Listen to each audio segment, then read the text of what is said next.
The man stood atop a simple ancient castle built of massive blue stones, gazing at the land and its inhabitants before him. He used his watch to exchange for land and a title with a nobleman, but the cold weather affected the harvest and could lead to a great famine. This continent is similar to medieval Western countries. In addition to humans, there are also races such as orcs and elves. The Lord is the highest-ranking person, who controls the territory and the army. If the man doesn't handle this situation well, he might lose his title and territory. Just then, a mechanical voice echoed in his mind. Ding! Host has been found to possess a title and territory, and the required time has been met. Ding! The Lord Assistance System is at your service. Ding! Data activation initiated, panel generated. Name: Chen Su. Identity: Baron Lord of Xiling Town.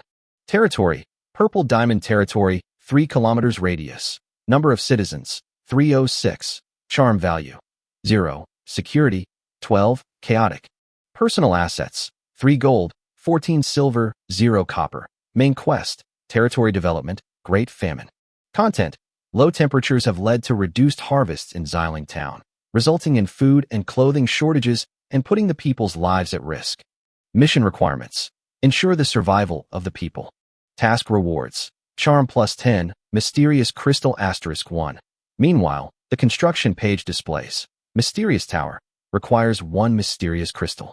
Barracks requires 200 wood, 200 steel, 50 civilians, and 150 gold coins. Forge requires 150 wood, 30 civilians, and 100 gold coins.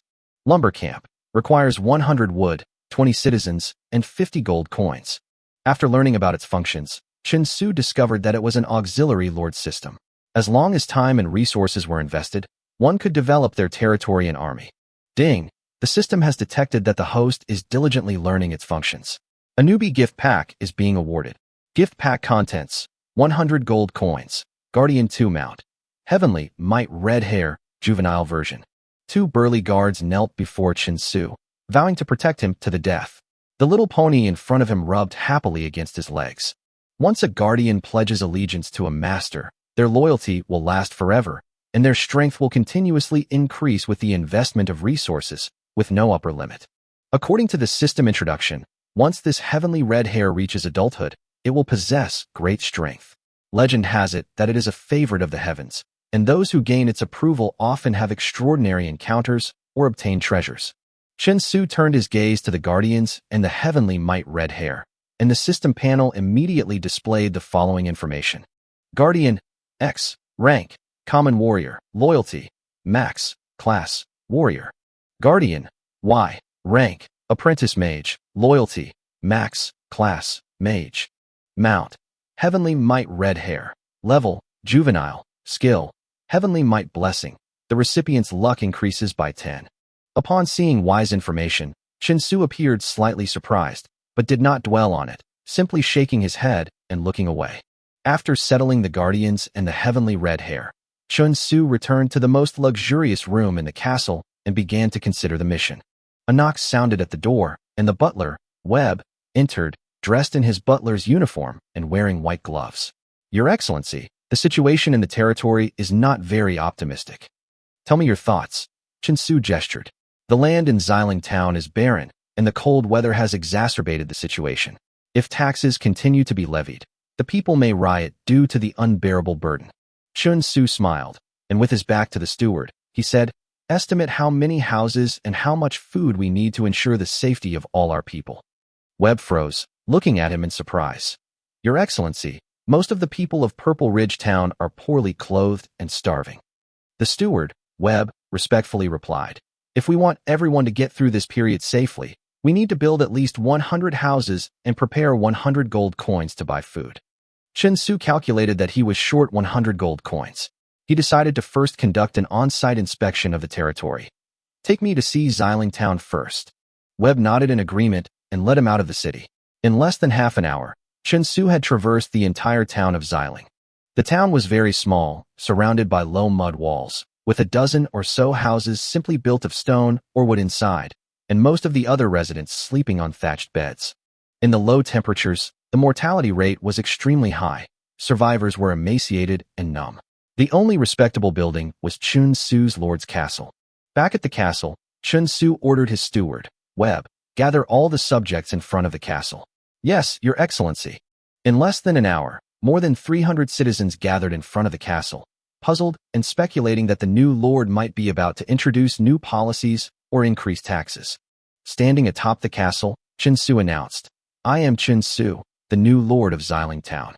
I have gathered you all here to announce new policies. He produced a gold coin. There is a stone in front of me. Whoever can lift it and move it to the castle gate will receive a gold coin as a reward. The people were abuzz with discussion, half believing Chen Su's offer of a reward. Such a simple task, yet there was a gold coin reward. However, a burly man stepped out from the crowd and said, My lord, if I move this stone to the castle gate, will I really get a gold coin? Chen Su nodded. That's right.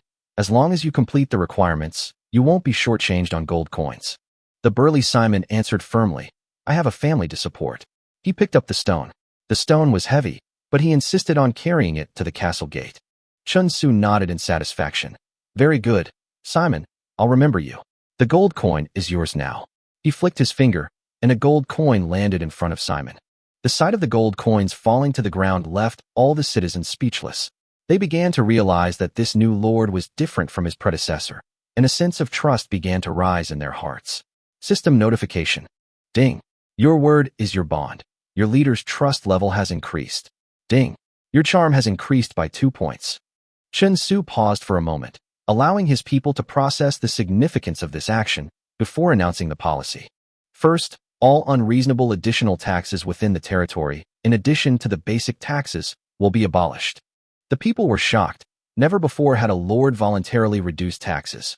Furthermore, for the following year, all taxes were waived. Everyone was thrilled.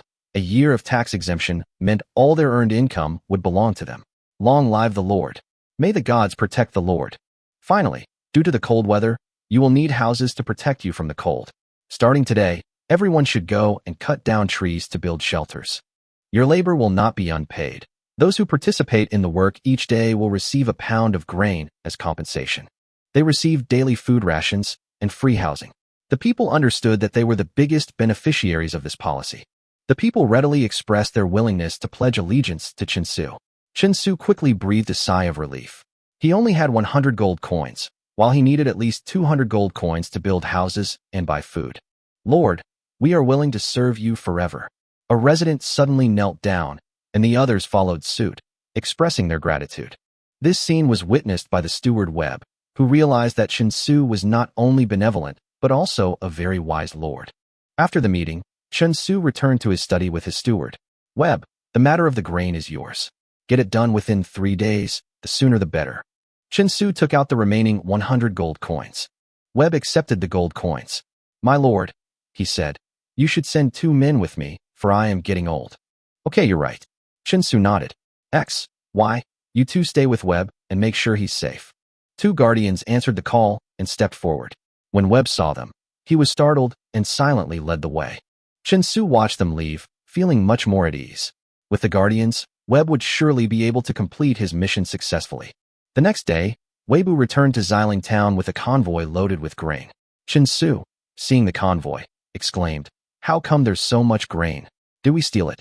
Normally, 100 gold coins should only buy 20 carts of grain, but Webb brought back 40 carts, far exceeding expectations. Haha, sir, how did you know? Webb was stunned, then asked in return. Chen Su frowned, gesturing for him to explain in detail. Webb immediately said seriously, Thanks to the 2 gentlemen you sent, otherwise we would never have been able to bring back so much grain. The old steward, Webb, smiled. At first, under his guidance, they went to a nearby city and exchanged 100 gold coins for food. However, the old steward attracted the attention of the bandits. These bandits had planted spies in the city, and they would make their move once they spotted someone with money but no background. When the bandits appeared, the old steward realized he had been too hasty and overlooked the danger. However, the 2 guards immediately engaged them. One of the heavily armored guards raised his fist, while another charged forward with a stick. The 2 moved like bulldozers, and the bandits were completely unable to resist. The last surviving bandit, fearing death, revealed their hideout. Thus, the old steward happily returned to Xiling Town with the rich spoils of war. Suddenly, Webb handed Chen Su a package. Sir, we've also retrieved some treasures from the bandits' lair. Please check. Chinsu took the package, opened it, and saw that it contained gold and silver jewelry. He put it aside. "My lord, we've also found this." Wei stepped forward and brought over a huge cage that emitted a faint magical glow. Chinsu looked expectantly. The cage contained a small, snow-white fox, about the size of a palm. It was very weak. Chinsu wondered, is a steel cage really used to keep a fox? Webb said, "Move this cage and the fox to my study, and also prepare some food and water." "Yes, sir." Webb agreed and led his men to move the cage and the fox away. As they left, Chinsu seemed to see some resentment in the fox's eyes. Chinsu led more than 40 vehicles into Xiling town. The people gathered on both sides of the road, their eyes filled with longing as they saw the vehicles loaded with grain. Especially upon seeing Chinsu, everyone knew that Chinsu was truly thinking of them. "We will survive this disaster. Listen to me, everyone. It's rare for our Lord to be so kind, sending us grain and shelter. This is an immense blessing." A burly man stepped forward and said, "Simon, everyone understands that we will not let the Lord's kindness go to waste. Anyone who tries to slack off will be the first to face the consequences." Simon was highly respected among the people of Purple Ridge Town because of his strong physique and helpful personality. A few days ago, he was the first to respond to Chinsu and even received a gold coin as a reward, which made him look even more impressive. He grew up in Xiling Town and had seen many lords, so he knew the differences well. The lords of the past only knew how to exploit the people. After the grain was transported to the storage location, Chinsu saw the people who had come with the grain carts and said magnanimously, "All right, everyone has seen it. As long as you participate in the house construction, everyone can receive a pound of grain." When the people saw the granaries full of grain and heard Chinsu's words, they immediately picked up their tools and went up the mountain with smiles to cut timber and build houses. Chinsu nodded in satisfaction. "X and Y, you two go with the villagers into the woods to protect them. Remember, just follow them secretly." Chinsu decided to be cautious, since only these few people remained in the territory, and any unexpected event could affect the overall situation. "Your will is the direction we must take." The two guardians walked toward their people without hesitation. After making the arrangements, Chinsu returned to the castle, just in time for dinner. My goodness, this is truly unpalatable. Looking at the food in front of him, Chinsu sighed. Although the food on the table was plentiful, it was simply not to his liking in this world. "Never mind, I'll do it myself and I'll have plenty to eat and wear." He walked into the kitchen and suddenly noticed a cage in the corner, where he saw a small silver fox inside. This little fox is quite picky about food. It won't eat simple meals. Does it want to eat fresh meat? Chinsu smiled helplessly, rubbing his belly as he headed to the kitchen. What he didn't notice was that the fox opened its eyes after he left, its gaze fixed on the food on the table, its eyes filled with longing. In the kitchen, Chinsu busied himself while sighing with admiration. Fortunately, the ingredients on the mainland were quite plentiful. After all, he had cooked often in his previous life, so his culinary skills were naturally not bad. Soon, a plate of golden fried rice, an exquisite fruit platter, and a perfectly seared steak were ready. He popped a mouthful of golden fried rice into his mouth, the delicate texture making him squint his eyes. This is what a lord should eat. Suddenly, a sound of swallowing caught Chinsu's attention. The fox was gone from the corner. In its place stood a beautiful young woman. She had fluffy fox ears and a tail, and was lying on the cage, staring longingly at Chinsu's food. Chinsu looked at her in surprise. Wasn't I originally keeping a large fox here? Could it be that this cage holds a fox-eared girl? The fox-eared girl suddenly panicked. "You? Which little fox are you?" "I'm Sherry." Chinsu walked to the cage and looked at the girl in front of him who looked like a human but had fox ears and a tail. If Chinsu hadn't known that the fox-eared girl in front of him was related to the previous fox, he would have suspected that she had entered the cage on her own. Could it be that it has come to repay a debt of gratitude? Chinsu thought to himself. He had only just arrived on this continent and had never saved any small animals.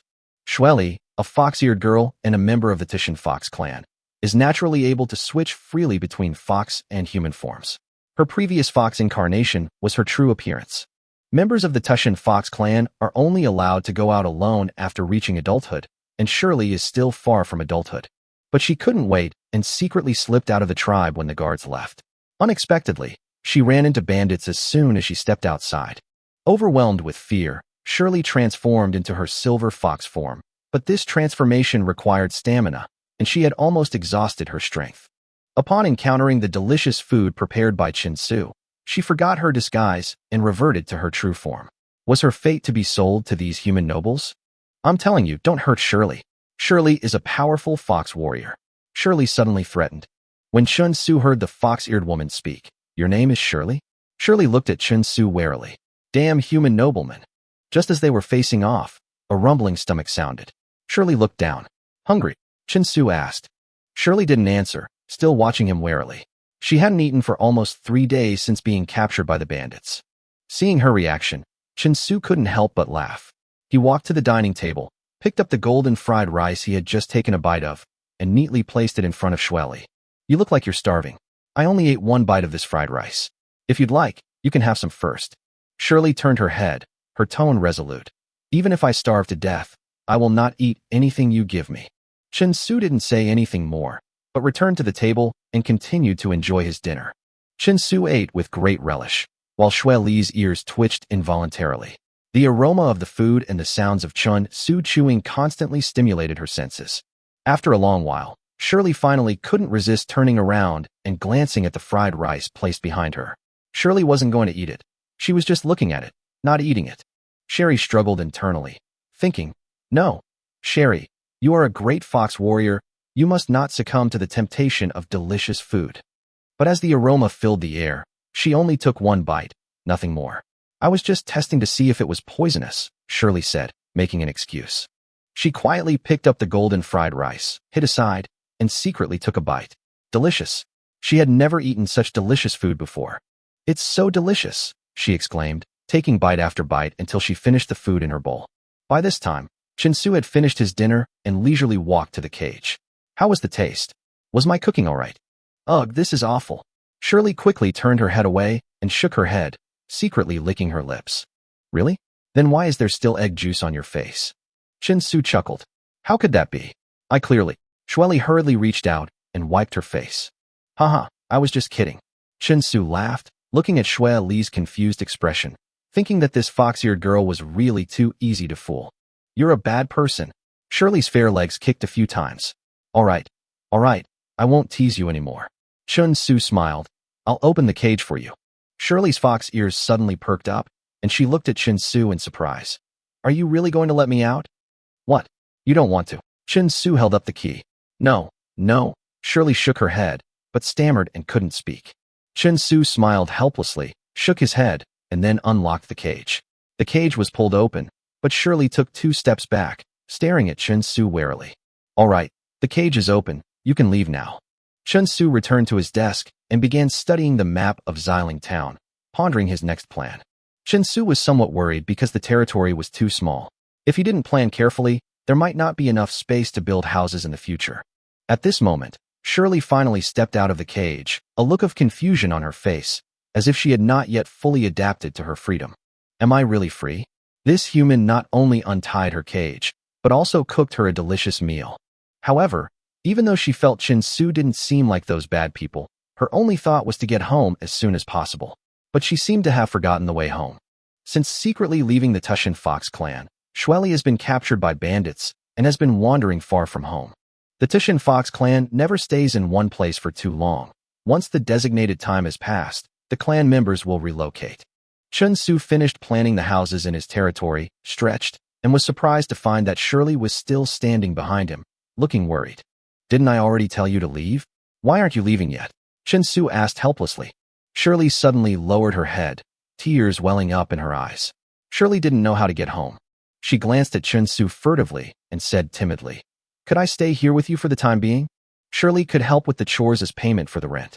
She watched Chun Su nervously, seemingly afraid of being rejected. Chun Su looked at her and said, "Yes, I grant your request. Seeing how beautiful Shirley is, it's quite pleasant to have her around." "Really? You agreed? That's wonderful." Shirley cheered excitedly. However, Chun Su suddenly thought of something. "If anyone bullies you, remember to protect yourself." Shirley proudly stretched out her hand, making a beautiful arc. Of course, Shirley is very capable. "Oh, really?" Chun Su was a little curious. It seemed that this fox-eared girl was not only beautiful, but also quite capable in combat. "Of course, Shirley is amazing." Shirley nodded proudly and said with pride, "I believe you now." Chun Su smiled. "I'll take you to take a shower and change your clothes." But there aren't any women's clothes here, so you can wear mine. He turned his head, his face slightly flushed. Oh, okay, Shirley loves taking baths. Shirley nodded, looking down at her clothes. After taking a few steps, Shirley suddenly stopped. Is there still some of that golden rice? She asked, touching her lower abdomen.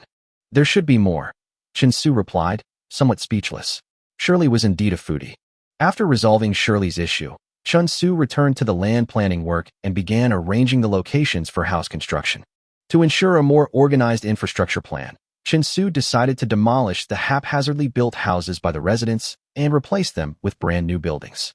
He did not intend to demolish the houses forcibly, but rather to provide better living conditions for the people by tearing down the dilapidated thatched huts and replacing them with new wooden houses.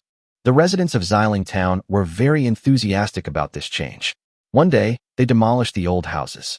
Soon, neat and brand new wooden houses rose up in Xiling Town. These houses are just temporary. They're not good enough. Chin-Su sighed as he stood in front of the newly built wooden house. However, with the cold air mass about to arrive and time running out, the brick house obviously cannot be completed on time, so a wooden house can only be used as a temporary measure. However, the wooden houses were enough for the people.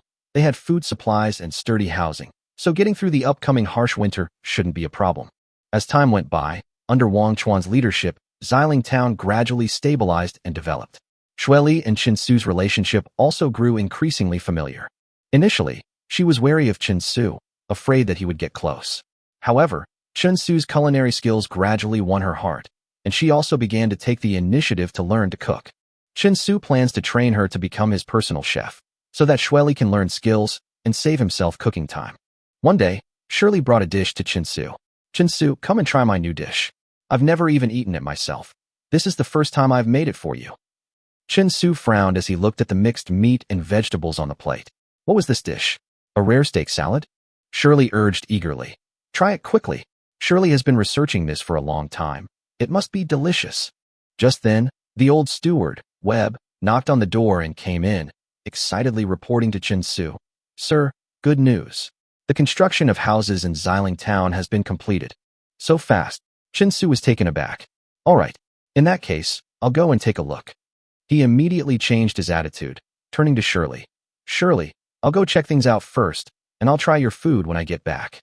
Shirley seemed a little disappointed, but quickly regained her energy. It's okay, I can make another one for you when you get back. Watching Shirley leave excitedly, Chin-Su couldn't help but think, did she end up shooting herself in the foot?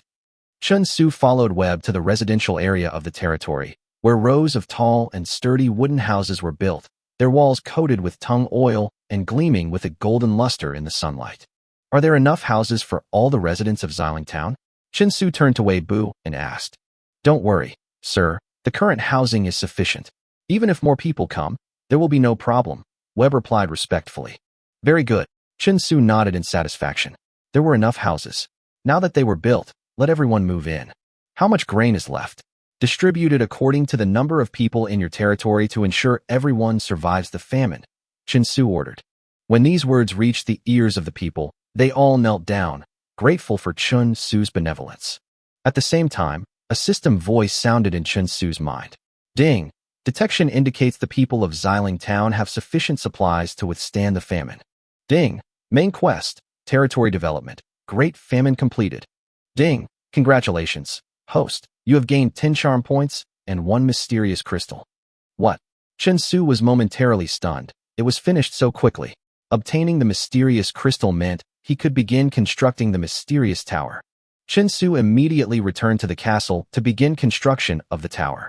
From a bird's eye view, Chin-Su's castle was located in the center of Xiling Town, with an open space about 1 kilometer square behind it. There was no one around, making it perfect for construction. He led 2 guards to the flat ground, inspected it, and then extended his hand. The mysterious crystal in his hand emitted a mysterious light, quickly rose into the air, and after rotating, a 10-meter-high illusory tower gradually appeared, finally solidifying and standing firmly. At this moment, Chin-Su heard the notification sound of his cheat system again. Ding! Congratulations, host. You have obtained the mysterious tower. You will have the right to conduct equivalent exchanges within the tower. An equivalent exchange?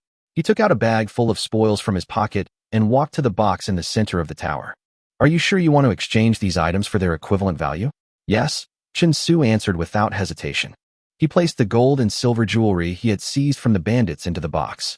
A gray mist swirled around them, and the gold and silver jewelry gradually disappeared, replaced by 2 white points of light. They slowly grew larger, eventually transforming into 2 orbs of light that appeared before Chen Su. What a pleasant surprise!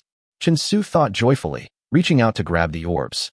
The item information appeared in his mind. Xianhuang Body Tempering Technique. A basic body tempering technique that can enhance physical strength when used with medicine. Porcelain making blueprints. These blueprints record the porcelain making process. With them, you can make all kinds of porcelain. Fantastic! The remaining Xianhuang Body Forging Technique is used to cultivate a loyal armed force. He can recruit physically strong citizens to help him train a powerful army. After carefully storing the 2 items, he returned to the castle with ease and summoned his old butler, Webb, to inquire about the situation. Webb, I will go to the territory and select some loyal and reliable men, and tell them that I will give them a job that will never be troubled by famine. While studying the porcelain-making blueprints, Chen Su instructed Weibu to select suitable subjects.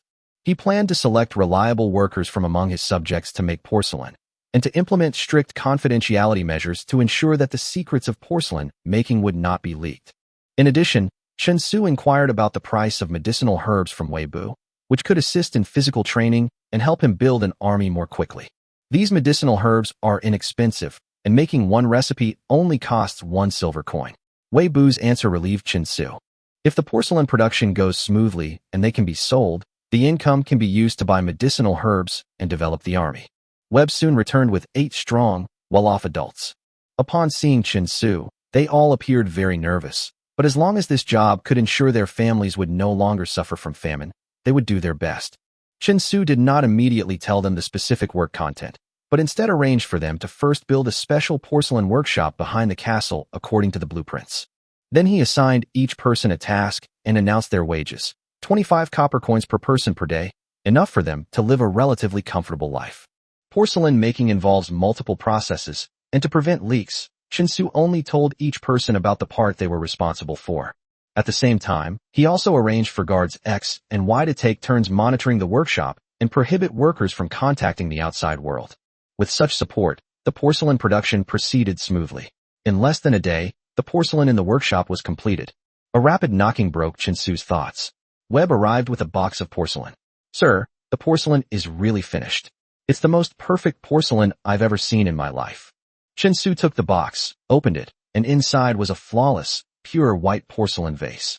Excellent, excellent. It seems we finally have a vase for flowers in the castle. Shirley stood to the side, looking at the porcelain vase. My God, this porcelain is truly flawless. It's simply a gift from God. Chen Su couldn't help but feel speechless. To him, this kind of porcelain was very common in his world, and there were even better works that sold for hundreds of millions at auction. Webb noticed Chen Su's calm reaction from the side and exclaimed, My lord, you are simply a god. Chen Su suddenly asked, Shirley, do you really like this porcelain? Shirley loves it. Shirley's eyes remained fixed on the porcelain vase. Chapter 14 is for you. For women, any beautiful item has an irresistible attraction, and Shirley is no exception. Since you like it, I'll give it to you as a welcome gift. Chen Su handed the porcelain bottle to Shirley without hesitation. To him, the porcelain bottle wasn't particularly valuable, since it was already mass-produced. Shirley took the porcelain bottle, paused for a moment, then blushed and stammered, Really? Are you sure you want to give me this porcelain bottle? She hesitated, because in the customs of the Titian Fox clan, only those who like someone would give such an expensive gift, and accepting such an expensive gift meant the same feelings. She looked at the porcelain vase in her hand, her heart filled with struggle. Rationally, she knew she shouldn't accept it, but the porcelain was so beautiful, and she really liked it. While Shirley hesitated, Chen Su had already begun working on the next step of the plan. Webb, go and tell the workers to focus on making porcelain, he continued. Tomorrow, go to a nearby city, find a wealthy merchant guild, and tell them I have a batch of porcelain. Chen Su's mood brightened. The quality of the porcelain had been confirmed, and now the most important thing was to sell it and use the proceeds to further develop Xiling Town. Near Purple Ridge Town is a large city with many powerful merchant guilds. Among them, the Porcelain Merchants Guild is one of the most famous. Eugene, the guild's leader, is currently troubled by a request from his friend Webb. Webb tells him that the Lord of Purple Ridge Town has recently acquired a batch of rare porcelain and wants to sell it. Webb advises him to go and take a look immediately, lest he regret it for the rest of his life. Eugene found this utterly absurd. Webb, I'm the head of the Porcelain Merchants Guild. What kind of porcelain haven't I seen? How could I possibly regret it? If your lord truly possesses such porcelain, then we'll have to reconsider our friendship. Neatly dressed Eugene wiped his sweat and complained, if it weren't for our good relationship, I wouldn't come to a place like this. Webb responded with a smile. Don't worry, Eugene, you'll be very proud of this trip. Hey, I'm telling you, with your abilities, you could easily be a housekeeper in a big city.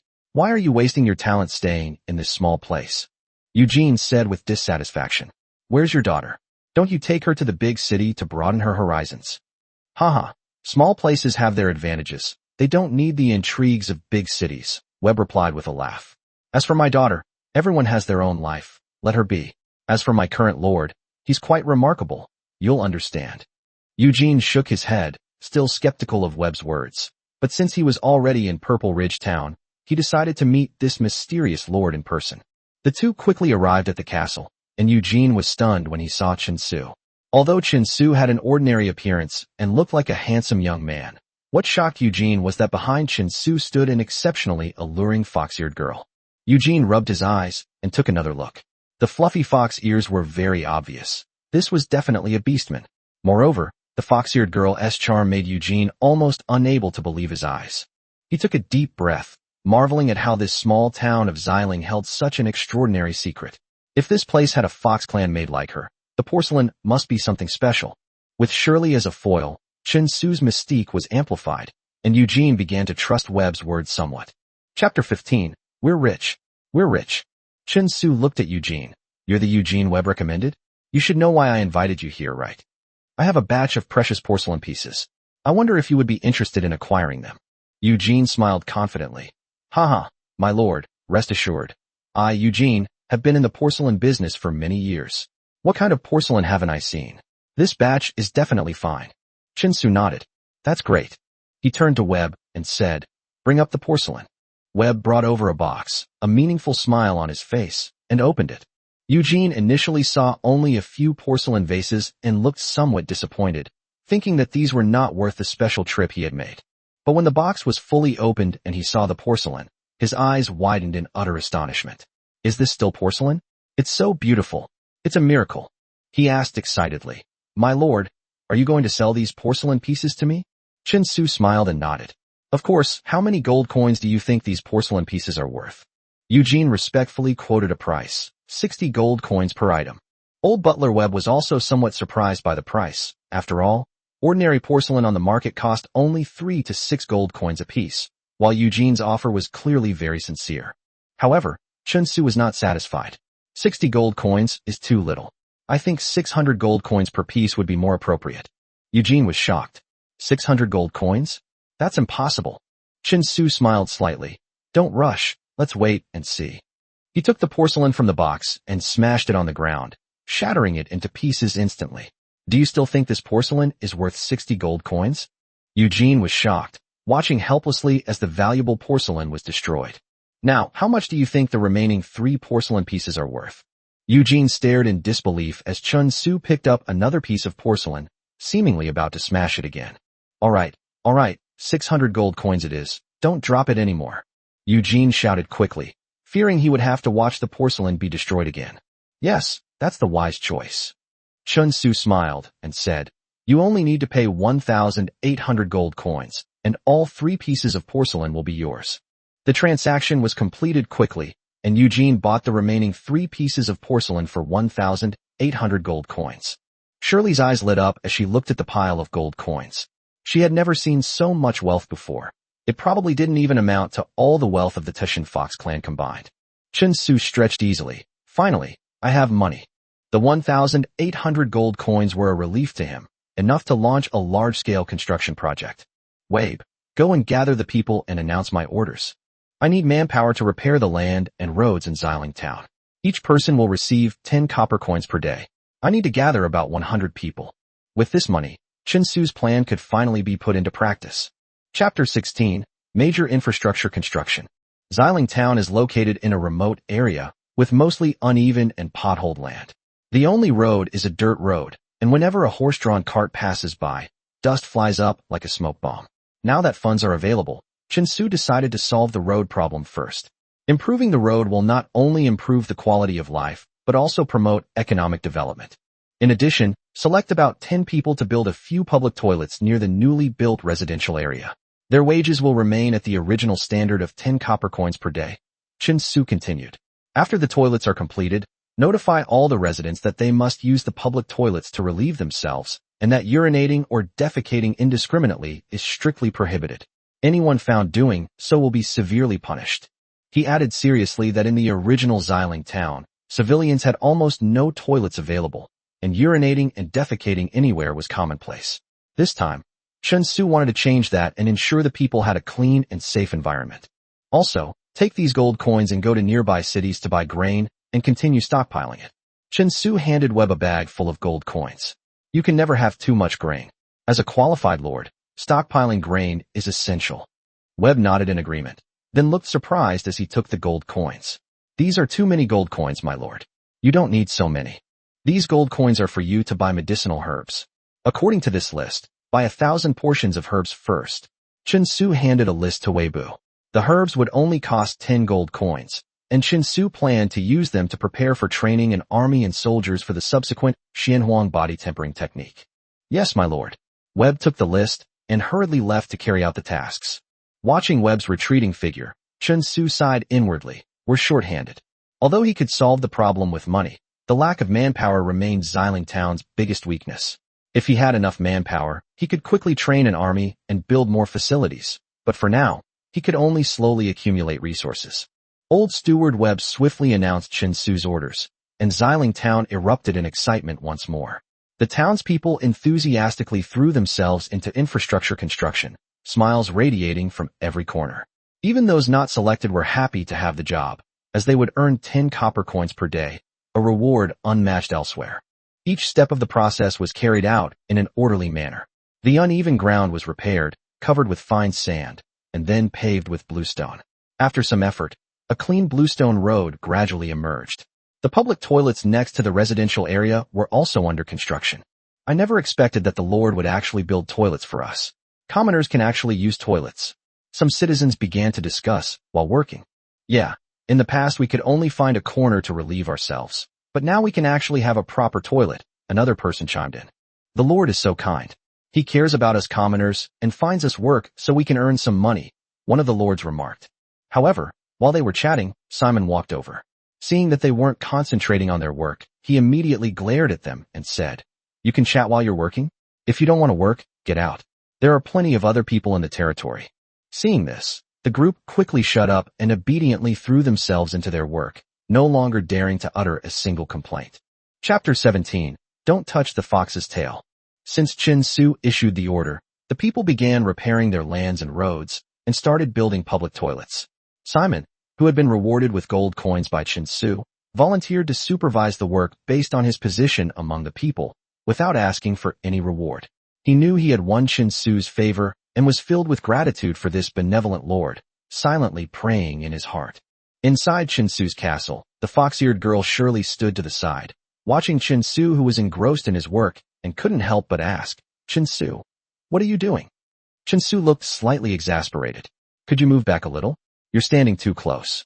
Shirley tilted her head, puzzled. Why? Chen Su felt a little embarrassed and casually touched Shirley's foxtail, trying to scare her, but Shirley suddenly let out a soft groan, went limp, and tears welled up in her eyes. Why, you bad guy? Humph. Shirley jumped away angrily, her face as red as a burning ember. She knew that the tails of the Tushan Fox clan were the most sensitive parts, and she never expected that Chen Su would touch such a sensitive spot. Chen Su coughed awkwardly twice, then quickly changed the subject. Ahem, I'm designing a new name and symbol for the territory. Shirley asked curiously, a new name and logo? Is Purple Diamond Town going to change its name? Chen Su nodded. Yes, the name Xiling Town is too ordinary. I hope to give it a more impressive name. So what name do you plan to change to? Shirley asked excitedly. Chen Su shook his head and smiled. I've already thought of a new name, Flame Dragon. Shirley took the scroll Chen Su handed her and looked at the 5-clawed golden dragon depicted on it. soaring among the sun, moon, and stars, completely different from the dragons she remembered. She exclaimed, "This dragon is so beautiful. Isn't it even more magnificent than the dragons I've ever seen? This is the symbol of my new territory, the Flame Dragon. This name and symbol represent our heritage." A determined light shone in Chen Su's eyes. "In the future, I will make the whole world know the banner of Yanlong, and make Yanlong the most prestigious name." Shirley looked at Chen Su, a strange feeling welling up inside her, like the electric shock she felt when her tail touched her before, but not quite the same. Chen Su turned to the old steward, Webb, and told him that he was going to change the name and symbol of the territory, and asked him to gather all the people of the territory to announce the matter. The decision to change the name didn't cause much of a stir, because this territory was Chen Su's private property, and he had the full right to decide its name. Moreover, the exploitation of the people by the previous lords of Xiling Town had left the residents with little affection for the name. Chapter 18. A rare moment in life. Going to the toilet. Chen Su decided to rename Xiling Town to Yanlong Territory and change the territory's symbol, a decision welcomed by the residents. The new name symbolized a new beginning, meaning they would no longer be residents of Xiling Town, but rather residents of Yanlong Territory. From this day forward, I, Simon, am a subject of the Flame Dragon Territory. Simon exclaimed happily, pounding his chest with his fist while carrying his axe. He was very satisfied with his new name and emblem, believing that the name Flame Dragon was far superior to the old emblem of withered flowers. Meanwhile, Chen Su returned to the castle and checked his cheat interface. Name, Chen Su. Identity, Baron Lord of Flame Dragon Territory. Title, None. Territory, Flame Dragon Territory. Number of residents, 306. Territory charm value, 35. Territory security, 60. Personal assets, 1134 gold coins. Followers, Guardian X, Guardian Y. Mount, Heavenly Red Hair. Evaluation, among the lower-ranking lords and nobles, you're finally not at the very bottom anymore.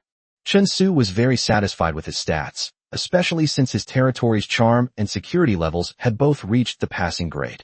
Through completing missions, the security level gradually improved, and he realized that as long as he could ensure his people were well-fed and clothed, the possibility of a riot was virtually zero. At this moment, Shirley walked over wearing the maid outfit Chen Su had given her, smiling at him.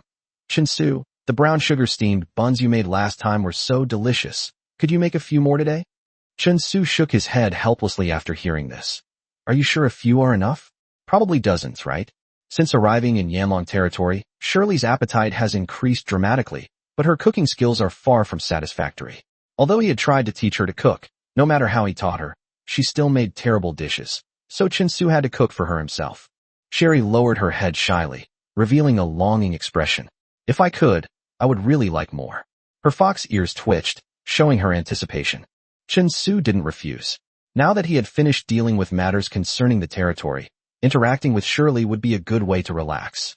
He agreed and began preparing brown sugar steamed buns. As time passed, the construction of Yanlong Territory proceeded steadily. Roads were leveled and paved with bluestone, and public toilets near the residential areas were nearing completion. For the first time in their lives, the residents experienced the convenience of using the toilet. Going to the toilet used to be a luxury only nobles could enjoy. Now we can enjoy this privilege too. We are truly grateful to our great lord, a citizen said with a satisfied expression as he came out of the public toilet. That's right. This is indeed the treatment of nobles. I never thought I could use the toilet. Another citizen also looked very satisfied. Why are you in the toilet again? This is the 47th time today. The person standing outside looked speechlessly at the citizen who came out. Hey, are you counting how many times I go to the toilet? You're more bored than I am. The resident retorted, raising an eyebrow. As they were chatting, a melodious bell suddenly rang out from inside the castle, immediately attracting the attention of all the citizens. What? Is that the sound of the castle bells? It's the Lord summoning us. Chapter 19, Recruiting. Upon hearing the bell, the citizens quickly gathered at the castle. On the platform atop the castle, Chen Su stood to one side, watching Simon strike the massive bell, taller than a man, with a thick wooden stick. The sound was clear and melodious. This bell was recently designed and made by Chen Su to quickly summon the citizens of Yanlong Territory, eliminating the past reliance on Webb to travel around and spread the word. Soon, the people had gathered in the square in front of the castle, creating a magnificent scene. Everyone looked up, wondering why their lord had summoned them. The crowd whispered amongst themselves. The public toilets have been repaired, and the roads in Yanlong territory are also under construction. Lord, is there another mission you have summoned us for? It's good that there are tasks. The Lord always pays us wages, 10 copper coins a day. Give me 10 copper coins, and I'll do anything. At Chen Su's command, the square quickly fell silent. Standing on the high platform, he announced loudly, "Citizens of Yanlong territory, please be quiet." As the people quieted down, Chen Su continued, "I called you all here today because there is something I need to announce." He pointed to the old steward Webb standing to the side. "First of all, you can take a look at our steward Webb." Webb was at his desk, preparing to take notes, with books on the table. Chen Su continued, "I plan to select 10 of you to form the Flame Dragon Territory Guard, responsible for the territory's security. Anyone interested can register with Webb. The requirement is that you must be an adult male. You don't join immediately after registering. You have to pass an assessment. Only those who pass will join the guard team. This is the first time Chen Su has established a territory armed force. Although the number of people is small, 10 people are just right. Quality is more important than quantity." A tall man named Simon stepped forward and asked, "What benefits do I get for joining the guard?" Chen Su smiled and replied, "As long as you pass the assessment and join the guard team, you can get 20 copper coins every day and receive free meals." The people below immediately became excited. 20 copper coins a day, that's 6 silver coins a month, and almost 1 gold coin a year. This is amazing. I want to join too. I want one too. Chen Su was pleased with the enthusiasm of the people. He knew that these benefits were real, but joining the guard team was not easy.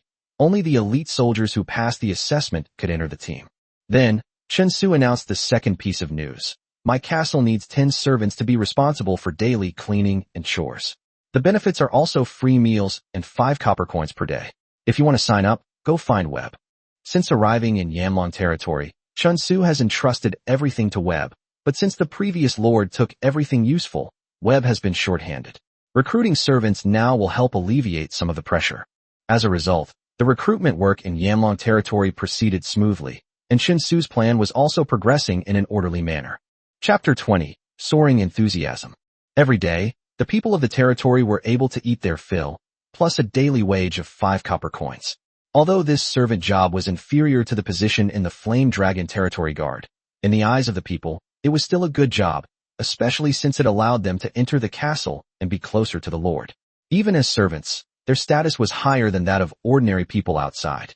Finally, Chen Su paused briefly, and seeing that the people had gradually quieted down, he continued, "The roads in the territory have been repaired, and the public toilets have also been built. Next, I need to recruit 100 people to do other things, with a daily allowance of 1 pound of grain." Since Chen Su arrived in Yanlong territory, he has implemented a series of policies, resulting in significant changes to the territory.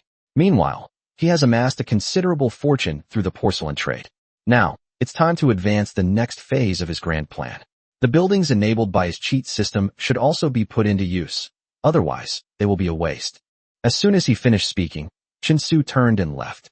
The citizens flocked to the old steward, Webb, to register for the job. Those at the front were eager to join the Flame Dragon Territory Guard. Webb readily accepted all applications, registering those who met the requirements.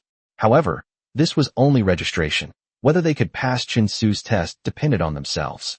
Besides those citizens eager to join the guard, some more rational citizens chose jobs with better prospects. Soon, the 100 citizens recruited by Chen Su had all arrived, and the recruitment for the other positions was also successfully completed. After Webb finished his report, Chen Su immediately ordered the 100 citizens to go to the forests outside Yanlong territory to collect timber, as usual. Timber is an important resource. Both the lumber mill and the forge need it.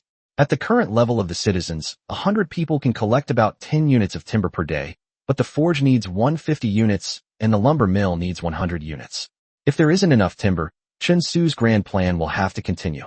After issuing the order, Chen Su began to attend to other matters, as the guard team members needed to be selected. He didn't have exceptional selection skills, so he simply chose physically strong and healthy young men, those with greater potential. After a day of testing, Chen Su selected the top 10 and notified them to become members of the Yanlong Territory Guard. Other outstanding citizens did not have the opportunity to join the guard for the time being and would have to wait for the next recruitment. Simon stood out the most, ranking among the top in all tests. Chen Su knew that Simon was a natural warrior with immense potential. With proper training, he would definitely become a powerful figure. I am very pleased that I was able to select 10 outstanding guards from the territory. Before, I was even prepared for the recruitment to fail. Chen Su said. All right, from today onwards, you are members of the Yanlong Territory Guard. Next, Webb will take you to the rest area to rest and recuperate, he said. Then, Webb will tell you about the responsibilities and duties of a guard member. Chen Su glanced at the 10 men and nodded in satisfaction.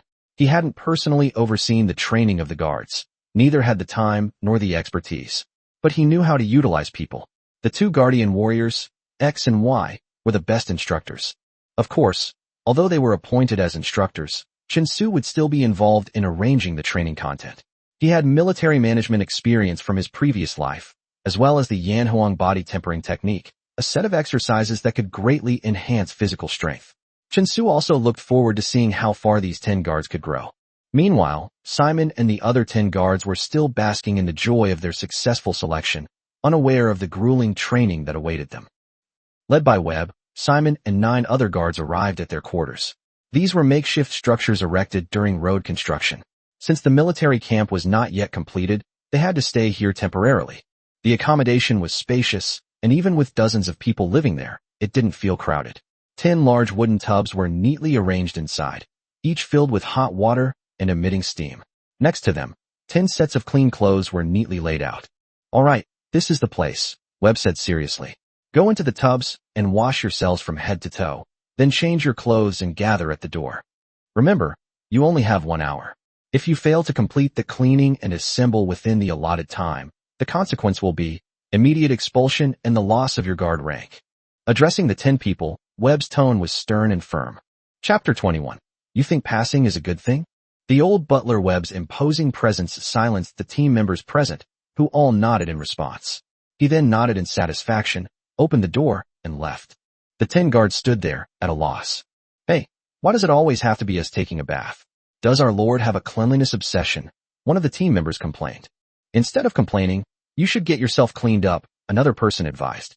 Remember, the old butler said that if the timing is wrong and you don't wash properly, you'll be kicked out. Simon sneered, walked to the wooden tub, and began to take off his clothes and get in.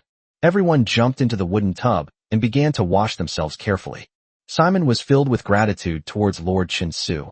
Without Chen Su, his family would have starved to death long ago. Chen Su had brought a way out to the people, and Simon was deeply grateful for this, even willing to give his life for Chen Su. After washing for half an hour, everyone stepped out of the wooden tub, dried themselves, and changed into new clothes. The new clothes were different from what they usually wore, but they were very comfortable to wear. The clothes-fitting design and streamlined beauty made everyone reluctant to take them off. When they gathered at the entrance, they saw Chen Su and the Guardian Warriors X and Y standing there. From today onwards, they are your instructors, responsible for training you, Chen Su explained, pointing to the guards. From now on, their orders are my orders. Simon and the others responded and looked at the 2 instructors.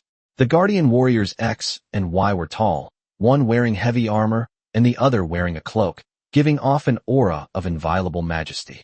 They were familiar with these 2 instructors. They had witnessed them killing bandits when they went to purchase grain with the old steward, and the bandits were powerless to resist. They felt incredibly fortunate to be trained by such strong individuals. Okay, I'll leave it to you, Chen Su said with a smile. Rest assured, my lord, we will surely train powerful warriors. Guardian Warriors X and Y replied respectfully. Chen Su nodded and left, relieved. In the days that followed, the guards began arduous training. The initial excitement was quickly replaced by the immense intensity of the training, which they endured almost like hell. Chapter 22. New Mission. If the grueling training was merely physical torture, it would only be a matter of time before the 10 men got used to it. But what they didn't expect was that, in addition to the training, Chen Su would frequently instill discipline and rules, demanding that the 10 men remember and abide by them. You must understand that being a member of the Guard is not an ordinary position. It is a line of defense protecting Yanlong territory, Chen Su said solemnly. Becoming a member of the Guard means taking the protection of Yanlong territory as your most important mission. Get up at 6 o'clock every morning and rest at 10 o'clock at night. Anyone who is late will be punished with a meal, he continued to command. The guards' quarters must be impeccably tidy. Your blankets must be folded into perfect squares, like this. He demonstrated. Anyone who doesn't will be punished with a meal. Finally, remember this bell. Chen Su pointed to the bell in the distance. This is the assembly bell. When you hear it, whatever you are doing, you must immediately stop and assemble at the training ground within 10 minutes. Anyone who is not properly dressed or is late will be punished with 3 meals a day. Chen Su looked around at the 10 men who were so exhausted they could barely crawl, and paced back and forth with his hands behind his back. He wasn't intentionally making things difficult for them, but rather believed that this method would effectively cultivate discipline and improve their ability to obey orders. Therefore, he decided to implement strict management from the very beginning of the guard unit to ensure its effective execution.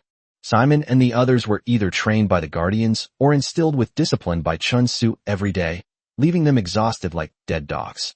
However, thanks to the Yan Huang body tempering technique, they would practice according to the technique after each training session. In addition, with the medicinal soup provided by Chen Su, their physical fitness and stamina recovery were significantly improved, giving them enough energy to prepare for the next round of training.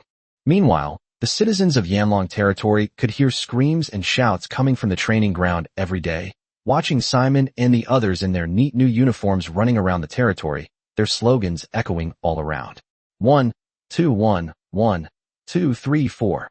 Although the citizens didn't know what they were doing, seeing these 10 people so energetic and in perfect unison filled them with a sense of security.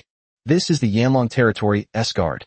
Although small in number, only 10 men, they are the Yanlong Territory S-Guard, responsible for protecting the lives of its citizens. The citizens looked at the guard with pride, understanding that while their past lords only knew how to exploit others and would cower in their castles when bandits appeared, now, with the guard, they at least had some protection. After establishing the guard team, Chen Su was surprised to find that the security of the territory and his personal charm had both improved significantly. As time went by, the various plans of the Flame Dragon territory proceeded smoothly. After a period of training, Simon and the others began to transform from ordinary civilians into powerful warriors. On this day, Chen Su lay comfortably in a rocking chair in the castle, browsing through the books of this world and enjoying its different customs and traditions. Suddenly, a mechanical voice appeared in his mind, and at the same time, a new task appeared on his cheat system panel. Ding! Congratulations, host, you have received a new mission. Main quest. Your fame spreads far and wide. Due to your sweeping reforms in the Flame Dragon territory, you have gained considerable fame. Word of mouth among the people has spread, and refugees, hearing of this, are flocking to the Flame Dragon territory, eager to join. Mission requirements. Show mercy and accept the refugees who come seeking refuge, or coldly refuse them, deeming them unworthy of such a fine territory. Task reward. Unknown, depending on task completion. Looking at the task, Chen Su was momentarily bewildered. He knew that he had improved his territory, so it was only natural that refugees would come to seek refuge. But the second requirement of the task confused him. Choose to refuse. What was the difference between that and not choosing at all? After a moment of internal grumbling, Chen Su refocused on the mission itself. His territory was short-staffed and facing a severe labor shortage, which he was worried about how to solve. Now, the influx of refugees was like what he needed most came to him. He thought to himself that he'd have to reward Little Red Hair handsomely when they got back. Meanwhile, in Yanlong territory, a middle-aged man dressed in tattered clothes and with a pale face followed behind Simon, looking around at his surroundings with suspicion. Boss Simon, is this still the same Purple Lotus town? How did it change like this? The middle-aged man stared in shock at the neat and tall houses, the repaired roads, and the public toilet not far away. The shock on his face was almost impossible to hide. Chapter 23. The Refugees Emerge. Chen Su never imagined that his once dilapidated territory would be completely transformed. Hee Ross, it's been so long. This territory is no longer called Purple Diamond Town. It's been renamed Flame Dragon Territory, Simon said proudly. That's the name given by our great lord. He pointed to the castle in the distance, where a banner fluttered, bearing the symbols of Yin and Huang and the dragon. Flame Dragon Territory? It's been renamed? Which new lord brought about this change? Ross asked. Ross was once a resident of Purple Ribbon Town, but he eventually fled because he could no longer endure the oppression of successive lords. After spending some time in the forest, he hid there with other refugees. In this world, the people are divided into commoners and refugees. Commoners work for their lords, pay taxes, and are responsible for their safety. Refugees are commoners who cannot endure the oppression of their lords and flee their territories to live a difficult life. I, Simon, can assure you that all these changes were brought about by the great Lord, Simon said with pride. He is the kindest nobleman I have ever met. Ross casually replied, his gaze sweeping over the Flame Dragon territory. Compared to the Purple Diamond town of his memory, it was completely transformed. The once dilapidated Purple Diamond town was now clean and tidy, and the people of Flame Dragon territory were all smiles. Coming quickly, 1-1, 1-1. A team of guards in uniform jogged over, their formation neat and their movements synchronized, demonstrating remarkable training results. What is this? Ross looked at his teammates and couldn't help but step back, shocked. Don't be afraid, they're not bandits, but the Yanlong territory's guards, responsible for protecting the territory's security, Simon explained with a smile. The army of the Flame Dragon territory? Ross asked in surprise. Brother Simon, hurry back to training. The instructor is waiting for you, the guard shouted. You guys keep practicing. I'm taking a friend with me. I'll be back in a bit. Simon replied with a smile. Ross watched the departing guards, utterly astonished. Could this be a paradise on earth? He exclaimed. The roads were wide. The people lived in neat houses. They were paid for their daily labor, and the guards protected the territory. Such a scene had never even appeared in Ross's dreams. That's nothing. You'll be even more shocked when you meet our instructors, Simon said with a smile. The instructors are powerful figures close to the Lord, and they could easily defeat any one of us with a single hand. Ross was shocked, unable to believe what he was seeing. Brother Simon, Ross suddenly thought of something and asked hesitantly, if the refugees come out of the forest and join the Flame Dragon territory, will the Lord agree? Near the Flame Dragon territory, many refugees who had fled other territories were on the verge of collapse. Ross hoped to find a new way out for them. Don't worry, the Lord is merciful. He will definitely agree, Simon said with a smile. Besides, he has always complained that there are too few people under his rule and welcomes refugees to join him. I'll take you to see the Lord. He'll be very pleased, Simon said excitedly, pulling Ross along. Chapter 24. Accepting Refugees. Ross hesitated for a moment, but ultimately did not resist. He followed Simon to the castle and met Chen Su. Oh, tell me, how many refugees do you plan to bring to the Flame Dragon territory?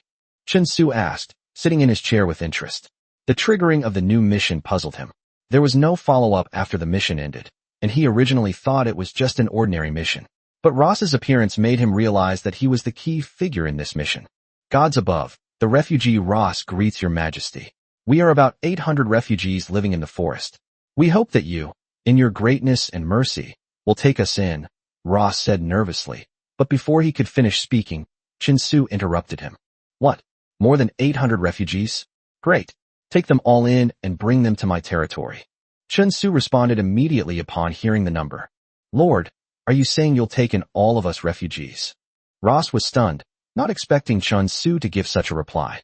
The Flame Dragon territory currently only has a little over 300 inhabitants, and Ross had originally thought that even if the Lord was benevolent, he wouldn't accept too many refugees, at most 100. Don't worry. I'm right, Chen Su said with a smile. My territory is in dire need of manpower right now, and all the migrants who have passed the registration and verification process will be properly resettled. However, there is one thing I must state. My territory only accepts law-abiding citizens. If there are refugees who have been expelled for crimes, my Yanlong territory will not accept them. Ross, the screening work is now in your hands. Can you handle it? Chen Su turned around and asked calmly. Ross immediately stood up, patted his chest, and assured, My lord, I have lived in the forest for more than 10 years and am very familiar with the movements and personalities of refugees. I will ensure that only suitable refugees enter the Flame Dragon territory. All right, I hope you won't let me down. Chen Su nodded in agreement. Go and recruit the refugees. But remember, once they come to the territory, they must support themselves through labor. I may be kind, but I will never support useless people. Seeing Chen Su's stern attitude, Ross nodded in agreement with trepidation. Well, in that case, go ahead. Chen Su nodded in satisfaction, feeling that this was an unexpected bonus. After a brief conversation, Ross left. Chen Su summoned the old steward, Webb, and gave him some gold coins, instructing him to purchase grain. Although the territory already had some grain reserves, considering the more than 800 refugees who were about to arrive, this grain was clearly insufficient, so it was necessary to continue stockpiling grain. Yanlong territory with nearly 800 refugees. The group included men, women, and children, all dressed in tattered clothes, their expressions tense and timid, as if they might run away at any moment. Chen Su was already prepared, standing on the castle's platform, observing the group of refugees. He instructed Webb and his men to register the refugees and temporarily house them in the assembly area in front of the castle. Meanwhile, Simon led his guards to patrol the surrounding area, maintaining order. Although there were some houses in the territory, it was clearly far from enough to accommodate 800 people. Chen Su thought of the previous methods and decided to use the old approach. Give each refugee a daily allowance and require them to build their own houses. Although this method had been used once before, it was effective. When the refugees learned that they could earn food and own houses by working, they were filled with enthusiasm. Everyone threw themselves into the work, and no one slacked off. In fact, if Ross hadn't stopped them, they might have continued working without rest.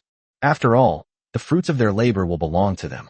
Chapter 25. The Villain's Revenge. Ross selected only hard-working and honest civilians among the refugees. No cunning or wicked individuals were mixed in. After Chen Su settled the refugees, he discovered that his cheat system hadn't responded. He had clearly completed the mission, but the mission status remained unchanged. Just as Chen Su was pondering, Ross came up to him, his face showing hesitation. "My lord, please forgive me. When selecting refugees, I only chose kind and honest people, but this has displeased those notorious villains. They will hold a grudge against me and may even retaliate against Yanlong territory." Ross bowed his head and apologized, revealing the truth. Upon hearing this, Chen Su's golden finger finally reacted. "Ding! Congratulations, host. You have triggered the final stage of the mission. Now that you have accepted these refugees, you must take on the responsibility of protecting them." Ross rejected the villains, but they may retaliate against Flame Dragon territory. Completing the mission will earn you the refugees' support. Failure will lead to their defection. The hint from his cheat code made Chen Su start to think. The villains' revenge might stem from their mistaken belief that Yanlong territory was still the weak Xiling town. If a powerful lord had taken in these refugees, the villains would never have dared to retaliate. "Let them come," Chen Su said with a smile. The guards have been training for a long time, so it's a good opportunity to put their training into practice. He decided to have the guards deal with these thugs and train real warriors. After briefly instructing Ross, Chen Su prepared to summon his butler, Webb, to arrange the defense, but before he could speak, the fox-eared girl, Shirley, approached. "Chen Su, leave these thugs to me. Shirley can help you." Her face was filled with determination and expectation. "I don't want to just sit around doing nothing. I want to prove that I can fight." Chen Su hesitated for a moment, then looked at her expectant eyes and finally nodded in agreement. "All right, you'll work with the guards to protect the refugees. But be careful and take good care of yourself." After Chen Su gave his instructions, the 10 members of the guard team began their first official patrol. Although they were somewhat worried, Simon and the others were full of confidence and even seemed a little excited. "Hee, anyone who dares to come looking for trouble won't get away." Simon excitedly swung his 2 enormous hammers, each weighing over 100 pounds. These were weapons that Chen Su had specially commissioned Webb to have custom-made by a blacksmith. Although ordinary people couldn't lift them, they were perfect for Simon. Several days passed, and the guards increased their patrols and vigilance. One evening as the sun was setting, a group of 20 or 30 thugs appeared in the forest outside Yanlong territory. They carried sharp weapons, looked fierce, and appeared exceptionally threatening. The group stopped, a cruel smile spreading across their faces. "This is it. You accepted those lowly commoners, but not us." One of them sneered. "This is a weak lord, daring to look down on us." "That's right. This used to be Purple Diamond Town. It was renamed Flame Dragon territory after the lord changed." Another person said disdainfully, "We raided it twice before, and those lords hid in their castles and didn't dare to make a sound. This time, it's probably because they got a lord with a screw loose." The villains sneered, preparing to retaliate against Yanlong territory. Chapter 26. Their respective combat strength. Even if you change the lord to someone with a screw loose, it'll still just be that remote little place. Our strength can't possibly grow too big. We outnumber them this time. So what are we afraid of? Yes. Why don't we just storm the castle, capture that lord, and teach him a lesson? Yes. We need to teach those despicable bastards a lesson for daring to abandon us and leave on their own. 20 or 30 thugs walked forward laughing, their words revealing their murderous intent, as if a grand slaughter was about to begin. They believed that their trip to Yanlong territory was an easy massacre, not worth mentioning. However, the moment they stepped into Flame Dragon territory, they were immediately spotted by the patrolling guards. The alarm bells rang, and the residents quickly took cover in their houses, preparing for any potential conflict. Just then, Simon, with his guards, stood at the spot where Chun Su had previously inspected, his face filled with excitement, ready to meet the enemy. The thugs, seeing 10 guards standing opposite them, didn't feel threatened at all. Instead, they laughed. Haha, only 10 people? You didn't read that wrong, did you? Hilarious. They're courting death. These kids have nothing to be afraid of. They continued walking forward, intending to make fun of the guards. But Simon and the others were unusually excited at this moment. After all, after the two guardians' rigorous training, they finally had the opportunity to take action. Brothers, they're finally here. My hammer can't wait any longer. Simon shouted and swung his giant hammer, charging forward like a beast. The other 9 guards followed suit, gripping their weapons and shouting in unison. They were like charging wild bulls, their imposing presence startling the villains. But at that moment, Shirley's figure flashed by and instantly rushed to the front. She had already changed into Chun Su's clothes, quickly passed Simon and the others, and with light steps, covered a distance of tens of meters in a few seconds, immediately engaging the villains in a firefight. Call out. The first villain who made contact with Shirley was swiftly struck by the dagger in her hand, and blood gushed out. Shirley twirled like a dancer, her figure light and graceful, every movement exuding an elegant killing intent. Her dagger moved with astonishing speed, and 2 thugs fell one after another, blood slowly flowing out, without even a chance to react. Shirley stood calmly, without looking back at the corpse behind her. She, the fox-eared Shirley, had finally revealed her true strength as a fox warrior. That's impossible. The other thugs were enraged. How could they tolerate being killed? They wanted revenge. Gripping their weapons, the thugs charged at Shirley in a rage, ready to kill her together. Despite the onrushing enemies, Shirley remained calm, lightly touching the ground with her toes as she swiftly moved among them. The villains' attacks couldn't touch her at all. She moved swiftly like an agile fox warrior, darting outside their attack range. Just as the villains were engrossed in chasing Shirley, Simon finally arrived with his guards. Take this from your grandpa, Simon. Simon roared and raised his double hammers, swinging them violently at the enemy. A thug was struck by his hammer and instantly turned into mincemeat. Another large thug raised an axe, intending to fight Simon, but Simon was fearless and swung his hammer to meet the attack. Bang! With a deafening crash, the villain's axe was knocked away, and Simon's hammer slammed into him, instantly sending him flying and leaving him lying on the ground, his fate unknown. Chapter 27. Presenting Treasures. Simon killed 2 thugs, roared with excitement, and continued to swing his giant hammer, relentlessly sweeping away the remaining villains.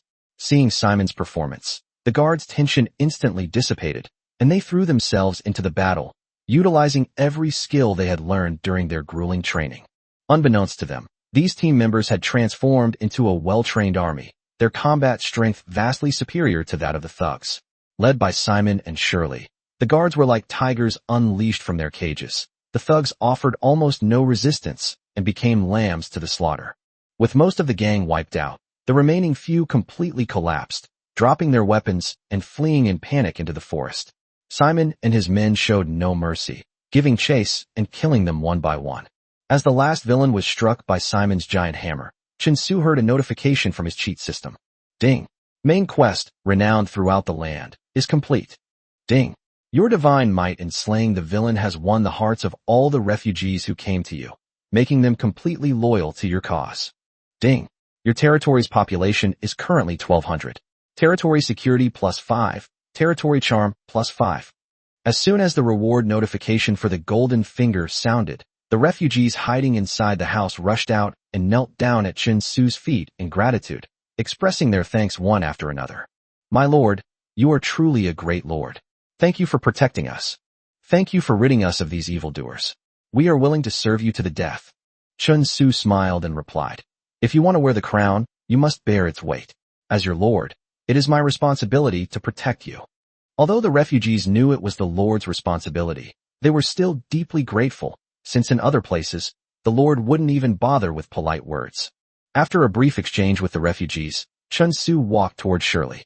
Seeing Chun Su approach, Shirley excitedly ran to his side, anticipating praise. Chen Su, how did I do? Am I a powerful fox warrior? Shirley asked expectantly. Chen Su smiled and touched her ear, praising, you did a very good job. Simon approached, carrying two massive, blood-stained hammers, and asked somewhat shyly, my lord, your performance has lived up to my expectations and has not tarnished the reputation of the Yanhuang Guard. Chen Su patted Simon on the shoulder. Yes, my lord. I will work even harder. Simon shouted with great enthusiasm. Very good. Now everyone go take a shower, change your clothes, and go to Web to collect your rewards.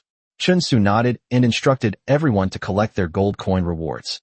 Oh, long live the Lord. Thank you for your generosity, my lord. Simon and the others cheered and excitedly left to collect their gold coins. At this moment, Ross walked over, carrying a package in his hands, and quickly walked towards Chen Su. Merciful Lord, thank you for protecting us. This is a small token of our appreciation. Please accept it. Ross handed over the package. Chen Su took the package, opened it, and saw a broken female statue inside. What's this? He asked, puzzled. My lord, this item appears damaged, but it is actually a magical object, Ross explained. If you soak the statue in water, the water will turn into a divine potion that can make people pregnant. Oh, that's amazing. It really is a treasure. Chen Su examined the statue thoughtfully. Suddenly, he wondered what he would get if he traded this item at the mysterious tower. He couldn't help but look forward to the outcome. Chapter 28. The Great Harvest. After a brief exchange, Chen Su took the broken statue back to the castle. Then they immediately arrived at the back of the castle, atop a mysterious tower. At first, he didn't think that this broken statue was some kind of rare treasure. He thought it was a divine item and that he should be able to gain something from it. But when he placed the statue on the mysterious tower, he suddenly realized that he had been careless. Exchange items through the mysterious tower. Although the items available for exchange are random, they generally follow one principle. Those are the items used for exchange. The rarer, older, and more powerful they are, the more valuable the rewards they can obtain. Before Chen Su's eyes, the broken statue on the mysterious tower was shrouded in light, which dispersed into specks of light and vanished into the void. Then, two hazy lights reappeared before Chen Su's eyes. Two again this time. Chen Su was greatly surprised to see the two beams of light in front of him. Unexpectedly, there were two more treasures. It seems that the broken statue was indeed no ordinary object. Numerous thoughts flashed through his mind. He immediately reached out to see the items he had received in the exchange. Elemental body. Passive your body will attract magical elements immensely, permanently increasing your magical training efficiency by 20%. Looking at the contents of the ball of light, Chen Su was immediately stunned in surprise. Although it was only a short line of text. However, the content is far from simple. The world he currently lives in is a world where magic and martial arts coexist. There are not only warriors, but also mages. This can be seen from his guardians X and Y. One of them was a warrior, and the other was a mage. Generally speaking, warriors are much stronger than mages before their strength reaches the legendary level. Because before the legends, magicians needed to chant while casting spells, and their internal magic power was simply insufficient, so no matter how much magic they released. Unless they are exceptionally talented melee mages, like Guardian Y, their role in combat is less than that of warriors of the same level. However, this only applies to magicians below the legendary level. Once mages advance to legendary or even epic ranks, the destructive power they can unleash far surpasses that of warriors of the same level. An epic warrior can destroy a city, but an epic mage can destroy an entire nation. That's the difference between the two. The former focuses on individual destructive power, while the latter focuses on group destructive power. However, it must be said that the destructive power of a group of mages is truly terrifying. Of course, although magicians are terrifying, there aren't many magicians in this world. Because becoming a noble magician is extremely difficult. Soldiers can start training from a young age, and as long as resources are available and they persevere, they can generally succeed. However, to become a magician, one must wait until they are 18 years old. Only after all bodily functions are fully developed can magician training begin. If someone is too young to undergo training, they may not be able to withstand the chaotic and immense mental energy, and could easily become an idiot at a young age. Therefore, it is common sense in this world that magicians should undergo training after reaching adulthood at the age of 18. That being said, Chen Su's body is still some distance from turning 18. His chosen career path was naturally to become a magician. Mages are great, They can excel in both ranged and melee combat. That's why he was so happy to get this passive skill. Because it means something. That means that even before he became a magician, he had already left everyone else behind. Increases the efficiency of mage training by 20%. This is undoubtedly a terrifying effect.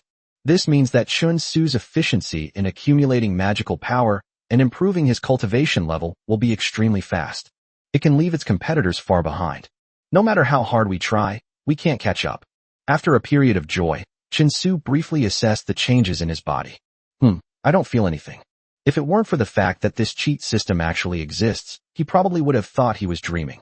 After calming himself down, Chun Tsu turned his gaze to the second ball of light. And this time, it did not disappoint him. Nothing happened. The first glowing light was from a lucky person, and the second glowing light was from someone who wasn't lucky at all. Calm and composed. Exclusive and enchanter exclusive skill that grants you exceptional composure while enchanting, increasing accuracy and stability by 10%. Having been in this world for several months, Chun Tsu has not given up on learning about it. Therefore, they naturally know what enchanters do. In this world, magicians are undoubtedly the most prestigious profession. However, only those with a specific talent can become enchanters. When a soldier reaches a bottleneck, they want to quickly improve their combat power, but they don't know how to break through their current realm immediately. What should we do? Then, naturally, enchanting is necessary. Whether you enchant your body or your equipment, you can quickly increase your combat power. The task of enchanting is naturally performed by enchanters. Using specially crafted materials and powered by magic, specific runes can be drawn, and once successful, the enchantment will be completed. However, enchanting is extremely difficult to draw. An enchanter needs to draw a specific rune. The magic output must be balanced, and every stroke must be precise. If there is even the slightest mistake, all previous efforts will be wasted, and the enchanting will fail. Therefore, even among magicians, enchanters are 1 in a million. A true enchanter undoubtedly holds a very high status on the continent. Enchanted by enchanters will also attract a lot of powerful players to fight over it. That is why, in this world, any powerful lord can command. There will inevitably be an enchanted army of its own. This army will surely be able to sweep across the world and be invincible. Because the equipment they wear was all made by enchanters. 1 enchanted soldier is worth 10 unenchanted warriors of the same rank. And 10 soldiers who can enchant can decide the victory of a battle. When 100 enchanted soldiers charge forward, even epic-level powerhouses will avoid their attacks. These are the words of a former, epic human warrior, and there is not a single lie in them. When an enchanter gets serious, the world trembles at the tip of his pen. This is the most accurate summary of the status of enchanters on this continent. Chapter 29, Opening a New Building. Chun Tsu has now acquired the skills Elemental Body and Calm and Composed. This means that he will definitely become a powerful magician in the future, and more likely, he will even become a true enchanter. Enchanters to forge his weapons, unlike the current lords. It is entirely possible to achieve self-sufficiency. Create enchanted equipment for his subordinates and warriors, enhancing their combat power and forging a truly invincible force capable of sweeping across the world. When an enchanter gets serious, the world trembles at the tip of his pen. This looks interesting. Chun Tsu smiled calmly. He will definitely receive this treatment in the future. After trading away the broken statue, Chun Tsu returned to the castle and summoned Ross. Ross, I really like the gift you gave me, but I have a question. Where did you get it from? Chun Tsu asked somewhat solemnly. He didn't know much about this broken statue. However, he knew very well that this broken statue was definitely not as simple as it appeared. Otherwise, he wouldn't have received such a generous reward. Upon hearing Chun Tsu's words, Ross did not hesitate and immediately explained the whole story to him. Great Lord, this broken statue was found deep in the forest. She was placed in a spring. It was just that a vagrant who was unable to conceive happened to drink water from that spring, which caused her belly to swell up instantly, and she became pregnant. At first, we thought it was the effect of the spring water, but after we took out the broken statue, we suddenly realized that the spring water had lost its original effect, and that's when we learned that it was actually the effect of the broken statue. Ross recounted the events with great respect. I see. Chun Tsu nodded, then asked another question. So, do you remember where that spring and the statue are? Of course I remember, my lord. That was the first time we saw such a magical item. How could we forget it? Ross nodded repeatedly. As an ordinary person, The first time you come across something with amazing effects, it's bound to be a memorable experience. Well, it's good that you remember. We'll need your help later.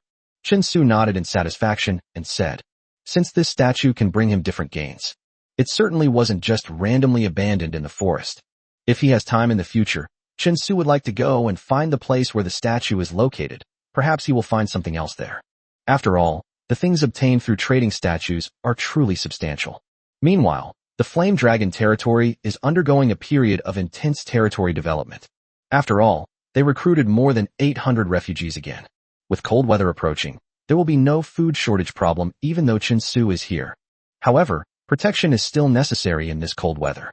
Therefore, the most important task for these 800+ refugees was to first build their own houses and move in.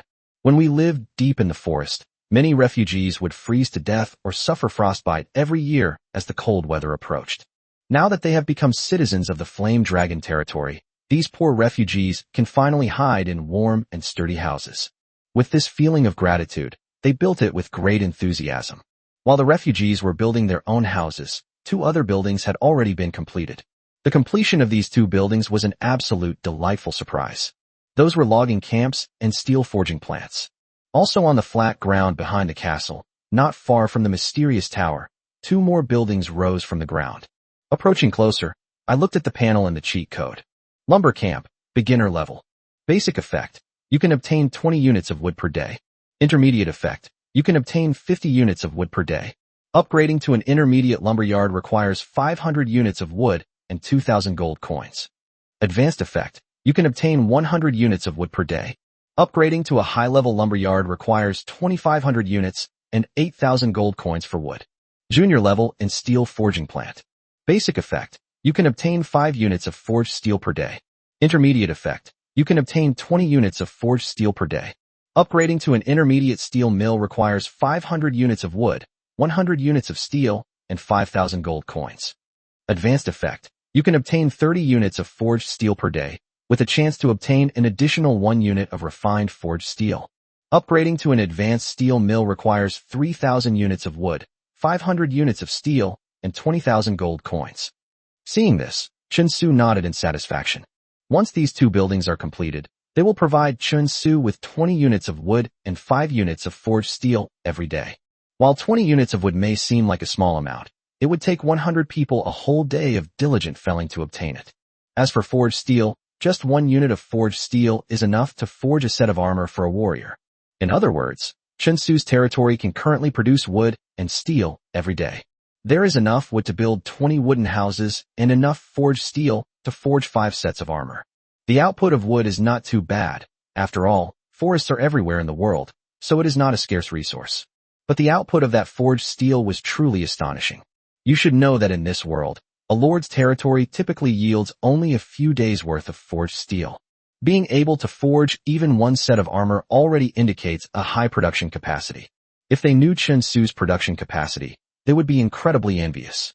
However, Chen Su is clearly not satisfied with the current production capacity. But there was nothing he could do. Upgrading these 2 buildings would perfectly solve this problem. However, he doesn't have enough resources to upgrade now. I can't afford it. I thought I was pretty rich, but looking at the resources needed for this upgrade, sigh, I guess I'm still poor after all. Chen Su looked at the panel, shook his head, and sighed. Upgrading these 2 buildings requires far too many resources, which the current output of the Flame Dragon territory simply cannot afford. Let's put upgrading those 2 buildings on hold for now. The most important thing right now is to build this thing. Chen Su looked at one of the items on the cheat device and said expectantly. After successfully building these 3 structures, the subsequent buildings were finally unlocked on the cheat code. And this newly unlocked building is undoubtedly a very pleasant surprise. Chapter 30, Leaving the Territory. Put up. Tomb of the Dead. Requirements. It must be built in a place with a strong aura of death. Resources, 200 units of wood, 5,000 gold coins. Looking at the building on the golden finger, Chen Su couldn't help but smile. This is the newly unlocked building, and the requirements for its construction are extremely high. However, its functions are also very powerful, which made Chen Su very satisfied. The building's function is very simple, as its name suggests. According to the information provided by the cheat code, the Tomb of the Dead can quickly produce a large number of combat units. Although these combat units are not very powerful, they are numerous and inexpensive. The only limitation is that the Tomb of the Dead can only be built in a place with a strong aura of death. For example, cemeteries, mass graves, and the like. It is generally impossible to build a tomb for the dead in ordinary places. The Tomb of the Dead is a great help for early game troop rushing strategies. Once it's built, I won't have to worry about running out of troops for a while.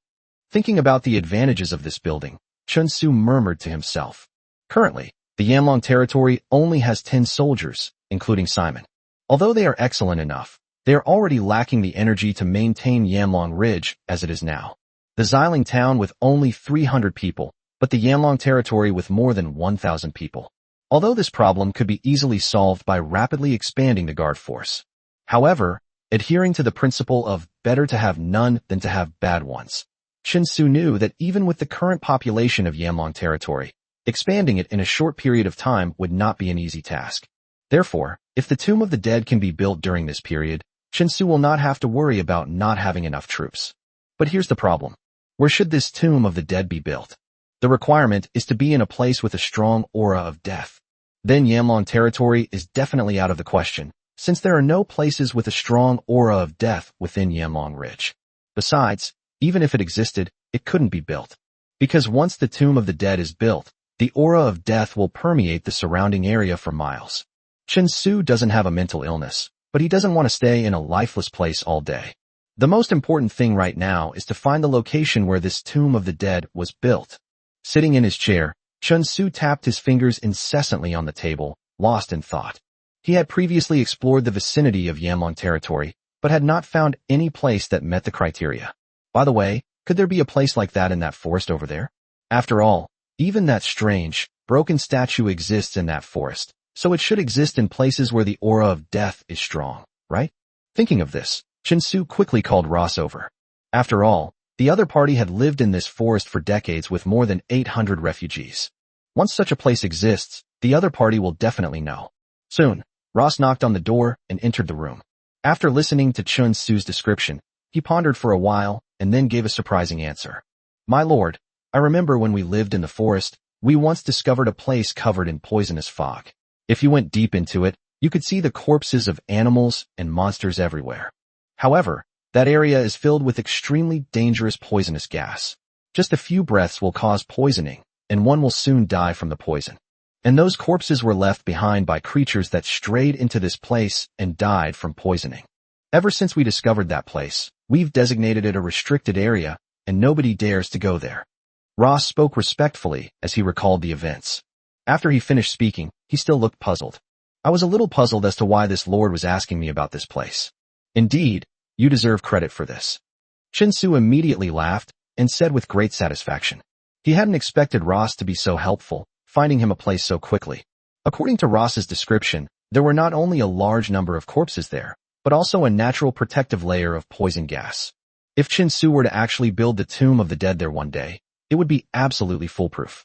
However, although the place is a good place, he still has a problem to solve. That is, how to get through that layer of poisonous gas and safely reach the depths of the poisonous fog. Although his two bodyguards, X and Y, were not afraid of the poisonous gas there. However, to build the Tomb of the Dead, Chun Su himself must be present. Therefore, this is a problem that must be solved. The land of poisonous fog. Oh, if only I had an oxygen tank. Chun Su kept muttering to himself, while his tense brows gradually relaxed. According to Ross, the gas would only kill if you breathed it out, but if you held your breath, nothing would happen. Therefore, all you need is an oxygen cylinder to solve everything. However, there are no oxygen cylinders in this world, but finding a substitute is quite easy. Okay, you can go back now. The next time I summon you, it will be to have you take me to that land of poisonous fog. Ignoring the other party's reaction, Chun Su waved his hand, signaling them to leave. Then they began preparations to manufacture simple oxygen cylinders. Everyone knows the principle behind oxygen cylinders. They simply store oxygen in a specific bottle. Take it out and use it when needed. Therefore, finding a substitute is not difficult. Have the servants bring some clean pig bladders, and then fill them with fresh air. They tied it tightly with rope and inserted several rubber tubes into the knot for breathing. With such simple operations, several basic oxygen cylinders were made. To avoid running out of oxygen, Chun Su made 7 or 8 simple oxygen cylinders in one go. These oxygen tanks were enough to sustain him as he ventured deeper into the poisonous fog. After preparing the oxygen cylinders, Chen Su did not set off immediately. Instead, they planned to wait and gather resources before setting off again. After all, building a tomb of the dead requires far too many resources. If he doesn't accumulate some savings, he will really be lacking. Therefore, he immediately ordered the people in his territory to hurry up and cut down trees to accumulate timber. At the same time, he sold several batches of porcelain produced by the porcelain workshop through Eugene, a merchant he had previously dealt with. They exchanged it for a large amount of gold coins. After making all the necessary preparations, Chen Su finally decided to set off. Accompanied by 2 guardians and the guide Ross, they entered the forest next to the territory. Without hesitation, they headed straight for the area shrouded in poisonous fog. Chapter 31 reveals elite troops. Noah's Forest is the name of the forest next to the Flame Dragon territory. Its territory is vast, with ferocious beasts roaming freely, and even magical beasts that are no less powerful than high-ranking human warriors and mages. And its origins are not so simple. Legend has it that in ancient times, the Forest of Noah was likely the foundation of the Elven race. Moreover, the Elven race once established a dynasty during its heyday. However, after the dynasty established by the elves was destroyed, it never appeared again. No one in Noah's forest has ever seen a trace of an elf. The Forest of Noah is extremely dangerous, with many areas being the territory of magical beasts. Anyone who ventures into such places will be in mortal danger. Fortunately, Chen Su and his group had Ross as their guide.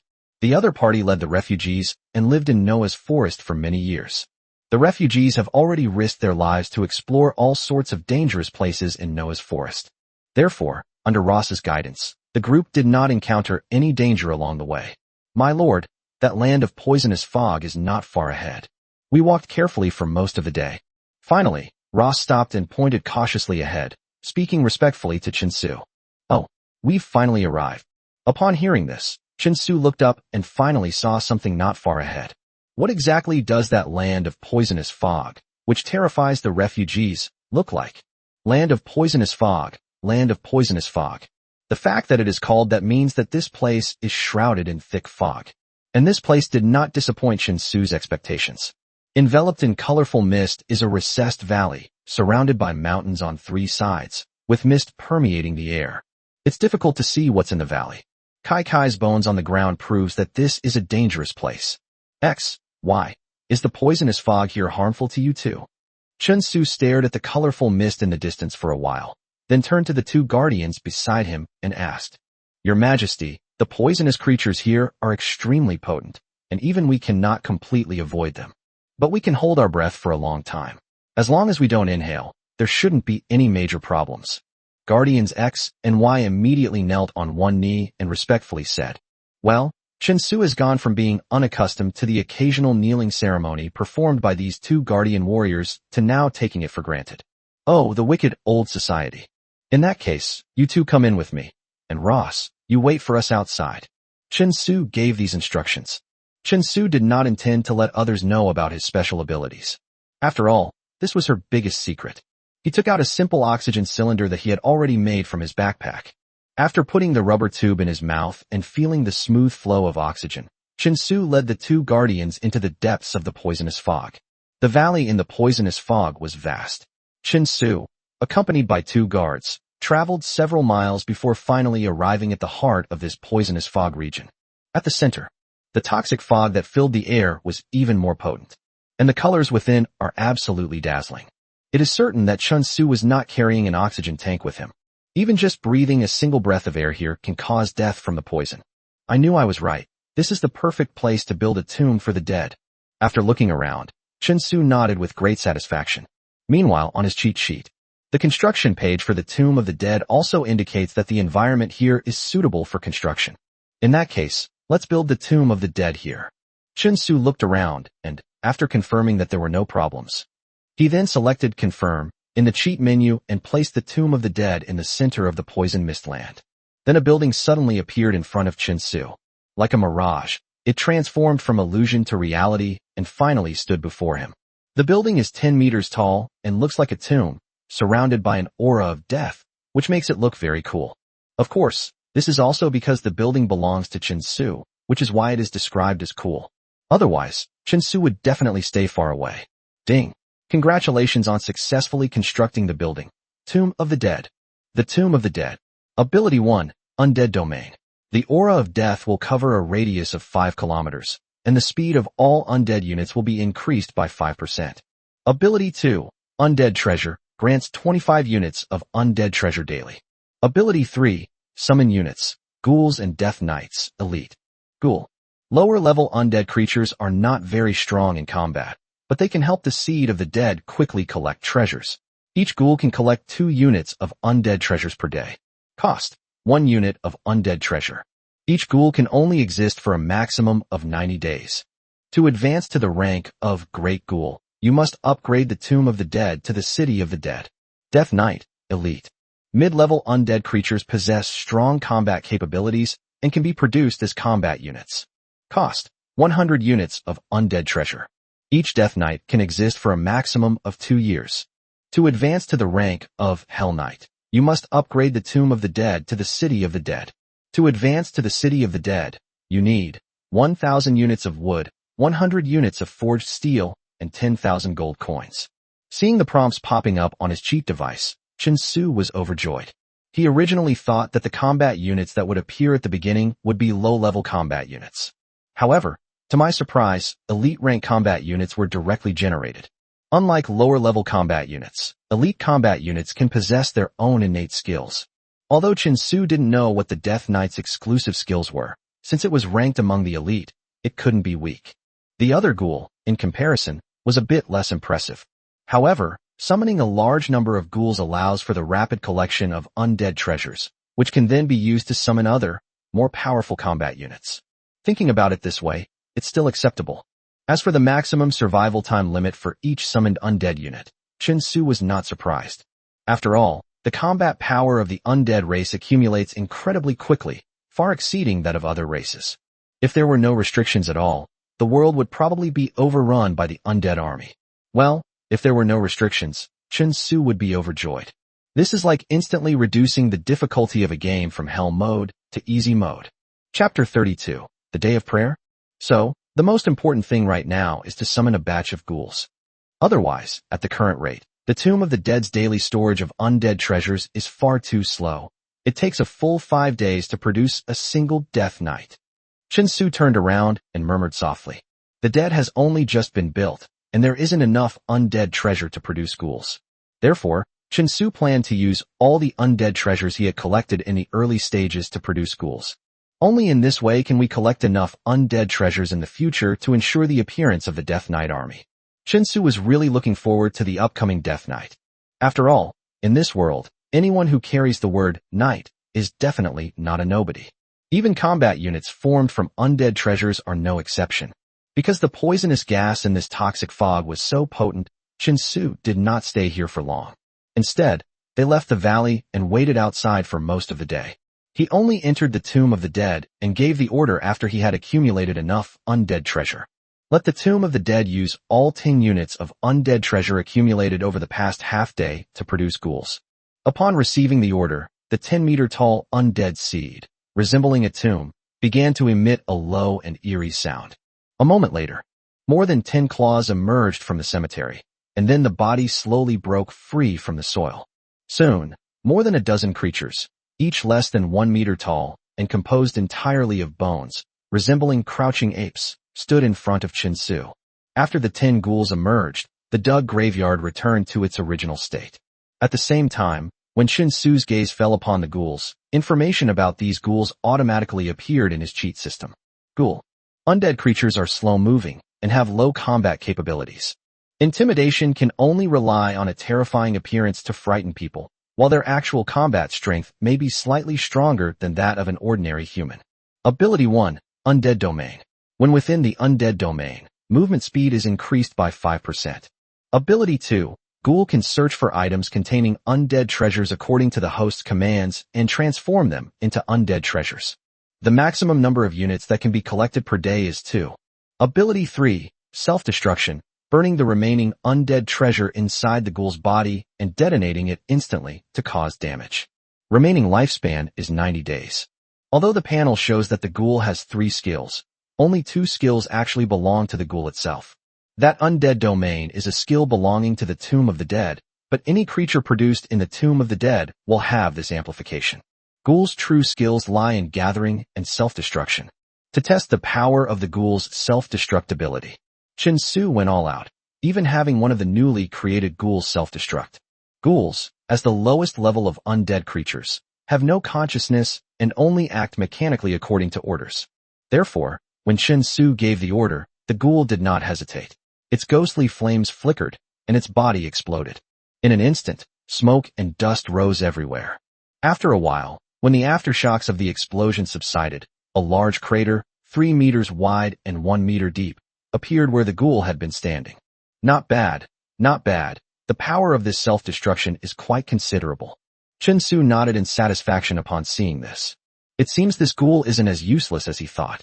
If this were to explode next to the enemy, even a soldier wearing steel armor would be seriously injured, while someone without armor would probably be killed instantly. Upon seeing this, Guardian X also spoke with a solemn expression. Haha, that's really good. Hearing the Guardian's evaluation, Chen Su was even more satisfied. Just as the Guardian said, if this self-destruct skill is used well, ghouls can also play a strategic role. After confirming that there were no problems, Chen Su returned to the territory with the Guardians and Ross. After the Tomb of the Dead is built, Chen Su can remotely control it using his cheat code. There's absolutely no need to stay here. But when he returned to his territory, he made a very strange discovery. Whether they were the original inhabitants of Yanlong Ridge or the refugees who had just joined Yanlong Ridge, they all put down their work at this moment. He clasped his hands together devoutly, muttering to himself as if praying for something. Huh? What are they doing? Chen Su looked on with curiosity at everyone's strange postures and had some questions. It's the day of prayer. Oh dear, I completely forgot. Upon hearing Chen Su's question, Ross suddenly slapped his forehead and said with great annoyance. A day for prayer? What's that? Chen Su frowned immediately and asked, puzzled. My lord, today is the day of prayer, have you forgotten? On this day, everyone should put down what they are doing and pray to the goddess of harvest for protection and for a good harvest in the coming year. Ross quickly turned around and explained. Grain? Farmland. Come to think of it, I haven't even visited the farmland in my territory yet. Agriculture is clearly the foundation of this territory. Upon hearing the other party's words, Chen Su's heart stirred. Since he came into this world, he has been busy with this and that. The task is either to secure food supplies or to formulate a grand strategy for the future of the territory. He has never inspected the farmland in his own territory. Webb, take us to see the farmland in Flame Dragon territory. If you're interested, act immediately. Chen Su quickly summoned his old steward, Wei Bu, and gave him these instructions. If Ross is the guide of Noah's Forest, then the old steward Webb is the guide of Flame Dragon territory. They are all professionals. Yes, my lord.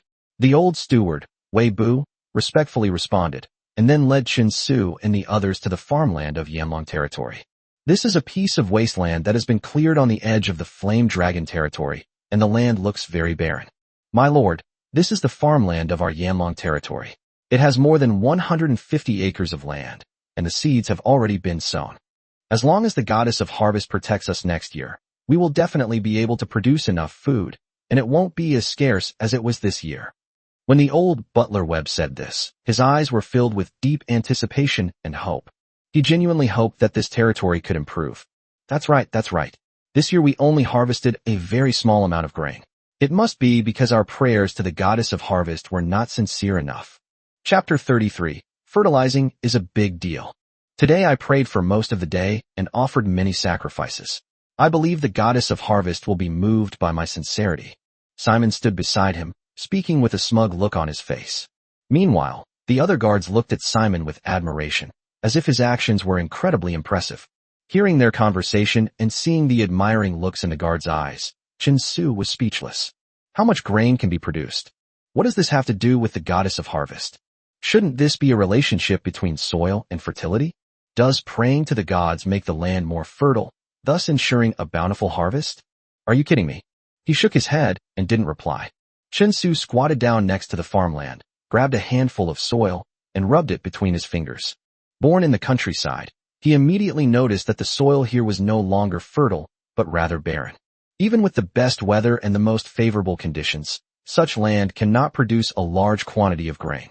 Webb, Simon, after you cleared the land and planted the seeds, didn't you fertilize it? With a hint of doubt, Chen Su turned and asked. It is important to understand that no matter what kind of land it is, if crops are planted continuously for several years, the fertility of the soil will be rapidly depleted. If fertilizer is not applied in time, all that will result is a barren land. Fertilizer? What is fertilization?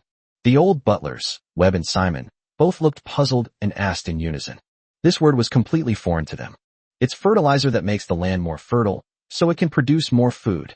Generally speaking, burying human and animal excrement, as well as decaying plants, in the ground can improve soil fertility. Chen Su explained patiently. Huh? Human and animal excrement and rotting plants? If you bury these things in the ground, won't they be mixed with clean food? Can the grain grown like this still be eaten? Upon hearing Chen Su's words, Ross looked completely bewildered. If Chen Su weren't the Lord, he would definitely have given the other party a severe dressing down. Because this claim is simply absurd. How can something as filthy as excrement enter farmland, such a clean and sacred place? You should know that when planting crops, if you find anything dirty in the field, you will pick it up and throw it away immediately, let alone filth such as manure. If the fields are full of such filth, how can the crops that grow there be eaten? Thinking about this, Ross felt a vague sense of nausea. Can't eat it? How can you not eat it? Upon hearing Ross's words, Chen Su couldn't help but smile. That's common sense. Although excrement is filthy, when cultivated in the ground, it only serves to increase soil fertility. It will lead to a large increase in grain production and make the food taste even better, so how can it not be eaten? Webb, can you explain to me the process of growing grain? After thinking for a moment, Chen Su decided not to act unilaterally, but instead to listen to the process of grain cultivation in this world. Yes, my lord, grain planting needs to be done first. Although the old butler Webb was puzzled, he carried out the order without hesitation and began to give a very detailed explanation. After learning the specific procedures, Chen Su was completely speechless. The process of growing food in this world is simply too simple. It shouldn't be rudimentary. When the planting season arrives, ordinary people will sow the seeds in the ground, and that's it. Yes, you heard right. There was no subsequent weeding, pest control, or any other necessary steps, let alone fertilization. The grain yield was entirely dependent on the whims of nature. They only go to the fields to harvest the grain when it is harvest season. All they did was pray incessantly to the goddess of harvest, hoping for a good harvest in the coming year. If the harvest is poor, it's only your own fault for not being devout enough. In such a land where weeds are not removed, fertilizers are not applied, and pests are not controlled, it would be extremely lucky to be able to harvest any grain at all, let alone have a bumper harvest. Unless the soil is exceptionally fertile, free from insect infestations, and free from weeds, a bountiful harvest is unlikely. When all this happens, the common people attribute it to the blessing of the goddess of harvest, unaware that it is simply a coincidence. Webb, now go and gather the idle people in the territory, and lead them to carry all the excrement produced from the public toilets in the territory to the farmland, and bury it evenly in the ground to fertilize the land. After understanding the situation, Chen Su felt confident and immediately gave the order. Although it's a bit late to fertilize now, if you take good care of the plants, you might still have a good harvest next year. What? My lord, you're not kidding, are you? This is a matter of great importance concerning food supplies. Perhaps you should reconsider? The old butler, Webb, paused for a moment, then offered some tactful advice. He could hardly imagine the consequences of Chen Su's decision.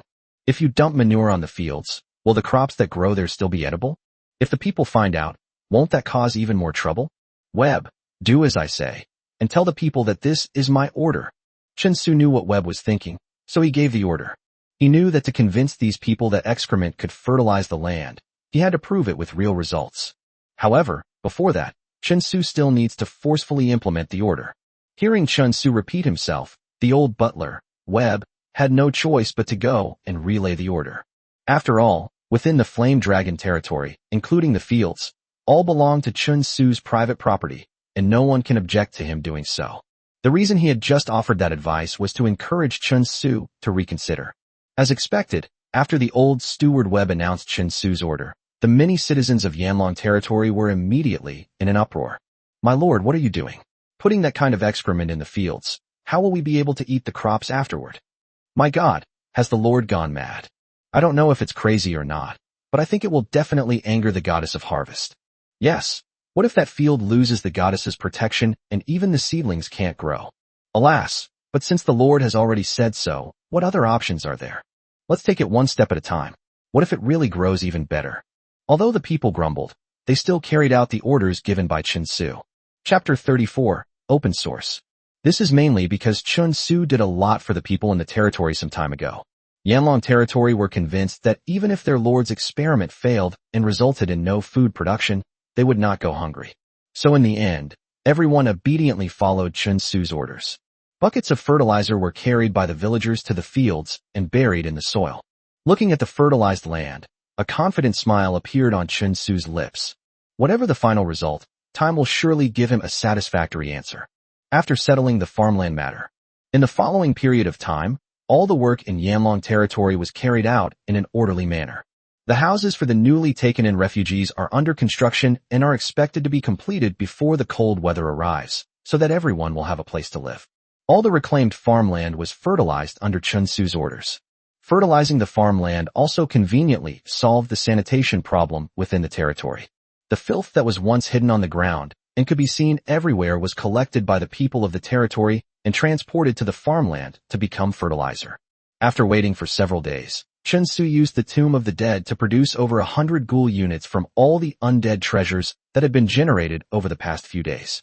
This means that he can now harvest more than 100 units of undead treasure every day. In other words, the Tomb of the Dead can now produce one Death Knight every day. After Chen Su gave the order to produce Death Knights, this enormous cemetery, hidden deep within the Noah's forest and shrouded in poisonous fog, also began to operate at full capacity. A day has passed, and the first Death Knight has finally been born. Although Chen Su was not in the Noah's forest, information and images related to the Death Knight automatically popped into his mind. Death Knights have a similar appearance to human knights, both consisting of a knight and a horse. But what surprised Chen Su the most was that he had thought the Death Knight would be like a ghoul, made up of skeletons. However, what was unexpected was that the Death Knights that were ultimately produced, both the knights and the warhorses they rode, were flesh and blood units. They looked no different from real human knights, except that they appeared slightly more lifeless. Chen Su had previously worried that if the Death Knight was covered in skeletons, he would have to be careful when using it. Because in this world, the dead are not recognized, and if they are discovered by powerful beings, they may be in danger. But now there's no such concern. Death Knights are still flesh and blood units, and from their appearance, no one would associate them with undead units. After looking at the Death Knight's appearance, Chen Su then checked its attributes. Death Knight. Rank, Ordinary Warrior. Ability 1, Fighting to the Death. As an undead unit, it has no sense of pain and is not afraid of being injured. It will only stop fighting when it dies. Ability 2, Death Thrust. The Death Knight unleashes his inner power to thrust forward, dealing massive damage to the enemy in front of him. This skill becomes stronger as the number of Death Knights increases. The Death Knight Shio skill can be upgraded. Resources required: 5,000 gold coins, 3,000 units of undead treasure.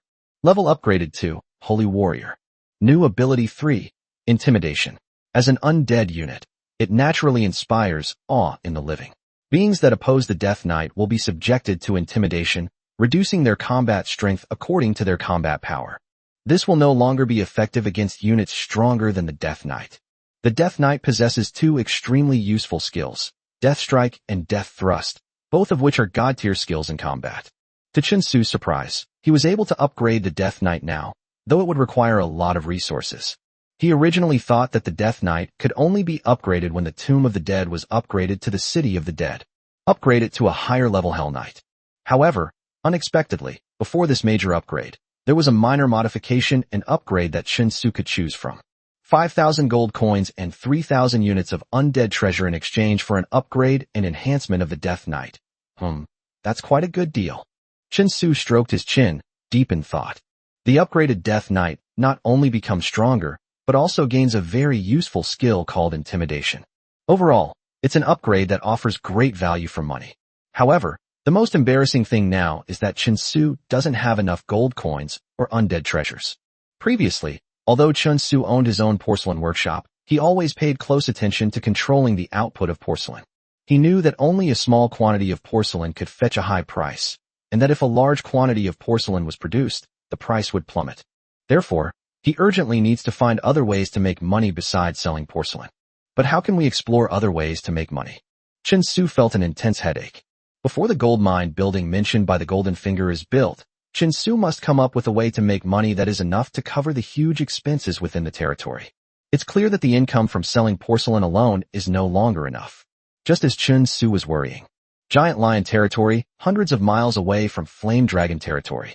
In the heart of the Lion Lord's territory, within the magnificent, nearly 20-meter-tall Lord's castle, Lord Gundur was enjoying his dinner. The dining table was enormous, measuring 5 meters in length. It was covered with all kinds of meat, as well as fruits and vegetables. A very fat man, who looked to weigh at least 300 pounds, was sitting in a chair, enjoying the food on the table. You can tell he was enjoying his meal. His hands and the corners of his mouth were covered in glossy grease, and 2 beautiful maids stood trembling on either side of the table. They kept piling food from the table in front of the fat man to make it easier for him to eat.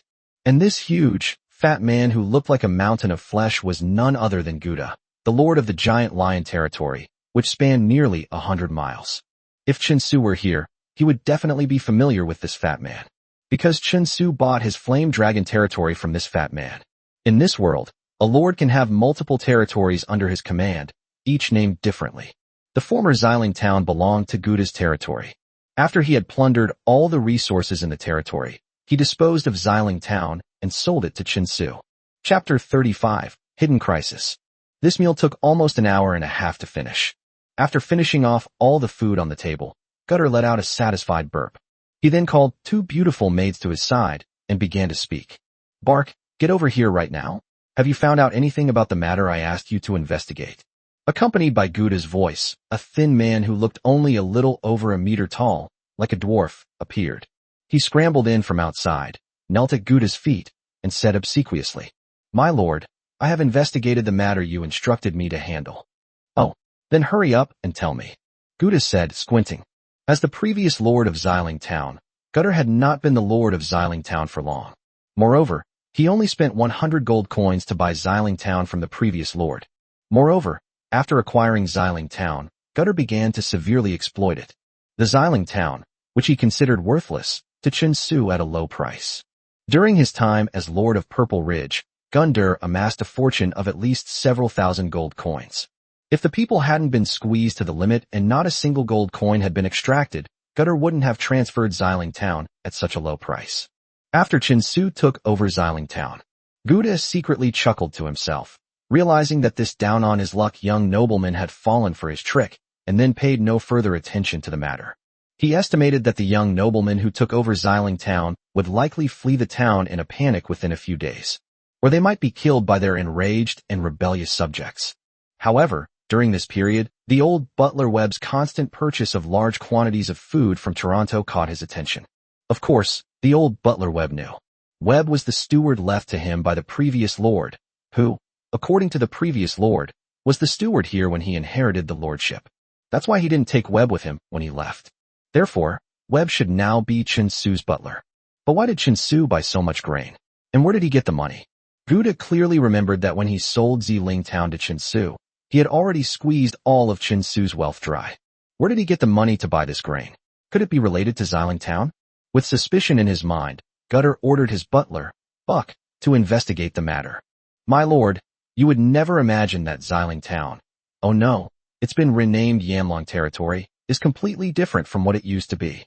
Buck gesticulated wildly and exaggeratedly reported all the information he had gathered during this period to Gutter. "What? Are you sure you're telling the truth?" Gutter shoved aside the 2 beautiful maids beside him, his fat and greasy face filled with greedy expressions. "Of course it's true, your majesty. That Flame Dragon territory. Oh no, I should say the lord of the Flame Dragon territory, Chen Su, is absolutely rolling in wealth. According to my investigation, he has saved the entire Flame Dragon territory. The Flame Dragon territory is very different now than before. Even compared to our Giant Lion territory, there is no difference, and in some places it is even better." Buck said this while laughing.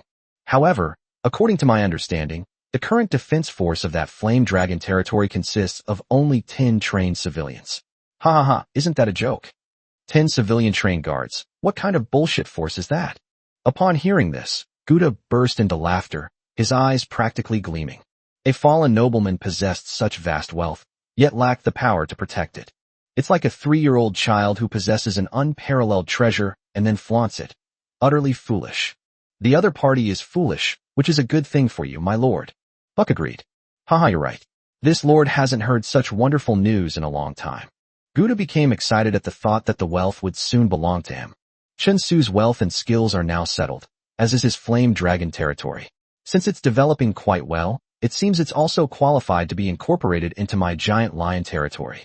And the so-called flame dragon territory will also become a part of my giant lion ridge. Buck, what do you say?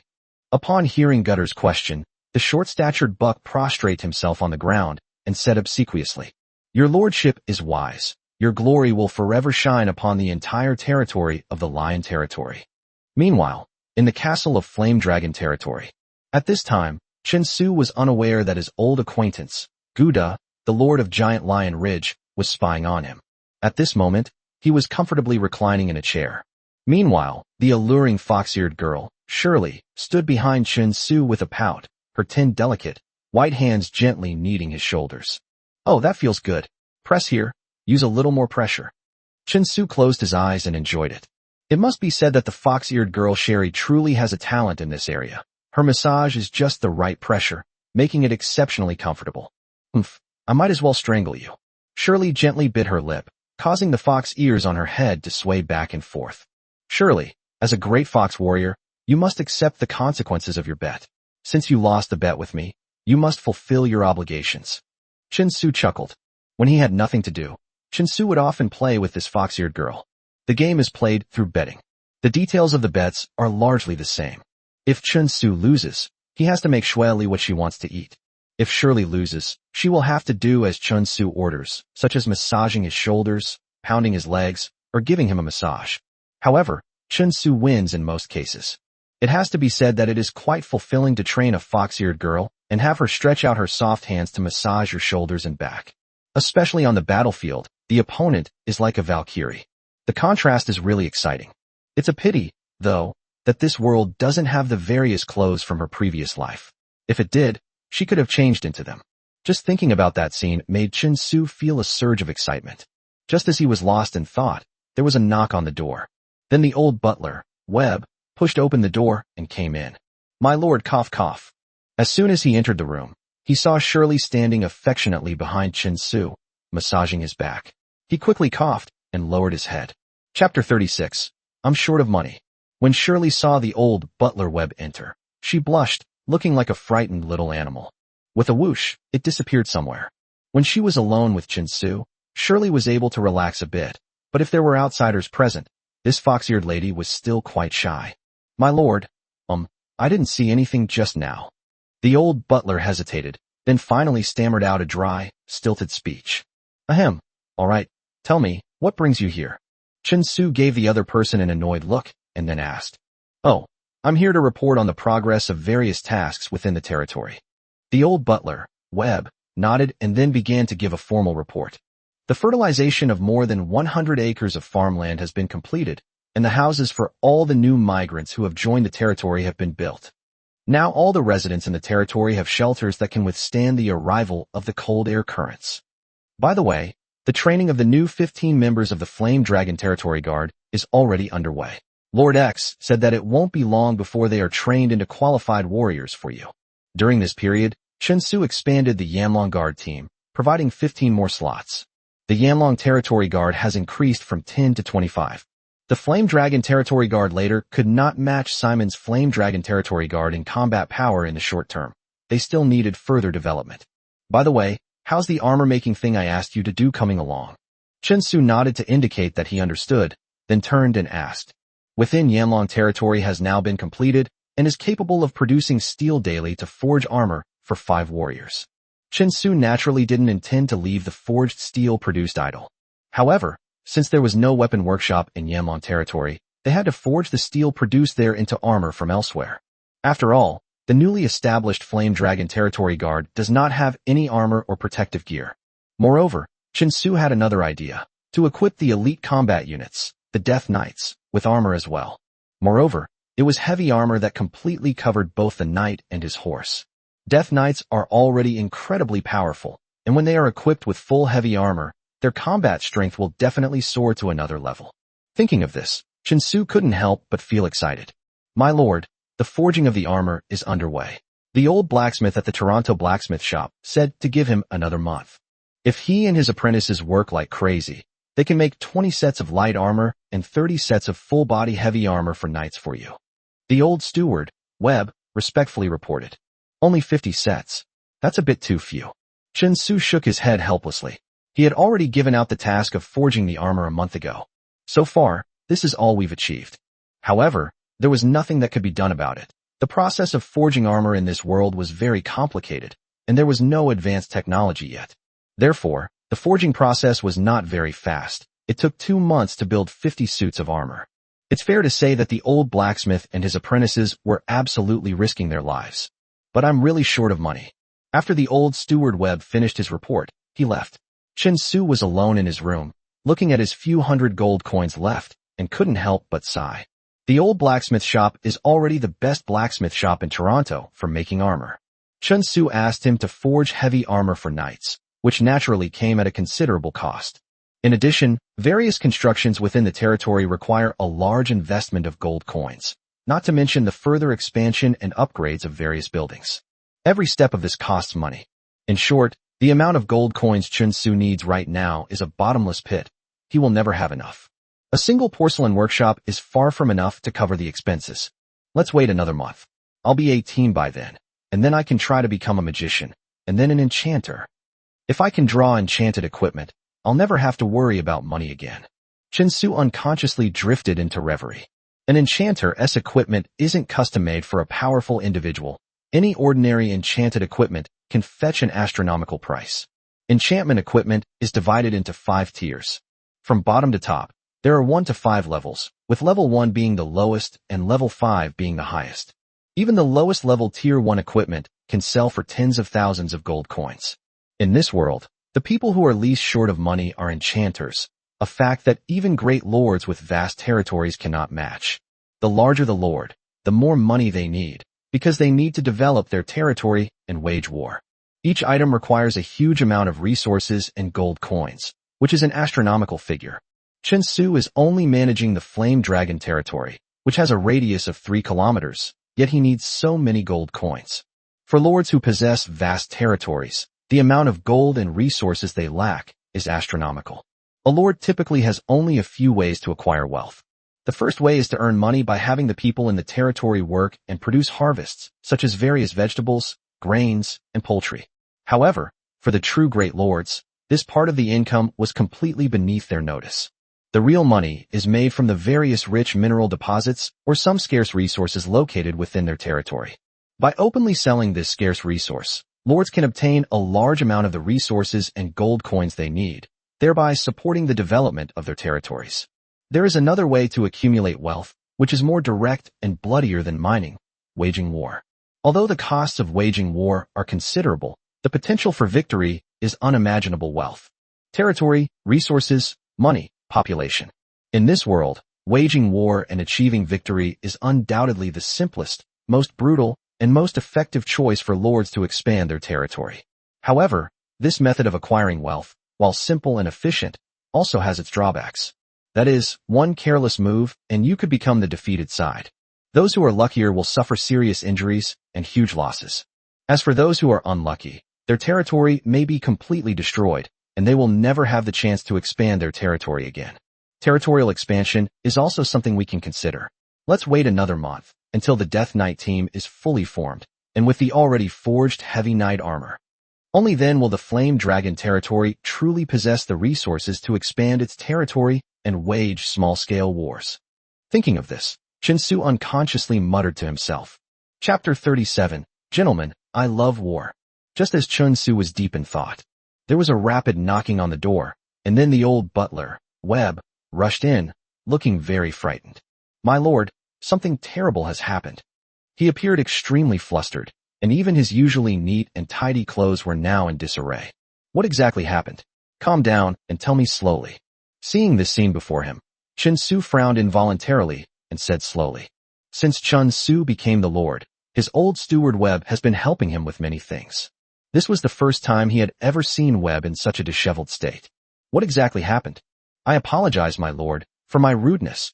After hearing Chen Su's words, Wei Bu's panicked mood gradually calmed down. Given his experience, he shouldn't have been so flustered. But that's just how people are. Concern leads to confusion. The more important something is to oneself, the more panicked one becomes when something goes wrong. "My lord, this is what has happened. The Lion Territory has sent an envoy, demanding that our Flame Dragon Territory submit to the Lion Territory. Moreover, they only have 1 month to consider the matter. If Yanlong Territory does not submit after 1 month, they will launch a war."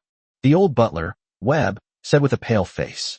Just now, Buck, along with several knights, arrived in the Flame Dragon Territory from the Lion Territory on the orders of Lord Gundur of the Lion Territory. Upon meeting the old steward Webb, he arrogantly announced Gundur's orders. Afterwards, Buck didn't linger and left with his new knights, not even bothering to see Chen Su. The old steward Webb recognized Buck, knowing that he was the former Lord of Purple Ridge and the current Lord of Lion Territory, Gundur's dog. Therefore, the order that Buck conveyed was genuine. The mighty Lion Territory has actually set its sights on the Flame Dragon Territory. Thinking of this, the old steward Webb felt that Yanlong Territory was in imminent danger. You have to understand, he has staked his entire future on Yanlong. But now, the future looks bleak. After all, in his view, Yanlong Territory was thriving now and had a promising future. But after all, it's just a small territory with a radius of 3 miles, and it hasn't been developed for very long. The Lion Territory, spanning a radius of 100 miles, had been managed by its lord, Gouda, for decades and was considered impregnable. The number of troops it possesses is absolutely incomparable to that of the Flame Dragon Territory. Therefore, the difference in combat power between the two territories was so vast that it was impossible to calculate. In other words, if Gundur wants to destroy the Flame Dragon Territory, the Flame Dragon Territory will have no way to stop him. Could the Lord of the Lion Territory, Gundur, be the same guy who sold Purple Ridge Town to me? Speaking of this matter, the image of Gouda immediately came to Chen Su's mind. Give me another month? Who gave him that confidence?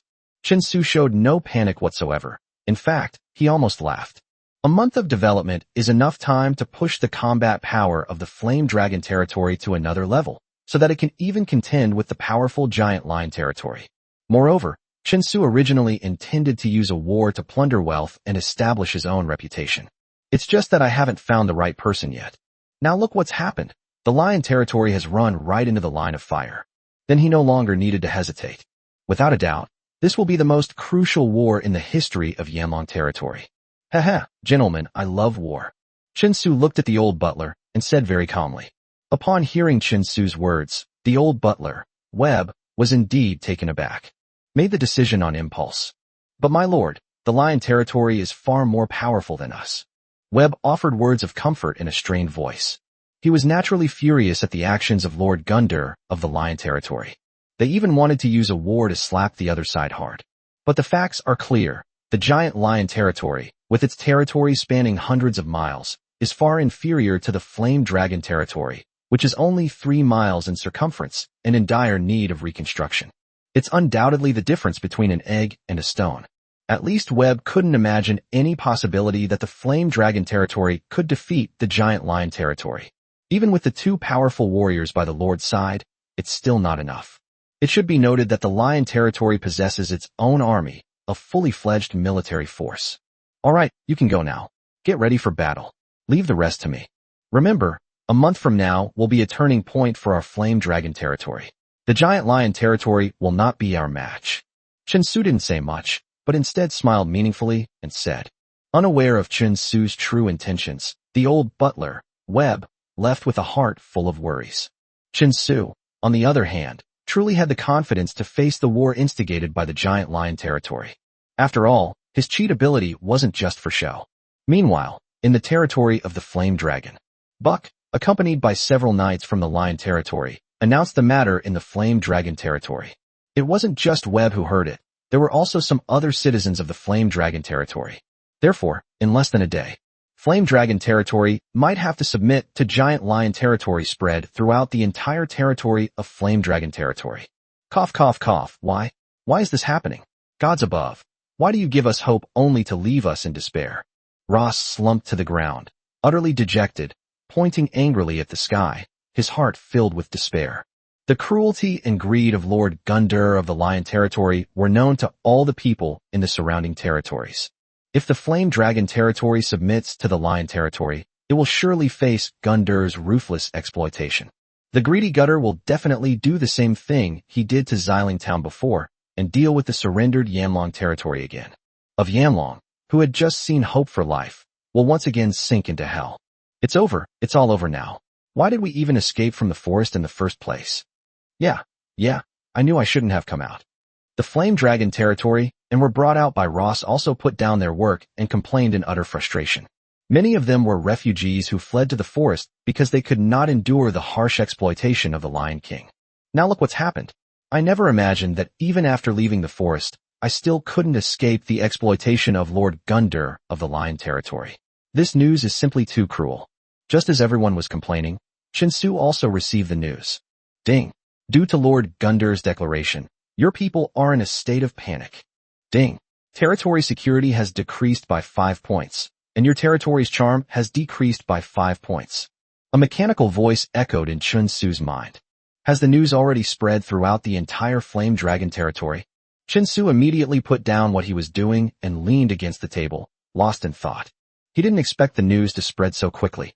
Chapter 38. Let them go or stay. Don't worry, Chinsu. As long as that Gouda dares to send people, Shirley will definitely protect your safety and help you drive them all away. The fox-eared girl, Shirley, stood beside Chinsu and, seeing him deep in thought, assumed he was worried. She quickly clenched her fist and encouraged Chinsu. Haha, thank you, my little Shirley. Chinsu snapped out of his daze and gave Shirley a gentle smile. However, what happens a month from now won't require your involvement. I have my own methods to deal with that giant lion territory. Chinsu's confidence was incredibly strong. What gives him this confidence is, of course, the Tomb of the Dead, located in the Forest of Noah, which continuously produces death knights. With Chinsu's continuous accumulation, the number of ghouls had already exceeded 200 units. What does 200 plus ghouls mean? This means that he will receive nearly 500 units of undead treasure every day. This also means that Chinsu can now produce at least 4 death knights every day. With his previous efforts, Chinsu will have an army of over 100 death knights within a month. Moreover, Chinsu was not satisfied with this. Produce ghouls and death knights. He also had the porcelain workshop rush to meet its production targets. They also found several porcelain merchant guilds that were relatively far from Yanlong territory. He sold the porcelain he had and received 5,000 gold coins. Chinsu needs to further upgrade the Death Knight within a month and create some more elites among elites. What does an army of over 100 knights signify? Chinsu was eagerly anticipating what surprises this Death Knight's team, making its debut a month later, would bring him. Shirley, go and ring the bell in the castle for me. I need to summon the people of Yanlong territory. I have something to say to them. Chinsu remained completely calm. Thump thump thump. 3 melodious chimes were struck by Shirley. One by one, the citizens of Yanlong territory gathered in front of the castle, their faces showing a mixture of anxiety and fear. When all the citizens of Yanlong territory gathered together, Chinsu stood on the castle platform. Looking at the more than 1,000 pairs of eyes below, filled with panic and worry, he slowly reached out and pressed down, signaling for silence. Then said very calmly, I have gathered everyone here today because I have a decision to announce. You should all know that the Lion territory previously threatened us, trying to force the Flame Dragon territory to submit, right? Upon hearing this, the people of Yanlong territory below seemed to have already guessed what Chinsu was about to say. The next thing to say should be that they will announce the imminent submission of the Flame Dragon territory. After all, the difference in combat strength between the two sides is simply too great. It was so large that there was simply no way to resist it. But when Chinsu actually spoke, the people of Yanlong territory couldn't help but wonder if they had misheard. Because what Chinsu said was completely different from what they thought. My response to this is, since they want war, then I'll give them war. I will make their blood stain the entire Flame Dragon territory red. We will never submit. As soon as he finished speaking, Shirley beside him, in perfect unison, displayed the flag of the Flame Dragon territory. A territory banner depicting the sun, moon, stars, a 5-clawed golden dragon, mountains, trees, small animals, farming, and animal husbandry fluttered behind Chinsu. Like a dragon awakening from its slumber, it finally revealed its fangs. Since they want war, then I will give them war. The Flame Dragon territory will never submit. These two sentences still seemed to echo in the minds of the people. For a moment, the square in front of the castle fell silent. Yes, all the people in the tribe had expressions of disbelief on their faces, although the words were spoken in a very domineering manner. After a long while, the people began to whisper among themselves. I think I misheard. I actually heard it as, Lord, you're going to fight the lion territory to the end and never submit. No, you heard me right. That's what the Lord said. Isn't this like throwing an egg against a rock? How could the Flame Dragon territory possibly be a match for the Giant Lion territory? They have an army of over 1,000 men. Yes, over 1,000 people. Our entire Yanlong territory only has 1,000 inhabitants. And our security detail only has 25 people. They've gone mad. They've really gone mad. The people were talking wildly, but no one had any faith in Chen Su, nor in Yanlong territory. Only the 25 guards stood tall and proud at the front, staring intently at Chen Su. After undergoing this period of grueling training, they have become true warriors. As long as Chen Su gives the order, no matter how many enemies are in front of them, they will not back down an inch. And they are the ones who truly believe in Chen Su. The Flame Dragon territory will never submit. This is my stance, and it will never change. Chen Su's gaze slowly swept across the crowd of Yanlong territory citizens below, taking in everyone's attitudes. The war between the Flame Dragon territory and the Giant Lion territory will proceed as scheduled 1 month from now. And if anyone wants to leave Yanlong territory within this month, they can leave now. I will not stop them or punish them in any way. Chen Su said slowly. He was very confident of winning the war. However, they would not reveal their true intentions to their subjects. He wanted to take this opportunity to screen and test the people of Yanlong territory. Those who lack resolve and cannot share weal and woe with Yanlong territory will be eliminated. This is also a test. Only those who truly choose to stay and share the hardships with Yanlong territory will become true citizens of Yanlong territory and enjoy the benefits and glory of being a citizen of Yanlong territory. After saying this, Chen Su turned and left. Only the people were left there, discussing the matter amongst themselves. I think the Lord has gone mad to choose to wage war against the Lion territory. They can't possibly be a match for them. Yes, I heard that Lord Gundur of the Lion territory is an incredibly cruel guy. If we really wait until he takes down the Flame Dragon token, will we even be able to survive? No, I'm leaving. I don't want to die with this foolish lord. Some people have started thinking about leaving Yanlong territory. Those who want to leave are mostly recent migrants. More than 300 residents who had lived in Yanlong territory from the beginning. Their attitudes were all very consistent. None of them chose to leave. Chapter 39, The Departing Fox. Why leave? Only cowards like you would choose to leave. You know, without the Lord's relief, I would have starved to death a few days ago and wouldn't be alive now. My life was given to me by the Lord, so even if I die, I will die in the Flame Dragon territory. That's right. We've all witnessed the development of Yanlong territory during this period. It's thanks to the Lord's help that we're able to live like human beings. What's so scary about the Lion territory? At worst, I'll just die. If I have to go back to that hellish life I had before, I'd rather die sooner. Yes, we will fight the Lion territory to the end. We will fight Gundur to the end. If you want to destroy the Flame Dragon territory, then step over our dead bodies. Faced with the displaced people who wanted to leave, the original 300-plus leaders said this. Meanwhile, inside the castle of the Lion's territory, Lord Gundur is roaring madly. What? Say it again, repeat it to me. At this moment, Lord Gundur of the Lion territory, unlike his previous calm demeanor, smashed a chair with his hands, his eyes bloodshot, and roared at Buck. Great Lord, just as I said before, that Lord of the Flame Dragon territory is simply ungrateful. He actually dared to threaten war with us. He's so arrogant and presumptuous. He doesn't even respect someone as great as you.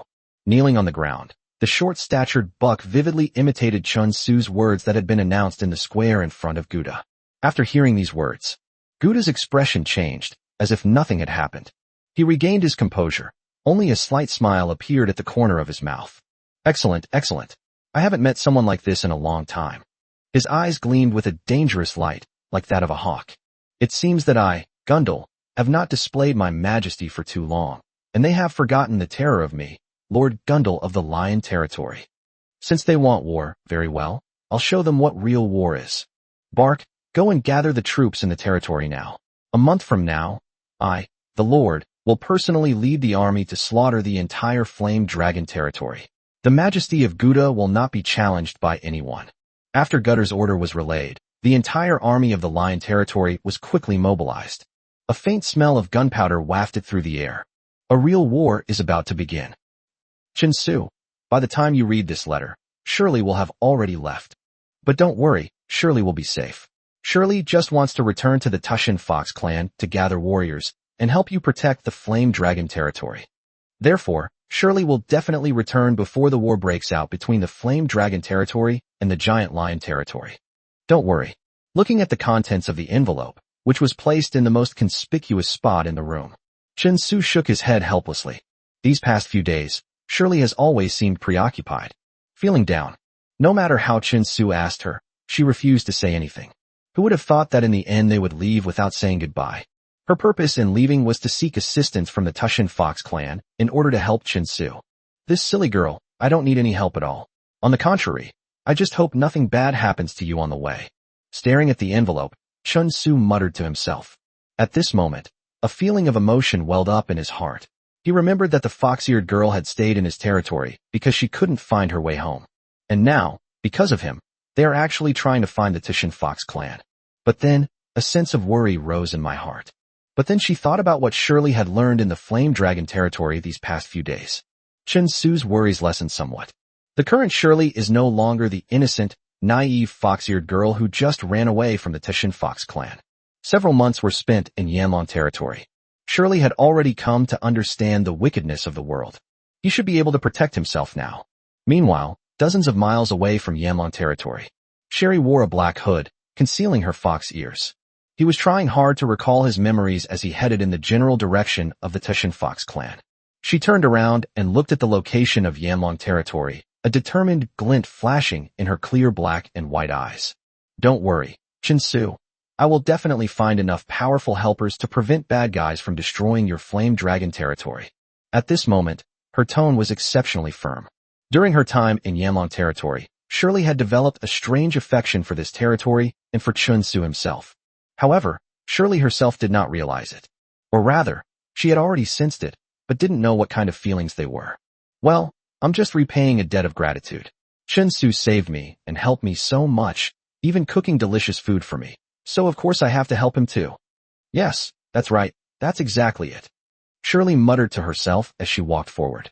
As time went by day, the smell of gunpowder in the air grew stronger and stronger. There are undercurrents within the Flame Dragon territory. More than 10 days have passed, and more than 20 citizens of the Flame Dragon territory have left without saying goodbye. They left the Flame Dragon territory and sought refuge in the Noah forest. As time went by, the number of people leaving the territory gradually increased. However, what made Chen Su feel gratified was all those who left were refugees who joined the territory later. As for the original inhabitants of Yanlong territory, not a single one of them left. My lord, aren't we going to stop those who are leaving? Are we just going to let them go like this? The old butler, Webb, asked with deep concern. After all, if left unchecked, these people's departures could very well encourage even more people to leave. It doesn't matter. These people are not important. Let those who want to leave go. Even if we force them to stay in Yanlong territory, it won't make any difference. I don't need the Flame Dragon territory, nor do I need anyone who can't share the joys and sorrows with us. Chen Su didn't even raise his head and said lightly, those who have the option to betray can leave if they want. The only hope is that they won't regret it after the Flame Dragon territory defeats the Giant Lion territory. Thinking about this, Chen Su suddenly felt a strange sense of anticipation. I wonder what kind of expressions those who choose to leave will have when the time comes. Chapter 40. Each person's efforts. Deep within Noah's forest, in a valley covered by poison gas, Chen Su carried a simple oxygen cylinder and walked forward with 2 guards beside him. Upon entering the valley, it was immediately apparent that it had become much more lively. Each ghoul unit, like a diligent worker bee, was collecting items containing undead treasures from all directions. And they moved these items toward the Tomb of the Dead, located in the center of the valley. The number of ghoul units has now exceeded 300, and they can generate 600 units of undead treasure every day. In the past few days, Chen Su has not been in a hurry to use these undead treasures to create death knights. Instead, he accumulated these undead treasures to 3,000 and directly upgraded the Undead Knight. He has come here to see how much his undead army has grown. In the very center of the valley, the massive tomb of the dead stands silently. The dark black earth kept writhing. At the same time, a crack nearly 3 meters wide appeared in the ground. Then a tall knight, exuding an aura of authority, leaped out of the tomb of the dead as he rode his warhorse. The knight who has now emerged is half a head taller and more robust than the previously created Death Knight units. Even the warhorse he rode was much stronger. When the knight came out, his information appeared in front of Chen Su. Death Knight Xiao. Rank, Holy Warrior. Ability 1, Fighting to the Death. As an undead unit, it has no sense of pain and is not afraid of being injured. It will only stop fighting when it dies. Ability 2, Death Thrust. The Death Knight unleashes his inner power to thrust forward, dealing massive damage to the enemy in front of him. This skill becomes stronger as the number of Death Knights increases. Ability 3, Intimidation. As an undead unit, it naturally inspires awe in the living. Creatures that oppose the Death Knight will be subjected to this intimidation, reducing their combat strength according to their combat power. This will no longer be effective against units stronger than the Death Knight. Summoning required, 300 units of undead treasure. Duration, 3 years. The information you see here is about the newly produced enhanced version of the Death Knight. Not only did my level increase, but I also gained a very useful skill.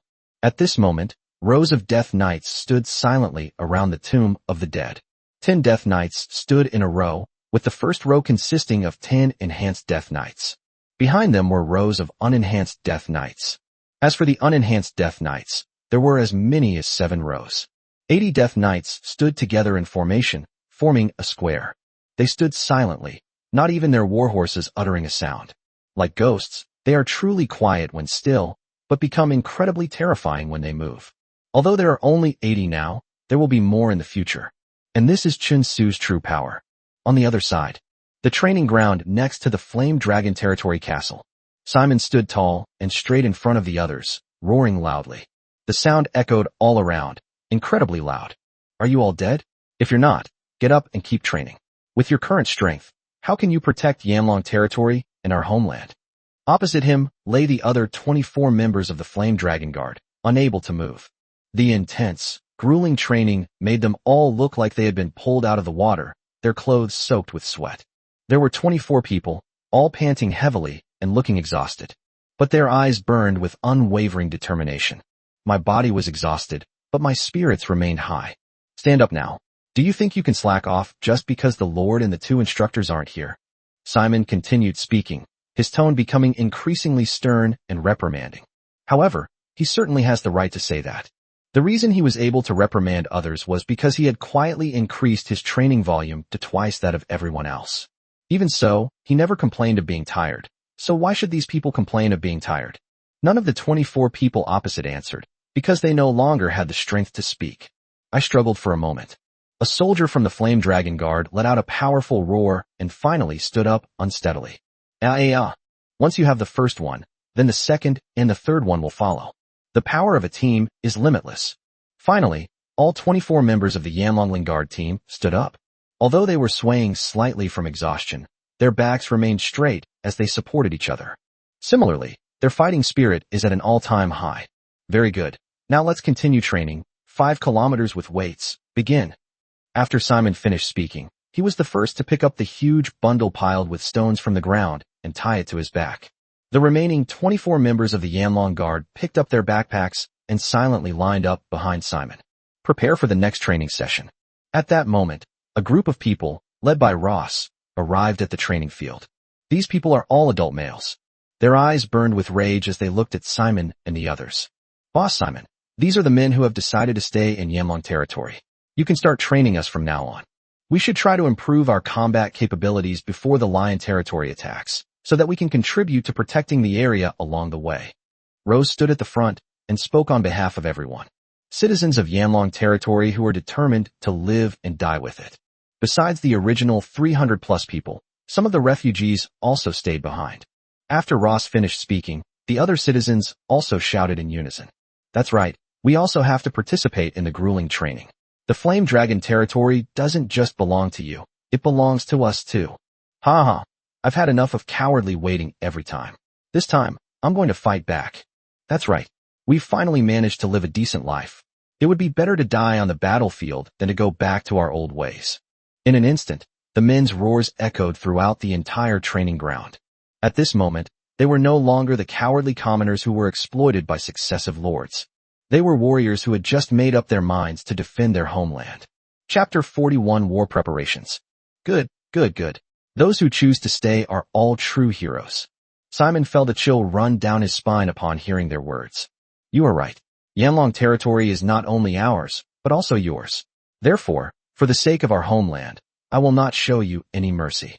Now everyone, go find load-bearing items and train with us to defend Flame Dragon territory. As Simon finished speaking, the others followed suit. Defend the Flame Dragon territory. Hundreds of people shouted in unison, their loud voices soaring into the sky, resounding and deeply moving. Yanlong territory with 2 guardians. He saw this very large and imposing procession. Although their ranks were loose and their steps were disorderly, they were more like a mob than an army. Yet this motley crew, their eyes gleamed with unwavering determination. They gritted their teeth, remained silent, and trained relentlessly. Not one of them complained of hardship or fatigue. Can anyone tell me what happened? Seeing the scene before him, Chen Su was completely dumbfounded. My lord, these people have all taken up arms voluntarily and are willing to fight alongside you to defend the Flame Dragon territory. They are the greatest warriors. At this moment, the old butler, Webb, came over, his eyes red and his voice choked with emotion, and began to explain. Old Steward Webb had served as the Lord's steward more than once or twice. But this was the first time he had ever seen such a scene in his professional career.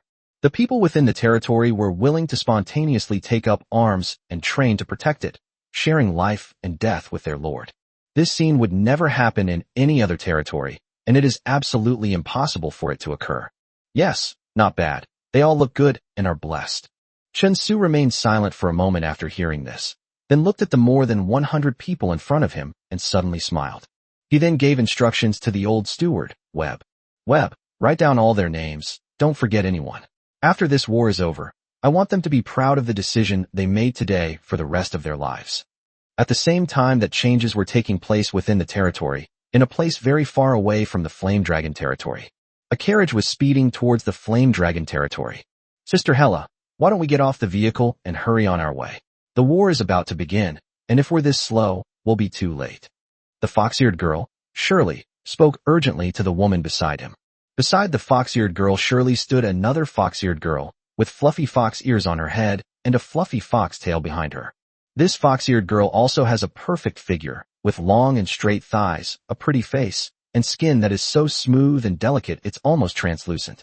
However, unlike Shirley, this fox-eared girl is more mature, and the pair of weapons on her chest seem to be more ferocious than Shirley's. What's the rush? It's such a long distance. Even if we get off and hurry, we'll be exhausted by the time we get there. We won't have the energy to help then.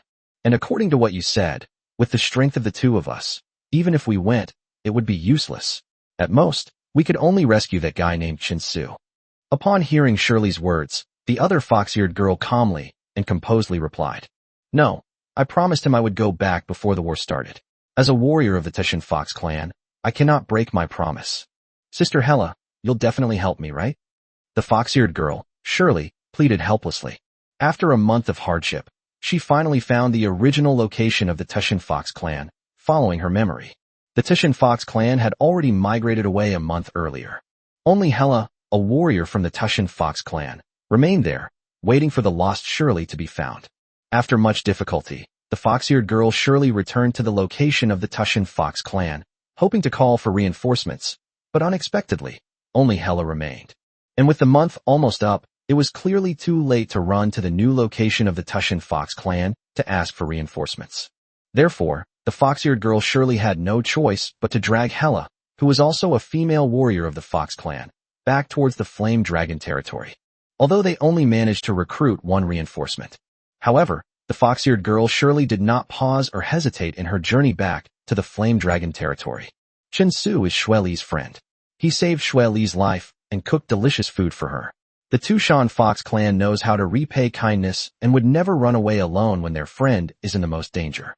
Shirley thought to herself, I hope that guy named Chen Su is genuinely good to you, and not just a cunning and scheming individual.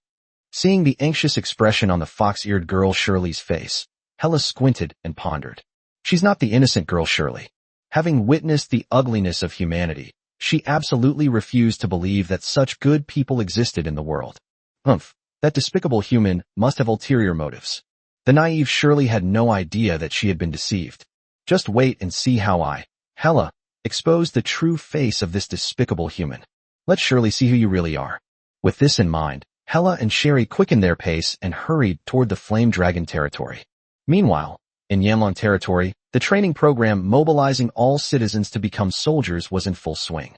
Hundreds of Yanlong territory citizens, armed with weapons, are undergoing full-scale training in preparation for the upcoming war. My lord, the old blacksmith in Toronto has sent word that he and his apprentices have finished making those 50 sets of armor. I have already sent Simon and the others to Toronto to retrieve these 50 sets of armor. They should be delivered to Yanlong territory today. The old butler, Webb, said with a hint of excitement. For him now, anything that can improve the combat power of the Flame Dragon territory will make him very happy. This means that the chances of winning the upcoming war against the Lion territory have increased. Haha. This is really good news. A slight smile appeared on Chen Su's originally serious face. With war looming, this is definitely good news. Even without those 50 sets of armor, Chen Su was still confident of victory. However, since it could further enhance his combat power, he wouldn't refuse.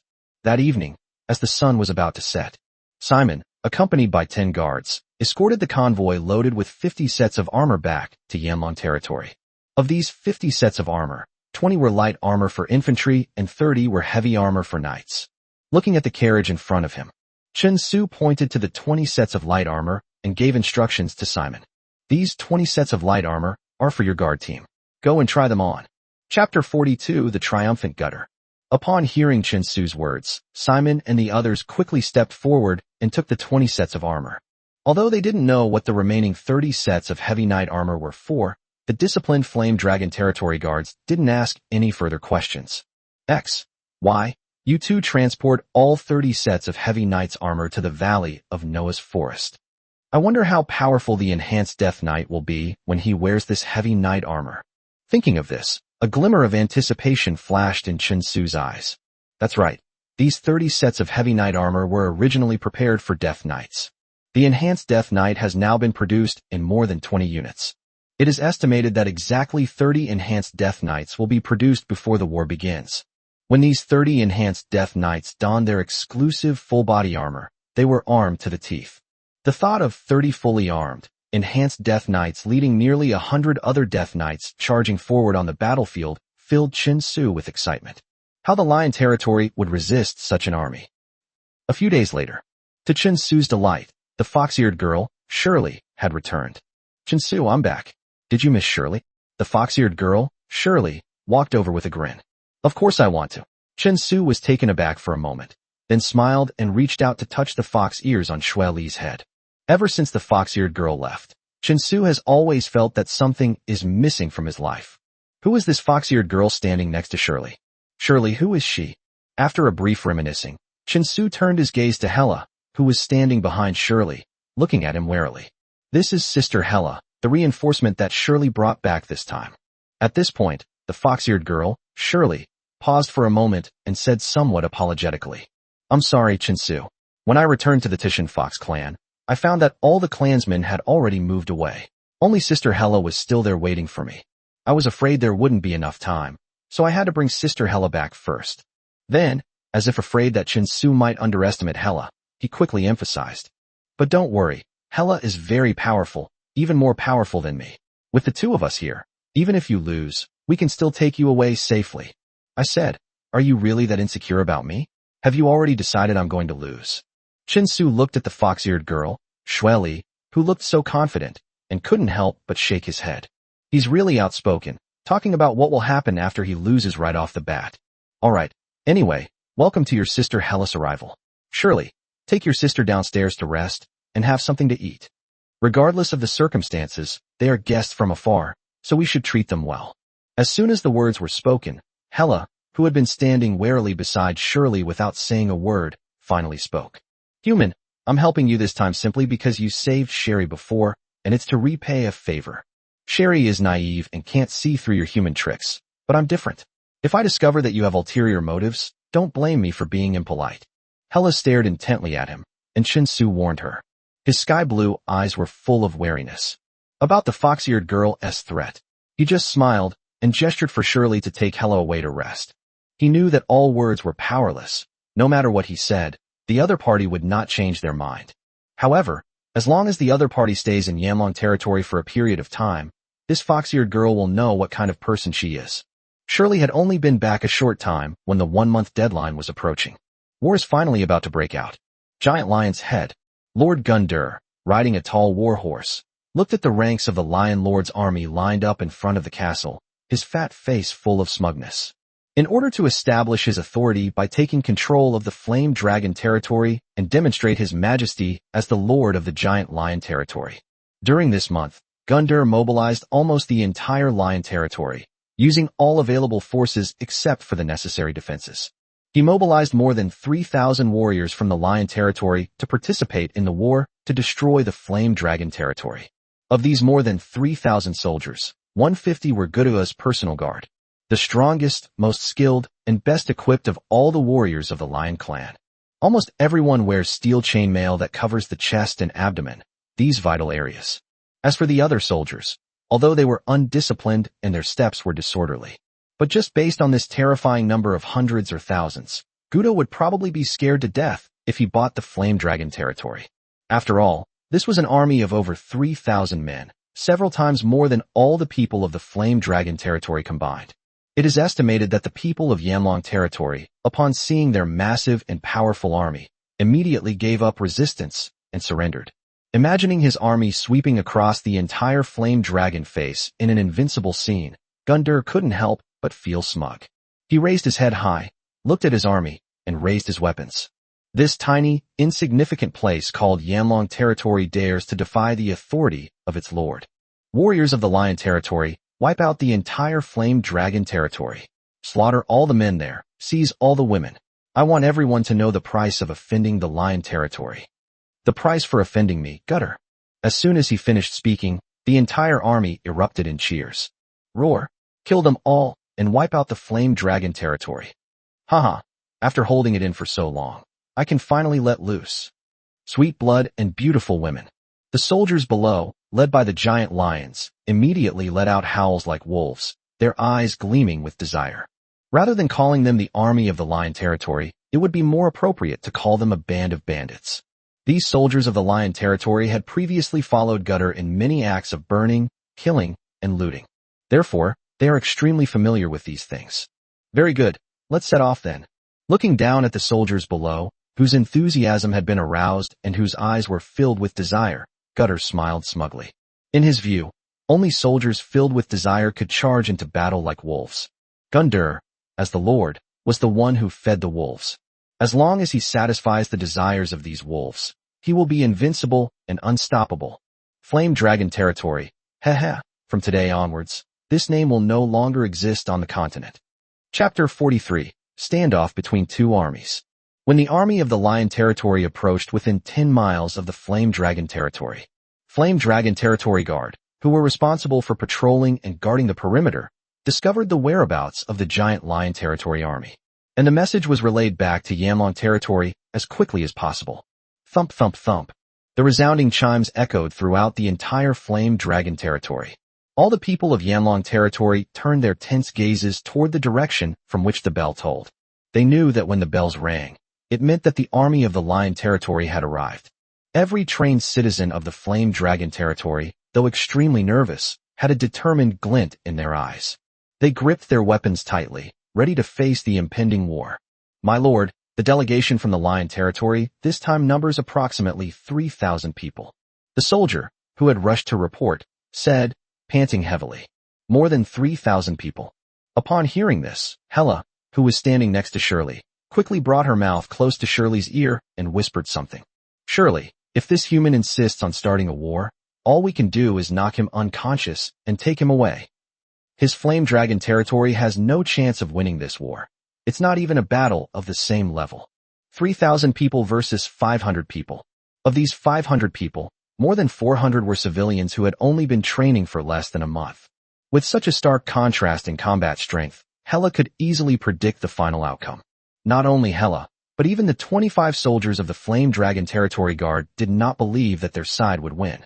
Although they knew they couldn't win, each of them was determined to fight to the death. Even if it means death, we will take a bite out of these people from the Lion Clan. In the end, all eyes were on Chen Su, waiting for him to make his final decision. Chen Su stood on the platform, his hands behind his back, looking around at the Yanlong Territory soldiers and civilians in front of him. Behind him, the banner of the Flame Dragon fluttered. Today is a special and memorable day for Chen Su.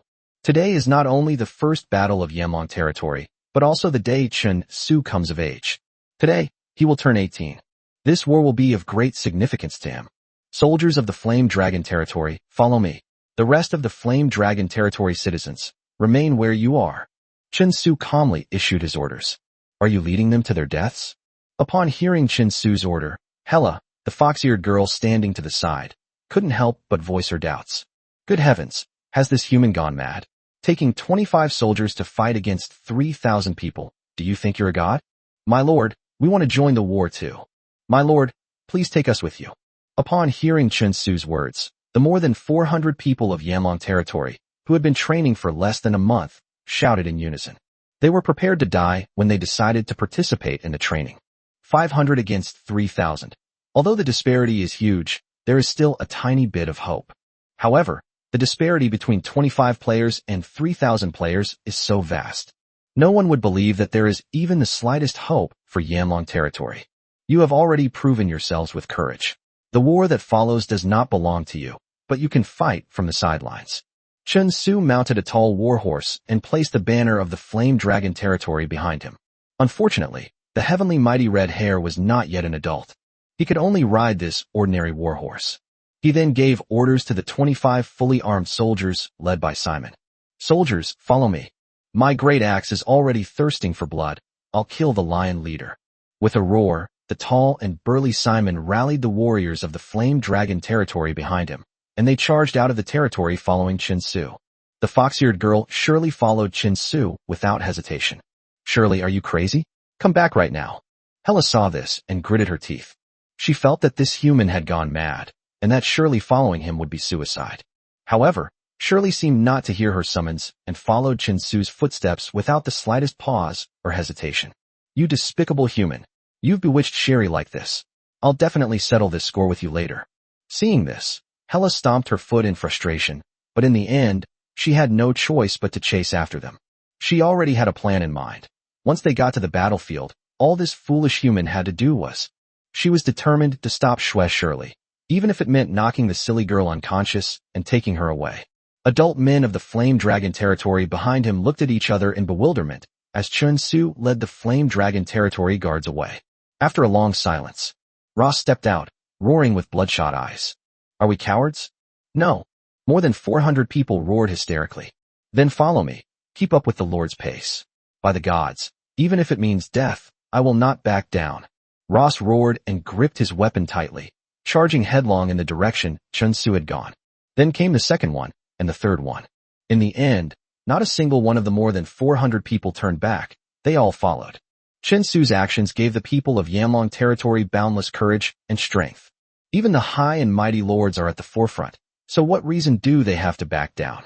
Meanwhile, on a vast plain 5 miles away from Yanlong Territory, the Flame Dragon warriors behind him finally encountered the giant lion army led by Gouda. When they saw the 25 lone soldiers behind Chen Su, the Gouda's army fell silent for a moment, then suddenly erupted in a deafening roar of laughter. Ha ha ha, I'm not seeing things, am I? This really is the Flame Dragon Territory's army. There are so few of them, we could drown them all by just peeing. I thought the one who dared to oppose Lord Gouda was some kind of powerful figure, but I didn't expect him to be just a fool, huh? In the army of the Lion Territory, soldiers were laughing and taunting. Even the Lord Gouda, who was at the head of the line, was taken aback by Chen Su's army on the other side. Across the battlefield, he pointed at Chen Su, laughing so hard his fat trembled. Is this your army? Now crawl obediently before me and kneel down to beg for mercy. Considering we're both nobles, I might give you a more dignified death, huh? At that moment, Gutter felt he was making a mountain out of a molehill. There are only a few of them. I could easily wipe them out by sending out a team of 100 men. Chapter 44. The Black Armored Torrent. With such weak strength, how dare they resist me? They're practically courting death. Gutter. Chun Tsu rode his warhorse forward, standing at the highest point on the battlefield, looking down from above. Even though the enemies before him stretched out like endless waves, Chun Tsu remained calm and composed. Going against me is the worst decision you've ever made in your life. Upon hearing Chun Tsu's words, Guda was first taken aback, then burst into contemptuous laughter. What do you think you can defeat me? Just a few pitiful ants behind you. I won't kill you first. After I've driven your ridiculous army to the ground, I'll make you watch helplessly. How did the Flame Dragon territory, which you painstakingly built, perish before your very eyes? Guda naturally wouldn't kill Chun Tsu first. He still wanted to extract the secret of how he acquired so much wealth from Chun Tsu. And that was the real purpose of starting the war. As for prestige, prestige is nothing compared to money. What an idiot, surely. We can knock him out now and run away. Hela watched Chun Tsu ride his warhorse forward and stand in a very conspicuous place, and said resentfully, if it weren't for Shirley, she wouldn't care whether this guy lived or died. Shirley was about to say something when a dull, drum-like sound interrupted her. Bang bang bang. The dull, yet resonant sound, like an earthquake, made the ground tremble slightly. The sound came from the direction of Noah's forest. The sudden sound drew the attention of everyone on the battlefield. What followed was a scene that left everyone speechless and unforgettable. Shrouding Noah's forest was torn apart, revealing figures clad in steel armor. Death Knights, looking ferocious and terrifying, emerged from Noah's forest and arrived on the battlefield in an almost perfectly orderly formation. A total of 150 Death Knights, led by 30 enhanced Death Knights whose entire bodies were covered in heavy armor. He slowly rode his warhorse, his steps so powerful they made the earth tremble, and walked towards Chun Tsu. The Death Knights, organized as a whole, were like a true steel torrent, each with an extremely cold expression. Like knights emerging from hell, they will tear apart any enemies that stand in their way. All 180 Death Knights came to Chun Tsu's back. When the black armored torrent stretched out in 18 columns of 10 knights each, the lion-led army fell silent. The battlefield fell silent, as if it were a dead zone. What's this? Hela stared blankly as 180 imposing Death Knights suddenly appeared, her delicate body trembling slightly. When her gaze turned to Chun Tsu's back, who was standing at the very front of all the knights, the disdain and incomprehension that once filled their eyes are gone. What replaced it was a deep sense of awe for Chun Tsu. Surely, did you already know that Chun Tsu had such a team? Hela couldn't help but ask. The appearance of 180 Death Knights was extremely impressive, and Hela, who knew the meaning behind these 180 Death Knights, was even more shocked. There is such an ironclad rule on the mainland. On the battlefield, only equally organized knightly units can stand against a fully fledged knightly force. A cavalry unit of 100 men is enough to repeatedly breach an enemy line of tens of thousands until it collapses. Moreover, look at these knights standing quietly behind Chun Tsu, exuding a powerful aura and a cold demeanor. While they may not be able to compare to those enchanted knights, they are still far superior to ordinary knights. Such a knightly force is practically invincible on this battlefield. Shirley doesn't know either. The fox-eared girl, Shirley, said blankly. Like Hela, she was also taken aback by this suddenly appearing knight team. Boss, are these powerful knights here to help us? Of the Flame Dragon territory, looking at the 180 Death Knights, someone couldn't help but ask a question. Isn't that obvious? They're all standing behind the Lord, so they must be under the Lord's command and are here to help us. Simon shook his head and said, My God, a legion of knights. We're saved. I never expected that the Lord would have such a backup plan. Instantly, the warriors of the Flame Dragon territory cheered and jumped for joy, their fighting spirits soaring to its peak. On the other hand, the army led by the giant lion was deathly silent. One by one, the once arrogant and domineering soldiers of the Lion clan were gone. Looking at those rows of Death Knights, armed to the teeth and terrifyingly menacing, one couldn't help but swallow hard. Some even felt their legs go weak. Damn it, Buck, tell me what this is. This is what you mean by not many people? Gutter turned around and roared wildly. My lord, I didn't know. I had no idea that Flame Dragon territory possessed such terrifying power. I truly had no idea. Upon hearing this, the short-statured Buck immediately looked distressed and answered in a flustered manner. The lion's territory was stunned by the sudden appearance of the Death Knights. When morale is low, Chen Su knew it was time to strike. He sat on his warhorse, raising the banner of the Flame Dragon territory high in his hand. Then he swung forward. He pointed in the direction of the giant lion leading the army and shouted loudly, "Flame Dragon, forward!" Led by 30 enhanced Death Knights, the Death Knight Legion slowly rode their warhorses forward, passing on both sides of Chen Su. The speed increased rapidly. Although there were only 180 knights, the sound of their iron hooves hitting the ground was comparable to that of 1,000 troops. "Kill them!" Simon and his men, who followed closely behind, also picked up their weapons. Not to be outdone, they followed behind the Death Knight Legion. They charged toward the army formation of the Lion King. However, unlike before when they were prepared to die, this time all the warriors of the Flame Dragon territory were filled with the belief that they would win. Death Knights clad in full armor appeared in front of them. They automatically formed the sharpest arrow formation and were rapidly charging towards Gundur's location. Seeing the black torrent rolling in, Gudo was terrified. He spurred his warhorse swiftly back to the army, shouting loudly as he did so, "Stop them! Anyone who achieves something in this war will be rewarded with 10 gold coins by me when we return. Go up there quickly and stop them." As the saying goes, a generous reward will surely attract brave men. Chapter 45, Victory in Battle. Upon hearing that Gundul promised a reward of 10 gold coins, even some timid warriors temporarily forgot their fear. They gripped their weapons tightly, encouraging themselves. What's there to be afraid of? There are only 200 or 300 people on the other side, while we have more than 3,000. We can overwhelm them with sheer numbers. Blinded by the huge gold coin reward, the Lion King warriors roared and charged forward. They wanted to bring the Death Knights down from their horses. However, when the Death Knights charged and clashed violently with the Lionheart's army, the warriors of the Lion territory then realized that they had been too naive. As the Death Knights accelerated their charge forward, a faint black aura gradually rose before them. Like a solid wall, before the Death Knights clashed with the warriors of the Lion's territory. The first few rows of giant lion warriors were already sent flying.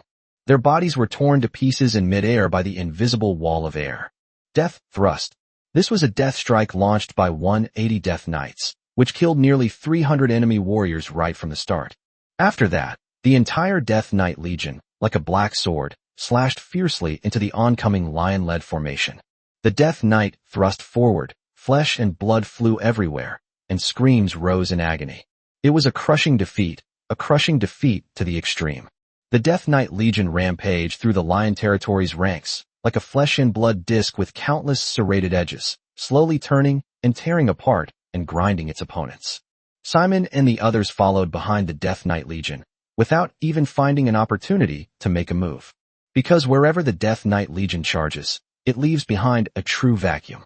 There were no trace of any Lion Clan soldiers along the way. All that remained were pools of blood and mangled corpses. No one could stop this army, not even Gundul's personal guard. Seeing the Death Knight Legion rampaging through his own ranks, Gundur was so frightened he almost fell off his horse. This was not even a battle of the same level. The Death Knight Legion could easily break through the Lion territory's formation and reap the lives of the Lion territory soldiers. The soldiers of the Lion's territory couldn't even touch the hem of the Death Knight's robes. A strong stench of blood spread across the battlefield. Finally, after the Death Knight Legion repeatedly charged 3 times, breaking through the Lion territory's formation time and time again, they finally succeeded. The remaining Lion King soldiers finally collapsed. They cried out, dropped their weapons, and scattered in all directions. Like demon gods, has completely robbed them of the courage to fight. But they forgot one thing. A group of people running away on foot possibly matched the speed of the Death Knights? Under Chen Su's orders, both resisting and fleeing enemies were torn apart by the Death Knights, leaving no trace of them. In the end, on the battlefield filled with blood, flesh, and corpses, the Lion Lords were completely wiped out, leaving only Gundur, who was captured alive. It's kind of funny, really. Before the battle began, Gudo was so full of vigor, saying that he would spare Chen Su's life and crush his soldiers and his territory in front of Chen Su. But the result was the opposite. It was Gundur who was captured, and the soldiers of the Lion's territory who were crushed. I was wrong. Please spare me. I'm willing to give you all my wealth. Please spare my dog's life. Looking at the scene around him, Gudo was so frightened that he knelt on the ground and burst into tears. He kept kowtowing and begging Chen Su. Faced with Gudo's behavior, Chen Su calmly dismounted his warhorse and drew a long sword from the soldier beside him. A long sword was gently placed against Gutter's neck, and a soft voice came from behind. "Kill you, and all your wealth will naturally be mine." Uft. Blood splattered as Gutter's head was severed, and his cries abruptly ceased. The first war in Yanlong territory was a great victory. But behind the battlefield, Hela touched her heaving chest, her mind still flashing back to the heroic figure of the Death Knight Legion charging forward. This guy. She now understood why this human had acted so confidently from beginning to end. Indeed, if one possessed such a mighty army, as long as no truly powerful warriors were to participate in the battle, then one can roam freely on the battlefield. Meanwhile, when the courageous citizens of Yanlong territory, having mustered their courage, gripped their weapons, and arrived on the battlefield, they witnessed a scene they could hardly believe. Chen Su, wielding a long sword, cleanly and decisively severed Gu Da's head. Behind him stood a legion of armored knights, seemingly forged from steel. The battlefield was littered with blood and mangled corpses. Oh my God, what am I seeing? That person, the one who was killed by the Lord, seems to be Lord Gundyr of the Lion Territory? No way. Are you sure you didn't see it wrong? Where is the army of the Lion Territory? Is this suddenly appearing Knight Legion here to help our Flame Dragon Territory? Upon seeing this, the people of Yanlong Territory couldn't help but whisper among themselves. The war ended far too quickly. It was so fast that the people of Yanlong Territory had barely arrived at the battlefield when the war was already over. The people of Yanlong Territory on the battlefield immediately burst into tears of joy. The feeling of surviving such a disaster is absolutely wonderful. My lord, what should we do next? Immediately afterwards, the chosen guardian XY dismounted from his tall horse, knelt on one knee in front of Chen Su, and asked in a deep voice. Chen Su did not answer their questions. Instead, looking at the silent, steel-like legion of death knights before him, a sense of pride rose within him. This is the great thing about being a lord. Commanding an invincible army to conquer the ends of the earth is something every lord dreams of. While the Death Knight Legion is far from invincible, it is still something Chen Su can be proud of. He dropped the long sword, returned to his horse, and, feeling the gazes of many on him, slowly began to speak. Next, come with me to Lion Territory to claim the fruits of our victory. In this battle, the Lion Territory mobilized almost all of its forces. Apart from minimal defense, all the soldiers perished in battle, including Gu Da, the Lord of the Lion Territory, who was killed by Chen Su's blade. Chapter 46. Finally, I'm not a newbie anymore. The Lion Territory is now essentially a no man's land. For Chen Su, who was short of territory and in urgent need of development, the giant Lion Territory, which spanned hundreds of miles, was simply the sweetest cake. He didn't let this excuse go at all. Besides, he earned it himself. Why should he give it up? With that thought in mind, Chen Su slowly urged his warhorse toward the giant Lion Territory.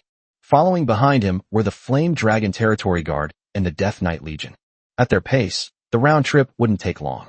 Furthermore, due to the territory's geographical location, it will not be attacked from other directions by others.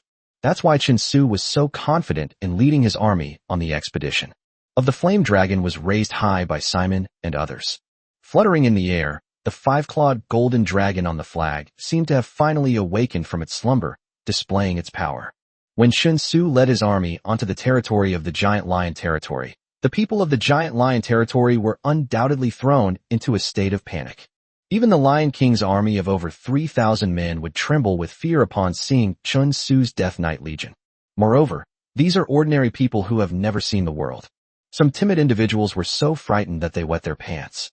My God, where did this army come from? Why have they set foot on our Lion Territory's territory? Oh my God, look, that's Lord Gundy's head. Lord Gundy has been killed. Severed by Chen Su, is now hanging on a long spear, held high by a member of the Yanlong Guard, awe-inspiring in all directions. The brutal and greedy Lord Gundyr of the Lion Clan was actually killed by someone else. This news, along with Chen Su's army's deep penetration into the Giant Lion Territory, spread like wildfire throughout the entire territory. To Chen Su's surprise, the people of the Lion Territory reacted strongly to Gu Da's death. Aside from some initial fear, joy followed immediately. It was clear that Gundyr was unpopular within his own territory. The people of Lion's Territory even showed signs of joy at his death. Chen Su led his army, advancing slowly through the Lion Territory. Wherever it went, all the people of the Giant Lion Clan prostrate themselves on the ground, not daring to raise their heads. After touring the Lion territory for a week, Chen Su led his army to the Lord's castle of the Lion territory. The castle has 4 floors and is nearly 15 meters high, making it both luxurious and magnificent. The entire castle was brand new. It was built by Gutter, who gathered thousands of craftsmen and laborers from his territory and worked over 2 years to complete it. He never expected that he would lose his life so soon after the project was completed, before he could even enjoy it. In the end, it benefited his enemy, Chen Su. During his inspection of the Lion territory, Chen Su had already ordered Simon and others to gather all the people of the Lion territory together. Therefore, when Chen Su arrived at the castle of the Lord of the Giant Lion territory, there were already tens of thousands of citizens of the Giant Lion territory behind him. Under the watchful eyes of countless people, Chen Su slowly walked onto the exhibition platform on the highest floor of the Lord's castle. Looking down at the tens of thousands of people of the Lion clan below, Chen Su slowly spoke with his hands behind his back. First of all, I have an announcement to make. The original Lord of the Lion territory, Gunder, is dead. From today onwards, the territory that was originally the Giant Lion Ridge will be under my jurisdiction and will be officially incorporated into the Flame Dragon territory. And I, Chen Su, am your new king. After he finished speaking, the scene fell silent. The Flame Dragon banner fluttered in the wind. The Death Knights and Legion stood silently. Against the backdrop of these things, Chen Su's figure appeared even taller. All the original inhabitants of the Lion territory knelt down on the ground in unison, acknowledging Chen Su's rule. At the same time, a mechanical voice rang in Chen Su's mind. Ding! Congratulations on completing the territorial expansion achievement. Your territory and population have increased. After receiving the information in his mind, Chen Su opened the cheat panel and checked his current attributes. Name, Chen Su. Identity, Lord of the Flame Dragon. Title, None. Territory, Flame Dragon territory, covering an area of 103 square kilometers.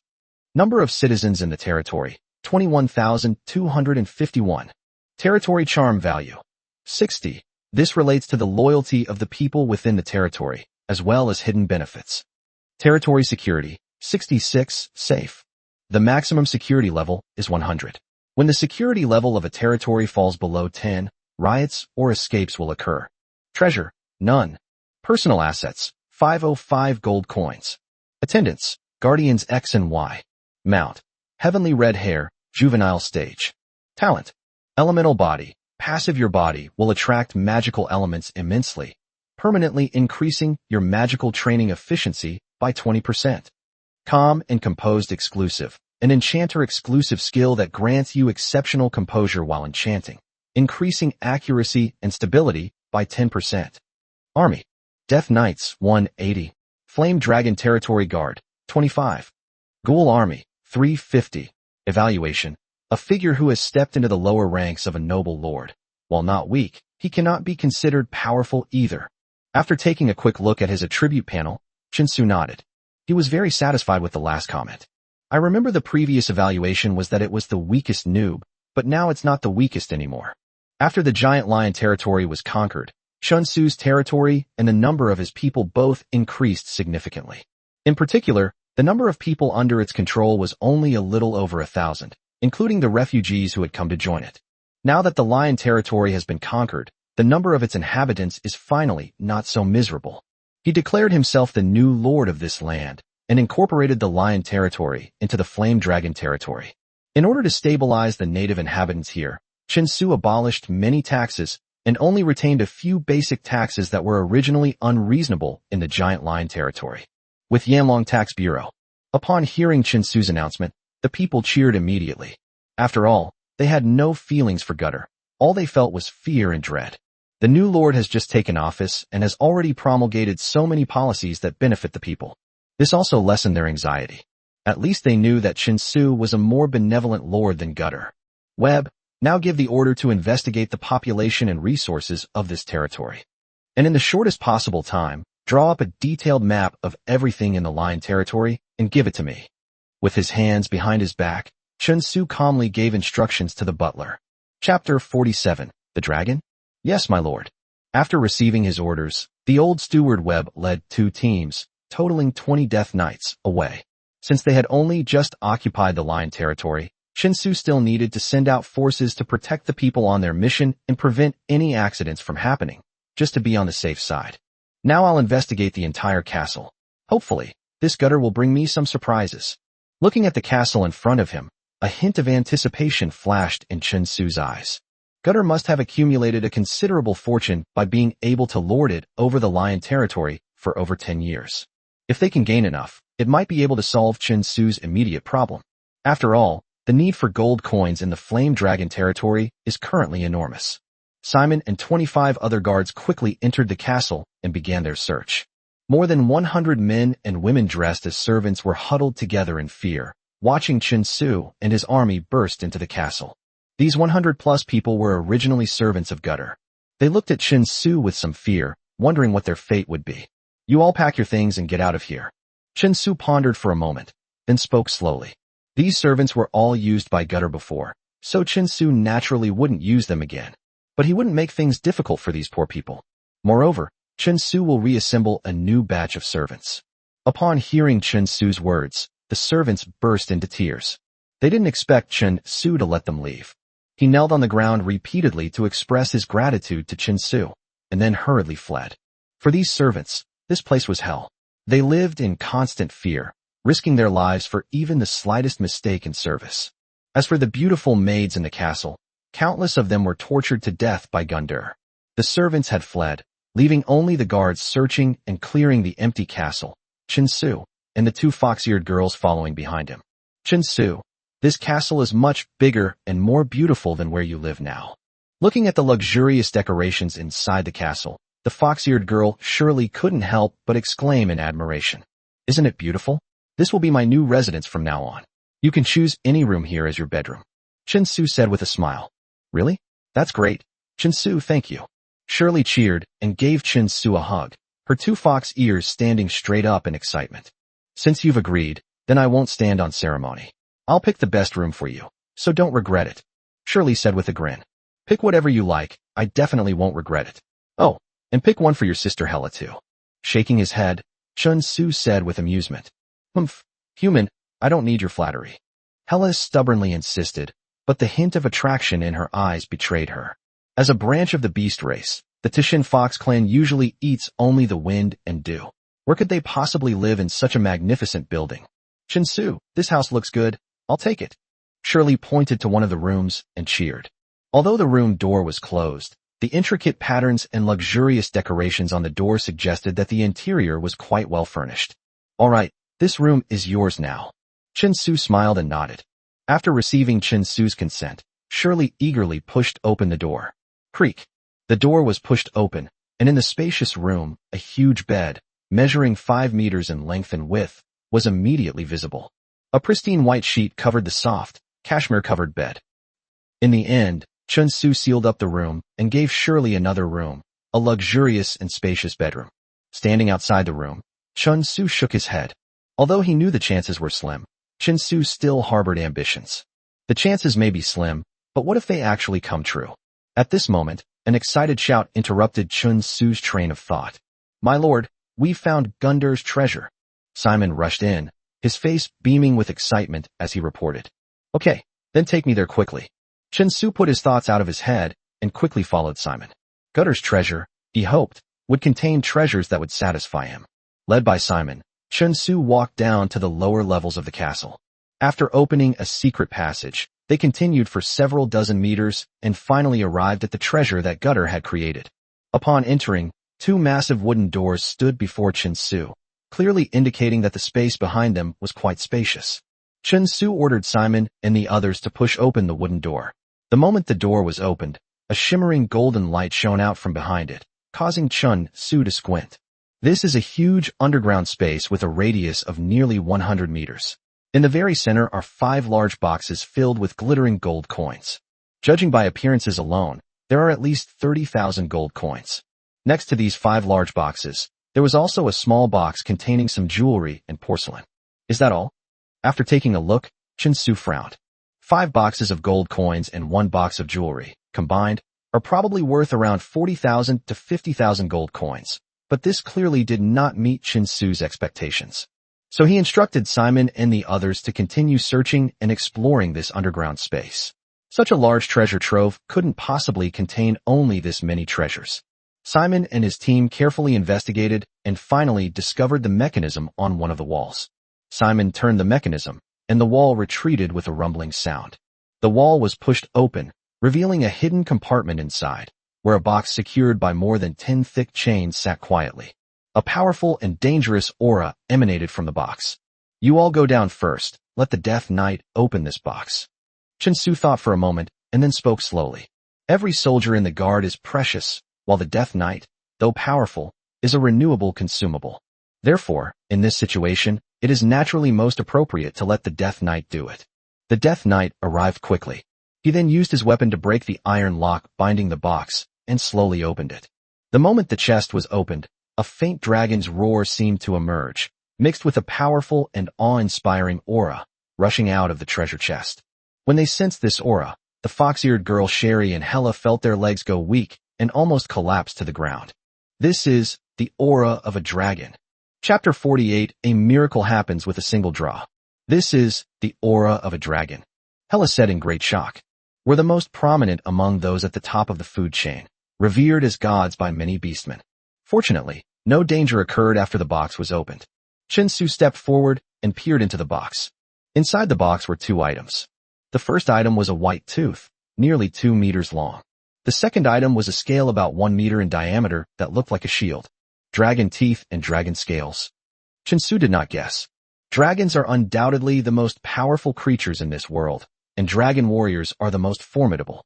Even human epic warriors and epic mages are no match for them. How could Gudar, a mere ordinary lord, obtain such precious items as dragon scales and dragon teeth? Although he was puzzled, Chen Su was still very happy. The presence of dragon teeth and scales means that Chen Su possesses high-quality items. The next time you trade at the Mysterious Tower, you'll be able to obtain some valuable items. After obtaining the legendary dragon scales and dragon teeth, Chen Su felt extremely satisfied with Guda's treasure. Indeed, waging war is the fastest way to plunder wealth. However, Chen Su knew that his most important task at the moment was to develop his territory properly and continue to accumulate strength. There will be so many wars in the future that he'll feel nauseous. This is a world where countless planes coexist. In the world where Chen Su is, the truly powerful lords are those who can launch interdimensional wars. They continuously sent large armies to other lower planes to conquer cities, seize territories, amass wealth, and strengthen themselves. In this world, only lords who possess wealth from several planes can be considered truly powerful lords. Later, when Chen Su obtains the spatial coordinates to other planes and opens the dimensional portals, the real war will begin. Right now, it's just a small-scale operation. After sweeping away Gundar's treasure with his men, Chen Su led the Death Knights. They escorted these treasures back to the Flame Dragon territory, to the mysterious tower in the open space behind the castle, ready to conduct the transaction. Moreover, at the beginning of this trip, Chen Su specifically brought the heavenly Might Red Hair with him. I hope this little guy will bring me good luck. Phew, I wonder what I'll get in return for this deal. Chen Su did not rush to place the most precious dragon scales and dragon teeth on the mysterious tower. Instead, they first selected some of the more precious items from that small box of jewelry and porcelain and placed them on the mysterious tower. Let's try it out first, just to test the waters. The dazzling ribbons of time intertwined, and the various jewels that Chen Su had placed on the altar turned into sand of time and vanished. Immediately afterwards, 2 hazy orbs of light floated silently in front of Chen Su. There are only 2. Upon seeing the 2 orbs of light, Chen Su couldn't help but sigh in disappointment. He clearly exchanged so many treasures, yet he only received 2 in return. Although somewhat disappointed, he still immediately raised his hand and reached for the ball of light. When his hand touched the ball of light, the feedback he received removed any trace of disappointment from his face, replacing it with intense joy. Refining Method Blueprint. This blueprint can be used in steel forging plants and adds a refining function, allowing for the purification and upgrading of pig iron ore into forged steel. 3 units of pig iron ore can be refined into 1 unit of forged steel. Upon seeing the blueprints that could purify pig iron into forged steel, Chen Su was immediately overjoyed. In this world, the technology for refining iron ore into forged steel is simply not advanced enough. To forge genuine steel, a skilled blacksmith must work day and night, resulting in an absurdly low conversion rate. Just like the batch of armor Chen Su made some time ago, they were all made from forged steel produced in his own steel forging factory. But those 50 suits of armor alone had already used up all the steel Chen Su had accumulated over this period. Furthermore, forged steel will be indispensable when upgrading the building in the future. However, the daily production capacity of the steel forging plant is fixed, and even after the upgrade, it is still not enough. The appearance of this purification method blueprint is truly timely. This means that as long as there are enough iron or resources, Chen Su can continuously produce forged steel. This will undoubtedly play a significant role in his future development. After putting away the purification method blueprints, Chen Su reached for the second ball of light. This time, it was a palm-sized, bright green blade of grass, which Chen Su held in his hand. Wood-tooth grass, a rare and precious treasure. It is the favorite food of the heavenly red hare. When the heavenly red hare is helped to use it, it can accelerate its maturation process. The wood sprout grass, the heavenly mighty red hare, which had been lying quietly next to Chen Su, suddenly stood up with its eyes shining. It put its two front legs on Chen Su and looked at the wood-tooth grass in Chen Su's hand with a longing look in its eyes. The little guy wants it? Then it's yours. The wood-tooth grass in his hand to the heavenly might red hare without hesitation. Chen Su's eyes were filled with anticipation as he watched the little guy swallow the wood-tooth grass in one gulp. The role of the red hare in the heavenly realm is undeniable. Allowing this little fellow to grow up quickly is of immense benefit to Chen Su. Eating the wood-tooth grass, the heavenly might red hare let out a slightly lazy neigh, then lay down next to Chen Su and fell into a deep sleep as if it were tired. Receiving the purification blueprints and the wooden tooth socket as rewards, Chen Su ordered the Death Knight to bring up the nearly 2-meter long, pure white dragon tooth. Now, the real highlight begins. The mysterious tower began to operate even faster this time, and the swirling power of time disintegrated the dragon tooth, eventually transforming it into a ball of light that appeared before Chen Su. This time, however, before Chen Su could even touch the ball of light, the contents of the disc were automatically displayed. It was a series of extremely complex runes, swirling and dancing in the void, constantly changing.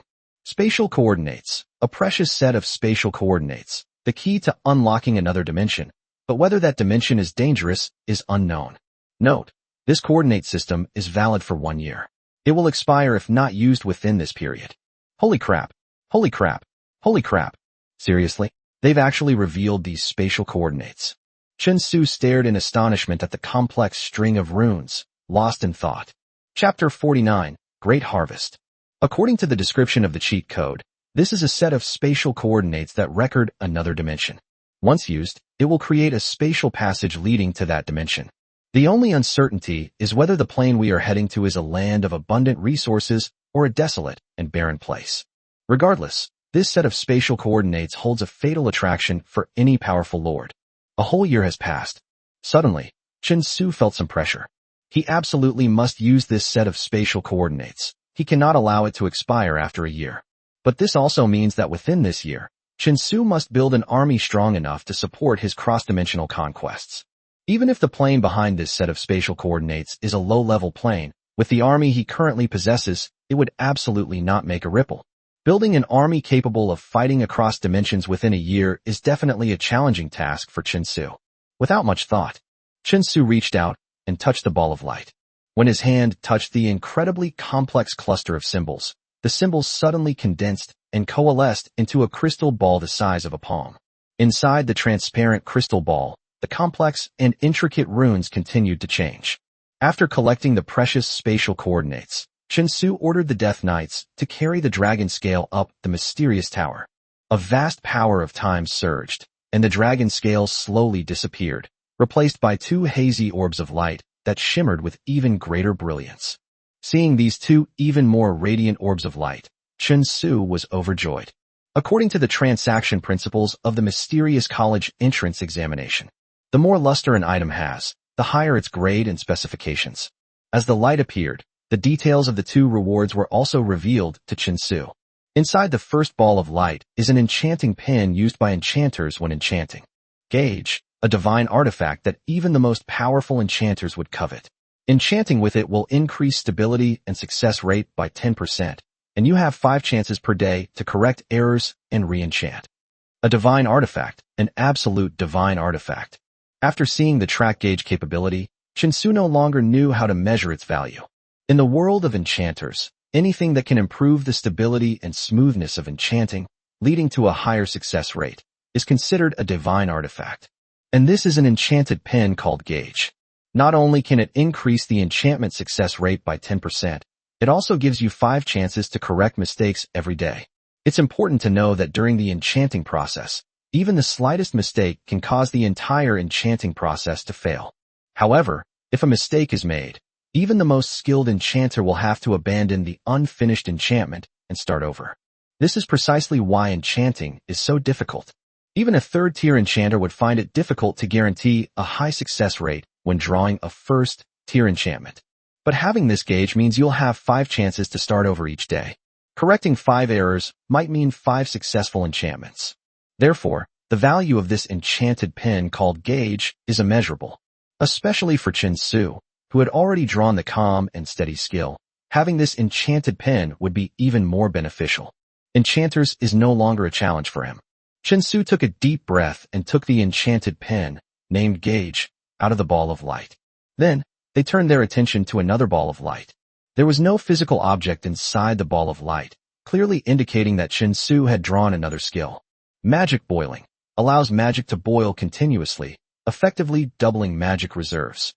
This is a passive skill similar to Elemental Body, although it only has a short description. But the surprise it brought to Chinsu was unparalleled. For a mage, the most important thing is the amount of magic power stored within their body. Any powerful magic requires a massive amount of magical energy to operate. Normally, magicians replenish their magical energy through meditation. When the battle begins, this magic power is transformed into powerful magical attacks. This is how mages fight. The skill Magic Boiling means that Chinsu will have twice the magic reserves of other mages of the same level. Correspondingly, the magical attacks he can unleash are twice as powerful as those of mages of the same rank. Even a mage of the same level would be unable to unleash a magical attack using all their magic power. With his vast reserves of magic power, Chinsu could easily unleash it to crush his enemies. This is the value of Magic Boiling.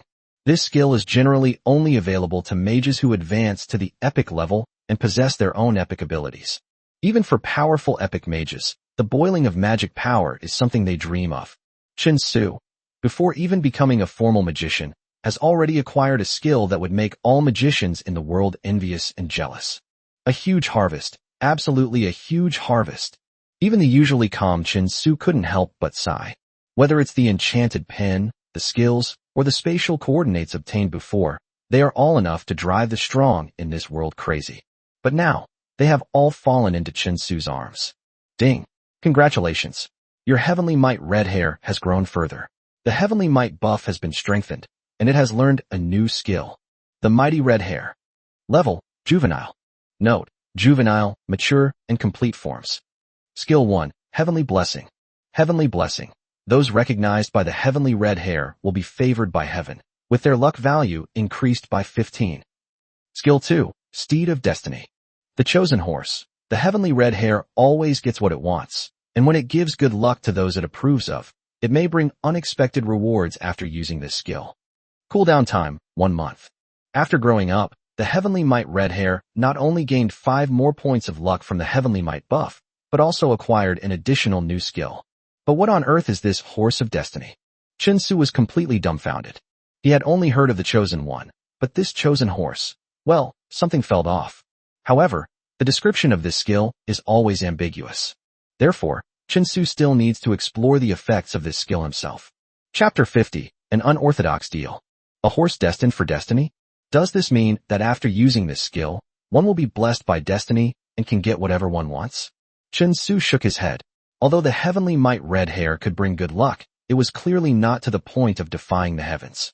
If that's the case, then whoever obtains the Heavenly Red Hair should have been invincible long ago. A horse destined for greatness. If I use this skill when trading treasures at the Mysterious Tower, will I be able to get the reward I want? In an instant, a flash of inspiration struck Chinsu, and he seemed to have figured out the function of this skill. Items obtained through trading at the Mysterious Tower are completely random, and some are even completely useless to the trader.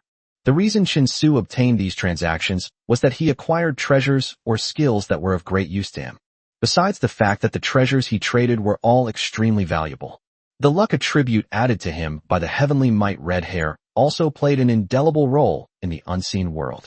However, Chen Su knew that this good luck couldn't last forever, and that he would eventually get items he didn't need through repeated transactions.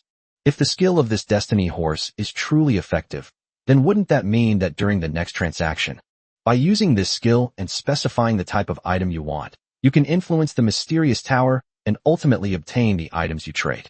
To verify the accuracy of his guess, and to prepare for the next transaction of valuable items, Chen Su then had the Death Knights bring over some more jewels obtained from the treasure vault of Gundur, intending to test them out. After placing these jewels on the mysterious tower, Chen Su silently murmured to himself, "Use skill Steed of Destiny."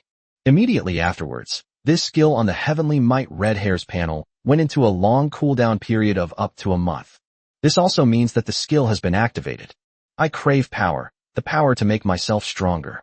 Seeing that the Horse of Destiny skill had been activated, Chen Su began to silently recite in his mind. For some time afterward, the Flame Dragon territory will be in a state of peaceful development. Now that Chen Su has come of age, he is able to begin meditating and is attempting to become a formal magician. Therefore, for him, the most urgent task in the next stage, besides developing his territory, is to improve his own strength. As Chen Su silently chanted in his heart, the jewels placed on the mysterious tower all turned into the sands of time and vanished. 2 hazy orbs of light reappeared in front of Chen Su. 2 rewards again. Chen Su was immediately delighted, as the quality of the jewelry in this transaction was significantly lower than that of the ones that had just been sold. Chen Su originally thought he could only exchange for 1 item, but he didn't expect to get 2. With anticipation, Chen Su slowly reached out his hand towards the first ball of light. It is vaguely visible that this is a thick book. Beginner Mage's Notes, the notes of a powerful mage, containing records of all the basic spells of the magic system, as well as some meditation and combat techniques. Sure enough, this was useful to me. Looking at the thick notebook in my hand, a beginner mage's guide, Chen Su couldn't help but laugh. This beginner mage's notebook may not be considered a particularly valuable item, but for Chen Su right now, this is definitely the most suitable option. Most importantly, his gains this time prove that Chen Su's guess about the Destiny Horse's skills was correct. It really is a Horse of Destiny. This is a really good skill. I must bring the little guy with me when I trade in the future. If you're missing anything, just use this skill. The only downside is that the cooldown is a bit long. As Chen Su muttered to himself, he reached out his hand toward the second ball of light. What will the reward be this time? Chen Su was really looking forward to it. As he touched it, the unique softness of the fabric traveled from his fingertips into Chen Su's mind. Could this be a robe worn by a magician? The thought had just crossed Chen Su's mind when his body suddenly froze. The look in his eyes gradually turned to one of surprise and anger. What I truly crave is power, isn't it? Chen Su muttered to himself, head down, as if emphasizing something to himself. I was praying for something that would make me stronger, so why did this happen? In Chen Su's hand, the ball of light revealed the item inside, a set of clothes. Fox Girl exclusive outfit, black and white, a beautiful outfit exclusively for Fox Girls. If there were a real fox-eared girl, she would look absolutely stunning in this outfit. Clutching the clothes in his hand, Chen Su seemed to hear a voice mocking him from the shadows. What I crave is power. Chen Su waved his hand, somewhat annoyed and embarrassed. But in the end, I inexplicably put it away. After all, it was something I acquired through trading. It would be a shame to lose it. Yes, that's it. Carrying numerous treasures, Chen Su returned to the castle in the former Giant Lion territory. As soon as he returned, he ran into the old butler, Webb. My lord, the investigation of this territory is complete. Upon seeing Chen Su, the old steward, Webb, immediately stepped forward and bowed to report. The original Giant Lion territory spanned 101 kilometers, with a population of over 20,000, more than 3,000 mu of farmland, and a pig iron mine that could extract approximately 80 units of iron ore daily. Upon hearing Webb's words, Chen Su was immediately overjoyed. What? There's even a pig iron mine. It's like a pillow being delivered to someone who's just fallen asleep. He had just obtained the blueprints for a purification method that could directly convert iron ore into forged steel. They were still worried about how to get iron ore. Perfect timing, as there was a pig iron mine in the former Giant Lion territory. He was able to use this to produce a continuous stream of forged steel. 80 units of iron ore can produce approximately 30 units of forged steel per day. It's important to know that even now, steel forging plants can only produce 5 units of forged steel per day. Even if you are promoted to an intermediate forging plant, you can only produce 20 units of forged steel per day. Webb, you will be in charge of the tasks within the territory for the next period of time. Let the people of this territory clean up the land like those of Yanlong territory, build public toilets, and construct houses. Oh, right. And those 3,000 mu of farmland. Remember to fertilize them, don't forget. Chen Su thought for a moment, and then gave instructions on each matter one by one. Now, the people of the former Giant Lion territory are to do the same things that the Flame Dragon territory did before. During this time, Chen Su was able to begin his meditation training and try to become a magician. Chapter 51. The Little Fireball Marches On. At this moment, in the castle study, Chen Su was preparing for his first meditation training session. Before this, he already knew quite a bit about meditation. Meditation, as the name suggests, is about emptying the mind, discarding all distractions, and perceiving the magical elements that exist in the void. These elements are then captured and stored in the body's magic pool. Those who lack magical talent cannot perceive magical elements, and therefore cannot become magicians. The magical pool within an ordinary person's body is hidden and only appears after the first wisp of magical element is successfully captured. By filling the magic pool with magical elements, one can successfully become a magician. The subsequent training and leveling up involved repeatedly expanding the magic pool and filling it with magical elements. Chen Su sat cross-legged on the bed, cleared his mind, and attempted his first meditation. Everything went smoothly, just as Chen Su had feared, without any setbacks. With the help of the elemental body skill, Chen Su sensed the magical elements existing in the void as soon as his first meditation began. Immediately afterwards, the magic pool hidden within his body also appeared. It was a spring pool about 1 meter in diameter, but now it was empty. Moreover, there is another identical magic pool next to this one, which is the effect of the boiling magic power. Chen Su didn't waste any time either, diligently capturing magical elements in the void to fill the empty space in the magic pool. As magic gradually accumulated, the once empty magic pool began to swell with magical elements, flowing like water. Finally, after cultivating for an unknown amount of time, Chen Su felt a wave of dizziness, and then he broke out of his meditative state. Magician meditation is very energy-consuming.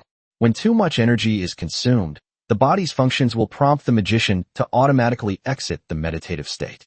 Only after sufficient rest and replenishing the depleted energy can one proceed to the next meditation session. Of course, if you try to force yourself to meditate, the most likely outcome is that you'll become an idiot.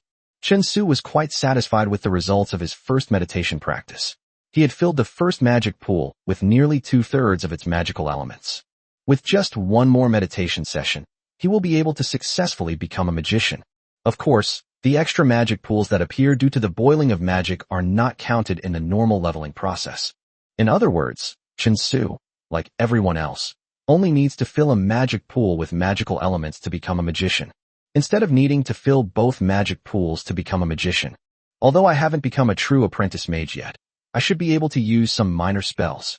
Chen Su picked up the beginner mage's notebook and began to examine the magic he could currently cast. He quickly locked onto his target, the all-powerful fireball spell. The ability to cast a fireball is the ultimate test of a mage's skill. Only those who can make fireballs big and thick can be considered qualified magicians.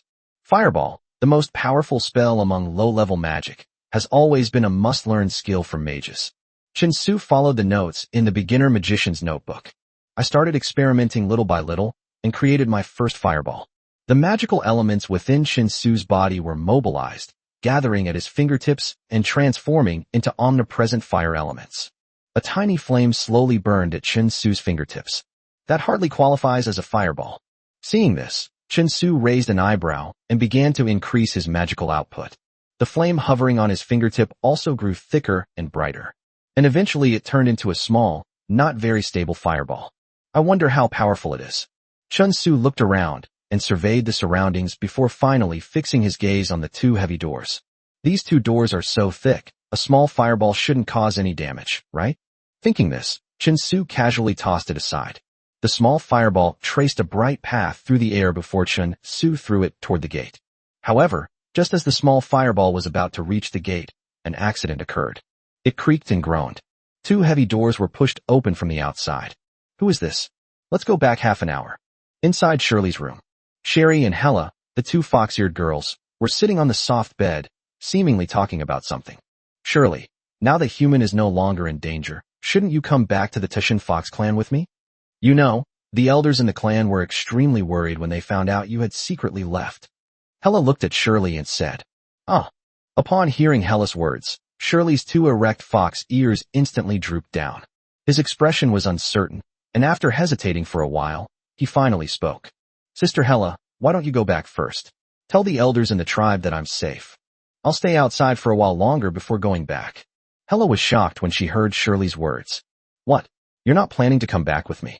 Hella immediately perked up her ears, put her hands on her hips, and asked seriously, "Shirley, tell your sister honestly, is the reason you refused to go back because of that human named Chin-Su?"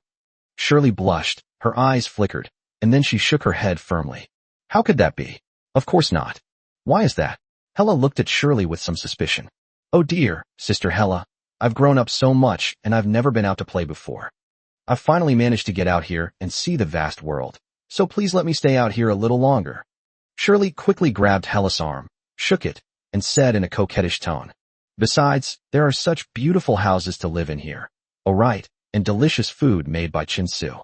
Sister Hella, you haven't tried Chin-Su's cooking yet, have you? I'll have Chin-Su make some for you right now. Trust me, once you've tasted Chin-Su's cooking, you'll definitely love this place." As soon as she finished speaking, Shirley jumped off the bed and skipped off to find Chin-Su. Watching Shirley's departing figure, Hella shook her head helplessly and muttered to herself, "You silly girl, I hope what you're saying is true, and not because of that human." Chapter 52. Actually, it was all an accident. After successfully persuading Hella, Shirley excitedly ran towards Chin-Su's room. She decided that later, she would definitely ask Chin-Su to cook some of his signature dishes to persuade her sister, Hella. Excitedly, Shirley arrived at Chin-Su's room and opened the door, calling out joyfully, "Chin-Su, you." But he was forced to stop halfway through his sentence. As soon as the door was opened, a bright fireball flew towards her chest. The intense heat caused Shirley's voice to stop abruptly, her mind going blank. Even Chin-Su himself didn't expect that what he originally wanted to do was to test the power of the small fireball. Unexpectedly, Shirley suddenly barged in at that moment. However, at this point, it is completely impossible to control the fireball to change direction. Chin-Su could only do his best to reduce the power of the small fireball, hoping it wouldn't cause any harm to Shirley. Under Chin-Su's best efforts, the small fireball gradually shrank, but it did not completely disappear. A few small sparks splashed onto Shirley. The scorching sparks, upon touching the soft fabric, began to burn uncontrollably. Sherry was so stunned that she even forgot to extinguish the sparks on her body. By the time she came to her senses, the flames had not yet reached her skin, but they had already spread and started burning on her clothes. "Quick, take off your clothes." Seeing this, Chin-Su quickly reminded him. If he were a skilled mage, he could simply summon a water elemental to extinguish the flames on Sherry's body. But after all, Chin-Su had only just come into contact with magic. By the time he summoned the water sphere, the flames on Shirley's body would probably have already burned off her clothes. The burning sensation on her skin, coupled with Chin-Su's reminder, instantly woke Shirley up. Seeing the flames engulfing her body, Shirley screamed in panic and quickly took off her clothes. Although she was a brave and skilled female warrior of the Tushan Fox clan. But you should know that the Tushan Fox clan is most afraid of fire. Therefore, even though Shirley has many ways to put out the flames, she still feels helpless when faced with this situation. After Shirley took off her burning clothes and threw them away, she patted her chest, still shaken, and said to Chin-Su. Shirley was terrified. "Chin-Su, what are you doing? How come there's a fireball?" I was practicing magic. How was I supposed to know you'd suddenly walk in?" At this point, Chin-Su still had a headache, tapping his forehead and looking somewhat helpless. "Hey Chin-Su, hurry up and find me some clothes." Noticing Chin-Su's somewhat evasive gaze, Shirley also noticed her own situation. He quickly jumped to the side and hid, stomped his foot, snorted, and said anxiously, "But we don't have any clothes here. I haven't even brought the clothes I bought in the Flame Dragon Territory Castle yet." Chin-Su shrugged and said somewhat awkwardly, "Oh no, what are we going to do?" Shirley's voice now carried a hint of a sob. Well, I don't have your usual clothes here, but I do have a set of other clothes." Cough cough. Why don't you try them on? Chun Su blinked innocently, and at the same time took out the special clothes he had just obtained in the transaction. Could this be the true power of the Destiny Steed skill? What clothes? Give them to me quickly. Shirley was immediately delighted and said eagerly, Here, take this. Without batting an eye, Chun Su took out the special outfit and threw it towards where Shirley was hiding. What kind of clothes are these? Shirley was silent for a moment, then spoke with a puzzled expression. Ahem, well, I'm not really sure about this either. You try it on first, and I'll see if it fits. Chun Su said, squinting his eyes. This outfit is so weird. Shirley muttered a few words to herself, followed by the rustling sound of clothes being put on. Shirley got dressed very smoothly, without even needing Chun Su's guidance, and put on the whole outfit. I'm all dressed up. These shoes are weird, but they look so pretty. Shirley lowered her head, looking at her new clothes.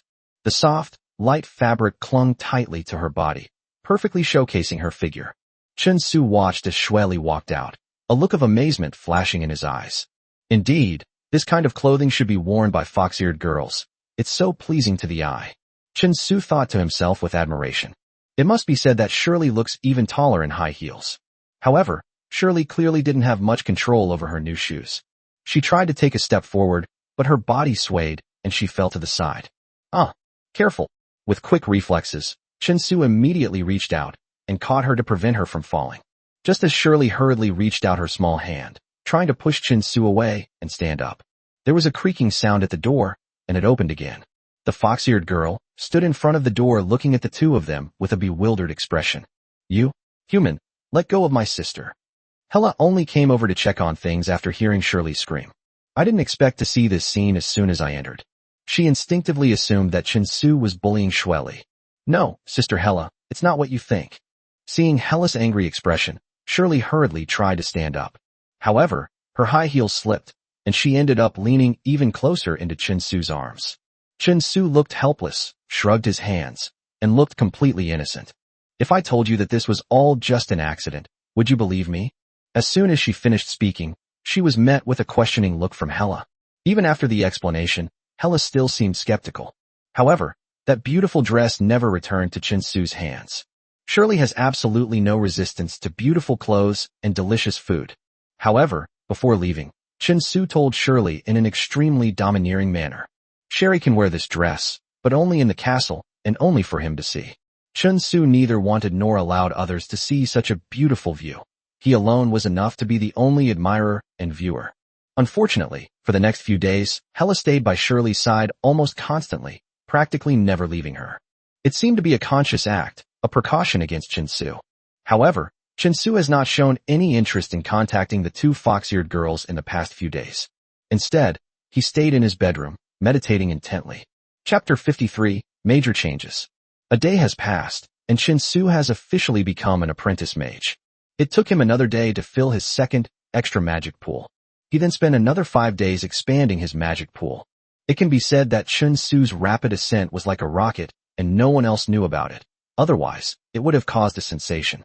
It is normal for a magic apprentice who has just begun meditating to take months, or even years to officially become a trainee magician. Like Chun Su, who broke through 2 barriers in less than 10 days. Becoming an apprentice mage at this speed of advancement is probably unmatched in the mage profession. Meanwhile, during the time Chun Su devoted himself to meditation and cultivation, the infrastructure construction work in the territory was also proceeding in an orderly manner. With the help of the purification method, the output of forged steel finally increased. After several days of accumulation, Chun Su finally collected 200 units of forged steel and built his first military camp. Military camp. Capacity, 0/100. Strength training. Increases a trainee's basic strength by 10%.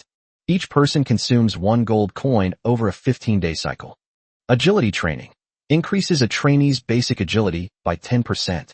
Each person consumes 1 gold coin, and the cycle is 15 days. Physical training. Increases a trainee's basic physical strength by 10%. Each person consumes 1 gold coin, and the cycle is 15 days. Basic combat training. 15% of a normal trainee's combat ability. Each person consumes 5 gold coins, and the cycle is 20 days.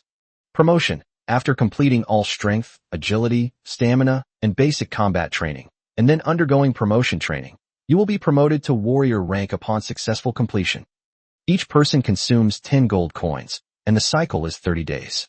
Next upgrade, intermediate barracks. Resources needed, 1,500 units of wood, 500 units of forged steel, 8,000 gold coins. Phew, the military camp is finally built. Looking at the information on the golden finger panel, Chen Su breathed a sigh of relief. Previously, at the steel forging factory, he would save up the steel produced every day and use it to forge armor. There was simply no time to build military camps. Now that the war is over, there is no longer a demand for forged steel. In addition, Chen Su has just obtained the blueprints for the purification method, which greatly increases his ability to obtain forged steel every day. Build the military camp after a short period of accumulation. The military camp, at first glance, seems less important than the Tomb of the Dead, because the soldiers are the result of long-term and expensive training. They are far inferior to the Death Knights produced in the Tomb of the Dead.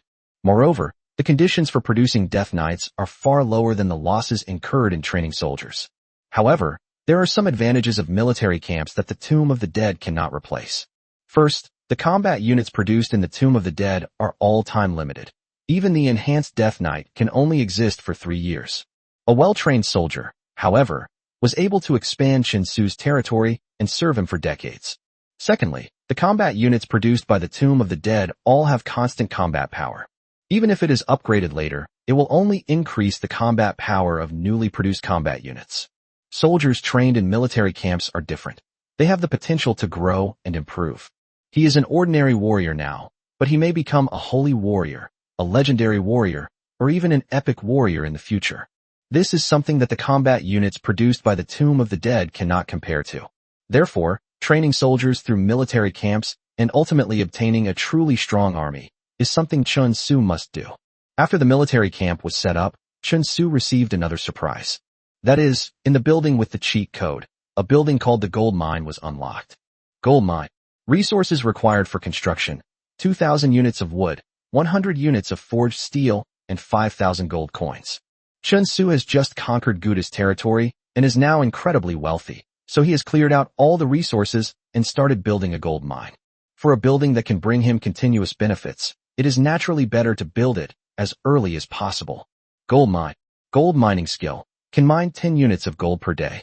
Each unit of gold is equal to 100 gold coins. Upgrade. Intermediate gold mining skill. Increases gold production efficiency by 5 units per day. Requires 1,500 units of wood, 300 units of forged steel, and 8,000 gold coins. Advanced gold mining technique. Increases gold production efficiency. 10 units per day requires 3,000 units of wood, 600 units of forged steel, and 15,000 gold coins. Earning 1,000 gold coins a day is definitely a considerable income for Chen Su. This gold mine is great. Now I finally have a stable source of income of my own. Chen Su couldn't help but sigh.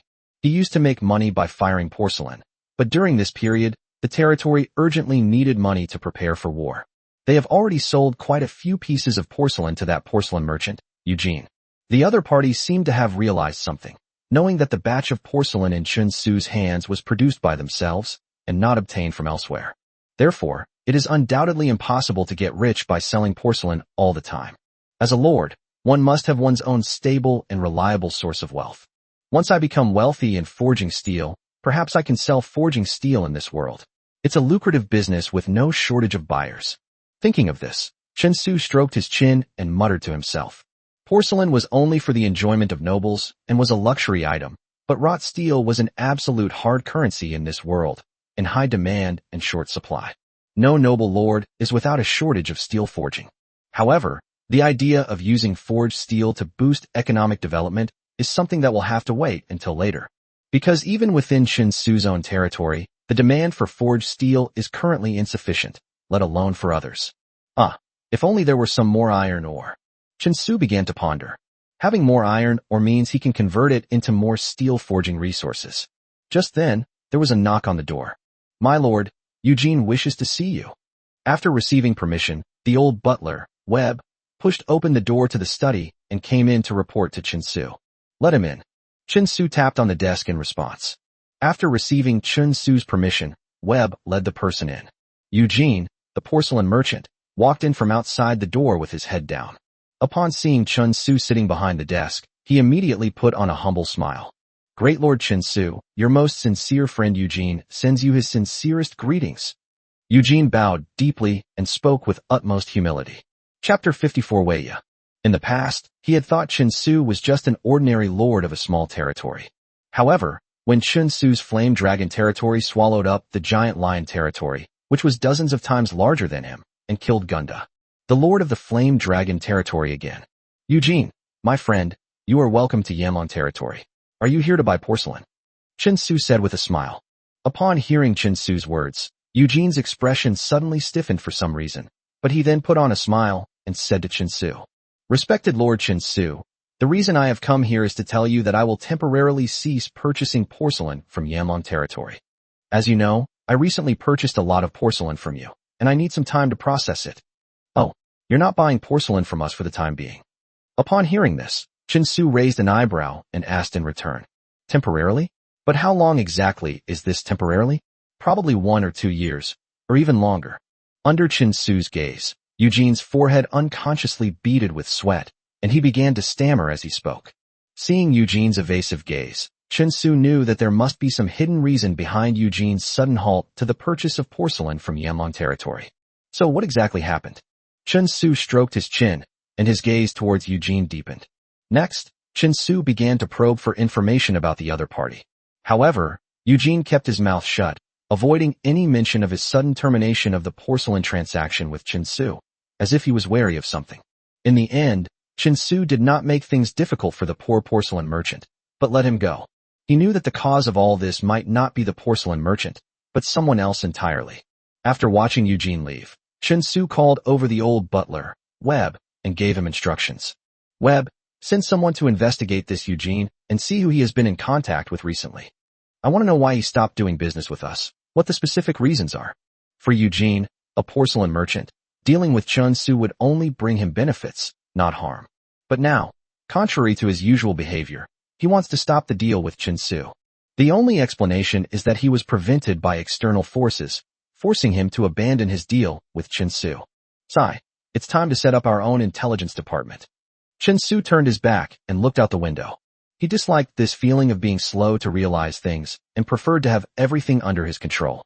For Chinsu, a strong and effective intelligence department was undoubtedly very important. Lord Chinsu, your territory has expanded dozens of times, and the affairs of the territory are far too complicated. I am already finding it difficult to manage.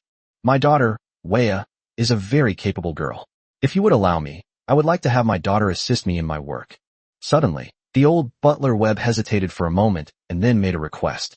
Vaya. Instantly, an image of a girl with rosy cheeks and long golden hair appeared in Chinsu's mind. Weiya is Wei Bu's daughter, the kind of child he had laid in life and doted on immensely. Chinsu and the other party were quite familiar with each other. All right, let Weiya come then. Yanlong territory welcomes her. Chinsu agreed without hesitation. Thank you for your kindness, my lord. Little Weiya will be overjoyed if she knew this news. You know, she admires you the most. The old butler, Webb, also said with a smile. Just 2 days later, 17-year-old Weiya rode a fast horse and arrived in Chinsu's territory. She was a vibrant girl with a healthy wheat-colored complexion. Although petite, her long golden hair bounced as she ran, like a lively little deer. Brother Chinsu. Weiya skipped happily to Chinsu, rushed into his arms, and looked at him with admiration, which also had a hint of love. Chinsu was naturally handsome and dashing, and his image as a leader who always cared for his people after becoming lord was further enhanced by his good looks, and the achievements of conquering Gutter and annexing the lion territory. He is absolutely a hero, and how could a beautiful woman not love a hero? Therefore, Weiya's heart had long been captured by Chinsu without her even realizing it. Weiya, you've grown taller again. Feeling the amazing elasticity of Weiya's body in his arms, Chinsu squinted and smiled. Brother Chinsu, does this entire territory now belong to you? Weiya asked in amazement. Along her journey, wherever Yanlong territory was located, the Yanlong banner was flying. Even though she had already heard her father say it, Weiya still couldn't help but feel incredulous when she looked at the vast territory around her. She remembered that at first, Chinsu's brother's territory was only about 3 miles in circumference. It hasn't been long, yet it has already expanded to this extent. Yes, any land that flies the flame dragon flag belongs to me, Chinsu said with a smile. All right, you've just arrived. Go and rest for a bit. I'll make you something to eat as a treat. Reaching out, Chen Su patted Wei Ya's head and said with a smile, Thank you, brother Chen Su. Upon hearing this, Wei Ya happily took Chen Su's arm, and they entered the castle together. When Wei Ya first came to Chen Su's place, she was very curious about everything. She was even more astonished when she saw Shirley and Hella, the two fox-eared girls. Brother Chen Su, who are they? Looking at the perfectly proportioned and beautiful Shirley and Hella, Wei Ya cautiously clung to Chen Su's arm and asked. Feeling the amazing softness and elasticity coming from his arm, Chen Su unconsciously coughed lightly and gave a simple introduction. Vaya, they are my friends, Shirley and Hella. You can get to know them first. After introducing Wei Ya to Shirley and Hella, Chen Su went to prepare a delicious meal to reward the young girl. After Chen Su prepared the food, he found that the three women seemed to be getting along very well together. However, he didn't think much of it and instead invited Wei Ya, Shirley, and Hella to enjoy the food he had cooked. Chen Su's cooking has an unparalleled allure. Even Shirley, who had eaten it many times before, had no resistance to it, let alone Wei Ya and Hella, who had never eaten it before. A human girl and two fox-eared girls, in the end, both became engrossed in enjoying the delicious food. They ate all the food on the table, leaving nothing behind. Chapter 55, The Posture of Extravagance. At night, Wei Ya lay on the soft bed, stroking her round little belly from eating. The taste of the delicious food Chen Su cooked still lingers in my mind. It's so delicious. Wei Ya stuck out her soft little tongue and couldn't help but lick the corner of her mouth. She had never eaten such delicious food before, especially since it was cooked by her brother Chen Su, which made it even more special. But those two fox-eared girls. The thought of Shirley and Hella made Wei Ya wary. The other woman's beauty and temperament were no less than hers, and her cute fox ears and tail made Wei Ya feel threatened. Go, Wei Ya. Starting tomorrow, you must work hard so that brother Chen Su knows that I am very capable. That way, brother Chen Su will like Wei Ya more, instead of those two fox-eared girls. Waving her little fists, Wei Ya secretly cheered herself on. The next day, Wei Ya arrived in Yanlong territory. She began assisting her father, Wei Bu, with territorial matters. As it turned out, Webb was right. Wei Ya was a very talented girl. Although young, he was able to help Webb manage the affairs within the territory in an orderly manner, relieving the old steward Webb of a great deal of pressure. With two capable assistants, Chen Su was even more relaxed, seizing every opportunity to meditate and improve his strength. As a lord, having a large power base is important, but personal strength is even more indispensable. According to Chen Su's knowledge, when a mage reaches the level of a saint mage, the magic power reserves in his body can support him to begin drawing basic enchanted equipment. Moreover, Chen Su possesses the ability to boil magic power, meaning he naturally possesses twice the magic power of other mages of the same rank. This, combined with his calm and collected skills and the existence of the track enchantment pen, further enhances his abilities. In order to earn more resources and gold coins, and to form their own enchanted knight order as soon as possible, drawing enchanted equipment, and embark on the path of an enchanter as soon as possible. Therefore, improving his strength has become Chen Su's top priority. Of course, while improving his own strength, Chen Su also did not neglect the development of his territory. The territory has expanded, and the number of its inhabitants has increased dozens of times. The original 25 members of the Yanlong Territory Guard are clearly no longer sufficient. Therefore, Chen Su organized an assessment and selection process within his territory to choose 200 people as candidates for the guard team. They then tasked the two guards, X and Y, with training and further selection of these 200 people, ultimately choosing 100 qualified individuals to join the Flame Dragon Guard. Meanwhile, the 25 veteran members, including Simon, were arranged by Chen Su to enter the military camp for various training programs to continue improving their combat effectiveness. Passed uneventfully, and before we knew it, early winter had arrived. After accumulating power for some time, Chen Su has filled both of his internal magic pools, further enhancing his strength. Meanwhile, after these days of accumulation, the various resources within the territory have finally reached a level that Chen Su is quite satisfied with. Although he still felt it wasn't a lot, at least for the current stage of territory development, these resources were sufficient. Open the panel to see it clearly. To possess wealth. Gold coins, 36,000. 1,000 gold coins per day. Wood, for 1,000. 200 units per calendar day. Forged steel, 800. 35 units per calendar day. With the resources in hand, the next step is naturally to upgrade the existing buildings. Buildings like lumber mills, steel mills, and gold mines, which can help Chinsu acquire resources more quickly, are naturally the highest priority for upgrading. As the saying goes, sharpening your axe won't delay your work, meaning that upgrading these buildings will make resource gathering much faster. This way, more resources can be used to upgrade other buildings later on. Chinsu upgraded the logging skills at the lumberyard to intermediate level, increasing the daily wood yield from 20 to 50 units. The steel-making techniques at the forging plant were also improved, increasing the daily output of forged steel from 5 units to 20 units. The gold mining technique has also been improved, increasing the daily gold coin yield from 1,000 to 1,500. To possess wealth. Gold coins, 26,000. 1,500 gold coins per day. Wood, 1,500. 230 units of wood per calendar day. Forged steel, 300. 50 units of forged steel per calendar day. Seeing that there were still resources left, Chinsu simply went all out and cleared them out in one go. Since we've already started to squander it, we might as well squander it to the very end. The Tomb of the Dead has also been upgraded to the City of the Dead. The City of the Dead, Undead Aura, increases all attributes of undead units within a 5-kilometer radius by 8%. Treasure of the Dead. Collect 100 units of Treasure of the Dead each natural day. Currently available summonable units. Ghoul and Death Knight, Elite. Upgrading to Hell City requires 10,000 units of wood, 1,000 units of steel, and 50,000 gold coins. The Ghoul can be upgraded to the Corpse Dragger. Required resources, 1,500 units of wood and 5,000 gold coins.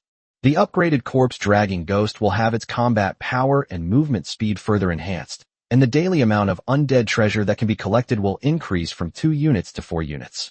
The Death Knight Shio can evolve into the Hell Knight. Required resources, 10,000 units of wood, 500 units of forged steel, and 30,000 gold coins. As your combat power level increases, you will gain new skills and your combat power will increase significantly. New Battle Order. Death Thrower, a humanoid combat unit, a ranged attack unit that can throw bone spears forward to cover the battlefield. Cost, 150 units of undead treasure. Death Raven, a rare scout that allows you to be fully aware of every move on the battlefield. Cost, 1,000 units of undead treasure. The upgraded City of the Dead brought Chinsu quite a surprise. Not only can ghouls and death knights be further upgraded, but 2 new combat sequence units have also been added. Among them, the Death Pitcher is undoubtedly a ranged combat unit. This Death Raven is likely a scout unit that can help Chinsu ascertain every move on the battlefield. Chinsu immediately created one of each of the 2 newly available combat unit sequences. The Death Pitcher resembles a human in appearance, but carries 5 bone spears on its back. Chinsu tested the Death Thrower's attack power. Its effective throwing distance for the bone spear was approximately 300 meters. The attack was powerful enough to pierce through a tree with a diameter of 1 meter. Chapter 56, The Shadow Watch. It is conceivable that if such a bone spear were to fall on a person, even someone wearing iron armor would not be able to withstand its power. The only downside is that after throwing all 5 bone spears, the bone spears that were thrown earlier are retrieved, the Death Thrower will temporarily lose its ranged combat ability. However, if a well-organized death squad of pitchers appeared on the battlefield after 5 consecutive volleys, Chinsu estimated that the enemy must have already suffered heavy losses. Next up is the Death Knights, who will then begin their reaping of the spoils against the Flame Dragon Lord warriors. The Death Raven, valued at 1,000 units of undead treasure, brought Chinsu another surprise. This is a bird-like detection unit that looks like a crow. Death Raven, Elite. Talent skills. Dynamic vision. The Death Raven has excellent vision and can still capture any situation even at a great distance, with a maximum visibility distance of 5,000 meters. Fast flight. Increases the flight speed of the Death Raven by 30%. Melting into the darkness. The Death Raven can blend into the surrounding shadows, avoiding being discovered by enemies, and has excellent concealment capabilities. Active skills. Visual sharing. The Death Raven can establish a connection with the host, allowing the host to see the Death Raven and all the scenes in the host's field of vision. The duration depends on the strength of the host's mental attributes. Once the Death Raven takes flight, Chinsu can use it to see all the scenes below. He could see through and know everything about the enemy's every move on the battlefield. Given its immense effectiveness, the consumption of 1,000 units of undead treasure is certainly well worth it. After adding these two new combat units, Chen Su immediately upgraded the ghouls. Upgraded to a corpse-dragging ghost, further enhancing the speed at which undead treasures are acquired. This way, he could build his undead army in the shortest amount of time. Meanwhile, hundreds of miles away in the city of Toronto, in the City Lord's castle. Inside the spacious castle restaurant, which spans over 100 square meters, a dining table more than 10 meters long is quietly placed in the center of the restaurant. The dining table was covered with a crimson silk cloth, on which were laid out a variety of delicacies.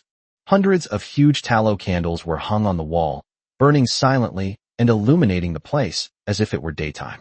More than 10 servants, both male and female, stood respectfully on either side of the dining table with their hands at their sides. At the head of the table, a man dressed in a black tuxedo sat quietly on a high stool. Holding a silver knife and fork, he leisurely enjoyed the food on the table.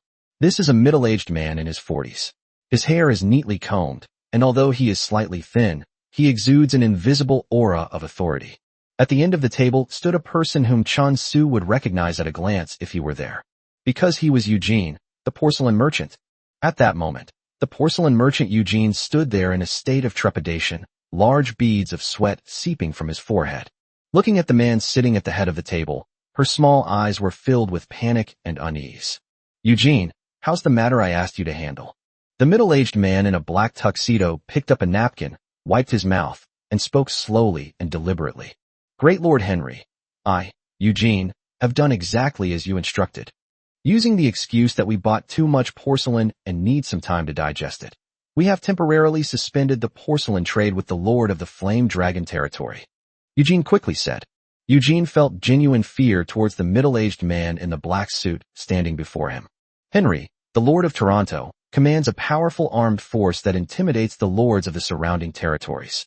Every year, many lords, including Gutter, would offer a considerable amount of treasure and gold coins to Lord Henry of Toronto. It can be said that within this territory spanning thousands of miles, Henry's words were the will of God, and no one dared to disobey them. "You didn't mention me to the Lord of the Flame Dragon territory, did you?" Henry asked calmly. "Lord Henry, why did Eugene mention your presence?" Eugene didn't say a word. Upon hearing the question, Eugene quickly shook his head in denial. What beautiful porcelain." Henry held up a white porcelain vase and exclaimed in admiration. After glancing at it a few times, his tone suddenly turned angry. "Such fine porcelain. Yet you pig, sold it to those useless people to be used as decorations. Humph, if they were in my hands, I don't know how many capable slaves I could have obtained from those barbarians in the north. How utterly foolish." Upon hearing Henry's words, Eugene was so frightened that he knelt on the ground, not daring to breathe. Meanwhile, Henry, the Lord of Toronto, sat at the head of the table, his eyes gleaming with a dangerous light. In the desolate northern lands lived a group of barbarians who fought each other year after year, with the losers becoming slaves. Henry controlled a trade route leading to the northern wilderness. He traded grain and porcelain with the barbarians there for strong slaves to fight and work for him. Collecting beautiful porcelain was a major hobby of those barbarian tribes. Beautiful porcelain held a fatal attraction for the northern barbarians, much like fine wine was for the dwarves. A beautiful piece of porcelain could be exchanged for dozens of strong barbarian slaves from those barbarian tribes. Through this trade method, Henry acquired countless barbarian slaves from the northern barbarians. In his opinion, he made a killing on this deal. For a lord, porcelain had no practical use other than being aesthetically pleasing. However, these barbarian slaves were different. They could be used as cannon fodder on the battlefield. They are the best laborers when mining various minerals within their territory or when a large amount of labor is needed. It was precisely because he possessed this secret trading channel that Henry was able to rapidly develop his barbarian slave army and become a powerful force in the region. He was then appointed Lord of Toronto by the Ruby Duke, who possessed thousands of miles of territory. Henry wanted to collect various porcelains to exchange for slaves from the barbarians, and Eugene had been trading porcelains continuously from the Flame Dragon territory during this time, which naturally attracted Henry's attention. After observing secretly for a period of time, Henry discovered a fact that surprised and delighted him. That was the Lord of the Flame Dragon territory, who happened to possess a batch of porcelain. Rather, it is highly likely that they possessed the methods for casting porcelain. Chapter 57, The Heart of Greed. This was incredibly important to Henry. If he could master the method of casting porcelain, Wouldn't that mean he would no longer have to worry about scavenging porcelain everywhere? With simple casting, a large quantity of porcelain could be exchanged for more barbarian slaves. Henry, moved by greed, originally intended to send troops directly to destroy the Flame Dragon territory. But little did anyone know that at that time, Chen Su was at war with Guda and had wiped out Guda's army in one fell swoop, occupying the entire Lion territory. The destruction of the Lion territory forced Henry to suspend his plans to attack the Flame Dragon territory. In terms of the strength of his troops, Henry is naturally far superior to Gundur. Otherwise, it would have been impossible to deter the many lords near Toronto, and they are required to obediently submit various financial reports every year. However, during this period, Henry's forces were all engaged in the interdimensional war. There weren't many resources available to us. He originally thought that his personal guards would be enough to destroy Yanlong territory. However, Chen Su's sudden annihilation of the giant lion territory made Henry realize that he wanted to devour the Flame Dragon territory, which had risen like a comet. We must recall a portion of the army that has been deployed to the interdimensional war. Just a year ago, Henry presented a large amount of precious resources to the Grand Duke of Ruby and did many things for him. Therefore, the Grand Duke of Ruby was very pleased and granted Henry the mining rights to a low-level plane called Joyful Riders, which he had previously looked down upon. Although in the eyes of the Ruby Grand Duke, this plane is a low-level plane with little value. But for Henry, this was a real piece of meat. Therefore, he couldn't wait to send most of his troops to the Musical Knights plane to conquer and exploit resources. Henry's army is currently at a critical juncture in the war in the Musical Knights dimension, and he is unable to spare any troops. Therefore, he could only wait until after the crucial battle in the Joyful Rider dimension was over. Fang was able to spare troops to deal with Chen Su, threatening him to hand over the secret recipe for making porcelain. It'll be soon, very soon.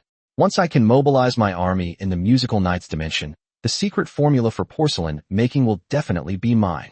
A dangerous and greedy glint flashed in Henry's eyes. Being able to defeat Gundur and possessing the secret formula for making porcelain, this Flame Dragon Lord must be hiding even more secrets. Little one, enjoy your rare moment of freedom.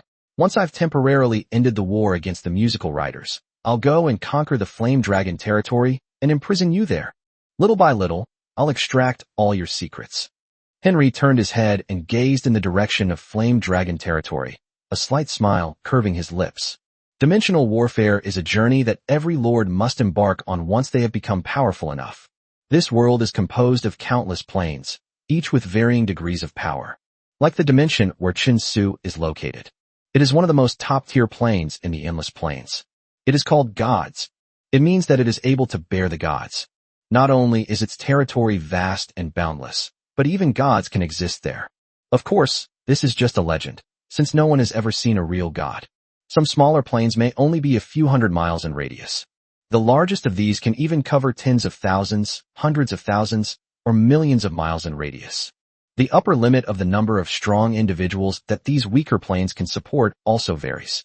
In some planes, the strongest being is merely an ordinary warrior or an apprentice mage. However, there are also some subplanes that are slightly inferior to the plane of gods. It can also give birth to legendary and epic-level powerhouses. However, it is far less than the plane of gods, which has produced so many legendary and epic powerhouses and so many powerful figures. Although the plane of gods is vast and boundless, it has long been exhausted by the wars and exploitation of various races over countless years. The only way to expand one's power and become stronger is through interdimensional warfare. Go and conquer those undiscovered lower planes. They then plunder resources from these resources to strengthen themselves. Of Toronto, whose exploration of the pleasure riding plane was also an example. Although this plane is only a few thousand miles in size, the maximum level of powerful beings it can accommodate is only ordinary warriors. But it is a virgin land that has not been exploited. However, it contains a wealth of resources, which hold an indescribable attraction for a lord. The Ruby Grand Duke possesses even higher quality planes, waiting for him to mine them. That's why he gave Henry the mining rights to this joyful riding dimension. However, in this world of Ride, most of the resources Henry mines belong to the Grand Duke of Ruby, and he can only own a small portion of them. But even this small part was enough to drive Henry crazy. The set of spatial coordinates that Chen Su possessed was the key to unlocking a dimension. The only uncertainty is how powerful the lower plane on the other side is, and how abundant the resources it contains. Even the lowest plane, like the one with the joyful riders, is an immense fortune. Meanwhile, inside the Flame Dragon Territory Castle, Brother Chen Su, the construction of houses within Yamlong territory has been completed, and all the residents of the territory have moved into their own homes. Also, all the public toilets in the territory have been built. The cleaning work within the territory and the road repair work are all proceeding in an orderly manner and are expected to be completed one by one within a month. Dressed in a butler's uniform, Wei Yi was efficiently reporting to Chen Su on the recent developments within the territory. What is the state of our grain reserves? Are they enough to last through this period? Chen Su thought for a moment, then suddenly asked. With the current food reserves of Yamlong territory, there will be no problem getting through this period. Without hesitation, Wei Yi answered very quickly. Oh, by the way, Lord X and Lord Y asked me to inform you that they have completed the training of those 200 warriors. And the top 100 of them have been selected to join the guard. However, the two lords said that if these 100 men are to become true warriors, they must go through several bloody battles. A war that draws blood. Chen Su stroked his chin, thought for a moment, and then instructed Wei Yi. So, tell X and Y to take these 100 men and patrol around the Yamlong territory during this time. And wipe out the bandits in the vicinity, and incidentally give these 100-odd new recruits some practice. Chapter 58. First Taste of Enchantment. Chen Su hasn't started the interdimensional war yet, so if he wants to train these new warriors, he can only practice on thieves and bandits first. As for the remaining 100 people who were eliminated, they were all incorporated into the newly established Yamlong Administration Bureau. Put them in groups of 5, evenly distributed throughout the Flame Dragon territory, to be responsible for maintaining the daily security of the Flame Dragon territory. As for the director of the Flame Dragon Territory Management Bureau, let Simon take on the role for now. Chen Su smiled and continued to give instructions. The Flame Dragon Territory Management Bureau was a department that Wang Chuan decided to establish on a whim, independent of the Flame Dragon Territory Guard.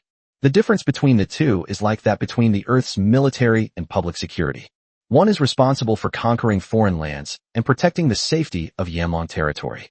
The other was to be responsible for the daily security work in Yamlong territory. Those who were eliminated during the selection process for the Flame Dragon Territory Guard can also be incorporated into the Flame Dragon Territory Management Bureau. It was worth the grueling training they underwent during that time. Flame Dragon Territory Management Bureau? What kind of organization is that? Wei Yi was completely confused, since this was a decision Chen Su had just made on a whim. Wei Yi, of course, had no idea at all. Seeing Wei Yi's puzzled expression, Chen Su patiently explained the significance and role of the Yamlong Territory Administration. He explained it in great detail. After hearing Chen Su's explanation, Wei Yi looked at him with even more admiration. Brother Chen Su, you are really amazing. You even came up with such a method. She had been wondering what to do with the 100 people who were eliminated during training. After all, these people were carefully selected from the entire territory.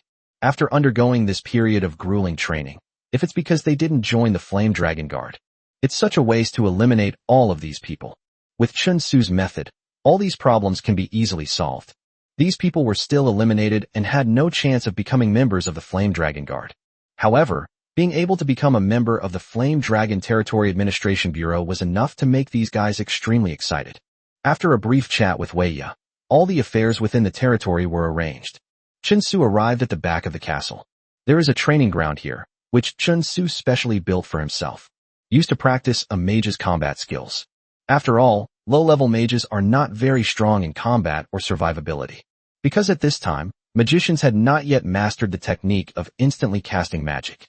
To unleash magic, a certain amount of chanting time is required, which is enough for the enemy to make numerous choices and reactions on the battlefield.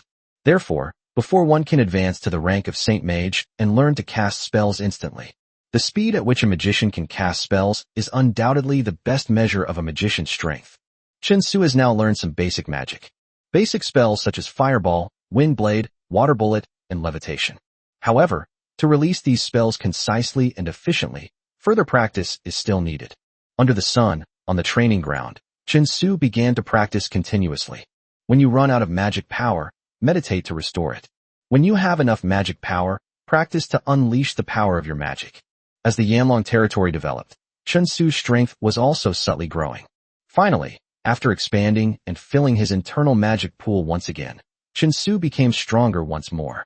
I'm just one step away from becoming a Saint Mage.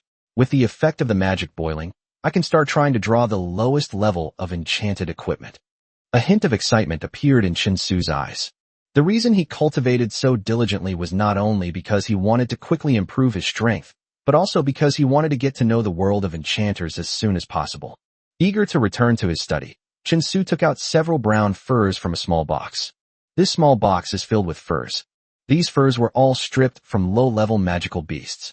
Only the fur of magical beasts has a high affinity for magical elements. This is arguably the best medium for creating enchanted equipment. However, Warcraft is Warcraft after all. We can't afford to mess with the high-level ones, so we have to use the low-level ones. A jar of pure monster blood placed to the side. Looking at the prepared pelts and the jar of monster blood, a pang of heartache flashed in Chen Su's eyes. Because these weren't monsters they captured, killed, and bled themselves from within their own territory. They were purchased from outside. Keep in mind that these items alone cost more than 500 gold coins. Moreover, this is only the material used to draw the lowest level of enchanted equipment. If you're capable of drawing high-level enchanted equipment, you'll definitely need even better materials. In addition, the success rate of enchanters drawing enchanted equipment has always been low, and failure is quite common. Every successful enchanter is built on countless gold coins. This is not just a casual remark. Lay a monster pelt flat on the table. Chen Su picked up the Gap enchanting pen, already having a clear idea in his mind what the first enchanted equipment he would attempt to draw should be. He chose the most basic enchanted equipment, the Power Amplification Bracelet. Depending on the quality of the drawing, it can increase power by 5% to 10%.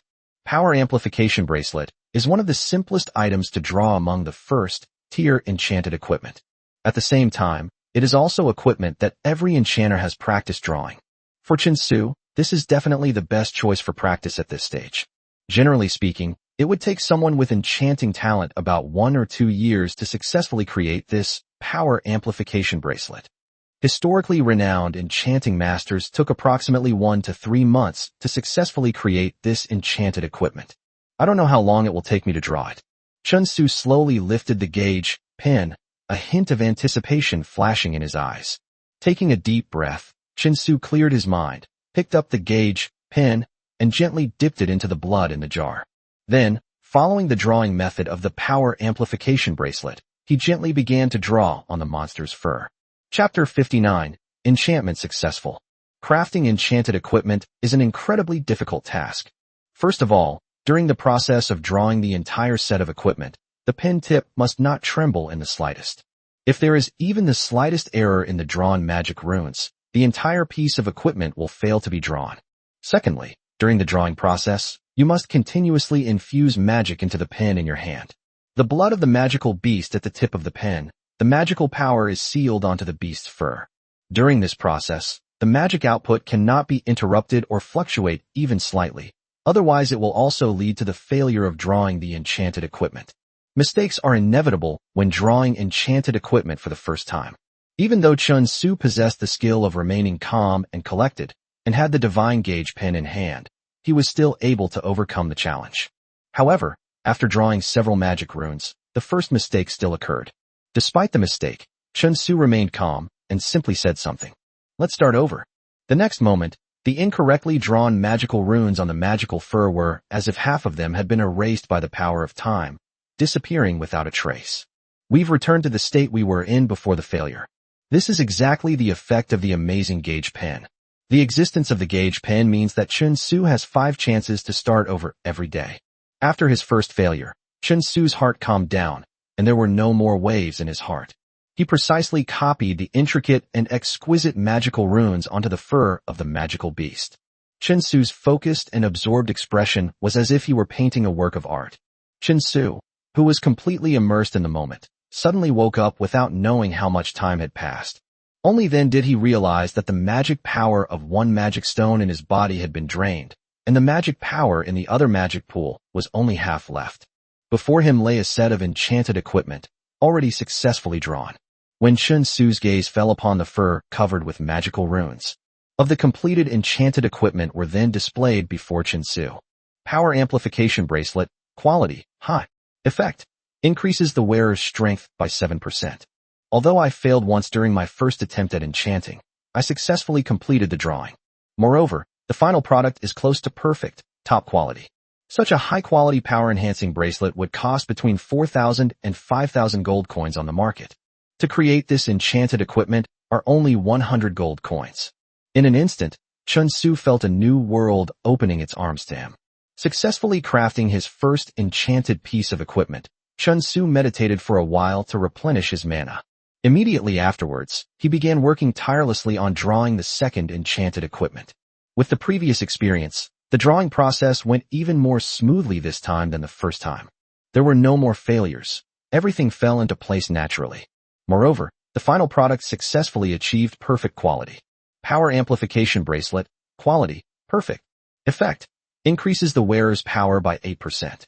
Such a perfectly crafted enchanted item would be worth approximately 8,000 to 10,000 gold coins on the market. Looking at the two enchanted bracelets quietly placed on the desk, Chun Su suddenly had a dreamlike feeling. These two enchanted pieces of equipment were drawn in less than a day. His wealth could easily increase by more than 10,000 gold coins, while the entire territory only produces about 1,500 gold coins per day. Moreover, this is only the most basic enchanted equipment. If Chun Su can create second-tier and third-tier enchanted equipment in the future, its selling value will increase exponentially. At this moment, Chun Su finally had a clear understanding of the status of enchanters and the power they possessed. And the calm and steady track gauge pin finally demonstrated their value. It helped Chun Su complete two enchantments, successfully drawing them both times, and obtaining superior and perfect quality respectively. Without a doubt, even in the world of enchanters, this news would cause an earthquake-like sensation once it spread. However, after drawing these two sets of enchanted equipment, Chun Su had to stop. Firstly, because the magic power in the two magic pools inside its body has been completely exhausted. Secondly, drawing these two enchanted pieces of equipment had already consumed a lot of Chun Su's energy. Mental exhaustion forced Chun Su to stop drawing enchanted equipment. So I'm still too weak. Once I'm strong enough, I won't appear anymore. Chun Su shook his head helplessly and said, as a mage's level and strength increase, the amount of magic power they can hold within their body, as well as the intensity of their mental power, will also increase accordingly. By then, the current situation will no longer exist. Two enchanted pieces of equipment have just been created. Chun Su's first thought was to bestow the power upon his two guardian warriors to enhance their combat capabilities. Each powerful individual has a limited number of enchanted items they can carry. The higher the level of the enchanted items, the fewer enchanted items the body can carry. As your level and strength increase, the quantity and quality of enchanted equipment your body can handle will also increase. However, when Chun Su summoned Guardian Warriors X and Y and intended to give them two enchanted pieces of equipment to enhance their combat power, the two Guardian Warriors refused. My lord, as Guardian Warriors, our bodies cannot withstand enchanted equipment, nor do we need to equip enchanted equipment. Guardian X knelt on one knee and said respectfully, yes, my lord, perhaps you can enhance our combat strength in another way. At the same time, protect the warrior, Y said respectfully. Ding. Do you wish to consume a resource treasure worth 10,000 gold coins, or directly use 10,000 gold coins to enhance the combat power of your two guardian warriors? At this moment, the cheat code thoughtfully provided a hint. Upon hearing the news, Chun Su confirmed it without hesitation. The two guardian warriors are currently only at the level of ordinary warriors. Although they were among the strongest of the ordinary warriors and the highest combat force in the Flame Dragon territory, they have clearly become outdated over time. Ding. You have spent 10,000 gold coins, and the combat power of your two guardian warriors has been increased. Instantly, two powerful auras rose from the bodies of Guardian Warriors X and Y respectively. Their strength has visibly improved. Chapter 60 Mysterious Skeletons. Even the patterns on their armor and hoods have become more exquisite and detailed. The two of them were undergoing a transformation with their eyes closed. Chun Su couldn't help but open the cheat code panel to check it out. Guardian X. Rank, Normal Warrior, Maximum. Note, Normal Warrior, Holy Warrior, Legendary Warrior, Epic Warrior. Note, this is currently the limit for a normal warrior. They can fight opponents of higher levels. The next upgrade will definitely make them a Holy Warrior. Loyalty, Max, Most Loyal Person. Class, Warrior. Guardian Y. Rank, Apprentice Mage, Maximum. Note, Apprentice Mage, Holy Mage, Legendary Mage, Epic Mage. Note: this is currently the limit for an Apprentice Mage, capable of fighting opponents of higher levels. The next level up will definitely make you a Saint Mage. Loyalty: Max, Most Loyal Person. Occupation: Mage. With just 10,000 gold coins, the combat power of the 2 Guardian Warriors was raised to the limit of ordinary warriors. This deal is really a great deal. Since the 2 Guardian Warriors don't need enchanted equipment, it's perfect for someone else to use. Chun Su then summoned Simon and bestowed upon him the perfect quality power-amplifying bracelet. To everyone's surprise, Simon seemed to look down on this little thing. "My lord, is this little gadget useful?" The tall and imposing Simon, holding the delicate little bracelet in his hand, scratched his head and asked in confusion. Now, after undergoing training in the military camp, Simon has surprisingly performed exceptionally well, directly breaking through the upper limit of the military's awakening training. They had reached a point where they were just one step away from becoming ordinary soldiers. Enchanted equipment, the power amplification bracelet, was Chun Su's reward to him. "Put this bracelet on your wrist, and you'll know." Chun Su shook his head and said with a smile. Simon followed Chun Su's instructions, extended his hand, and then put the bracelet on his wrist. Upon first contact with Simon's skin, the intricate magical runes on the bracelet began to light up one by one, shimmering with dazzling light. Then the entire bracelet began to pulsate slowly, like flowing water, and disappeared beneath Simon's skin. Through the skin of the wrist, one could clearly see some runes shimmering with a faint light. Buzz! Simon had just tried to clench his fist, harness the power within him, and throw a punch forward. The fist slammed out, as if shaking the void, creating a whistling wind. The power-amplifying bracelet on Simon's wrist lit up, seemingly channeling power into Simon's punch. "My strength has actually increased?" Simon threw a punch, felt the sensation, and then exclaimed with immense delight. "Of course, that's the power of enchanted equipment." Chun Su spoke calmly with a faint smile on his face. Meanwhile, deep within the poisonous mist valley of Noah's forest, colorful miasma silently permeated the valley, turning it into a land of death. In the very center of the valley stands a castle nearly 10 meters tall, its entire structure resembling a tombstone, exuding a strong aura of the dead. He was quietly paying attention to where he was. This is the upgraded city of the dead. It is taller and more magnificent than before. Every so often, there will be an enhanced version of the Death Knight, or a Death Thrower unit carrying 5-bone spears. Step out of the castle and stand quietly to the side. Looking around, near the city of the dead, rows of well-organized legions of Death Knights and Death Throwers stood silently. The Death Knight Legion now numbers well over 200 ranged attack units. The number of dead pitchers is also approaching the 100 mark. Moreover, this number is growing rapidly. At this moment, nearly 500 corpse-dragging units, like worker ants, are searching for all sorts of things in the vicinity. Items that can be converted into undead treasures to supply the city of the dead with more combat sequence units. There are many such items, whether they are skeletons, flesh and blood, monsters, or all sorts of strange objects. However, most of them consist of skeletons. After all, this is the most numerous and the easiest to find. Skeletons were dug out of the soil by the corpse-dragging demons and transported to the city of the dead. As the number of corpse-dragging units increases, their exploration range is also gradually expanding outwards. Deep within a valley, a ghoul unit was trudging forward with faltering steps. He was the first corpse-dragging unit to arrive here, surrounded only by a faint, colorful poisonous mist. There were no other corpse-dragging units present. Flickered in the eye sockets of this corpse-dragging demon, he faithfully carried out the orders given to him by the city of the dead, searching for anything that might contain the treasures of the dead. Coincidentally, nothing containing necromancy appeared along the path of this corpse-dragging demon. So this corpse-dragging ghost unit did not stop its advance, but continued forward. Finally, at the very end of the valley, he stopped. A peculiar skeleton lay quietly before this corpse-dragging unit. This is a skeleton that looks like a human, but the bones are thinner than human bones, and the color of this skeleton is a faint gold. On the fingertip of this skeleton was a beautifully decorated emerald green ring. The skeleton was perfectly intact, with no missing parts, indicating that the owner of the skeleton must have arrived here alone and died here.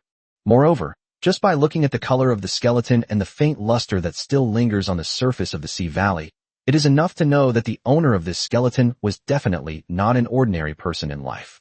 However, The owner of this skeleton has been dead for an unknown period of time. The clothes he wore and his flesh have long since disappeared into the sands of time, but this skeleton remains forever. The soul fire in the corpse-dragging demon's eyes flickered for a moment. Then it hoisted the skeleton onto its shoulder. They then headed back towards the city of the dead. Even if this skeleton is extraordinary, in the eyes of the corpse-dragging demon, it is nothing more than a collectible containing a treasure of the dead. At the same time, the notification sound of the cheat system rang in Chen Su's mind. The content of this information also greatly shocked him. Ding! One of your corpse-dragging ghosts has found a peculiar skeleton. The city of the dead cannot devour it. Perhaps you should investigate. Chapter 61 Waste Utilization. What? The corpse-dragging demon has collected a skeleton? A skeleton that even the city of the dead couldn't devour? Faced with the sudden notification sound, Chen Su was momentarily stunned. He had never encountered this situation before. After all, it had never happened in the city of the dead. Without much hesitation, after receiving the message, Chen Su immediately ordered a team of Death Knights to transport the skeleton into the territory. A few hours later, the pale golden skeleton that had been collected by the corpse-dragging demon appeared before Chen Su. Is this a human? Looking at the skeleton in front of him, Chen Su made a somewhat uncertain guess. The skeleton's shape is basically the same as a human's, only slightly smaller overall. Moreover, the bones were also a strange pale gold color, so Chen Su could not be sure of his judgment. Could these pale golden bones belong to the elves? Shirley, who had come closer, frowned slightly as she looked at the skeleton and said hesitantly, "The remains of elves?" Upon hearing Shirley's words, Chen Su turned around and asked in confusion. The pale golden skeleton and the human-like figure must be the elves. Hela, standing next to Shirley, said with certainty. An elf, huh? Chen Su couldn't help but ponder. Considering that Noah's Forest was once the home of the elven race, it doesn't seem impossible to find the skeleton of an elven being there. But why can't the city of the dead be swallowed up? Could it be that there is something special about this elf skeleton? Thinking of this, Chen Su quickly paid attention to each part of the skeleton. I want to see exactly where the difference lies. With his eyes fully focused, he soon spotted the emerald green ring on the skeleton's finger. He removed the ring from the skeleton's finger and examined it in his hand for a moment. Immediately, they felt the fluctuations of spatial magic emanating from the ring. This could be a spatial ring? Chen Su exclaimed with delight. The ring, exuding an aura of spatial magic, immediately reminded Chen Su of spatial rings. However, when Chen Su attempted to open the ring with his mental power, he was blocked by the ring's own protective barrier. It was a tenacious spiritual force protecting this spatial ring. Although countless years had passed, it had not completely dissipated. Chen Su estimated that he would only be able to break the seal on the spatial ring after his level increased further and his mental strength was further enhanced. This time, it really wasn't a wasted effort. Chen Su couldn't help but sigh. Even if the space ring contains no other items, the ring itself is already a huge fortune. In this world, spatial rings can only be made from extremely rare spatial attribute ores. It is formed only after being forged by a senior mage, making it a truly priceless and rare treasure. On this continent, the spatial attribute ores have long been exhausted over countless years. In other lower planes, the spatial attribute ores that can be mined are extremely rare. The scarcity of raw materials has resulted in a very limited number of spatial rings. This is why spatial storage equipment is so precious and has a high price but no market. Playing with the emerald green spatial ring in his hand, Chen Su turned his gaze to the pale golden elven skeleton. The elven skeleton possessed such a rare treasure as a spatial ring during its lifetime, suggesting it must have been of extraordinary status. If that's the case, then it must be extremely precious. Men, take this skeleton to the mysterious tower. He put away the spatial ring, planning to open it again when he became more powerful. Chen Su then gave instructions to the Death Knights. Since the city of the dead cannot devour and decompose the skeleton, this means that the elf skeleton has something unique about it, and trading it might bring some unexpected surprises. Elf skeleton, although I am not human, you are a real dog. Soon, the pale golden skeleton was placed atop the mysterious tower. After confirmation, the mysterious tower emitted the power of time, slowly wrapping around the skeleton, and then turning the skeleton into nothingness. In the endless void, the power of time surged, and two hazy orbs of light emerged, appearing before Chen Su. This pale golden elven skeleton, which the city of the dead could not decompose, was utterly powerless against the mysterious tower. Theoretically speaking, all traded goods will be broken down into the purest power of time by the mysterious tower. The two orbs of light represent two rewards. Chen Su reached out and touched the first ball of light. The light faded, revealing a blueprint inside. Crafting blueprint for the wilderness power set near Tier 3. These include Wild Hand, Tier 2, effect, increases the wearer's strength by 10% 15%. Wild Foot, Tier 2, effect, increases the wearer's agility by 6% 9%. Wilderness Body, Tier 2, effect, increases the wearer's recovery speed by 10%. The Wilderness Wall, Tier 2, increases the wearer's defense by 5% to 15%. Set bonus. When all 4 pieces of the Wilderness set are equipped, the set bonus, Wilderness Warrior, will be triggered. Wearing restrictions. Wearing a single piece requires a certain level of physical fitness and strength, while wearing a set requires the physical fitness of an average soldier. Wilderness Warrior. The wearer of this set can reduce the attack intensity they receive by 15% 20% and temporarily store the attacks received before releasing them together. It's a set item, an enchanted equipment blueprint reward.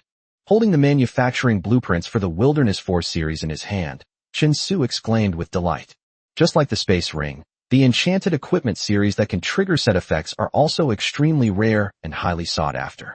Having the blueprints for the Wild Force set means that Chen Su can now begin building his own enchanted equipment knightly order. Knights who equip enchanted gear. This mid-tier enchanted gear series that can trigger set effects is definitely their best choice. However, Chen Su's only regret at the moment is that he has not yet trained his own team of enchanted knights. Therefore, even if this set of Wild Force equipment is drawn up, it will not have any use for the time being. But these things were bound to happen sooner or later. With such a set of powerful structural blueprints, if Chen Su trains enough powerful knights in the future, he will be able to arm his knights with these enchanted equipment. They form the most terrifying enchanted equipment knight order on the continent. Chapter 62, The Shrine Maiden. Carefully putting away the wilderness power and the blueprints, Chen Su reached for the second ball of light. This time, the ball of light shattered, and a slender figure shrouded in light and shadow gradually appeared before Chen Su. Guardian, Kyo. Qinghui. Rank, Apprentice Mage. Loyalty, Max, Never Betray. Occupation, Shrine Maiden.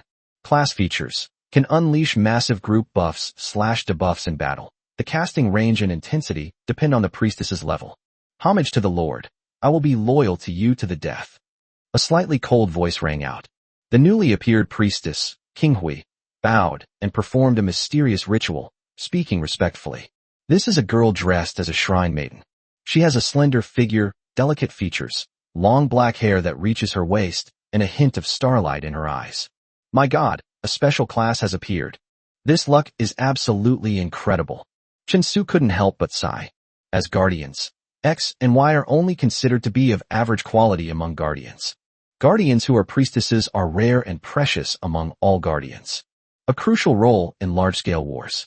It can not only provide group buffs to a wide range of friendly units, such as increasing defense and strength, it can also inflict group debuffs on a wide range of enemy units.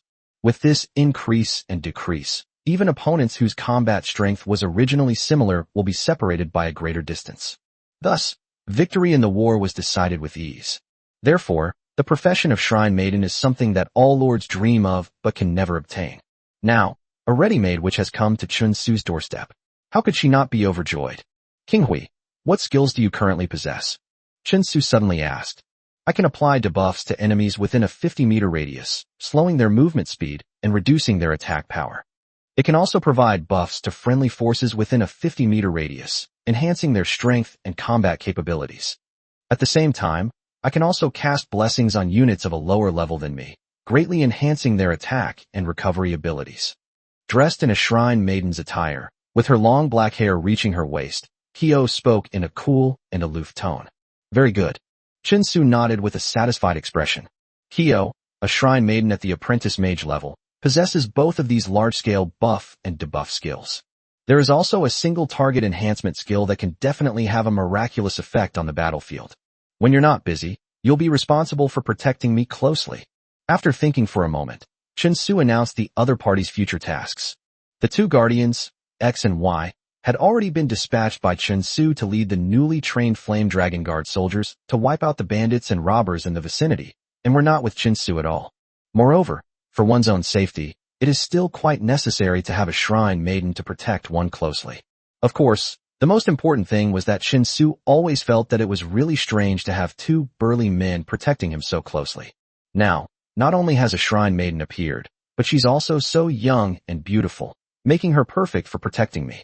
Yes, my lord, King Hui answered respectfully. As a guardian, the master's orders are paramount. No matter what Chen Su said, King Hui would obey without hesitation. Time always slips away unnoticed, and the arrival of the cold air mass brought the first heavy snow of winter as expected. Inside the castle's study, the fireplace was burning brightly. Even so, Chen Su still didn't feel any warmth. Why is winter in this world so cold? Looking at the heavy snow falling outside, Chen Su couldn't help but frown and say something. The outside temperature has probably reached -20°C, and all construction work within the territory has been forced to stop. All the civilians in the territory hid in their houses, lying shivering in their beds, enduring the cold winter. Fortunately, before winter arrived, Chen Su had already ordered his people to build their own houses within the territory. Otherwise, given the current weather and temperature, without a place to live, the only consequence awaiting them is to freeze to death. Even now that they have houses, the people in the territory are not living a very good life. Although the wooden house can withstand wind and snow, it cannot withstand the biting cold. There aren't that many ways to keep warm in this world. A fireplace built of bluestone was a privilege enjoyed by nobles only in winter. For ordinary people, having a wooden house to shelter them from the wind and rain is already a blessing. They wouldn't dare ask for more. The only way for ordinary people to keep warm. They would curl up in bed, wrap themselves in all the clothes and blankets they could find, and pray that the cold winter would end soon. This winter is indeed much colder than in previous years, even though the people have houses to live in.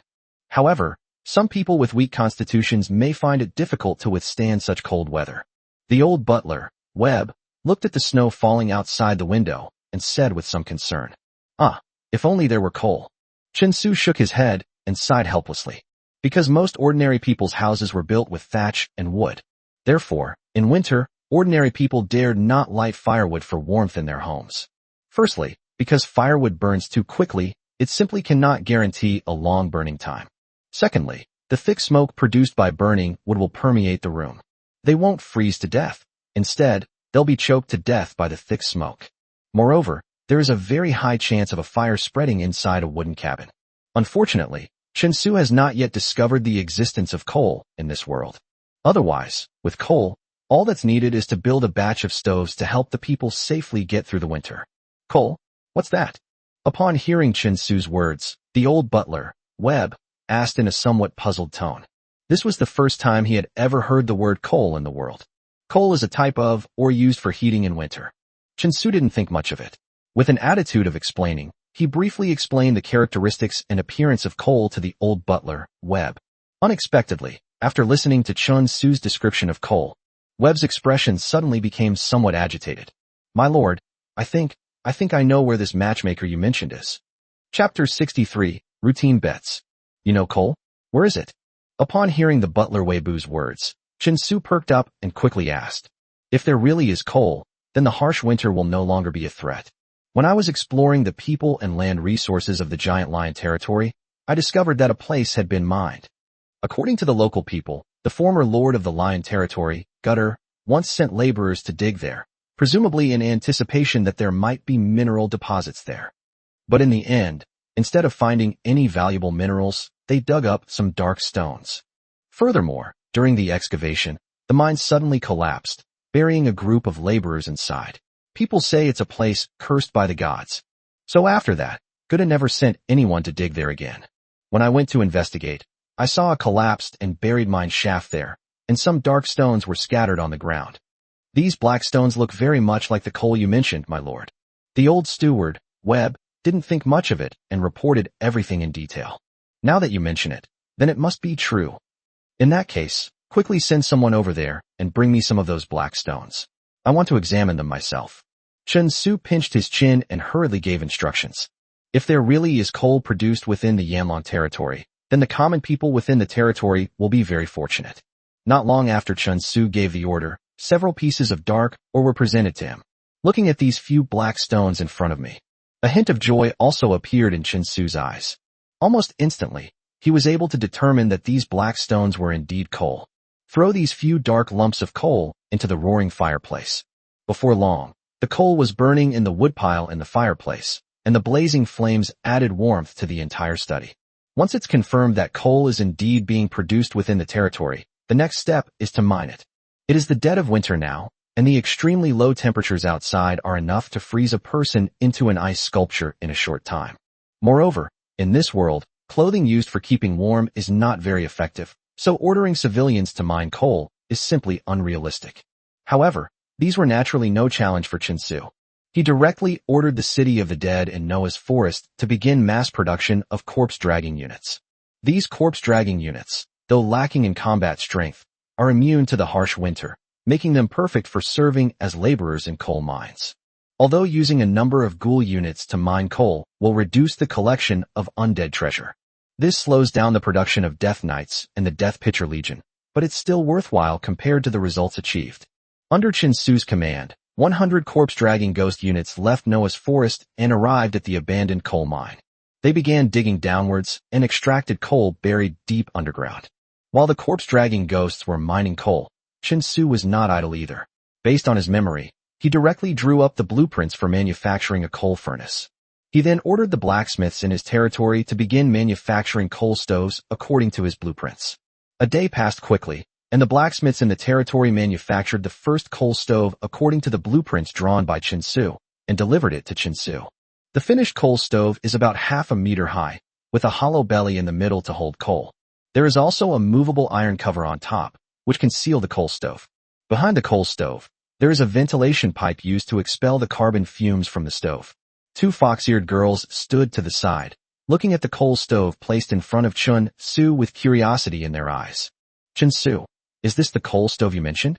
Can it really withstand the harsh winter cold? Shirley reached out and poked the coal stove in front of her, blinking her eyes in confusion as she asked. Of course, Chinsu answered with great pride. There are no suitable conditions in the territory right now.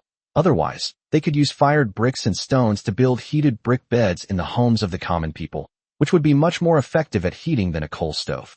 But now it seems that for these destitute commoners, using a coal stove to keep warm is definitely the best option. Can this little thing really warm up the room? Hella asked with some skepticism. The fact that a small iron stove could warm up a cold room was hard for Hella, who had experienced such things, to believe. If you don't believe me, how about we make a bet? Chinsu's lips slowly curled up. With these two fox-eared girls has always been his favorite game. What do you want to bet? Upon hearing Chinsu's words, Hella immediately became alert and stared intently at him. If I lose, I'll cook you all the delicious food you want to eat, but if I win, you'll have to change into that outfit for me. Chinsu said calmly. Hella did not respond to Chinsu's words and was still thinking, while Shirley immediately agreed. Make a deal. Shirley, I haven't agreed yet. Hella turned her head, looked at Shirley beside her, and said angrily. Why would you refuse? Shirley really wants to eat Chinsu's cooking. Shirley cupped her cheeks and said with anticipation. Fox-eared girl, engrossed in Chinsu's culinary creations, ruthlessly sold off her own sister. Seeing Shirley's expectant expression, Hella couldn't help but reminisce about the taste of the food Chinsu had prepared. Originally, Hella was preparing to return to the Tushan Fox clan after the war between the Flame Dragon territory and the Giant Lion territory ended. But in the end, she inexplicably stayed. Of course, Hella's reason for wanting to see her innocent younger sister was that she wanted to see her. Don't let this cunning human take advantage of you. But in reality, only she herself probably knows why she stayed. In the end, at Shirley's urging, Hella acquiesced to the bet proposed by Chinsu. Soon, the coal was brought up. Chinsu skillfully loaded the coal into the coal stove, adding some sawdust to ignite it. He then cast a miniature version of a fireball spell, igniting the flames inside the coal stove. The heat generated by the burning sawdust quickly ignited the coal below, and a plume of black smoke billowed out through the cast iron pipe and rose into the sky. As the coal burned, a warm heat emanated from the stove and spread outwards. Chapter 64. It's so good. The roaring coal fire scorched the coal stove, and eventually the entire stove wall began to turn red. It's like a small, blazing sun, radiating amazing heat. and the temperature in the entire study rose a few degrees under the influence of this small coal stove. The two fox-eared girls closest to the coal stove felt a warmth like springtime. Wow, it's so warm. Chin-Su, you're amazing. Shirley excitedly stretched out her soft little hand and approached the stove wall, feeling the waves of heat emanating from the coal stove, her face showing a look of enjoyment. She seemed completely unaware that she had sold her dearest sister. While watching Shirley cheer and jump for joy, Hella felt like crying, but had no tears. Damn it, this silly girl, whose side is she on anyway? If you lose a bet, you naturally have to fulfill the terms of the bet. Soon, Hella came out wearing that outfit. There aren't enough outfits. Each person should have one set. Chun-Su admired the beautiful scenery, stroked his chin, and shook his head with emotion. Human, haven't you had enough? Hella said somewhat angrily, and then turned to leave, taking off the strange clothes. Of course not. Chin-Su said very honestly. How about we make another deal? I'll still cook you a delicious meal, but you have to wear this outfit for the entire day. Human, you're dreaming. Faced with Chun-Su's unreasonable demands, Hella gritted her teeth and said firmly, Humph, do you really think I'm a little fox you can manipulate at will? Wear it for another day? No way. However, an hour later, Hella and Shirley, looking on with anticipation, sat quietly at the dining table, waiting for something. What harm would I suffer by wearing this outfit for a day? It seems like nothing. The human-made food tastes pretty good. No, that's not right. I did this for my sister. If it weren't for Shirley's insistence on eating delicious food, I wouldn't have agreed to that human's request. After thinking it through, Hella felt relieved. Anyway, it's all because of Shirley. It has nothing to do with Hella. Yeah, that's it. Immediately afterward, as the food prepared by Chun-Su was served, an aroma that smelled wonderful spread around the dining table. Meanwhile, after confirming that the coal stove was effective, Chun-Su ordered the blacksmiths in his territory to work as fast as possible to produce more coal stoves. This also allows the 100 corpse dragging units to speed up the coal mining process. The coal stove itself wasn't complicated to manufacture. The real challenge was making the sheet metal pipes that vented the smoke. In the end, Chun-Su had to come up with another compromise. Within the territory, there is a plant called hollow bamboo. Once the joints inside are removed, it becomes the perfect chimney. However, the only drawback of using hollow bamboo to make a chimney is that the shape of the chimney is fixed and can only go straight up and down. However, for the common people in the territory, having a warm coal stove for heating was already an incredibly fortunate thing. They probably wouldn't care about such a minor flaw. With the problem of manufacturing coal stoves solved and the territory having pig iron mines that could provide a continuous supply of iron ore, the mass production of coal stoves has become much easier. The coal extraction also went very smoothly. Previously, Gutter had already sent people to dig out the location of the coal seam. 100 corpse dragging units, though slow-moving, are powerful and unafraid of damage caused by ordinary landslides. This highlights the power of undead units. They are impervious to extreme cold and heat, even if the bones in a part of their body are broken. I picked it up and put it back together, and it was perfectly intact again. It poses absolutely no challenge for mining coal. Chunks of dark coal were transported out of the mine and piled up. Meanwhile, freshly cast coal stoves were being produced continuously in the blacksmith shop. The first batch of coal stoves will be given to those families with young children and elderly or frail members. After the first batch of 100 coal furnaces were cast, Chun-Su waved his hand and gave the order. For a strong and healthy adult, enduring the cold for an extended period is no big deal. Unlike newborn babies, young children, and the very old, who have little ability to resist the cold. Therefore, the coal stoves produced first should naturally be supplied to this group of people. After receiving Chun-Su's orders, the members of the Yamlong Territory Guard took the first batch of coal stoves and rushed to all directions of Yamlong Territory to deliver them to those who needed them most. In a house within the territory, Simon's elderly mother stayed in the cabin, wrapped in a tattered blanket, her body trembling slightly. Although the wooden house protected her from the cold wind and snow, the biting chill still seeped in through the cracks, making her feel extremely cold. Despite the cold, she looked completely satisfied. She no longer dared to ask for too much. In previous years, she had always forced herself to endure this period. Although she is now old and frail, her son Simon has become successful. She still lives in the wooden house that has been built. It's gotten so much better. Every winter feels like living in hell, but this year is so much better. The old woman muttered to herself, while subconsciously reaching out to tighten the tattered blanket around her. Auntie, Brother Simon sent us to bring you some nice things. Just then, the door to the house was gently pushed open, and a strong young man, with one hand holding a coal stove and the other carrying a lump of coal, rushed into the wooden house. "Oh, little Mike, I remember you were also selected for the guard team. That's an unparalleled honor. You'd better work hard and not slack off, or I'll have your brother Simon deal with you."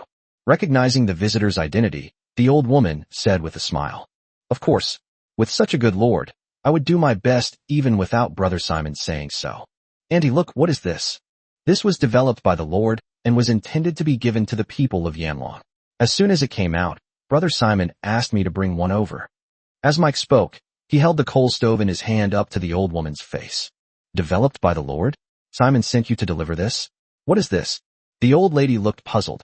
Naturally, she had no idea that a coal stove existed. "Hee. Auntie, you'd better watch carefully." Mike smiled smugly and was about to demonstrate to the old woman what he had just learned. Chapter 65, An Unexpected Turn of Events. Following the training procedure, set up the coal stove, connect the ventilation duct, and add coal and sawdust. Then light the sawdust and wait for the coal in the stove to burn. Before long, the coal began to burn, and bright red flames licked the furnace walls, radiating astonishing heat. "Wow, it's so warm." Attracted by the heat emanating from the coal stove, the old woman couldn't help but move closer to it, greedily savoring the warm heat radiating from it. After a while, when the heat emanating from the coal stove spread throughout the entire wooden house, the old lady was surprised to find that the room was now much warmer. Even without that tattered blanket, she no longer felt the cold. All that remains is boundless warmth. Gods above, was this divine object a gift from the Lord? The old woman looked at the roaring coal stove and asked in a trembling voice, "Auntie, this is a gift from the Lord to his people. Not just you, but all the people of Yanlong territory receive one. It was brother Simon who asked me to bring it to you ahead of time. Moreover, the Lord said that with this coal stove, the people will be able to safely get through the winter." At this point, Mike proudly puffed out his chest. It was as if he was the one who did it. "Thank you, Lord. Thank you, Lord." The old woman's eyes welled up with tears. She knelt tremblingly on the ground, gazing in the direction of the Flame Dragon Territory Castle, and prayed devoutly. At this moment, not only the old woman, but all the people of Yanlong who received the coal stove knelt down devoutly to thank Chen Su for his generosity and kindness. Now, in this bitterly cold winter, the people of Yanlong Territory can finally experience the taste of warmth. In an ordinary wooden house, a young couple is holding their baby, who is just 1 month old. They sat around the roaring coal stove, feeling the warmth emanating from it. The baby in the young couple's arms had rosy cheeks and was fast asleep with his eyes closed. The young couple, looking at their sleeping child in their arms, could hardly hide their gratitude. The harsh winter was already unbearable for the newborn baby in their arms, and it seemed like the baby was about to die. Just then, a soldier from the Yanlong Guard braved the wind and rain to arrive, bringing with him this divine object called the coal stove. It also brought hope to the desperate couple. When the roaring flames in the coal stove warmed the entire cold room like spring, the baby in the couple's arms, whose face had turned blue from the cold and whose breathing was weak, finally began to breathe steadily and slowly again. The child was saved, and the young couple knelt down in reverence, their eyes filled with tears of joy. "Gods above, thank you, my Lord, my child is saved. From this day forward, I will be the Lord's most loyal subject." Scenes like these are playing out in the homes of the people of Yanlong Territory. Meanwhile, batches of coal stoves were delivered, and warm fires were lit in the homes of the Yanlong people. They could not only sit around the coal stove to warm themselves, but they could even use the heat from the flames to boil water. When everyone can feel the warmth emanating from the coal stove and drink the hot water heated by the coal stove, the people of Yanlong Territory were praising and thanking Chen Su for his kindness. "Ding! Your subjects are truly grateful to you. Your charm level has increased by 15 points. Ding! Your territory's security level has increased by 20 points." The coal stove was continuously being distributed, and Chen Su's reputation and the security of Yanlong Territory were also steadily improving. Although Chen Su had previously occupied the Giant Lion Territory and incorporated it into the Flame Dragon Territory, the people there still held him in awe. But now, Chen Su has been implementing benevolent policies in his territory, not only exempting the people from many complicated taxes, but also building houses for them and cleaning up the territory. Now, during the harshest winter, they have brought life-saving coal stoves to the people. Now, All the people of the giant lion territory had completely submitted to Qin Su, their new lord. The heavy snowfall forced all construction work within the territory to a halt, and the entire Flame Dragon territory entered a period of dormancy. However, Qin Su was happy to have some free time, taking advantage of this period when there was nothing to do. He has been diligently training and improving his strength within the castle. When I get tired of meditating, I make some delicious food to reward myself, and also tease the two fox-eared girls, Shirley and Hella. Such a life is something even a god wouldn't trade. Just as Qin Su was leisurely living his own little life. Unbeknownst to him, a strange and sudden danger was approaching. Within the Flame Dragon territory, covered in pristine white snow, all the commoners huddled in their homes, gathered around warm coal stoves, hoping that winter would soon pass. Amidst the swirling snow, a slender figure, completely shrouded in a white bodysuit, braved the heavy snowfall, walking step by step forward. The figure's footsteps were very light, through snow that was already up to their calves. When she stepped on it, it only sank in slightly. The feeling was like that of a nimble leopard. The figure in the white bodysuit walked silently through the wind and snow, heading straight for the castle where Qin Su was currently residing. After walking for a long time through the swirling snow, the slender figure in the white bodysuit began to move somewhat stiffly. She took off the mask covering her face and gently breathed on her hand near her mouth. "We're almost there, Betty, keep going. Don't give up here." The mask was removed, revealing the face behind it. It turned out to be a beautiful girl with big eyes, amber pupils, and even two short leopard ears on her head. This is actually a leopard-eared girl. The leopard-eared girl rubbed her hands together, but she still felt her body temperature getting lower and lower, and her movements becoming more and more stiff. Despite being an outstanding female warrior of the leopard clan, Betty was finding it difficult to cope with such a long period of extreme cold. But there was no other way. In order to reach the final destination and complete the mission, Betty could only look for the nearest house, hoping to temporarily escape the wind and snow and rest. Take some time to recover your strength before carrying out your mission. After searching around, Betty found the nearest civilian house. Chapter 66, The Clumsy and Adorable Assassin. Betty found the nearest civilian house. With a light tap of his toes, he easily leaped onto the roof. With nimble movements, he easily sneaked into the civilian's home without disturbing the people inside. Inside the house, only one elderly person lives alone. Betty lay quietly on the high roof beam. As soon as she entered the room, she felt an incredibly warm atmosphere. "It's so warm." The leopard-eared girl comfortably closed her eyes. The temperature here was much higher than outside. "How come it's so warm here? Aren't humans supposed to be shivering indoors during winter? The temperature is almost like springtime." Betty's ears twitched very nimbly. His eyes then began to search the room. Instantly, her gaze fell on the strangely shaped coal stove in the center of the room. The roaring coal stove, radiating astonishing heat, naturally caught Betty's eye. "What is this? How can it emit such a warm aura?" Betty's amber eyes were filled with doubt. She had never seen such a thing before. However, this black object can emit such a warm aura in winter. It must be an extraordinary treasure. This old man is incredibly lucky to have such a treasure to get through the winter. Just as Betty was recovering her strength and marveling at the old man's good luck below, the door was suddenly pushed open, and a soldier from the Flame Dragon Guard stormed in, accompanied by a biting cold wind.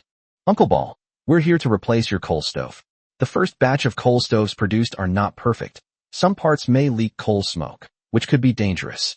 The Lord said that the people in the territory must not be in any danger. So the new coal stove is being made and will be delivered to you soon. As for this problematic coal stove, we'll take it away for now and bring you a good one shortly." The soldier from the Yanlongling Guard said this while smiling. Then they began dismantling the coal stove that had been placed in the center of the house. "Oh, good, good. Lord, you are so kind to us."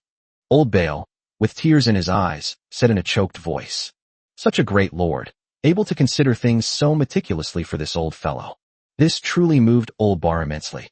After dismantling the coal stove, the soldier from the Yanlong Guard hurriedly left with the stove.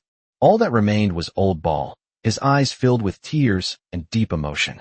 The leopard-eared girl hiding on the roof beam, her face full of indignation. This lord is indeed ruthless. Betty, the leopard-eared girl, said through gritted teeth. Just now, when the soldiers of the Flame Dragon Guard entered this place, the howling wind and snow prevented Betty from hearing the entire words of the Flame Dragon Guard. But I also vaguely heard the words, "Lord, take him away." Looking at the dismantled coal stove and the tearful old man, Betty had already automatically filled in the whole scene in her mind. It must be because of this old man, who possesses this treasure that can keep warm in winter. They were being spied on by this despicable lord. So they sent men to snatch the treasure from the poor old man. In the end, only the old man was left, crying alone and grieving in silence. As Betty thought about the purpose of her trip, her eyes began to harden and sharpen. You despicable Lord Gundur, I, Betty, will never let you get away with this. The leopard-eared girl has come to assassinate Gutter, the lord of the Lion territory, to avenge her sisters.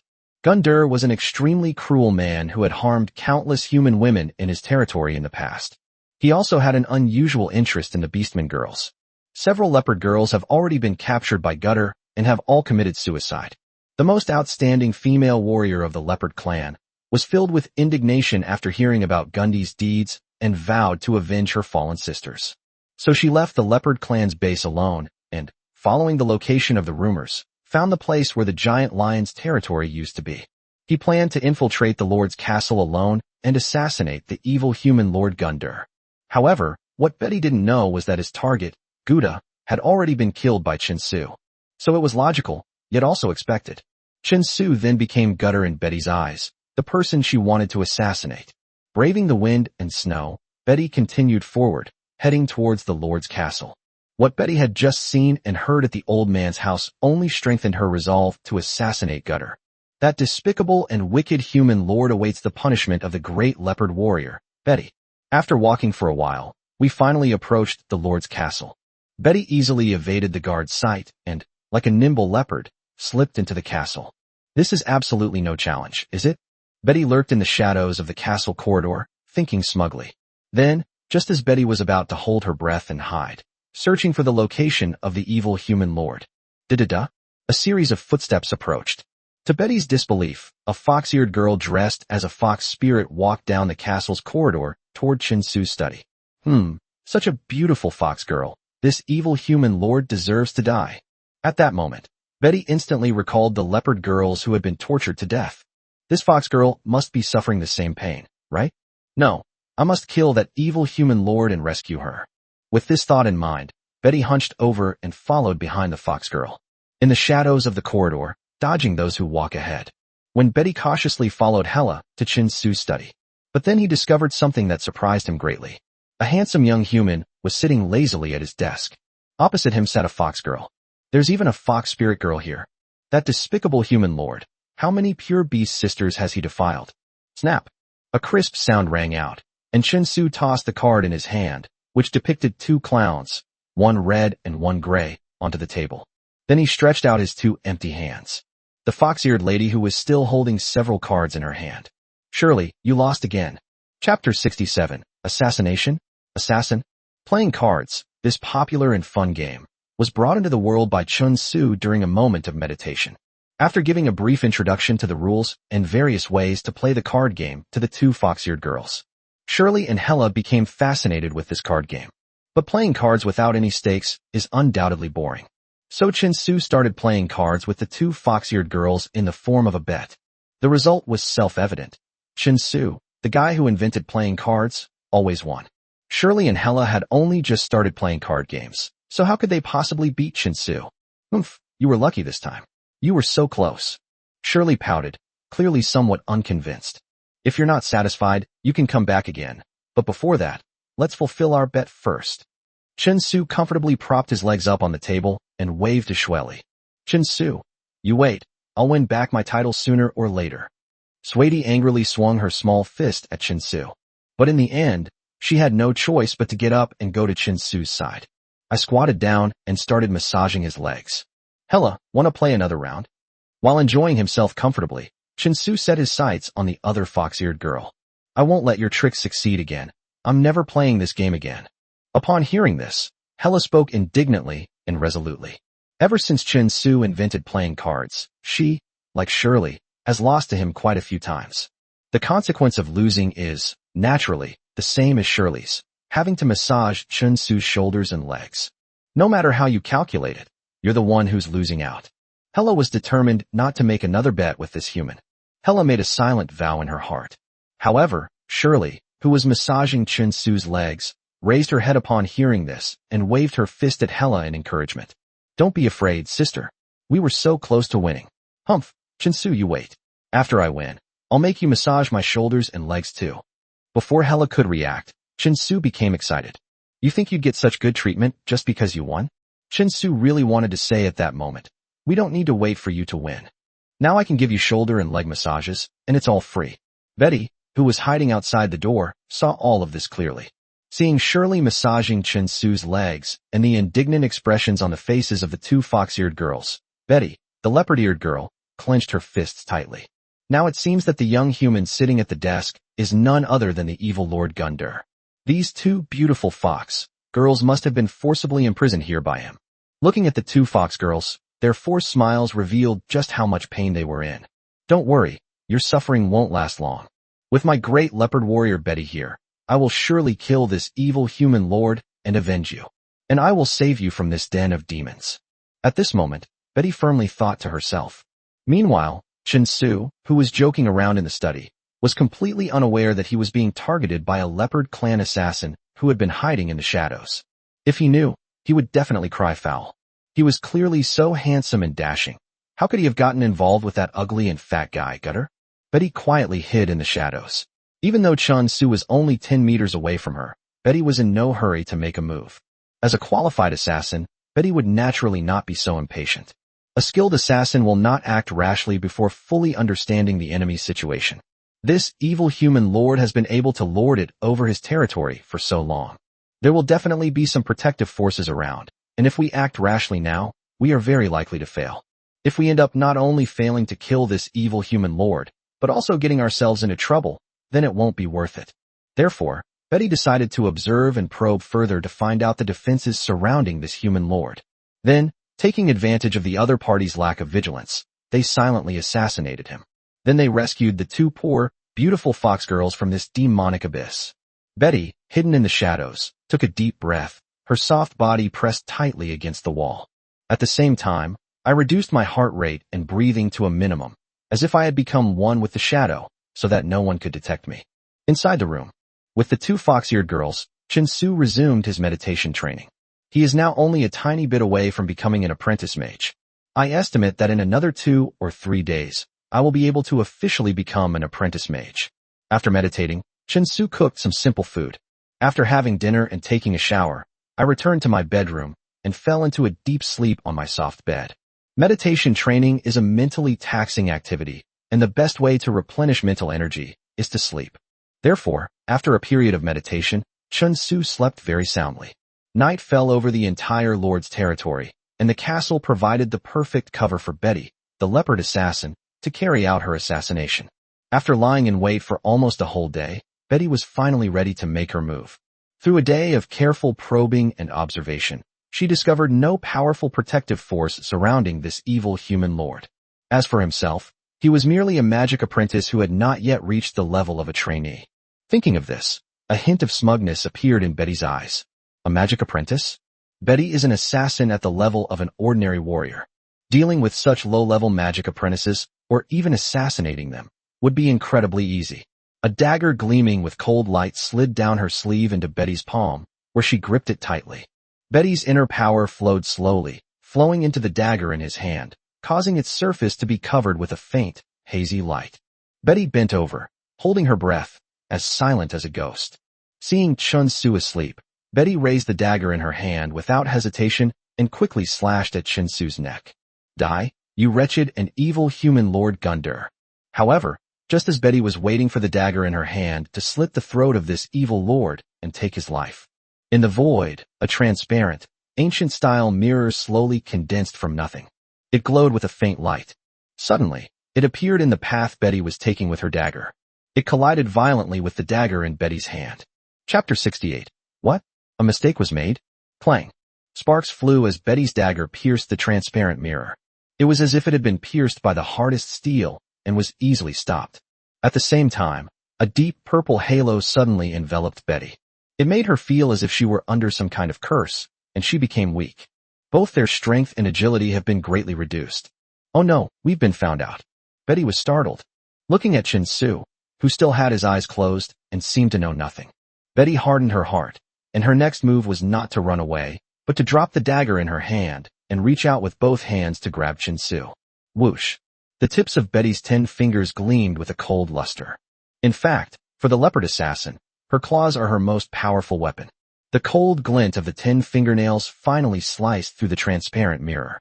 But before Betty could reach out, she continued to stab forward. In the shadows behind her, the black-haired, star-eyed shrine maiden Kyo appeared like a ghost behind Betty. At the same time, he stretched out his hands, took out a talisman, and suddenly stuck it on Betty's back, rendering her unable to move. At that very moment, Chin-Su, who had been lying in bed with his eyes closed, but suddenly he opened his eyes and sat up from the bed with a leisurely air. Looking at Betty, who was completely controlled by King Hui and unable to move, Chin-Su showed no surprise or panic. It was as if he had known about Betty's existence all along. Unable to move, Betty saw Chin-Su's expression and a thought instantly popped into her mind. This human seems to have known of their own existence beforehand. You noticed me a long time ago? The leopard-eared girl asked, her face pale. Of course. Chin-Su stood up calmly and straightened his clothes. He certainly knew all along. After all, King Hui had always been his close protector. So long ago, when the other party was hiding outside the study, waiting for an opportunity to spy on him, King Hui had already informed Chin-Su of Betty's existence. Although Betty's concealment was perfect, it was always discovered and exposed by King Hui, who was secretly protecting Chin-Su's safety. The reason Chin-Su didn't point it out was because, firstly, they didn't want to alert the snake and scare the leopard-eared woman away. Another reason is to find out what this leopard-eared girl is up to after sneaking into my castle. What he didn't expect was that the other party had come to assassinate him. Thinking of this, Chin-Su shrugged helplessly and asked, I don't remember ever seeing you before. Tell me, why did you come to kill me? Why? Evil human Lord Gunder, kill me. I will not be violated by you like those dead leopard sisters. Betty was pale. He knew that if he fell into the hands of this evil man, he would certainly not leave alive. Upon hearing the leopard-eared assassin mention the name Gouda, Chin-Su was visibly taken aback. What's going on? Is this leopard-eared female assassin here to assassinate the already dead Gunder? Evil human lord, you cruelly murdered several of my leopard sisters, and now you have imprisoned a fox girl in your demonic lair. Even if I fail to assassinate you today, sooner or later powerful orc warriors will come to take your life. Before Chin-Su could speak, Betty continued through gritted teeth. King Hui had stuck a talisman on her back, making it seem as if her whole body was locked up, and she couldn't move at all. So, you're saying you're mistaking me for Gutter? Looking at the beautiful leopard assassin in front of him, Chin-Su was both amused and exasperated. What a joke. How could someone as handsome as me be associated with that ugly and fat guy? Human, aren't you Gunder? Now that things have come to this, what need do you have to lie? Unexpectedly, Chin-Su denied it, and Betty couldn't help but look at Chin-Su with disdain. King Hui let her go. Chin-Su didn't explain, but raised his hand, signaling King Hui to release the leopard-eared girl. But King Hui hesitated for a moment. She felt that the best option was to kill the assassin who was trying to attack Chin-Su.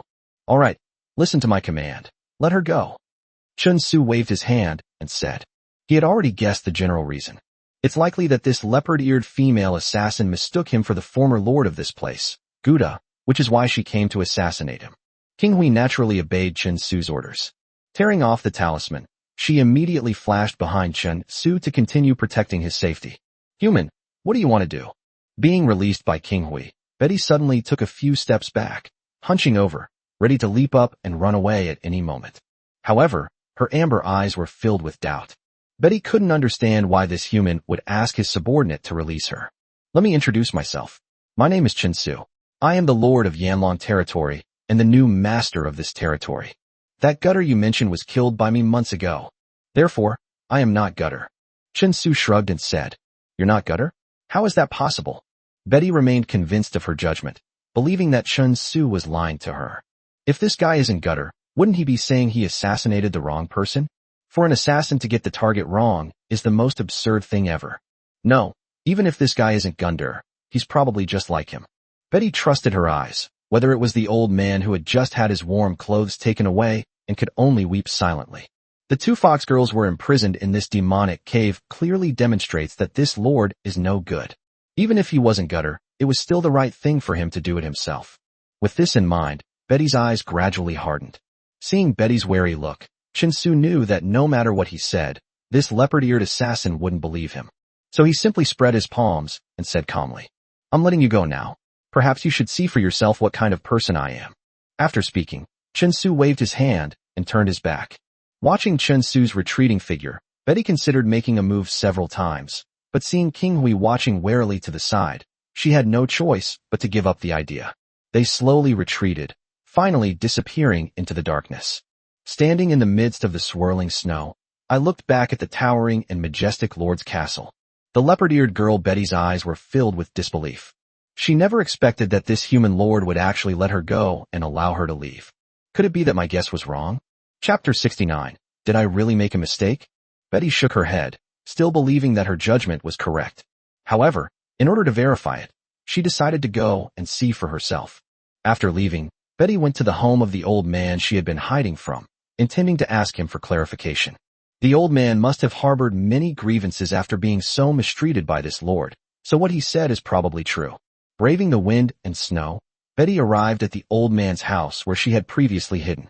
I was just about to show myself and ask the old man for clarification. Just then, before the door was pushed open again, the soldier from the Yanlong Guard who had come to take away the coal stove walked in. Seeing this, Betty quickly laid down on the roof beam, her two pointed leopard ears perking up nimbly as she tried to eavesdrop on the sounds below. "Uncle Ball, I've come to deliver your new coal stove." The soldier from the Yanlong Guard pushed open the door and came in carrying a new coal stove. "Why did you come so late? You can bring it tomorrow. It's just one night. I, Old Ball, can handle it."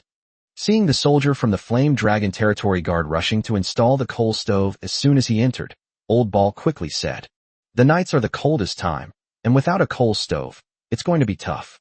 The Flame Dragon Guard shook his head and said, "The Lord instructed us to deliver the newly forged coal stoves to the homes of every citizen of Yanlong Territory as soon as possible, and we dare not delay.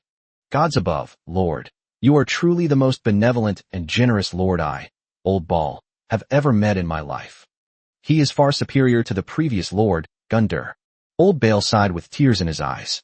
"That's because, ever since the Lord defeated Gundur and became the new Lord of our territory, not only were we exempted from taxes, but we were also given jobs, such as building houses and developing our territory. Compared to the past, we feel like we're living in paradise now." The Flame Dragon Guard echoed this sentiment. It's clear that, like Old Ball, this warrior of the Flame Dragon Territory Guard was also a resident of the Giant Lion Territory. May the gods protect Lord Chinsu. With such a kind heart, he will surely be rewarded. I'm too old to do more for Lord Chinsu, so you young men must do your best. Only in this way can we repay Lord Chinsu's kindness to us. Of course, our current lord treats us so well, we will definitely do our best." The soldier from the Flame Dragon Guard patted his chest and said. As they spoke, the new coal stove was already installed, with roaring flames rising from it. The room was filled with warmth once again. "All right, Uncle Ball, I'm off. There are still 2 new coal stoves that haven't been delivered yet. I'll deliver it tonight, so everyone won't freeze at night." After setting up the coal stove, the soldier from the Yanlong Guard hurriedly left, as he still had a lot of work to do that night. Old Ball watched the soldiers leave in the wind and snow, and couldn't help but sigh. What a fine child, what a fine lord. Old Ball sincerely hopes that the Lord will continue to rule this territory. Oh no, we should occupy more land so that those poor commoners can also enjoy the warmth that the Lord gives them. Betty, who was hiding on the roof beam, could hear the conversation below clearly.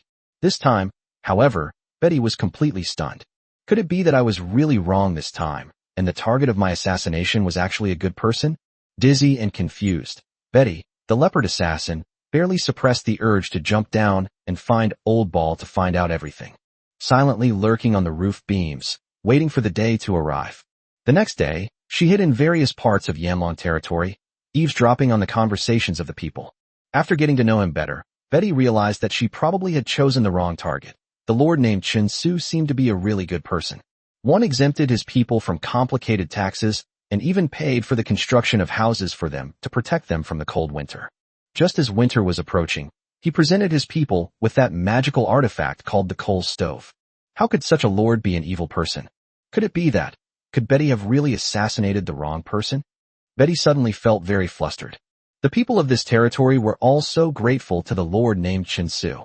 If it weren't for the black-haired woman's protection yesterday, I probably would have really killed him. And if such a good lord were killed by her. So, the thought of the consequences sent a chill down Betty's spine.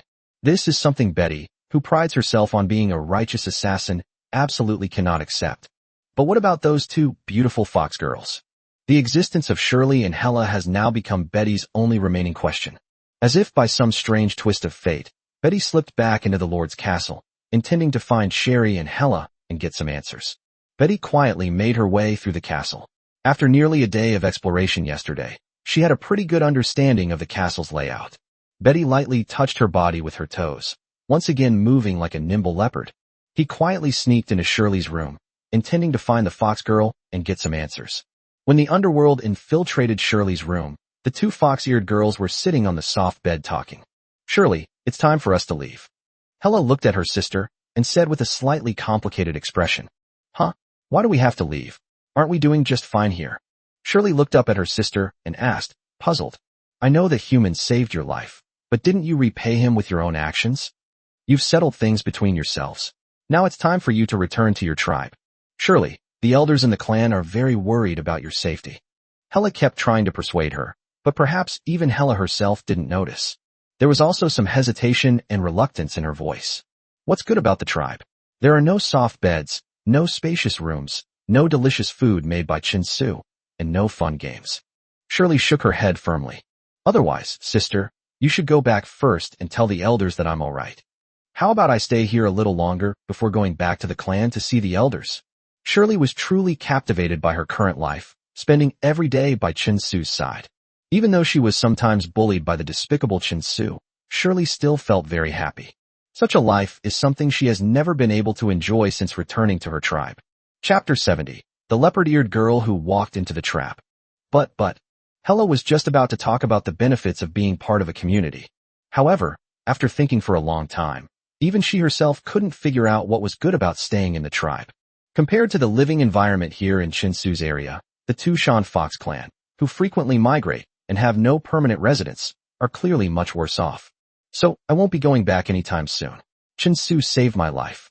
What I'm doing for him now is not enough to repay the kindness he showed me in saving my life, Shirley said firmly.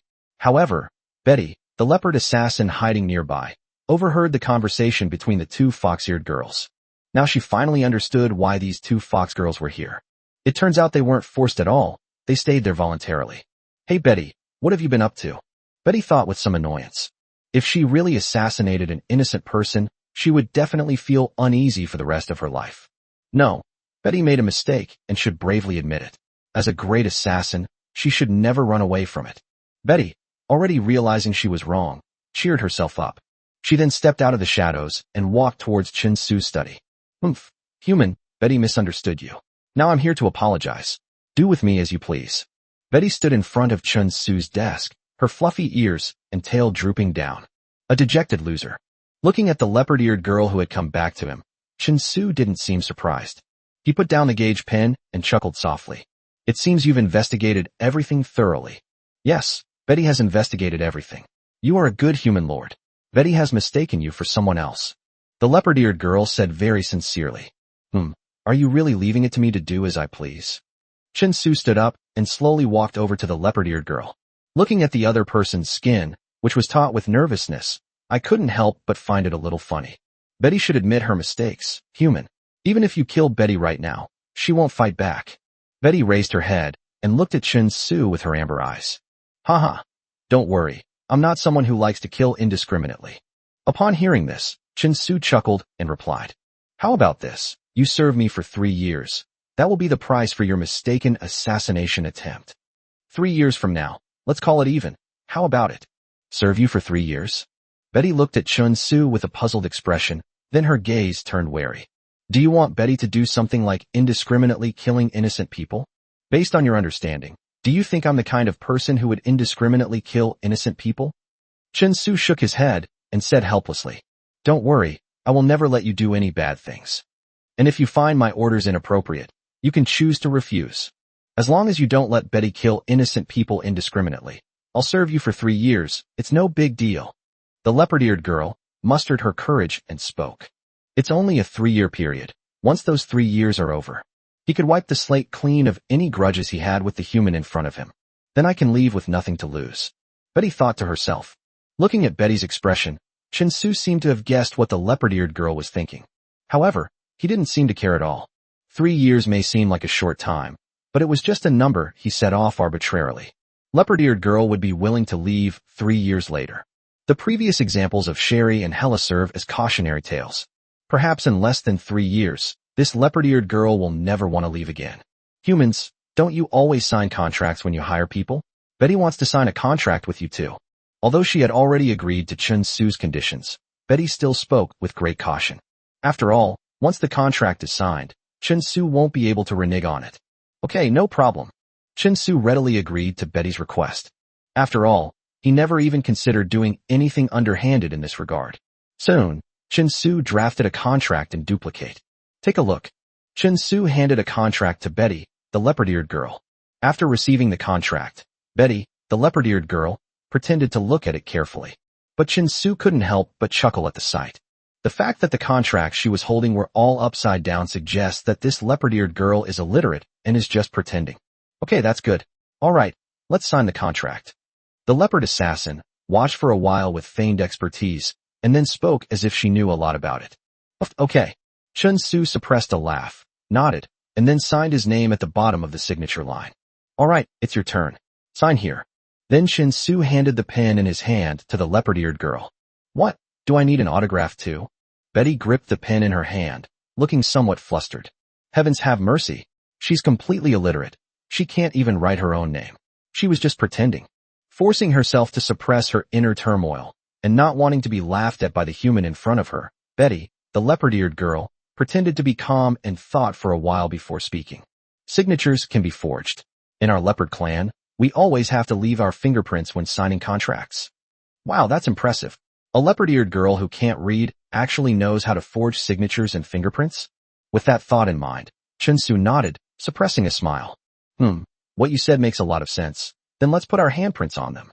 Chin-Su brought some red paint, and Betty applied it to her hands. Then, at the signature area, he pressed a plum blossom-shaped handprint resembling a cat's paw pad. After signing the contract, Betty, the leopard assassin, officially became Chin-Su's subordinate. Leopard-eared girl standing nervously in front of him. Chin-Su immediately summoned Shirley and asked her to take Betty downstairs to take a bath and clean herself. Then I'll get her some food. We'll talk about the specifics later. Shirley left with Betty, and Chin-Su watched Betty's departing figure, a smug smile creeping onto his lips. From the moment this leopard-eared girl attempted to assassinate him, everything was under Chin-Su's control. He deliberately let the leopard-eared girl go, because he had anticipated her fate. After realizing they've made a mistake, there's a high chance they'll come back and admit it. Chapter 71 Resistance to Bathing.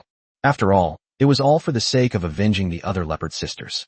They could disregard any danger and infiltrate alone into the territory of an evil human lord in an attempt to assassinate him. This kind heart and courage are not something everyone possesses. It is highly unlikely that such a righteous assassin would sneak away after realizing he had killed the wrong person. There's a high chance he'll come back and admit his mistakes. As it turned out, Chin-Su's gamble paid off. After realizing her mistake, the leopard-eared girl did indeed come back to apologize to Chin-Su. And then, naturally, they fell into Chin-Su's trap step by step. A leopard clan assassin skilled in assassination is the perfect candidate to establish the intelligence and assassination department of my flame dragon territory. Chin-Su stared at the candles on the wall and muttered to himself. Due to their racial talents, the leopard race is probably the most skilled race in stealth and assassination. If it weren't for the fact that King Hui's cultivation level was far higher than Betty's, and that she was also a guardian with extremely strong combat power, it seems likely that Chin-Su will indeed be assassinated. The Yanlong Territory Guard, they are mostly just physically strong but mentally weak guys. Why would you let a muscle-bound guy like Simon build and train an intelligence and assassination department? Does that mean a perfect assassination would involve killing all the witnesses? That's a joke. At this moment, Betty, the leopard assassin, delivered herself to their doorstep. It's like heaven sent Chin-Su the perfect candidate. Exquisite stealth and assassination skills are undoubtedly the best way to help Chin-Su gather intelligence and assassinate enemies. Therefore, from the beginning until now, she has become Betty, the leopard-eared girl, under Chin-Su's command without even realizing it. Completely unaware, All of this was actually under Chin-Su's control. Meanwhile, Shirley, who had left with Betty, quickly became acquainted with the leopard-eared girl, especially after hearing that the other party had actually assassinated the wrong person and had unwittingly signed a contract with Chin-Su. After working for Chin-Su for 3 years, Shirley couldn't stop smiling. What's so funny? Seeing Shirley laughing heartily, Betty the leopard-eared girl waved her paws in embarrassment and annoyance. All right, go take a shower now, you're filthy.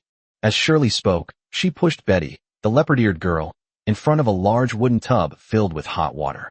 No, Betty, I don't want a bath. Looking at the tall wooden tub filled with hot water, Betty, the leopard-eared girl, felt nothing but reluctance. As a member of the leopard clan, they are not afraid of water like the cat clan. But because Betty was short, she doubted the large tub of hot water. If I go in, will I drown? Why? We usually use it to take a bath. Shirley looked at Betty, who looked unwilling, and asked in confusion. Upon hearing this, Betty looked up at Shirley with her long legs, then looked down at herself. Yeah, I'm even more unwilling now. No, Betty can't use this to take a bath. As she spoke, Betty shook her head firmly, as if afraid that Shirley would force her into the barrel. Shirley, all I need is a small basin filled with some water. Betty looked at it, and finally said to Shirley. Because of her short stature, Betty is terrified of ponds, but she is not afraid of water. Therefore, she usually cleans her body when it rains, and when it doesn't rain, she prepares a small basin filled with clean water to wash herself. In short, Betty absolutely dared not touch the tall wooden tub filled with water. But that definitely won't get it clean. Shirley shook her head in denial. It's just a small basin of water, not enough to dry anything, and that would be too much trouble. Well, Betty would rather die than go into this big wooden barrel. Betty shook her head and said firmly, there was no other way. He was a brave leopard assassin. Her short stature is perhaps her only drawback. Seeing that Betty, the leopard-eared girl, was stubbornly standing by the wooden tub, refusing to get in for a bath no matter what was said, Shirley had no choice. Leopard-eared girl named Betty was short. Therefore, they were filled with resistance to it. Taking a bath is supposed to be a very enjoyable thing. Shirley shook her head, puzzled. Refusing to bathe in the wooden tub? Listening to Shirley's description, Chin-Su felt both amused and exasperated. He really didn't expect this fearless leopard-eared female assassin. It's surprising that they would resist something like this. Betty said I should bring her a basin of clean water, but how can she wash herself properly like that? Shirley pouted, her pair of lively fox ears bobbing up and down. It was clear that she didn't quite agree with Betty's suggestion. Not only is taking a shower slow, but it also makes you more susceptible to catching a cold in winter. It's so time-consuming and laborious. It's nowhere near as convenient as taking a bath directly in a wooden tub filled with hot water. That won't do. To solve the major problem of bathing his leopard-eared female subordinate. After thinking for a moment, Chin-Su suddenly had a brilliant idea. Since we can't take a bath, then taking a shower shouldn't be a problem, right? Betty's behavior showed a strong resistance to water that was gathered together in large quantities, like in a pond. However, there is no problem with taking a shower in the rain. From this perspective, taking a shower is definitely the best option for her. Moreover, since arriving in this world, Chin-Su has always bathed in a wooden tub. At this moment, I also miss the feeling of taking a shower. Other issues related to taking a shower are easily resolved, such as the water tank for storing water and the metal pipes for transporting water. These are all available. The only thing that needs to be solved is the shower head used to spray water, and the switch to control the water flow and shut off. Now that you've thought of it, go for it. Chin-Su went directly to the blacksmith in the territory and drew up the blueprints for the shower head and the movable switch. Then I gave him a brief explanation and had the blacksmith make the shower head and switch according to the drawings I had drawn. My lord, I understand the general idea, but what is this little thing for? Yanlong Territory is a 1.8-meter tall, dark-skinned, and very muscular man. While following Chin-Su's instructions to build the shower head and control switch, he asked with great curiosity. This is for bathing. Chin-Su stood to the side with his hands behind his back and said casually. Huh? Something for taking a bath. Martin was completely baffled. How could these two little things be used for bathing? Could they possibly conjure water out of them? Chapter 72. The scenery is nice today. The common people in this world usually bathe in the river. When it rains, I take a shower while it's raining, but there's no way to do that in winter. The river was frozen over, and the temperature was pitifully low. The only thing that could be used for bathing was snow, but in such cold weather, no one dared to do so. Seeing Martin's utter confusion, Chinsu had no intention of explaining it to him. Anyway, he'll understand once the actual object is made. With Chinsu providing guidance, Martin's creation process went smoothly. Not long after, a steel shower head was made. Iron will rust if it comes into contact with water for a long time, so this shower head used for bathing cannot be made of iron. After completing the shower head, Chinsu then guided the blacksmith Martin to complete the making of the movable switch that controls the water flow. Great. With these two little things, we can take a shower now. Holding the shower head and control switch, Chinsu couldn't wait to assemble a device for taking a shower. Martin the blacksmith watched curiously from the side, not even blinking. He really didn't understand what these two little things had to do with taking a bath. Chinsu took the shower head and the water flow control switch and returned to the castle. First, a room was set aside specifically for bathing, and then several servants were ordered to bring in a large tub for bathing. Secure it to a high wall with iron bars. Then, a round hole is made at the bottom of the large barrel, and a thin iron pipe is inserted to secure it. Then, the switch controlling the water flow was tied to the iron pipe, and a shower head was attached to the other end.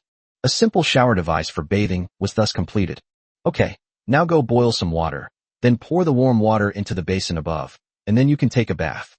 Chinsu clapped his hands, looking at the finished shower unit with a great sense of accomplishment. Chinsu, is this thing for taking a bath? The fox-eared girl, Shirley, stood by and watched Chinsu assemble the shower unit. Once Chinsu had finished, she couldn't help but blink and ask, "Ugh, Betty doesn't want a bath.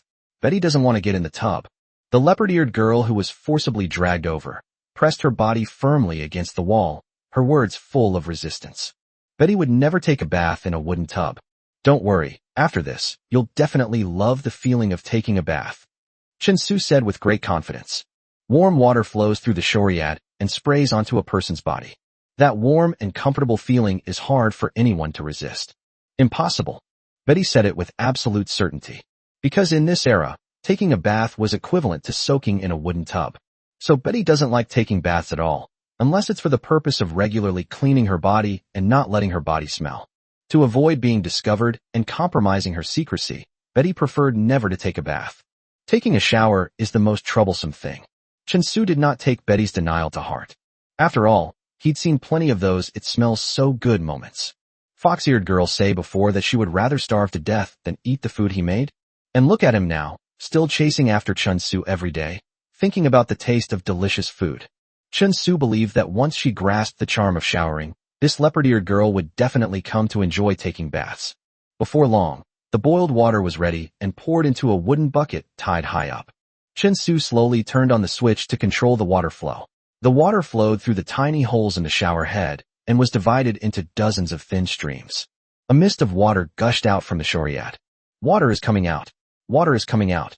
Shirley exclaimed in surprise as she watched the streams of water gushing from the shoryat. Chinsu placed his hand under the shoryat, and the stream of water sprayed onto the back of his hand, feeling incredibly warm and at just the right temperature.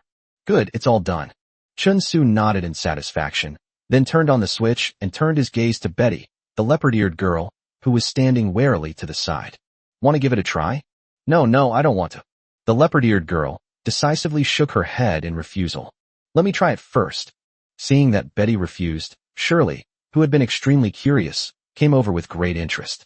Chinsu, how do you use this? Teach me quickly. Shirley blinked and asked expectantly. It's very simple. When you're taking a shower, just stand under this shoryat. Chinsu began to teach Shirley how to take a shower. Then turn this switch, and the water will flow out. Turn it this way to increase the speed and force of the water flow. Turn it this way to decrease the water flow until it stops. The shower was very easy to operate. Chinsu only gave her a brief explanation, and Shirley quickly grasped the essentials. At first, he got excited, holding the shower head in one hand and turning the switch with the other, playing around with it with great enthusiasm. That's amazing. Shirley turned the switch. Watching the water mist spraying from the shoryat, increasing and decreasing in size with the movements of her hands, felt quite novel. Chinsu chuckled as he watched Shirley fiddling with the shoryat with great interest. Then turn your gaze to Betty, the leopard-eared girl, standing to the side. Sure enough, just as he had predicted, Betty's gaze towards Shirley began to turn curious. As the saying goes, curiosity killed the cat, and leopards and cats aren't that different. Although they are not as curious as the cats, their curiosity is much stronger than that of other races. Seeing Shirley enthusiastically fiddling with this magical thing that could spray out streams of water of varying sizes, the leopard-eared girl seemed to feel a tiny hand gently scratching at the tip of her heart, a sensation called curiosity. The fox-eared girl, who had been standing quietly to the side, suddenly cried out in surprise, and then stomped her foot in embarrassment and annoyance at Shirley. "Shirley, what are you doing?" It turned out that Shirley was holding the shower head in her hand, controlling the switch, and playing with the water for a while, but then she seemed to feel that it wasn't enough. It actually figured out another way to use the shower head on its own. Point the shoryad at Hella's chest. Although it wasn't turned up to its maximum at the beginning, the splashing water still sprayed onto Hella. It soaked her clothes all over her chest. The soaked clothes clung tightly to Hella's chest, making her two little foxes appear even rounder and fuller. "Hee hee, sister, you should try it too. It's really fun." The two fox-eared girls started playing around, and eventually, even the leopard-eared girl Betty joined in. Two fox-eared girls and one leopard-eared girl were fighting over a single shoryad, and all three of them were soaking wet. Chapter 73, It's So Good. This breathtaking scene naturally benefited Chin-Su the most. Animal-eared girls' perfect figures were fully displayed against their wet clothes. In the end, the three beast-eared girls, caught up in their fun, finally remembered Chin-Su's existence. They hurriedly and angrily pushed him out of the bathroom, but Chin-Su had already had his fill of eye candy for quite some time. After pushing Chin-Su out, Shirley handed the shoryad to Betty, the leopard-eared girl. "Betty, come try it. How does it feel to take a bath? Hurry up, my sister and I are going to take a bath later too." After saying that, Shirley pulled Hella away, leaving the bathroom alone for Betty, the leopard-eared girl. Betty looked at the shoryad in her hand, a hint of struggle flashing in her amber eyes. She was playing in the water with the two fox-eared girls. She did not have the same resistance as before. Before she knew it, Betty had taken off her clothes and was standing naked under the shoryad, her perfect body exposed. She carefully turned on the shower, and a misty spray of water gushed from the shoryad, landing on her delicate skin. It was like rain falling from the sky, caressing Betty's skin. Instead of making her feel resistant, it felt like a mother's hand, giving her a sense of warmth. This feels so good." Betty, caressed by the warm water, couldn't help but let out a comfortable moan. This feeling is much more comfortable than cleaning your body in cold rain. Before she knew it, Betty was enjoying the shower. With the help of the warm water, the leopard-eared girl carefully cleaned her body. In fact, the leopard girl is the cleanest, but unfortunately, she has an innate aversion to ponds, so she can only use a little water to bathe each time. Now that there's a shower, Betty, the leopard-eared girl, has found that she's not so resistant to taking a bath anymore. Standing under the shoryad spraying bursts of water mist, Betty felt comfortable and warm from the inside out. It feels so good to take a shower. Betty was so comfortable that she even hummed an ancient ballad of the leopard clan. Betty was so engrossed in the shower that she was only jolted awake when the shoryad above her head stopped spraying water. It turned out that she had been washing for quite some time without realizing it, and the water in the wooden tub had all drained out. Looking down at her clean and spotless body, Betty, the leopard-eared girl, felt refreshed. This feels so good. Betty loves this feeling. The leopard-eared girl was thinking happily at that moment. Ever since she first used a shower, Betty has become hopelessly addicted to the feeling of taking a shower. Later, it got to the point where I had to shower and wash every day, and I felt uncomfortable if I didn't shower for a day. Seeing this, Chin-Su simply asked the blacksmith Martin to forge more shower heads and water flow control switches. In addition to being used inside the Lord's castle, it also had 2 shower facilities installed for bathing. The remaining shower facilities were all placed in the Yanlong Territory Guard's camp by Chin-Su, and a large bathhouse was built. Rows of shower heads are neatly arranged on both sides of the bathhouse, and there are also drainage ditches. With this bathhouse, the soldiers of the Yanlong Guard can enjoy a hot bath after their daily training. After washing away all my fatigue, I fell asleep peacefully. Now that he had already set up a shower, Chin-Su decided to also create a more formal tub bath. Those large wooden tubs, big enough for a person to crawl into, are really inconvenient for taking a bath. Lying in a 2-meter-long bathtub with warm water spraying down from the shoryad, that's true enjoyment. After Chin-Su came up with this method of combining a bathtub with a shower. Aside from Betty, the leopard-eared girl, who still avoids tub baths, Sherry and Hella, the 2 fox-eared girls, have fallen in love with this activity called bathing. Almost every night, these 2 fox-eared girls would soak comfortably in the bathtub for a long time, enjoying themselves immensely. Chin-Su, Is there anything you need Betty to do for you?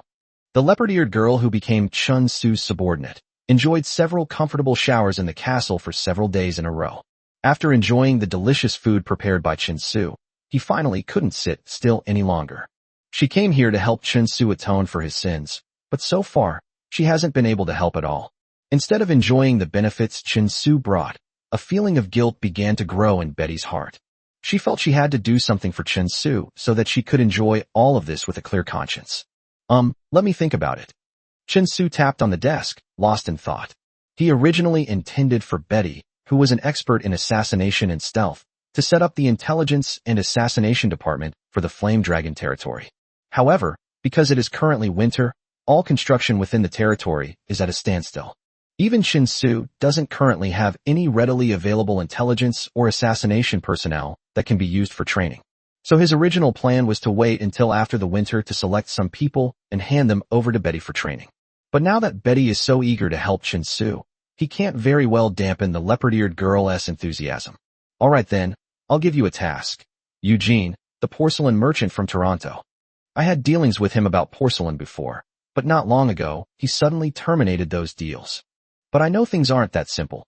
There must be some other secrets hidden behind this. So, I want you to investigate why Eugene suddenly stopped trading with me, and what's hidden behind this. Chun Su pondered for a moment before speaking. He had already instructed his old butler, Webb, to send someone to investigate the matter. But for some reason, there has been no progress. Since Betty wanted to do something, Chun Su simply assigned the task to her. Leave it to Betty. She'll definitely investigate everything for you. Upon hearing Chun Su's words, Betty excitedly patted her chest and raised her paw to assure him. After receiving the mission, Betty the leopard-eared girl didn't linger at all and headed straight for Toronto to investigate the matter for Chun Su. After Betty left, Chun Su returned to his familiar routine. Meditation practice, teasing the fox-eared girl, rest, and then continue meditation practice. However, this period of peace and tranquility did not last long. Noah's forest brought him a new surprise. Chapter 74. Something amazing was discovered. A squad of Death Knights is exploring the depths of the Noah's forest. They discovered the ruins left behind by an elven race. Chun Su once obtained a precious, broken statue from the refugees who emerged from Noah's forest and traded it for many benefits. Later, a corpse-dragging unit discovered the skeleton of an elf. After being traded by Chun Su, he gained a lot of benefits, including a spatial ring that was waiting for him to unseal. All of this made Chun Su realize that there must be more wealth and secrets hidden in Noah's forest. So he then ordered 4 5-man Death Knight squads. We set off from the valley and explored the depths of Noah's forest. We hope to uncover more secrets and discover more wealth, advancing according to his orders, and now they have finally reaped some rewards. A ruin left behind by the elves? I wonder if we'll find any other treasures. Chun Su, filled with anticipation, murmured to himself. He then set off, without hesitation, leading the priestess Kyo deeper into the Noah forest. He wanted to go and investigate the matter himself. At this time, Noah's forest had long been covered in snow, turning it into a snow-white expanse. Chun Su, with Qing Hui in tow, headed towards the location of the Death Knight squad, which was deep within the Noah's forest. In the frigid winter, with its biting winds, Kyo, as the guardian shrine maiden, was naturally not afraid of the cold. Chun Su is now only one step away from becoming an apprentice magician, and his physical abilities have improved considerably. The cold here meant nothing to him. After traveling for most of the day, Chun Su and his group finally arrived at their destination. A squad of Death Knights stood there silently, like a group of silent statues. This is an open woodland with an ancient well, about 5 meters in diameter, made of stacked bluestones. It is located in the very center of this open woodland. The ancient well was almost completely buried in the snow and was difficult to find. If it weren't for the fact that this squad of Death Knights passed through here. A Death Knight's warhorse accidentally stumbled and fell into this ancient well. This Death Knight squad may not discover the ancient well. An old well, nothing special in itself. However, when the bluestone piled up near this ancient well is engraved with patterns like green vines. Things are not that simple. Chun Su reached out and swept the snow covering the ancient well to the side. Observe these, the intricate patterns engraved on the bluestone. After a long while, he let out a long sigh and muttered to himself. Indeed, this is the ruins of the elven race. Chun Su was quite familiar with the patterns on these bluestones. He had seen it before while looking through books about this world inside his lord's castle. Only the extinct elven race tens of thousands of years ago could have created such beautiful and unique patterns. Clear all the snow covering this ancient well. Chen Su brushed the snow off his hands and gave a command to the Death Knight beside him. With the help of the Death Knights, the snow covering the ancient well was cleared away in no time. The original appearance of this ancient well has also been revealed. Many blue stones engraved with beautiful patterns are piled up around the ancient well.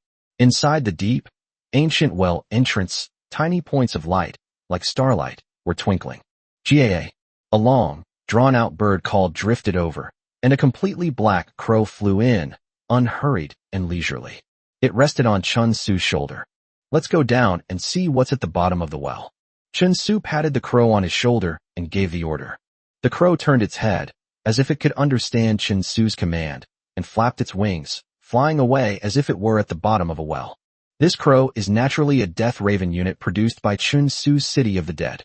Now, finally, this little thing has a purpose. After the Death Raven went deep into the well, Chen Su activated visual sharing with it. We shared the view of this little thing. The Death Crow continued to descend deeper. The scene at the bottom of the well was revealed to Chen Su. The bottom of the huge well was mostly dried up. Only in the very center of the well, a small handful of shimmering, dreamlike liquid flowed. In the very center of this pool of water, there is a shriveled green seed, quietly soaking in the water. Apart from that, the entire bottom of the well was empty. It was clear that Chen Su saw those dreamlike glimmers of light from above.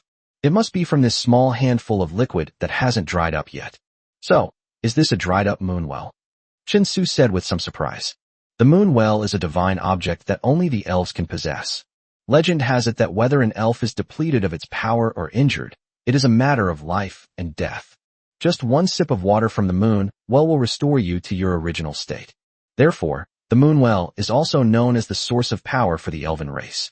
The water from the moon well is effective not only on elves, but also on other races of creatures. What drives other races even crazier is that drinking the water from the moon well seems to have the effect of increasing lifespan and prolonging life.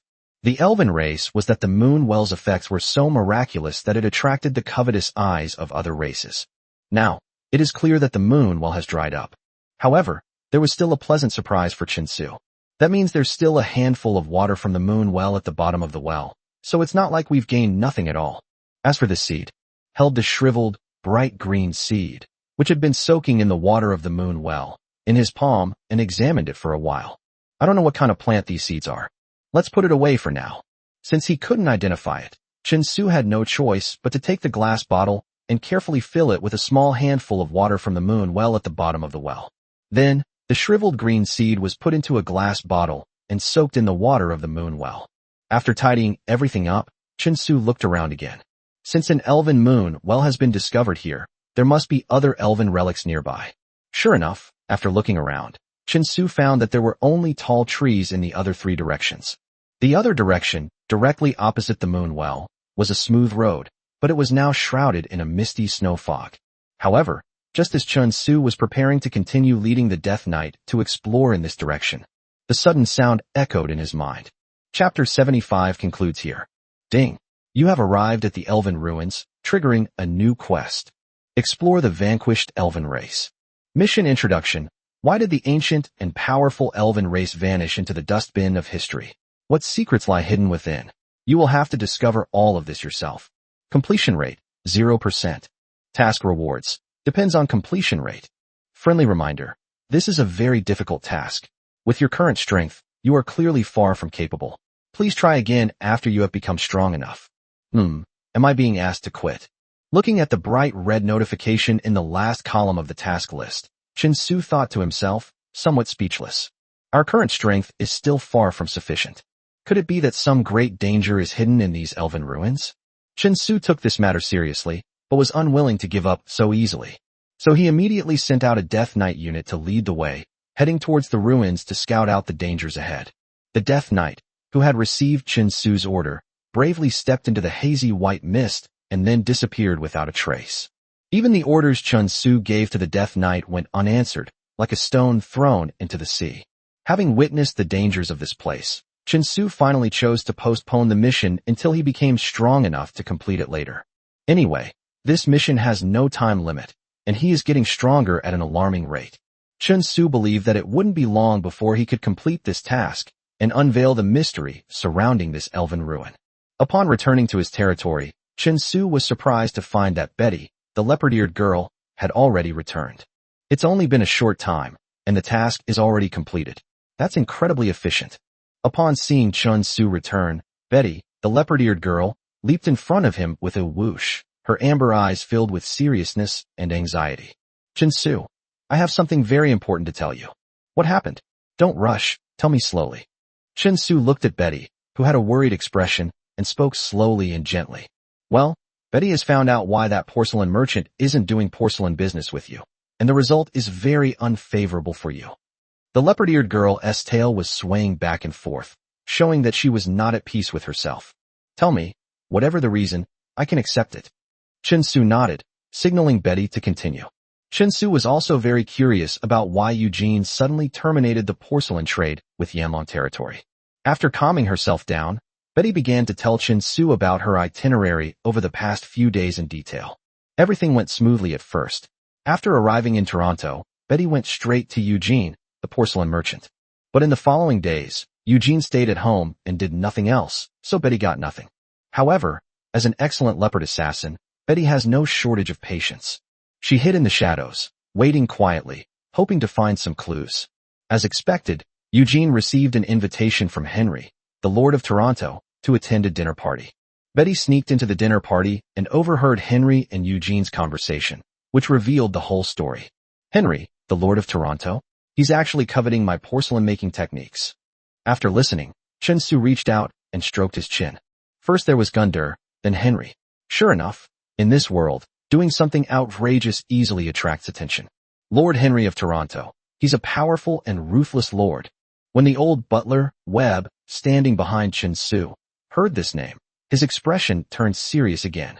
Through the old butler Webb's narration, Chen Su learned about Henry, the Lord of Toronto.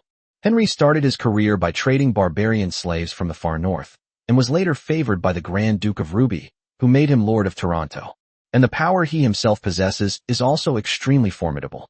A 500-man knight legion, an 8,000-man infantry legion, and a 2,000-man slave legion. Such formidable power was enough to intimidate the lords, large and small, surrounding Toronto. Moreover, Henry was a very cold-blooded and cruel lord.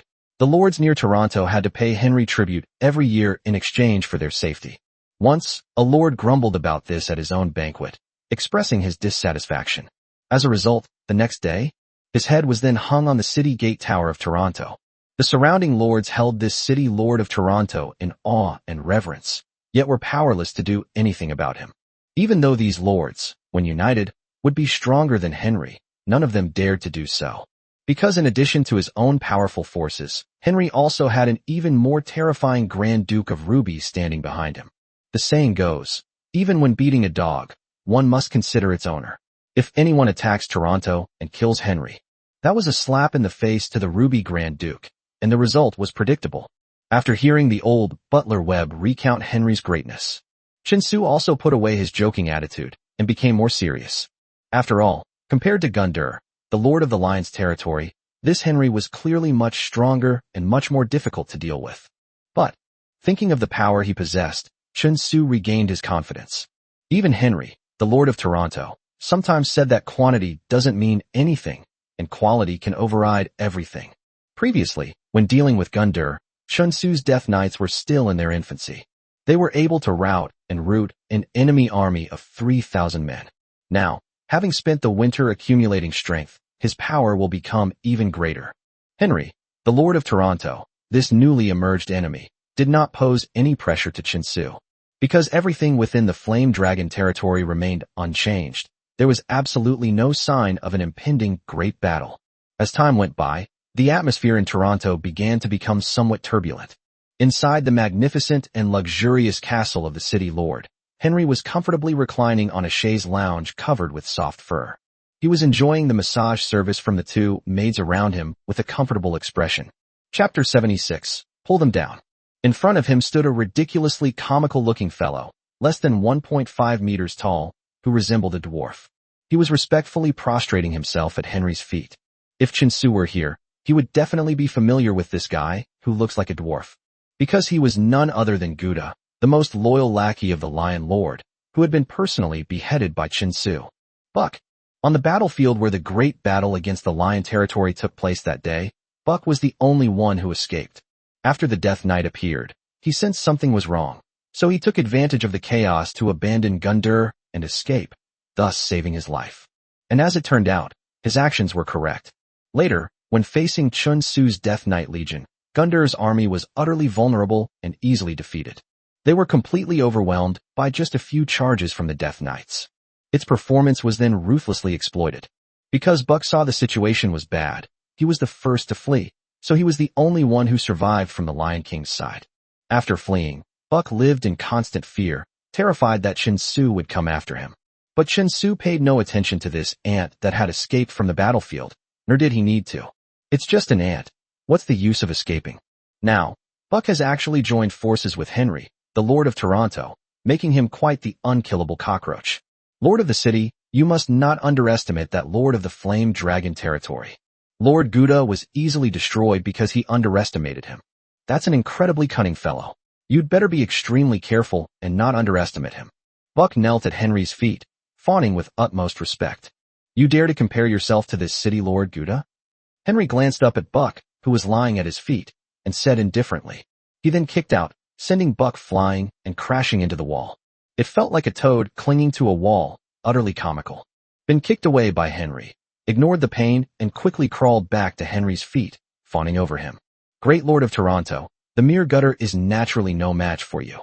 Although the Lord of the Flame Dragon territory is wicked and strange, he defeated Gutter. But under your great and glorious light, I am still as insignificant as an ant. You only need to lift your foot slightly to crush this ant. This clown-like thing is actually quite interesting. After hearing what Gutter said, Henry glanced at Buck lazily. All right then, since you want to pledge allegiance to me, I will give you that opportunity.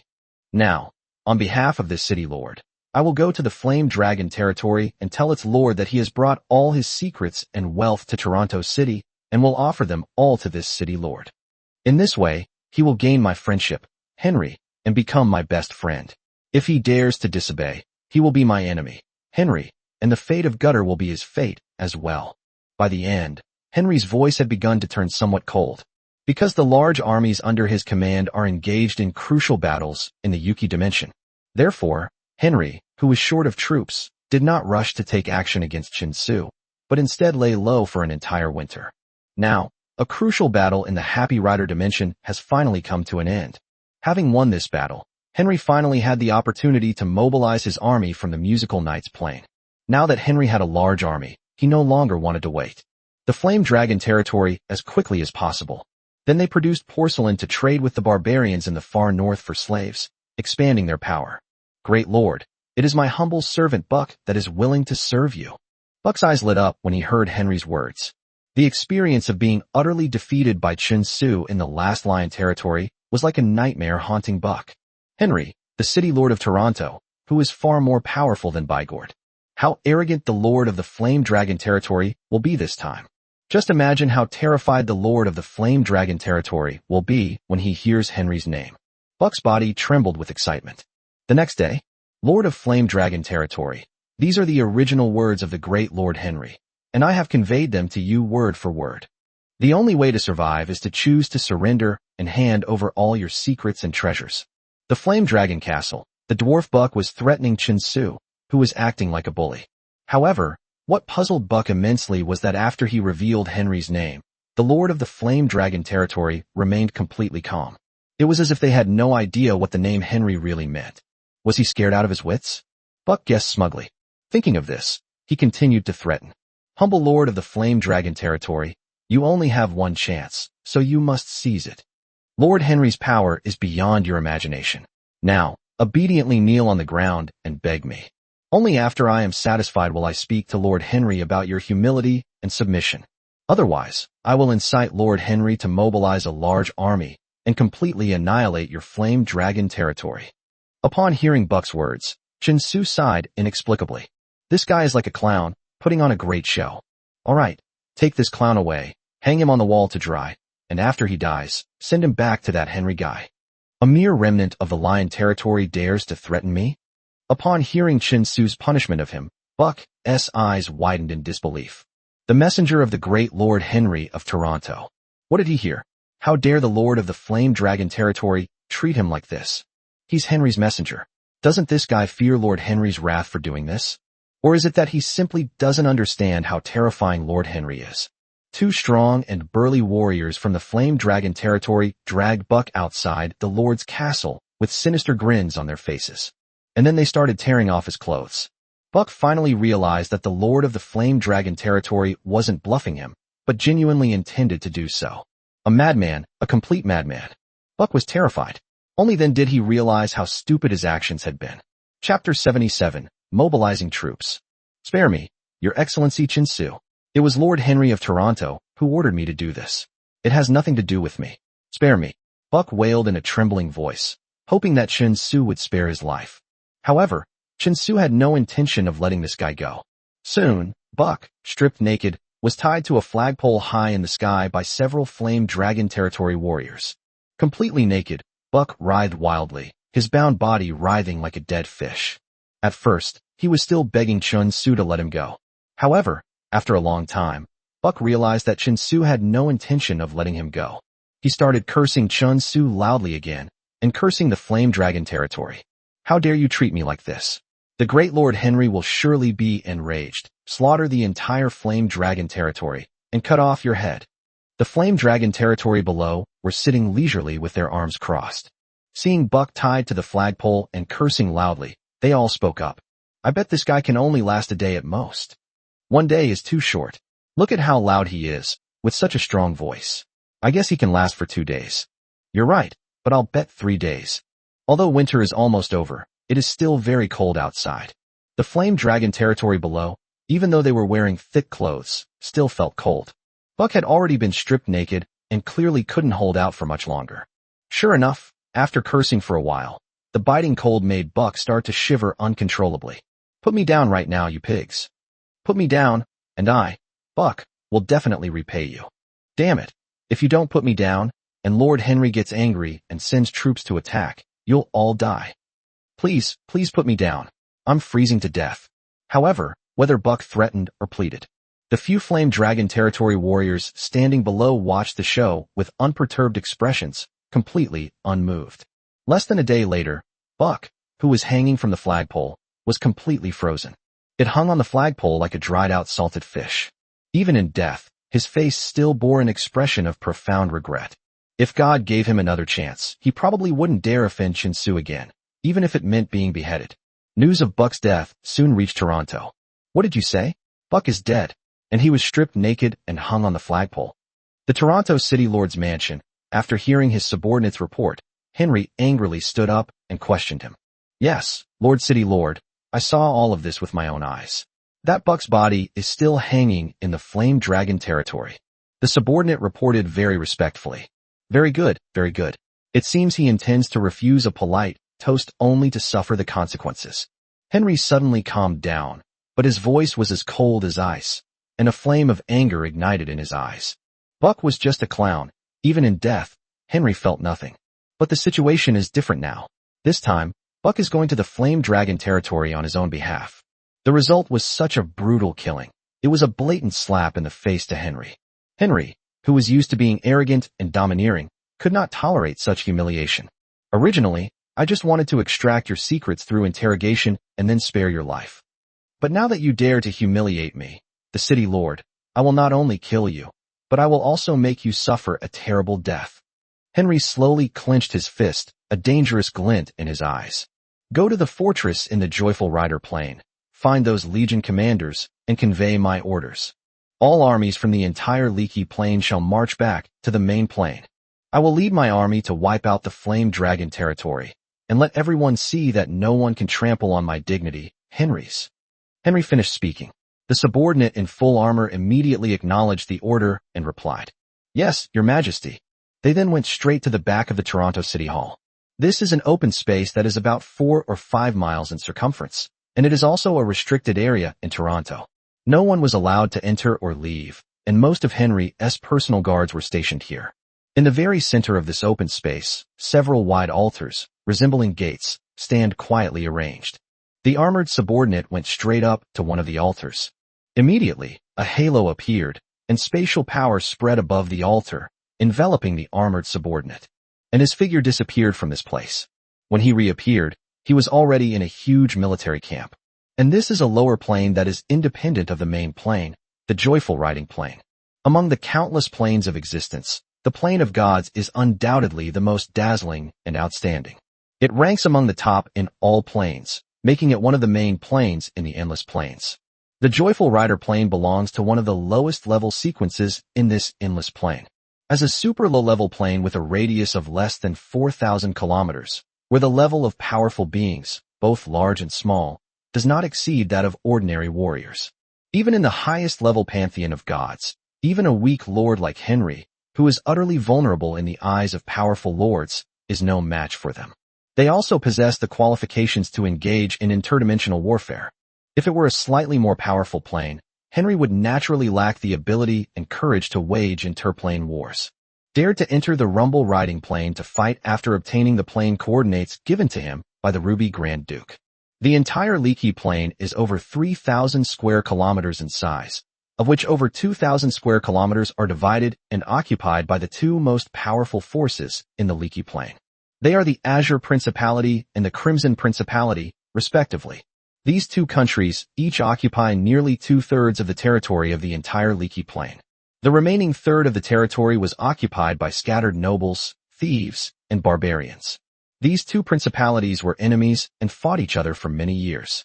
And whenever one of their factions tries to seize the remaining third of the territory, all the forces on this land will then unite and side with the other of the two principalities to resist the enemy's invasion.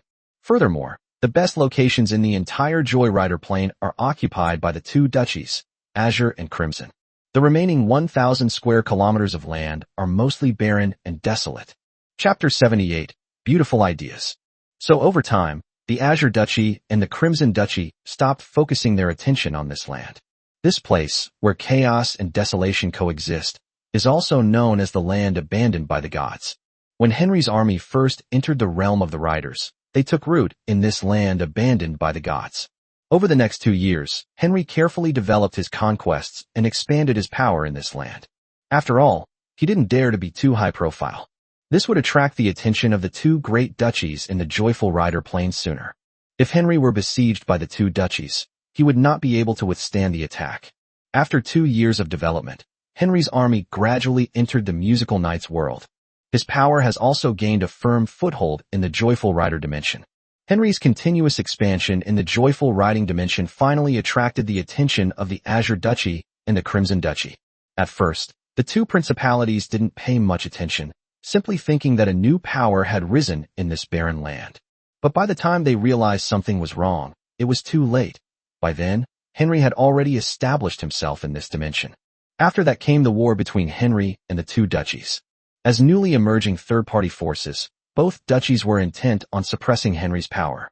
But they dared not go too far, for fear of pushing Henry into the hands of their rivals. Thus, the two duchies and Henry's power maintained a delicate balance. Henry seized this opportunity to occupy as much territory as he could, completely unifying the entire land abandoned by the gods as a bulwark against the two great duchies. The most critical stage in the war to conquer and sweep away the land abandoned by the gods. Now that the entire land forsaken by the gods has been unified under Henry's command, he can naturally spare the time to deal with Chinsu. The endless military tents, stationed in this land abandoned by the gods, are the foundation of Henry's vast army, the basis upon which he conquers the plane of music and cavalry. Soon after, a warrior in armor stepped down from the teleportation altar. They then began searching, and the several legion commanders in the military camp announced Henry's orders. By order of Lord Henry, the basic force remaining to guard the camp shall be eliminated. All remaining knights, warriors, and barbarian legions shall return to the plane of the gods and await Lord Henry's command. The armored warrior announced solemnly. As soon as he finished speaking, the others answered in unison. Yes, sir. Then, excited shouts rang out in the military camp. Ha ha ha, Lord Henry has summoned us back to the plane of the gods. There must be a war going to be fought. I love war. Which blind brat dared to offend the great Lord Henry? I'll tear him to pieces when I get back. Roar, roar, roar. Immediately afterwards, the desolate sound of horns rang out. The endless, silent military camp, like a giant beast awakening from its slumber, began to move slowly. Squads of soldiers and knights, arranged in neat formations, stepped onto the spatial altar one by one and were teleported back to Toronto in the Plain of Gods. Henry's army is slowly gathering and will soon be fully assembled. And the war between Toronto and Yamlong territory is about to begin. When all the armies left the Joyrider Plain and gathered in the city of Toronto, Henry looked at the neatly arranged, menacing army before him, his eyes filled with boundless self-satisfaction. Although Henry's army suffered losses during his 2-year campaign in the Plain of the Ride, he gained much more. During the 2 years he fought in the Plain of Leaky, he unified the land abandoned by the gods. They also plundered and gathered an army of 10,000 men from this barren land. Henry naturally cannot fully mobilize the army from the Joyful Knights dimension. He needed to retain some power to deter the 2 great duchies, Crimson and Azure, to avoid having their hard-won territories suddenly attacked by these 2 duchies. Therefore, Henry recruited a total of 400 knights from the Joyful Riding dimension this time. A 6,000-strong army from the main plain, a 1,500-strong barbarian legion from the far north, and a 5,000-strong native army from the Musical Knights Plain. This is probably 3/4 of all the power Henry has. The mixed force of nearly 15,000 men was far superior to the 3,000 ragtag troops of Gutta. Lord Henry, who is this blind fool who dares to underestimate your authority? Jack is willing to serve you and bring the enemy's head to you. A strong, middle-aged knight with a fierce face and a full beard dismounted. He knelt on one knee at Henry's feet and said very respectfully, "He's nothing but a clueless little thing. It's been a long time since I've been angered like this." Henry didn't look up, quietly stroking the jade ring on his hand, his eyes filled with a dangerous glint. That little thing is nothing more than a slightly stronger ant. This time, I, the city lord, will not only crush that ant, but also take this opportunity to give these lords, big and small, around Toronto a good talking to. Let them know that only by relying on the protection of this city lord can they remain safe and sound. Those who disobey this city lord will be like that ant that I am about to crush, and will definitely not have a good end. Although Henry coveted Chun Tsu's secrets, he didn't actually value him much. In his view, the fighting strength of the Flame Dragon territory was at most slightly stronger than that of the Giant Lion territory of Gundur. As for the 3,000 ragtag troops of Gutter, the Lion King, they were at most only slightly stronger than bandits. What kind of army is that? Not to mention compared to the army under my command that has been fighting for so long. Therefore, Henry mobilized a large army, including 3/4 of his troops, to return to the Plain of the Gods. Besides wanting to eliminate Chun Tsu, the more important thing was to intimidate the various lords around Toronto. Although these lords were under Henry's oppression, they still had to pay him tribute of treasures and valuables every year. However, if it is not tapped for a long time, it may also cause strange feelings. Perfect opportunity. Let's get rid of that little thing and steal the secret to making porcelain. This also served as an opportunity to intimidate the city of Toronto and the surrounding lords, both large and small. Make them obediently submit to you. Therefore, in Henry's view, this was less of a war to conquer the Flame Dragon territory. Rather than saying this is a one-sided display of his military power, it's more accurate to say it's a unilateral attempt to show off his strength. Chapter 79. Reality is cruel. Henry deliberately spread the news that his army had returned from the Plain of Music and Cavalry to the Plain of the Gods. Within just one day, all the major and minor powers in Toronto knew about the news. Who exactly is Chun Tsu, the Lord of Yamlong territory, that he has caused Lord Henry to go to such lengths? That's the guy who destroyed the Lion territory and killed Lord Gundur. How many people did you kill? There are many lords around Toronto who are comparable to Gundul. But Henry, the Lord of Toronto, was able to make all these lords bow their heads obediently. The unlucky fellow has actually angered Lord Henry so much. But in my opinion, Lord Henry is just making an example of him. This is a good opportunity to see how well Henry's fighting force has developed over the years. Does it still have the qualifications to intimidate the many lords in the vicinity? As the news spread, undercurrents began to stir among the lords around Toronto. Almost every faction wanted to take this opportunity to assess the strength of Henry's forces. See if the other party still has the qualifications to make me submit. Henry did not disappoint these forces. After a brief rest upon arriving at the Plain of the Gods, Henry led his army, and swaggered away from Toronto. They headed towards Chun Tsu's Flame Dragon territory. When that mixed force of tens of thousands of people, well-trained and well-equipped. As Henry led his troops slowly away from Toronto, the forces that had been secretly observing them all fell silent. Henry's power has become even greater than before. How is that possible? His knightly ranks have grown to such a large extent, and this shouldn't even be all of them. And then there's the Barbarian Legion. They all look fierce and are incredibly strong. You can tell just by looking at them that they're far stronger than ordinary human warriors. It can only be said that the forces under Lord Henry of Toronto are indeed so powerful. Tisk, tisk, tisk, that Lord of the Flame Dragon territory is in trouble. With this force attacking, even 4 or 5 Gundurs tied together wouldn't be a match for it. So what if that Lord of the Flame Dragon territory defeated Gouda? He's no match for Lord Henry. After witnessing Henry's army march out, the various factions around Toronto came to a startling conclusion. That means Yanlong territory is doomed. Henry possessed such a powerful force.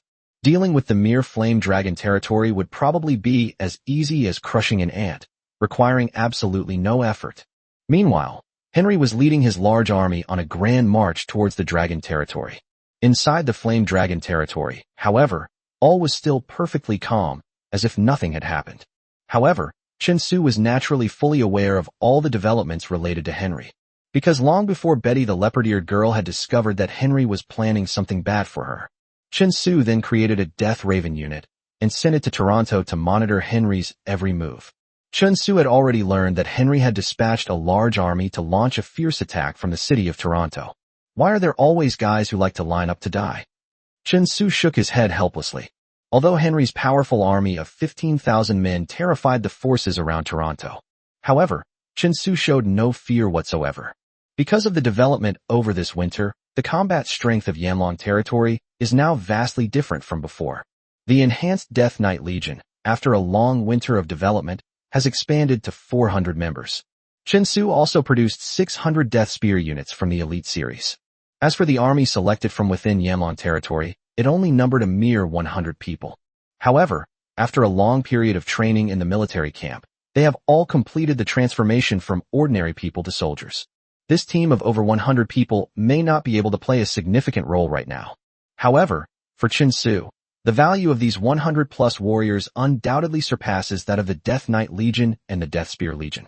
These 2 Legion products from the Death series, while incredibly powerful at the moment, have no room for further advancement. They are undoubtedly just an expendable resource. When Chun Tsu is able to produce combat units that are more powerful than them, they will be removed from the combat sequence and become scrap. However, these 100-plus warriors from the Flame Dragon territory were different. These warriors of the Flame Dragon territory were all handpicked by Chun Tsu from within the territory, and each of them possesses remarkable potential. Every day, they endured training from the 2 Guardian warriors, as well as physical conditioning methods provided by Chun Tsu. In addition, their combat effectiveness is continuously improved through military training. It can be said that the future of these more than 100 Flame Dragon territory warriors is extremely bright. Although their level is not high now, their future is long. For them, advancing to a higher level is only a matter of time. When some of these Flame Dragon territory warriors can raise their combat strength to above that of an ordinary warrior, this marks the beginning of a true qualitative change. Ordinary warriors/apprentice, mages represent a magical dividing line in the plane of gods. Once one's strength reaches the level of an ordinary warrior/apprentice mage, it means that one's physical strength is sufficient to withstand even the lowest level tier 1 enchanted equipment. Being able to equip enchanted gear means one is qualified to become an enchanted knight. Build your own enchanted knight team. This is why Chun Tsu was so selective in choosing the warriors of the Flame Dragon territory. Because these are the only candidates he will choose for enchanted knights in the future. From now on, the Enchanted Knight Legion of the Flame Dragon territory will be selected from these Flame Dragon territory warriors, so naturally, we cannot be careless. Henry, since you insist on coming here to die, then I won't hesitate to let you see what true power is. Chun Tsu stood on the high platform of the Lord's castle, looking in the direction where Henry was leading his army to attack. A slight smile curved his lips as he murmured to himself. Although there is still a long way to go. But Chun Tsu seemed to have already seen Henry, who was full of pride, and the army behind him with high morale. Showing off your military might, huh? I'll let you know in a little while. What truly constitutes a display of military might? Chapter 80 Explosions are art. At this moment, not far from the Flame Dragon territory, on the only road that Henry would take to attack the Flame Dragon territory. On the wide road, pits, each a meter in diameter, had been dug out. One by one, ghoul units were preparing to jump into these pits. Then it used its claws to close up the loose soil above and bury itself in the pit. There are nearly 300 such pits in total. Each pit is separated by a gap of 5 or 6 meters, and each pit contains a ghoul unit. In the end, all the ghoul units buried themselves underground with loose soil. Immediately afterwards, a party of 200 Death Knights appeared. They rode their war horses in orderly ranks, charging back and forth along the road. After 3 rounds of there were no traces of excavation left on the ground. After that, more than 100 Flame Dragon territory warriors made their appearance. With their tools, they leveled the ground again, erasing any traces of the Death Knight's charge. Now, this section of the road, which contained more than 300 ghoul units, became exactly the same as the previous road. There was nothing unusual about it anymore. Meanwhile, Chen Su, standing on the Yanlongling Castle exhibition stand, silently observed all of this through the shared vision provided by the Death Raven. Finally, a smile crept onto his lips. Ghoul units are from the Tomb of the Dead, and are units that can be produced from the start. In addition to being able to collect undead treasures, these units also possess a natural self-destructibility. Chen Su had once experienced the power of this self-destruction. A ghoul's self-destruction is enough to tear enemies within a 3 to 4 meter radius to shreds. However, due to the slow movement of ghouls, it is clearly unrealistic to assemble a squad of ghouls on the battlefield that can charge into enemy ranks and self-destruct. Once the enemy is on guard, these slow-moving ghouls will likely be wiped out before they even get into the enemy ranks. Therefore, these ghoul units were always used by Chen Su to collect undead treasures and did not show any other function. However, under Chen Su's guidance, these ghouls are finally able to exert their power on the battlefield. That's right. Chen Su used these ghoul units as the best landmines. First, bury these ghouls underground, and then detonate them when the enemy passes by unprepared. It can then have an effect similar to a landmine. Moreover, later on, the ghouls were upgraded to corpse-dragging ghouls. Therefore, this batch of old ghoul units were already considered obsolete by Chen Su. Even if he were to detonate all of these ghouls now, Chen Su wouldn't feel the slightest bit of heartache. Henry, try the first gift I gave you. Chen Su rested his chin on his hand, anticipating the scene of all the ghoul units exploding together as Henry's army passed by. This was merely the first gift Chen Su gave to Henry. Meanwhile, Henry was leading his large army, advancing slowly and confidently. He never expected that Chen Su had prepared a big gift for him not far ahead. Once we conquer the musical knight's plane, obtain the method for making porcelain, and exchange it with the barbarians of the far north for more slaves. I, Henry, am qualified to wage interdimensional wars on my own, and I no longer need to rely on the Ruby Grand Duke. Looking at the vast army following behind him, Henry thought with great pride. Every lord is ambitious and unwilling to be subordinate to others. Although Henry is currently fighting in the joyful riding dimension, the ownership of the dimension still belongs to the Grand Duke of Ruby. Any gains and resources Henry obtained in the pleasure riding plane had to be largely offered to the Grand Duke of Ruby. Even if the entire process of conquering the music rider plane was carried out by Henry's forces, that would still be the case. Therefore, Henry's greatest dream is to have the ability to independently open up and occupy a plane, instead of being constantly hampered by the Ruby Duke. However, this ambition will probably not be realized for a long time to come, because with Henry's current strength, he can only rely on the Grand Duke of Ruby for support. Putting everything else aside, the cost of simply obtaining a set of dimensional coordinates is something he couldn't afford even if he went bankrupt. Thinking of his bright future, Henry, in high spirits, couldn't help but crack his whip and shout, "My soldiers, advance. Go and wipe out that little Flame Dragon territory for me. Take the head of the Flame Dragon territory lord, and let him know the price of offending me, Henry." The long line of soldiers moved forward rapidly, getting closer and closer to the location where the 300 ghouls were lying in ambush. The fish is about to take the bait. Through the shared vision of the Death Raven, Chen Su accurately captured the movements of Henry's army, watching them get closer and closer to the ambush site. Finally, Henry's army stepped into the trap set by Chen Su. The army advanced slowly, and Chen Su did not rush to make a move. Henry's army consisted of natives recruited from the plane of music and knighthood at the front, followed by 8,000 troops from the plane of gods. Then came Henry, surrounded by 400 knights, followed by the barbarian army of 1,500. Chen Su planned to wait until Henry stepped into the trap before making his move. If he could eliminate Henry once and for all, that would be the best outcome. Poor Henry, completely unaware of the impending danger. Surrounded by 400 knights, he strolled leisurely in the very center, eagerly anticipating the scene of the upcoming battle against the Flame Dragon territory. Finally, when Henry and his 400 knights were fully inside the ghouls' ambush range, Chen Su decisively issued the order in his mind to have the 300 ghoul units self-destruct. Now's the time. Come on, let Henry experience what it means for an explosion to be art.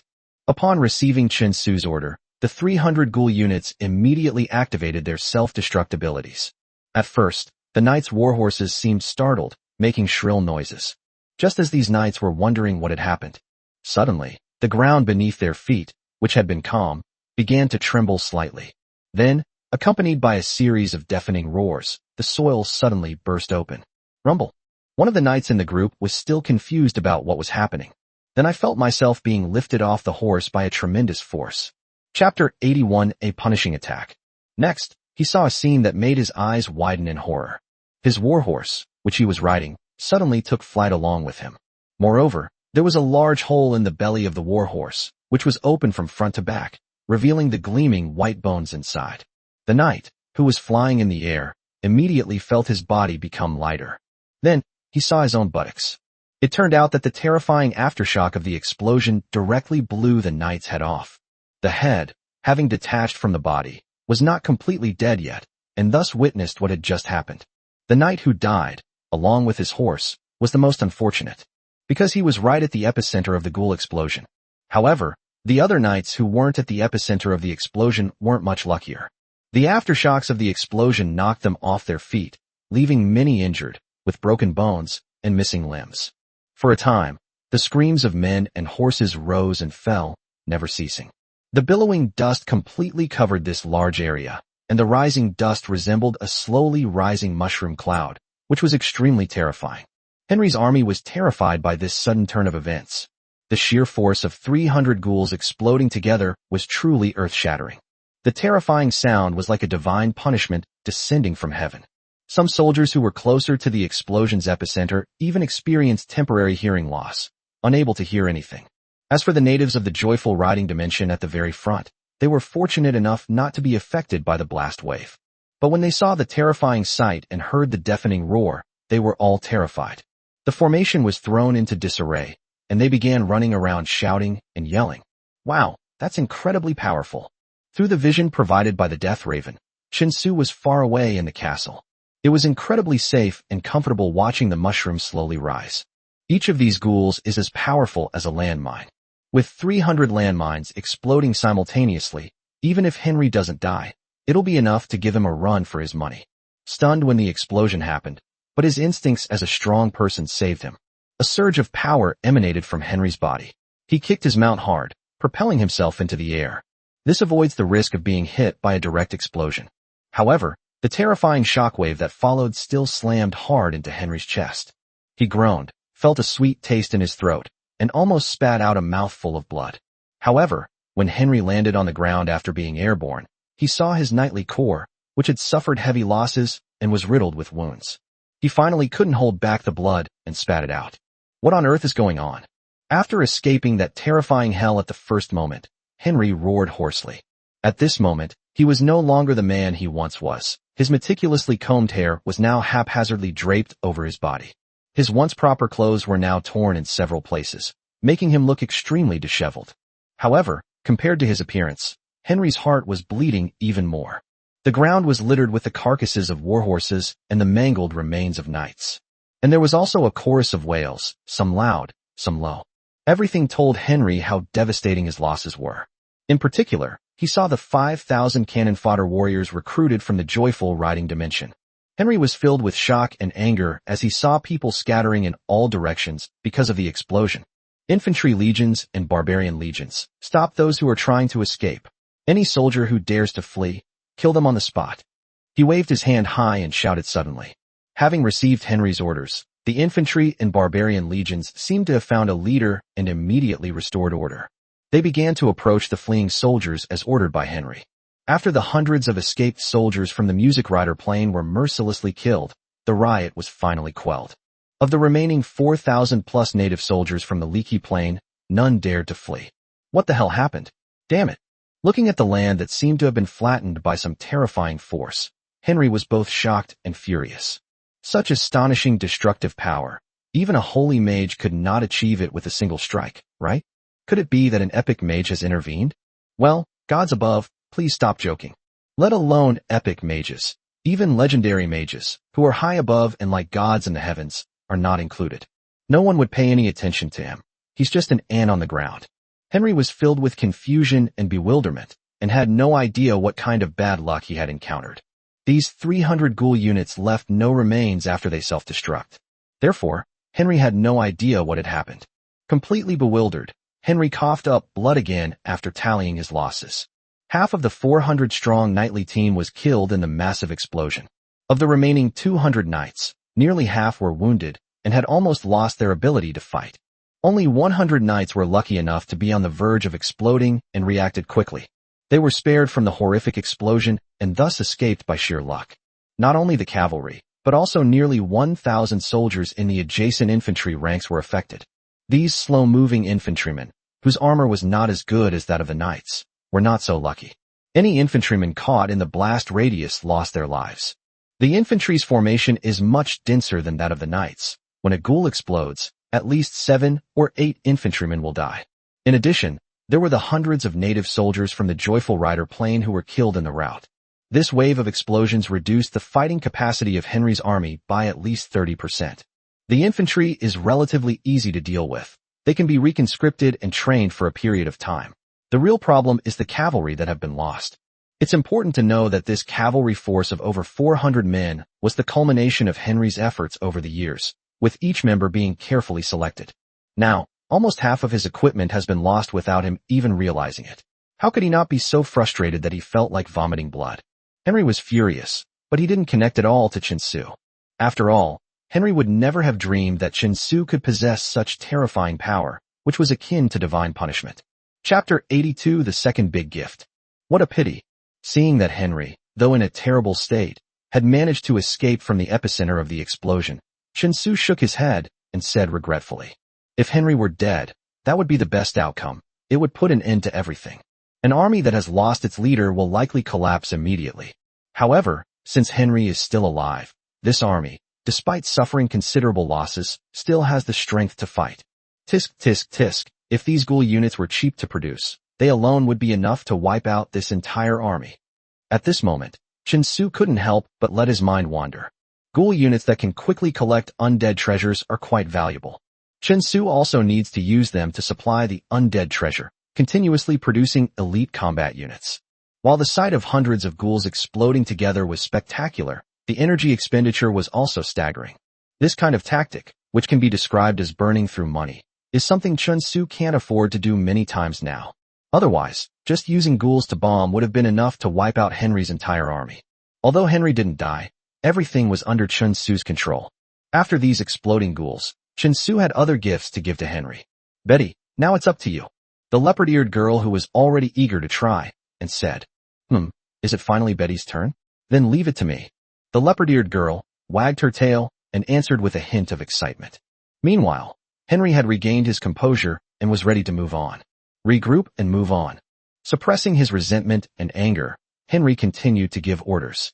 This time, however, he was clearly much smarter and stopped following the main road, instead taking a side road instead. Henry believed that even if what had just happened was indeed an enemy plot, it wouldn't work again. Because he simply stopped on the main road, he didn't believe he could fall into any ambush. Don't try to use the same trick on him a second time. Henry's army marched along a secluded path for about a few miles. We arrived at a vast forest, roughly 5 or 6 square kilometers in area. This forest is nearly 10 miles away from Yanlong territory. Because it was too far away, Chen Su abandoned the forest when building the wooden house and cutting down trees, and did not touch it. But now this grove has become the perfect spot for Chen Su to ambush Henry's army. It has to be said, fate is truly wondrous. At this moment, deep within this forest, 600 units of the Spear of Death are gathered together, lying silently and motionless on the ground. Its body was covered with many withered branches and leaves, as if it had become one with the forest. They are impossible to spot unless you look closely. These hidden units of the Death Spear were Chen Su's second great gift to Henry. When Henry's army entered the range of these Death Spear units, Chen Su had every reason to believe that it would be an incredibly spectacular scene. It was even more spectacular than the scene of 300 ghouls exploding together. The army halted before the woods, and looking at the vast forest before them, Henry gave very cautious orders.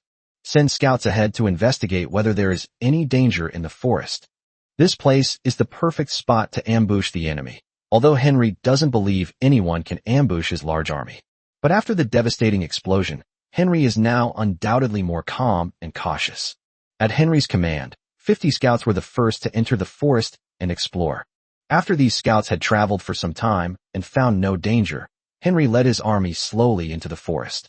50 scouts ran through the forest, probing for any potential dangers. Once they detect anything unusual, these scouts will loudly warn the troops behind them. The scouts led Henry's army slowly forward, finally approaching the area where the 600 spears of death were lying in ambush. The 600 Death Spear units, though spread out in a large net and ambushed in various directions, were all well hidden. However, if even one person is exposed, the entire ambush will be in vain. In the tranquil jungle, scouts leaped forward like agile monkeys, searching for any possible dangers. 600 Death Spear units, though well hidden. However, there were simply too many of them, and under the careful searching of Henry's army scouts, a flaw was finally revealed. A scout from Henry's army moved forward, stepping on the alternating branches of trees. Suddenly, he stopped, staring at the woods below with a look of confusion in his eyes. The scout's gaze fell upon the location where a Death Spear unit was hiding. This scout from Henry's army leaped down from the tree trunk. They cautiously made their way towards the hiding place of the Death Spear unit, getting closer and closer.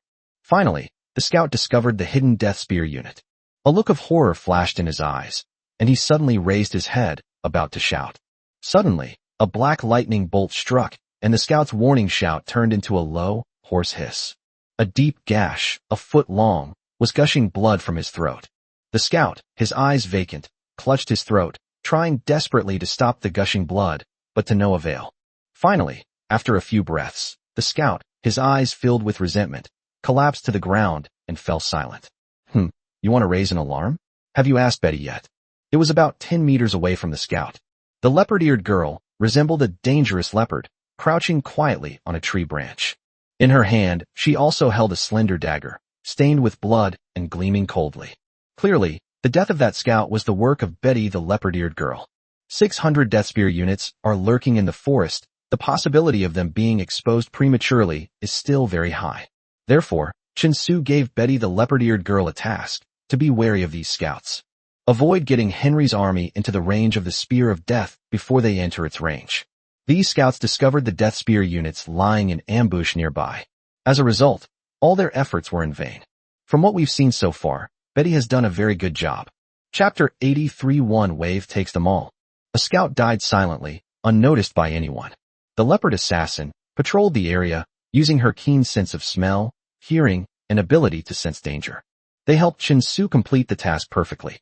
Whenever a scout unit detects something amiss and wants to warn the main army behind it, she always appears just in time, killing the scout before he can give the warning. Thanks to Betty's excellent defense, all the scouts who noticed anything amiss were silently eliminated. Henry and his army failed to detect anything unusual. Finally, the advancing army was fully within range of the Spear of Death. At this moment, Betty, the leopard-eared girl who had been tense and exhausted, finally breathed a sigh of relief. Betty's exhausted. When we get back, I'm definitely going to give her a good shower and have Chen Su cook a delicious meal to treat her. Having completed her mission, Betty quickly darted backward, thinking to herself with satisfaction. Exhausted, he sat on a high place, observing the entire battlefield. Even though she had personally killed many of Henry's scouts, Betty the leopard-eared woman showed no remorse or reluctance. In her view, Henry, the Lord of Toronto, and his men were all evil. He claimed he was merely representing justice to eliminate them. Yanlong territory is such a beautiful and lovely place. How dare you covet it? You are a despicable bunch. Although exhausted, Betty remained enthusiastic, sitting at a high vantage point overlooking the entire area. Let's wait and see how much of a surprise Chen Su's Death Spear Legion can bring to Henry and his army. Shasha. One by one, the units of the Spear of Death awakened from their ultimate lurking. They all stood up from their hiding places, shook off the disguises that had covered them, and revealed their true faces. Buzzing. One by one, long spears, each a meter in length and gleaming with a cold light, were taken from behind by these Death Spear units and held in their hands. After that, these Death Spears, whose eyes gleamed with a faint green soul flame, remained silently in this position, awaiting Chen Su's final command.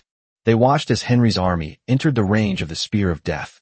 Sitting leisurely inside the Lord's castle, Chen Su, who was strategizing, finally issued the order in his mind for the Death Spears to attack. After his command was given, all the Death Spears, along with the bone spears in their hands, were engulfed in eerie green flames. These eerie green flames are the manifestation of the power emanating from these Death Spear units. With this power, all Death Spear units will throw bone spears with a greater range and greater power. Each bone spear was tightly gripped in the hands of these Death Spear units, their bodies bent backward into a full moon shape. Then, accompanied by a whistling sound, these bone spears were finally hurled out. Buzzing. More than 600 bone spears piercing the air blended together, tearing apart the sky above the jungle in a truly earth-shattering manner. What happened? The sudden, deafening roar caused Henry and his army to come to a halt. His gaze unconsciously drifted towards the air from which the sound came. Immediately afterwards, Henry and his army witnessed a scene that shocked and horrified them. In the sky, 600 bone spears burning with green flames were piled together, like a thick, dark cloud. After reaching the high ground, it drew a dangerous arc, closing in on Henry's army. Enemy attack. Meanwhile, pitiful howls came from the belatedly aware scouts, but by then it was clearly too late. In Henry's army, the soldiers could see rows of bone spears. In less than a breath, it descended from the sky, like a shadow of death descending upon the army. Then suddenly, a series of screams erupted.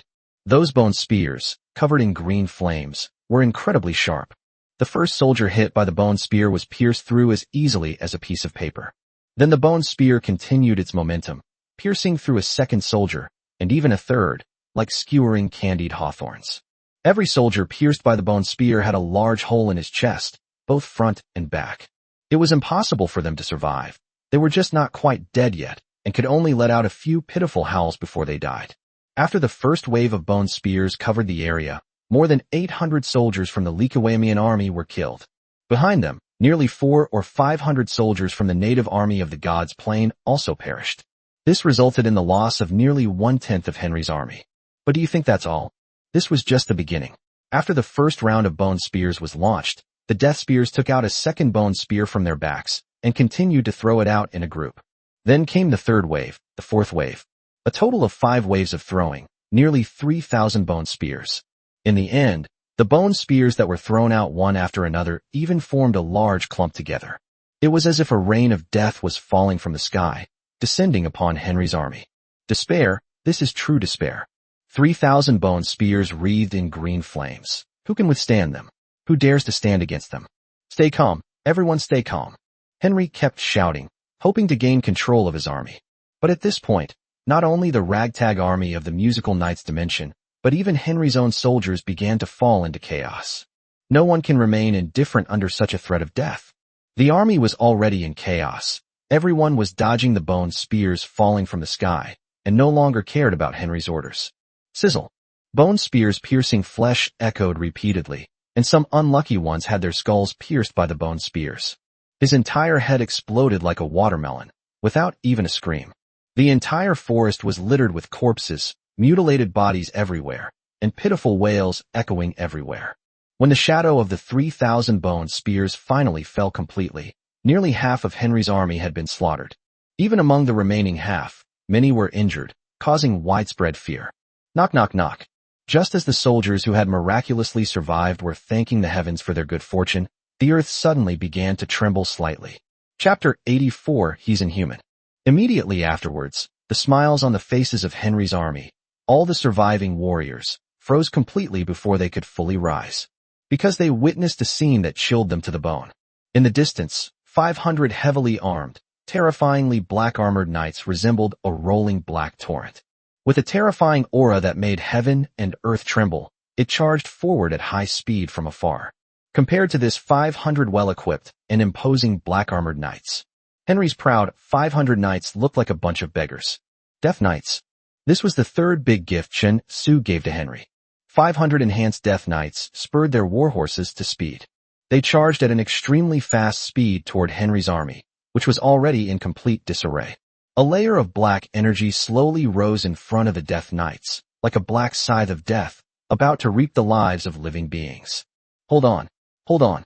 Engage the enemy. Henry stood at the rear of the army, urging his strength and roaring wildly. At the same time, he used his sword to kill several soldiers who were fleeing in panic, finally stabilizing the chaotic situation somewhat. Just before the Death Knight was about to charge into Henry's army, Henry managed to organize the attack, finally stabilized the army somewhat, and they were able to prepare for defense. The earth trembled as the first rank of Death Knights finally crushed through. Yes, you heard right. It was a complete annihilation. The Death Knight, seated on his warhorse, is nearly 3 meters tall. Full knight's heavy armor. Each enhanced version of the Death Knight was like an indestructible fortress. There are now as many as 500 such fortresses. Buzzing. Scythe of Death formed by the black aura slashed horizontally across Henry's army that was blocking its way. The hundreds of soldiers from the musical knights plane who were blocking their way were cut in half before they even had a chance to resist. Immediately afterwards, the black torrent, seemingly forged entirely of steel, crashed fiercely into Henry's army. Every enhanced Death Knight is silent and powerful. During the killing, they remained silent, their spears piercing and thrusting through any enemy blocking their path. One by one, the soldiers were mercilessly slaughtered by the Death Knights. The splattered blood stained the black armor of the Death Knight. They made them look more like a group of death gods from hell, reaping the lives of all living beings. This was a one-sided massacre. With superior equipment, formidable strength, and the formidable lineup of Henry's army, they had already been severely torn apart by the Death Spear Legion. Now, the Death Knights charged down with absolutely no difficulty. Charge! He watched as those silent, black-armored knights swept through his army, slaughtering everyone in their path. Henry's eyes widened in fury. He quickly rallied his knights, and they charged as well. They came to greet the Death Knights. When knights charge into battle, the only ones who can stop them are the other knights who are also charging. Henry led the remaining 200-odd knights, accelerating and charging to stop the Death Knight's charge. However, right there on the battlefield, atop a tall, straight tree, stood the Shrine Maiden Kyo, with black hair and starry eyes, standing quietly. At this moment, her hands were making mysterious gestures, and she was chanting something. A gentle breeze blew by, making it appear incredibly sacred. After a brief chant, King Hui's palms turned into a mix of gold and gray. She raised both hands and pressed them simultaneously towards the approaching Death Knights and the knights led by Henry. Immediately afterwards, a layer of pale golden light and a layer of dark gray light appeared on the knights of the Death Knights and the Henry Knights, respectively. The pale golden light, carrying a vibrant and surging energy, caused the charging Death Knights to accelerate even further. At the same time, the spear in his hand was imbued with a pale gold hue, making it appear even sharper and more powerful. On the other hand, looking towards the direction of Henry's knights, after Henry's men were shrouded in that dark gray light, filled with decay and decay, all the knights felt as if a portion of their power had been drained away, leaving them feeling weak. Even their charging speed slowed down considerably. Could this be a curse? Henry felt a chill run down his spine and cried out in surprise. Before he could think of a solution, the two charging knight teams collided violently. The outcome is obvious. Henry and his knights, whose attributes had been weakened by a curse. How could they possibly be a match for the Death Knights, who are well-equipped, powerful, and have been enhanced by the King Hui group's combat strength? The Black Iron Cavalry swept across the battlefield, trampling and reaping the lives of Henry's knights. Henry sat down next to the fierce-looking, bearded middle-aged knight commander and roared. With a powerful swing of his long sword, he finally severed the arm of a Death Knight. However, the Death Knight who had his arm cut off did not even utter a sound of pain. He remained completely silent, thrusting the spear forward with his other hand without even faltering his movements. How is this possible? Upon seeing this, the bearded knight commander was suddenly startled. Even the most battle-hardened warrior will cry out in pain and slow down his attacks if he loses an arm. This black-armored knight not only didn't make a sound, but his attack movements didn't even change in the slightest. It felt like being a cold-blooded undead who felt no pain whatsoever. A chill ran through the knight commander, and he brandished his long sword once more. He thrust his sword at the Death Knight, piercing his chest. However, just like before, the Death Knight, whose chest had been pierced, remained silent and swift, thrusting his spear forward. It pierced straight through the thigh of the bearded knight commander, causing him to cry out in pain. The Death Knight is an undead unit with the special attribute of being immune to pain, and their inherent skills that inspire awe in all beings. It finally began to take effect, instilling fear in the hearts of the soldiers. Finally, a Death Knight, his head severed, still pierced through more than a dozen soldiers with his spear. After they collapsed, Henry's army finally crumbled. Chapter 85: A Sudden Awakening. Even those who have experienced more than one war are no match for such terrifying creatures that are like the Grim Reaper. Henry's army soldiers also found it difficult to muster even the slightest resistance. What followed was the real rout. Even Henry couldn't stop them, because these soldiers were terrified by the Death Knights who seemed to be facing certain death. Henry stared blankly at everything, no longer trying to stop it. Even now, he still doesn't understand what happened. He didn't even get to the territory of Yamlong territory, nor did he even meet the Yamlong territory lord named Chinsu. The war was over. The battlefield was like a hellish inferno, littered with the corpses of Henry's soldiers. The 500 Death Knights, united as one, were like a ruthless and precise meat grinder, reaping the lives of soldiers one by one. Roared angrily, trying to regroup his soldiers. At this point, he no longer hoped to defeat his opponent. He only wanted to gather the remaining forces, escape as many as possible, and preserve his remaining strength. But the soldiers, already terrified, couldn't hear Henry's orders at this point. They were all acting on instinct, fleeing for their lives. Little did they know that on such a battlefield, running away was pointless. How could a two-legged soldier outrun a four-legged warhorse? The leader of the knights, that fierce-looking bearded man, now looked terrified. He spurred his horse to Henry's side and said, swallowing hard, "Lord of the city, we should run away quickly, or we won't be able to escape later." The culmination of many years of my hard work. Seeing the soldiers falling in droves like wheat being harvested, Henry felt his blood boil and almost vomited blood. This army was originally pulled out from the musical nights played by him specifically to show off his military might. Now, in this very place, they first experience a devastating explosion and then are attacked by an enemy hiding somewhere. Now, another powerful knightly order has claimed his life. Seeing his years of hard work vanish into thin air, Henry was heartbroken. This army was wiped out. Although he still had a quarter of his strength in the Joyful Rider plane, it was simply not enough. The two duchies, Azure and Crimson, had long coveted his unification of the land of the gods, but dared not act rashly. Now, his army has inexplicably suffered heavy losses in the Plain of Gods, and is nearly wiped out. It won't be long before the two great duchies in the Loki dimension discover this. Then they would attack him like they had seen a bloodthirsty shark. At that time, Henry will definitely not be able to withstand it, and will inevitably be defeated in the Happy Rider dimension. This means that he has been mining the Joyful Riding dimension for nearly 2 years. Just when they were about to enjoy the fruits of victory, they suddenly failed. Not only does the Ruby Grand Duke want to take back the mining rights of the Joyful Riding plane from him, even his title as the Lord of Toronto might not be able to be kept. The thought of this outcome made Henry so depressed he felt like he was going to faint. Who is it? Who is plotting against me? The City Lord. Step forward. Step forward now. What was even harder for Henry to accept than the heavy losses was the series of blows he had suffered. He didn't even know who had attacked him. This is simply the most blatant disregard and humiliation. However, after experiencing a roller coaster of emotions, Henry forced himself to calm down and prepare to escape. No matter who is targeting you, as long as you escape, you will have the opportunity to make a comeback and take revenge. But if I don't escape, then I'll really have nothing left. Once he calmed down, Henry wanted to gather some more soldiers to salvage some of the losses before fleeing. But at that very moment, another group charged out from the direction from which the Death Knights had emerged. The burly man at the head of the group was nearly 3 meters tall and looked as imposing as the Death Knight. He was completely covered by a set of steel armor, on which a dragon pattern was prominently engraved. Although this burly man looked clumsy, he ran at an astonishing speed, no less than a knight charging on horseback. As he ran forward, he resembled a mobile war fortress, exuding a powerful and terrifying aura. In the hands of this burly man, he held a giant hammer that gleamed with a cold light. Following behind this burly man was a group of more than 100 people.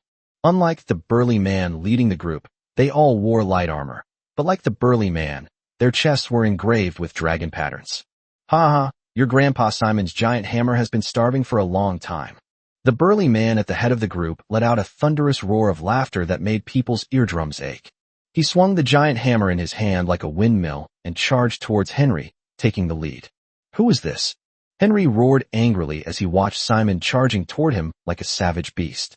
You little brats, your grandpa Simon has come to capture you alive on the Lord's orders. Simon swung the giant hammer in his hand and leaped up suddenly. His power-enhancing bracelet activated, and the muscles on his arms became as hard as boulders. Buzzing. 2 giant hammers slid through the air and smashed down on the bearded knight commander next to Henry. The opponent instinctively raised his longsword, trying to block Simon's giant hammer. Clang. However, the giant hammer fell and slammed heavily onto the longsword.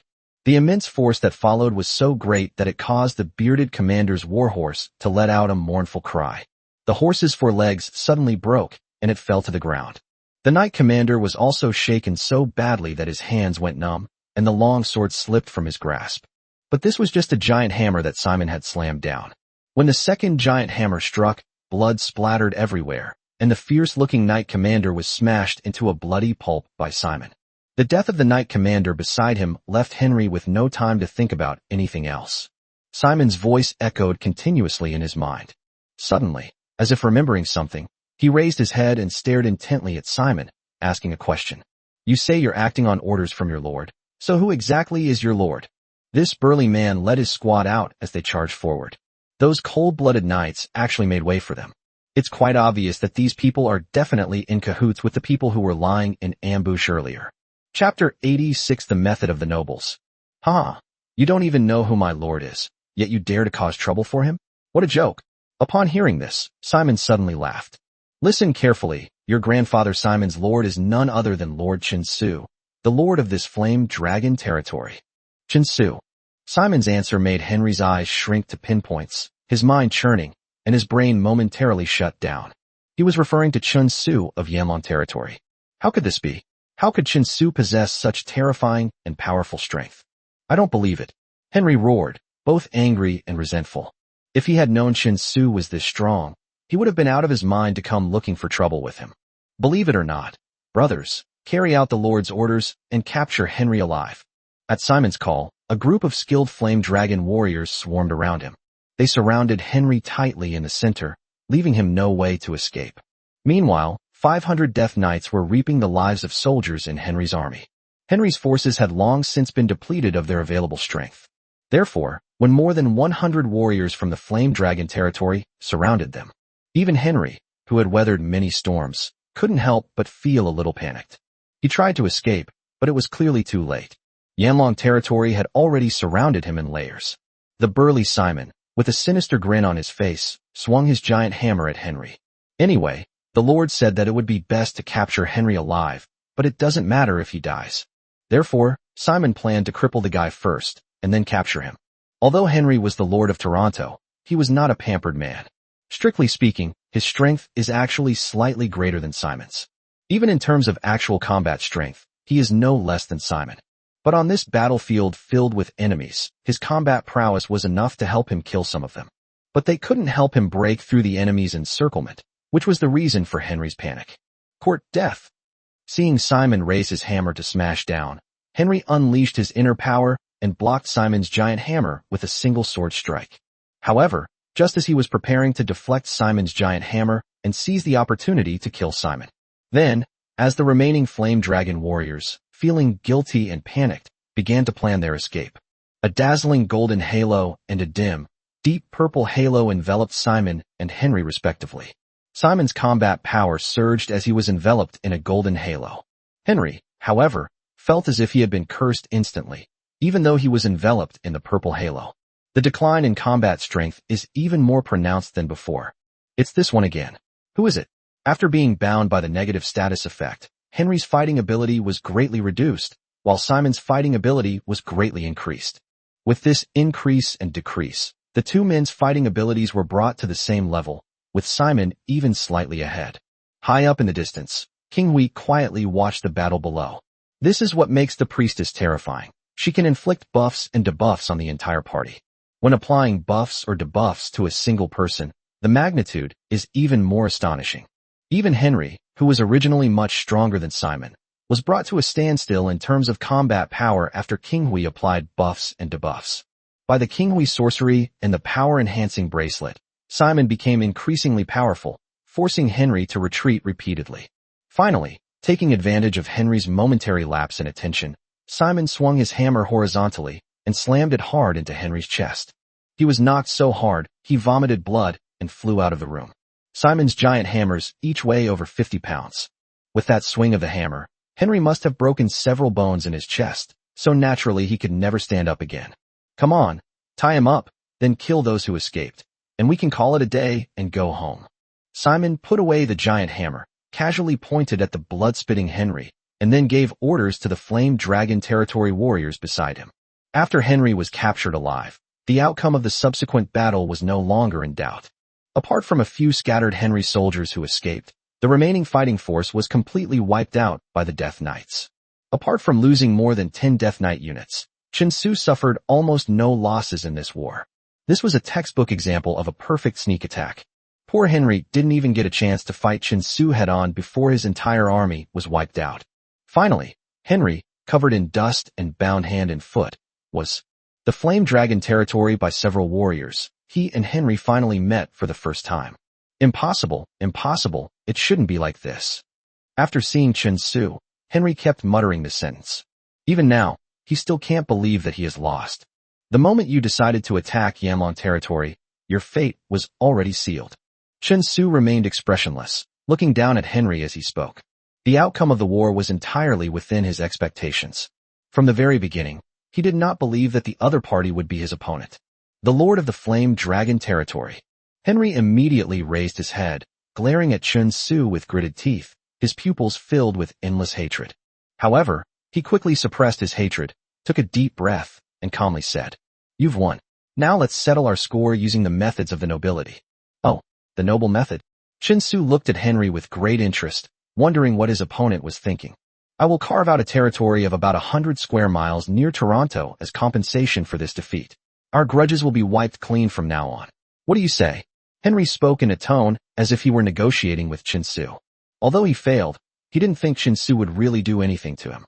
After all, he still had the Colossus, the Grand Duke of Ruby, standing behind him. Even though his forces have been severely weakened and are no longer of much value to the Ruby Grand Duke. But if Chen Su really dared to kill him, it would be tantamount to slapping the face of the Ruby Grand Duke. For a great lord of the Ruby Grand Duke's stature, being humiliated is something he absolutely must do to regain the face he lost. In Henry's eyes, although Chen Su was powerful, he was far from being comparable to the Ruby Grand Duke.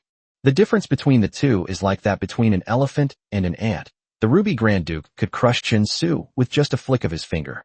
Chapter 87 Touching. Therefore, Henry was certain that although the Lord of the Flame Dragon Territory had defeated him in the war, he would not dare to lay a hand on him. Once I return to my territory and develop slowly, and find a way to occupy the Music Rider Plain and expand my power, I will definitely avenge today's humiliation. Henry lowered his head, hiding the hatred in his eyes, and screamed wildly in his heart. "I also have a plan. Would you like to hear it?" Chen Su's voice rang out, and Henry subconsciously raised his head. Then, he saw the last scene of his life. The sword was drawn, its cold gleam flashing. Chen Su drew the sword from a soldier beside him and beheaded Henry. Blood splattered as Chen Su looked at Henry's headless corpse lying on the ground. He said it casually. "What I fear least is danger. The Ruby Grand Duke, a powerful lord who possesses territory spanning tens of thousands of miles. To be precise, the current Ruby Grand Duke is the 13th Ruby Grand Duke. Before him, the Ruby family had 12 generations of family heads, spanning 12 generations of development. That's how the Ruby family came to be the terrifying power they are today. No one knows how powerful the Ruby Grand Duke's forces are. Because the Ruby Grand Duke led his army for many years, fighting in the secondary planes, He rarely had time in the primary plane of the gods. Therefore, its strength is naturally difficult to predict. However, it is difficult to predict, but that does not mean it is impossible to predict. This is because the Ruby Grand Duke holds 2 subplane mining rights with a level cap of Saint Magician. That alone is enough to prove how terrifying the power he possesses is. There are even rumors that the Ruby family harbors a secret, heavily funded squad of enchanted knights. Only appear during the most crucial battles.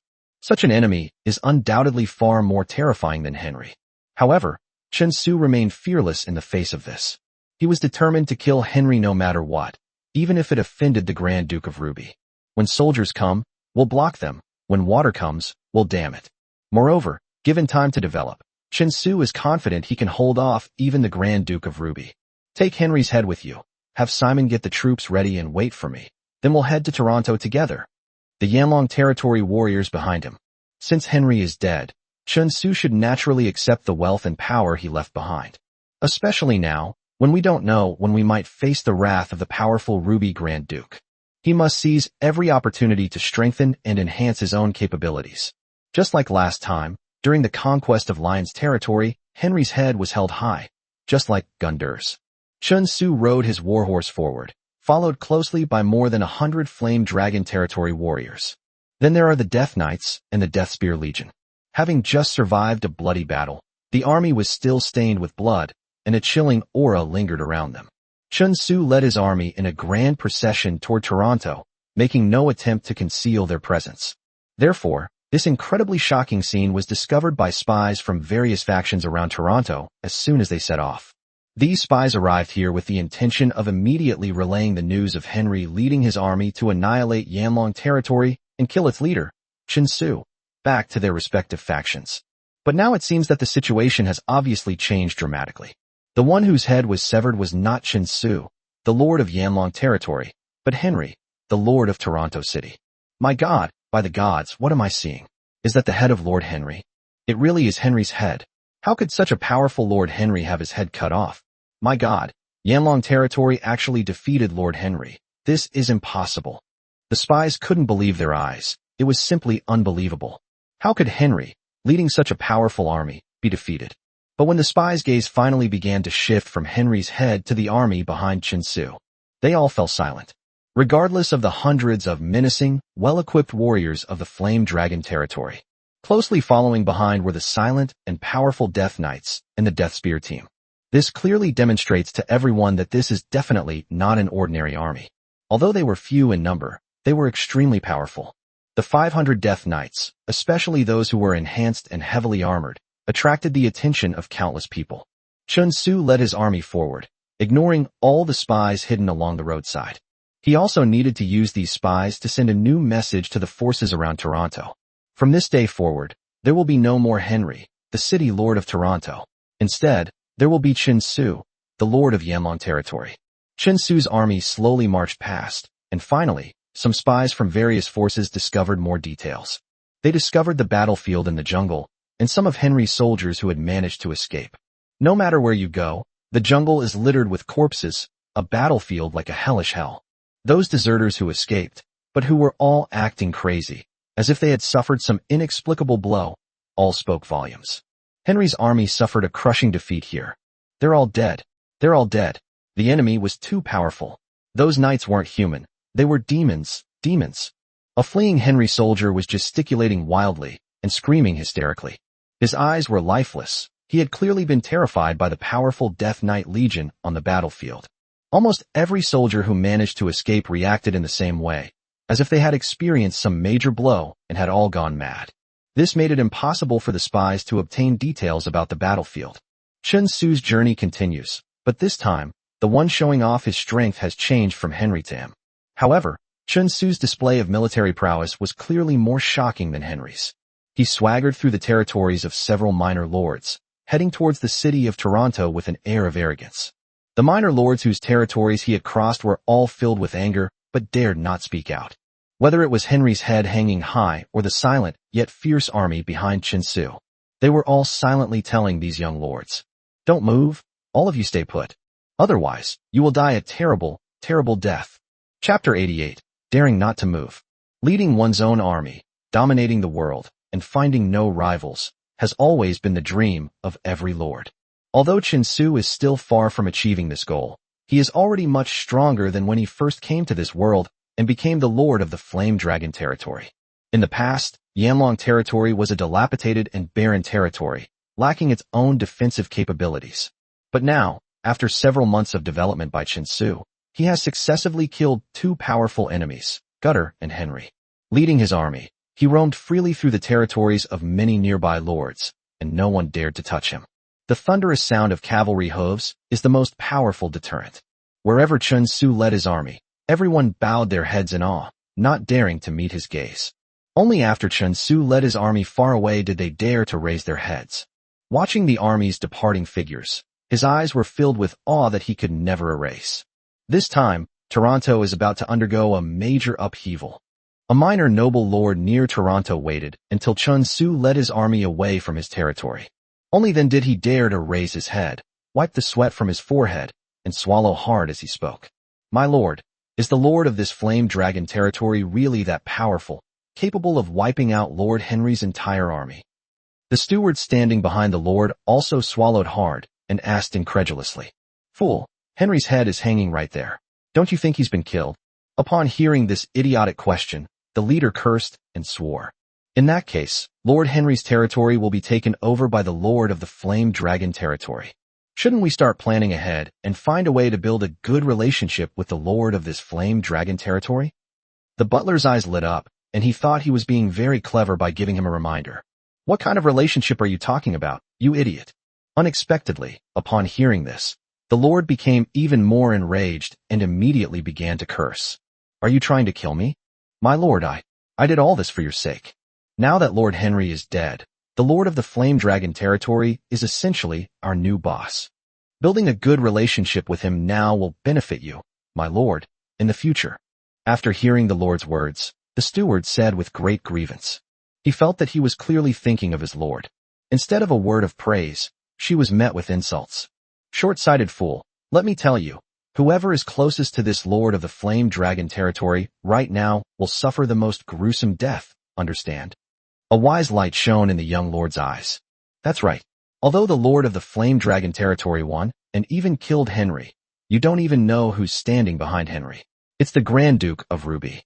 This Henry may be able to act arrogantly in front of us, but in front of the Grand Duke of Ruby, he is nothing more than a dog working for him. And now, the dog that is the Ruby Duke has been killed by someone else. What do you think the Ruby Duke's reaction will be when he finds out?" The Ruby Duke. Upon hearing the name mentioned in the book, Young Lord, the steward's expression immediately became one of utmost reverence. Compared to Lord Henry, the title of Grand Duke of Ruby clearly inspires more awe. Such thoughts were on the minds of almost every minor lord near Toronto. No one who can become a lord of a region is a true fool. Therefore, these minor lords all felt that Chen Su was about to be finished. Getting close to him at this time would be like wishing you were dying too slowly.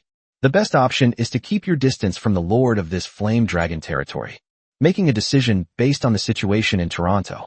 It was precisely for this reason that when Chen Su led his army to the city of Toronto, instead of a warm welcome from the public, he found the streets deserted, with not a single person in sight. The entire city of Toronto was quiet, the city gates were wide open, and there wasn't a soul on the flat, wide roads. All the shops and stores along the road were closed, and no one was out. Are these cowards so terrified? Why don't they come to greet us? Simon stood before the empty city gate, speaking with great dissatisfaction. It's good to know how to be respectful. Let's go to the city lord's mansion and see what gift Henry left us. Chen Su still wore a faint smile on his face as he rode ahead on horseback, heading towards the city lord's mansion. Meanwhile, the gates of the city lord's mansion opened, and the men and servants inside had already learned of Henry's murder. They all scattered like birds and beasts, leaving not a single person behind. The empty city lord's mansion looked as if it had been ransacked, with all the valuables taken away by the fleeing servants and guards. These despicable bastards, I, Simon, will smash them to death. Seeing the city lord's mansion, so empty it could be ridden on horseback, Simon angrily raised the giant hammer in his hand. He was to lead the warriors of the Flame Dragon territory to eliminate the guards and servants who were fleeing with their valuables. However, Chen Su stopped him the next moment. "They've been gone for a long time. This area is so big, where are you going to look for them? There's no need to look for them anymore. A little bit of valuables doesn't matter. Chen Su waved his hand dismissively. If Henry truly possessed a great treasure, he would have been wary of his guards, and these guards would be impossible for ordinary people to take away. The things they could take away probably weren't of much value, so Chen Su naturally wouldn't care. Moreover, looking behind the city lord's mansion, he saw several magnificent spatial altars standing before him. A fervent look rose in Chen Su's eyes. For him, the true treasure left by Henry was the ability of these spatial altars to transmit to the musical nights playing. After the city lord's mansion has been roughly searched, everyone is ready to enter the spatial altar. Chen Su glanced at it a few times, then gave the instructions. After receiving Chen Su's orders, the Death Knights and the Death Spear Legion guarded the space altars. Meanwhile, hundreds of warriors from the Flame Dragon territory conducted a thorough search of the Toronto City Lord's Mansion. Report: no findings. Nothing was found. Nothing was found. After thoroughly searching the entire Toronto City Lord's Mansion, the warriors of Yanlong territory still didn't find much. It's as if Henry's many years of accumulation couldn't even match that of the mere gutter. Chapter 89: The Fruits of Victory. Alright, no need to search anymore. Let's get ready to go. Having stopped the Flame Dragon territory warriors from continuing their search, Chen Su raised an eyebrow. There are only two possibilities for this situation. Either Henry's wealth was not hidden in the Lord's mansion in Toronto, or another reason is that Henry was not keen on accumulating wealth, but instead used all the wealth he had acquired over the years to expand his power. Chen Su preferred the second option. After all, he himself was currently a penniless lord. All the wealth was used to upgrade various buildings and develop the territory. But none of that matters now. We need to enter the Joyful Rider dimension and wipe out Henry's remaining forces. Taking over Henry's territory in the Joy Rider dimension is the most important thing right now. Set off. After the warriors of Yanlong territory had formed their battle formation, Chen Su raised his hand and waved. A line of Death Knights took the lead, entering the spatial altar and heading to the Joyful Rider plane. Once the Death Knights cross the spatial divide and arrive in the Joyful Knights plane, the vast distance will cause Chen Su to lose control over them. Therefore, to avoid this situation, Chen Su followed the first batch of Death Knights to the Joyful Rider plane. As you cross the spatial altar, an invisible spatial force surges forth, creating a sensation akin to weightlessness and falling. Once Chen Su's feet could feel the earth again, he had already arrived in the Joyful Rider plane along with the first batch of Death Knights. The first team to arrive is undoubtedly the most dangerous, because at this point only a small portion of the troops have arrived, and it will take time for the rest of the troops to arrive. If the enemy is prepared at the spatial altar, they will be outnumbered. Fortunately, when Chen Su and the first batch of Death Knights arrived at the spatial altar of the Joyful Rider plane, however, they discovered that there was no sign of any guards in the vicinity. Several tall city walls enveloped the area where these spatial altars were located, and the vast area was deserted. What Chen Su didn't know was that Henry managed the teleportation area between the musical realm and the realm of gods very strictly. This is especially true for the teleportation areas of the Joyful Riding dimension. No one is allowed to approach within a few miles of the teleportation area unless summoned by him. Those who disobey will be executed without mercy. Henry did this to protect the portal. To prevent the passage connecting the two worlds from being destroyed, he never expected that his rule would actually help Chen Su in this way. Without the threat of a guard force, the subsequent army easily arrived at the Joyful Rider plane. Of course, this is to prevent others from cutting off one's escape route. Chen Su still left 1/3 of his forces to guard the spatial altar inside the Toronto City Lord's Mansion to prevent the altar from being destroyed. You must understand, this is no joke. If the spatial altar of the God's plane is destroyed by someone else, then Chen Su and his army will be forever trapped in the Yuki plane, with no possibility of returning. Even though it was only 2/3 of the army, it was enough to deal with the rest of Henry's forces. In the battle in the Plane of Gods, Henry had almost all of his fighting power drained in the plane of music and knights. What remains is merely the basic force used for defense in the land abandoned by the gods. So, when Chen Su led his army out of the teleportation area and began to conquer Henry's remaining forces, it was almost overwhelming, with absolutely no difficulty whatsoever. Which was under attack, was completely bewildered. Even after suffering several hurls from the army of the Death Spear and several charges from the Legion of the Death Knights, they still didn't understand why the enemy would break out from the heart of their own territory. Where did this suddenly appearing army come from? Caught off guard, and compounded by the disparity in raw power, Henry's remaining forces in the Joyrider dimension were all wiped out. They didn't put up a fight for long before completely collapsing. After leading his army, he completely wiped out Henry's remaining forces. Chen Su finally had time to examine the plane he was in. He first came to Henry's dwelling in this plane, where there was an entire wall of books and documents piled up. These are all materials that Henry collected related to the Joyrider dimension. This undoubtedly made it much easier for Chen Su to understand this dimension. On the other side of the wall, there is a huge map hanging. The map clearly marks the situation of the Azure Principality, the Crimson Principality, and the land forsaken by the gods. Just as Chen Su was studying the information about the Joyful Rider plane, the Flame Dragon Territory warriors he had commanded were leading the Death Knights and the Deathspear Legion. They were cleaning up the land abandoned by the gods, helping Chen Su to completely take control of this land.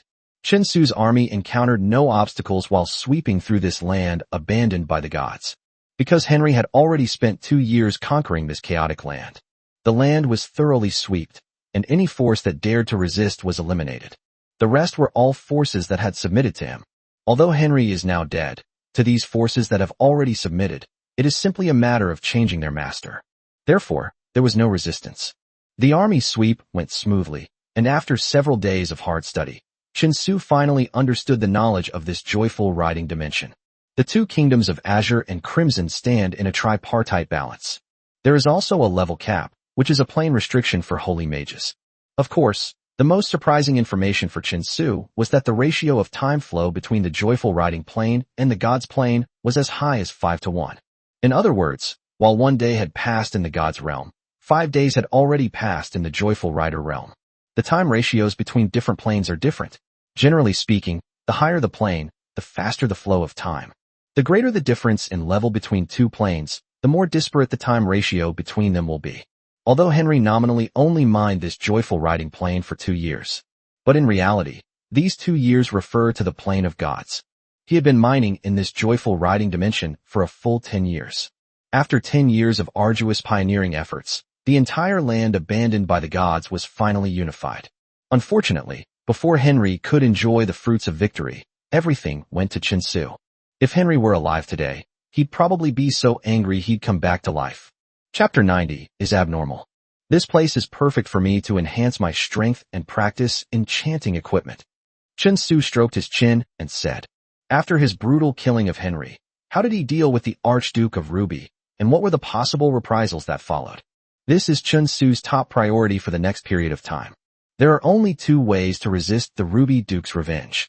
The first thing is to take advantage of this time to develop one's own power rapidly. It developed to the point where it was no longer afraid of the Ruby Grand Duke's revenge. In Chen Su's view, this plan was undoubtedly unworkable. Even if his development is rapid, it is impossible for him to grow to the point of being comparable to the Ruby Grand Duke in such a short period of time. Unless the Ruby Grand Duke is slow to react and only comes to cause trouble for Chen Su much later, which is clearly unrealistic. The second, and only, method is to rapidly improve Chen Su's personal strength. To develop the skill to create higher-level enchanted equipment and become a more powerful enchanter. A lord, the Ruby Grand Duke, might not care, but a promising and exceptionally talented enchanter. Even someone as powerful as the Ruby Grand Duke must be treated with caution. This is the status of an enchanter. The emergence of the time ratio in the leaky dimension has now given Chen Su ample room for growth. The 5:1 time flow between the two planes is enough for him to grow to a higher level in the joyful riding plane. Enhance your strength and ability to craft enchanted equipment and gain complete control over this land abandoned by the gods. This was the task Chen Su assigned to himself for the next period of time. Brother Chen Su, I have completed the full survey of the territory situation in this land abandoned by the gods. Wei Yi pushed open the door and walked in, her forehead beaded with sweat and her eyes looking somewhat tired. This time, I came to the leaky dimension because I was worried that the old steward's health wouldn't be able to handle it. Therefore, Chen Su had him stay in the plane of gods, responsible for helping him stabilize the situation within his territory. Wei Yi was taken to the leaky dimension by Chen Su to help him integrate his territory's resources more quickly. The territory covers approximately 1,050 square kilometers and has a population of about 95,000. However, Henry had already recruited 5,000 soldiers from this population. Therefore, among the remaining population, There are only about 3,000 high-quality soldiers who can be recruited. There is one pig iron mine in the territory, which can produce about 30 units of iron ore per day, and a small mithril mine, which can produce about 2 kilograms of mithril per month. Oh, there's even a mithril mine here. Chen Su raised an eyebrow, clearly not expecting such a harvest on this barren land. Mithril is an extremely precious resource, even in the plane of the gods. Whether forging weapons or casting armor, mixing mithril into them will have remarkable effects. When mixed with mithril, the hardness of weapons or armor will increase, making the weapons sharper and more powerful. The armor, on the other hand, became even more effective at defense. Weapons and armor made with mithril are definitely the best choice for equipping elite troops. Mithril is so powerful that after countless years of mining in the plane of the gods, most of it has long been exhausted. The remaining mithril deposits were also treasured by the various lords who occupied them, and they would never sell them. Therefore, in the plane of gods, mithril cannot be bought with gold coins at all. It can only be obtained by exchanging it for minerals of equal value or other treasures. I never expected that mithril would be produced in the joyful riding dimension. The only drawback is that this mithril mine is too small. It can only produce 2 kilograms of mithril in a month. 2 kilograms of mithril is just enough to be mixed into a set of weapons and armor. Even considering the ratio of time flow between the plane of gods and the plane of music and horses. In the plane of gods, Chen Su could only obtain mithril resources to forge 5 more sets of superior armor and weapons. If this land abandoned by the gods produces mithril, then it makes no sense that the 2 great duchies don't. Suddenly, Chen Su noticed a blind spot. At the same time, his fingers tapped lightly on the desk. In his view, although this joyful riding dimension is not very powerful, it may bring Chen Su more surprises. Besides this mithril mine and pig iron ore, have any other resources been discovered? Chen Su continued to ask. No findings have been made yet. Wei Yi shook her head and said, it really is a barren land. Chen Su couldn't help but shake his head. There was a reason why the Azure Principality and the Crimson Principality had never chosen to attack this land abandoned by the gods. Besides fearing trouble, the more crucial reason is that occupying this land cannot bring them more benefits. It can be said that without this mithril mine, this land abandoned by the gods would be almost worthless. By the way, Brother Chen Su, when we were investigating this land, we discovered an ancient statue that is worshipped by the people of this land. Suddenly, Wei Yi said, statues? Could they be statues of the gods? Chen Su asked curiously. Once a powerful individual reaches the epic level of strength, they can choose to ignite divine fire, forge a divine kingdom, and transform into a deity in the heavens. The cultivation system of the gods is completely different from that of ordinary strong people. After transforming into deities, they only need to collect the power of faith from believers in the mortal world. Thus, one can advance from the initial weak divine power to weak divine power, then to medium divine power, and finally to the rank of chief god. To become one with the gods means to merge with the plane in which the divine fire was ignited. Under normal circumstances, as long as a plane does not fall, the lifespan of the gods is eternal. The divine fire is ignited and one becomes a deity. One will possess an extremely long lifespan. However, generally speaking, the truly powerful beings in epic tales disdain igniting divine fire and becoming gods. Becoming a deity means being completely bound to that plane and unable to leave it for life. After advancing to the epic level, one gains the ability to travel through the endless void and traverse countless planes using only their physical body. They were forcibly bound to one plane, never to leave. For some proud epics, this is even more unacceptable than killing them. Only powerful, higher planes can give rise to gods. The upper limit of this joyful riding plane is only Saint Magician, so in theory, it is absolutely impossible for gods to be born. Chapter 91. Statue of the Indigenous God? Those worshippers seem to call the owner of that statue, Explorer Nanluo. Wei Yi led Chen Su toward the statue. As she explained it to him, she searched for information related to the statue. Nanluo the Explorer is an indigenous creature in the Leaky dimension. He is said to be the first to break through the upper limit of the Yuki dimension. He was also the first being from the Joyrider plane to explore the true meaning of the plane. Before him, the beings of the joyful riding dimension had no idea that the world was so vast. They thought that with a radius of only 3,000 kilometers, its plane was the entirety of the world.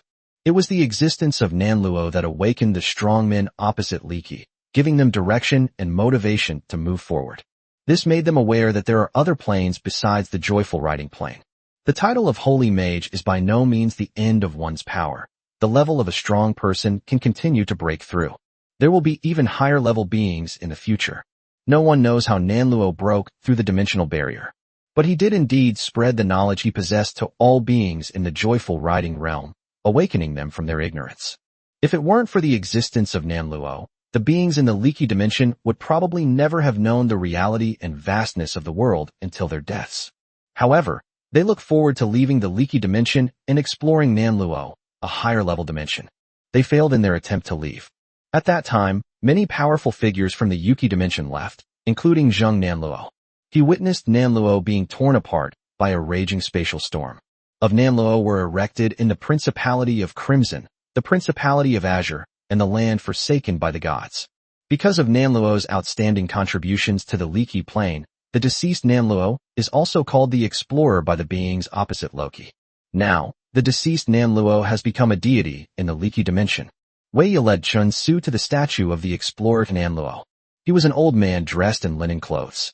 He was thin, with a determined look in his eyes, holding a thick book in his hand. The statue is less than 5 meters tall and not grand, but it exudes a special aura. This is the power of faith. Chun Su immediately recognized what the power attached to the statue was. Although Nanluo is dead, the power of faith, forged by the devout prayers of believers in the years that followed his death, remains. They became ownerless and gathered in this statue. Henry must have noticed the statue's presence, but it held no value for him whatsoever. Because this statue contains a power of faith that no one can access. It's just an ordinary statue, nothing special about it. However, this statue was of no value to Henry, but it was not so to Chun Su. He was unable to absorb the power of faith within the statue. However, you can take it to the mysterious tower and trade it there, and you might get some unexpected rewards. Among the items traded in the mysterious tower, divine items imbued with the power of faith have always been of high value. They ignored the desperate pleas of the Nanluo believers who were praying. Chun Su directly ordered several flame dragon warriors to drag the statue away and return to the god's plane for the transaction. As for the thoughts of these natives of the joyful riding dimension, Chun Su had no intention of caring about them at all. The essence of interdimensional warfare has never been tender and affectionate, but rather bloody and ruthless. When higher planes conquer lower planes, they always resort to ruthless suppression. If it were the native inhabitants of the god's realm, Chun Su might show the benevolent side of a lord. However, for the beings of the joyful riding realm, it only needs to demonstrate its majesty and ruthlessness. The nearly 5-meter-tall Nanluo statue, with the combined efforts of several Yanlong warriors, was transported to the plane of gods and placed atop the mysterious tower.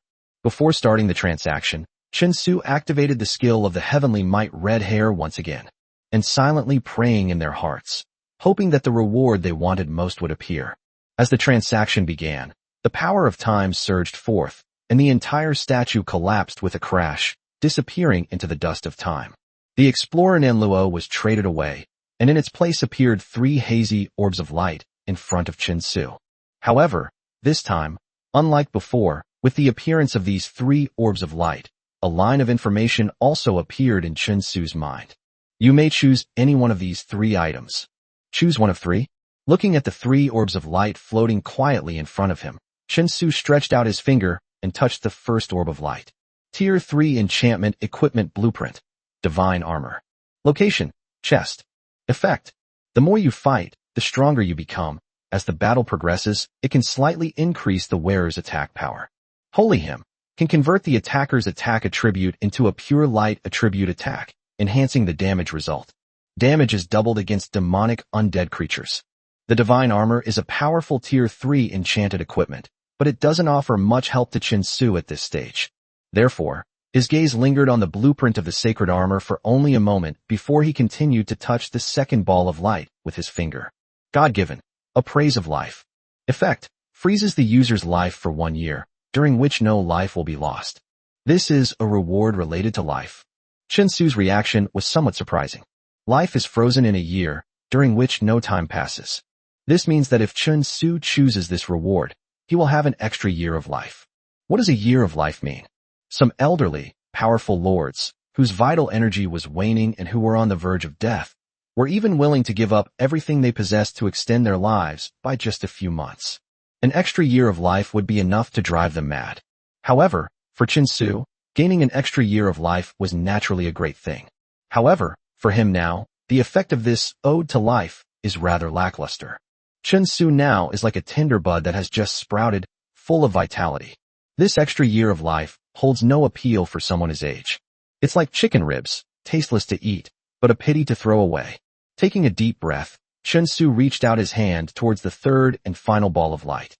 A divine gift, the sands of time. Effect: increases the time flow difference between the God's plane and the ride of the God's plane, adjusting the ratio to 1:10, lasting for 1 year, God's plane. Chapter 92 New Inventions. It's finally out. Upon seeing the reward sands of time, Chen Su finally breathed a sigh of relief and a smile appeared on his face.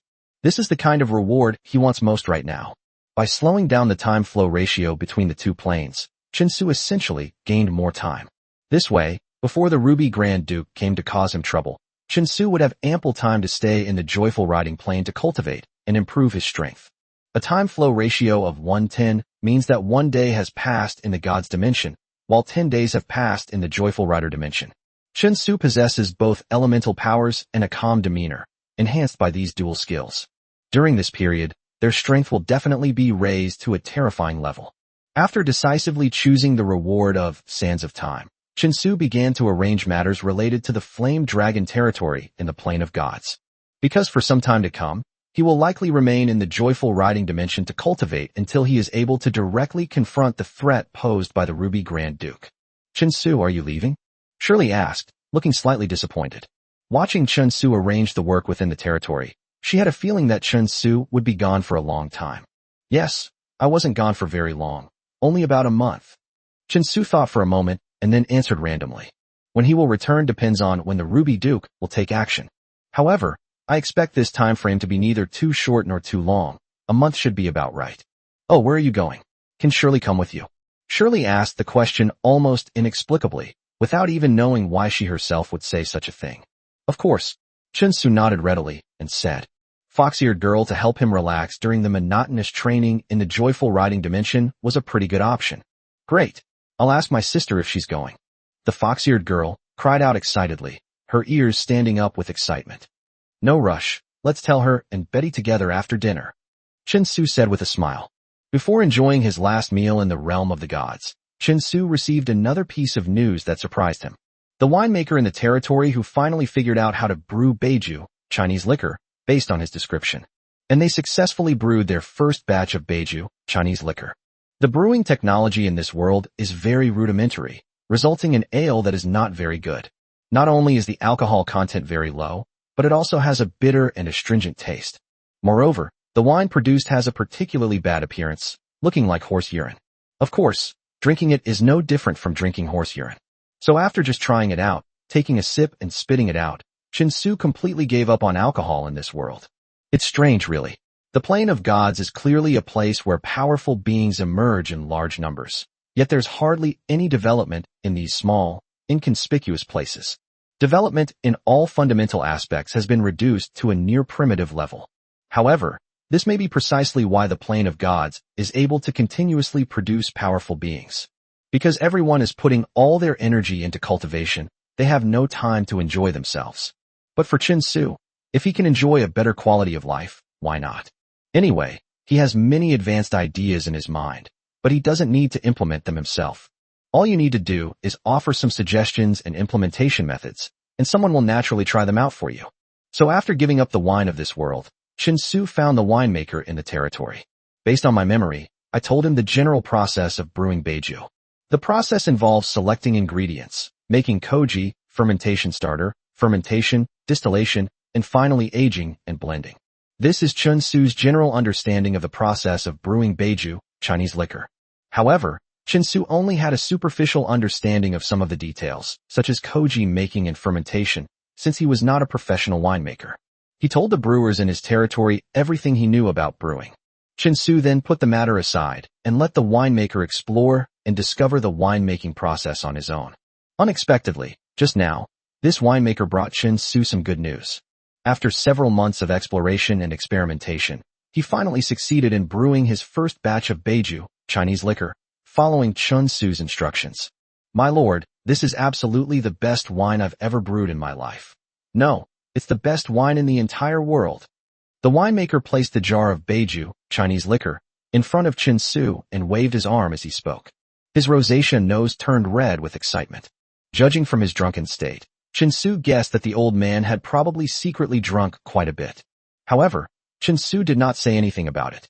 He simply took the wine jar, gently lifted the lid, and a pool of clear, water-like wine immediately appeared before him. Along with that came the aroma of alcohol that wafted into my nose. Chun Su took a porcelain cup, carefully filled it halfway with white wine, and took a small sip. Suddenly, that familiar, rich aroma filled the air, accompanied by a fiery sensation. Like swallowing a hot piece of coal, it slid down my fingertips into my stomach, and my whole body began to feel warm and cozy. Phew, that feels so good. After taking a sip of the Beiju and savoring the taste with his eyes closed for a long time, Chun Su finally let out a long sigh of relief. This is the taste. Although it's still not quite as good as the liquor from my previous life, it's far superior to the liquor in this world. Hee hee, perfect timing. Tomorrow I'll begin my ascetic training, so I'll relax a bit tonight. Chun Su weighed the wine jar in his hand and thought to himself with great satisfaction. At the dinner table, 2 fox-eared girls and 1 leopard-eared girl, 3 pairs of beautiful eyes, all focused on the white wine in Chun Su's hand, their eyes filled with curiosity. After they had eaten something, Chun Su said he would give them a delicious drink. After this period of time, enjoy the delicious food cooked by Chun Su. Both the 2 fox-eared girls and the leopard-eared girl had great confidence in Chun Su's culinary skills. So when Chun Su said he would give them a delicious drink, the 3 beast girls were incredibly excited. Chun Su took out the wine jar and smiled slightly. He then placed 3 porcelain cups in front of the 3 women and then opened the wine jar. The aroma of wine filled the entire dining table instantly. Chapter 93 that night. The leopard-eared girl twitched her little nose and muttered softly. What a strange smell, but it actually smells quite nice. What kind of drink is this? The fox-eared girl, Shirley, also twitched her nose. She had never smelled this scent before. This beverage is called Beiju. As Chun Su spoke, he carefully poured Beiju into the glasses of the 3 women. A little more? This is too stingy. Shirley looked at the small wine glass in front of her and complained. This beverage is meant to be savored slowly. Besides, it's not good to drink too much at once. Chun Su shook his head and said. However, before Chun Su could finish speaking, Betty, the leopard-eared girl standing to the side, was already incredibly curious. He raised his glass and downed the entire glass of liquor in one gulp. Although this liquor has been blended and its alcohol content isn't very high, it's still far stronger than the horse urine of this world.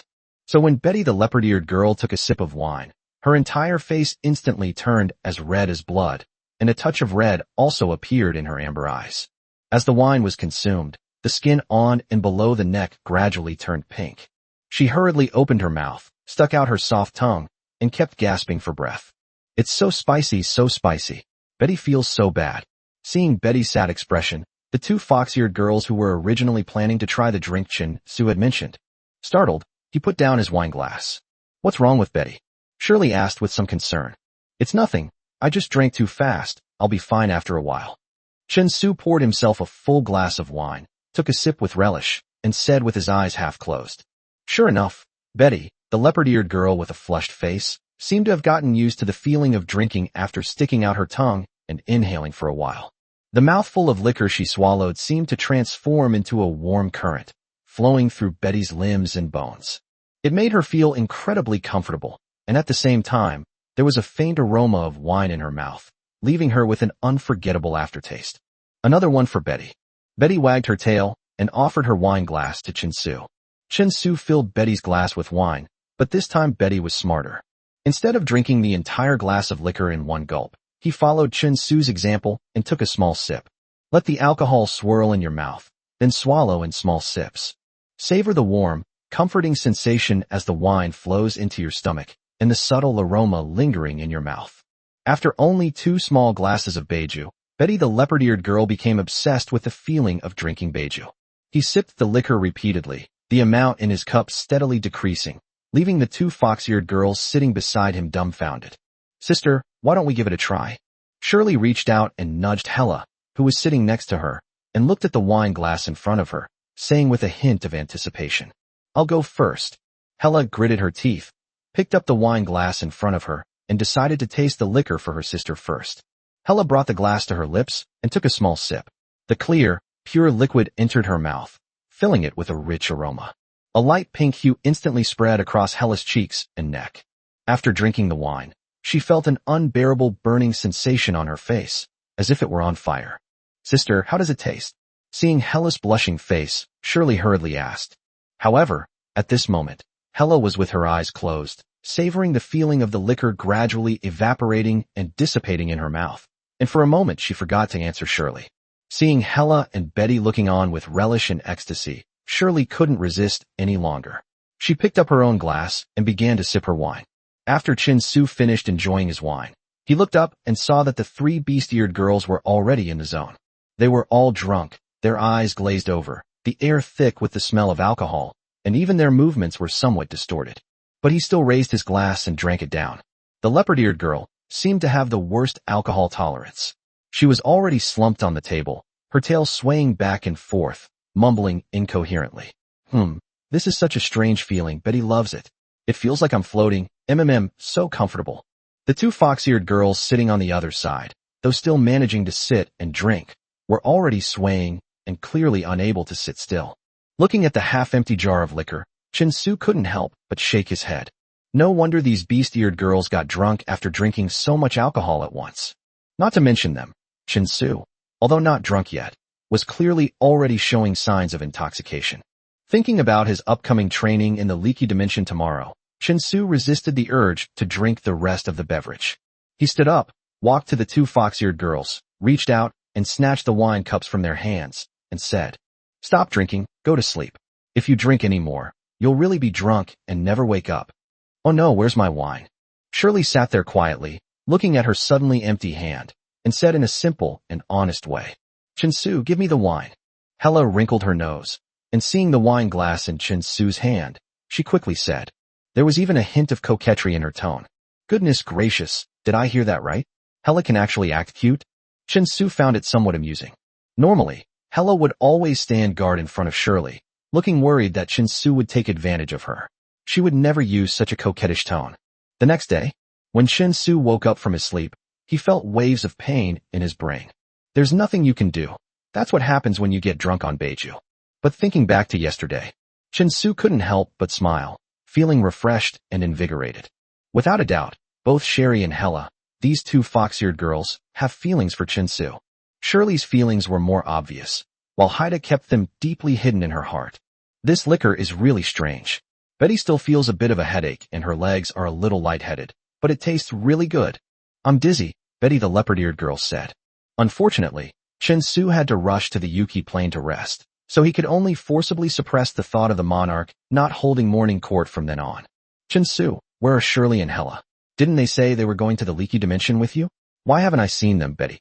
Betty blinked and asked with great curiosity. She hadn't seen the two fox-eared sisters since she woke up this morning, and she still hadn't seen them since Chin-Su left, so she couldn't help but be a little curious. "They drank more than you yesterday, and they're still drunk." Chin-Su spoke calmly, without blushing or skipping a beat. "Oh, Betty understands." The innocent leopard-eared girl, Betty, wagged her tail and, as expected, didn't ask any more questions. Chapter 94. Heading to the musical rider dimension. All the soldiers of the Flame Dragon territory with him to the leaky plane. In addition, he urgently selected and recruited 1,000 strong and healthy young men from within his territory to accompany him to the joyful riding dimension. During Chin-Su's cultivation period, he naturally wouldn't let his forces remain idle. Especially in the realm of the riders, where the proportion of time passage is different compared to the realm of the gods, it is even more suitable for training troops.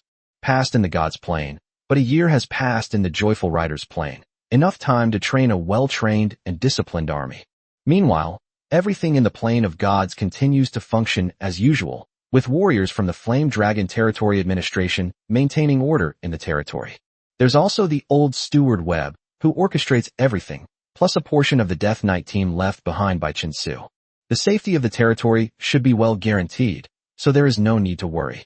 Upon returning to the joyful rider's world, in addition to diligently cultivating himself, strengthening his own abilities, and training his subordinate soldiers. Chen Su also had a sudden, whimsical idea that he wanted to experiment with.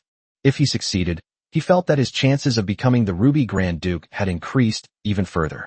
This time, after passing through the spatial altar behind the Toronto City Lord's mansion, we arrived at the Joyful Rider Plain. Chen Su immediately opened his attribute panel and scrolled down to the building section. When Chen Su saw the icons indicating that construction was possible on the panel, he couldn't help but feel extremely surprised. His idea was indeed correct. In this world of Joyful Riders, he could still construct various buildings. Buildings like lumber mills, gold mines, and tombs of the dead were constructed once in the plane of the gods. It then turns into a gray, unbuildable state, meaning that only one of the same building can be built.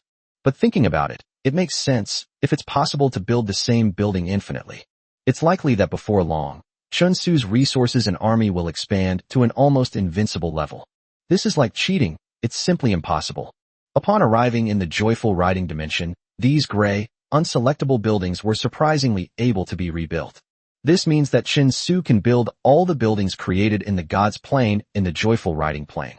This would undoubtedly double its speed of acquiring resources and troops. It seems that as long as you are in different dimensions, there are no rules or restrictions on building structures. Chen Su said to himself. The only downside is that these buildings that can be constructed still need to be upgraded from scratch. Like the Tomb of the Dead in the Plane of Gods, it has been upgraded into the City of the Dead.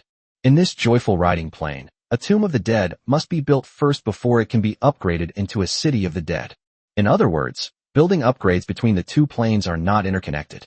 Building could be rebuilt in different planes.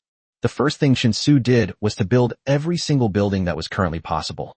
Chen Su did not encounter any difficulties in choosing a location to build the Tomb of the Dead. The land abandoned by the gods has been a chaotic place since ancient times, with countless corpses buried underground. The Dead is built facing the direction to train the 1,000 newly selected reserve warriors of the Flame Dragon territory. My lord, are we going to have another war in this musical night's plane? Simon brandished his giant hammer and asked with a hint of excitement. Of course, Chen Su said with a smile. By bringing Simon and the others to the Leaky Plain, Chen Su naturally intended to train his troops and prepare for the next step of conquering the Leaky Plain. Those 1,000 reserve soldiers of the Flame Dragon territory still need a long period of training and integration. Simon and his old Yanlong soldiers were already seasoned veterans of the battlefield. With the combined efforts of the Death Knights and the Death Spear Legion, they are now perfectly suited for expanding their territory. My lord, just tell us who we should fight. My giant hammer is itching for battle. Simon pounded his muscular chest, making a loud thud. Since receiving training and becoming a qualified warrior of the Flame Dragon territory, Simon's strength has been improving rapidly. At the same time, their desire for war was unparalleled. The last war with Henry was mostly fought by surprise attacks. Furthermore, Simon and the other warriors of the Flame Dragon clan only appeared at the end to clean up the mess, so Simon didn't get to have a proper fight. Don't rush. There will be plenty of wars in the Leaky Dimension this time. Just make sure you don't get sick of fighting. Chen Su shook his head and said, without a doubt, a fierce war will break out between him and the Crimson Duchy and the Azure Duchy. In this war, there is only defeat and victory. There is absolutely no third possibility. Although the Joyful Riding Dimension is not large, its maximum level is only up to the Saint Mage. However, within this plane, the strength of these two principalities should not be underestimated. After my last visit to the Joyful Riding Dimension, I read the knowledge left behind by Henry and related information about the Joyful Riding Dimension. Chen Su has already gained a relatively in-depth understanding of the strength of the two major duchies, Crimson and Azure. Of the two duchies, the Crimson Duchy has a longer history and is stronger than the Azure Duchy. Especially in the Crimson Duchy, there is a special product called the Crimson Horse. Capable of traveling 1,000 miles a day, with excellent endurance and carrying capacity, it is the best choice for forming cavalry. It was because of the existence of these Crimson Horses that the Crimson Duchy was able to build a powerful cavalry army that could gallop across the battlefield. If it weren't for the land abandoned by the gods separating the Crimson Palace Kingdom and the Azure Principality as a buffer, it's possible that the cavalry of the Crimson Duchy might actually drive straight in and seize the territory of the Azure Duchy. Compared to the Crimson Duchy, the Azure Duchy's combat strength is clearly weaker. However, this weakness is only relative to the Crimson Duchy. Compared to the power of the land of the gods, the Azure Duchy is far stronger. The two great principalities are mutually restraining each other, while the land abandoned by the gods is barely surviving in the middle. This is the current situation in the joyful riding plain. My lord, should we take action against the Azure Duchy first? Simon offered his analysis based on the current state of the leaky dimension. He believed that the Azure Duchy was the weaker party, so they should first target the weaker opponents and then deal with the powerful Crimson Duchy last. However, Chen Su shook his head and rejected Simon's suggestion. Chapter 95. Betty runs away in fright. No. I want you to deal with the Crimson Duchy first, not the Azure Duchy. Attack the Crimson Duchy first? My lord, didn't you say that the Crimson Duchy is the strongest right now? Should we attack the strongest one first? Simon seemed a bit confused, picking on strong opponents right away, which wasn't a good idea. It's precisely because the Crimson Duchy is the most powerful that we must attack it first, Chen Su said firmly. He had his reasons for doing so. If the choice is to first target the weaker Azure Duchy, then the Crimson Duchy would certainly be happy to see it happen. It's impossible to know when they'll launch a sneak attack. There are just too many variables. However, if the strongest, the Crimson Duchy, is attacked first, the Azure Duchy, being the weaker party, will be at a disadvantage. Even if they offer help, they will only help Chen Su. Only by uniting the weak can they defeat the strong. Chen Su didn't believe that the people of the Azure Principality wouldn't know such a simple truth. I will have the Death Knights and the Death Spear Legion provide support from the sidelines. Remember, your main task is to harass and wage a lightning-fast war. Once you have identified the enemy, strike as quickly as possible, and then leave the battlefield as quickly as possible. Do not linger in battle. Don't engage the enemy's main force at first. Start with small areas and small units, gradually harassing and nibbling them away. Our war with the Crimson Duchy will last for a long time, so please don't rush things, do you understand? During this period, Chen Su's main task was to improve his own strength in order to deal with the threat posed by the Ruby Grand Duke. As a result, training troops and expanding the territory of the Yuki Plain were merely incidental matters. Chen Su believed that as long as Simon strictly followed the tactics he had assigned him, the Crimson Duchy would suffer immensely, yet be powerless to do anything about it. After arranging all the matters, Chen Su began his cultivation journey. The meditation practice of magicians is undoubtedly very tedious and has no fun to speak of. Fortunately, Chen Su possesses the passive attribute of an elemental body, so his meditation speed and efficiency are far faster than those of ordinary mages. The speed at which strength increases is also the same. Seeing his strength rapidly improve, the long and tedious training was no longer so unbearable. In addition to meditation and cultivation, Chen Su devoted all his energy to drawing enchanted equipment. Every successful enchanter has to go through thousands of hours of practice and failures. Even though Chen Su's starting point was far higher than that of other enchanters. Not only does he possess the skill to remain calm and composed, but he also has the divine gauge pen, yet he remains humble and uncomplacent. Sufficient practice is essential, even for someone with Chen Su's current skill level. There is still a possibility of failure when crafting level 1 enchanted equipment. But that's the charm of crafting enchanted equipment. The study was quiet. Chen Su was bent over his desk, his breathing as steady as the most accurate clock in the world. He carefully drew on the monster pelts spread out in front of him. The pen tip glided precisely across the beast's fur, leaving behind intricate tracks that subtly conveyed magical energy. Chen Su drew the most basic Tier 1 enchanted equipment. Compared to the previous power amplification bracelet, this time the enchanted equipment is more focused on speed. Although this wasn't Chen Su's first time drawing these basic Tier 1 enchanted equipment pieces, they were still quite basic. But with each drawing, he gains new insights and experiences. The leopard-eared girl held her breath and stood quietly in front of Chen Su. Watching Chen Su intently drawing enchanted equipment, Betty felt as if she were also immersed in it. Indeed, men are most handsome when they are at work. The leopard-eared girl stared blankly at Chen Su, her sharply defined profile momentarily lost in thought. Suddenly, Chen Su raised his head. His men continued drawing enchanted equipment, but their eyes were fixed on Betty, the leopard-eared girl. Chen Su's gaze was strange, unlike usual, making Betty feel awkward. It felt as if Chen Su wasn't looking at her, but at a work of art, a source of inspiration. Betty wanted to get away, but she was afraid of interrupting Chen Su's train of thought, so she could only stand there with her body tense and motionless. Betty's guess was correct. Chen Su had indeed entered a mysterious state at this moment. His men were still drawing enchanted equipment, but it wasn't the same one as before. Even Chen Su himself didn't know what he was drawing. He was just following his inspiration and drawing subconsciously. The leopard-eared girl standing in front of him was his source of inspiration. Suddenly, Chen Su stood up with a serious expression, walked up to Betty the leopard-eared girl, and extended his hand. Chen Su, what are you going to do? Betty panicked and instinctively tried to dodge, but Chen Su stopped her with a serious voice. Don't move. Chen Su's voice seemed to have a magical power. Betty wanted to dodge, but her feet seemed rooted to the spot. She didn't move even after Chen Su finished touching her and lifted his hand. Chen Su's fingers were long and slender, but the leopard-eared girl was startled. She screamed. Then with a whoosh, she jumped to the side and disappeared in a flash. Chen Su looked at his fingers, raised his eyebrows, and pondered for a long time. He then bent over his desk again, picked up the gauge pen, and continued drawing. In fact, just now, Chen Su had no distracting thoughts in his mind. He was simply inspired by Betty while drawing enchanted equipment.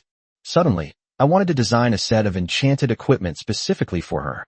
After countless practices, an enchanter can eventually create those standard enchanted equipment. It's not difficult at all.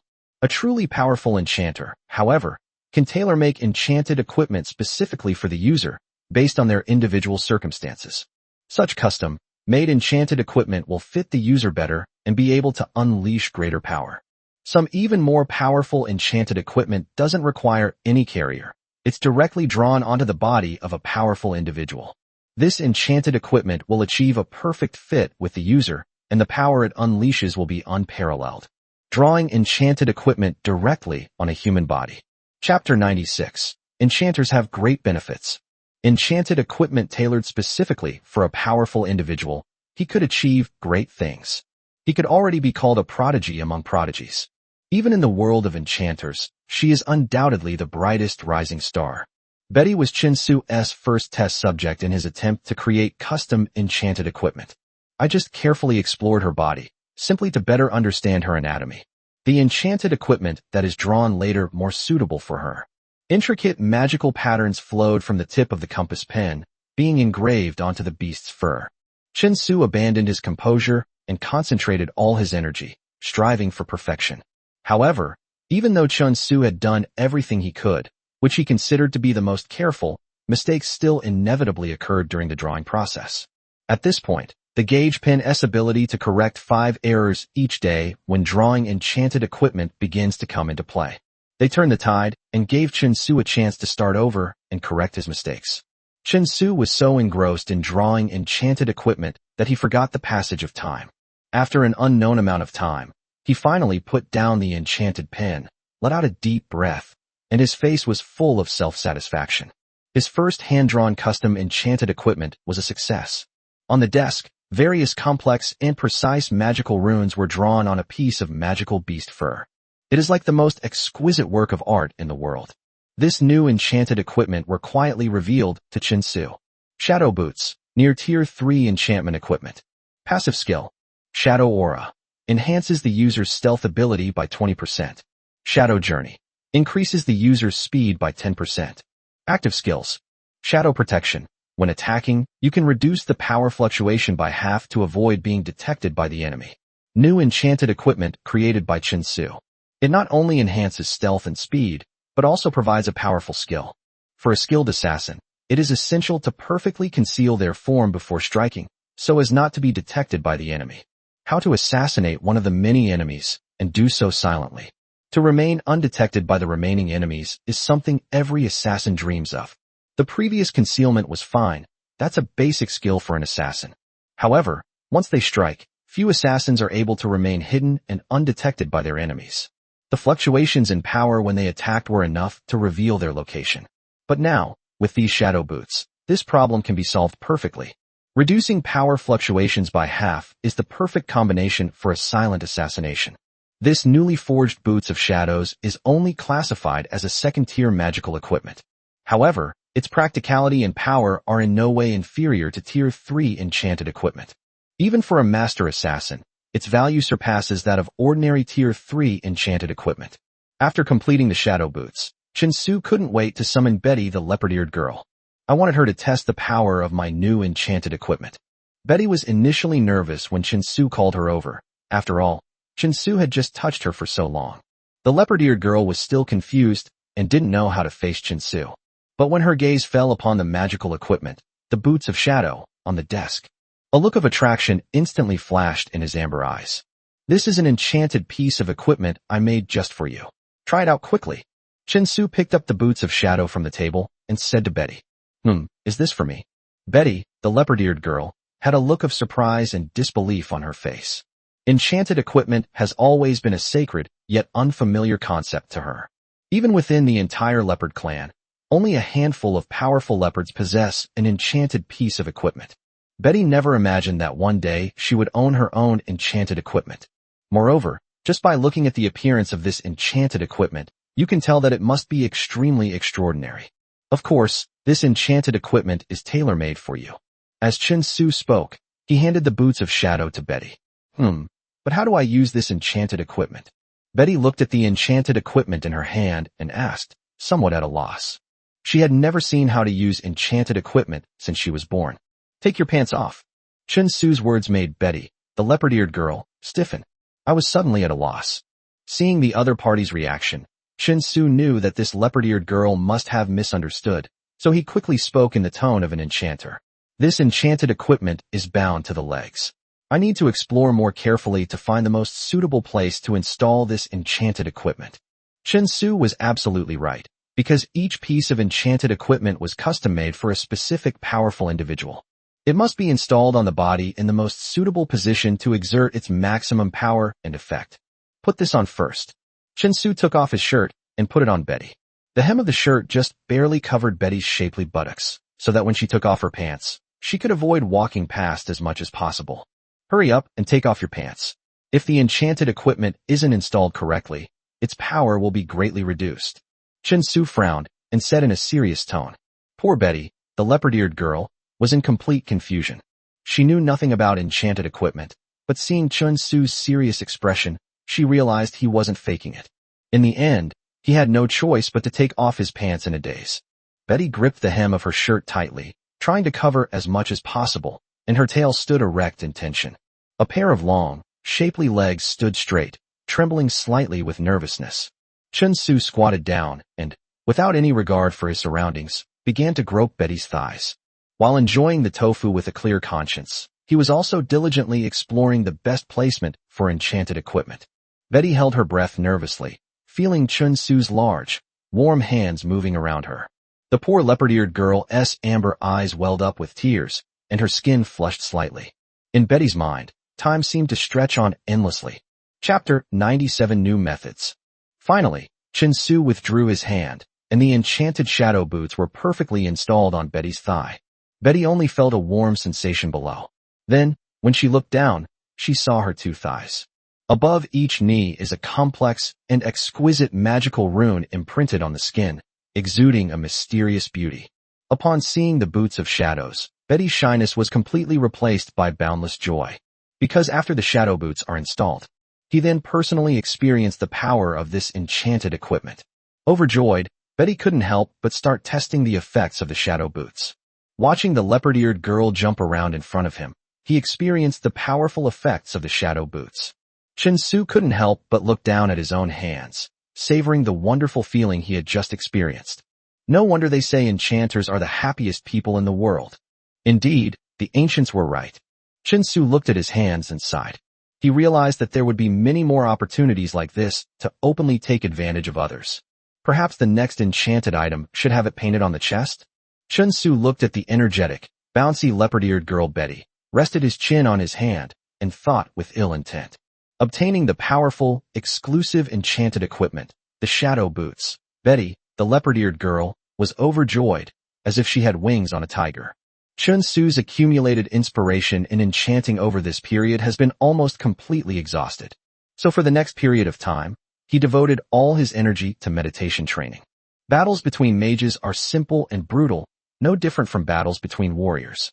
At the same level, it's simply a matter of who has the faster casting speed and who has more mana reserves. Due to the presence of boiling magic, Chinsu's magic capacity was twice that of a mage of the same level. What he needs to work on is his spellcasting speed. Chun Su silently chanted a spell, and from the palms of his raised hands, a leaping fireball grew. He then brought his hands together, and the two fireballs in his palms slowly merged together. The fireball, after being fused, did not increase in size, but its color became darker. When the flames burned, the surrounding space seemed to have a slight, distorted illusion. Immediately afterwards, Chun Su conjured a third fireball and continued to merge it with the first fireball. Magical fusion was developed by a magical genius from the plane of gods in the past. It is also the best way for low-level mages to improve their combat power. The same spells, such as Fireball and Windblade, are constantly raised, stacked, and compressed together.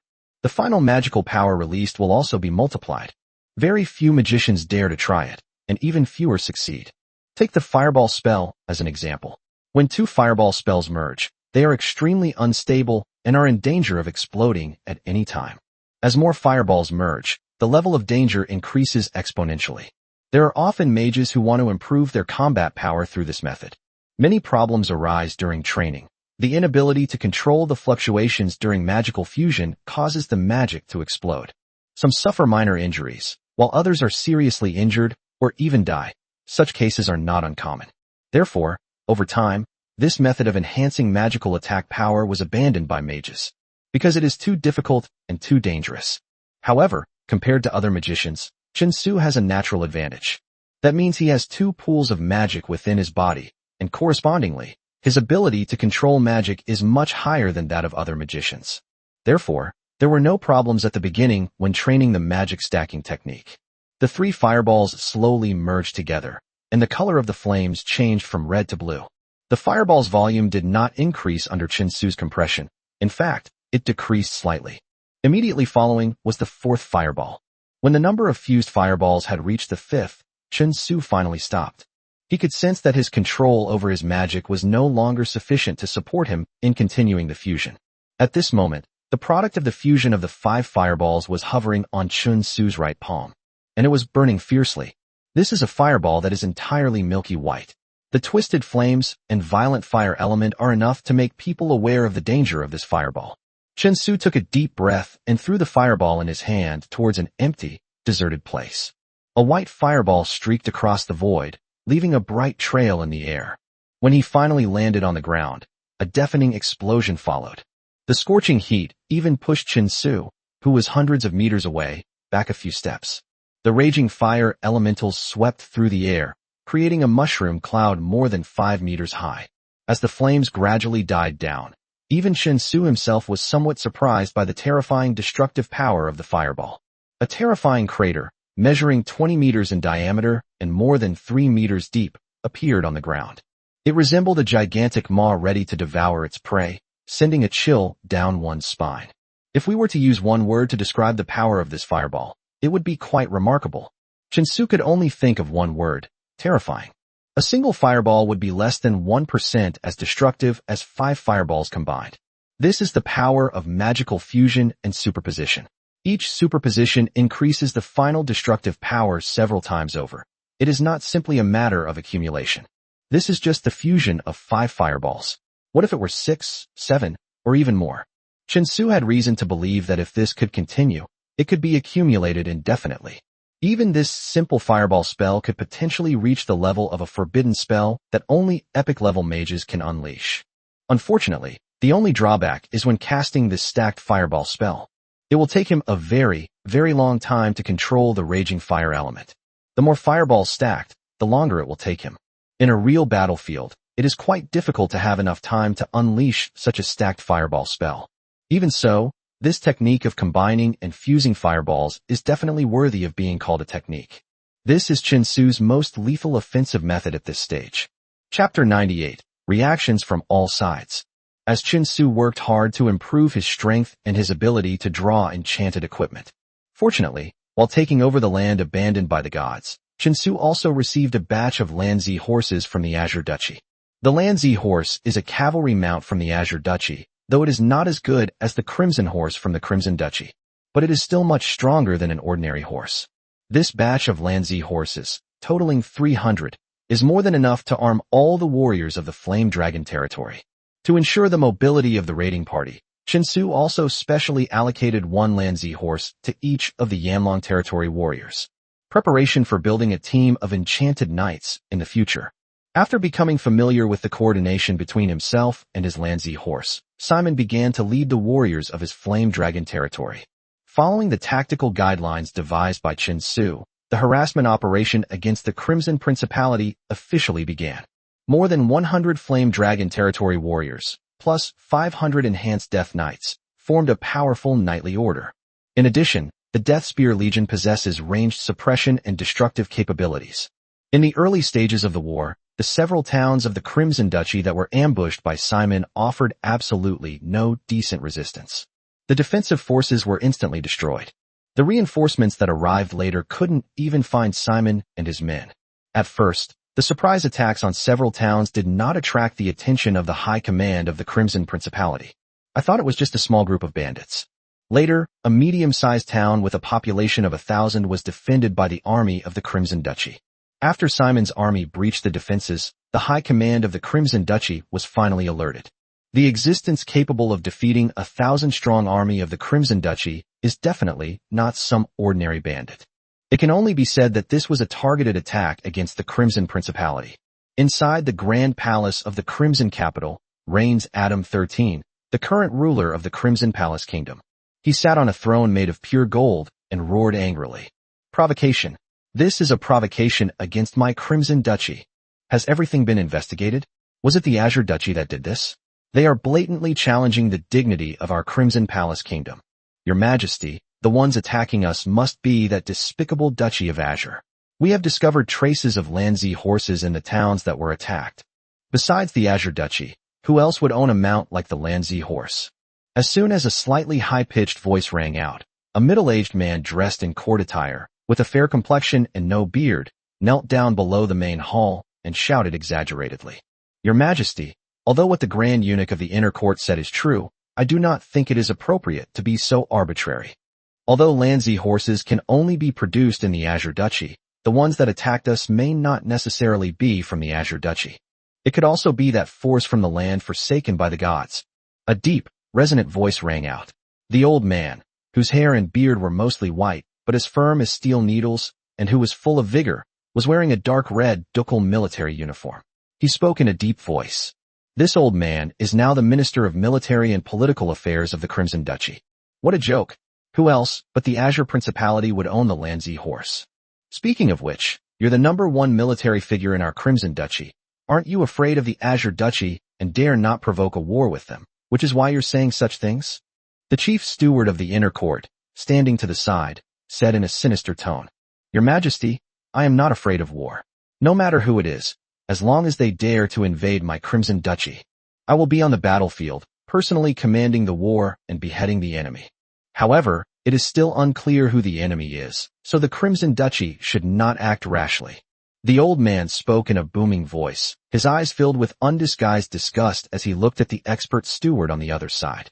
In his eyes, this Grand Eunuch was a fool who only knew how to flatter and fawn over His Majesty and repeatedly slander him. All right, I'll give you some more time. You must investigate thoroughly to find out who is provoking a war against my Crimson Duchy. Once the truth is revealed, whoever he is, he will bear the wrath of the Crimson Duchy. King Adam 13 of the Crimson Kingdom glanced at the ministers of state and military affairs kneeling below and spoke calmly. Yes, Your Majesty. Meanwhile, news of the attack on the Crimson Duchy reached even the Azure Duchy, thousands of miles away. The towering and majestic capital of the Azure Kingdom.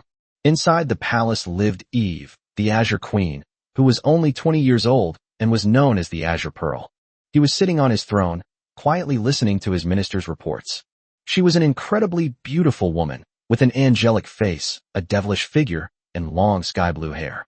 However, she was the only female emperor in the history of the Azure Duchy. Eve won the throne by defeating all her brothers in the battle for it.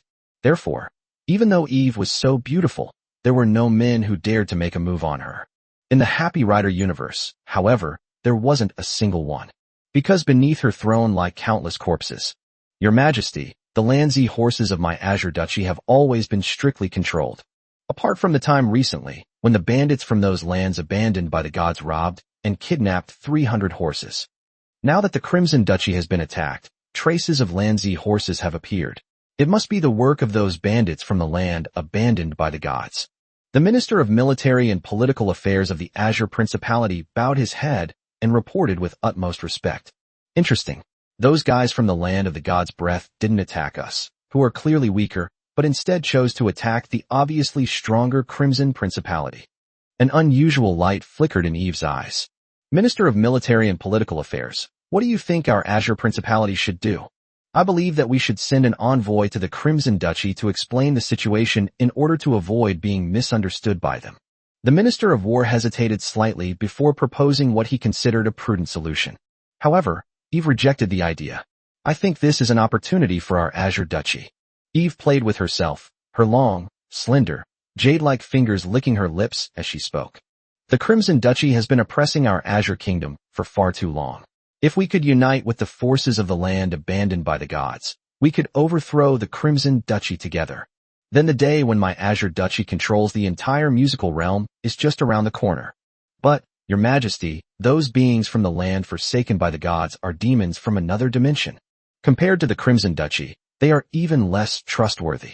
The Minister of Military Affairs frowned and spoke hesitantly. Because of the existence of the explorer Nanluo, the native creatures of the Leaky Plane do not yet have the ability to travel to other planes. Chapter 99 Meeting. However, the existence of alternate dimensions is no longer unfamiliar to us. They are naturally untrustworthy, but they are far weaker than the Crimson Palace Kingdom, aren't they? Eve's tone was seductive. Those visitors from other dimensions took so many years to conquer even the weak, abandoned lands of the gods. Their true strength is unimaginable. Although their strength is not as great as that of my Azure Duchy, if they can unite with us, defeating the Crimson Duchy will not be a problem. Once we defeat the Crimson Duchy, this Music Rider plane will belong to my Azure Duchy. As for those visitors from other dimensions, I will not only drive them away, but also lead the army of my Azure Duchy to conquer their dimension. In Eve's pupils, a raging flame called ambition flickered. As the Empress of the Azure Duchy, power and strength are her greatest desires. As for men, the man who can conquer Eve hasn't been born yet. Eve was very ambitious, and she was also very confident, believing that with her wisdom and the strength of the Azure Duchy, there was no enemy she could not deal with. Unfortunately, although the explorer Nanluo discovered the existence of the alternate dimension for the sake of the beings in the Leaky dimension. However, the beings of the Joyful Riding Plane did not know just how vast the gap was between the Joyful Riding Plane and the higher planes. Cross-dimensional warfare has always been a battle between higher-level and lower-level planes. As for the reverse, there's absolutely no possibility of it. If Eve dares to enter the realm of the gods, then only one fate awaits her. The goal is to lure countless powerful enemies into the Joyful Riding Dimension, and then lead the entire Joyful Riding Dimension to its destruction. What Eve was unaware of was that the power in the land abandoned by the gods had quietly changed hands. Compared to Henry, Chen Su's power is significantly greater, and his potential is far more terrifying. Send someone out to make contact with the leader of the forces in that land abandoned by the gods. Queen Eve of my Azure Duchy is willing to meet with him to discuss dealing with the Crimson Duchy. Eve sat languidly on the throne, her golden robes accentuating her alluring beauty. The military and political ministers below did not dare to look up, their eyes fixed on the ground, and hurriedly retreated out of the hall. Only after leaving the main hall did the military and political minister of the Azure Kingdom dare to raise his head, his forehead covered with a fine layer of sweat. In Queen Eve's palace, there were only maids and female guards. There was not a single man. Moreover, she seems to have an innate aversion to men. No matter who it is, if Queen Eve dares to look at her more than a few times, she will order her guards to gouge out that person's eyes. Therefore, even when presenting matters in the palace, no one dared to raise their head and look directly at the Empress of the Zamlin Kingdom. What did you say? The Queen of the Azure Kingdom wants to invite me for a chat. Looking at the female officer in front of him, dressed in a deep blue ducal military uniform, Chen Su asked with great interest. The Queen sees Your Excellency as an ally who is worth discussing cooperation with, since Your Excellency dared to take action against the Crimson Duchy. That's why I specially invited you to meet and discuss how we can work together to deal with the Crimson Principality. The female official, who had a decent figure and was quite attractive, raised her chin and spoke with a slightly arrogant air. Because of Eve's radiance, the Azure Principality has a somewhat dominant female presence. Even in the military, there are several units composed entirely of female soldiers in blue uniforms. These female soldiers also usually have a sense of superiority that is different from ordinary people. Very well, I would be happy to meet the queen. May I ask where we shall meet? Upon hearing the other party's words, Chinsu only needed to think for a moment before he understood why this Azure Queen wanted to see him. However, this did not do Chinsu any harm, so he was naturally happy to meet this legendary Azure Pearl. Her Majesty the Queen said that the meeting will take place in 2 days at the border between the land forsaken by the gods and my Azure Duchy. If you are worried, you can bring your own troops with you. The female official said proudly. Very good. Go back and tell the Azure Queen that I will definitely be there on time. Chinsu nodded and readily agreed. 2 days later, the border between the land abandoned by the gods and the Azure Principality. Chinsu arrived as scheduled. Behind him were 3,000 native soldiers conscripted from the land abandoned by the gods. There are also 1,000 warriors from the Flame Dragon territory, 400 Death Knights, and 300 Death Spear units. These were the troops that Chinsu had carefully selected and brought to this meeting. His choice was very deliberate. He knew that the army he brought this time could not be too weak, nor too strong. If we are too weak, the Azure Queen will feel that there is no value in cooperating, and may even abandon the cooperation. Therefore, they chose to join forces with the Crimson Principality to attack the land abandoned by the gods. However, if it is too strong, it will make the Azure Queen wary. Only by being neither too strong nor too weak, but just right, can the Azure Queen be at ease. Sure enough, when the Azure Queen Eve, leading her army of 5,000 women, made her appearance. Upon seeing the army following behind Chinsu, a hint of satisfaction appeared in her beautiful eyes. She felt that Chinsu possessed just the right amount of power, if used well. It can inflict heavy damage on the Crimson Duchy without posing any threat to the Azure Duchy. Everything is under control. Eve rode a tall and strong orchid horse, spurred it forward a few steps, and came to Chinsu. Behind her, 100 menacing female bodyguards closely followed Eve on either side, protecting her safety. Looking at this woman who wore a golden royal robe, had long sky-blue hair, and had her face covered by a light veil, Chinsu knew that this must be the legendary Azure Queen. Although they were separated by a veil, Chinsu could imagine what a stunningly beautiful face lay beneath it. Wow, that's amazing. Chinsu couldn't help but sigh inwardly. At this moment, a personal female official knelt on one knee beside the tall Lanzi horse. Eve lightly touched the ground with her jade-like feet and stepped on the female official's shoulder, and Yu Lanzi immediately jumped down. Let me introduce myself. I am Eve, the Queen of the Azure Palace Kingdom, a visitor from another dimension. What is your name? Eve took 2 steps forward and stood in front of Chinsu.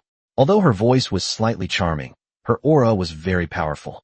At the same time, there was a hint of curiosity in her eyes. Chapter 100 Forming an Alliance. Chinsu, who was not a native creature of the Leaky Plain, had a strong curiosity about these beings. My name is Chinsu, Your Majesty. Our time is both very precious, so let's get straight to the point. Chinsu said succinctly. Eve's powerful aura had no effect on Chinsu whatsoever. After all, she was just a duchy queen from a lower plane.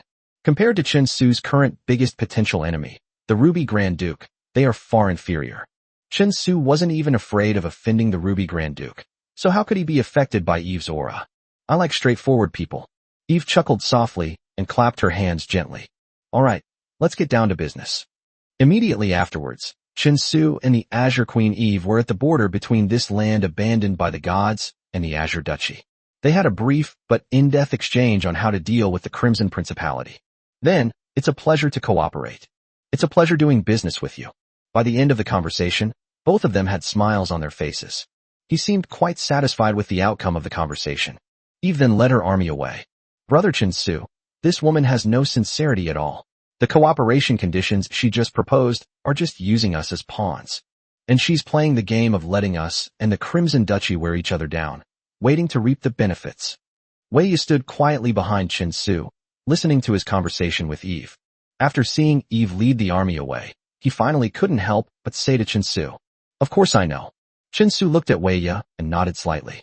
Brother Chinsu, why did you agree to the alliance with the Azure Kingdom? It doesn't benefit us at all. Wei Yi mustered her courage and spoke. She felt that Chinsu's decision to agree to an alliance with the Azure Principality was a huge mistake. Alliance with them won't do us any good, but it won't do us any bad either, will it? Instead of answering her question, Chun Su asked her a question in return. But then why go through the trouble of forming an alliance with the Azure Duchy? Wei Ye asked, still quite confused. I never expected to get the help of the Azure Duchy. I just wanted to lull them into a false sense of security before destroying the Crimson Duchy, so they wouldn't be attacked from both sides by the two duchies. Chun Su stood with his hands behind his back, gazing in the direction Eve had left, and said calmly. From the very beginning of the negotiations, Chun Su did not expect to receive any assistance from the Azure Duchy. His alliance with the Azure Duchy was merely a pretext for war with the Crimson Duchy. This would allow the Azure Principality to cheat and thus alleviate the pressure they would face. Chun Su believed that as long as he consistently presented himself as struggling and suffering heavy losses in the war against the Crimson Duchy, he could succeed. This Azure Principality will surely be happy to be the ultimate beneficiary. Make a decisive move and enjoy the fruits of ultimate victory. Eve's idea was beautiful, but her origins in a lower plane limited her imagination of the meaning of power. Chun Su's expansion of power was at a speed that Eve could never have imagined. The land forsaken by the gods and the plane of the gods, two sets of buildings, are activated simultaneously. This increased Chun Su's speed of acquiring resources to an alarming level. The two fully operational cities of the dead are also continuously producing new combat units. It can be said that when Chun Su's forces were capable of swallowing up the entire Crimson Duchy, Azure China posed no threat to him whatsoever.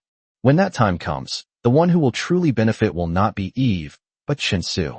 After conquering the Crimson Duchy, the next step is the Azure Duchy. When that time comes, the Azure Queen, who considers herself clever and wise, will realize just how big a mistake she has made. Unfortunately, by then, even if she regretted it, it was too late. Let's go. When we meet this Azure Queen again, we will no longer be our allies. Chun Su patted Wei Ye's head and turned to leave. I wonder what kind of expression this Azure Queen will have when we meet her again next time. Chun Su eagerly awaited that day. After Chun Su and the Azure Principality reached an alliance, life returned to its previous rhythm. Chun Su continues to improve his strength and his ability to draw magical equipment. Meanwhile, his army was constantly harassing and attacking the Crimson Duchy. Watch with amusement as Chun Su and the Crimson Principality clashed and fought. What a fool. Doesn't he know that there are no eternal friends in this world, only eternal interests? Eve sat languidly on the throne, listening to the reports from the court ladies. During this period, Chun Su's power, along with the friction and war between him and the Crimson Duchy, made him close his eyes with satisfaction. The day you two are both severely weakened will be the day I, Eve, unify the entire music writer playing. My name, Eve, will surely become the most dazzling existence in the history of the Leaky Plane. At that moment, she felt like a patient hunter watching the struggle between two wild beasts. When a wild beast is wounded and on the verge of death, that is when she reaps her prey. What Eve didn't know was that in Chun Su's eyes, she was the prey. For the next period of time, Chun Su focused on his cultivation and did not make any moves. Just then, the old steward sent someone to tell Chun Su some news. Those were Shirley and Hella, the two fox-eared girls who left without saying goodbye. Leaving Yanlong territory, he left a letter for Chun Su. Chun Su, my sister and I have been away from our clan for far too long, so we must return to the Tushan Fox clan to put our minds at ease and not worry about us. Signed, Shirley. An acute paw print. Upon seeing the letter left by Shirley, Chun Su finally felt relieved. Then, Chun Su received another piece of good news. After this period of development, the resources he possesses are sufficient to upgrade the city of the dead in both dimensions to the Fortress of Hell. Chun Su chose to upgrade the city of the dead in the Joyful Rider's dimension first. The reason is simple. He will be spending most of his time in the plane of gods from now on. The time ratio between the Joyful Rider plane and the gods plane is 10:1. The extended time gap allows Chun Su to generate more combat units in the shortest possible time. Upgrade Hellkeep. Chapter 101 A complete new look. Chun Su immediately cleared the current resources and issued the order. The most crucial factor for him to expand his fighting strength. Therefore, its upgrade priority is far higher than that of other buildings. After Chun Su issued the upgrade order, this city of the dead, standing in a land abandoned by the gods, began to slowly change. The towering city of the dead, like a creature of flesh and blood, slowly pulsed and expanded. It eventually expanded to a width of 50 meters and a height of nearly 20 meters, standing like a small mountain. The upgraded Hell Castle was ablaze with eerie green flames. causing even the void to subtly distort. Once Hell Castle was upgraded, Shinsu couldn't wait to check its current attributes. Hell's Castle. Ability 1. Within 5 kilometers of the undead territory, the attributes of undead units are increased by 10%. Ability 2. Undead Treasure. 500 units of undead treasure can be collected each natural day. Currently available summonable units: Ghoul, Death Knight, Elite, Death Spear, Elite, Hell Horse, Elite Mount. The next upgrade is 4 Undead Abyss. Requires 100,000 units of wood, 10,000 units of forged steel, and 100,000 gold coins. Upgraded buildings will connect to the abyss hidden within powerful demons and devils, allowing you to draw upon its power and summon even more powerful combat units. Resources required to upgrade the Hell Knight: 10,000 units of wood, 500 units of forged steel, and 30,000 gold coins. Evolved from an enhanced version of the Death Knight, its combat power has been greatly increased, and new skills will be added. New addition: Hell Horse, Elite Mount. Description: a mount exclusive to Knights from Hell, possessing great carrying capacity and explosive power, while also having a strong deterrent effect on other mounts, and can exist for 5 years. Cost: 300 undead treasures, 500 gold coins. Finally, I got a mount type unit. Looking at the list of Hell Horses available for production, Shinsu smiled. This Hell Horse is here at the perfect time. The Crimson Duchy is highly mobile due to the presence of the Crimson Horse. Even though Shinsu had already equipped the warriors of Yanlong territory with Lanzi horses from the Azure Duchy. However, Lanzi horses' performance is not as good as Crimson horses, and it would be in great danger if it were to be entangled by the Crimson Duchy's cavalry. But now I have already acquired a powerful mount type unit. Just by looking at the cost of producing the Hell Steed, I know it must be extremely powerful. To be aware, the resources required to produce 1 Hell Horse are enough to directly produce 2 Death Spear projectiles. Unable to wait any longer, Shinsu immediately ordered the upgraded Hell Keep to produce a Hell Horse unit. The undead treasure began to deplete, and the Hell Fortress resembled a colossal furnace of flesh and blood. After a slow, rhythmic movement, a tall and robust Hell Horse emerged from the Hell Fortress. This is an extremely handsome and powerful mount, much larger than the Lanzo horse. Its entire body was covered in black fur, and its teeth, resembling fangs, were protruding menacingly. With each landing, the 4 hooves, each the size of a large bowl, left a deep imprint on the ground. Shinsu specially ordered someone to bring over a Lanzi horse, wanting to test the performance of this Hell Horse. As soon as the Lanzi horse approached, the Hell Horse opened its mouth and let out a threatening roar like a ferocious beast. The Lanzi horse is one of the top war horses, but now it dares not approach under the threat of the Hell Horse. Seeing this, Shinsu had a better understanding of the Hell Horse's strength. Immediately afterwards, he ordered 2 Flame Dragon warriors to ride on the backs of Hell Horse and Orchid Horse, respectively. I tested the speed and explosiveness of these 2 mounts, and the result did not disappoint Shinsu. As soon as the race started, Hell Horse shot out like a bolt of lightning. He rode ahead of everyone else, leaving the Lanzi horse in the dust. Even if we brought the Crimson Horse from the Crimson Duchy, its performance probably wouldn't be much better than the Blue Horse from the Azure Duchy. With these powerful Hell Horse units, the only threat posed by the Crimson Duchy to Shinsu's army will vanish. And Shinsu can finally use these Hell Horses to start building his own enchanted equipment Knight squad. Hell Horse is very powerful, but the amount of undead treasure required to produce Hell Horse units is equally staggering. Has a long way to go before he can build a cavalry force composed entirely of Hell Horses. To assemble a team of enchanted knights, you need a complete set of enchanted equipment, as well as to improve the strength of all the warriors in the Flame Dragon territory. Currently, it seems that Simon is probably the only one who meets the standards for enchanted equipment as a knight. Even the best performing warriors of the Flame Dragon territory still have a long way to go before becoming qualified enchanted equipment knights. After upgrading the City of the Dead to the Fortress of Hell, Shinsu's next upgrade target was the barracks. Now, almost all the soldiers of the Flame Dragon territory have undergone military training and become qualified warriors. Shinsu had previously acquired an enchanted set called the Wilderness Power through a trade. However, there are limitations to equipping the Wild Force. There are probably fewer than 20 Flame Dragon warriors who can equip a single piece of Wild Force series equipment. Those who can equip 2 or even 3 pieces are extremely rare.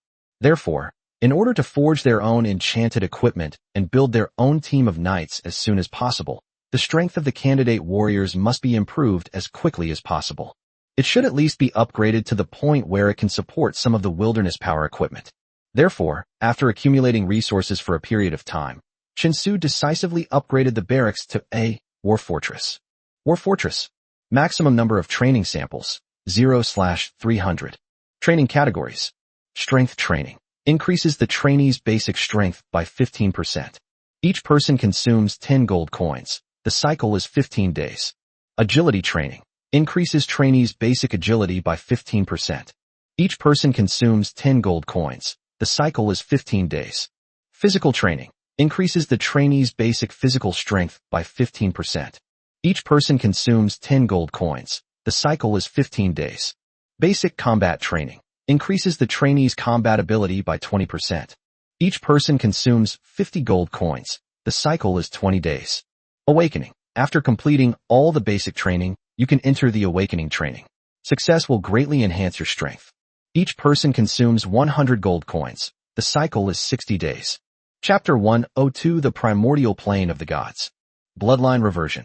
After completing the awakening training, further bloodline reversion training can be carried out to awaken the dormant ancestral bloodline power within the trainee's body. Each person consumes 1,000 gold coins, lasting for 3 days. Note: the success rate of bloodline reversion is extremely low, and each person only has one chance to perform bloodline reversion. Please choose carefully. Next upgrade. City of Berserkers. Resources required: 15,000 units of wood, 2,000 units of forged steel, and 50,000 gold coins. The upgraded War Fortress can now train up to 300 soldiers at a time, up from 100. Their training levels improved, and their final awakened strength became even greater. What surprised Chinsu even more was that the upgraded War Fortress had an additional ability: bloodline reversion. The power of ancestral bloodlines lies dormant within each person, and naturally, there are differences in strength among them. Only those with sufficiently rich bloodlines can awaken their ancestral bloodlines and gain many powerful abilities. The opportunity to awaken one's bloodline is rare and hard to come by. Even awakening a weak bloodline power can bring about earth-shattering changes for the awakener. It is extremely difficult for someone with an ordinary bloodline to contend with someone with a powerful bloodline. This is like in a fantasy world, where a mortal body wants to compete with various ancient and powerful royal bodies and holy bodies. Both are equally challenging. Now, with this bloodline reversion ability, Chinsu can select a group of outstanding individuals from among his subordinates to attempt bloodline reversion. Even if the success rate is very low, as long as a few people succeed, for Chinsu, the gains will outweigh the losses. However, before that, a group of Flame Dragon Territory warriors must be selected to successfully complete the relevant training in the barracks, and only by successfully completing the awakening process. Therefore, Chinsu directly mobilized Simon and other veteran soldiers of the Yanlong territory. They were ordered to temporarily halt their harassment and attacks on the Crimson Duchy, and instead undergo a series of training exercises at the War Fortress to enhance their strength. Chinsu understood the saying that sharpening the axe won't delay the work of chopping wood. After Simon and his group of Flame Dragon soldiers completed their training within the War Fortress and improved their strength, Hellhorse units have already been produced in the Hell Keep. At that time, the soldiers, now stronger, along with these Hell Horses, will become powerful knights. In addition, there was a batch of magical equipment that he had designed himself. When all of these come together, a force will emerge that will be able to dominate the world of Leaky. By then, our chances of dealing with the Crimson Duchy will undoubtedly be much greater. As for now, the task of harassing the Crimson Duchy can be handled by the 1,000 newly transferred soldiers from the Flame Dragon territory. After a long period of training, these new recruits from the Flame Dragon territory do indeed need some bloody battles to temper themselves. Meanwhile, on the other side, in the realm of the gods, the vast plain of gods, centered on the endless sea, divides the entire plain into 3 parts. Located in the east is the mysterious and ancient Evergreen Empire. The Evergreen Empire has been passed down for countless millennia, boasting a long history and a vast territory spanning millions of miles. Throughout this boundless river of history, the Evergreen Empire has produced countless brilliant and outstanding individuals. It also left a significant mark on the history of the pantheon of gods. This mysterious and ancient capital has produced many powerful figures, including epic warriors and epic mages. Like a sleeping dragon, It lies dormant in the far east of the Plain of Gods, and no one dares to provoke it. The name Evergreen Empire comes from the fact that its territory is rich in a type of evergreen bamboo that is as green as jade and can grow for thousands of years without dying. Therefore, it is also known as the Evergreen Bamboo Empire.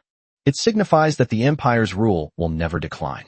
In the far west of the Plain of Gods, there lived an ancient barbarian tribe. Gods flows within them, and even after countless ages, it has never been diluted or dissipated. The far west exists in the form of tribes. These tribes came together to form a loose barbarian alliance. The ruling Plain of Gods, a vast territory in the west. In the far west are few in number. Their individual strength is extremely formidable. Over countless ages, countless epic warriors have been born, possessing an extremely profound heritage. In addition, these barbarians are as fiery as fire, with warlike blood flowing through their veins. Therefore, no one usually bothers them. Finally, in the center, which connects to the endless sea, lies the largest empire of light in the Plain of Gods. Among the three major powers in the Plain of Gods, the Empire of Light has the shortest history, having existed for less than 10,000 years. But the territory he occupied was also the most extensive. All of this was thanks to the first founding emperor of the Bright Empire, Emperor Mat. Emperor Mat can be considered one of the most dazzling beings in the history of the Gods' Plain. He rose from humble beginnings, leading his knights to conquer new territories and dominate the land. Ultimately, in a mere 1,000 years, he personally forged the Radiant Empire, known as the empire on which the sun never sets. Matthias the Great was always shrouded in the glory of an epic. He led his knights to conquer cities and territories, winning every battle, and personally founded the Empire of Light. Furthermore, the entire nation's resources were poured into the endless interdimensional wars. In the night sky of history, countless epic legends, as brilliant as shooting stars, have been left behind. Chen Su's current location is within this bright empire. Similarly, his greatest enemy now, the Ruby Grand Duke, is also a member of this radiant empire. At this moment, deep within the Ruby Grand Duchy, tens of thousands of miles away from the Flame Dragon territory, the residence of the Ruby Grand Duke. This is a luxurious estate covering hundreds of acres. Among them, various flowers and plants compete for beauty. Meanwhile, groups of young and beautiful maids were moving back and forth in the manor. In the center of the manor stands a tall and magnificent ancient castle. Compared to this ancient castle, the city lord's mansion in Toronto looks like a small house. Extremely shabby, and forth like butterflies. It looks like they're setting up a dinner party. An elderly man dressed in a butler's uniform, with silver white hair neatly combed. He calmly gave instructions while constantly reprimanding others. Chapter 103 Disdain. You lot, hurry up. If anything goes wrong at the Ruby Duke's banquet, you'll all lose your heads. As soon as the words were spoken, the servants who heard the steward's reprimand all showed expressions of fear on their faces. His subordinates quickened their pace considerably. The Ruby Duke rarely stayed in his castle. He always led his army into the interdimensional wars. Only during lulls in the fierce battles would they return to the ancient castle in the realm of the gods to relax and rest for a while. Now, the Ruby Grand Duke is about to return from the other dimension where he is currently fighting to enjoy dinner and rest. That's why the servants inside the castle are so busy. Thump thump thump of boots striking the wooden floor echoed as the servants hurriedly prepared dinner. One was a burly, middle-aged man, about 2 meters tall, covered in armor. Followed by more than 10 fully armed soldiers, he calmly stepped into the castle. This middle-aged man had short, needle-like hair, a resolute face, and thick, upright eyebrows that gave him an imposing presence. There was still blood on his armor, which dripped onto the floor, leaving scarlet marks. Upon seeing the middle-aged man, all the servants in the castle knelt down, bowing their heads deeply to the ground, not daring to raise them. This is because the middle-aged man is the owner of this territory, the Ruby Grand Duke. Your Excellency, your banquet is ready. The steward respectfully stepped forward to report. Don't rush to eat. I need to relax first. The Ruby Archduke twisted his neck, a fierce and ruthless look flashing in his pale blue eyes. As you wish, the pre-dinner dessert has been prepared for you. The butler bowed respectfully and led the Ruby Duke forward. Before long, led by the steward, the Ruby Duke arrived at a beautifully decorated house. Seeing this, the butler wisely stopped everyone from leaving, respectfully closed the door, and waited at the door. He knew that the Ruby Grand Duke absolutely did not want anyone to disturb him while he was enjoying his pre-dinner dessert. Time passed slowly, and night was approaching. Soon, the door was pushed open. Strolled out of the house, a faint smile playing on his lips. It's clear that he really enjoyed this dessert. Go back and tell that lord that I really like this gift, and that this year's tribute will be waived for him. The Ruby Grand Duke said quite contentedly. As you wish. The butler gave a slight bow in reply. After enjoying the pre-dinner dessert, the Ruby Grand Duke arrived at the enormous dining room, which was nearly 100 square meters in size. A bright red and soft carpet, woven from velvet, was laid on the floor. The restaurant's furnishings were extremely simple, consisting of a dining table that was over 10 meters long and a high chair. The dining table was filled with meat from various magical beasts, and nothing else. 2 rows of young, beautiful, and charming maids served on either side. Be ready at any time to obey all orders of the Ruby Grand Duke. The Ruby Grand Duke, with a nonchalant air, sat down in the high chair at the head of the table, picked up his sterling silver knife and fork, and began to enjoy his dinner. The monster meat on these tables contains abundant energy, and the value of each piece can be measured in gold coins. The table was piled high with monster meat, but the Ruby Grand Duke ate at an alarmingly fast pace. The maids on either side of the table had to constantly place monster meat in front of the Ruby Duke in order to keep up with the speed at which he ate it. Eating quickly, while the steward standing beside him was not idle either. He began to report to the Grand Duke of Ruby on the many things that had happened in the territory during his absence. The butler paused slightly at the end of his speech, as if he had remembered something. By the way, Your Excellency, there is one more thing. One of your loyal henchmen, Henry, whom you personally appointed as the Lord of Toronto, was recently killed by someone. Henry. The Ruby Grand Duke paused slightly while eating, as if he were thinking. Is this the guy I granted mining rights to the side of Leaky? What happened? Tell me the details. The butler, who had already conducted the relevant investigation, quickly told Ruby the Duke everything he had found out.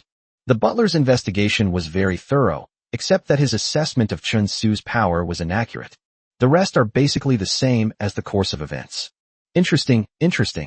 Upon hearing that Henry had been killed by Chun Su, the Grand Duke of Ruby showed no sign of anger whatsoever. It was like a dog that had nothing to do with him dying.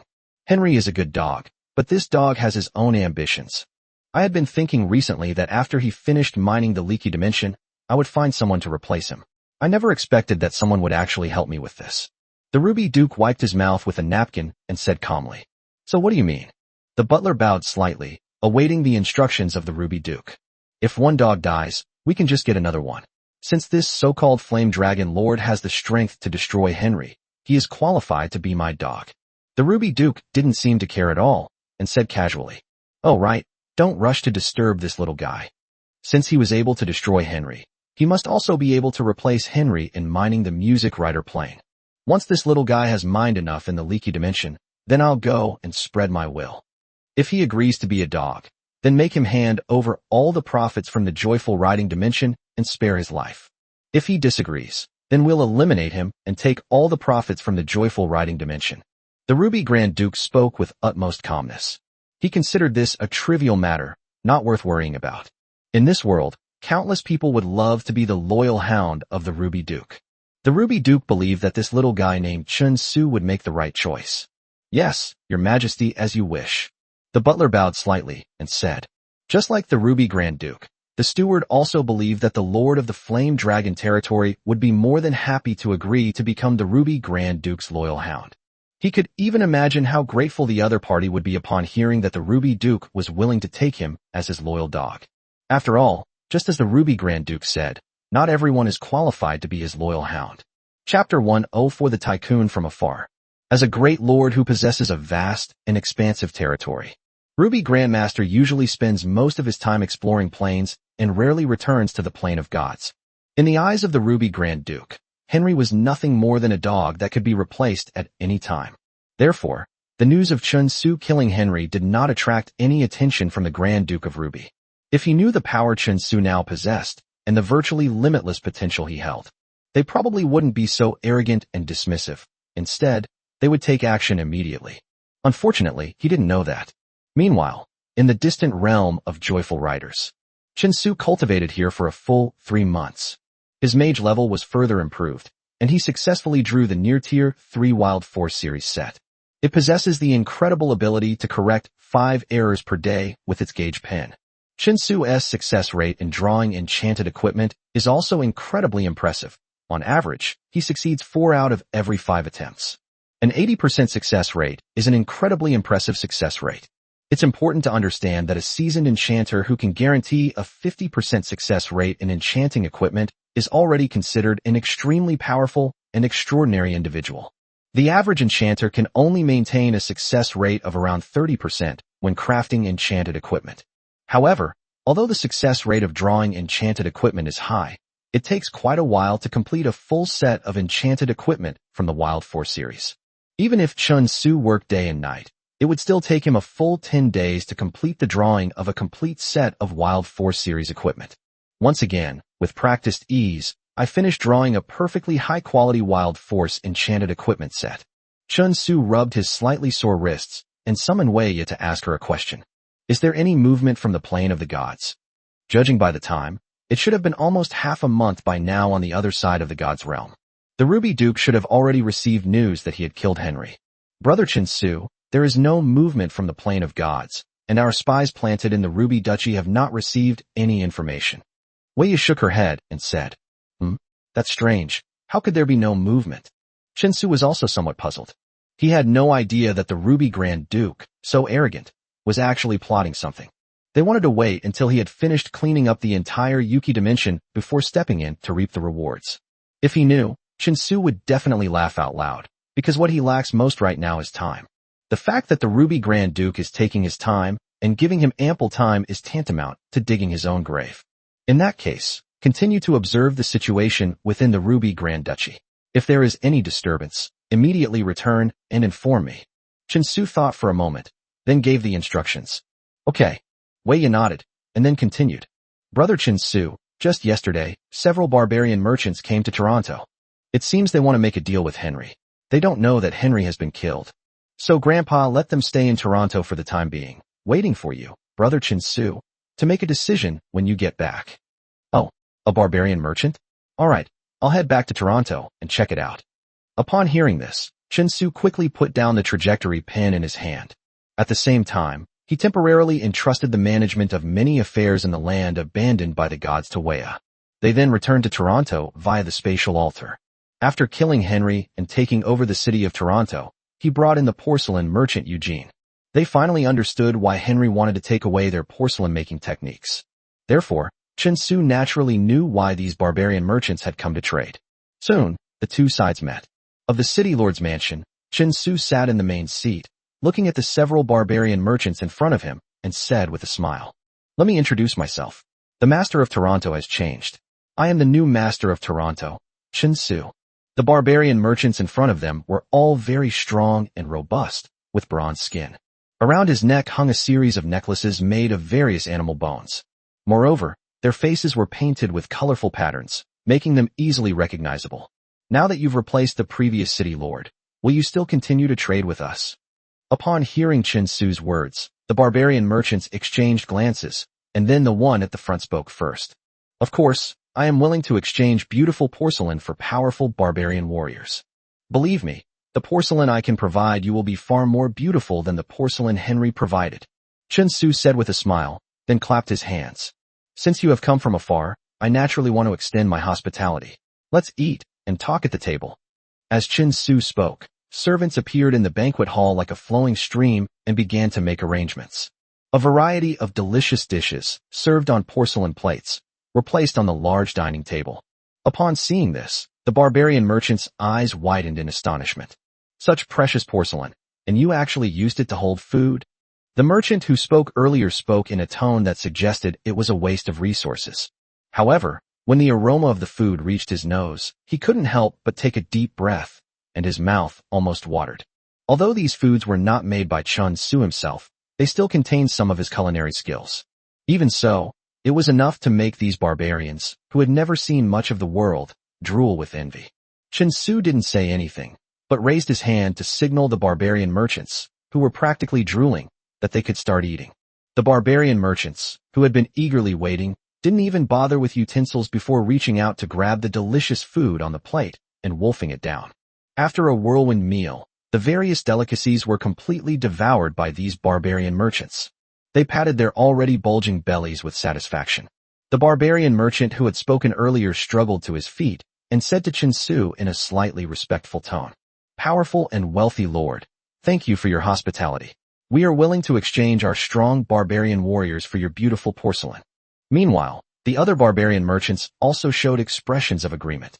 The hospitality they had just received had completely convinced these barbarian merchants of Chen Su's strength. Chapter 105, Ripping Off the Rich. Such precious porcelain was only used to hold food. Moreover, there was such delicious food that they had never tasted before.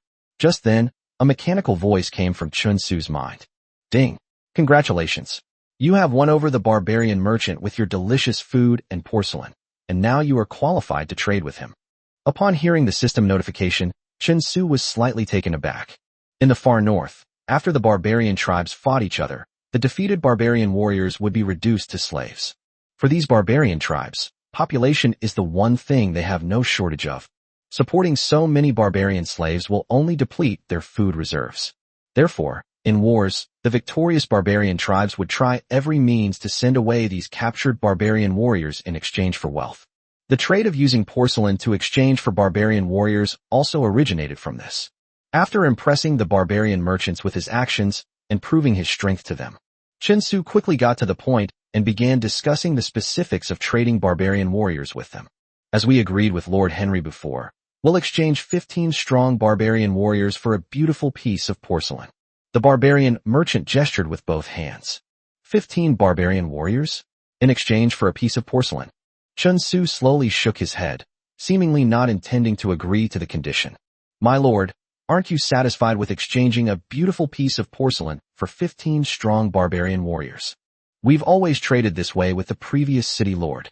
Seeing that Chen Su seemed to disagree, the barbarian merchant hurriedly spoke up.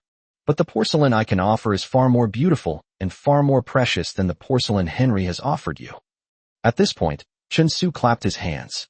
Upon receiving the signal, the old steward Webb immediately brought out several pieces of porcelain and placed them in front of the barbarian merchants.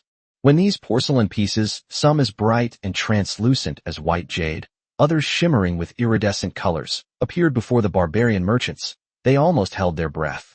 Chen Su was right. The porcelain he could provide was far more beautiful and precious than the porcelain Henry could provide. Oh my goodness, what perfect porcelain! It's simply a masterpiece of nature.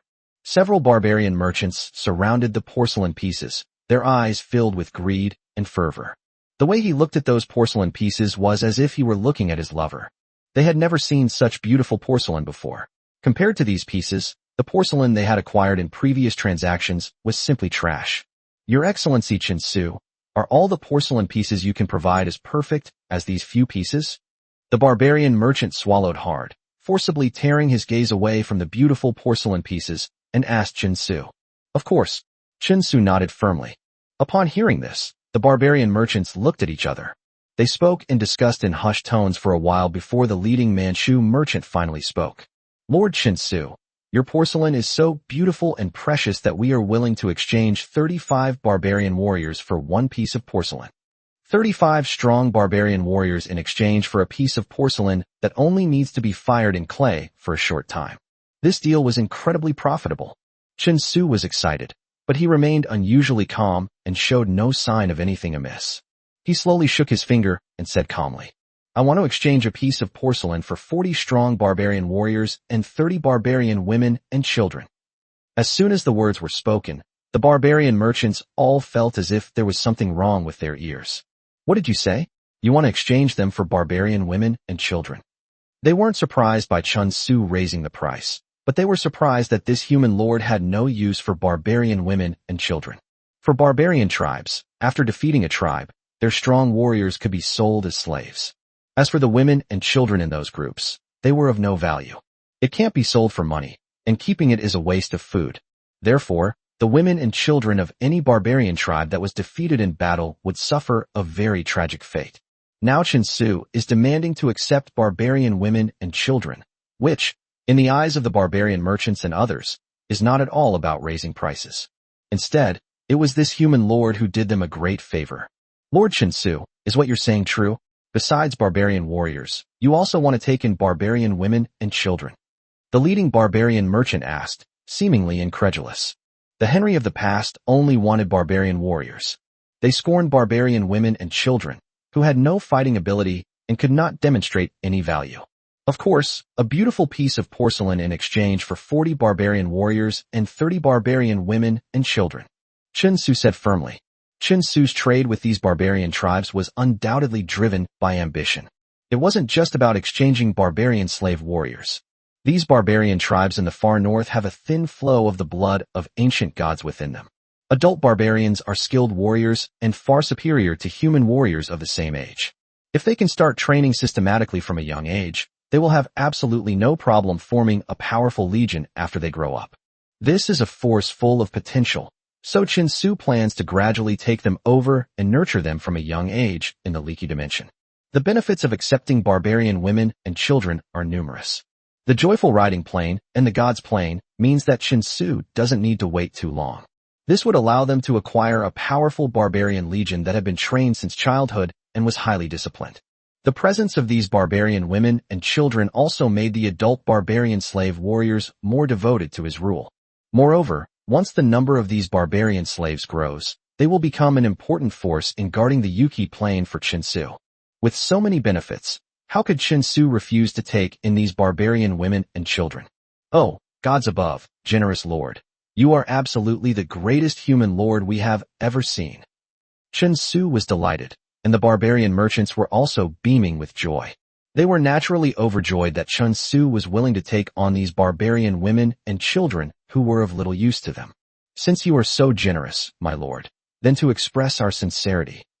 You only need one piece of porcelain to exchange for 40 barbarian warriors and 30 barbarian women and children. The leading barbarian merchant said excitedly. Chapter 106. It really is paradise. Haha, very good. Chen Su smiled with satisfaction. This is undoubtedly his biggest gain recently, a stable path for porcelain trading. This provided him with a channel to expand his power. It's estimated that it won't be long before Chen Su has his own barbarian army. Both parties felt the transaction went smoothly and that they had gotten what they wanted.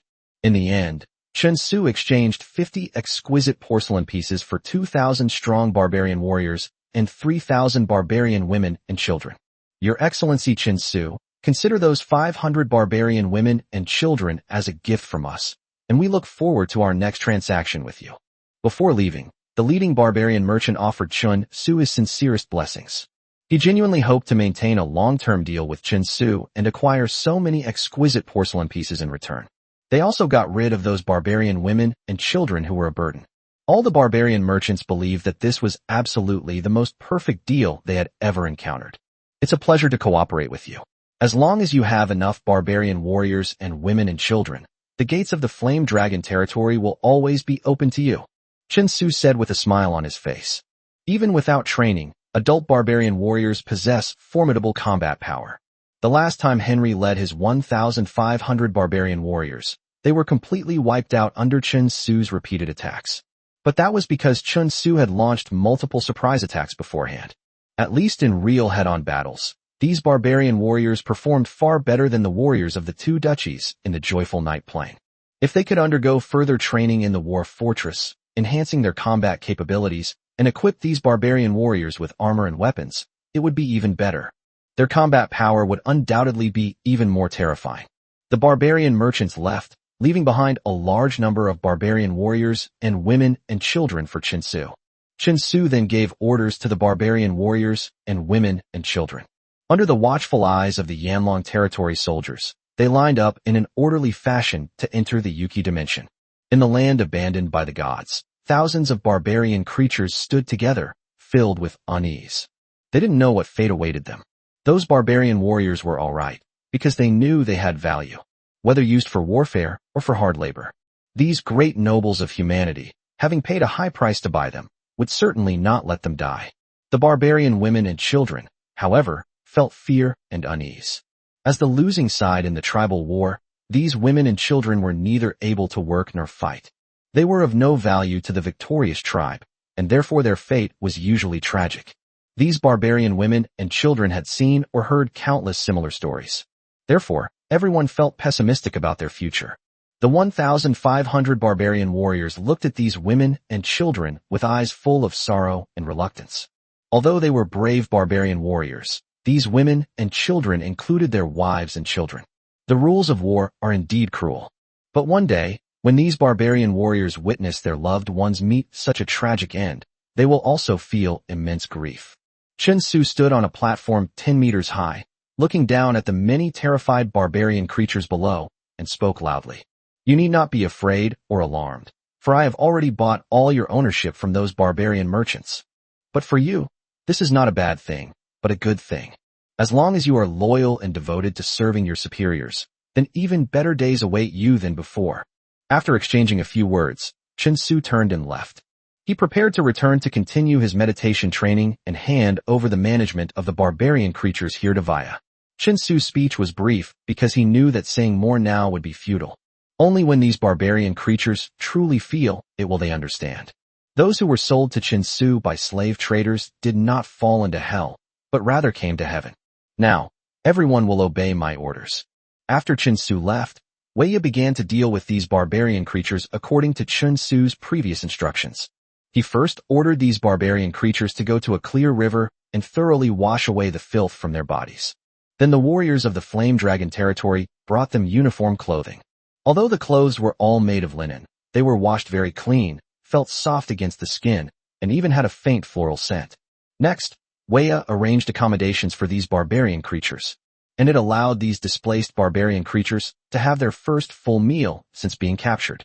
Most of the dilapidated buildings in the land abandoned by the gods have been leveled under Chen Su's orders over the past few months.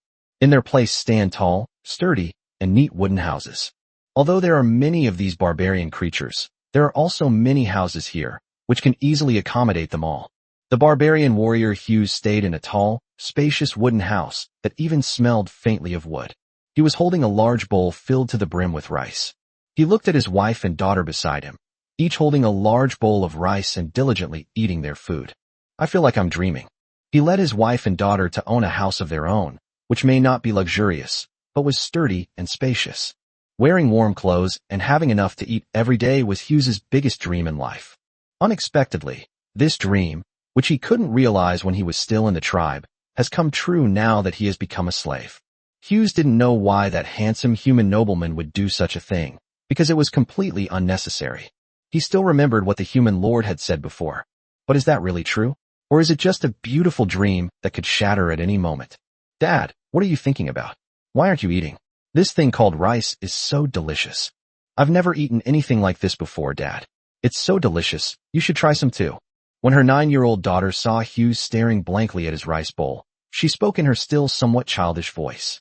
It's nothing. Father was just a little lost in thought. We'll start eating now. Hughes was brought back to his senses by his daughter's voice. Chapter 107. The situation is excellent. He quickly lowered his head, grabbed the food from the bowl with his hands, and stuffed it into his mouth. The delicious taste of the food made Hughes eat faster. And when he looked at his daughter, seeing his slightly disheveled eating habits, a smile like that of an angel appeared on her little face. Hughes's gaze gradually hardened. If life could always be like this, I would gladly give my life to that human lord. All of this is worth protecting with his life. The same scene was playing out in one barbarian family after another. Unbeknownst to them, the barbarian creatures' trust in and submission to Chen Su were rapidly increasing. A warm home, comfortable clothes, enough food to fill your stomach, and family by your side. These are like the most powerful weapons, eroding the defenses of these barbarian creatures. They never imagined that after becoming slaves, they would be able to live a better life than before. But just as the barbarian warrior Hughes thought, this kind of life was worth protecting with their lives. After taking in these barbarian creatures and allowing them to enjoy several days of happiness, Chen Su then began to give orders to classify and train these barbarian creatures. The adult barbarian warriors had their combat skills taught by the two guardian warriors, X and Y. At the same time, some veteran Flame Dragon territory warriors were appointed as instructors to train these barbarian warriors. They also taught them the rules of the military camp. As for the young barbarian boys, the first step was to instill in them the ideas of the supremacy of the Flame Dragon, protecting the Flame Dragon, obeying orders, and dedicating everything to Chen Su. Children's minds are most easily shaped, especially these innocent barbarian children. Chen Su believes that after a period of brainwashing, coupled with the current immersion in what is practically paradise for them, they will be able to succeed. These barbarian children and teenagers will develop an unparalleled sense of belonging to Yanlong and be willing to dedicate their entire lives to Yanlong and Chinsu. The ideas of Yanlong supremacy and Chinsu supremacy in these barbarian children. Their training was also underway at the same time. As for the women of the barbarian tribes, Chinsu didn't let them be idle either. Currently, all construction tasks in the land forsaken by the gods are in a state of disarray, with everything in ruins. These barbarian women, though unable to fight on the battlefield, were far stronger and more rugged than human women. They are capable of tasks such as cleaning up territory, clearing wasteland, and repairing roads. All the barbarian creatures had their own work to do, and they spent each day busy. However, this did not make them feel dissatisfied. On the contrary, it made them feel at ease. Having work to do every day shows that this human lord is not deceiving them, and that's the most reassuring thing. Otherwise, they would enjoy such a good life every day without doing any work. These barbarian creatures, on the contrary, would feel fear in their hearts.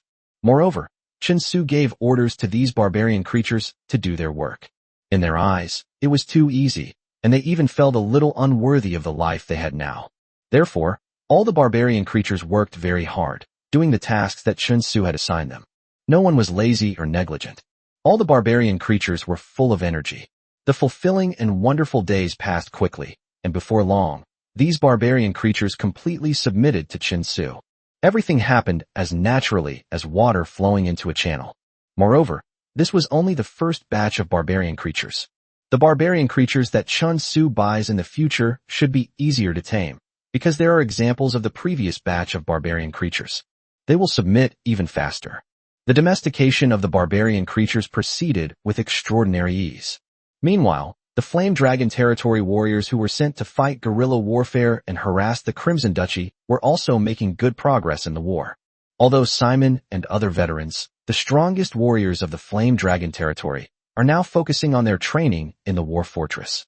After experiencing the first 1 or 2 battles, the strength and skills of these 1,000 newly trained Flame Dragon Territory warriors were improving rapidly. And the initial panic was gone. They became seasoned veterans who faced the battlefield with composure. And most importantly, Chinsu devised tactics for these Flame Dragon Territory warriors. This effectively prevented losses, allowing the Flame Dragon Territory warriors to fight more and more smoothly, and their fighting spirit to rise even higher. Before each war begins, there will be 1 or 2 Death Raven units. Conduct the most detailed reconnaissance of the enemy's strength and the terrain around the battlefield. Then this information was fed back to the Yanlong army. Immediately afterwards, the staff officers in the Yanlong army responsible for tactical planning will formulate the next operational plan. After the next battle plan was formulated, the Yanlong army soldiers, who already had a thorough understanding of the enemy's situation and the battlefield, were ready to fight. They will then begin the war strictly according to plan. When to launch the surprise attack, what fighting methods to use, how to retreat, which Flame Dragon Army soldiers are responsible for providing cover, which Flame Dragon Army soldiers are responsible for the main attack, which soldiers are responsible for covering the rear. Everything was arranged in a very orderly manner.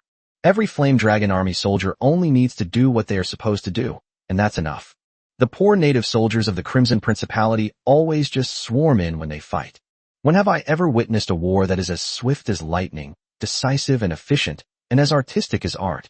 Moreover, the warriors of the Flame Dragon Army are inherently stronger in combat than the native soldiers of the Music Rider Plain. Now it's even more impossible to fight. Even when facing enemies several times their size, the Flame Dragon Army was able to easily break through enemy lines and then leave triumphantly. This is the power of tactics. This is the art of war. At the very beginning of establishing the Yanlong Army, Chinsu, undeterred by the trouble, shared all his knowledge about warfare and command. All of this knowledge was passed down to that group of veteran Yanlong Army soldiers, and a staff department was established within the Yanlong Army. It is specifically used to study this knowledge. The preparations made back then have finally yielded fruitful results. The Flame Dragon Army, having meticulously planned and executed everything with ease, truly possessed the advantages of timing, location, and popular support. With multiple advantages combined, the native soldiers of the Crimson Principality were utterly no match for them. For a time, Chinsu's army dominated the battlefield, and no one could rival them. And the banner of the Flame Dragon fluttered proudly across the land of the Crimson Duchy. Chapter 108: A Foolish Decision. The Flame Dragon army roamed freely and arrogantly across the territory of the Crimson Duchy. Besides Chinsu, the happiest people were the Principality of Azure. Queen Eve, the Azure Queen, sat languidly on her throne. The afterglow of the setting sun shining into the main hall accentuated her figure, making her appear even more perfect and alluring. Your Majesty, this is the intelligence we have gathered about the Crimson Duchy during this period. The female official standing below the main hall reported everything in detail. The little guy is really working hard. That's great. Pass on my order. Provide our allies with 200 lands horses and armor for 500 men. Since we are allies, we should naturally contribute our share. Eve smiled charmingly, feeling extremely pleased. Someone is causing trouble for them within the Crimson Duchy, weakening their greatest adversary. All I have to pay is a tiny, insignificant price. This feeling of driving away wolves and fighting tigers is simply wonderful. Yes. The female official below nodded. At the same time, he deeply admired the decision his empress had made.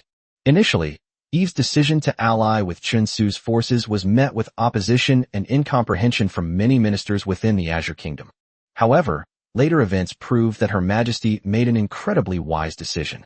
The power of this land abandoned by the gods is enough to cripple the Crimson Duchy. However, it was not excessively powerful, posed no significant threat to the Azure Principality, and posed no danger of backlash. What the Azure Duchy needs to do is simply watch the tigers fight from the sidelines, and then, when both tigers are exhausted, step in to reap the final victory. A joyful atmosphere permeated the entire Azure Principality.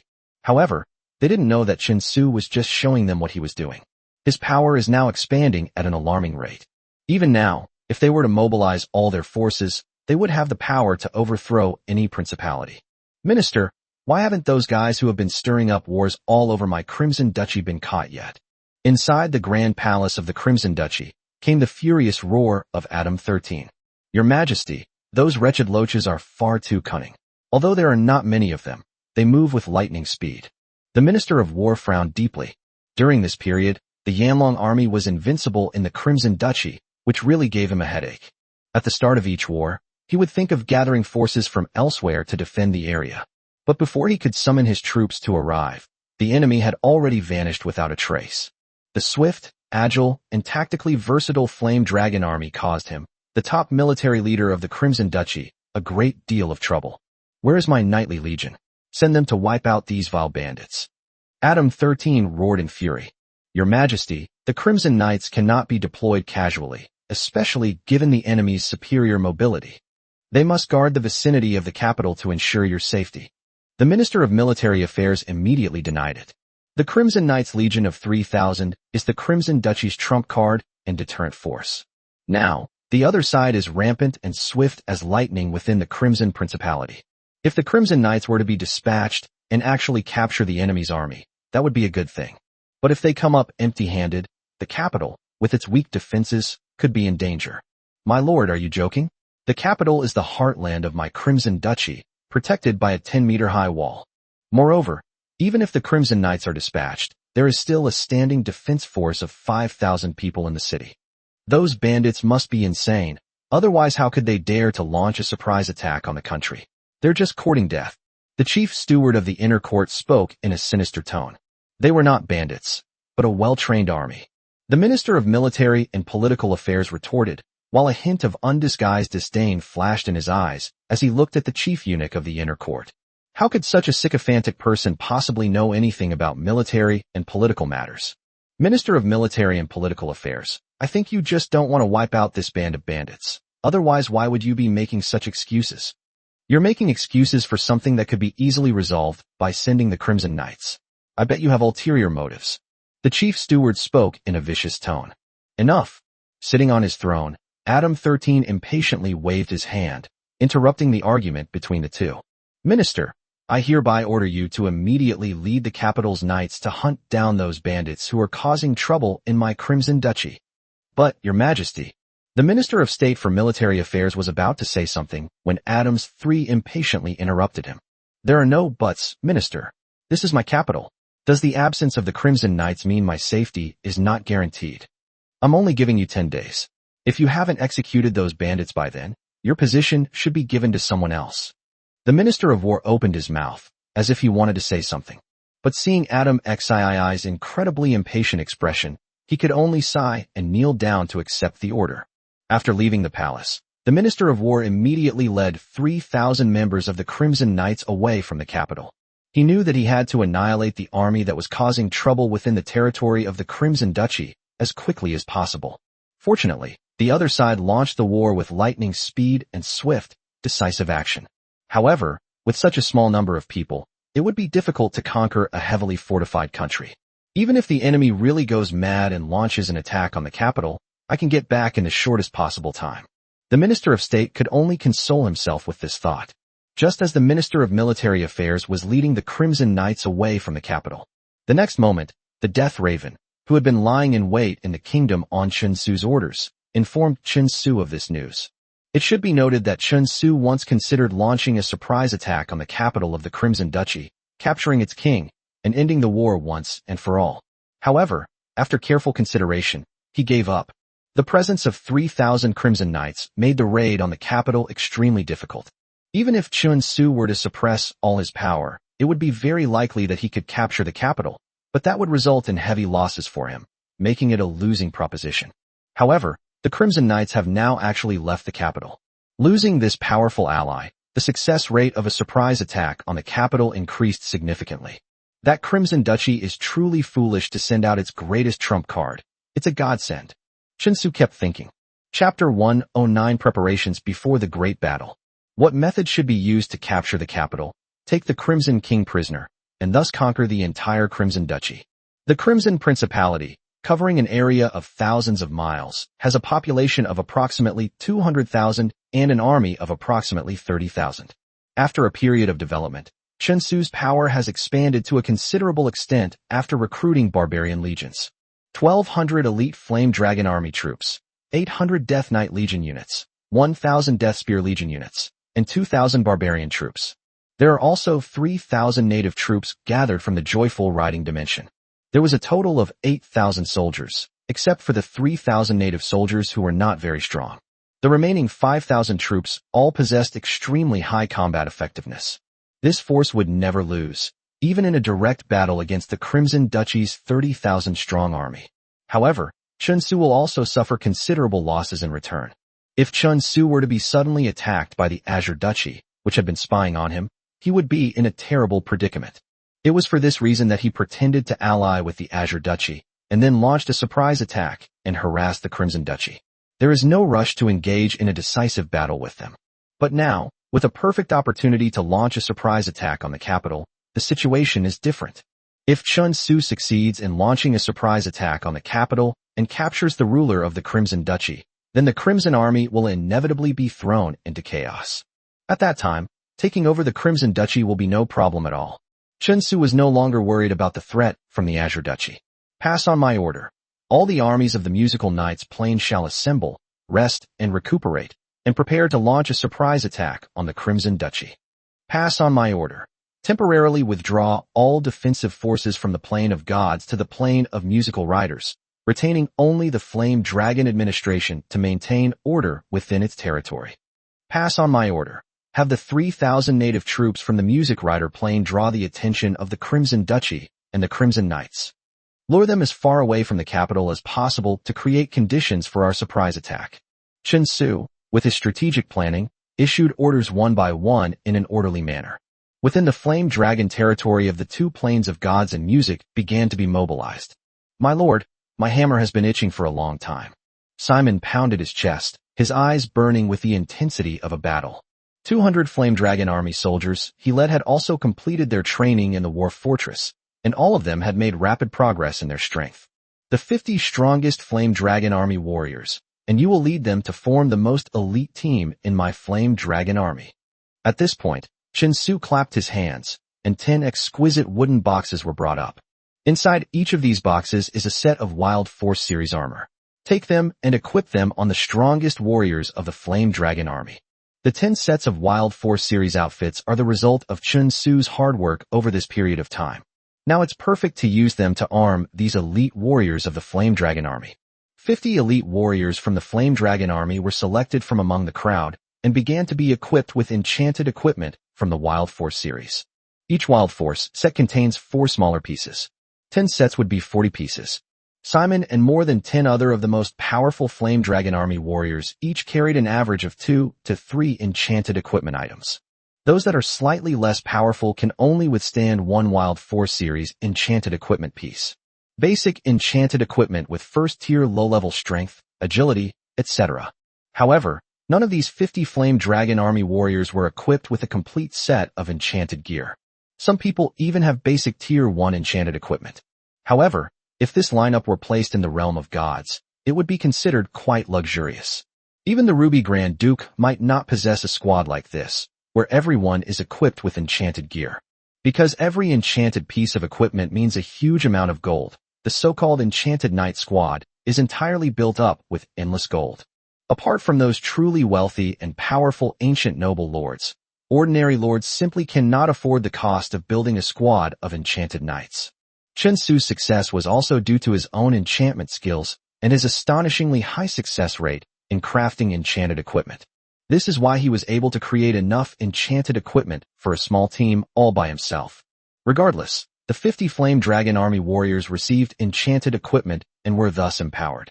Their combat effectiveness has increased by more than 1 level compared to before. Immediately afterwards, Chen Su equipped all 50 Hell Steeds produced during this period to these 50 Flame Dragon Army warriors. Only 2 kilograms of armor made of mithril can be produced each month. 5 strongest Flame Dragon Army warriors. Now, this elite team is completely armed to the teeth. Powerful mounts, armor, and equipment with powerful enchantments.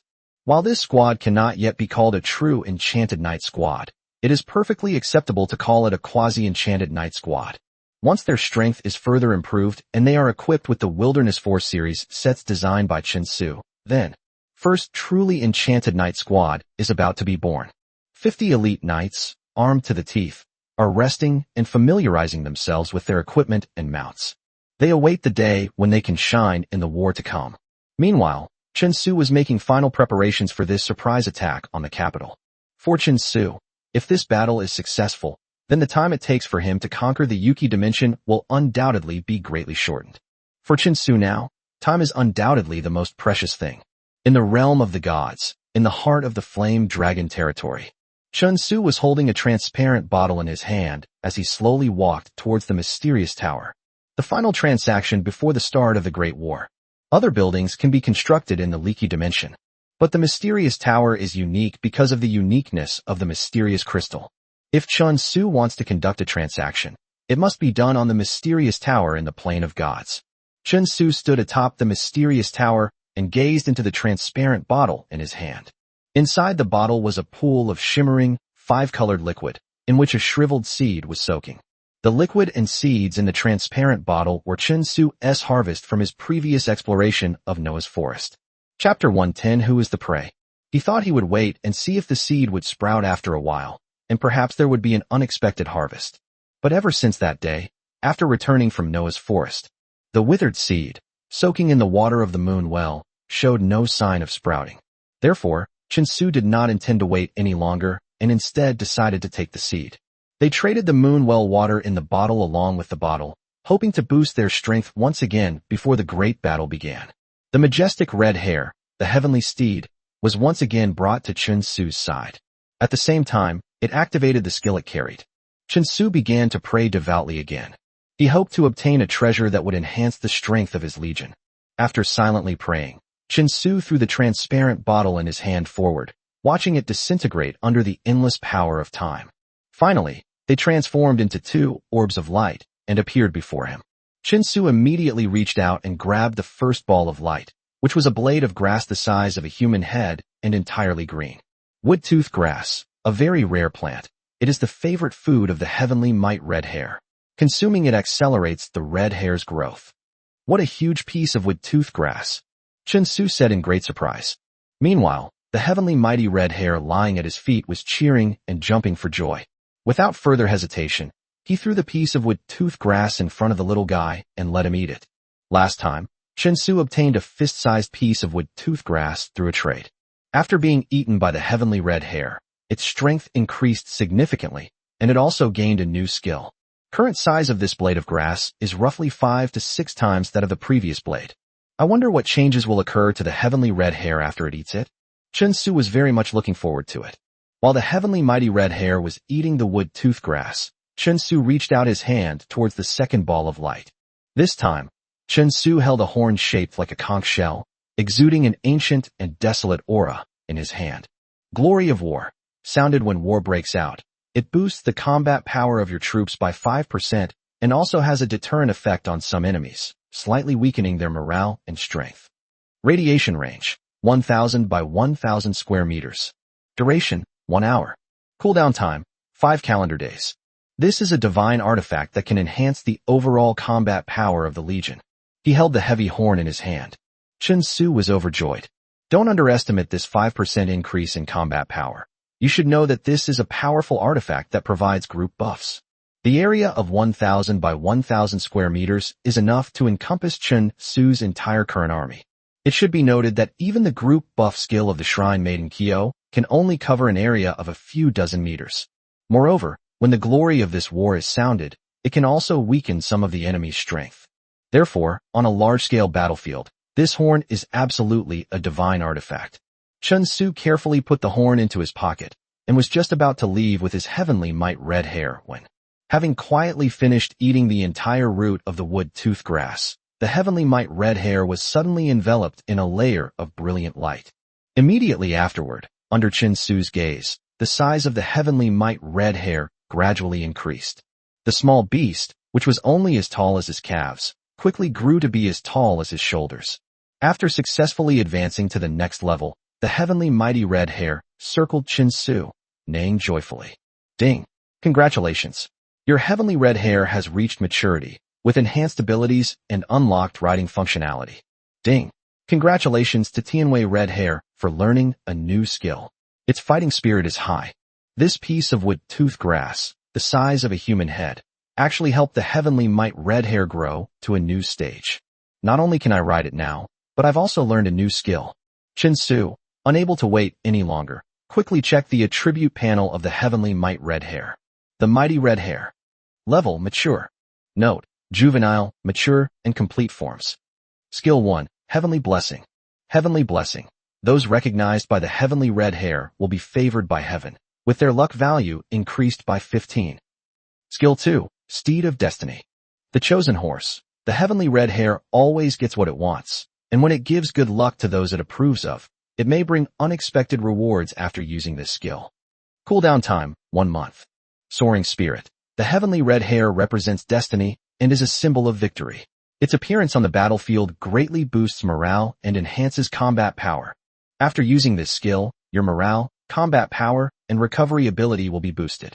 Active skill unlocked while riding. Range 500 by 500 square meters. Duration 2 hours. Cooldown 3 days. The glory of war, coupled with the indomitable fighting spirit of the heavenly red hare. Chen Su couldn't resist the urge to experiment on the battlefield. When these two skills are activated simultaneously, what kind of impact will they have on your own army? After the transaction was completed, Chen Su took the heavenly might red hare and rushed back to the joyful riding dimension. This is a crucial battle that will determine whether he can quickly conquer the joyful riding dimension. He cannot afford to lose. The 3,000 native troops from the joyful riding realm have all been dispatched. Within the territory of the Crimson Duchy, they carefully harassed and attracted the attention of the Minister of Military Affairs and his Crimson Knights. Meanwhile, Chen Su, riding the heavenly mighty red hare, led his army and quietly made their way towards the capital of the Crimson Duchy. The harassment by 3,000 native soldiers quickly attracted the attention of the Minister of Military Affairs. He immediately led his Crimson Knights on a long-distance raid to the scene, hoping to end the war as quickly as possible. However, the native army, aided by the Death Raven, is not particularly strong in direct combat. However, they are extremely sharp in terms of escaping and sensing. Whenever the military and political ministers were more than 10 miles away, the native army then began a deliberate retreat, while simultaneously leading the Minister of State and his Crimson Knights away from the capital. Order the troops along the way to retreat and tighten their defenses. This time, we must annihilate this despicable army. The Minister of War looked at the map spread out in front of him and pointed at it as he spoke. Although they had failed to reach their destination several times and were being led around by the nose by the native army, the military and political minister remained calm and unperturbed. Because during the pursuit, he had already quietly laid a trap. The Crimson Duchy's army, under the orders of the Minister of Military Affairs, was slowly encircling this direction. It was like a pocket, subtly enveloping the native army. Chapter 111, Let's go head-to-head. What the Minister of Military Affairs had to do was drive the indigenous army into this pocket and then wipe them out in one fell swoop. Haha, our enemy has taken the bait, Chen Su said with a smile. At this moment, 2 soldiers of the Flame Dragon army were spreading out a military map of the Crimson Duchy in front of Chen Su. On the map, the Minister of War and his Crimson Knights, as well as the other armies of the Crimson Duchy, were all depicted, their every move vividly shown. Order the native legion to continue forward, deliberately penetrating deep into the pocket of the Crimson Duchy. Chen Su calmly issued the orders. Only in this way can the military and political ministers, who believe they are about to succeed, continue to pursue their goals without any scruples. As for the surrounded native army, they should not be in much danger.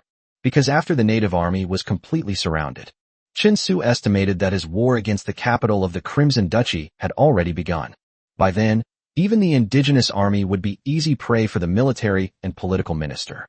If he hadn't gone mad, his first choice would undoubtedly be to gather all the troops and return to the capital. However, if this military and political minister really went mad and chose to wipe out the native army first before returning to the capital, that would undoubtedly buy Chen Su more precious time. As for the loss of the 3,000 native soldiers, Chen Su was not distressed. The essence of interdimensional warfare is plunder and conquest. In Chen Su's mind, the 3,000-strong native army was not even as important as 100 enhanced Death Knights. Simply put, this native army was bait and cannon fodder sent out by Chen Su. Whether they lived or died, Chen Su would not feel the slightest heartache. Advance within the territory of the Crimson Duchy. For this surprise attack, Chen Su specifically created 2 extra Death Raven units. They were positioned around the army, observing every possible movement. Several Death Crows, Chen Su could lead his army to easily evade enemy reconnaissance. Even if there are obstacles that are truly unavoidable, the skilled leopard assassin Betty will easily solve the problem for Chen Su.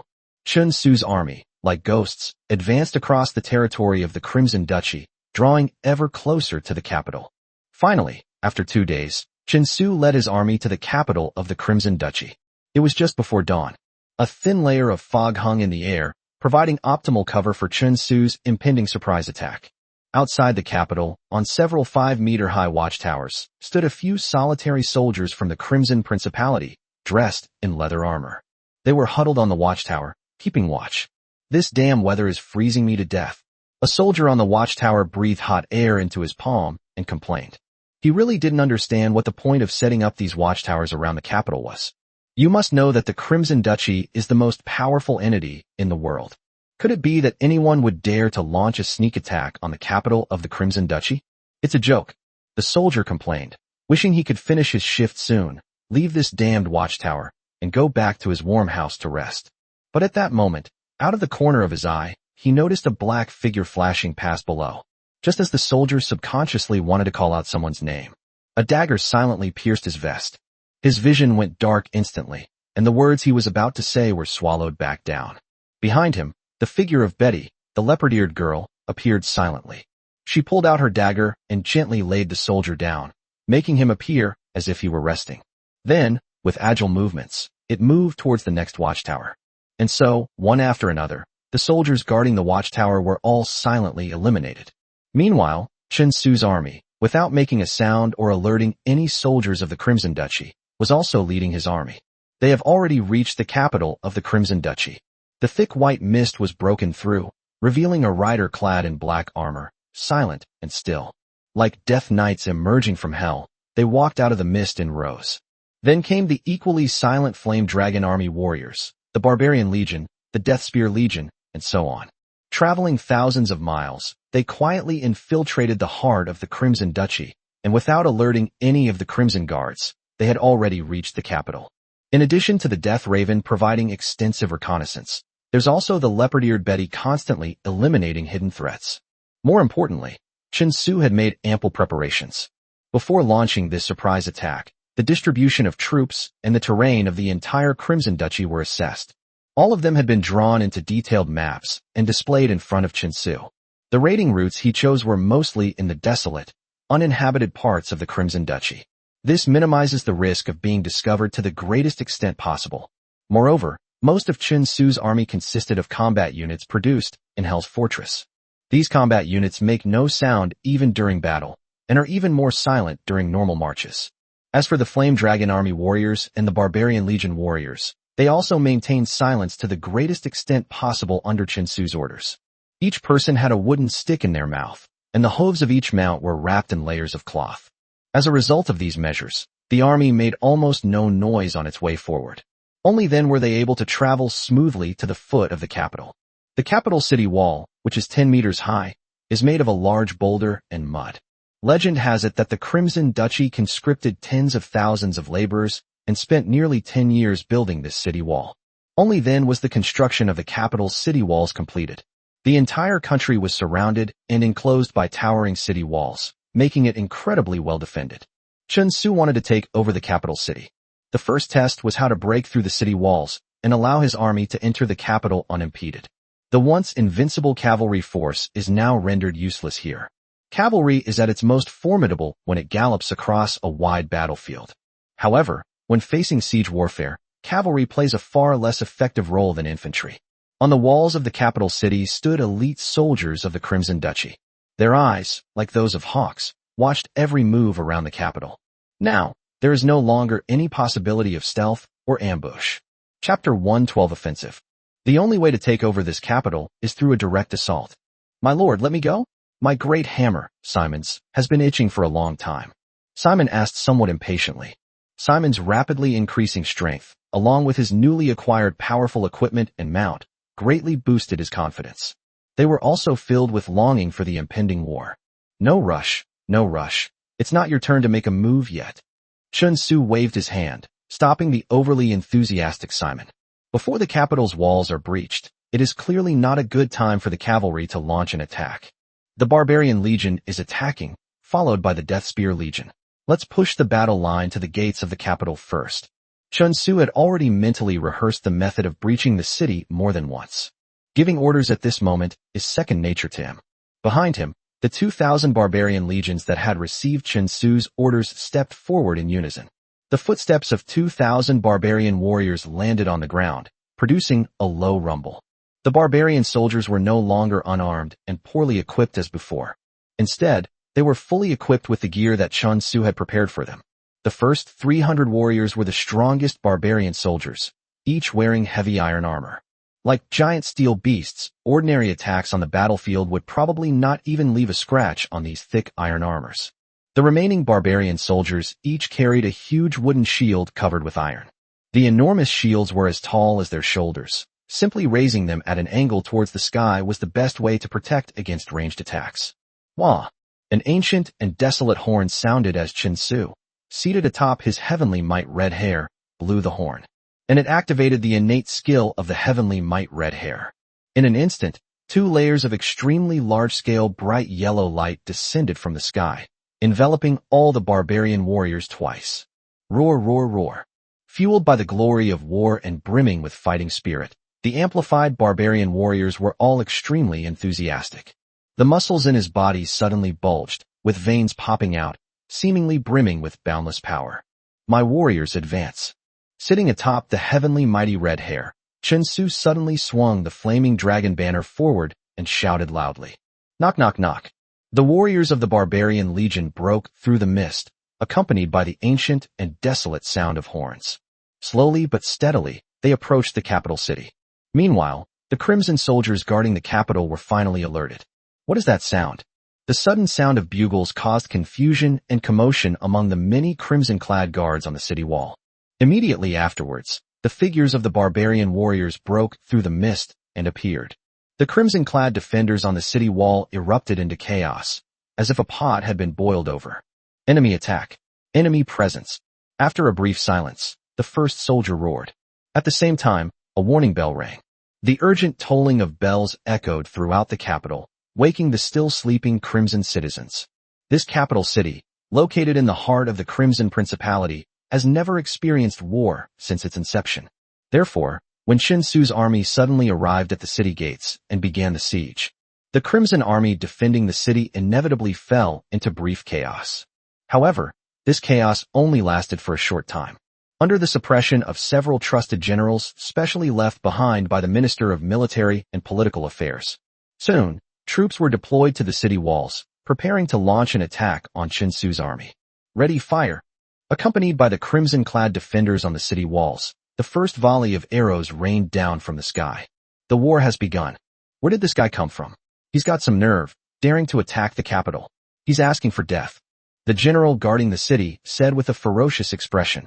Before the Minister of Military Affairs left, he had already instructed them to pay attention to the defense of the capital during these days. Therefore, shortly after the surprise attack, the generals calmed down. He began to set up defenses and ordered his men to urgently request reinforcements from the Minister of War and the Crimson Knights. Buzzing. Rows of Crimson Guards stood on the high city walls, ready to shoot arrows. A deluge of arrows, like a torrential downpour, rained down on the barbarian army's warriors. Raise your shields and defend. Chen Su, positioned at the heart of the army formation, immediately gave the order upon seeing the incoming rain of arrows. Roar, roar, roar. The barbarian warriors roared. He raised his iron shield, which was more than half a person tall, high towards the direction from which the rain of arrows was coming. Like indestructible shields, they are ready to face the storm. As for the 300 barbarian warriors standing at the forefront, clad in heavy armor, they simply removed their face shields. Encased in thick iron armor, they were no match for this mere rain of arrows. Jingle bells. The barrage of arrows rained down on the barbarian warriors' shields as if they had encountered the most formidable defense in history. There was absolutely no way to stop it, not even a fraction of what it was. Sparks flew as the arrows slid off the shield and fell limply to the ground. The barbarian legion, shields raised, continued to move slowly forward, seemingly unaffected by the rain of arrows. When had the Crimson defenders standing on the city wall ever seen such tactics? They were all stunned for a moment. Just as these crimson-clad defenders were stunned, the barbarian legion below, whose shields were half raised in the air and densely packed together, suddenly dispersed. One after another, cold spears exuding an aura of death appeared in the gaps between the shields. Under Chen Su's orders, the Death Spear Legion launched an attack. Buzzing. 1,000 units of the Death Spears simultaneously hurled their bone spears. A barrage of cold, overwhelming spears rose upwards, like a dark cloud, enveloping the crimson-clad defenders on the city walls. The Death Spear units are far more powerful than those feeble feathered arrows. The defenses of those crimson-clad guards were far inferior to those of the Barbarian Legion. So when these 1,000 bone spears fell from the sky, the Crimson Guards fell one by one. Screams echoed one after another. Barrage of bone spears. At least 500 Crimson Guards were either killed or maimed. Hold on. Stay close to the city wall and defend. Just stop them from getting onto the wall. When the Minister of Military Affairs reinforcements arrive, that's when we'll tear them to shreds. Issued his orders in a very loud voice. Chapter 113: A Decisive Strike. Upon receiving the order, the Crimson soldiers quickly clung to the city wall and took cover. This rendered the overwhelming barrage of bone spears ineffective against the hidden Crimson soldiers. However, Chen Su did not stop the Death Spear Legion's attack because of this. 500 units of Death Spear took turns hurling them at the city walls, suppressing the Crimson defenders on the walls. The army assisting Chen Su advanced rapidly toward the city gate. The city gates of the Crimson capital were constructed from massive timbers and pure iron, though they were not as thick as the city walls. However, its defensive strength is in no way inferior to that of other parts of the city wall. The crimson-clad defenders on the city wall stood ready, prepared to defend against any enemy attempting to scale the wall. In their view, the only way for these enemies to invade the capital was to scale the walls and breach the city. As for simply opening the city gates, don't be ridiculous. Such a sturdy city gate couldn't possibly be broken open by human power. Even the most powerful magician in the duchy could only leave some insignificant scars on the city walls. The Crimson Guards had good intentions, but Chen Su's methods were beyond their comprehension. As they approached the city gate, Chen Su waved his hand, summoning a full 200 units of corpse-dragging ghosts. Under the cover of the Barbarian Legion's giant shields, they rushed towards the city gate. He wanted to detonate all 200 corpse-dragging ghost units at once, blasting open the city gate of the capital. Under the cover of the Barbarian Legion, the 200 corpse-dragging units successfully reached the city gate. Immediately, Chen Su ordered the barbarian legion to retreat to a distance of over a kilometer and raise their shields for defense. Then, the next moment, the 200 corpse-dragging ghost units were detonated. Boom! The explosion of 200 corpse-dragging units was several times louder than the loudest thunder. The invisible shockwave from the explosion pushed back even the barbarian warriors who were defending with their shields, causing them to stumble back several steps. As the billowing dust settled, the incredibly sturdy city gate came into view. Surprisingly, the explosion of these 200 corpse-dragging ghosts tore a huge gash in the ground. Break the city, capture the Crimson King, and kill anyone who dares to resist.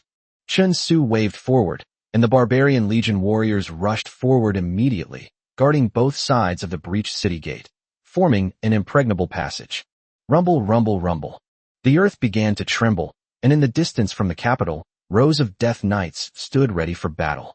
He began to urge the demonic rider beneath him to charge toward the breached city gate. Leading the charge were Simon's 50 most elite flame dragon army warriors. Simon, the leader, was clad in heavy armor and wielded 2 giant hammers. The components of his equipment gleamed faintly. The tall and ferocious hell horse beneath him made him appear like a demon god. "You little brats, your grandpa Simon's hammer has been itching for a long time." Simon, leading the charge, led his squad of semi-enchanted knights through the breached city gates and stormed into the capital. 800 Death Knight units followed closely behind. Next came the warriors of the Flame Dragon Army, the barbarian legions, and so on. As Chen Su rode his steed, the red hare, watching his army march into the capital, a surge of ambition welled up within him. The fall of the capital is now a foregone conclusion, and the day when he conquers and unifies the entire joyful riding realm is one step closer. The earth trembled, and rows of death knights, like black whirlwinds, swept towards the capital.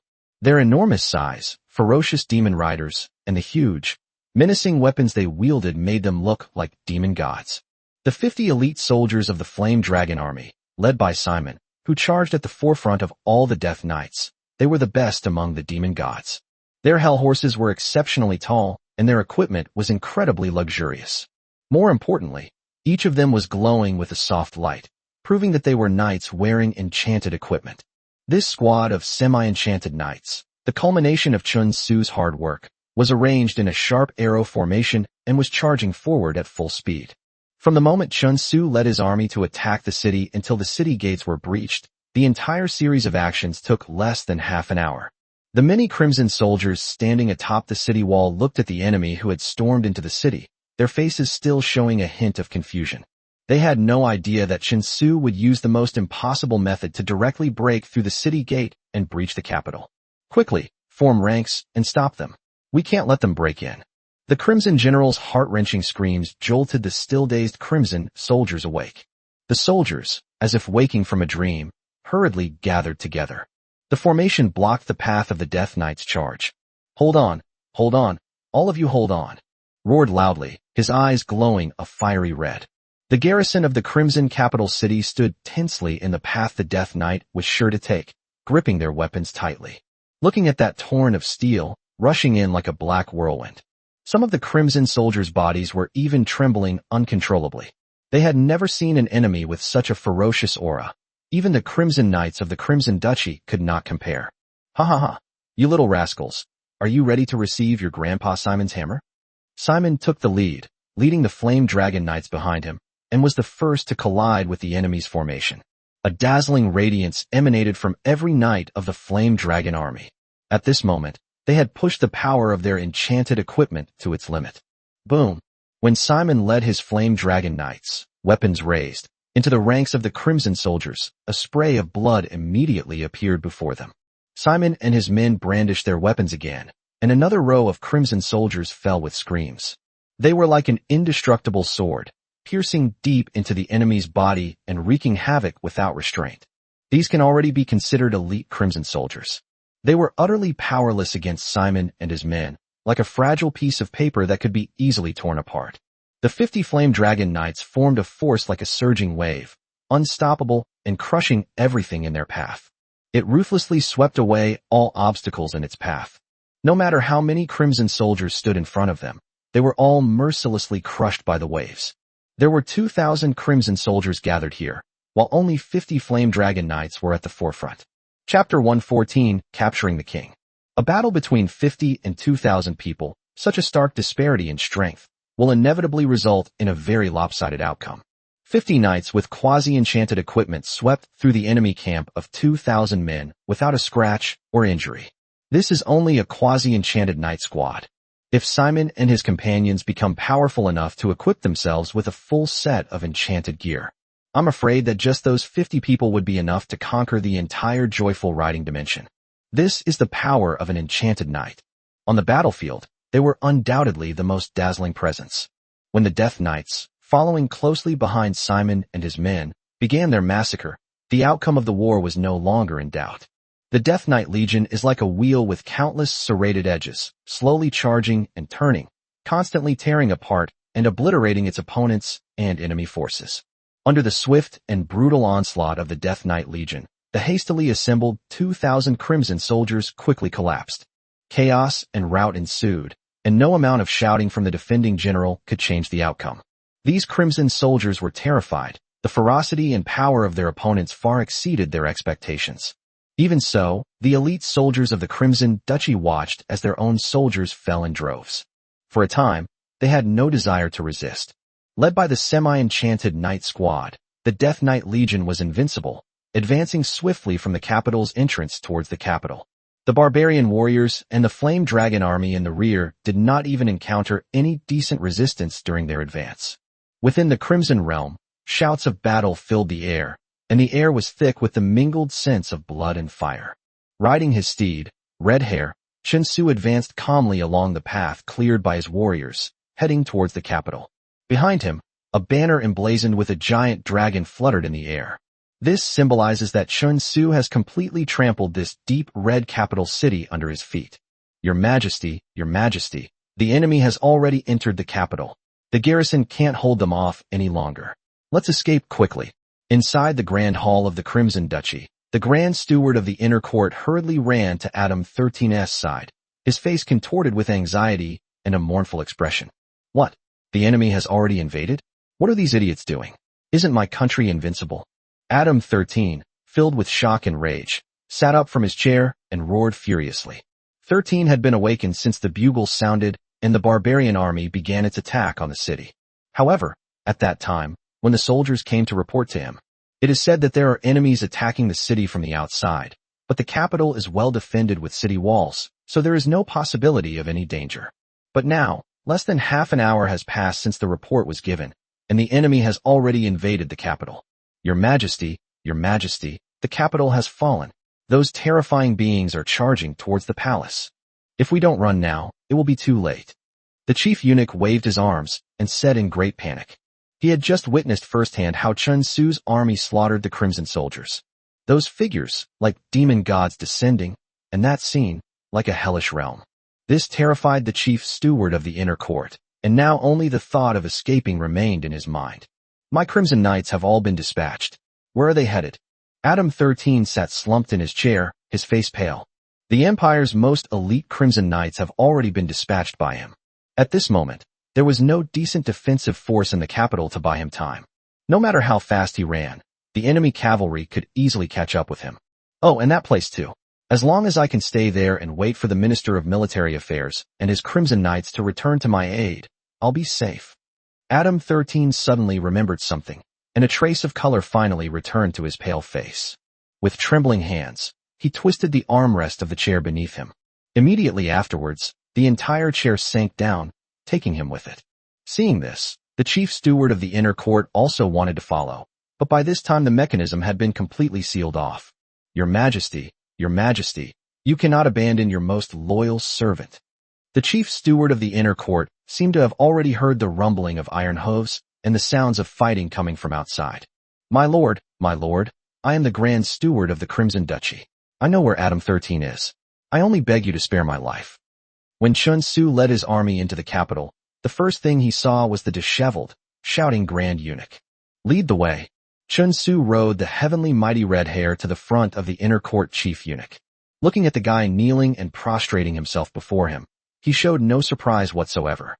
In times of great calamity, there will always be people who will sacrifice everything else for their own lives. So-called loyalty is merely a matter of not having enough incentive to betray someone. Chen Su had no intention of asking the chief steward of the inner court the reason for his betrayal. Instead, he simply asked him to lead the way to the place where Adam 13 was hiding. Dig downwards until you find the secret passage. Chen Su pointed in the direction of the chair and gave orders to the Yanlong army soldiers around him. With the combined efforts of the Yanlong army soldiers, a deep underground passage soon appeared before Chen Su. Chen Su led King Hui, Betty, and the others along the secret passage, eventually arriving at a metal wall that shimmered with a faint magical glow.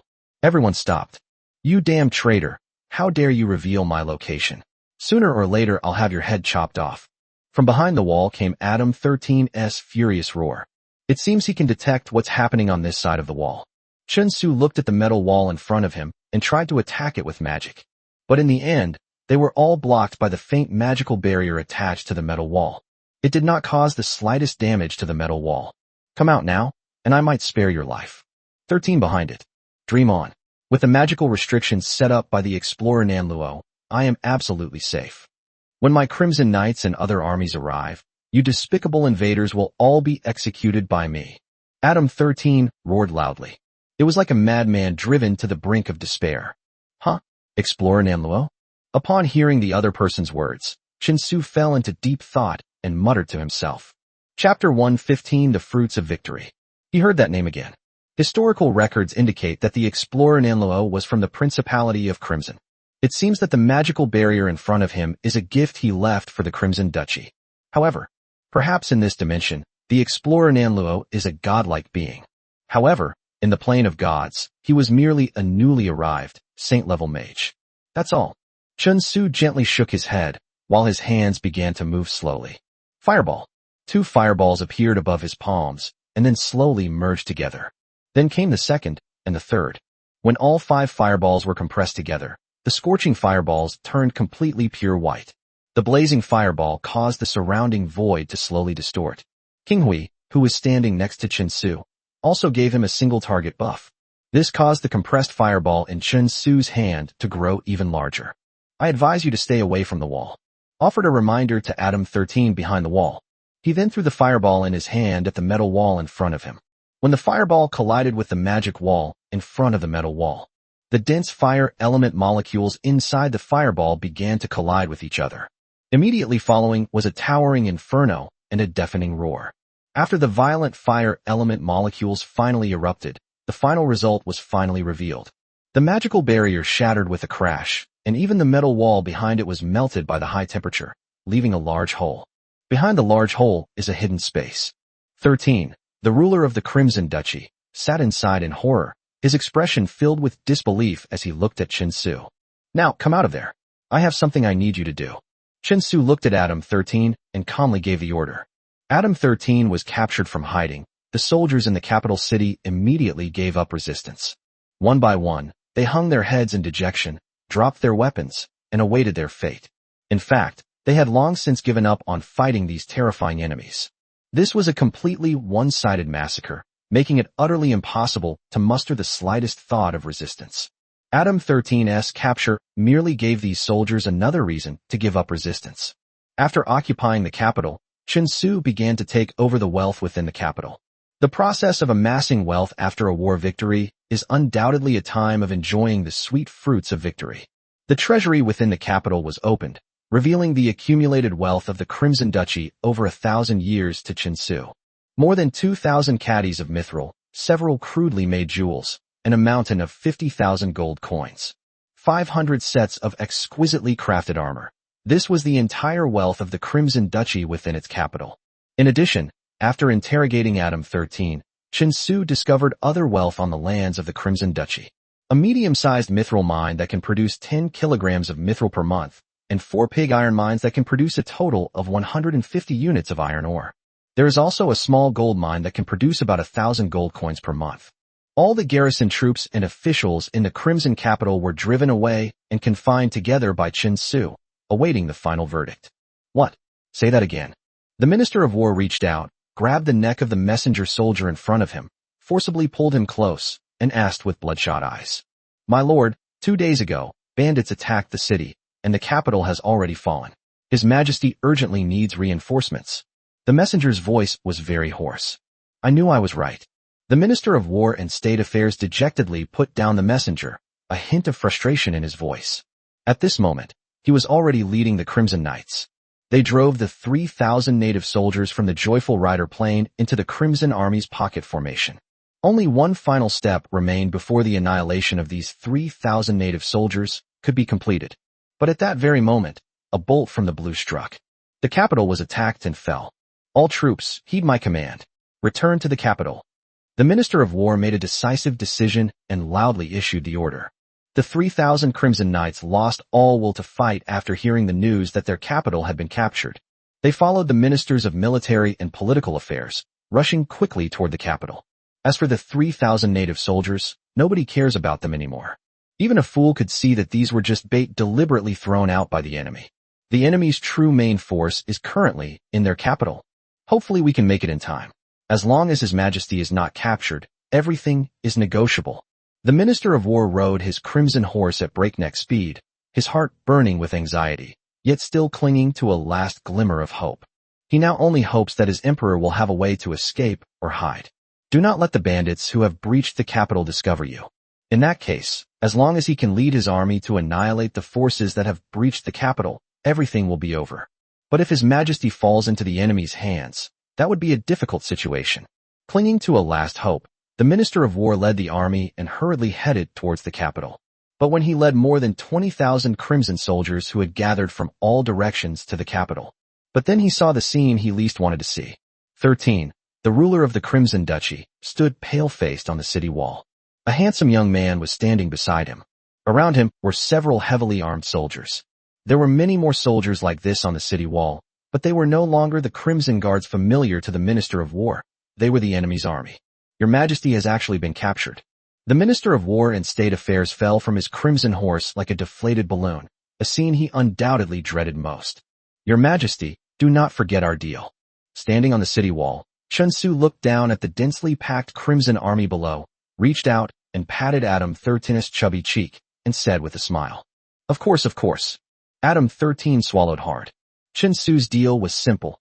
Adam 13 would have his army surrender. Chen Su assured him that he would continue to lead the Crimson Duchy, but the price would be that his most loyal servants become his dogs. If Adam 13 refused the deal, his fate would be worse than death. Chen Su simply introduced Adam 13 to several of the 10 most brutal tortures from his previous life. The pampered Crimson King, who had been born into luxury, was so frightened that his face turned ashen, and he hastily agreed to the deal. Chapter 116, Eliminating Hidden Dangers. Minister of War, order my troops to cease resistance.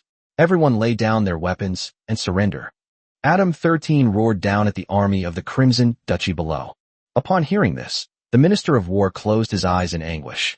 He really didn't want to agree, but he had no choice but to comply with His Majesty the Emperor's orders, as he had already been captured. In the Crimson Duchy, where imperial power reigns supreme, the only thing they can do is obey. Bear the humiliation and hardship. As long as we preserve our strength, we will have a chance to overthrow the rule of the devil in the future. We must endure, we must endure. The Minister of War silently told himself this, and then ordered all the troops to lay down their weapons. Very good. Next, order your army to enter the capital. Seeing that the Crimson Principality army below had laid down their weapons, Chen Su continued to give orders. Adam 13 faithfully carried out Chen Su's orders. All the troops of the Crimson Duchy, under the orders of the Minister of Military Affairs, lined up in columns and entered the capital. Chen Su calmly watched all of this. After more than 20,000 unarmed troops from the Crimson Duchy had entered the capital, the city gates slammed shut. Buzzing. Suddenly, a dark cloud appeared in the sky. It was the bone spear of the Death Spear Legion. They fell from the sky, exploding directly among the densely packed Crimson Duchy army, splattering countless droplets of blood. Immediately afterwards, the earth began to tremble. Rows of heavily armed Death Knight legions and Barbarian legions charged out. They charged straight into the army of over 20,000 from the Crimson Duchy, reaping their lives. Why? Why is this happening? The scene around him had become hell. The military and political minister, his face filled with disbelief, raised his head high and roared angrily and unwillingly. He had just been thinking about enduring humiliation and preserving the strength of the Crimson Duchy's army in order to retaliate in the future. But now all of that has vanished. Why? We've already surrendered. 13 also asked the same question. Huh? Why? Chun Su remained calm as he drew a sword from the waist of one of the Yanlong army guards beside him. Adam 13, with an incredulous look in his eyes, swung his sword down. The sword fell, a flash of cold light. Blood spurted from Adam Xii's neck. The next moment, Adam 13's head slid away quite a distance, his eyes filled with resentment. I never intended to let you go. Mercy to the enemy is cruelty to oneself. Chun Su looked at Adam 13's head and said very calmly, and this is the bloody and cruel interdimensional war. The nearly 30,000 troops of the Crimson Duchy, especially the 3,000 members of the Crimson Knights, pose a threat if they remain. Chun Su didn't believe that just because he had captured the ruler of the Crimson Duchy, he could command the entire army of the Crimson Duchy. It's clearly impossible to get them to obey your commands. The most likely scenario is that the armies of the Crimson Duchy are feigning submission. Then they wait at any moment to betray Chun Su, attempting to restore the former glory of the Crimson Duchy. Moreover, Chun Su has only conquered the capital of the Crimson Duchy, while the Azure Duchy is still eyeing him covetously. If he were present, and at the crucial moment of conquering the Azure Duchy, the Crimson Duchy army, which outwardly appeared to be subservient, suddenly rebelled, it would undoubtedly cause Chun Su a great deal of trouble. This trouble, while not enough to cause Chun Su's defeat, will definitely render all his previous preparations futile.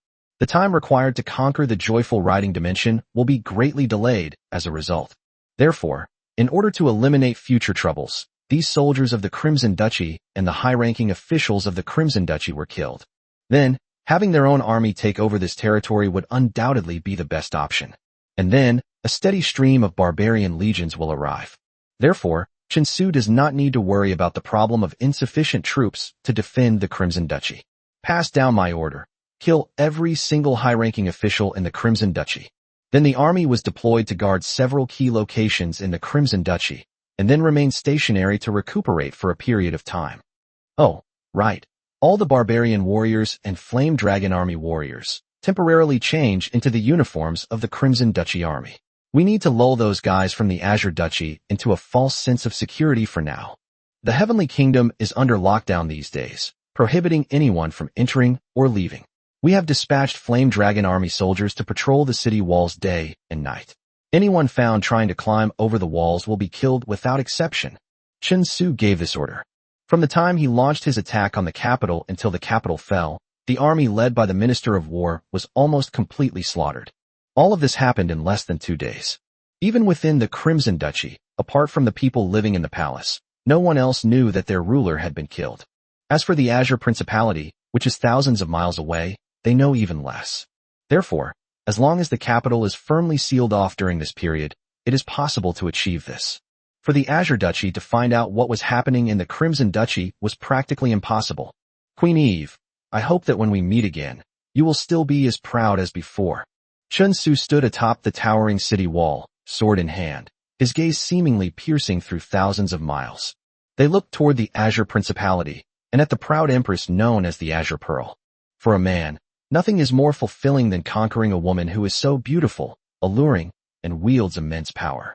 Although Chun Su had wiped out the army of the Crimson Duchy, he could not wipe out the entire army of this plane. He also needs a spokesperson who can manage the leaky dimension for him. This representative cannot wield too much power and must obey his orders completely. Queen Eve, the Azure Queen, is undoubtedly the best choice. However, before that, Chun Su needed to completely shatter this woman's pride. Only in this way can this Azure Pearl lower its proud head and completely submit to itself. After conquering the Crimson Duchy in a swift and lightning-fast war, Chun Su resumed his regular cultivation routine, just like before. Aside from his daily rest time, Chun Su spent the rest of his time meditating, cultivating, and crafting enchanted equipment. Although the Ruby Grand Duke has not yet made any moves, Chun Su will not ignore the existence of this threat. No matter when, striving to strengthen yourself is always the right choice. Chapter 117, The Next Target. Time flies, and soon a month has passed. The Plain of Gods. The former leader of the barbarian merchants has once again come to the territory of Yanlong territory. This time, he brought Chun Su many surprises. He He brought with him 5,000 barbarian warriors and 10,000 barbarian women and children. Chen Su naturally accepted all offers and used a batch of exquisite porcelain to exchange for ownership of these barbarian slaves. Great Lord Chen Su, you are truly the richest and most generous human lord I have ever met. As they parted, the barbarian merchant leader, beaming with pride, praised Chen Su. The two deals with Chen Su were more profitable than those in the past 2 years. The total amount of money he made with Henry was more than all the deals they had combined. However, I'm afraid I won't be coming for a while. The nearby slave warriors have all been looted, so I'm afraid it will be a long time before I can continue trading with you. The barbarian merchant leader clicked his tongue regretfully and said with great pity. It wasn't just the exquisite porcelain. The food Chen Su served him each time he visited also made this barbarian merchant leader linger. My friend, as long as you have enough barbarian warriors, the gates of Flame Dragon territory will always be open to you, Chen Su said with a warm smile. Although the barbarian merchant leader will not be coming again for some time, it will no longer have a significant impact on him, because the current number of barbarian warriors is enough for him to use for a while. After accepting these barbarian creatures, Chen Su brought them all to the joyful riding plain. The process of taming and subjugating them, as before, begins. Because of the existence of the previous group of barbarian creatures, the process of subduing this group of barbarian creatures went very smoothly. Before long, they truly submitted to Chen Su.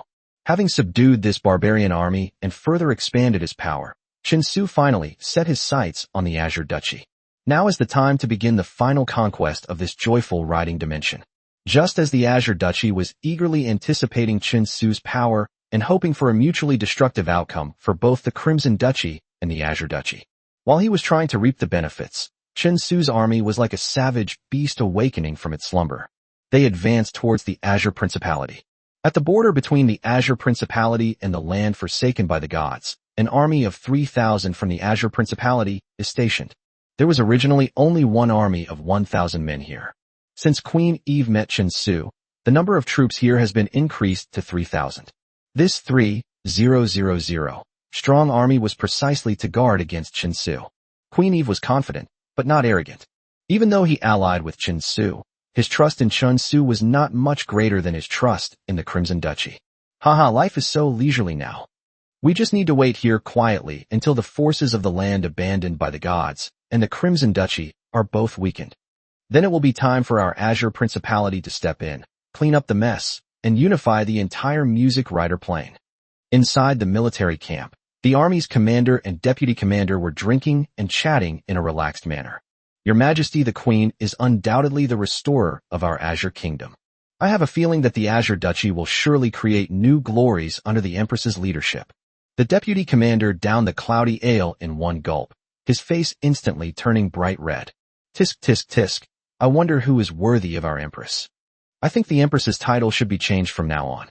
It shouldn't be Azure Pearl anymore, but rather Joyful Rider Pearl. The commander laughed heartily twice and praised him in this way. That's good. There is no one in this world who is worthy of Her Majesty the Empress.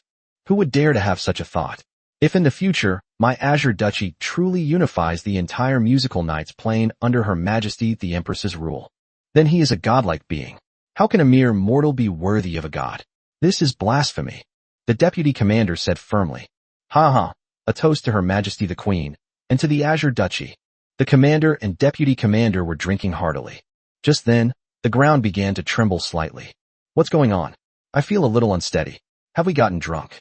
That's impossible. They've only had a few drinks. The trembling earth caused the entire camp to shake. The two commanders looked puzzled, seemingly still not understanding what had happened. What happened? The deputy commander opened the tent flap and went outside, wanting to find out what had happened. But when he saw the scene in the distance, he stopped talking abruptly. Away from the military camp, countless tiny black dots densely clustered together.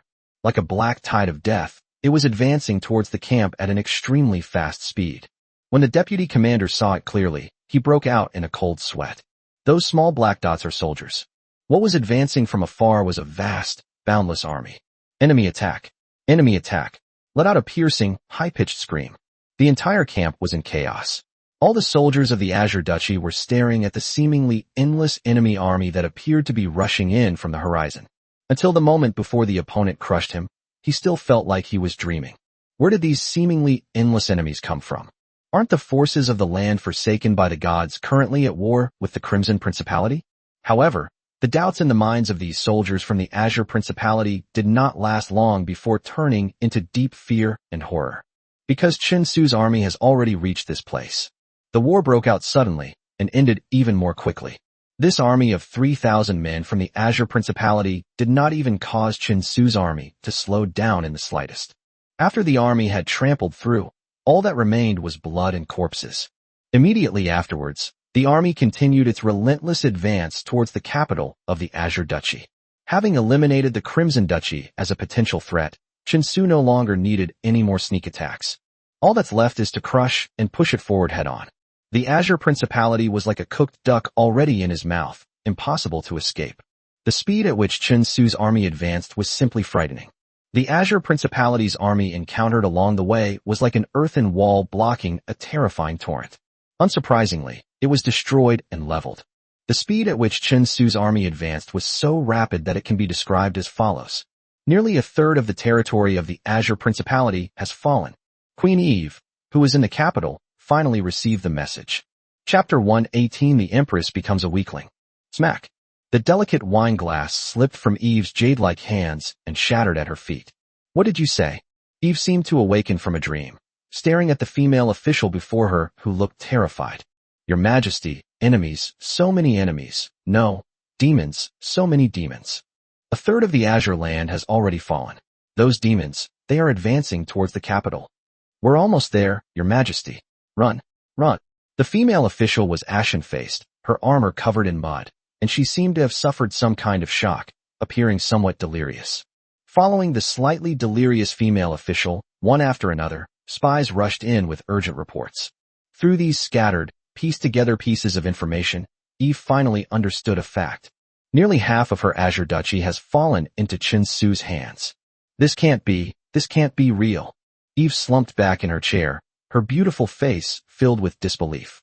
Isn't Chen Su's faction currently at war with the Crimson Duchy? Why would they suddenly attack the Azure Principality? And it's incredibly powerful. Eve's doubts didn't last long, because Chen Su's army had already moved as swiftly as a raging fire. They leveled nearly half of the Azure Principality's territory and arrived directly at the foot of the capital. The defenses of the capital of the Azure Duchy were not even as strong as those of the Crimson Duchy, so the battle to breach the city was carried out with exceptional ease. One-third of Chen Su's army directly occupied the capital. The remaining troops continued their sweeping conquest of the remaining territory of the Azure Duchy. Having traversed the bloodstained capital, Chen Su arrived at the most magnificent and imposing hall in the city. And after several months, he saw Queen Eve again. Chen Su stood in the main hall, looking at the Azure Queen Eve, who was dressed in a yellow robe and trying to appear calm, sitting on a chair, and a hunter's smile appeared on his face. Your Majesty, we meet again. Upon hearing Chen Su's words, Queen Eve bit her lip, looked at him, and forced herself to remain calm as she spoke. Why? Aren't we allies? Stop deceiving yourself. Do you really believe those tricks used to fool children? Chen Su slowly walked up to Eve. Looking down at Her Majesty the Azure Queen from her elevated position, he slowly began to speak. From the very beginning, my goal was to conquer the entire Joyrider Plain. Whether it's the Azure Duchy or the Crimson Duchy, the final result will be the same. Invaders from another dimension, I underestimated you. Eve took a deep breath, her eyes filled with an indescribable bitterness. She truly hadn't expected that Chen Su possessed such immense power. The previous meetings were nothing more than attempts to lull and deceive her. However, aren't you afraid that the Crimson Duchy will get wind of this and then launch an attack on you to reap the benefits? Upon learning that a significant portion of my Azure Duchy had fallen, I immediately dispatched people to the Crimson Duchy to spread the news. I reckon that as long as the ruler of the Crimson Duchy isn't a fool, he'll definitely send troops. In the end, neither you nor I will benefit, so stop now. How about we unite and deal with the Crimson Duchy together, using their scheme to carve up their territory? Eve spoke softly, raising her head to look at Chen Su, her expression remaining calm. Clap, clap, clap. Upon hearing Eve's words, Chen Su clapped his hands, a look of approval on his face. As expected, she truly lives up to her title as the Empress of the Azure Kingdom. Even now, she hasn't given up. However, isn't this the method you used to deal with me and the Crimson Duchy? You planned to wait until both of our forces were weakened before coming out to reap the benefits. Your Majesty, do you think I would not be wary of things I know so clearly? How do you plan to prevent this? Do you expect the Crimson King to obey your orders? A defiant look appeared on Eve's beautiful face. She felt that Chen Su was just putting on a brave face, and that the initiative was slowly returning to her hands. He can no longer obey my orders. Chen Su shook his head, and at the same time extended a finger and touched Eve's smooth chin. He lifted her head up, looked into her slightly flustered eyes, and said, word by word, because the ruler of the Crimson Duchy, Adam 13, is now a dead man. No way, you're lying to me. Eve had never been so intimate with a man before, and a sense of unease immediately welled up inside her. But now, she couldn't care less about any of that, because Chen Su's voice exploded in her mind like a bolt from the blue. Let me introduce myself. Standing before you now is not only the ruler of the land abandoned by the gods, but also the ruler of the Crimson Duchy. Chen Su clapped his hands, intending to completely shatter the last hard shell on this Azure Queen's body. Several soldiers of the Yamlong army, after receiving orders from Chen Su, brought more than a dozen wooden boxes from outside the palace. Then opened the wooden box to reveal its contents. When Eve saw the contents of the dozen or so wooden boxes, she felt a sudden darkness engulf her, as if the entire world had turned dark. Because in those dozen or so wooden boxes, in turn, was the ruler of the Crimson Duchy, Adam 13, the Minister of War, and more than a dozen other high-ranking officials of the Crimson Duchy. These dozen or so heads, covered in solid ice, were not completely rotten and remained remarkably well preserved. Even the look of terror and disbelief on his face before his death was perfectly preserved. These dozen or so heads were like the last straw that broke the camel's back, completely crushing Eve. You've actually conquered the Crimson Duchy, Eve murmured to herself, and then her expression changed to one of supplication. Please, please, spare my Azure Duchy, okay? He watched as this proud empress's defenses were shattered layer by layer before his eyes, leaving her weak and helpless. As he began to pray to himself, Chen Su instantly felt an immense sense of accomplishment. However, this is not the end of the story. The ruler of the Crimson Duchy is dead, so after unifying the music writer plane, I need a representative. Now it seems you're the best choice. Spokesperson. Eve was stunned and asked in confusion. By becoming my representative, you can take charge of the entire leaky plane on my behalf. Chen Su's voice was like that of a demon from hell, full of allure. Chapter 119, The Unified Musical Cavalry. However, if you want to become my representative, you must submit to me completely, body and soul. Upon hearing Chen Su's words, Eve gave a bitter smile and said, Is your so-called spokesperson just your puppet? If you perform well enough, I might consider reserving some of your strength. Chen Su spoke slowly in a powerful voice. You must understand that for me, the joyful riding dimension is just the starting point of conquest, not the end. In this world, there are countless other planes waiting for me to conquer, submit to me, and become my representatives in the leaky plane. Not only will you gain control of the joyful riding dimension, but you will also have the opportunity to receive my favor in the future and expand your territory to other dimensions. Isn't this your dream? Chen Su had long seen that Eve was a woman full of ambition and a desire for power.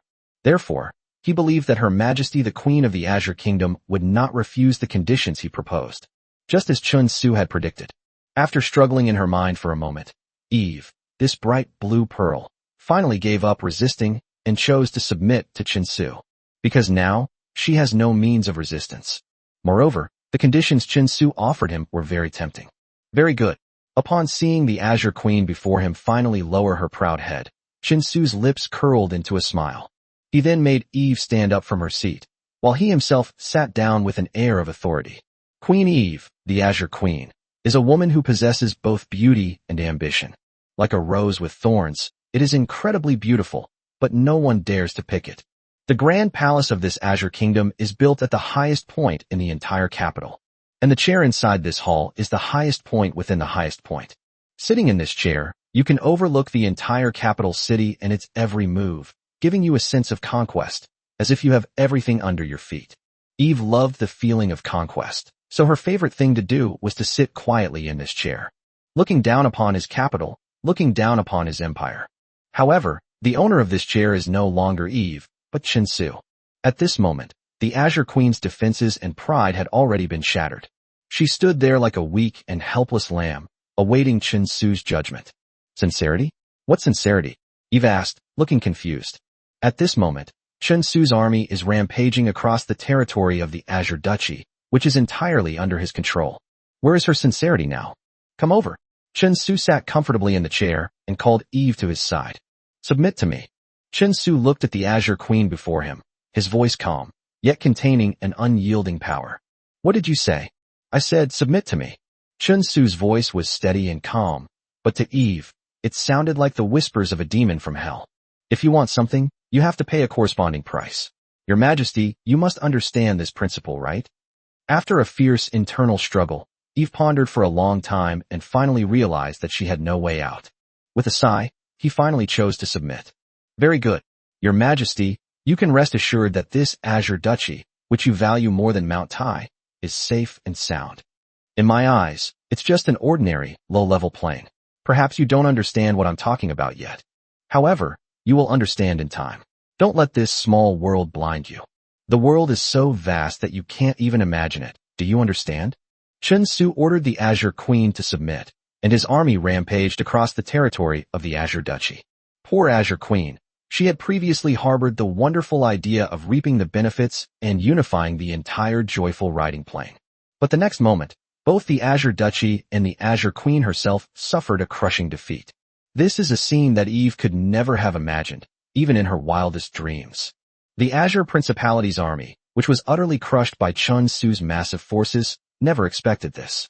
The Empress, whom they revered like a goddess, had already decisively chosen to concede defeat. The war ended half a day later.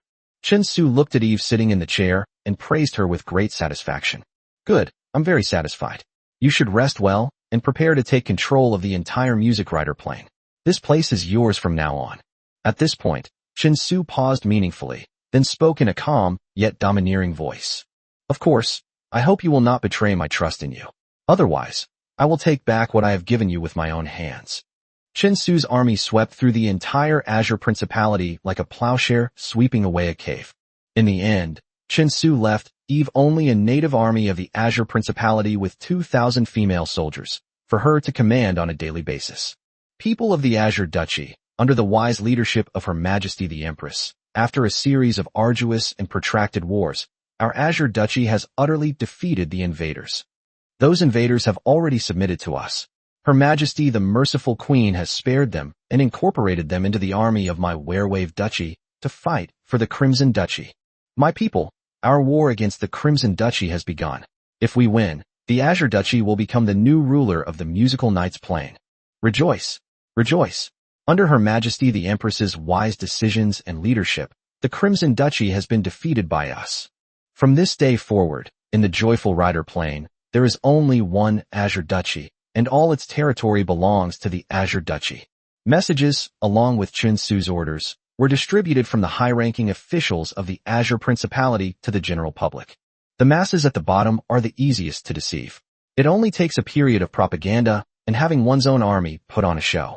The citizens of the Azure Principality believed that Eve had led her army to defeat the invading army led by Chen Su. At the same time, Chen Su's army was recovered and brought under the control of the Azure Principality. Chen Su was also appointed as the Marshal of the Azure Kingdom. Immediately afterwards, under Chen Su's direction, the Azure Principality launched a war against the Crimson Principality. Then, they easily conquered the Crimson Duchy. The Azure Queen Eve also got her wish and became the queen of the Joyful Rider Plain. To the people at the bottom of society, this was something to be celebrated. Chapter 120, Without hesitation. Her Majesty the Empress led her army to conquer the entire musical realm, bringing all its territories under the control of the Azure Duchy. What a proud thing this is. In an instant, Eve was elevated to a high pedestal by countless citizens of the Azure Duchy. Her title was spontaneously changed by the people of the Azure Principality from Azure Pearl to Joyful Chariot Pearl. When Chen Su's army swept through the Azure Duchy, they only targeted the Azure Duchy's troops, leaving the local people untouched. Therefore, the people of the Azure Principality easily accepted Chen Su and the existence of his army. However, the people of the Azure Duchy, who were constantly praising and extolling their empress, were unaware of all this. This army, which ostensibly surrendered to the Azure Duchy, actually did not obey the Azure Queen's orders at all. The only army that the Azure Queen can command is her 2,000-strong female soldier unit. In fact, Chen Su had his own reasons for doing this. He could certainly portray himself as an existence above all others in the musical realm, but there was absolutely no need for that. All Chen Su needed were the resources produced by the leaky dimension. As for what kind of god he could be in this lower plane, Chen Su had absolutely no interest in it. Moreover, if Chen Su were to portray himself as a conqueror, it would inevitably provoke resistance and rebellion from the lower classes of the leaky plane. This was undoubtedly detrimental to his future rule. Rather than that, it would be better to make Eve a goddess in the eyes of the native beings of these musical instrument planes. Was be the man who secretly controlled everything.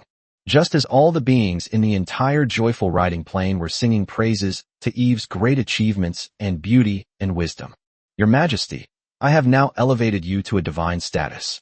All you need to do is collect the output of the entire musical night's plane for me. The joyful riding plane is already in Chen Su's hands. Next, he will return to the plane of gods to deal with the threat posed by the Ruby Grand Duke. These past few days have simply been Chen Su's final relaxation before returning to the plane of gods. The realm of gods, the mansion of the Ruby Grand Duke. The Ruby Grand Duke has once again returned from conquering other planes. Lying in the steaming hot spring, I am resting and enjoying myself very comfortably. Sure enough, life in the plane of the gods is much more comfortable. That damned subplane is full of lava and ash. It's simply not a place for humans to live. The Ruby Duke complained bitterly. Grand Duke. Beside the hot spring, the butler walked over respectfully with his head bowed, his eyes fixed on his toes, not daring to look anywhere else. Okay, go ahead and say it. Grand Duke Ruby waved his hand whenever he returned to the plane of the gods from the secondary planes he had been conquering. The steward would report to him all the important events that had occurred in the realm of the gods and the territory of the Ruby Grand Duchy during this period. After the Grand Duke of Ruby gave the order, the steward began to respectfully report on the important events that had occurred in the territory during this period. On what had happened in the territory during this period, the Ruby Grand Duke stopped what he was doing, squinted, and asked, "Where is that little guy from Flame Dragon territory?" "Your Highness, the Flame Dragon territory has been very peaceful lately, and our spies stationed there have not found anything.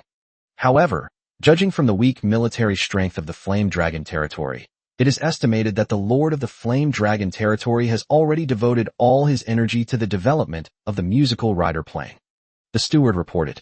Judging by the time, it's probably been half a year since the leaky plane was established, plus the foundation that Henry laid before.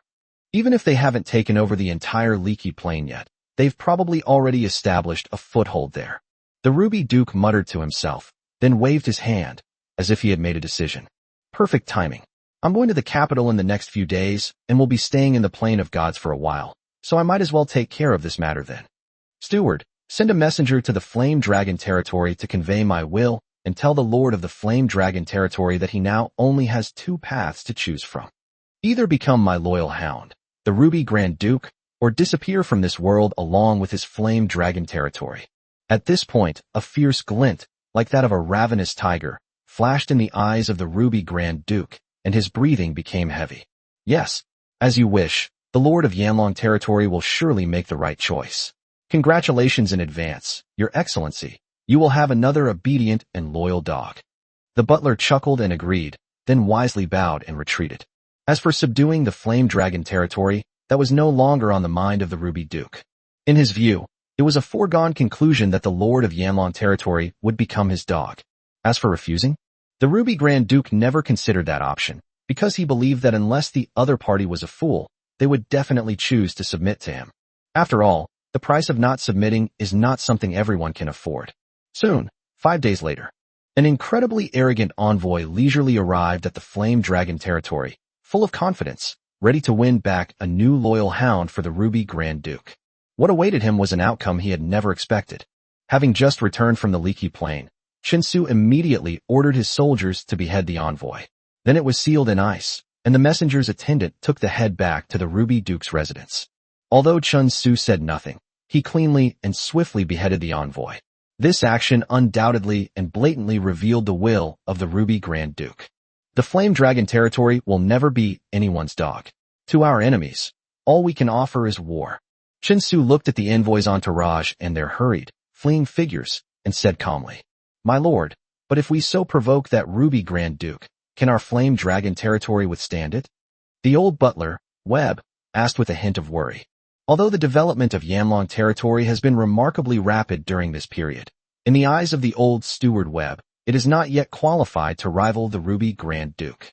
Putting aside everything else, just considering the powerful figures, there is a high possibility that there are legendary experts under the command of the ruby Grand Duke. Yamlong territory was only close to a Saint Mage in strength. This is an incredibly disparate contrast, one that cannot be compensated for by the sheer number of ordinary troops. No matter how large an army is, it will only be slaughtered when facing a legendary powerhouse on the battlefield. Chapter 121 The Mighty City. A true warrior can rival 1,000 troops on the battlefield. This is not just a simple joke. Yamlong territory can certainly withstand it, and it must withstand it. Chun Su reached out and patted a box next to him, made of mithril and with exquisite patterns on its surface, and said calmly. Beside him were 20 such boxes, each sealed tightly, exuding a mysterious beauty. Having quietly developed for so long, it's time for the world to know Yamlong and my name, Chun Su. Chun Su muttered to himself. Next, he would leave Yamlong territory and head to the capital of the Bright Empire, the City of Miracles, known as the City of Divine Protection. For Chun Su, his own legend will officially begin in that ancient and glorious City of Miracles. The City of Miracles was built to commemorate the first emperor of the empire, Emperor Matt the Great. It was built after winning a battle that laid the foundation for the establishment of the Empire of Light. It is said that more than 1 million laborers were conscripted to build this miraculous city, and even legendary epic warriors were involved. It took nearly 100 years to build this miraculous city, which is said to be blessed by the gods. It is also known as the first mighty city of the Bright Empire. However, all of this knowledge came from books. He had not yet personally visited the real City of Miracles. This is where countless epics began, and where countless epics ended. Now, Chun Su is finally leaving Yamlong territory and arriving in this ancient and powerful city to begin his own epic journey. Smack! The exquisite wine glasses shattered on the scarlet carpet, and the Archduke of Ruby roared like a furious lion. What did you say? That brat from the Flame Dragon territory actually dared to kill my envoy. Your Excellency, the Lord of the Flame Dragon territory is far too arrogant. The envoy had just finished conveying your will when the Lord of the Flame Dragon territory made his move without hesitation. They cut off the envoy's head without hesitation. They clearly don't respect you at all. The messenger's attendants cried out. When Chun Su beheaded the envoy, the attendant was nearly scared to death. Very good, very good. It's been a long time since anyone has made me this angry. Anger flickered in the eyes of the Ruby Grand Duke. He took a deep breath and gave instructions to the steward standing beside him. Go to Plane 1 first, gather some of the troops, and have them wait for me at the mansion. After I return from the capital, I will personally lead my men to tear that arrogant flame dragon lord to shreds. Upon returning to the plane of the gods, aside from taking a short rest, the Ruby Duke had some matters to attend to in the City of Miracles. But to his surprise, just as he was about to set off, the head of the messenger he had sent out was cut off by someone else. Grand Duke Ruby wanted to immediately gather his army, rush to the Flame Dragon territory, and wipe out that arrogant Flame Dragon Lord. However, both gathering troops and heading to Yamlong territory would take a considerable amount of time. This might delay the Ruby Duke's journey to the City of Miracles, so he decided to suppress his anger for the time being. Once I return from the City of Miracles, I will personally tear that Flame Dragon Lord named Chun Su to pieces. Since you're unwilling to be my loyal dog, then become a dead dog. The Ruby Grand Duke snorted angrily, his voice cold. On the other side, Chun Su had already embarked on the road to the City of Miracles. He only brought 10 elite Flame Dragon Army warriors with him, along with the witch King Hui and the leopard assassin Betty. The group traveled thousands of miles and used several spatial teleportation arrays. They finally arrived at the heart of the Light Empire, before the City of Miracles. This is a flat plateau, filled with pale white rocks, and no other plants survive. Therefore, this plateau standing in front of the City of Miracles is also known as the Pale Plateau. Wow, my God, is this the City of Miracles? It's absolutely magnificent. The leopard-eared girl looked up and gazed ahead, her amber eyes filled with awe. About the City of Miracles from books was affected. Upon first seeing this magnificent city, I was deeply impressed. At the edge of the Pale Plateau lies a vast, majestic mountain range that stretches endlessly into the clouds. At the summit of those mountains, massive and sturdy pillars, made of an unknown material, rise straight into the sky from the peaks. There are thousands upon thousands of such pillars on every mountain peak. It's impossible to know how many there are. All these pillars reach towards the sky, together forming the most solid base. And atop these densely packed pillars lies the City of Miracles. The entire City of Miracles, shrouded in white clouds, resembles a fairyland on earth. The towering city walls stretch for nearly 1,000 miles, like a sleeping dragon, encircling the City of Miracles at its center. This is a sky city built in the clouds. Let's go? Standing atop the Pale Plateau, I quietly admired this magnificent city from afar, a city that seemed to be too vast for even the eye to contain. Immediately afterwards, Chen Su led his team toward the mountains. At the foot of the mountains, there is a teleportation array several thousand meters wide, said to have been created by a legendary magician, which connects directly to the gates of the City of Miracles. Without using this teleportation array, it would be impossible to reach the City of Miracles. Because there is a massive anti-air formation set up by several legendary powerhouses in the air, it is simply impossible to reach the City of Miracles by flying. Activating the teleportation array is extremely expensive, requiring 10 gold coins per person. However, Chen Su is now wealthy and powerful, so he naturally wouldn't care about a mere 100 or so gold coins. After paying the gold coins, the magic circle was activated, bringing Chen Su and his group to the gates of the City of Miracles. The magnificent city gate, nearly 100 meters high, is awe-inspiring. On either side of the city gate stand 2 warrior statues, each over 100 meters tall. Their faces were covered by the hoods of their cloaks, and they stood holding unadorned great swords. Only a few magical runes with inexplicable meanings engraved on the sword. 2 warriors stood on either side of the city gate, their heads slightly bowed, as if paying homage to some supreme being. Although they are 2 stone statues, they convey an indescribable sense of piety. Chen Su took a deep breath and walked past the 2 majestic warrior statues. Passing through the city gate, we arrived directly in this City of Miracles.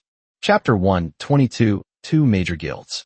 The City of Miracles is vast and boundless, its area even comparable to half the size of the joyful riding dimension. The spacious ground was paved with huge, precisely cut bluestones, and below it were countless floating magic arrays. This is what allows this city, weighing hundreds of millions of tons, to float in the sky. Otherwise, those metal pillars below alone would not be able to support this magnificent city. In the City of Miracles, the straight avenues are hundreds of meters wide, bustling with people, and you can even see many magicians wearing magic robes. Anti-flight array set up within the City of Miracles. These mages were unable to cast flight spells on themselves and fly in the air. They could only walk on the wide roads like other ordinary people. My lord, where are we going? Simon stared wide-eyed at the incredibly prosperous scene within the City of Miracles, almost dazzled by the sight. He had never seen such a grand scene before, not even in the joyful riding dimension. The capitals of the Crimson Duchy and the Azure Duchy pale in comparison to this City of Miracles. It's like the difference between a shabby cottage in a small town and a magnificent aristocratic castle. Let's find a tavern to stay in first, Chen Su said calmly, and then led Simon and the others to a tavern where they settled down for the time being. Afterwards, Chen Su took the curious leopard-eared girl Betty with him and left the tavern to take care of his own business.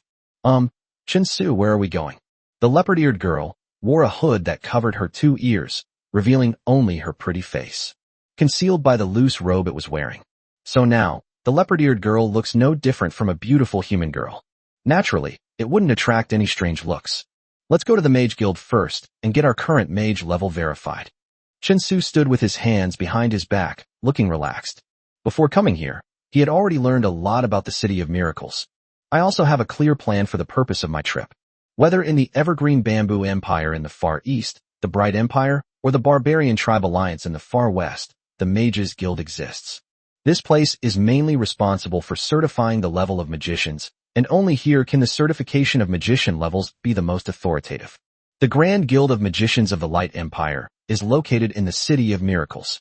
Epic-level powerhouses within this guild, but no one has ever seen them. Chen Su's process of getting certified as a mage at the Mage Guild went smoothly without any unexpected incidents. The Empire of Light has many geniuses, and it is not uncommon for mages of Chen Su's age to possess such strength. Therefore, those responsible for certifying magician levels were not particularly surprised. Moreover, the City of Miracles is the core of the entire Light Empire, and the geniuses who emerge from here constitute the majority of all geniuses in the entire Light Empire. Therefore, the staff of the Mages Guild were even less surprised. However, what these certification staff did not know was that Chun Su possessed two magic pools within his body. His magical reserves, and the magical power he accumulates through meditation, are more than twice that of a mage of the same level. If there were only one magic pool, Chun Su, who possesses the elemental body skill, would probably have already reached the Saint Mage level, or even higher. If that were the case, it would definitely cause a sensation in the Mage Guild. After quietly verifying his mage level, Chun Su left the Mage Guild wearing a mage's robe. This robe wasn't a gift from the Mages Guild. Instead, Chun Su spent 2,000 gold coins to purchase it from the Mage Guild.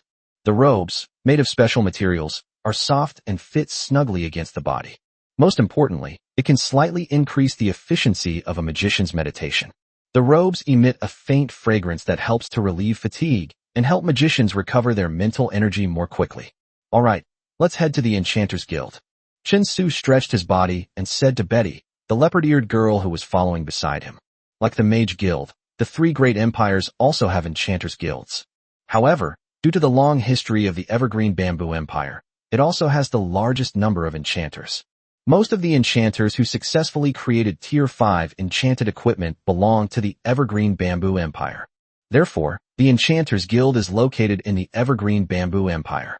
Although the Bright Empire has the largest territory among the three major powers, it has only been established for a short time. Even though Emperor Matt has been paying great attention to cultivating and discovering enchanters.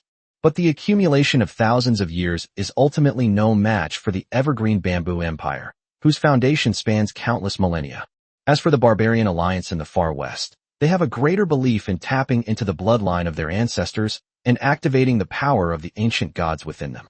Therefore, the Barbarians in the Far West are the weakest in terms of enchanted equipment. The Enchanters Guild is located in the center of the City of Miracles. The tall and magnificent building was even more impressive than the Mages Guild. In front of the Enchanters Guild stands a 50-meter-tall statue of an old man with snow-white hair and wise eyes. His face was covered in wrinkles, but his hands were as soft and smooth as those of a newborn baby. He was the first and only great enchanter in the history of the Light Empire who was able to create 5th-tier enchanted equipment. Majesty Saint Snake. The Enchanters Guild was Chun Su's main destination on this trip to the City of Miracles. His trip to the City of Miracles was to find a way to fight against the Ruby Grand Duke. The power of the Ruby Grand Duke is too great. Chun Su's development time is clearly not long enough to contend with the Ruby Grand Duke. Not only the army, but also the quality and quantity of the strong men under its command were much worse. Therefore, before their own power develops to the point where they can contend with the power of the Ruby Grand Duke, Chun Su must have a means to intimidate the Ruby Grand Duke and prevent him from attacking him. The Enchanter's identity was Chun Su's trump card to intimidate the Ruby Grand Duke.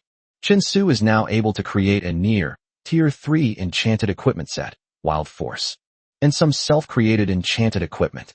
In terms of status among enchanters, Chun Su is now in no way inferior to some third-tier enchanters. Chapter 1:23 Measurement. And if you take into account his terrifying success rate in drawing enchanted equipment and his genius-level creativity, even some seasoned Tier 3 enchanters probably can't catch up with him. What Chun Su needs to do is to showcase his talent as an enchanter and gain more allies for himself. This would make the Ruby Grand Duke wary and dare not make a move against him. It should be noted that some of the older nobles were no less powerful than the Ruby Grand Duke, and some were even more powerful than him. Enchanters like Chun Su, who are exceptionally talented. The City of Miracles is the core of the entire Light Empire, home to the old nobles and powerful lords within it. Most of them are based in the City of Miracles, where they have their own bases or informants. Therefore, there is no better place to showcase one's talents than the City of Miracles. Extraordinary skill in the art of enchanting here. There will certainly be many powerful noble lords who want to befriend him.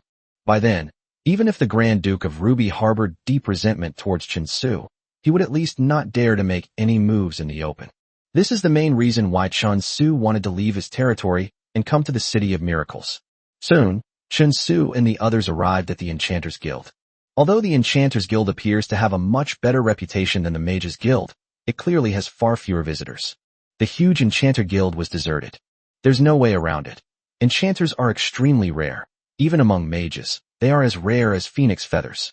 An ordinary magician might only be able to secure a decent job under a powerful noble or lord who controls a vast territory. The nobles and lords he served might not even know the name of this magician. What if this ordinary mage is also a first-tier enchanter?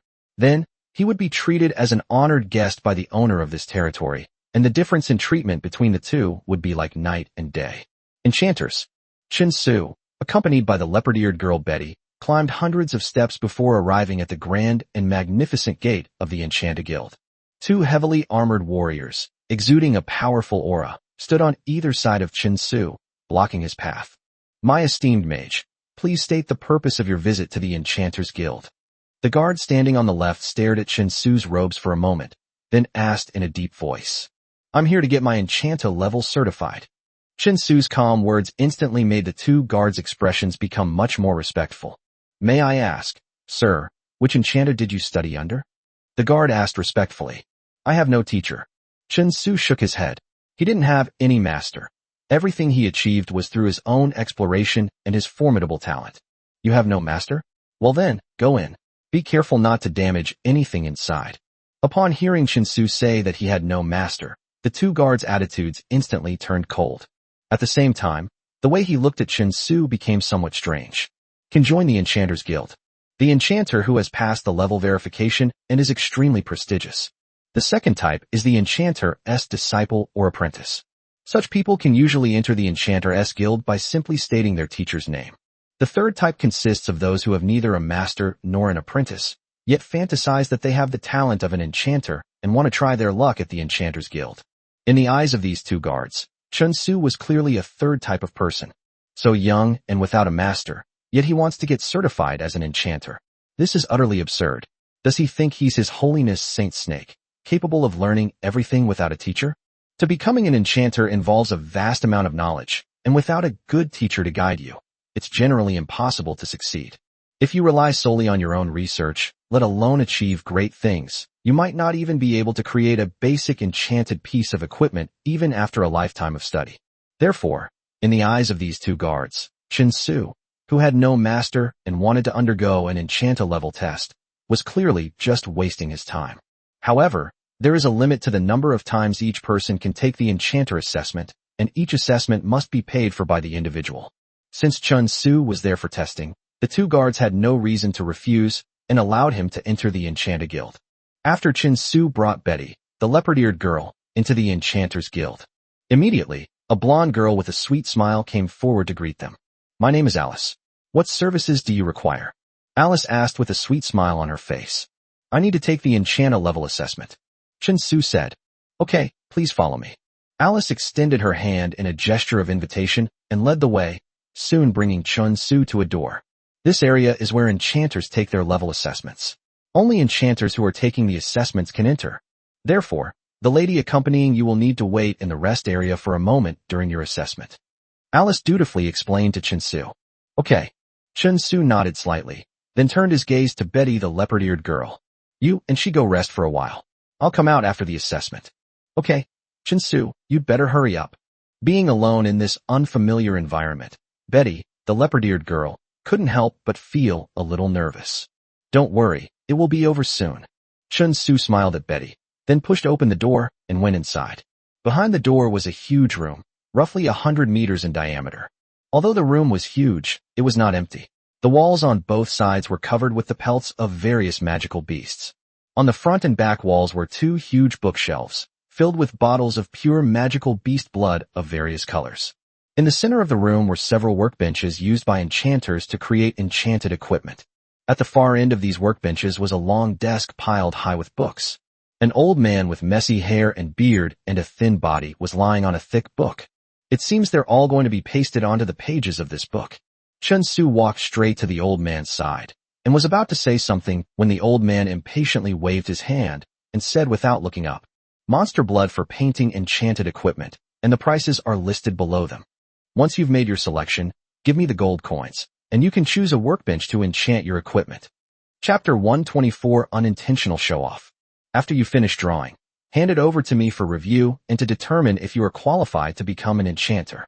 The simple and straightforward rules surprised Chen Su. He hadn't expected that the Enchanter's assessment would be so easy. Only the finished product needs to be drawn. No other tests are required.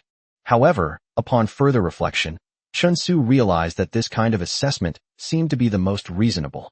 An enchanter can successfully create enchanted equipment. After familiarizing himself with the assessment rules, Chen Su went straight to the surrounding walls and began selecting the materials he would use for the assessment. Given Chen Su's current skill in crafting enchanted equipment and the magical capacity provided by the 2 magic pools within his body, he is already able to draw third-tier enchanted equipment. However, considering the long time required to craft Tier 3 enchanted equipment, the leopard-eared girl waiting outside, Chen Su decided to use the shortest time possible. Equipment that I'm most comfortable drawing right now, and then get the Enchanter's evaluation. As for higher enchanta levels, it's not too late to get certified later. Having made up his mind, Chen Su skillfully selected the materials he needed and went to the old man to pay the gold coins. The fur of the ring-eyed bear, the blood of the lightning eagle. The old man who had been looking down at his book finally looked up and gave Chen Su a deep look after seeing the materials Chen Su had chosen. However, after Chen Su paid the full amount of gold coins, he didn't say much. He just pointed to the workbench next to him and then continued to read his book. Holding his assessment materials, Chen Su went to the workbench next to him and took out the magical track gauge pen from his pocket. At this moment, the gauge pen looks incredibly simple, like an ordinary thing. There's nothing magical about it at all, let alone any connection between people and magical artifacts. This is also a small feature of gauge pens. They can be disguised so that they look like ordinary pens.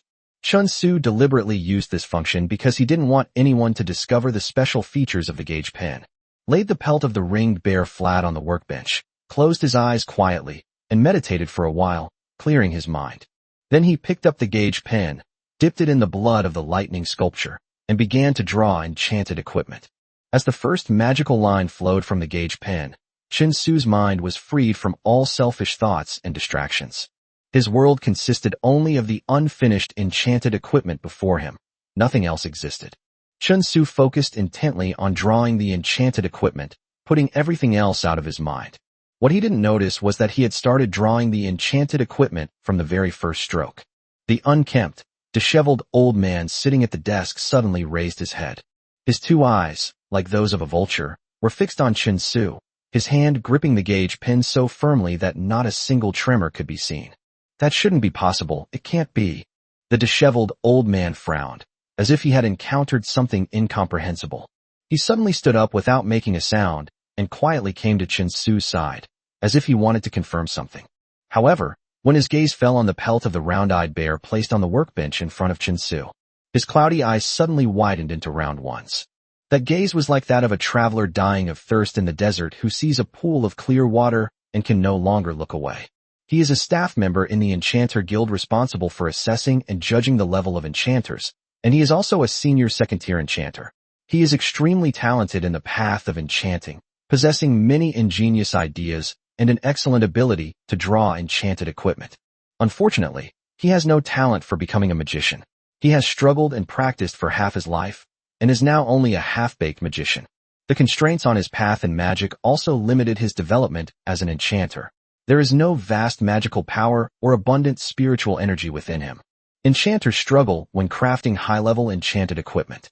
Therefore, as long as his mage level cannot be increased, he will never be able to create a Tier 3 enchanted equipment in his lifetime. After several unsuccessful attempts, he gave up on breaking through and instead devoted all his interest and energy to the development of new enchanted equipment. Incidentally, he also became an assessment specialist for the Enchanter Guild, responsible for examining and evaluating the qualifications of enchanters. Chen Su first selected the materials and prepared for the enchanter assessment. He didn't feel anything special. Having stayed here for a long time, he'd seen plenty of guys like Chen Su. From a circle-eyed bear and a lightning eagle costs 500 gold coins. Is only used when crafting high-level enchanted equipment of level 2 or higher. A newbie who had never undergone Enchanta level certification could create second-tier enchanted equipment using such luxurious materials. They simply thought the other party knew nothing, was delusional, and wanted to try their luck. However, as the saying goes, a true expert's skill is immediately apparent. Chen Su began to concentrate on drawing enchanted equipment. Having dedicated his entire life to enchanting, he immediately realized he was wrong, and terribly wrong at that. This kid isn't some newbie who can't enchant equipment at all. He's a seasoned enchanter. Watching Chen Su hold the gauge pen in his hand, precisely drawing complex and exquisite magical runes on the fur of the circle-eyed bear, a hint of ecstasy flickered in his eyes. Hadn't seen such a leisurely yet effortlessly skillful drawing technique in a very long time. Moreover, the more he read, the more alarmed he became. Because Chen Su was too precise when drawing the enchanted equipment. It is so precise that every line and every stroke is as if it has been measured with unparalleled accuracy, without the slightest error. Generally speaking, even the most experienced enchanters will inevitably make some minor flaws when crafting enchanted equipment. These minor flaws will not affect the success or failure of the final enchanted equipment drawing. It will only affect the quality of the final enchanted equipment. However, in his eyes, Chen Su's drawing process was as precise as a textbook. Not to mention mistakes, you can't even see the slightest flaw. He was completely captivated by the smooth and natural drawing process. Chapter 125, A Prodigy. With only the enchanted equipment in front of him in his mind, Chen Su was unaware that someone had quietly stood beside him. When crafting enchanted equipment, Chen Su would automatically discard everything else and focus solely on the enchanted equipment in front of him. Chen Su's tireless drawing day and night in the leaky dimension led to a rapid improvement in his skill in drawing enchanted equipment. Moreover, the gauge pen has the function of correcting errors and starting over. This experience made Chen Su realize exactly where he went wrong when he was drawing, so that he could avoid making the same mistake again. As a result, Chen Su's proficiency in drawing enchanted equipment also increased significantly. Later on, even without the aid of a gauge pen, he was able to maintain a high success rate when drawing enchanted equipment. This is why the disheveled old man was immediately amazed by Chen Su's work when he saw it. Because at Chen Su's age, even if he has great talent in enchanting, he would at most be an enchanting apprentice. I'm working hard on my first piece of basic Tier 1 enchanted equipment. Chen Su now approaches the task of crafting second-tier enchanted equipment with effortless ease. If he had enough time, he could even draw a Tier 3 enchanted equipment. Time ticked by, and after exactly 3 hours had passed, the magic clock on the wall finished ticking precisely. Chen Su finally breathed a long sigh of relief and put away the gauge pen. He rubbed his slightly sore wrists and looked at the artwork in front of him with satisfaction. Breath of Glass, Tier 2 enchantment equipment. Quality, perfect. Effects, enhances the user's mobility in complex terrain, increases recovery speed, and improves perception. The Breath of Lapis Lazuli, a classic second-tier enchanted equipment, has now been successfully drawn by Chen Su. It's actually a perfectly crafted breath of glazed glass. A heartfelt exclamation of praise came from beside me, the sound as if I were at the peak of my excitement. Suddenly, Chen Su's vision blurred, and the disheveled old man was already slumped over the workbench. He reached out and carefully stroked the enchanted equipment, Breath of the Glass, as if caressing the skin of his lover. Chen Su recognized the other person and stretched his body as he spoke. I think I passed my enchanta level assessment, right? It passed. It definitely passed. The disheveled old man nodded repeatedly to Chen Su, his face all smiles, showing no trace of his previous indifference. He put down the enchanted equipment in his hand and asked Chen Su, "In 3 hours, you can create a perfect quality breath of glass. Your skill in enchanting is far more than this. Why don't you try crafting Tier 3 enchanted equipment directly? It's taking too long, and there are people waiting for me outside." Chen Su's calm answer deeply impressed the disheveled old man. He also owes his skill and expertise in drawing enchanted equipment to Chen Su. It was only then that we guessed and judged that Chen Su should have the ability to draw third-tier enchanted equipment. Chen Su's words, though seemingly calm, carried a restrained yet domineering air in the ears of the disheveled old man. The reason he doesn't draw Tier 3 enchanted equipment is not because he's incapable of doing so. It's simply a matter of disliking that drawing here takes too long. Young man, your skills in crafting enchanted equipment are so adept. May I ask which master you studied under? The disheveled old man spoke with reverence. He felt that Chen Su's current age was enough to achieve such a high level of skill and profound understanding. Tier enchanter standing behind him. Even possible that it's a legendary 5th tier enchanter. Otherwise, there's no way to explain why Chen Su is so exceptionally talented. I have no teacher. Chen Su shook his head and said lightly. No teacher? How could that be? The disheveled old man muttered something, but upon seeing Chen Su, who seemed unwilling to say more, he didn't press the matter further. He knew that some powerful enchanters had quirks. They are engrossed in creating enchanted equipment, and it is common practice for them to forbid their disciples from revealing their relationship with them. Seeing the disheveled old man's clearly disbelieving expression, Chen Su didn't explain anything. If others misunderstand you, as it's because you have a powerful enchanter standing behind you. This will give you an extra layer of protection for your safety. Level certification complete. Where's my certificate? Chen Su reached out his hand to the disheveled old man.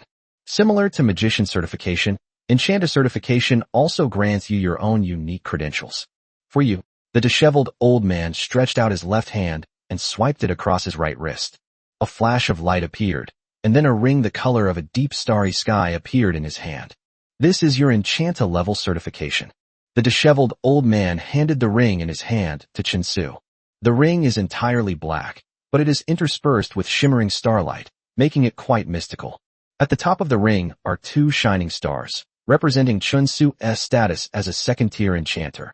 This ring is called the Star Ring, and it is forged from star mithril. Star mithril is extremely rare, found only in the depths of the endless chaotic void. Only powerful epic mages can mine it, and obtain a small amount. Moreover, the star mithril after being mined is incredibly hard. Only an epic-level being can use their internal power to melt it and then forge it into various shapes. Therefore, every star ring is unique. As long as you wear this star ring, no one will be unaware of your identity. The disheveled old man explained to Chen Su. Good. Chen Su took the star ring, examined it for a moment, and then slipped it onto the finger of his left hand. The size was just right.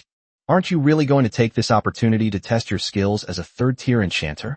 The disheveled old man asked, unwilling to give up. Chen Su draw the enchanted equipment. So, he would be even more satisfied if Chen Su could draw a third-tier enchanted equipment again in front of him. No time. Maybe next time. Chen Su said in a relaxed tone. By the way, I heard that after completing the enchanta level assessment, everyone will be eligible to hold their own enchanted equipment launch event in the Hall of Shining Miracles, right? Yes, that's right. The disheveled old man nodded subconsciously. Then, as if realizing something, her eyes widened in disbelief as she spoke to Chen Su. An enchanted gear launch event? You mean you've already created your own enchanted gear? Chapter 126 Picking Up Girls was established specifically for enchanters within the Empire of Light. Every March, enchanters of the Light Empire are entitled to hold their own enchanted equipment launch event here. Showcased his newly created enchanted equipment in front of many established noble families, thus making a name for himself. Every March, within the Hall of Shining Miracles, enchanters are renowned throughout the world, their brilliance shining brightly. This was also a grand feast belonging to the Bright Empire, a feast for many long-established noble families. The enchanted equipment launch event, they will select and recruit promising newcomers who will shine. Could befriend some powerful enchanters and create enchanted equipment for them. To hold your own enchanted equipment showcase in the Hall of Shining Miracles, 2 prerequisites are required. The first requirement is that you must have an enchanter identity certified by the Enchanted Guild. The second requirement is to have your own original, novel enchanted equipment. Enchanters who meet these 2 conditions can hold their own enchanted equipment launch event in the Hall of Shining Miracles. Becoming an enchanter is every magician's dream. Creating your own enchanted equipment is the dream of every enchanter. An enchanter who can create enchanted equipment that is uniquely their own can be considered a truly powerful enchanter. Only then will they truly become honored guests of various established noble families and powerful clans.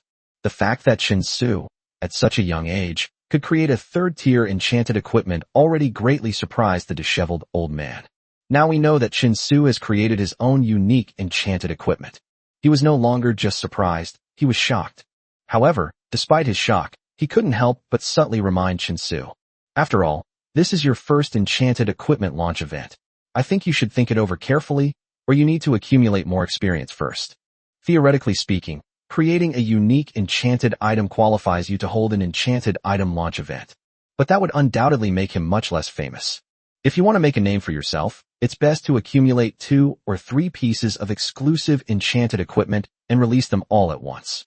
That's how you achieve a stunning effect. However, what the slovenly old man didn't know was that, besides the enchanted equipment that Chen Su created himself. The enchanted equipment blueprints he obtained through trading at the mysterious tower were also unique to this world. Therefore, Chen Su now has enchanted equipment that he can use to showcase at the enchanted equipment launch event. It's definitely not as simple as just 2 or 3 items. Without a doubt, the Hall of Shining Miracles will be where Chen Su truly makes his name. Just as Chen Su was talking to the disheveled old man in the Enchanter Guild's rest area, the leopard-eared girl sat obediently in the corner, waiting for Chen Su to come out.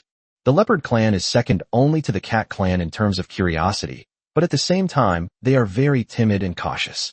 In such an unfamiliar environment, and without Chen Su by her side, Betty couldn't help but feel a little nervous. Just as Betty was silently waiting, Chen Su came out. A young man with blonde curly hair and a slightly sinister look in his eyes.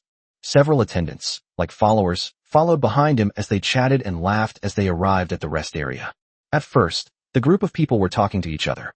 But later, the young man who was leading the group seemed to notice Betty's presence, and his eyes lit up. He got up and went to Betty's side, put his hand on his chest, bent slightly, and said with what he thought was an impeccable smile, "My beautiful lady, I am Yunjin. Please forgive my intrusion, but you are truly stunning. You shine as brightly as the stars in the sky. I wonder if I will ever know your name." As Yunjin spoke, she consciously revealed her right hand. On his hand was a ring that was entirely black, yet seemed to shimmer with starlight, the star ring. However, it is different from Chen Su's star ring. The star ring in Yunjin's hand has a single character engraved on its top, proving that he is a first-tier enchanter. Yunjin consciously waved her right hand in front of Betty's eyes, a confident expression on her face. However, Yunjin's actions were completely futile, like a blind man lighting a lamp. Firstly, Betty had no idea what a star ring was, let alone what it represented. Secondly, Betty is currently focused on waiting for Chen Su to come out and doesn't care about anything else. Therefore, after Yunjin finished speaking, Betty the leopard-eared girl not only did not react at all, but also moved her body back warily. He had no intention of responding to Yunjin's words. Betty's silence made Yunjin feel somewhat embarrassed. He coughed lightly and continued speaking, trying to control his temper. "Beautiful lady, I am a first-tier enchanter. You've come here presumably to learn about enchanters and enchanted equipment, right? I have studied enchanted equipment under Zosam for many years, and I am sure I can meet your needs, Mississippi." Although she didn't understand why Betty, even within the Enchanters Guild, wouldn't be unaware of the meaning behind the star ring. But Yunjin remained patient and pointed out her identity as a first-level enchanter. He also mentioned his teacher, Zosam. Yunjin believed that as long as the beautiful girl in front of her had heard of her and the name of her teacher, Zosam, she would be able to win him over. They certainly wouldn't be indifferent to themselves. In the past, Yunjin had seen too many so-called reserved aristocratic girls.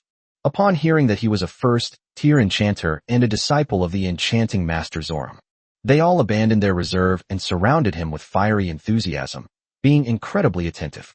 He relied on his enchanter's aura and his handsome appearance. Yunjin had seduced countless beautiful noble girls, and he believed this time would be no exception. However, it was obvious that Yunjin was overconfident.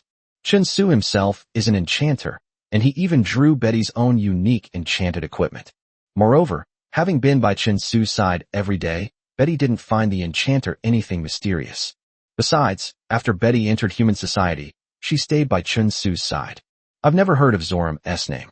Therefore, instead of showing the passionate expression that Yunjin had expected, Betty spoke with great caution. "I'm waiting for someone. Please stay away from me." Chapter 127. If you don't leave now, I'll kill you. Betty's repeated lack of appreciation made Yunjin lose face and feel that she had lost face in front of her friends. He finally lost his patience, reached out and grabbed Betty's arm, sneering at the same time. "Oh, I wonder which enchanter you are. I'd really like to see you." Betty was stunned, clearly not expecting the human in front of her to be so shameless. My body tensed up, and instinctively, I wanted to jump away from here. But just then, accompanied by the whistling wind, a slap landed hard on Yunjin's face. The immense force instantly knocked out several of Yunjin's teeth, sending his body flying and crashing into the wall with a thud. Immediately following was a voice that was utterly calm, yet contained a hidden anger. "I am that enchanter, and now you've seen it for yourself." Chen Su stood calmly in front of Betty, his tall figure like an indestructible mountain. Surprisingly, this warmed Betty's heart. How about it? That scumbag didn't run into you, did he? Chen Su turned around and asked Betty. He had just come out of the assessment area when he saw Yun Jin reach out and pulled Betty towards him. As a man, Chen Su couldn't stand it. Without even having time to think, he instantly cast a spell on himself. As he rushed over, he also cast a gravity spell on his hand, slapping Yun Jin hard across the face. No? The leopard-eared girl answered softly. Chen Su's domineering protection of her did not make Betty feel resentful. On the contrary, it gave her a sense of security. Where did this madman come from, daring to hit young Master Yun Jin? After being slapped by Chen Su and having several teeth knocked out, Yun Jin crashed into the wall and fell to the ground, momentarily stunned by Chen Su's attack. However, one of his henchmen was the first to speak up. He only has himself to blame. Chen Su glanced indifferently at Yun Jin, who was lying on the ground groaning, and said calmly, "How dare you hit young Master Yun Jin? Kid, you're asking for trouble." One of the men spoke in a sinister tone, looking at Chen Su as if he were a dead man. Young Master Yun Jin is a respected enchanter, and his teacher is an enchanting master, Lord Zoram. If you kneel down now and beg for mercy from young Master Yun Jin, perhaps he will spare your life. Otherwise, don't even think about leaving the City of Miracles alive. Even if he kneels down and begs for mercy, I will never spare him. I want him dead. I want him dead. After being stunned by Chen Su's attack, Yun Jin finally came to her senses, struggled to get up, and spat out a mouthful of blood mixed with her teeth. He stared fiercely at Chen Su, his pupils burning with fury. When has he ever suffered such humiliation? Gentlemen, what's going on? Please don't cause trouble in the Enchanters Guild. The sound grew louder as it approached, attracting the attention of several soldiers patrolling nearby. Look who I am. I advise you to stay out of trouble. Yun Jin glanced at the guard and said in a deep voice. The guards clearly knew Yun Jin's identity. Seeing the blood on his lips and the swelling on half of his face, they were shocked. Young Master Yun Jin, what's wrong with you? This guy committed violence here and injured me. Why aren't you arresting him? Yun Jin pointed her finger at Chen Su and said fiercely, as long as I get this guy who dared to attack me into jail, I have plenty of ways to torture him slowly. As for this ungrateful woman, she must be trained to be the lowest of slaves. Yun Jin thought viciously to herself. What happened? Upon hearing Yun Jin's words, the guards immediately turned fiercely towards Chen Su. That beast. He harassed my woman first. I just taught him a lesson. Was I wrong? As Chen Su spoke, he showed off the star ring he was wearing on his finger. He felt that this ring was the best way to solve the problem here. Sure enough, those guards who had looked fierce and were ready to attack at any moment. Upon seeing the star ring on Chen Su's finger, a symbol of his status, his expression immediately changed, and he quickly apologized. My esteemed enchanter, please forgive our rudeness. Second-tier enchanter. This young man, who looked even more handsome than young Master Yun Jin, was actually a second-tier enchanter. Several guards broke out in a cold sweat. They were just thinking of arresting Chen Su. Upon seeing that Chen Su was a second-tier enchanter, no one dared to move. A second-tier enchanter. Such beings are not ones that their lowly guards can afford to offend. An enchanter? Yun Jin asked in confusion, then turned her gaze to Chen Su, and obviously saw the star ring on his finger as well. Her expression changed drastically. This is impossible. This star ring must be fake. Yun Jin herself was only a first-tier enchanter who had just broken through to the next level. Even so, it was only after undergoing multiple enchanter assessments that he barely succeeded. Enchanting prodigies among the younger generation of the Bright Empire. But now suddenly a second-tier enchanter appears, who looks to be about the same age as him, or even younger. How could Yun Jin possibly accept this? The ring on his hand must be fake. This guy is impersonating an enchanter, which is an even bigger crime. You all need to arrest them right now. Seeing the guards standing there hesitantly, Yun Jin couldn't help but shout urgently. This time, however, the guards remained silent. They're not stupid. The star ring on Chen Su's hand is clearly not fake. As guards for the Enchanters Guild for many years, how could they not distinguish between the genuine and fake star rings? I now order you, in the name of my teacher Zoros, to arrest these guys immediately. Seeing that the guards did not move, Yun Jin continued to speak fiercely. At this moment, the flames of hatred had ignited his mind. All he wanted was to take revenge on Chen Su. Snap!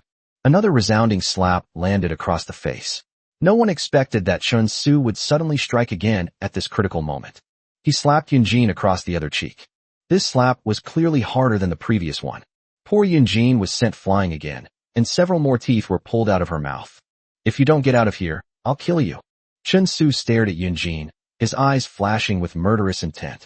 He led his army in campaigns across the north and south, successively defeating Gutter and Henry.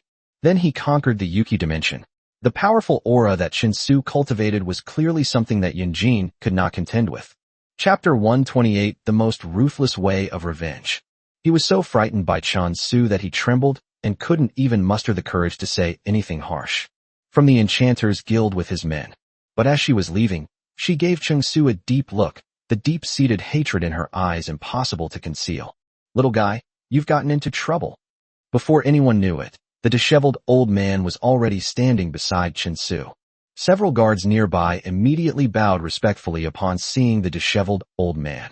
He appears to hold a significant position within the Enchanter's Guild. It's just a dog, so what if I hit it? What's the big deal? Chen Su said calmly, clearly not taking Yunjin seriously. But when you beat a dog, you still have to consider its owner.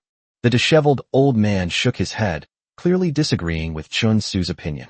Chen Su turned his head and glanced at the disheveled old man, then said calmly, I never look at the owner when I hit a dog. From ancient times to later Henry, and then to the present day, Yunjin. When Chen Su took action against these guys, did he ever care about the masters behind them? Yunjin is nothing special. Compared to you, his talent is insignificant. But his teacher, Zoros, is a senior third-tier enchanter, only a hair's breadth away from breaking through to the fourth-tier enchanter.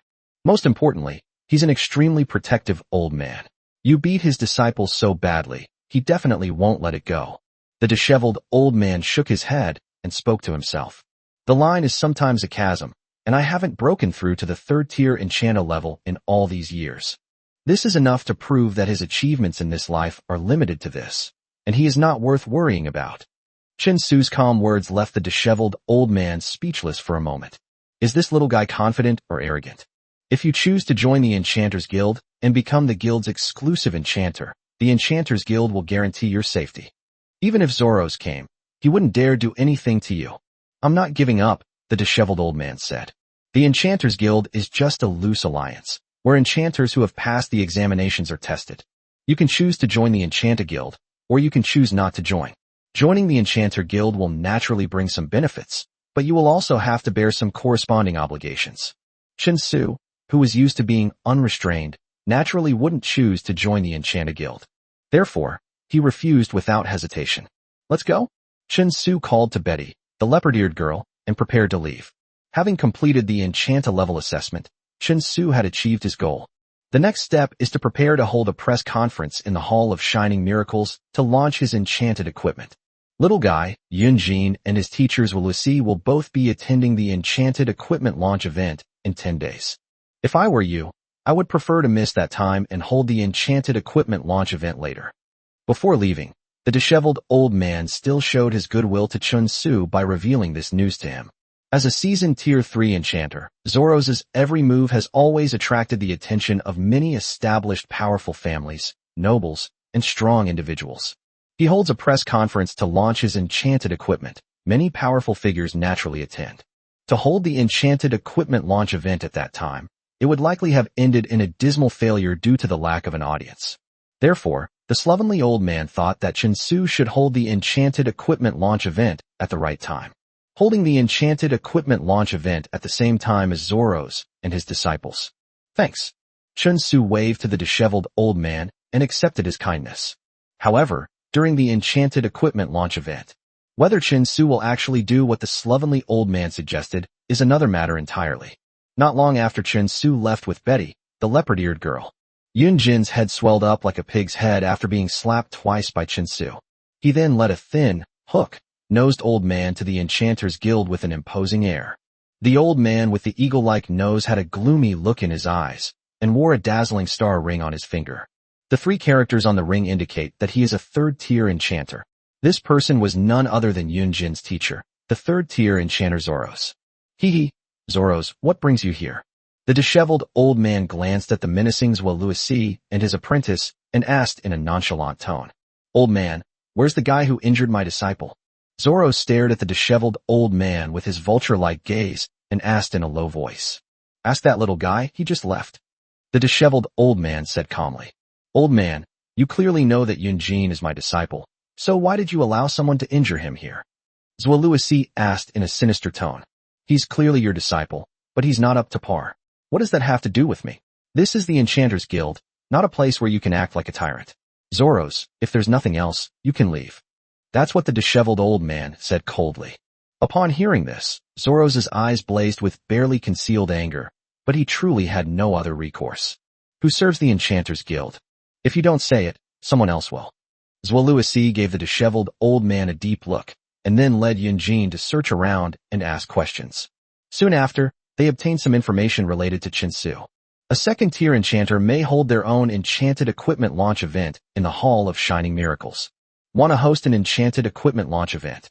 Zhuo Luosi smiled sinisterly and gave instructions to Yunjin.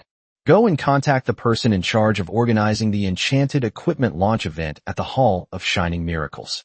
Find out the time when Chensu will hold his enchanted equipment launch event, and then reschedule my enchanted equipment launch event to the same time as his. I want to make sure that at his first enchantment launch event, not a single person is there to watch.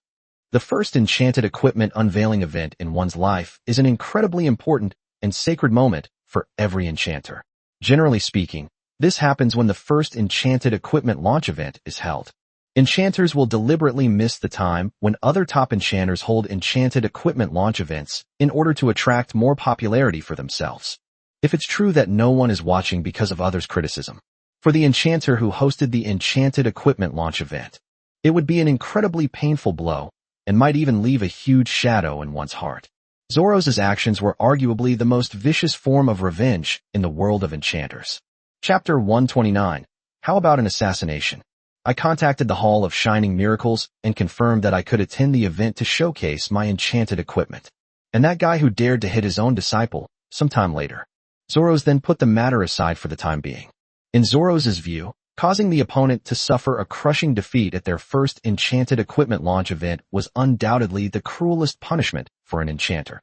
Moreover, Zoros has something more important to do right now, to focus on preparing for his upcoming enchanted equipment launch event. This enchanted equipment launch event held indescribable significance for Zoros. Absolutely no mistakes are allowed.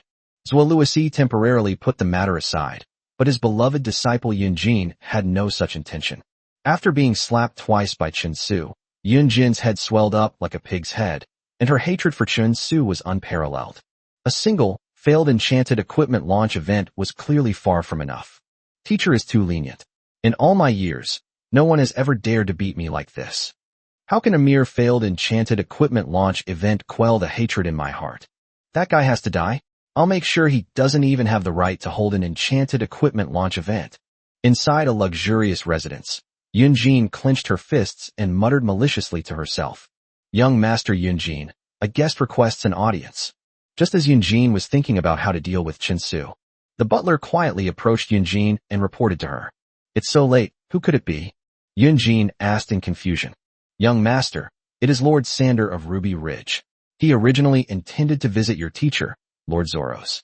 But Lord Zoros has been preparing for the enchanted equipment launch event in a few days, and I haven't seen him. Therefore, Lord Sander has come to visit you instead. The butler replied in this way. Lord Sander, I've heard his forces are quite powerful, with a considerable number of strong individuals. Yunjin pondered for a moment, then her eyes lit up. She seemed to have just thought of something, and a dangerous smile appeared on her lips. Bring Lord Sander over, and tell him that I am very much looking forward to meeting him. A short while after the butler left, he returned with a burly middle-aged man.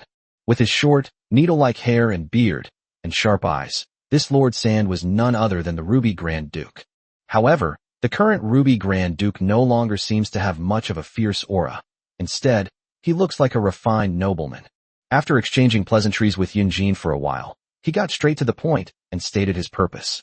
Your Excellency Yunjin, it is like this. I would like to purchase a batch of second-tier enchanted equipment from Master Zhuo Luosi to arm my army. Master Zoros has been very busy and has no time to see me. I wonder if Your Excellency Yunjin could pass on a message for me. Don't worry about the price. I'm willing to offer a very generous reward. The Ruby Duke said with a smile. Any lord must adopt a humble attitude in the presence of an enchanter, because they wanted to obtain standard enchanted equipment and form their own enchanted knight squad. You have to rely on an enchanter. In this world, Enchanted equipment is absolutely priceless. No matter how high the price, you might not be able to obtain it.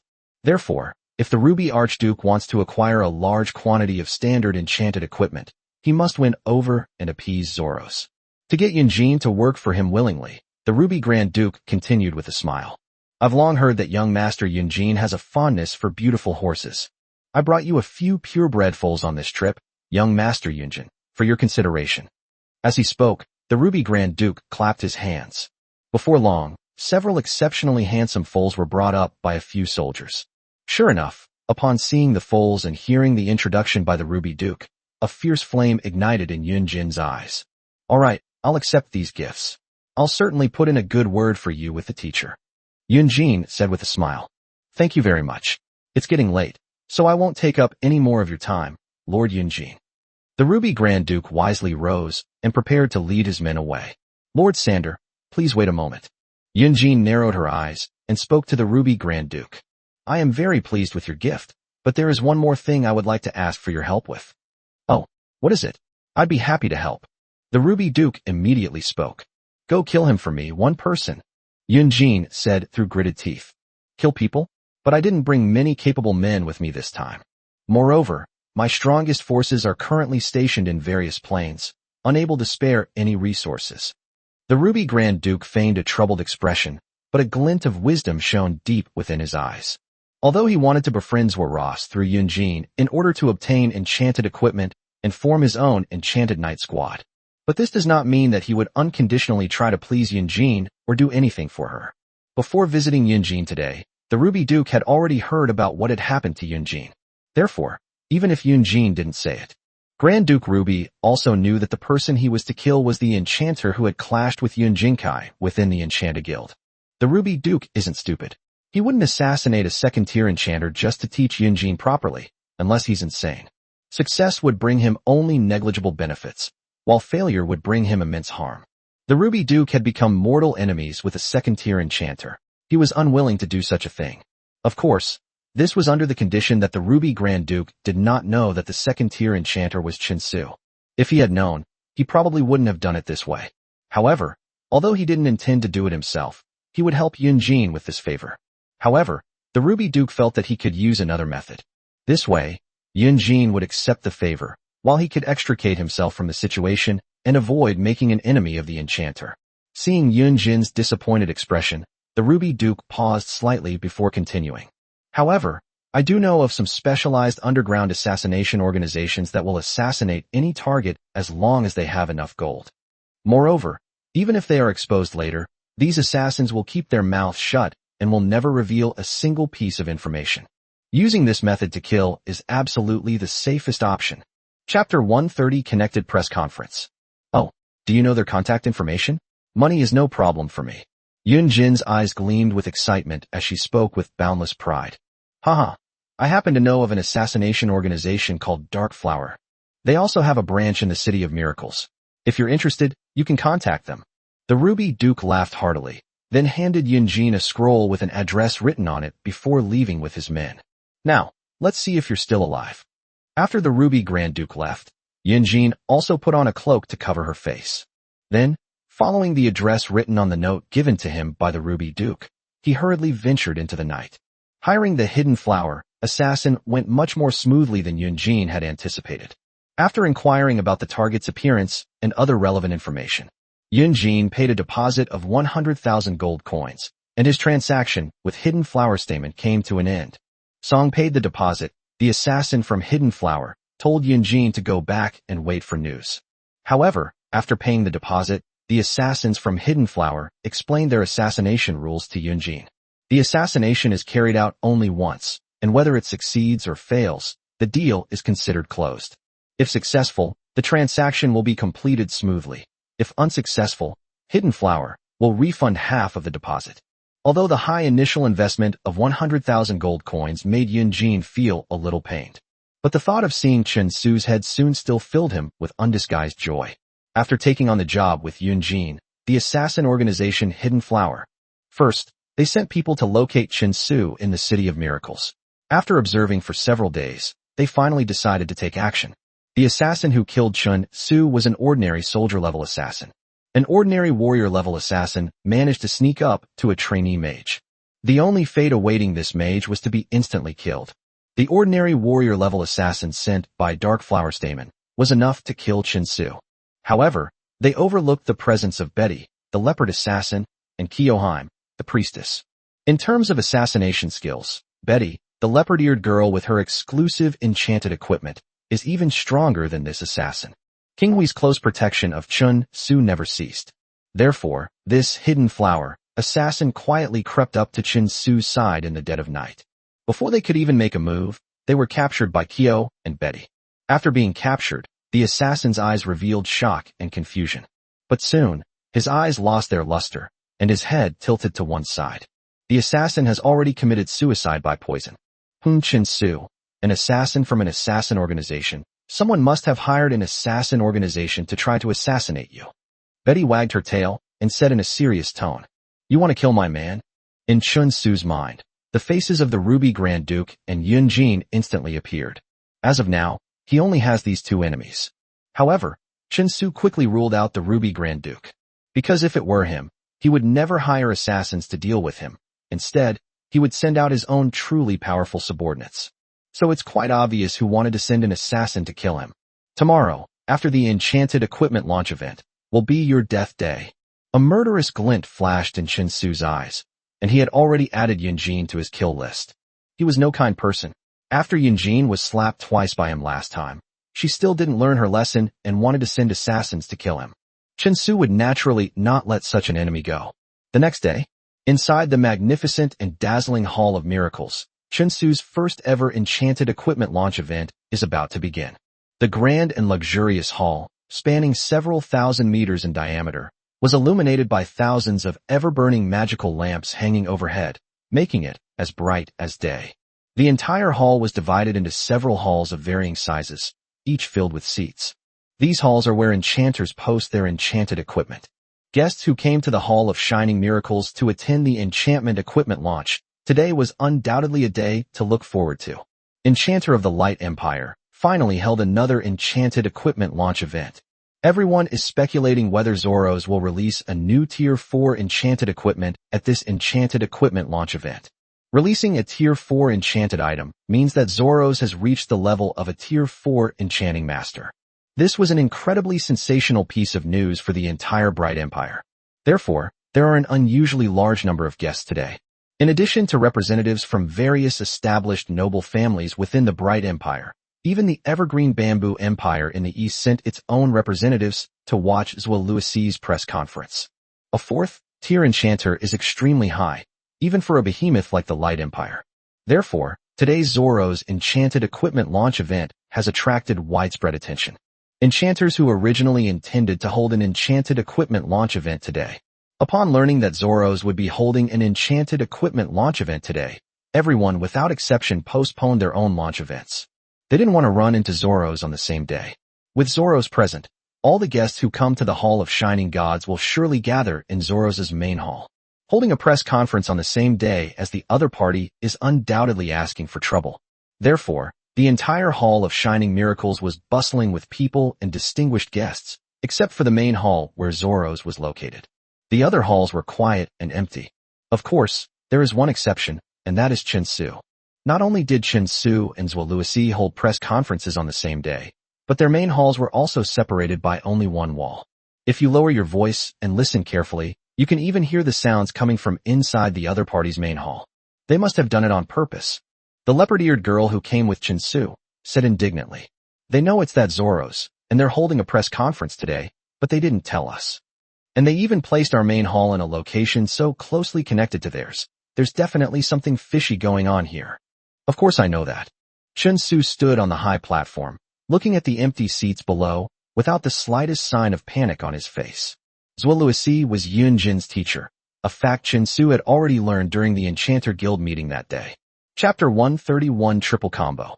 So Zoros' actions now are clearly an attempt to redeem his disciple. But a smile appeared on Chen Su's lips. For him, Zoros' actions not only had no impact, but actually helped him. This helped him gather such a large audience. Had full confidence in the enchanted equipment he was about to release. If you want to slap me in the face, then keep reading and see who slaps whom in the face. On the other side, the hall where Zoro's was located was soon filled with people. In the end, there wasn't even room to stand in the entire hall. Those guests who couldn't make it in time had no choice but to leave and wandered into the main hall, where Chinsu was releasing enchanted equipment. These few guests who came to Chinsu's main hall felt deeply regretful that they could not enter the hall, where Zhuo was located to watch Zhuo release enchanted equipment. But there was nothing they could do but stay with Chinsu, observing him with curious eyes as he stood on the high platform. What unfamiliar faces. I've never seen them before. Yes, it seems that no one in the enchanter circle of the Light Empire has ever seen this young man. So young, and already hosting an enchanted equipment launch event here. Such a young first-tier enchanter is a genius. If he were to release enchanted equipment at another time, it would definitely attract the attention of many wealthy and noble families. But why release enchanted equipment at the same time as Zoro's? This decision is very unwise. None of these guests recognized Chinsu. Their interest in Chinsu himself far outweighs their interest in the enchanted equipment he is about to release. To these guests who happened to be there, Chinsu was so young that he was probably only a first-tier enchanter, and the works he released were at most mediocre. There is no comparison to Master Zoro's, who has been immersed in the world of enchanters for many years. When the magic clock on the wall struck the hour, Chinsu and Zhuo 2 enchanted equipment launch events began simultaneously. Zoro stood triumphantly on the high platform, looking down at the guests filling the entire hall, feeling extremely pleased. His disciple, Yunjin, stood beside Zhuo, his face beaming with joy. Although Yunjin was very disappointed that the assassins she sent had not killed Chinsu. However, today, only a few guests were able to see Chinsu's main hall, and they had all gone there because there was no room to stand in the main hall. Just imagine the scene when the enchanted equipment launch event begins, and Chinsu announces his enchanted equipment to the empty hall below. Yunjin couldn't help but feel a surge of joy. Ladies and gentlemen, welcome to my enchanted equipment launch event. As we all know, the world of enchanters is exciting, but also tedious. Every enchanter's success is inseparable from years of diligent study and practice. Zoro's enjoyed the moment when he was in the spotlight, so he decided to give a short speech first.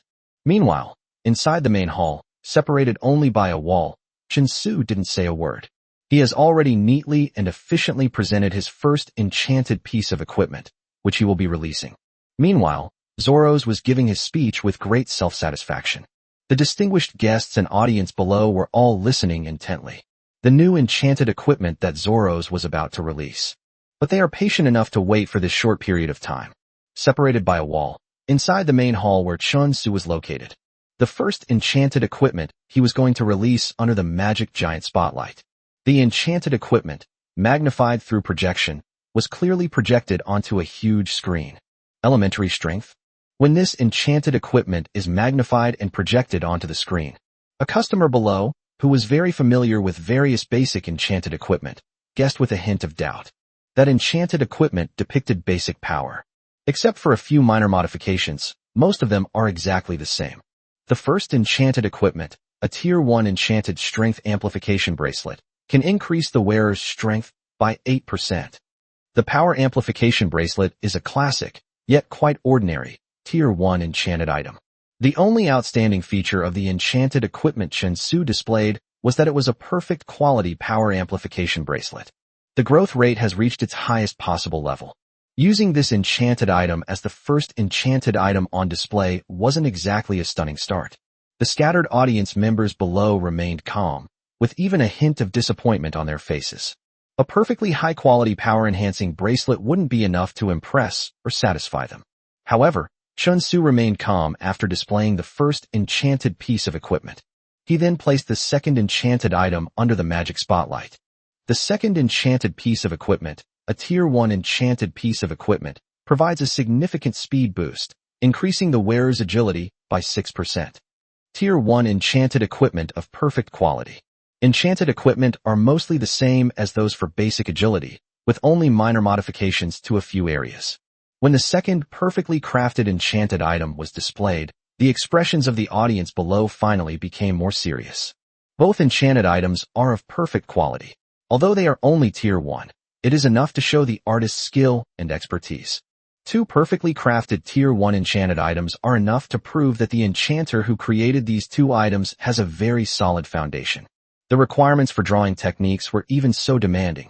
After all, even for a third-tier enchanter, achieving perfect quality when crafting first-tier enchanted equipment is not so easy.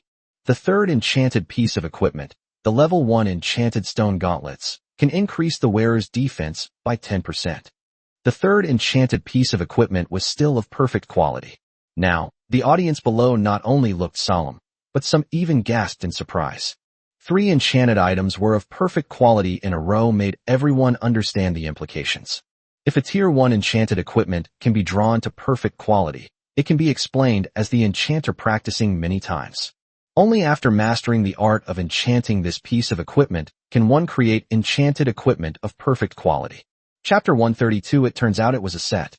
However, if two or even three pieces are all of perfect quality, this is definitely not something that can be explained simply by being highly skilled. The enchanter who created these enchanted items possesses extraordinary talent and skill in the art of enchanting. Otherwise, it would be impossible for someone so young to have crafted three Tier 1 enchanted equipment pieces to perfect quality. In addition, the fact that everything is of perfect quality proves that this enchanter was very skilled when crafting the enchanted equipment. That extraordinary control and the extremely high success rate in crafting enchanted equipment. Enchanter capable of crafting perfectly quality enchanted equipment. Enchanter who can only create enchanted equipment of normal quality, and an enchanted accessory, who has a higher success rate in creating enchanted equipment.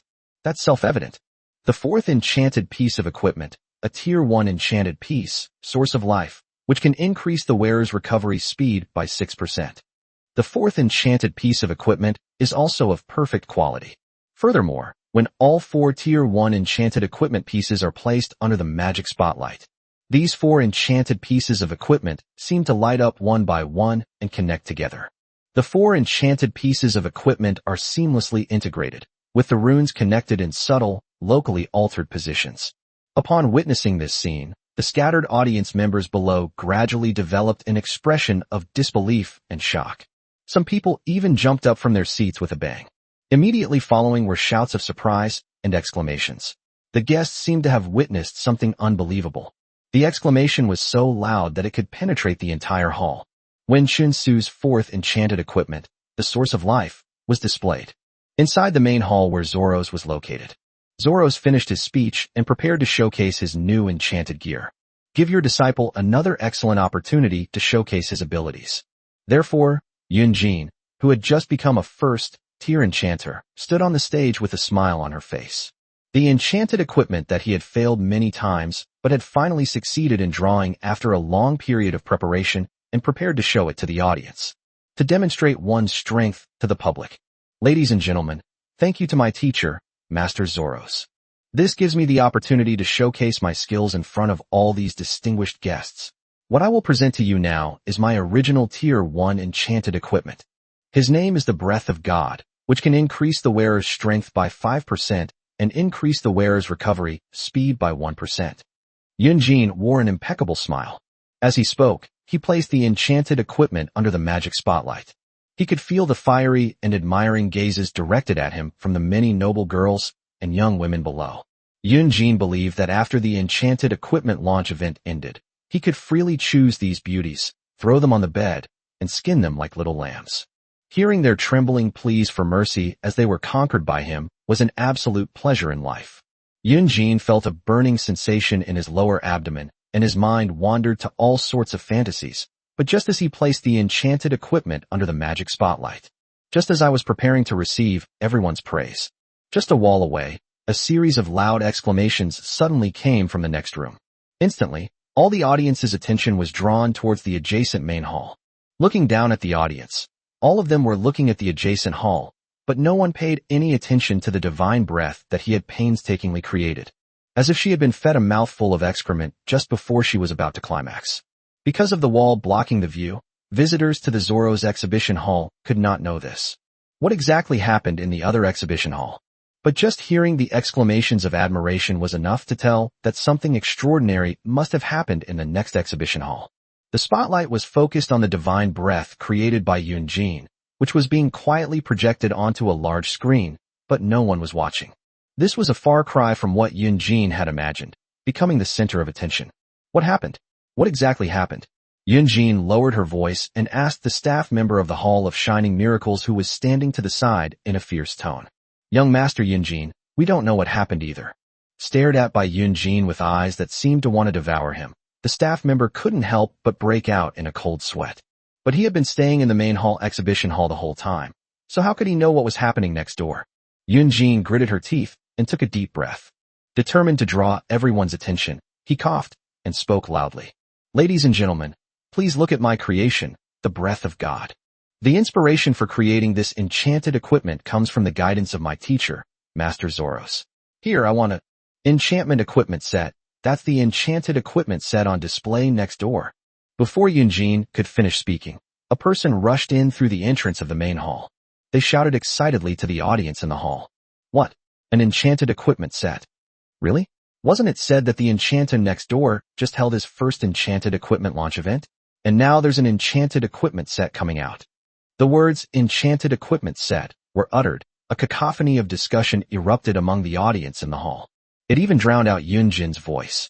For a moment, all the audience members were discussing the words enchanted equipment set. As for Yunjin, she was left out in the cold and ignored for a while.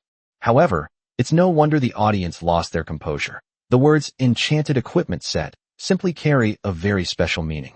It's so special that it can't be ignored. A single Tier 3 enchanted item cannot be matched by the combined value of dozens of Tier 1 enchanted items. However, a set of Tier 1 enchanted equipment is actually more valuable than a set of Tier 3 enchanted equipment. That's the magic of enchanted equipment sets.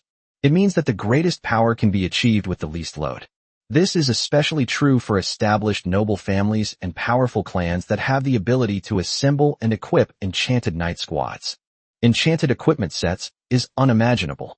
For a time, the discussion was incessant, and many of the audience members and guests behind couldn't contain their curiosity and began to leave, heading to Chen Su's exhibition hall next door. Even those wealthy and noble families who were still sitting in the exhibition hall sent people to the next exhibition hall to find out what was going on. Chapter 133. The show begins. As for Yunjin, she stood awkwardly on the high platform, as if she had been completely forgotten. Impossible. This is impossible. How could he create an enchanted equipment set? How could he possibly create an enchanted equipment set? Yunjin's lips moved as if struck by lightning, and she stood there dumbfounded. As an enchanter, he understood all too well just how powerful and difficult to design enchanted equipment sets. Even his teacher, Zoros, who had been immersed in the world of enchanted equipment for so many years, had never been able to develop a set of enchanted equipment. How difficult it is for an enchanter to design a set of enchanted equipment. Chen Su is just a second-tier enchanter. How could he possibly design an enchanted equipment set? The exhibition hall next door. Chen Su stood quietly on the high platform, the 4 enchanted pieces of equipment focused under the magic lamp. Every magical rune on it was clearly displayed on the projection.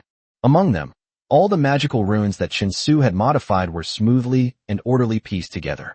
The magical runes on the 4 enchanted pieces of equipment fit together perfectly to form this set. This set is called Ode to Life. When all 4 enchanted pieces are worn together, it will increase the wearer's recovery speed by an additional 10%. And this 10% recovery rate means that both mental and physical strength can be restored together. Furthermore, this set will provide the wearer with an additional 5% defense. Chen Su slowly introduced. This magical equipment set, Celebrating Life, was inspired by the Wild Force set he acquired through a trade. It was only after many trials and errors that it was created. A chorus of voices and exclamations rose and fell, and the hall was no longer as deserted as it had been moments before. New viewers are constantly coming to appreciate the Life Praise set created by Chen Su. Many eager nobles even tried to rush forward and chat with Chen Su. The complete Life Hymn set, including each enchanted equipment piece. They are all of perfect quality, and when put together, they are the epitome of perfection. Compared to Chen Su's Praise of Life, Yunjin's Breathing of the Gods is utter garbage. There's simply no comparison. Most importantly, the value of the materials required to craft these 4 enchanted equipment set pieces. It might not even be as good as a Tier 2 enchanted item, but its effects far outweigh those of other effects. With such a perfect price and powerful effects, how could these viewers not go crazy for it? If the enchanted equipment launch event hadn't been ongoing, someone would probably have already rushed up to have a private chat with Chinsu. The release of the hymn to life caused an unparalleled sensation throughout the exhibition hall of the main hall. However, Chinsu remained calm amidst the incredulous gazes of the crowd. He slowly took out the fifth enchanted piece of equipment to be displayed today and placed it under the magic spotlight. What others see as a precious celebration of life is merely an appetizer served up by Chinsu. The real shock has only just begun. The fifth enchanted piece of equipment, the Tier 2 enchanted item Hand of the Wilds, can increase the wearer's strength by 13 to 15%. Chinsu placed the fifth enchanted piece of equipment under the magic spotlight and slowly began to speak. At that moment, the audience below fell completely silent. All the spectators were watching intently as the enchanted equipment was magnified on the projection. There were also some people dressed as waiters who, after seeing the enchanted equipment projected on the screen and listening to Chinsu's explanation, they hurriedly went to the Zoro's Enchantment Equipment Exhibition Hall, which was separated by only one wall. About the enchanted equipment displayed by Chinsu was shared with the noble audience who needed it. Yunjin stood on the high platform, utterly embarrassed, his body trembling uncontrollably. He was so distressed that he felt like dying. Showcasing enchanted equipment, the elevated platform should ideally be the focal point for all eyes. He, Yunjin, should have been high above everyone else, the focus of everyone's attention. But now, no one is paying attention to him. The audience members were either whispering among themselves about what was happening next door, or asking the waiters about what was happening next door. Some of the audience members who were further back in the audience had already started leaving and heading to the exhibition hall next door. Yunjin believed that without the reputation of his teacher, Zoro's, he would not be able to maintain order here. I'm afraid all the spectators in front will run away by now. Yunjin opened her mouth tremblingly, wanting to say something to regain the attention of the audience. But he suddenly realized that whatever he said now would be pale and powerless. The enchanted equipment he created was right there. Compared to Chinsu's enchanted equipment set, it's nothing but a pile of crap. No matter how eloquently Yunjin described it, his enchanted equipment was no match for the enchanted equipment set created by Chinsu. This is an undeniable fact. These spectators came to the Hall of Shining Miracles to witness the birth of powerful enchanted equipment. Yunjin is clearly not qualified for this. You can leave now, let me do it. Just as Yunjin stood on the stage in a daze, not knowing what she should do, Zuo walked to Yunjin's side with a gloomy face. But teacher, my enchanted equipment. Yunjin was about to finish demonstrating his enchanted equipment when Zuo interrupted him with a wave of his hand. Fool, your enchanted gear is no match for that guy's enchanted gear at all. Do you want to watch as all the guests in the main hall leave? Zuo cursed Yunjin. It's clear now that if Zoro's wants to win back the audience's attention, he has to personally take action. Otherwise, these visitors would eventually be dragged to the next exhibition hall, and Zoro's would lose all face. Under Zoro's gloomy gaze, Yunjin had no choice but to slink away, put away her enchanted equipment, and retreat to the side. He gave the stage to his teacher. He knew that he had completely botched his first ever enchanted equipment launch event. And the culprit this time is none other than that despicable Chinsu. Distinguished guests, I will now present to you the results of my research on enchanting over the past few years. Zuo said loudly, his voice echoing throughout the entire exhibition hall. Instantly, it drew the attention of all the spectators in the hall. At this moment, everyone looked at Zoro's with expectant eyes, and finally no one discussed the matter next door anymore. Zoro's reputation and prestige finally managed to keep the situation under control. Chapter 134: The Consequences of Lifting a Stone. All eyes and attention were drawn to him. Yunjin stood in the shadows behind Zuo, watching all of this with intense envy. This is the difference between him and his teacher. Sooner or later, I will reach that level too. Yunjin clenched her fist tightly, then a gritted teeth smile appeared on her face. So what if you have an enchanted equipment set? As long as the teacher is here today, you can forget about trying anything funny. An enchanter who was capable of creating enchanted equipment sets ended up in a dismal fashion at his first enchanted equipment launch event. Haha, this ending is really exciting just thinking about it. As soon as Zoro stepped onto the stage, he instantly turned the tide. To further ignite the flames, Yunjin specifically instructed the staff in the Hall of Shining Miracles to go to the main hall of the exhibition hall, where Chun Su was located. He told the guests that his teacher, Zoros, was going to demonstrate enchanted equipment. Yunjin believed that once the guests next door heard this news, they would definitely be drawn over again. The waiters received Yunjin's orders and then hurriedly left. Meanwhile, Zoros stood comfortably on the stage, thoroughly enjoying the atmosphere of being the center of attention. He waited for a while, hoping to see the audience pouring in from next door, but after a while, he found that no audience members came. Zoros had some doubts, but he had already dragged things out for too long and couldn't delay any longer. So Zoros finally took out the enchanted equipment he had created and placed it under the magic spotlight. Expensive beast pelts and intricate magical runes drawn on them. This enchanted equipment looks extraordinary. Ladies and gentlemen, this is the surprise I have for you today. This is a near Tier 4 enchanted equipment. It is based on the Tier 3 enchanted equipment, Fiery Heart, with some modifications and optimizations. At the same time, he also got a new name, Blazing Breath. Now, I will explain the effects of this scorching breath. Zhuoluisi said loudly. This scorching breath is. Next door, they've set up a second enchanted equipment set. This time it's a Tier 2 enchanted equipment set. Zoros was interrupted as soon as he began to speak. A waiter, panting, stood at the entrance of the main hall and announced the news to the guests. Upon hearing this news, the main hall where Zoros was located was once again in an uproar. What? Did I hear that right? It's a Tier 2 enchanted set. My God, a second set of enchanted equipment? And it's Tier 2. Hurry, hurry. I can't wait to see who this enchanter really is. Butler, you stay here. After Master Zoros's enchanted equipment launch event, I'm going to check it out next door. One by one, the noble spectators left their seats, leaving only their butlers and servants behind, and then hurried to the next room. This time it's Zoros' turn. He finally understood the sense of humiliation his disciple Yunjin had felt standing there just now. Level 2 enchanted equipment set. This short sentence seemed to possess an invisible magic, captivating the attention of all the visitors in the Zoros exhibition hall. The scorching breath that Zoros had just displayed. A near Tier 4 enchanted equipment sounds amazing, but for these viewers, it's far from enough. Zoros was already a seasoned Level 3 enchanter. Everyone was concerned about when he would be able to break through to the 4th Tier enchanter.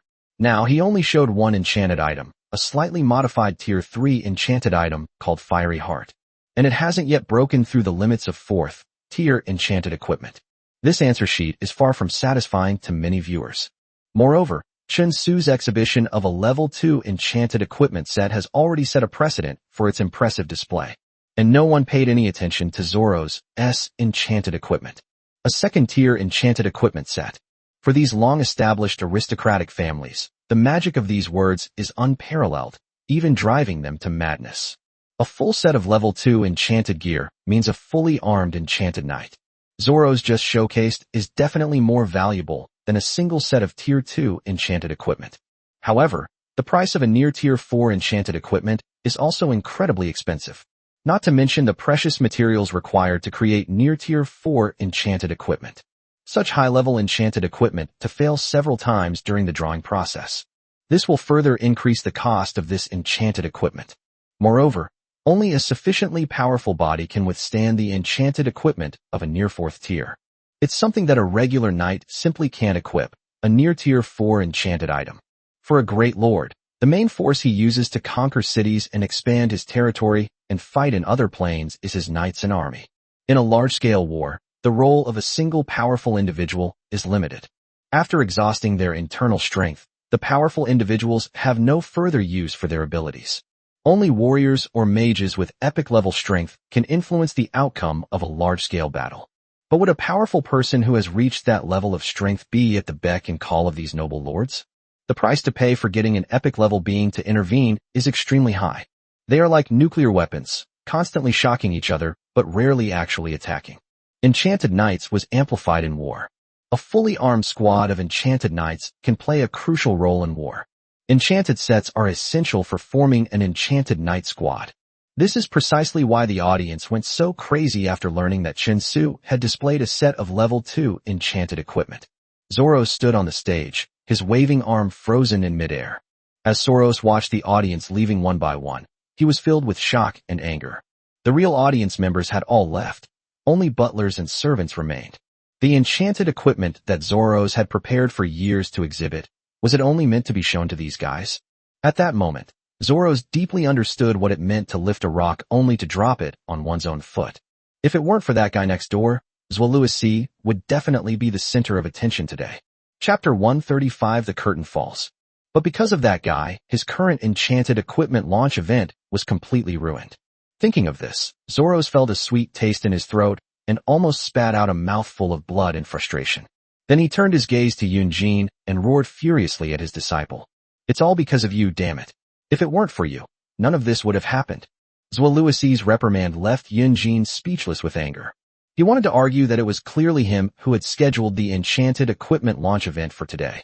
I even specifically chose a spot next to this guy, so why is it being blamed on me now?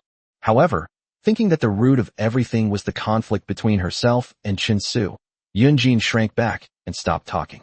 Cheers and gasps of amazement pierced through the walls and came from Chinsu's exhibition hall next door, sounding like resounding slaps in the face. The blows landed on the faces of the two masters and their apprentices, causing them to feel a burning pain. In the adjacent exhibition hall, Chinsu had already displayed the entire wilderness power set under the magic spotlight. In the audience below, all eyes were fixed on the 4 enchanted pieces of equipment projected on the screen. This second-tier enchanted equipment set shocked these noble spectators even more than the previous one.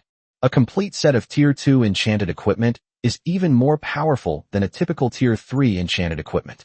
If we could obtain a complete set of Wild Force armor and form an enchanted knight squad, even some long-established noble lords couldn't help but feel their hearts flutter at the thought. But while the audience below the stage was still immersed in the shock brought to them by this Wild Force set, Chinsu slowly took out another enchanted piece of equipment and placed it under the magic spotlight. What? There's more. Upon seeing Chinsu's action, gasps of amazement rose and fell from the audience. 2 sets of enchanted equipment were displayed in succession already left the audience feeling incredible and extremely shocked. No one expected that Chinsu's enchanted equipment launch event would not end yet. Next, under Chinsu's magical spotlight, was the near Tier 3 enchanted equipment he had custom-made for Betty, the leopard-eared girl. Shadow Boots, near Tier 3 enchantment equipment. Passive skill. Shadow Aura. Enhances the user's stealth ability by 20%. Shadow Journey. Increases the user's speed by 10%. Active skills. Shadow Protection. When attacking, you can reduce the power fluctuation by half to avoid being detected by the enemy. After Chinsu gradually introduced the attributes of the Shadow Boots one by one, the gazes of the audience below grew even more intense, and even their breathing became heavy. A near Tier 3 enchanted item would certainly not cause these distinguished guests to lose their composure. However, when this enchanted equipment is created entirely by the enchanter on their own, its meaning is completely different. Master Chinsu, if I may ask, were these Shadow Boots custom-made for a certain powerful figure? At this moment, a spectator dressed in a black tuxedo couldn't help but stand up from his seat. Slightly excited, he asked Chinsu his question. Before, these Shadow Boots are clearly not part of a set, but their attributes are obviously more extreme. These Shadow Boots seem tailor-made for powerful assassins. That's right. Chinsu nodded slightly, confirming the audience member's guess. Upon seeing him nod, a huge chorus of praise erupted from the audience below. Custom, enchanted equipment is something that very few enchanters can do, even among all enchanters. True strong individuals undoubtedly possess their own unique characteristics. These powerful individuals may have some who excel at assassination, or others who are better at defense. However, if you equip a defensive enchanted item on an assassin-level character, although it can enhance its strength, it obviously cannot play a significant role. A perfectly enchanted piece of equipment that fits a powerful individual is something that can only be found by chance. Only custom-made enchanted equipment can achieve its full potential. This will amplify the combat power of this powerful individual to its maximum. Now Chinsu possesses the ability to tailor-make enchanted equipment for the strong. Quickly investigate all information related to this Master Chinsu. I need to see it within an hour. Go back and report to the head of the family that we have discovered a truly talented enchanter, and if possible, we must try to win him over. Return to the Empire immediately and deliver this letter to the Grand Steward. The audience below was bustling with activity, as many distinguished guests were ordering their attendants and subordinates to quickly relay the news. 2 sets of enchanted equipment and a custom-made near Tier 3 enchanted equipment. These 2 words alone were enough to cause a sensation in the capital of the Bright Empire. Undoubtedly, after today's enchanted equipment launch event, Chen Su's name will definitely be heard by the truly top-tier wealthy and noble families. They became a highly sought-after figure throughout the entire Bright Empire. Exclamations and exclamations filled the entire hall, even among the staff who had served in this Hall of Shining Miracles for many years. I've never seen such a lively enchanted equipment launch event before. In contrast to the bustling atmosphere in Chen Su's exhibition hall, the exhibition hall next door, Zhuo was filled with noise and activity. Now it is truly deserted and utterly desolate. The huge exhibition hall was almost empty, with only a handful of people remaining, mostly butlers and servants. The truly distinguished guests had already gathered in the exhibition hall where Chen Su was located. Although separated by a wall, the gasps and exclamations of admiration inside Chen Su's exhibition hall were clearly not something that the wall could simply erase. Zoro stood trembling on the display stand. Finally, he could no longer bear the blow. With a hiss, he spat out a mouthful of blood and fell backward. Teacher! Teacher! Yin Jin was shocked and quickly helped Zhuo Luosi, who had fainted from anger. Teacher, what's wrong? Quickly, fetch a physician and a priest. After the commotion, Yin Jin slunk away with Zhuo Luosi. The master and apprentice had been planning to give Chen Su a good slap in the face at today's enchanted equipment launch event. But unexpectedly, they were the ones who ended up being proven wrong. Meanwhile, in a corner where no one was paying attention, a dignified middle-aged man had an expression of disbelief on his face. Chapter 136 Imperial Princess. Impossible, this is impossible. He's just a minor lord. How could he possibly be an enchanter? The Ruby Grand Duke had a slightly hunched back and his brow was furrowed. Grand Duke Ruby was naturally not going to miss today's enchanted equipment launch event. However, he was originally in the exhibition hall where Zoro's was, ready to watch Zoro's demonstrate enchanted equipment. While doing so, I'll also look for opportunities to get in touch with this enchanting master. However, Chen Su's appearance completely baffled the Grand Duke of Ruby. He never dreamed that Chen Su, the Lord of Yanlong Ridge, was actually the man standing before him. 2 sets of enchanted equipment have been released in quick succession, their brilliance dazzling, making enchanters highly sought after. I had actually thought before that I would make this enchanter my dog. The Ruby Grand Duke was in a state of turmoil, his eyes flashing with regret one moment and intense killing intent the next. After learning Chen Su's identity, he first regretted it, and then a strong killing intent towards Chen Su welled up in his heart. Finally, the Ruby Grand Duke took a deep look at Chen Su, who was standing on the stage surrounded by many nobles of high status, and then quietly left. Chen Su was unaware of the appearance and departure of the Ruby Grand Duke. At this moment, after finishing his enchanted equipment launch event, he was surrounded by a large audience in the center. One after another, prestigious surnames and names of wealthy families came out of the mouths of these guests. They were all extending goodwill to Chen Su, wanting to build a good relationship with this talented enchanter. At this moment, Chen Su was undoubtedly the most dazzling presence in the Hall of Shining Miracles. Emperor Mat led his knights on campaigns across the land, and eventually established the Empire of Light. Unlike the Evergreen Bamboo Empire in the east, the Bright Empire did not have all its power concentrated in the hands of the royal family. When Emperor Mat established the Bright Empire, 5 powerful families followed him and contributed valuable resources and troops. Therefore, after the establishment of the Bright Empire, these 5 families became the second most powerful family in the empire, second only to the royal family. Strictly speaking, the royal family is also a large family, but compared with the other 5 major families, the royal family's power is obviously much greater. Among the guests present were representatives from the 5 major families, all of whom were extending an invitation to Chen Su. I hope to have further business discussions and cooperation with him. Faced with an enchanter of such exceptional talent, who can create enchanted sets, even the 5 great families could only try to win him over. However, just as Chen Su was hesitating, unsure which faction's invitation to accept, a shrill voice rang out in the hall. Princess Anfiel has arrived. The speaker was a middle-aged man with a fair complexion. Behind him stood a woman with light blue hair, wearing women's armor, and with exquisite features. Greetings, Your Highness. As soon as the woman appeared, The guests in the hall all touched their chests and bowed to show their respect. Anfiel, the youngest daughter of the current emperor of the Bright Empire, is deeply loved by His Majesty the Emperor. Master Chinsu, hello. Princess Anfei parted the crowd and walked a few steps to Chinsu, exuding a rather heroic and dashing air. Greetings, Your Highness. Chinsu nodded in return. Before coming to the City of Miracles, he had already gained some understanding of the basic situation of the royal family and the major families within the city. He had naturally heard of Princess Anfiel's reputation. Princess Anfiel, who has just come of age, already possesses mining rights to 2 high-quality plains because she is deeply favored by His Majesty the Emperor. She herself was also extremely capable, leading the army she had recruited and built. During the interdimensional wars, they plundered a great deal of wealth and resources for the royal family. Therefore, among the younger generation of the empire, Anfiel is known as the Valkyrie. I wonder if Anfei has the opportunity to invite Master Chinsu for a gathering. Princess Anfiel wore a smile, her azure eyes seeming to hold a vast expanse of blue water. Of course, it's my honor.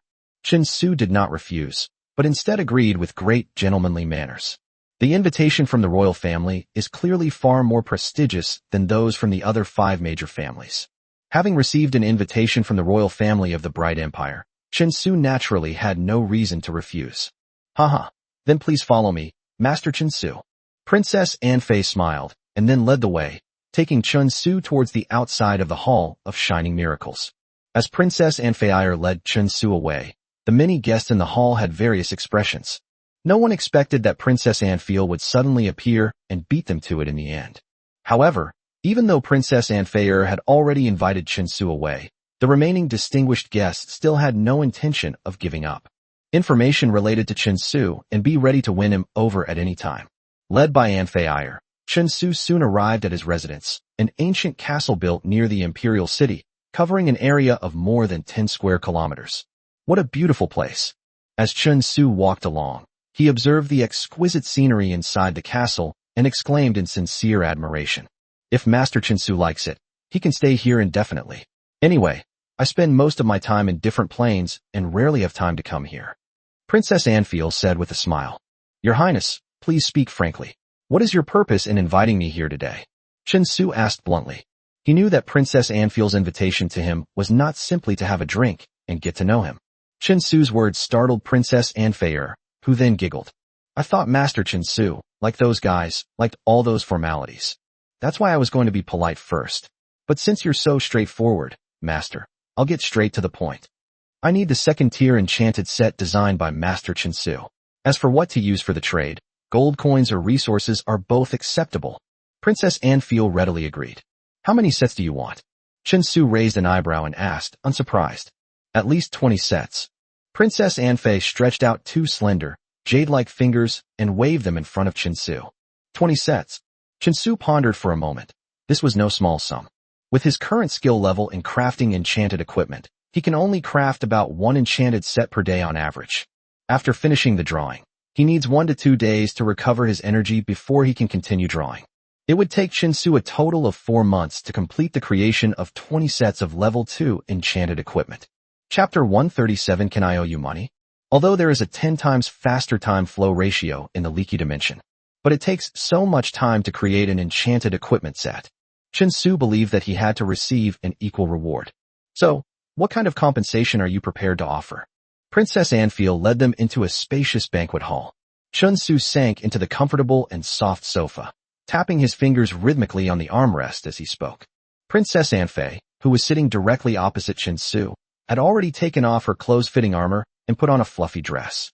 She crossed her legs, leaned forward boldly, and looked at Chinsu as she spoke. A set of enchanted equipment costs 50,000 gold coins, or you can exchange it for an equivalent amount of resources. What do you think? Despite the generous reward, Chinsu remained unmoved, simply shaking his head calmly. That's too little. A full set of wilderness power armor costs at least 80,000 gold coins. 50,000 gold coins sounds like a lot, but the cost of crafting a set of Tier 2 enchanted equipment is nearly 6,000 gold coins. This is based on the probability of successfully drawing it on the first try. If the drawing process fails several times, the cost will increase several times over. Other enchanters would need to spend 20,000 to 30,000 gold coins worth of materials to create a set of level 2 enchanted equipment. That's perfectly normal. Therefore, although Chun Su has a high success rate in crafting enchanted equipment, the price of 50,000 gold coins is indeed a bit low. But right now, I only have 1 million gold coins. An Fei sat back down dejectedly, knowing that the price she had asked for was a bit too low. However, she then asked Chun Su in an expectant tone, "How about I owe you some money first?" Seeing Princess An Fei's pitiful appearance, Chun Su couldn't help but feel speechless. This was very different from what he had imagined a royal princess to be like. Moreover, how could the Emperor of the Bright Empire's most beloved youngest daughter be so short of money? An Fei seemed to sense Chun Su's confusion and shrugged as she explained. "Although I am a princess of the royal family, my emperor father will not give me a single penny for nothing. Royal life is far from as wonderful as you imagine." After An Fei's brief explanation, Chun Su finally understood why An Fei, as a royal princess, was so poor. The royal family follows the law of the jungle, survival of the fittest. The current emperor of the Bright Empire has more than 20 children. Although An Fei was somewhat favored by the emperor, that was all. The emperor of the Bright Empire will not favor any of his princes or princesses. Every prince and princess receives the same starting resources in their childhood. In the years that followed, these princes and princesses would rely on these initial resources to expand their power, to make more contributions to the royal family. Every year, all the princes and princesses undergo an assessment. Those princes and princesses who rank at the top in overall contribution will be rewarded, while those who rank at the bottom will be eliminated. Being eliminated means losing His Majesty the Emperor's favor and also means forever losing the possibility of competing for the throne of the Bright Empire. Although An Fei was one of the best performers among the more than 20 princes and princesses. However, compared to her brothers and sisters, she did not have any overwhelming advantage. Princess An Fei aspires to become the next empress of the Bright Empire. Now, naturally, we must seize every opportunity to accumulate our strength. It's not impossible to pay in debt, Chun Su said very calmly. However, I'm currently facing a small problem. What's wrong? I'll help you solve it. Before Chun Su could finish speaking, An Fei patted her chest and confidently assured him, "I want your highness to help me kill someone." Chun Su smiled and said slowly, "Who is it?" "Yin Jin." "Yin Jin? Is she the disciple of the enchanting master Zoros?" An Fei blinked and asked. "That's right." Chun Su nodded. Even my emperor father wouldn't dare to kill an enchanter for no reason. How about we change the terms?" An Fei said with a strange expression. This guy really dares to ask her to openly kill an enchanter. Most importantly, this enchanter's teacher was that guy Zoros. That guy just sent someone to assassinate me last night. It's not unreasonable for me to want to kill him, is it? Chun Su shrugged. That guy sent someone to assassinate you? What exactly happened? Upon hearing this, An Fei immediately pressed for an answer. So Chun Su briefly explained his grievances with Yin Jin. An Fei stroked her smooth, jade-like chin and pondered. Since he assassinated you first, that makes things easier. The laws of the Bright Empire cannot be challenged. But the assassin who tried to kill me is dead. Won't there be a situation where there are no witnesses left to testify? Chun Su asked, somewhat uneasy. Don't worry. An Fei waved her hand domineeringly. As long as his body is still here, I will naturally find a way to make him talk. As long as that assassin reveals Yin Jin, I can help you kill him. After all, your status is also significant, and your importance to the Bright Empire far surpasses that of Yin Jin. An Fei's words were very straightforward. Chun Su also knew that if he hadn't showcased his enchanted talent at the Enchanted Equipment launch event, things would have been very different. Therefore, An Fei wouldn't offend Zoros just to befriend him. Everything depends on Chun Su's value and status. If it were an ordinary person, even if Yin Jin killed them on the spot in the City of Miracles, no one would say anything. But now his target for assassination is the powerful Chun Su, and the price he will have to pay is his life. This is the law followed by the upper echelons of the Bright Empire. So-called fairness is merely the expectation of the weak. The truth is that one's own value determines everything. After agreeing to Chun Su's additional request, An Fei asked Chun Su to bring the body of the dead assassin. Although the assassin committed suicide last night, Chun Su has not yet disposed of the body. However, he had already searched the area yesterday and found no clues or evidence on the assassin. Apart from a dagger used for the assassination, the assassin had no other items on him that could prove his identity. It must have been done by those dirty underground forces in the City of Miracles, but we don't know exactly which one. After seeing the assassin's body, Anfiel made her judgment. Chapter 138, Let the Corpse Speak. Underground forces? Chinsu asked, puzzled. Well, someone wants to kill you, but they're worried about exposing their identity, so they hire underground forces to do it. That's quite a clever plan. Anfeir explained to Chinsu. Wouldn't that make it even harder to trace the identity of the person who did it? Upon hearing this, Chinsu frowned and asked. The assassin is already dead. Identifying a dead person is difficult enough. And since this dead person was hired to commit murder, wouldn't it be even more difficult to ascertain the identity of the person who hired him? Don't worry, as long as we can determine which underground organization this assassin belongs to, the rest will be easy to handle. Anfei said very casually. After a while, a middle-aged man shrouded in a black robe stepped forward. The middle-aged man was deathly pale, looking like a ghost, with a faint aura of death swirling around him. Greetings, Your Highness. The middle-aged man bowed to Princess Anfiel, then turned his gaze to the assassin's corpse lying on the ground. He chuckled. What does Your Highness wish to know? Mr. Rufu, I need to know which underground organization he comes from. Of course, it would be even better if we could also find out who hired this guy to do it. Princess Anfiel gave the order. As you wish, Your Highness. After receiving the order, the middle-aged man began to circle around the assassin's corpse. He chanted obscure and difficult-to-understand incantations while his hands moved continuously in the air. Strands of grayish-white energy, imbued with a dense aura of death, continuously shot out from his fingertips and seeped into the body of the assassin's corpse. Is that a necromancer? Upon seeing the actions of the middle-aged man in black robes, Chinsu exclaimed in surprise. That's right, Mr. Reef is a necromancer. To deal with someone who hasn't been dead for long, all you need to do is cast a summoning spell. Then we can briefly summon the soul of the dead from the void of the underworld, and then we can interrogate him to uncover his secrets. Princess Anfiel frankly stated. Of course, this spell to summon souls doesn't always work. Whether it succeeds or not depends on luck. Chinsu did not respond. He knew about this spell to summon souls, even though it sounded incredibly powerful. However, it has many limitations in its use, and the person subjected to the summoning will suffer extraordinary pain. Once the summoning ceremony is over, his soul will be completely extinguished, with no possibility of resurrection whatsoever. After nearly an hour of lengthy spellcasting, the necromancer, named Rufu, fine beads of sweat had formed on his forehead, and his body was trembling slightly, as if he had exhausted all his strength. However, he ultimately succeeded in performing the soul summoning technique. When a translucent white soul was injected into the corpse, the eyes inside the corpse slowly opened.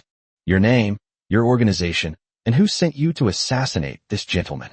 Rufu spoke very quickly, asking the 3 questions to the corpse. The corpse's eyes were blank, as if it were being controlled, and it spoke numbly. My name is Bruce, and I belong to the Dark Flower. I have no information about my employer. Phew, Your Highness, I have not failed you. After asking these 3 questions, the necromancer breathed a long sigh of relief.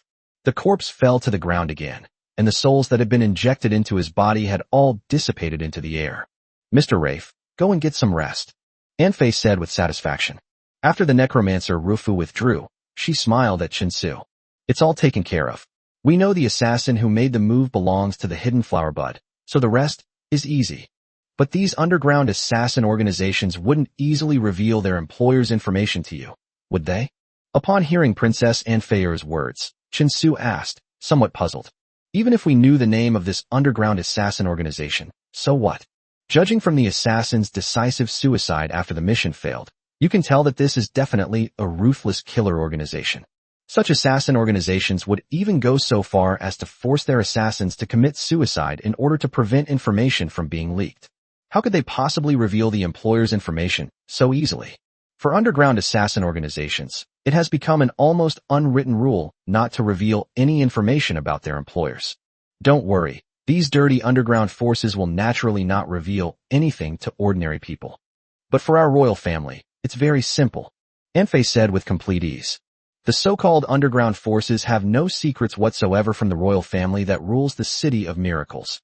These underground vermin are able to survive in the City of Miracles entirely because the royal family turns a blind eye.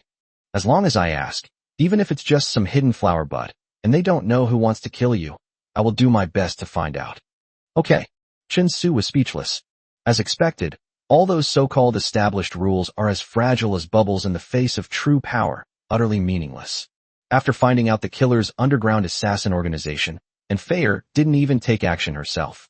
Instead, he handed over a token that could prove his identity to the butler, asking the butler to inquire about and verify the killer's identity on his behalf. Less than 2 hours later, the butler returned.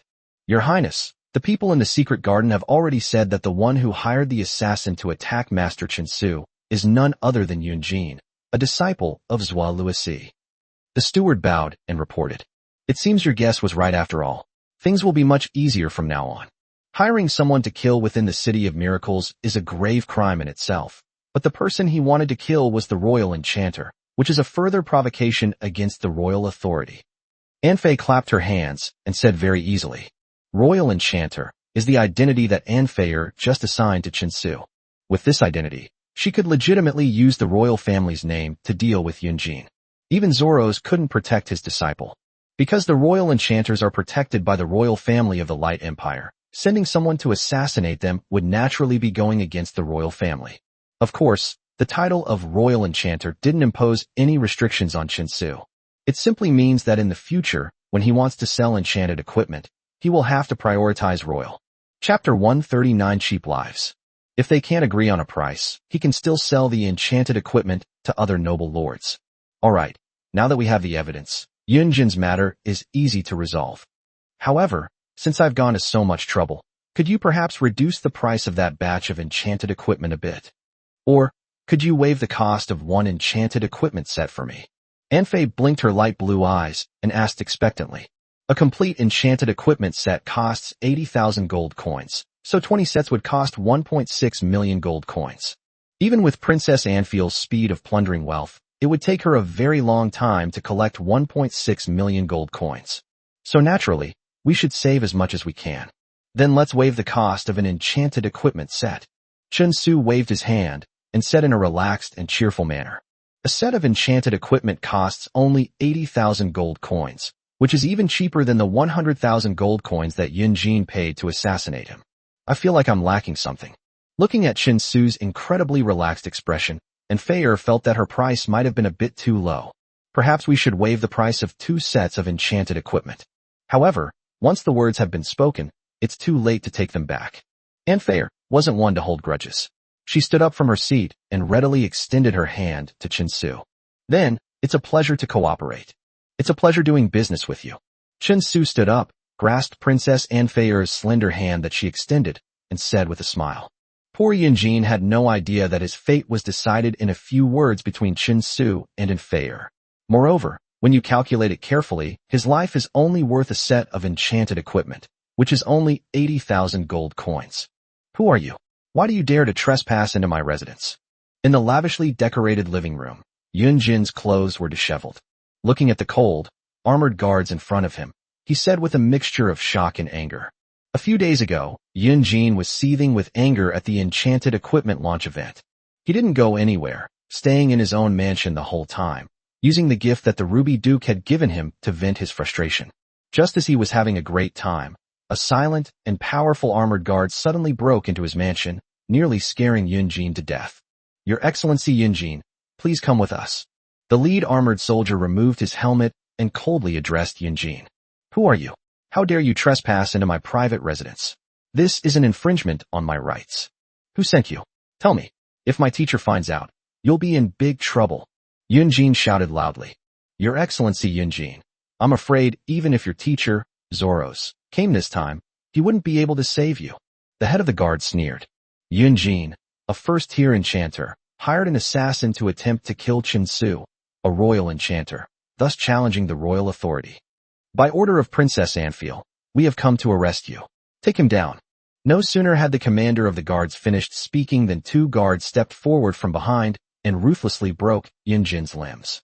Take away. Ignoring Yunjin's pig-like screams, the guard commander coldly gave the order. Princess Anfei's order to him was to execute him immediately after taking him away, so this guard commander naturally didn't care about offending Yunjin. As for breaking his limbs, what does it matter if someone is about to die? Impossible. This is impossible. Why would the royal family concern themselves with such trivial matters? Yunjin screamed in panic. He couldn't believe that sending someone to assassinate Chen Su would have such serious consequences. The person you sent to assassinate was no ordinary person, but a royal enchanter. You've openly attempted to assassinate a royal enchanter. You're slapping the royal family in the face. Seeing Yun Jin's pitiful wailing, the guard commander kindly explained. What royal enchanter? He wasn't a royal enchanter at all when he was assassinated. Yun Jin shouted wildly. It wasn't a problem back then, but it's fine now. You're the first person who could get the princess to find a reason to kill you. You should be proud of yourself.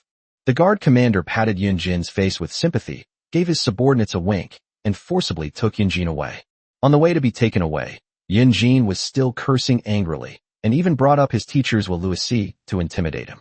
But now, all of this is clearly meaningless. Before taking action, Anfiel had already considered the existence of Zoros. Since they have chosen to continue their actions, Yun Jin's threats are naturally meaningless.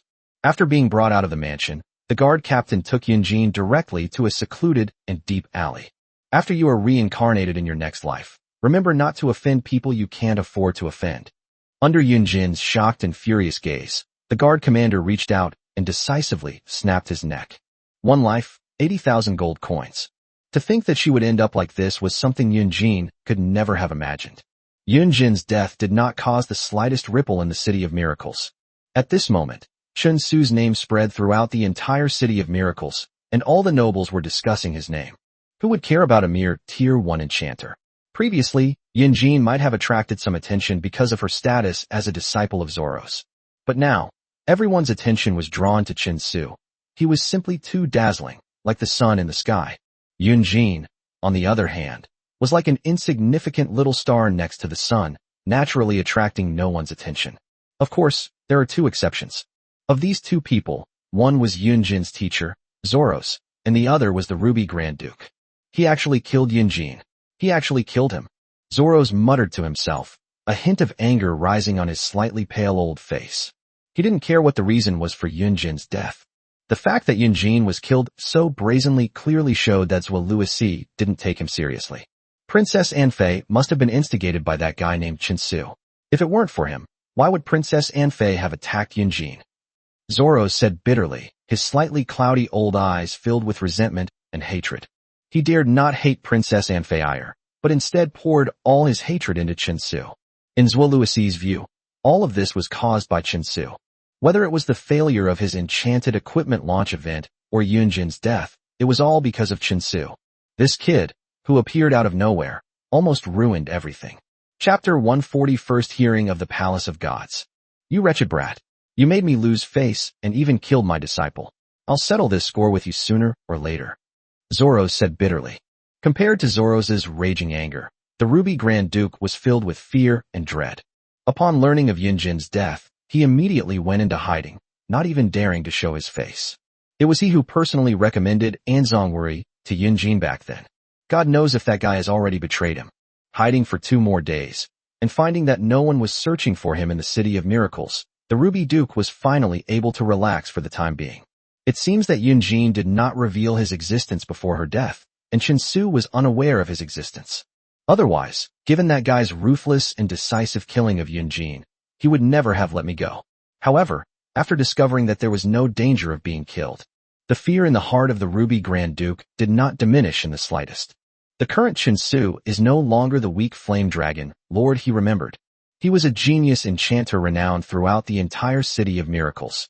Countless established noble families want to cultivate a good relationship with him.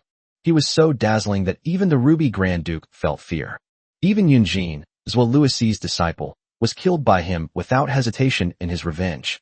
The feud between me and Chen Su is no less serious than that between me and Zhuo Luosi. How could he possibly let me off the hook? We need to think of a solution.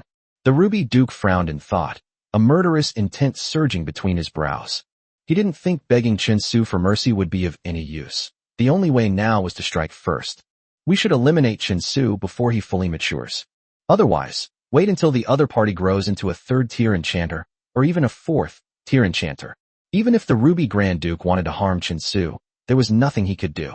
An enchanter, a local lord, and on good terms with Princess Anfei. A series of pieces of information related to Chen Su flashed through the mind of the Ruby Grand Duke. Finally, The brow of the Ruby Archduke gradually relaxed, because he realized that he seemed to have found a way to deal with Chinsu. On the other side, by the way, I have a slot available for applying for dimensional coordinates from the Palace of Gods. Do you need to apply for dimensional coordinates? As for my reward for helping you, you just need to draw 2 more sets of Wild Force enchanted equipment sets for me. How about that? Princess Anfiel sat languidly on the soft sofa and spoke. A spot in the dimensional coordinates? Tell me. Chinsu showed an interested expression. He had always been curious about how the lords of this world obtained the coordinates of the planes in order to wage interdimensional wars. Oh, gods above, you don't even know this? I really wonder where you came from some remote place. Princess Anfair glanced at Chinsu with a helpless expression.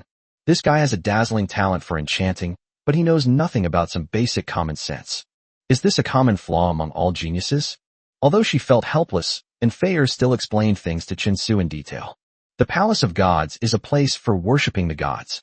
The Palace of Gods exists in the Evergreen Bamboo Empire, the Bright Empire, and the Barbarian Alliance in the far west. As a higher plane, the Gods' plane contains countless deities. These deities, relying on the plane of gods, lit their divine fires here and gained an incredibly long lifespan. However, they were also trapped among the gods and unable to travel to other planes. However, their souls can briefly wander and explore the endless void, thus discovering the existence of other planes.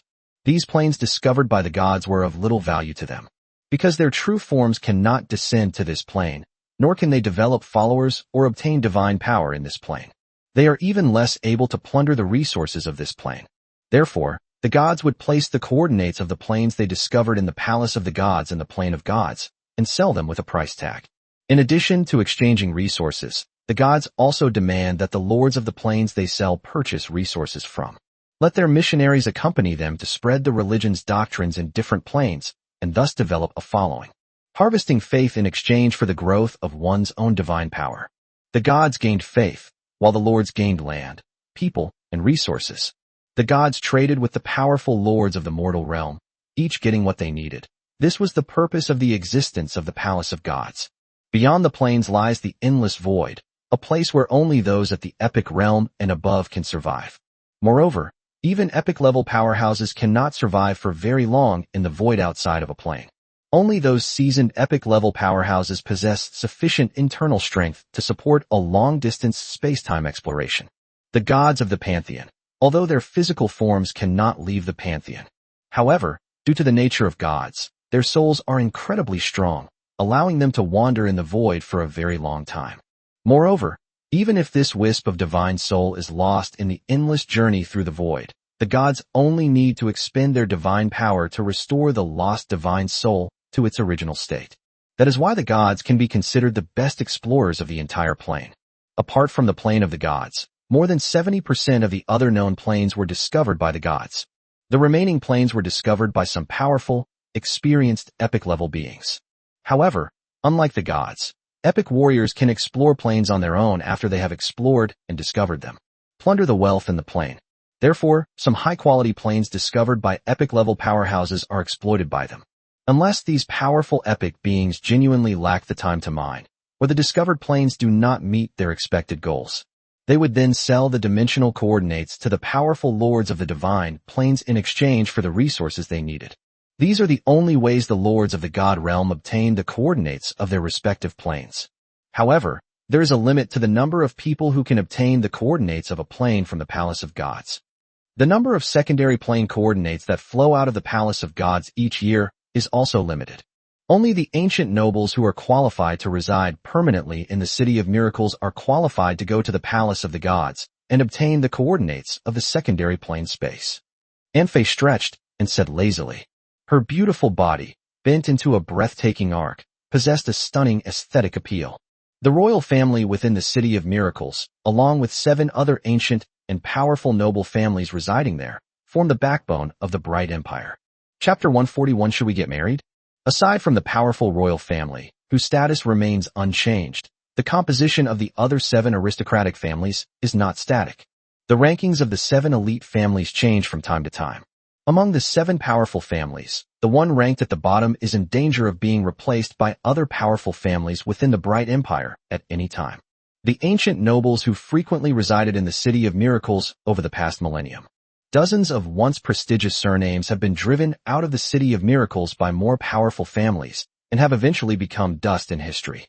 The reason why the 7 permanent resident slots in the City of Miracles are so precious is only by becoming a noble family residing permanently in the City of Miracles can one gain the qualification to travel to the Palace of Gods in exchange for a dimensional coordinate slot. The more powerful a family is, the more mining opportunities and dimensional coordinates it can obtain each year. It is precisely because of this brutal, survival of the fittest competition mechanism that the powerful noble families in the City of Miracles maintain their formidable fighting strength at all times. The 7 powerful and noble families within the City of Miracles represent an incredibly tempting piece of cake. All the powerful lords within the Bright Empire who are qualified to compete for the position of a noble family are coveting it. They are always ready to take over. Being able to obtain the dimensional coordinates from the Palace of the Gods is extremely important, because the resources of the Gods' plane have long been exhausted by time and space, and its territory has been almost completely emptied. To expand territory and increase land area, it is necessary to conquer other planes. Only after obtaining the coordinates of the 2 planes and opening up the passage connecting them can the conquest of the 2 planes be carried out. The more high-quality dimensional resources one possesses, the more powerful one becomes. All of this is only possible if one becomes a permanent member of a powerful family within the City of Miracles. If it weren't for my Emperor Father, the 2 planes he gave me wouldn't have been fully exploited yet.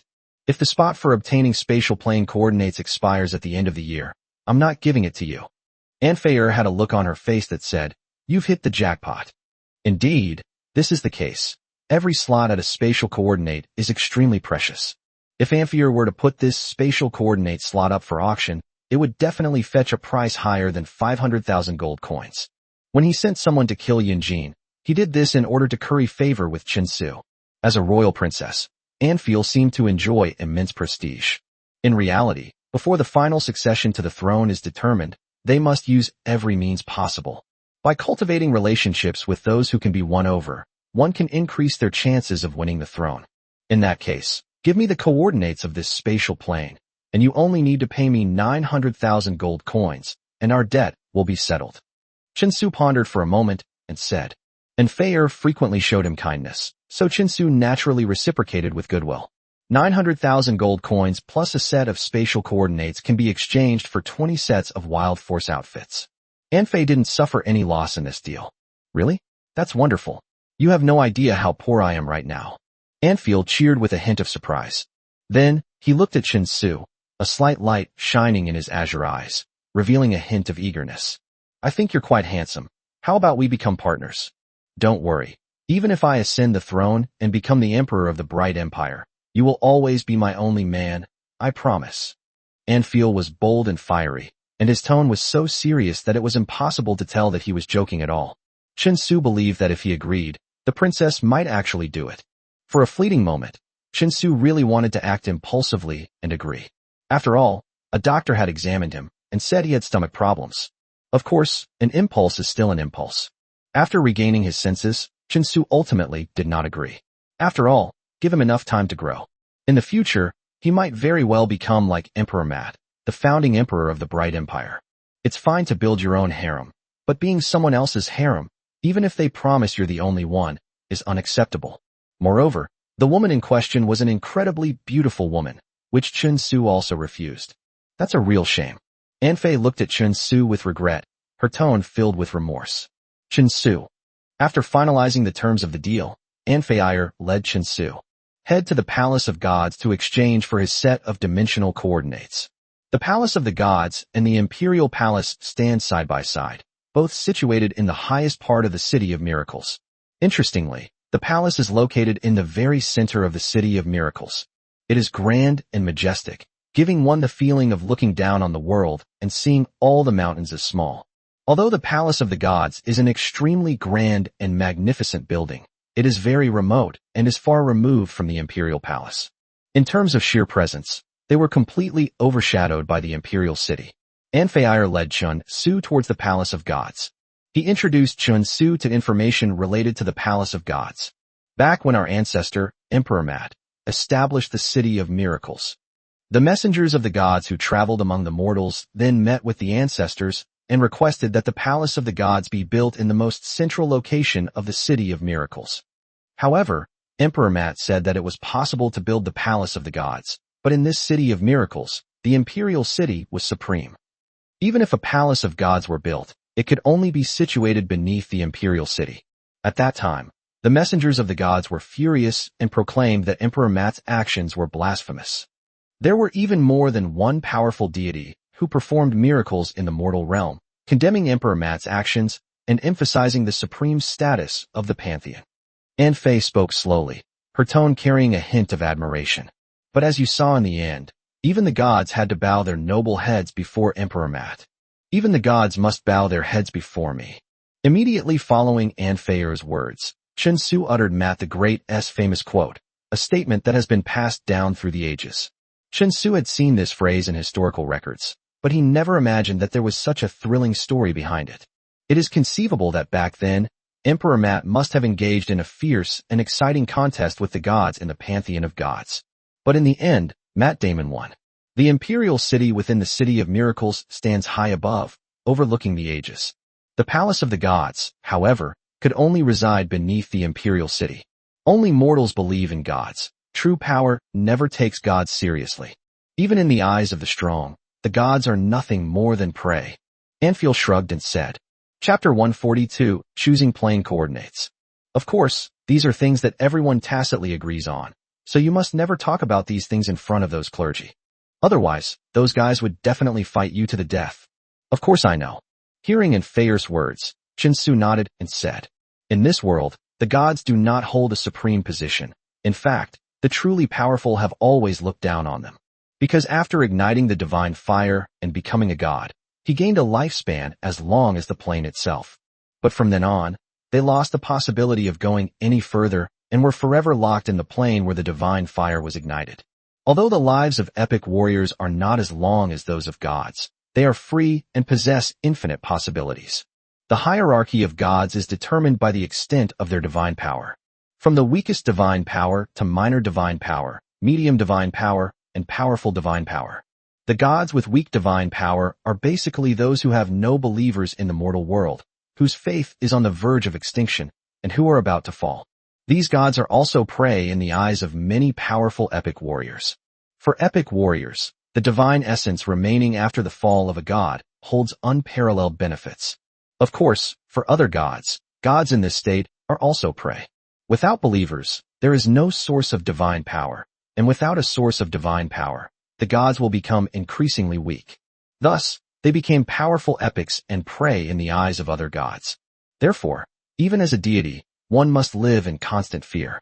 Apart from a limited number of powerful gods who are high above and have countless followers, and who need not worry about their fall, the fall of other gods is a common occurrence. Throughout the vast history of the pantheon of gods, countless gods have served under each divine office. Soon, Anfei led Chen Su to the front of the Palace of Gods. This is an incomparably magnificent and imposing building, with towering white jade pillars hundreds of feet high, standing like pillars supporting the sky, reaching into the clouds and supporting the entire palace of the gods. On both sides of the house are many statues of different shapes, all exuding endless majesty. The faces of these statues were shrouded in a pure white light, making them impossible to see through. These statues are the gods, manifested in their earthly forms. Each statue embodies an immense and profound faith. Looking at these statues, each with a different shape, yet all exuding an incredibly powerful aura, Chen Su couldn't help but think of Emperor Maat, the founding emperor of the Bright Empire. What kind of powerful man was he that he could trample all the gods under his feet? By the gods, Princess Anfei, it seems you've come to the Palace of Gods to obtain this year's coordinate spot. As Chen Su quietly observed the various statues of gods on both sides of the houses, a plump old man in a long golden robe approached Anfei with a broad smile. That's right, we can't let this opportunity go to waste. Anfei replied, High Priest, you look exactly the same as you did a year ago. You don't look old at all. Ha ha ha, praise to the gods, everything is a gift from the gods. The High Priest answered with a smile, his expression incredibly devout, as if in his heart, the status of the gods was above all else. Looking at the old man and hearing the title of High Priest, Chen Su immediately recalled Anfeir's introduction of him. This is a devout believer, the High Priest of the Palace of Gods in the Empire of Light, responsible for handling matters related to the Palace of Gods. Princess Anfeir, since you're here to choose spatial coordinates, then come with me. The High Priest, dressed in a long golden robe, spoke with a broad smile. High Priest, let me introduce you. This is my friend Chen Su. I have already transferred my spot to him. So, after the selection process is complete, I will transfer this set of spatial coordinates to him. Anfeir said slowly. Oh, no problem. But your highness is really generous. Such a precious spatial coordinate slot is given directly to your friend. The High Priest took a deep look at Chen Su, who was standing next to Anfeir, and continued speaking. There's nothing I can do. I haven't been able to mine all the planes I have yet. Even if we add a few more spatial plane coordinates, we still won't be able to mine them. It would just be a waste of resources. Anfield shrugged and said, Haha, I understand, your highness, and this friend of your highness's, please follow me. The High Priest led the way with a smile, taking Chen Su and Anfeir deeper into the Palace of Gods. Crossing a wide avenue lined with statues of gods, the High Priest eventually led Chen Su and Anfeir to an ancient and magnificent high platform. This platform is 10 meters high and is made of an unknown material. The high platform is carved with images of powerful deities such as the God of Light, the God of War, and the Sun God, exuding an aura of majesty and solemnity. Looking at the high platform, Chen Su knew that this was the place to select spatial coordinates. The High Priest stood on the high platform, and after a long prayer, the entire platform suddenly lit up. It shone with a dazzling divine light. A pure white pillar of light, imbued with a sacred aura, rose from the high platform and soared into the depths of the sky. The divine radiance on the platform dimmed, while the area covered by the pure white pillar of light above the platform. Yet it has nearly 100 bright spots, each shimmering with a different color, dancing and twinkling within it. Each bright spot contains a set of dynamic spatial coordinates, nearly 100 dancing lights, each point representing a plane of nearly 100 positions. Your Highness, you may now make your choice. The High Priest gestured. Since this spot belongs to Anfeir, she has to choose the spatial coordinates herself. Of course, that's what they say, but Chen Su could stand aside and hint at which one to choose. However, there is actually no difference, because each dimension is unknown. Whether something is strong or weak, whether it has abundant resources or not, these are all uncertain. Only after the selection is completed and the dimensional portal to that dimension is opened can the true value of that dimension be determined. Anfeir didn't rush to choose, but instead turned her gaze to Chen Su, waiting for him to make his choice. After receiving the other party's gaze, Chen Su looked at the hundreds of dancing points of light and couldn't help but remain silent for a while. These points of light represent different spatial coordinates, and also different gods. Chapter 143 Mysteries of the Gods. Because each spatial coordinate was discovered by a different deity. Choosing a particular spatial coordinate means choosing a particular deity. Generally speaking, the best spatial coordinates are those discovered by a powerful deity. Because powerful deities can provide more assistance to those who possess spatial coordinates during the process of dimensional expansion. This will help them take over the entire plane more quickly. The help that a weak god can offer is limited. Of course, this also has a disadvantage for the expansionist lords. That is a powerful god, who can give him more help, but also imposes more restrictions. The more help a deity provides, the greater their power and influence in that plane. In the end, it may even surpass the owner of this plane. A weak god can offer little help, but the danger he can cause is also minimal. Therefore, there are advantages and disadvantages to both. Hundreds of points of light danced haphazardly as Chen Su carefully observed and selected the one he had chosen. Suddenly, one of the bright green spots seemed to increase its speed considerably. The light on the spot grew brighter, as if revealing its presence to the chooser. Upon seeing the green light's action, the other lights seemed somewhat angered and became even brighter. And it tightly surrounded the green light spot inside, as if trying to completely cover it up. It's that green dot of light. Chen Su suddenly said to Anfeir. This green dot looks like it's eager to be chosen. Chen Su simply chose it to see what it was all about. What exactly makes it so special? High Priest, I choose the green dot of light. After receiving Chen Su's signal, Anfeir understood and pointed to the green light spot that was about to be obscured by other light spots. Okay. The High Priest agreed and waved his arms. The green dot of light seemed to be drawn away, breaking free from the encirclement of the pure white pillar of light. It detached from the platform and hovered in front of Anfear. The other, unselected points of light danced angrily, seemingly very unwilling that the green point of light had been chosen. But in the end, it could only helplessly disappear from the platform as the divine radiance gradually diminished. As these points of light dissipated, a faint divine radiance, like moonlight, gradually enveloped the high platform. Then, a figure appeared, shrouded in a faint divine glow, with long, flowing black hair that resembled a waterfall, both in appearance and physique. A phantom image of a woman, so perfect as to be flawless, appeared on the high platform. Behind the woman was a hazy, emerald green shadow, like a forest. This is the goddess of life. After seeing the phantom image of the goddess appear on the high platform, Anfear's eyebrows furrowed slightly, as if she was very dissatisfied with the result. Princess of the Empire of Light, you have chosen my plane. I will send my priests to accompany you in expanding your territory. A voice, ethereal and otherworldly, yet infinitely majestic, emanated from the phantom of the goddess on the high platform. That was the will of the goddess of life, hidden in the darkness. Goddess of life, you seem to have misunderstood something. This plane does not belong to me, but to him. Anfei casually tossed the spatial coordinates to Chensu. Upon seeing this action, the phantom of the goddess of life on the high platform remained silent for a long time before turning its pair of green eyes toward Chensu.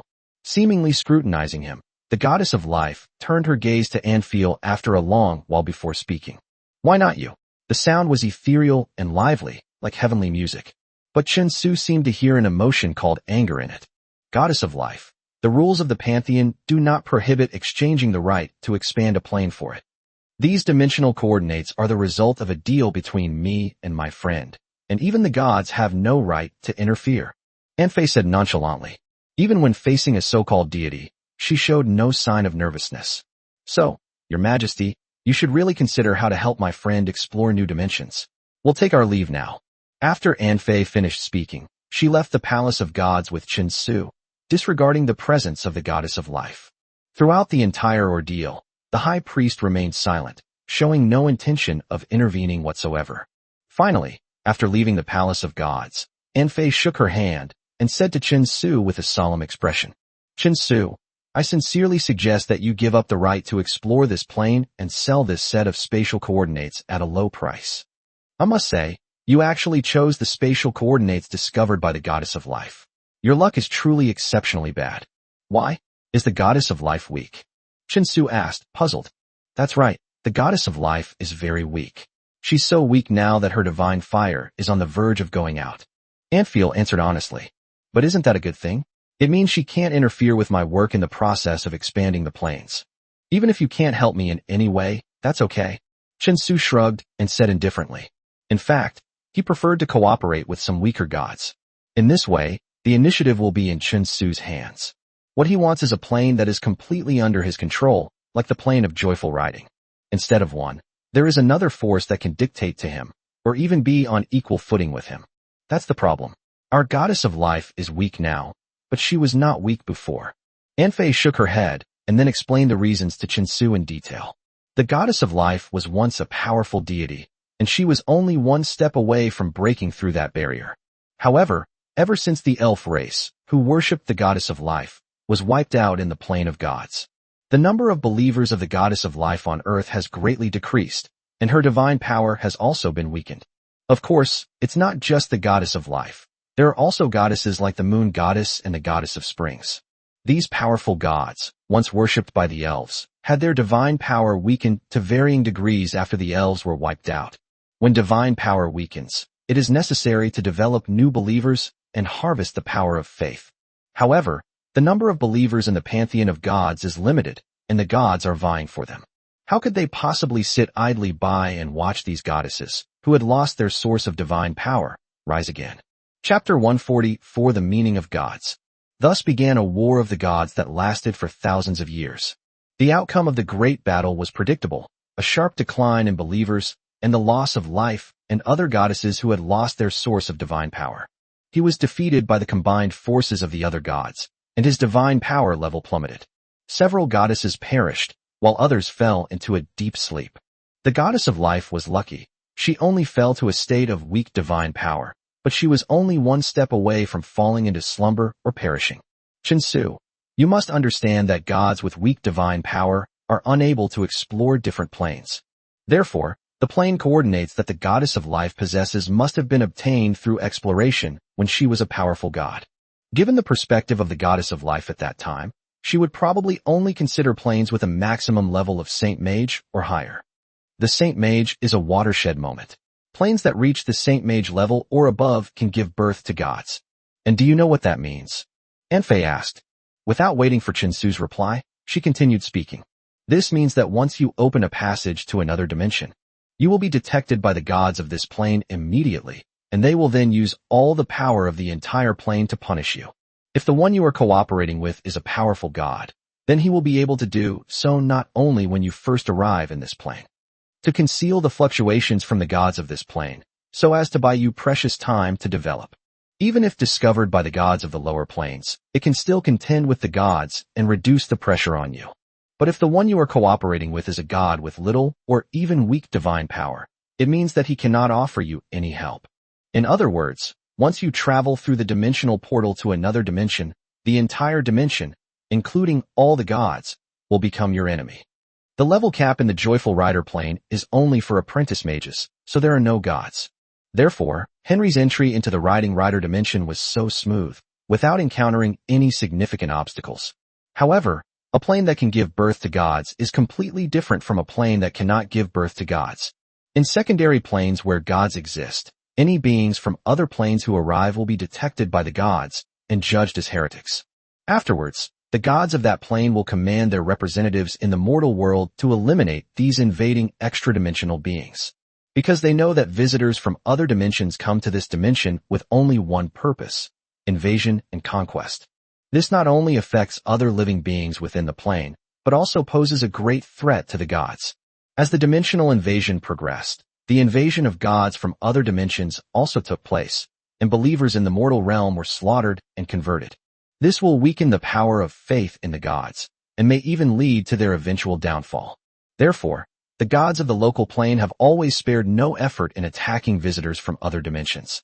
Entering another dimension means becoming an enemy of the entire dimension. Such immense pressure is something that ordinary lords cannot withstand. Even if they withstood the overwhelming onslaught from the entire plane and ultimately killed all the resistance forces, they would still be able to seize control of that plane. The losses will likely far exceed the gains. At this point, it is necessary for the gods of the Pantheon to step forward, to help lords who are going to conquer other planes withstand the pressure from the gods and ensure the smooth progress of the conquest. This is the significance of the gods to the Lord.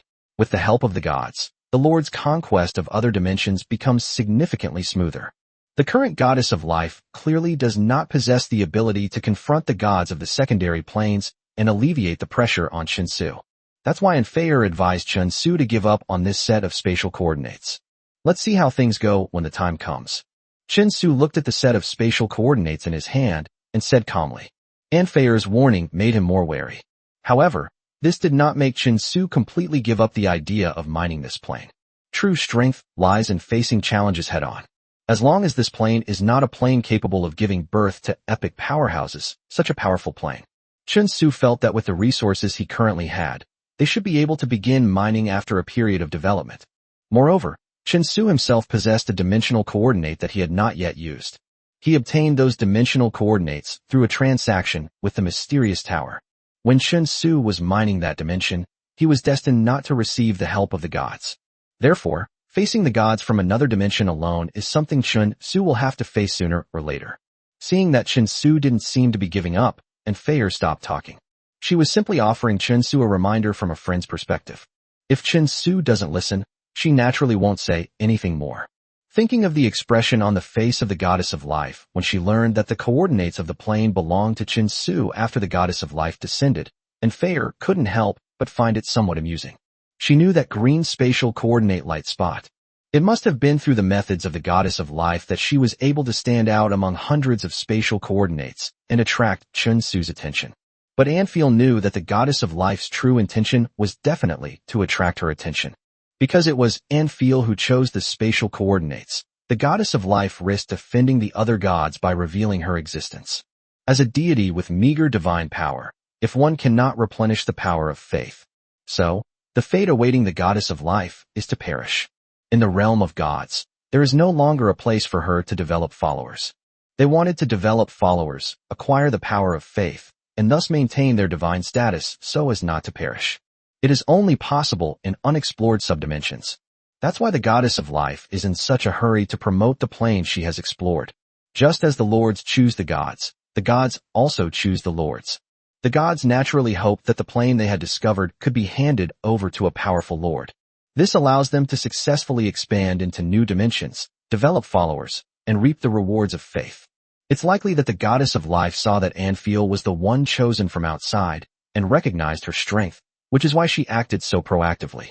But what the goddess of life probably never imagined was that this plane would not ultimately be created by Anfiel. Instead, Anfeir handed it over to Chinsu. Chapter 145 Undercurrents. Thinking of the slightly angry tone in the goddess of life's voice when she questioned her about why it wasn't her, Anfei felt a sense of satisfaction. Whoever manages to frustrate a god is something to be proud of. This is especially true for Anfiel, who has the blood of Emperor Mat flowing through her veins. But does this guy really intend to create this dimension himself? Looking at Chinsu's calm expression, Anfeir pondered to herself. Even she herself wasn't confident of conquering this dimension. This guy, although he is indeed brilliant in the field of enchanting, probably doesn't have as much power as I do. So where did he get his confidence to carry out this perilous interdimensional conquest under such adverse conditions?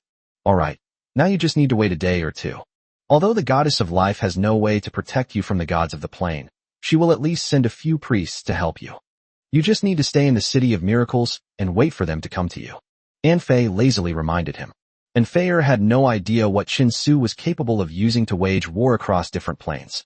However, if Chinsu really did start his conquest of this plane and gain a foothold in it, Anfei felt that she should perhaps reevaluate her relationship with Chinsu. Perhaps a partner is a good choice. However, when I jokingly brought it up before, this guy didn't seem interested at all. Do you think I, this princess, am so unattractive?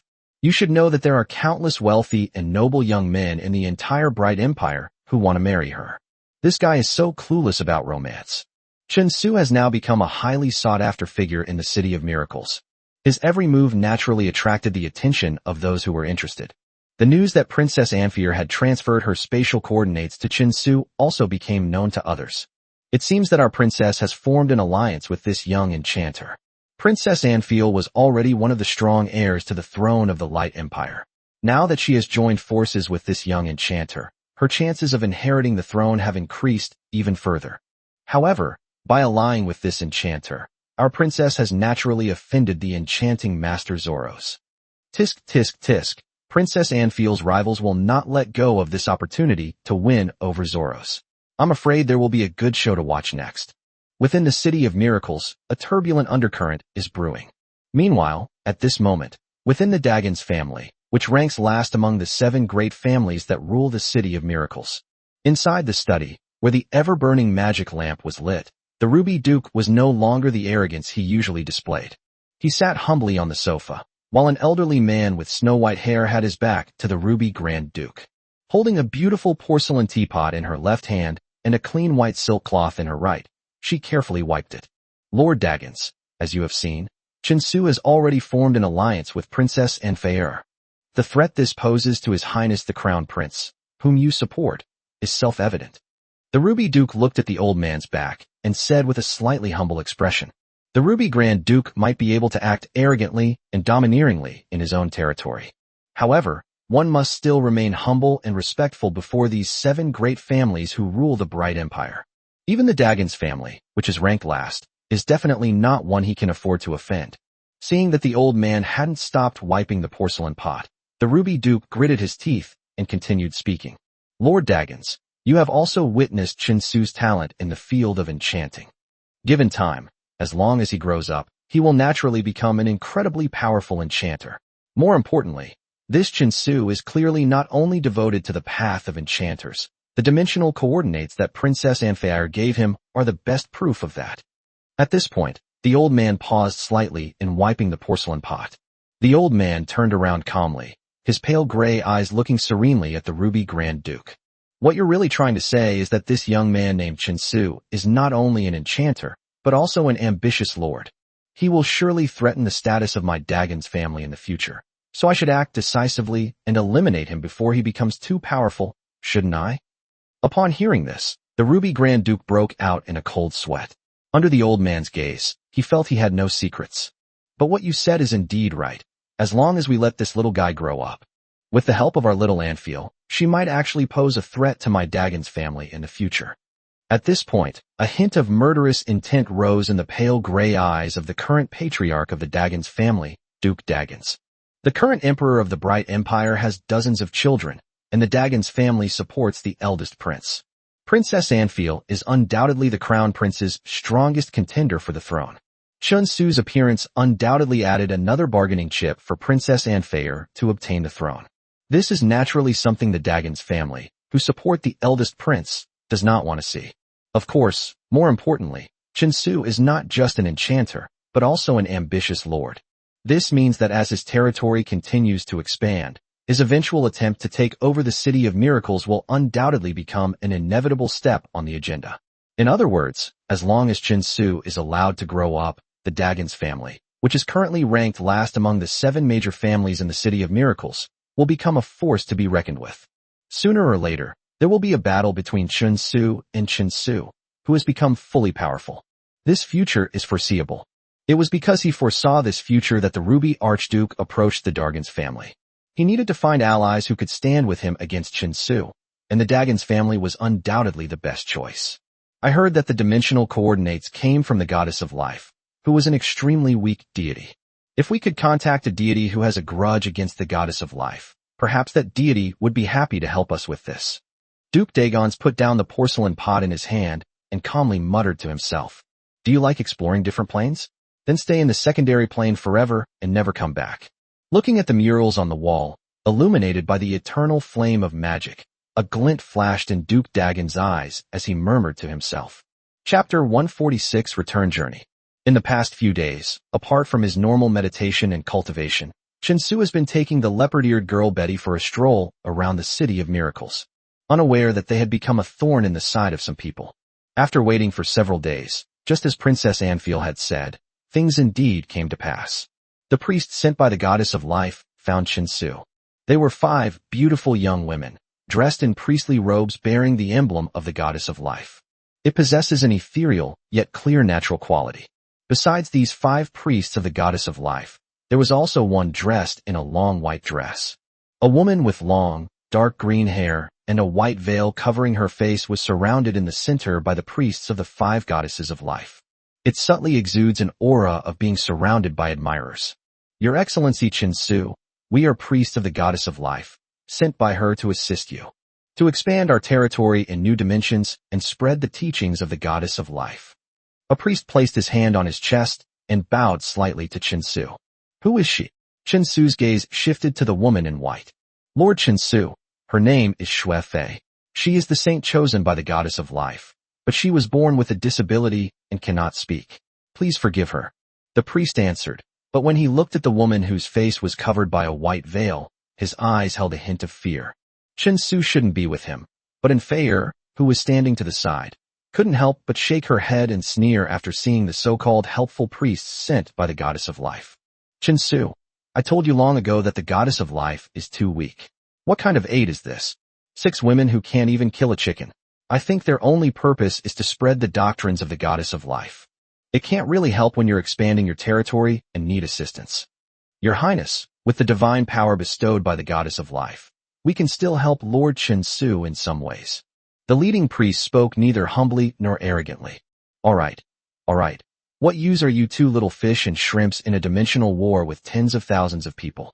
Chinsu, the Goddess of Life deliberately sent these few beautiful priests, probably to curry favor with you. However, perhaps it has another clever use, haha. Anfair winked at Chinsu and smiled teasingly. Such blatant contempt and mockery towards Anfair. The young priestesses of the Goddess of Life were furious, but dared not speak out, because they knew that Anfiel was right. The only command the Goddess of Life gave them was to do everything in their power. May the teachings of the Goddess of Life be successfully spread in the subplanes. Haha. Alright. Alright. Now that the priests sent by the goddess of life have arrived, it's time for us to head back. Chun Su laughed heartily, bid farewell to Anfair, and then left the City of Miracles, heading back towards the Flame Dragon territory. Of course, Chun Su did not return empty-handed this time. Besides the 5 priestesses and 1 saintess sent by the goddess of life, Chun Su also brought enough resources to equip a 500-strong flame dragon army, tons of forged steel, and 500,000 gold coins. These were all payments Anfiel made to him in advance as payment for drawing those 20 sets of wilderness power sets. After returning this time, Chun Su decided to go to the Leaky Dimension first and take advantage of the difference in time flow there. Let's finish drawing these 20 sets of wilderness power first, and then take this opportunity to expand our power again. Prepare for conquering the next dimension. The return journey, all the way back to Yanlong territory, went exceptionally smoothly. With this trip to the City of Miracles as a foundation, Chun Su believed that, at least on the surface, for the time being, the Ruby Grand Duke will not dare to take any action against him. Given more time to develop, Chun Su believed he would be fearless, even if it meant openly clashing with Ruby Grand. My lord, you're finally back.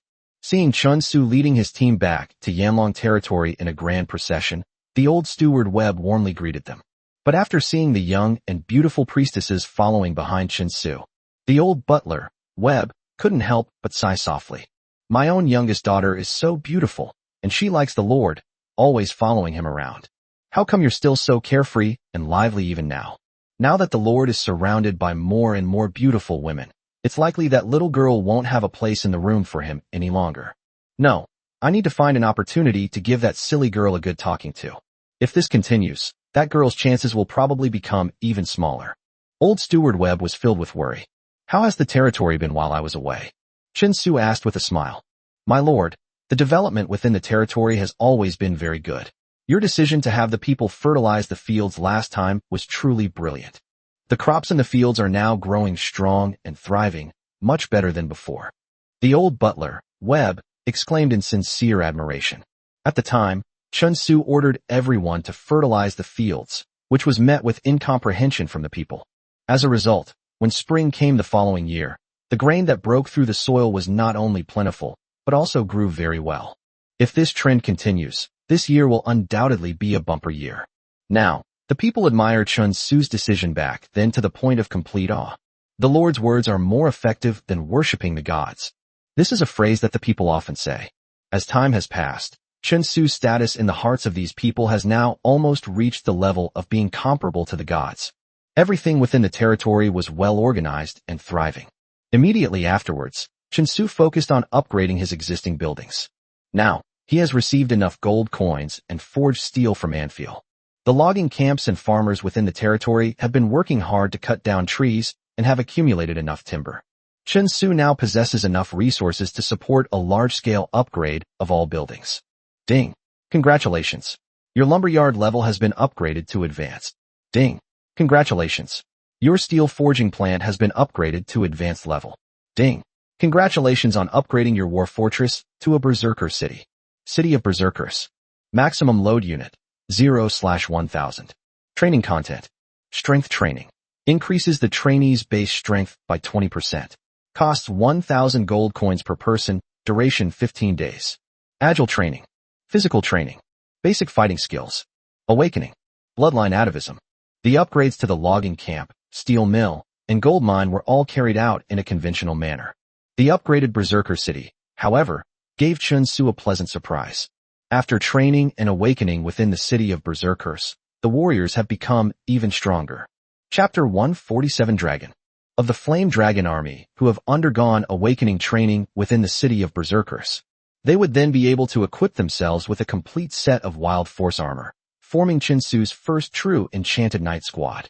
However, while their strength skyrocketed after awakening, the amount of gold coins consumed during awakening also skyrocketed. 10,000 gold coins can only awaken one warrior. Chun Su had just upgraded his account and had already squandered most of the gold coins he had earned to conduct awakening training for 20 elite Flame Dragon Army warriors. As for the bloodline atavism training below, it has also been further improved. The success rate improved from low to slightly low, but the price of training also increased accordingly. Chen Su had previously tried having Simon lead 10 of the most elite Flame Dragon Army warriors. They underwent this bloodline atavism training. However, in the end, no one successfully awakened. This disastrous bloodline atavism training again. However, now that the possibility of awakening his ancestral bloodline has been increased through this bloodline atavism training, he feels that he should perhaps give it another try. Just as Chen Su was pondering who should be sent to conduct the bloodline atavism training again, a pleasant voice rang in his mind. Ding! Since all your current buildings have been upgraded to the maximum level, a new building sequence will be further unlocked for you. Upon hearing the notification tone, Chen Su's eyes lit up, and he quickly brought up the control panel. The existing buildings are no longer sufficient to meet his needs, and he hopes to unlock more useful ones. Watchtower. Description: a very useful defensive unit that can detect stealth units and attack and warn of approaching enemies. Cost: 1,000 gold coins, 200 units of wood, 100 units of forged steel. Arsenal. Description: capable of producing weapons and armor, as well as constructing large war machines. Cost: 30,000 gold coins, 15,000 units of wood, and 3,000 units of forged steel. Ancestral Temple. You with great assistance in war. Cost: 50,000 gold coins, 10,000 units of wood, and 2,000 units of forged steel. Cave. Description: can produce reptile species. Reptiles are the lowest ranking species in the dragon hierarchy, but they are at the top of the food chain for other creatures. Cost: 100,000 gold coins, 30,000 units of wood, and 6,000 units of forged steel. This update introduced 4 new types of buildings. Each one surprised Chen Su greatly, especially the last underground cave, which made his heart flutter. Dragon. Existence even in the realm of gods. Once he has built this underground cave, he will be able to produce. Although it is only the lowest level earth dragon, it is absolutely a behemoth and invincible when facing other creatures. However, when Chen Su saw the exorbitant price required to build the underground cave, it was as if a bucket of cold water had been poured on him. When I returned from the City of Miracles, that feeling of triumph was gone. After Chen Su used his title as an enchanter to obtain property and resources worth 1.6 million gold coins from Amphere, Chen Su once thought that he would no longer be troubled by poverty. But as it turns out, he was overthinking it. I am still a penniless man.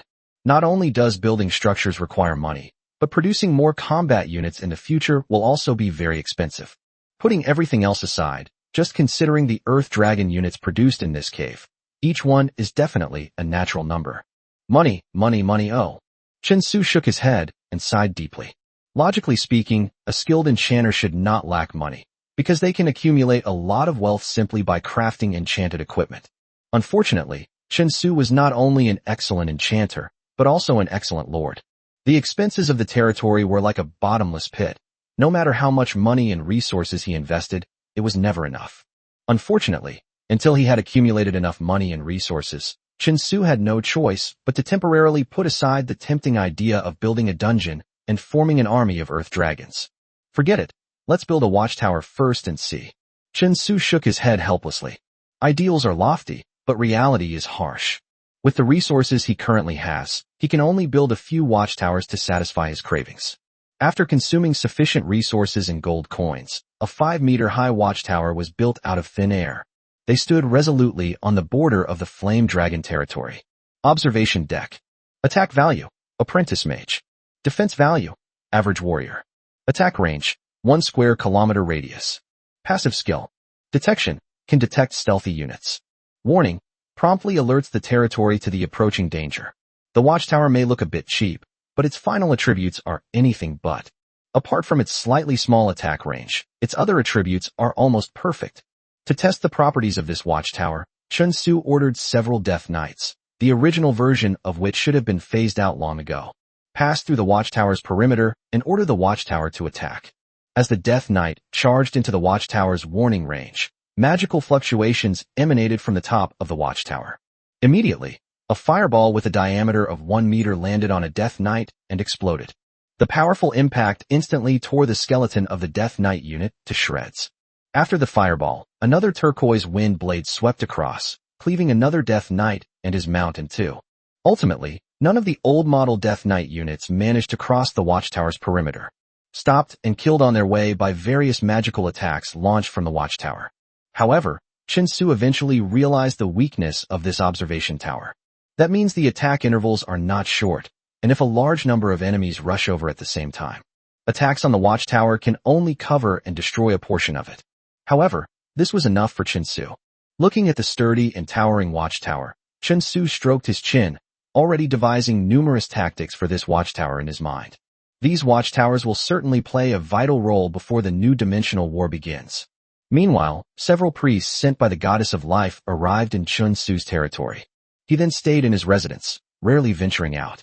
Aside from subtly urging Chen Su a few times to quickly use the dimensional coordinates for dimensional warfare, they basically never came out. Chapter 148, An Attempt.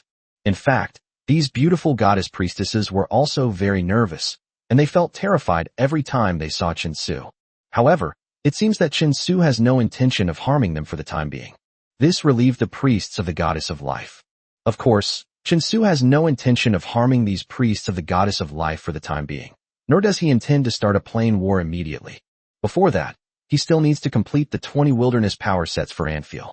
At the same time, take advantage of this period to accumulate as much strength as possible. Dealing with the relevant matters in Yanlong territory, Chen Su ignored the few people who were eagerly waiting. As he awaited the start of the interdimensional war, the goddess of life, priestess, turned and entered the musical rider plane, completing the enchanted equipment drawing task here first. Due to the difference in the passage of time, when Chen Su returned to the leaky dimension, half a year had already passed in the leaky dimension. In the past 6 months, the leaky dimension has not changed much since Chen Su left. The only change is that a statue of Queen Eve has been erected throughout the entire joyful riding plane.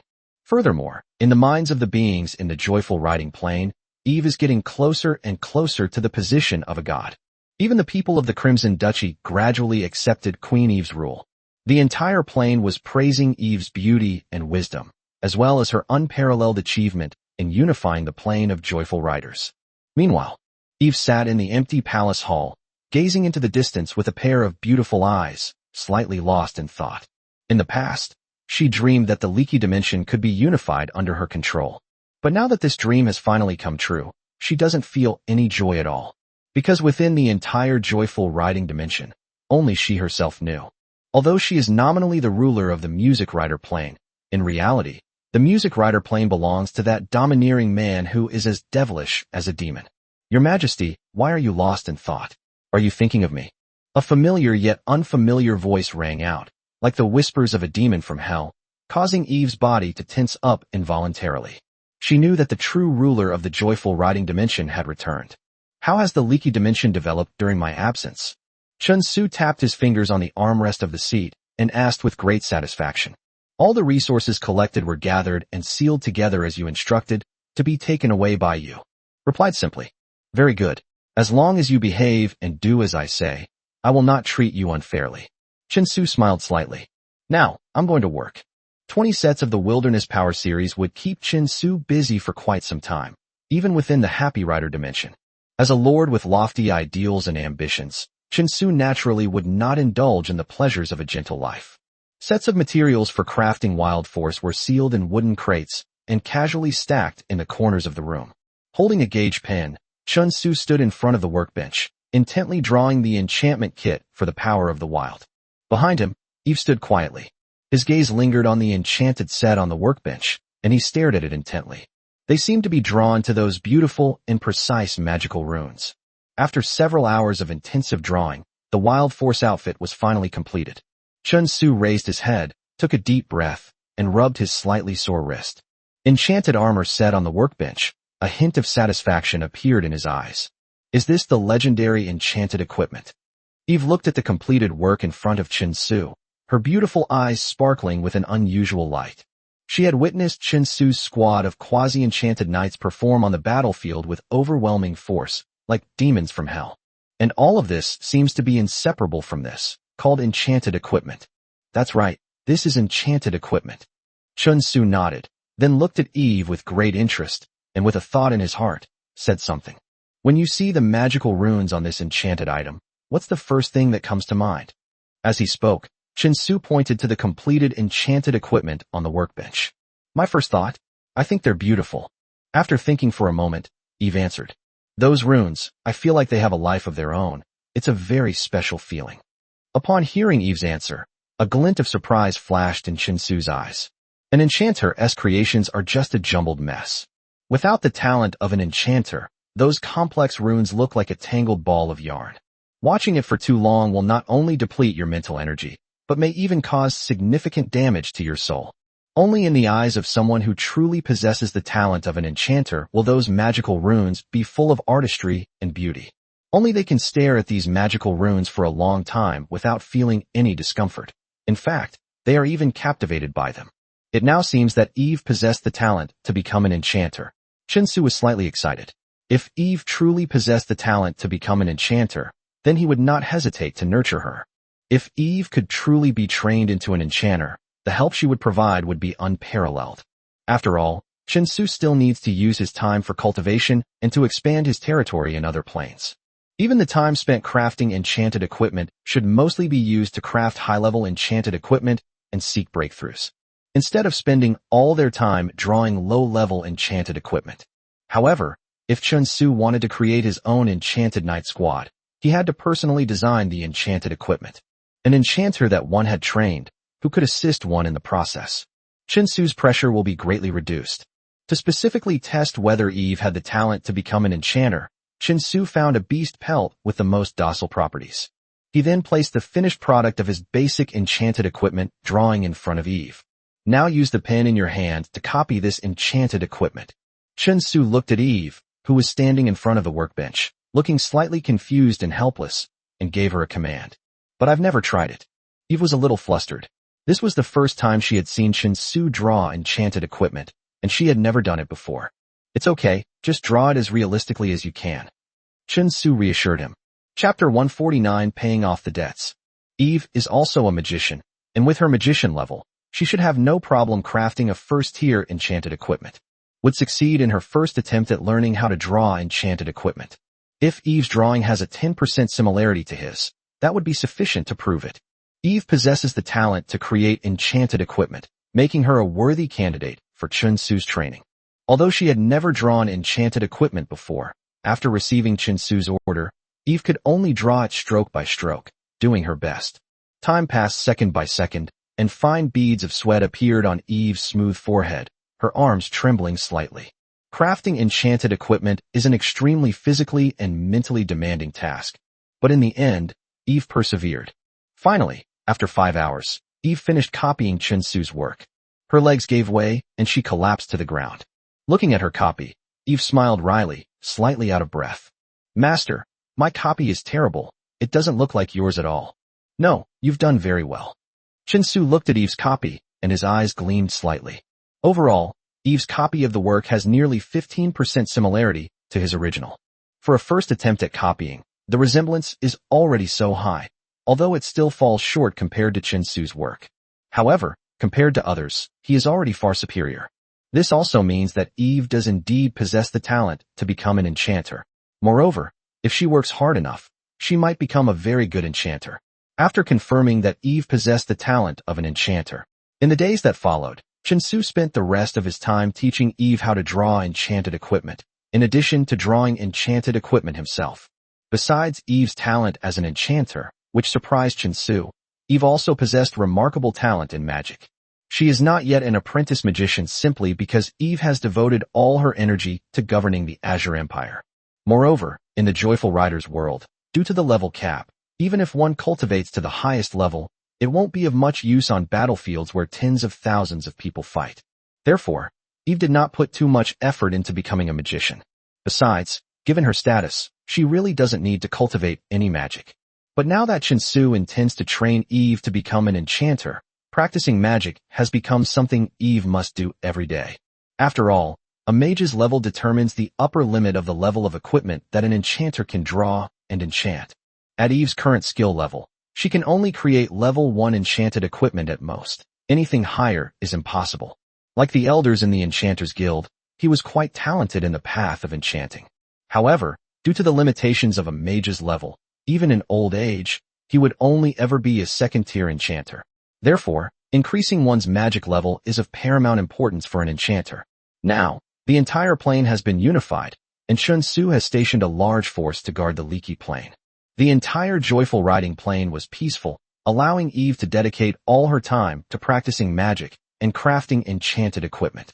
For Eve, this was undoubtedly a time of pain mixed with joy. After practicing magic each day, she would receive guidance from Chen Su on enchanting equipment. After that, he had to train alone for dozens of hours a day, with less than 4 hours of rest time each day. The next day, as soon as you open your eyes, you'll begin the same packed schedule as yesterday. However, despite the exhaustion, I could feel my magic level and the skill in crafting enchanted equipment increasing at a visible rate. Eve also felt an unparalleled sense of accomplishment. This sense of accomplishment from empowering herself was something she had never felt before. This plane is still too small for you. Chen Su stood quietly beside Eve, arms crossed. Tier 1 enchanted equipment that Eve had just finished drawing. I couldn't help but sigh. This is a very basic Tier 1 enchanted item. It looks very rough and provides the lowest possible bonus. However, this enchanted equipment was created by Eve herself. Every stroke was completed by her own hand. Eve achieved this level in less than 3 months. Thank you for the compliment, Master. Upon receiving Chen Su's praise, Eve's beautiful eyes couldn't help but reveal a gleam of jubilation. For her, receiving Chen Su's affirmation was undoubtedly a happy thing. When your magic level increases and you are able to draw second-tier enchanted equipment by hand, I will take you away from the joyful riding dimension, where a much wider world awaits you. Chen Su made the promise personally, based on Eve's talents and abilities. It would be a waste of their talents to remain in this small instrument dimension. Chen Su had a gut feeling that if she was properly nurtured, this Azure Queen would become his right-hand woman. Chen Su naturally wouldn't let such a capable assistant stay in this small, joyful riding dimension forever. Thank you, Master. But Master, you haven't forgotten your promise, have you? Eve smiled, and then suddenly asked a question. Of course not. When the time is right, I will naturally take you away from this plane to see a wider world. As soon as he finished speaking, Chen Su left the leaky dimension. He left with a squad of Yanlong army soldiers and 20 tightly sealed iron boxes. These 20 iron boxes contain the Wild Force enchantment set. This is also the result of Chen Su's hard work over the past 2 months. At this moment, only less than 10 days have passed in the plane of the gods. He ordered this Flame Dragon army squad to escort the 20 sets of wilderness power to the City of Miracles. After handing it over to Princess Anfeire, Chen Su finally breathed a sigh of relief. The debt was finally paid off. He sat comfortably in his study and took out the set of spatial coordinates he had obtained from the Palace of the Gods. Chen Su's gaze gradually sharpened. Next, the matter of exploring new dimensions will also be put on the agenda. Before embarking on the exploration of different planes, Chen Su thought carefully about whether he still had any means to enhance his strength. After all, Anfeire's reminder was quite right. This dimensional exploration was indeed extremely dangerous. Chapter 150, Finding a Treasure. After all, this is a high-level subplane. Furthermore, they receive virtually no help from the gods of the main plane, so they can only rely on themselves. At this point, improving his strength by all means became the most important thing for Chen Su to do. After careful consideration, Chen Su discovered the way to strengthen his own power. There are essentially only 2 options. One is to continue waiting for Hellkeep to produce more Death Knights and Death Spear units. And more Wild Force sets will be drawn, waiting for Simon and other elite Flame Dragon army warriors to further improve their strength and equip themselves with these enchanted gear. However, both of these require a considerable amount of time and experience to achieve. There is only one way to increase one's strength in a short period of time: trade with the Mysterious Tower. However, Chen Su currently has no decent items at all, so even if he were to trade, he wouldn't get anything of great value. Trade. Chen Su muttered to himself, a sudden flash of inspiration seeming to strike him as he realized he had overlooked something. Oh right, and that too. Chen Su's eyes suddenly lit up, as if he had remembered something he had forgotten. He reached into the drawer in front of his desk and took out a bright green ring. I held it up in front of me and examined it closely. A previous corpse dragging unit, while searching for undead treasure in the Valley of Noah's Forest, discovered a pale golden elven skeleton. And this ring was worn on the fingertip of that elven skeleton. Chen Su traded away that elven skeleton in exchange for the blueprints for the Wild Force set and the Priestess Kyo. However, the spatial ring worn on the fingertip of that elven skeleton was left behind. However, due to the presence of protective barriers and the fact that Chen Su's mental strength was insufficient to open the ring at the time, the ring was vulnerable. so he temporarily put aside the matter of opening the ring. Now, through diligent training, Chen Su has become even stronger. It is now estimated that a breakthrough has been made, and the mental protection surrounding this spatial ring has been successfully opened. Perhaps there will be a pleasant surprise inside, who knows? Chen Su stared intently at the ring in his hand, his spiritual power flowing from his fingertips to the surface of the ring, transforming into a sharp spear that impacted the spiritual defenses on the spatial ring. As Chen Su's strength increased, his mental power also grew stronger, and the mental protection on the spatial ring had long since become extremely fragile over time. Under Chen Su's relentless attack, he even felt somewhat on the verge of collapse. Finally, after half an hour of continuous impact, a crisp snapping sound rang out. The mental defenses surrounding the ring were finally breached by Chen Su's mental power. It was then torn to pieces by Chen Su's powerful mental strength. And Chen Su finally saw what was inside the ring. This is a storage space, approximately 3 cubic meters in size. The entire space looked empty, with only a few items scattered in a corner. Chen Su used his mental energy to probe those items. Then, a flash of light appeared, and Chen Su took the items out of his spatial ring and dropped them onto the desk in front of him. A spear gleaming with a chilling light, a staff inlaid with gems of various colors like stars, wrapped in emerald green leaves. A thick legal code with a mottled, rusty cover, and another that looks like a shield woven from vines. These 4 items are all that's in this storage ring. Spears, staffs, and shields. These are all weapons of war. Chen Su turned his gaze to the thick bronze codex, on which were engraved the 4 characters, Elven Codex. Chen Su opened the legal code and began to read it. After a quick glance, a look of surprise appeared on Chen Su's face. He struck gold. This Elven Codex actually records the long-extinct Elven race, their lost Elven combat techniques, and nature magic. Elven combat techniques are powerful techniques that only those with Elven royal blood flowing through their veins can master, even within the Elven race. It is said that if one cultivates this battle technique to its peak, even a legendary figure will have the ability to compete with an epic figure. As for nature magic, it is a closely guarded secret of the Elven race, and only Elven mages can practice it. This codex contains techniques that are considered top secret even among the elves. The spear and the staff were 2 epic divine weapons passed down from the royal family of the Elven Kingdom, Chen Mao and Guangzhong. As for the green shield, it is not recorded in the Elven Codex, and it seems to be slightly inferior to this star spear staff. Chen Su was the first to mention the staff called Light. A dense magical aura flowed from the staff into Chen Su's hand. Holding the light staff in his hand, Chen Su seemed to feel that the magic within him had become much more active. He attempted to unleash a basic fireball spell. As he channeled his magic, the magic gem on his staff glowed faintly, and the fireball he ultimately unleashed was a full 20% more powerful. With a 20% increase in magical power, this staff can definitely be called a divine artifact. This suggests that the pale golden skeleton must have held a high position among the elves during its lifetime. Otherwise, they wouldn't possess such a precious treasure. Immediately afterwards, Chen Su picked up the elven spear named Chun. This elven spear is perfect for complementing the elven combat techniques in the Elven Codex.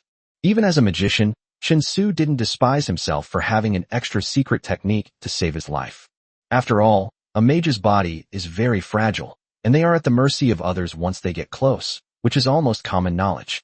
Although Chen Su now has King Hui's close protection, she cannot protect him all the time. Therefore, it is essential to learn how to use some self-defense weapons. And this elven combat method is currently the best option for Chen Su. The staff, the spear, and the Elven Codex are all very useful to Chen Su. Only the shield, which looked like it was woven from vines, was of little use to him. Therefore, he decided to trade the shield. Holding the shield, Chen Su arrived at the long-lost mysterious tower and placed the shield in the center of the tower. As the power of time surged forth, the shield was disintegrated once more, merging into the torrent of time. Chapter 151 Great Harvest. Immediately afterwards, 2 orbs of light appeared in front of Chen Su. Chen Su reached out and grabbed the first ball of light. 3 round, heart-shaped objects appeared in his palm. Paradise Fruit X3. Consuming this fruit will greatly increase your combat power. Limited to Guardian and Shrine Maiden classes. It's a heaven fruit. Chen Su's expression showed a hint of surprise. This heavenly fruit is an essential item for the evolution of Guardians. Consuming it will result in a rapid increase in combat power. When Chen Su first came to this world, he was accompanied by 2 Guardians, X and Y. In the beginning, these two guardians did indeed provide Chen Su with considerable assistance. However, as time went by, Chen Su's strength, his forces, and his enemies all grew stronger. The levels of these two guardians are gradually becoming insufficient. So later, Chen Su always had the two of them stay in the Yanlong army camp to train new recruits.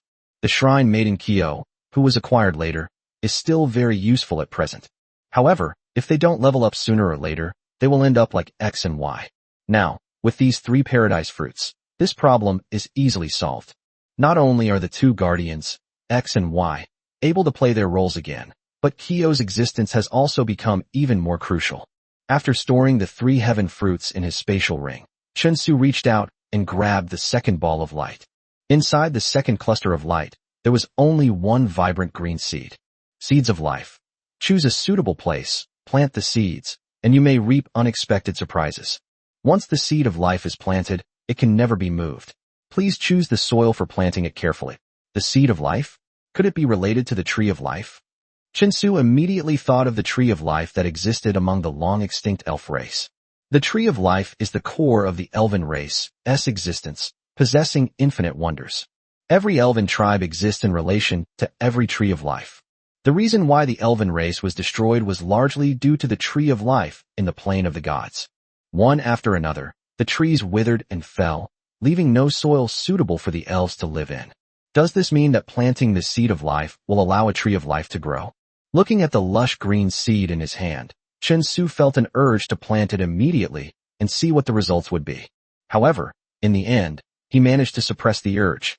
In the current Yanlong territory, putting aside the matter of planting the seeds of life for the time being, Chen Su directly summoned X and Y, the two chosen guardians, and the priestess Kyo, and bestowed upon her three heaven fruits.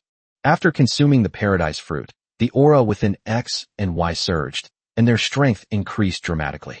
Compared to the exaggerated changes in X and Y, King Hui's changes seem somewhat weaker. Although her combat power is also increasing, the increase is very small, and not as much as that of X and Y. What happened? Chen Su said with some surprise. It should be noted that King Hui was already at the peak level of an ordinary warrior. However, it has only improved slightly, and is not even as much as the improvement made by X and Y. Even if leveling up a priestess is more difficult than leveling up a guardian, it shouldn't only result in this small improvement. My lord, I did not use all of the power of the heavenly fruit to enhance my combat strength. Most of its power was used to form a new talent skill. Kyo slowly opened her eyes and answered. At the same time, she showed Chen Su the skill she had just acquired. Dead by Daylight. After a single target skill is used, it can reduce the strength of the enemy. The degree and duration of the pull depends on the opponent's strength, but it will not be less than 1 minute. Cooldown time, 3 days. This skill is excellent and very powerful. Below the epic level, it can reduce the opponent's strength. Although there are no clear standards for the extent and duration of the reduction, a minimum of 1 minute is already quite powerful. Upon seeing this skill, Chen Su immediately understood. The reason why King Hui's level didn't increase that much is because this newly learned skill is just too overpowered. Especially on the battlefield. A high-level expert can pose a significant threat on the battlefield. He was adept at both assassinating the enemy's military leaders and destroying their manpower. With this Dawn Killer, the threat of high-level powerhouses on the battlefield can be contained to the greatest extent. Even a powerful Saint Mage will temporarily drop to the level of an apprentice mage after being targeted by Dawn's killing intent. At that point, Chen Su only needs to seize this brief opportunity. He could order his troops to attack together, relying on sheer numbers to overwhelm this powerful figure. Phew, let's prepare a bit more before starting our conquest of the new plane. Chen Su muttered to himself. After a brief rest in the plane of gods, he returned to the plane of joyful riders and began to study the contents of the Elven Codex. Meanwhile, both the God's Realm and the Hell Fortress in the Joyful Rider realm are operating at full capacity. It is creating more combat units for Chen Su. Elven combat techniques are a closely guarded secret of the Elven race and are extremely difficult to master. Chen Su studied diligently for 3 months and finally managed to barely grasp the basics. He has also done some research on nature magic, and his strength has improved a lot compared to 3 months ago. After several months of rest and development, the combat strength under Chen Su's command has been significantly improved. In addition to the barbarian legions, the number of Yanlong army troops has now expanded to 3,000. Among them, The elite legion numbered 500, and Simon's Enchanted Knight squad also numbered 30. In addition, all the elite warriors of the Flame Dragon army, who rank at the top, are equipped with Hell Steeds. They were equipped with armor and weapons made of mithril. Their average strength is also 3 to 5 times that of ordinary people. In addition, the combat units produced in Hell keep accumulate at an astonishing rate because they only require undead treasure. The Deathspear Legion has expanded to 2,000. The enhanced version of Death Knight has surpassed the 3,000 player mark. An army of 3,000 fierce and powerful humanoid knights. If this weren't a world teeming with strong individuals, but rather a place where magic didn't exist.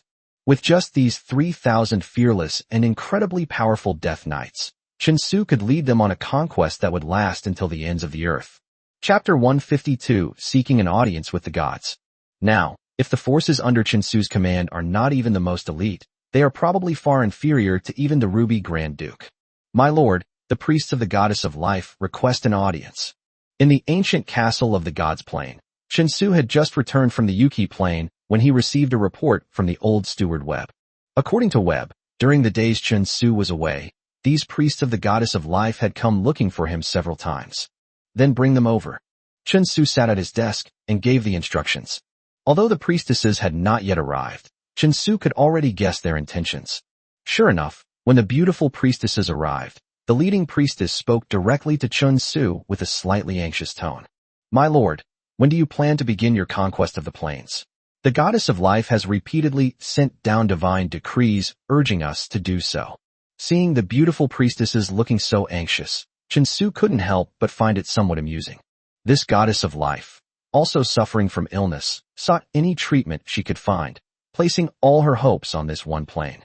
Unexpectedly, the ownership of the plane ultimately did not belong to Princess Anfiel, but to him. Although Chen Su has already made plans to explore new dimensions, he has not shown any sign of it on the surface. To further investigate whether this Goddess of Life could offer him any further assistance, Chen Su put on an act, speaking in a nonchalant tone. The Goddess of Life is anxious about expanding into new planes, but I'm not. I think I need to accumulate more power. It's not too late to use this set of spatial coordinates once we are absolutely certain of its validity. Chen Su's unhurried tone made the goddess priestesses of the Goddess of Life feel a bit annoyed. Chen Su wasn't in a hurry, but the Goddess of Life was. Now, the divine fire of the Goddess of Life is on the verge of being extinguished, and this is her last hope for a comeback.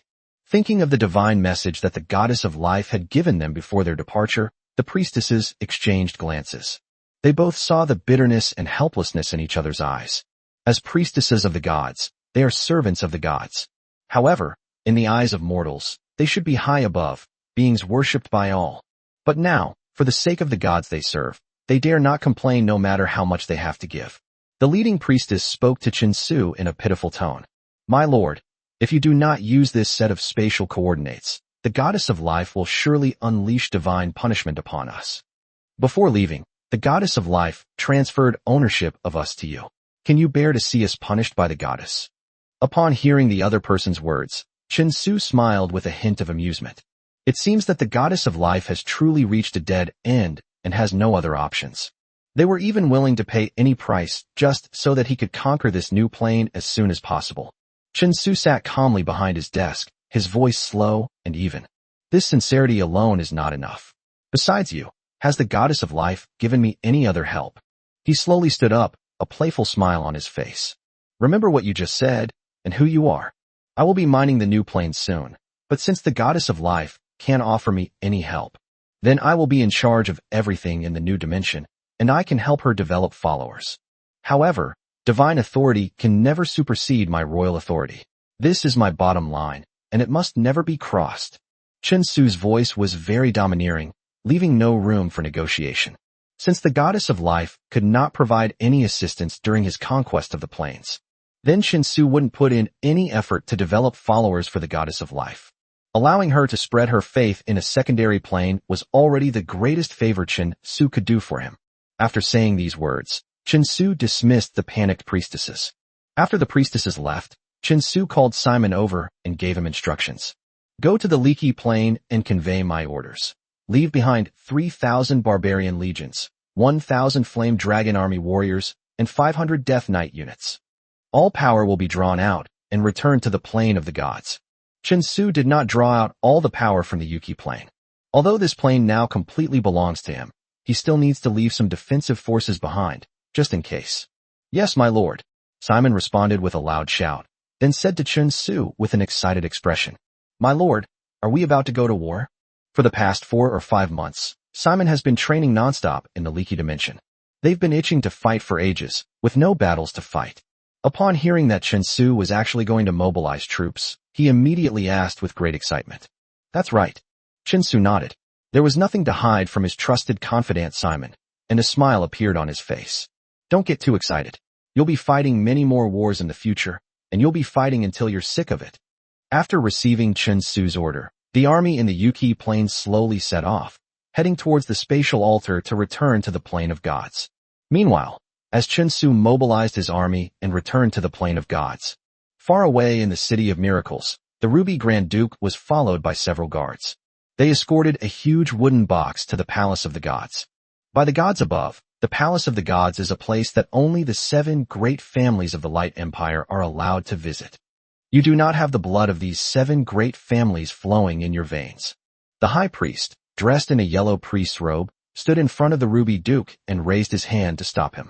Your Excellency, I have come on the orders of Lord Daggans to offer sacrifices to the gods and request an audience with them. The Ruby Duke bowed slightly, took out the token of the Daggans family, handed it over, and said very humbly, Within the Palace of the Gods, in addition to choosing plane coordinates, mortals can also exchange certain treasures for the right to communicate with the gods.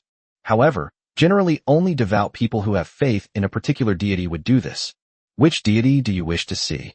The high priest frowned and said that he could tell at a glance that the token in the Ruby Duke's hand was genuine. I wish to request an audience with the god of wind and sand who rules the desert. The Ruby Grand Duke said with a smile. Chapter 153 Planning.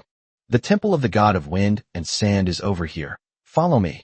The high priest gave the Ruby Archduke a deep look, but ultimately said nothing. Instead, she led him toward the temple of the god of wind and sand. Soon, the Ruby Duke arrived at the temple of the god of sandstorm. Place the offerings on the altar. The high priest left. The Ruby Grand Duke immediately gave the order.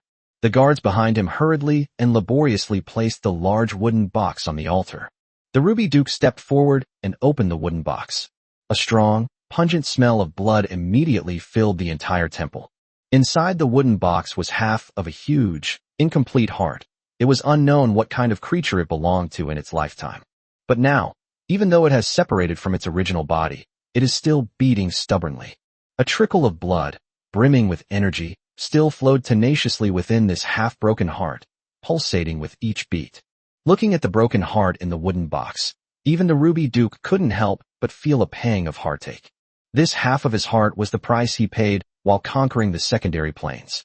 The spoils of war were obtained only after countless powerful warriors under his command were lost, and a powerful warrior with the blood of an ancient titan flowing through his veins was killed.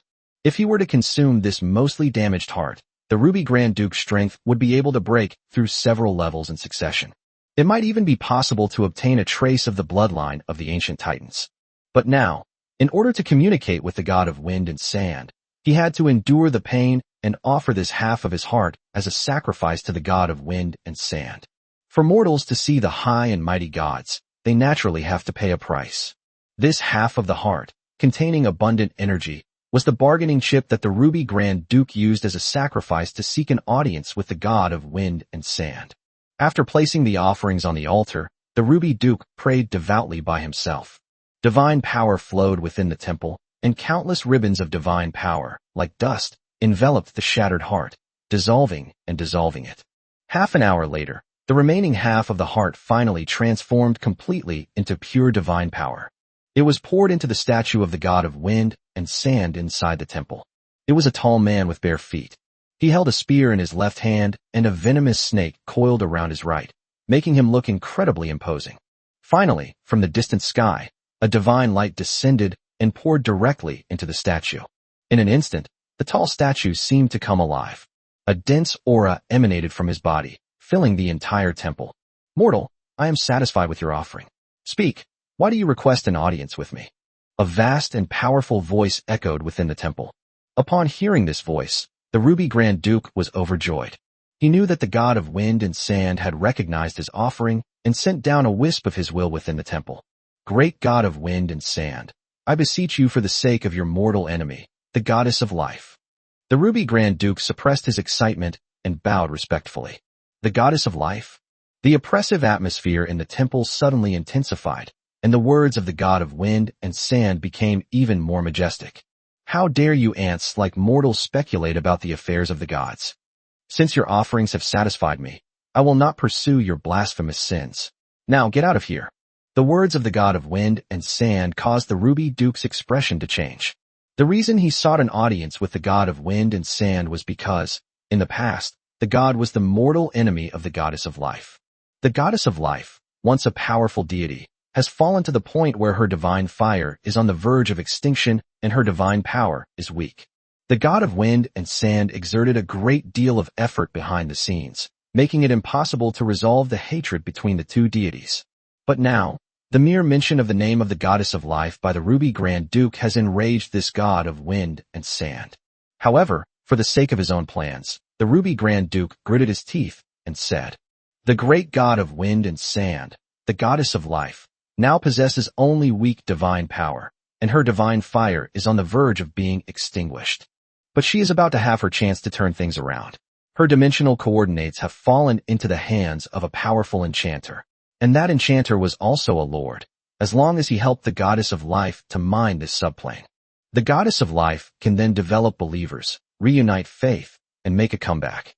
The goddess of life has brought you so much trouble in the past. Are you really going to just stand by and watch her rise from the ashes?" After the Ruby Grand Duke mustered his courage to speak, his heart pounded. The entire temple fell into a deathly silence. The Ruby Grand Duke is betting that the god of wind and sand will not allow the goddess of life to have a chance to make a comeback. You should know that back in the day, when the goddess of life was at her peak, she almost wiped out all the followers of the god of wind and sand. The god of wind and sand back then was only slightly stronger than the current goddess of life. If it weren't for the decline of the elven race and the sharp decrease in the number of believers, which led to the gradual weakening of the goddess of life, it's likely that the god of wind and sand was destroyed by the goddess of life long ago and wouldn't have survived to this day.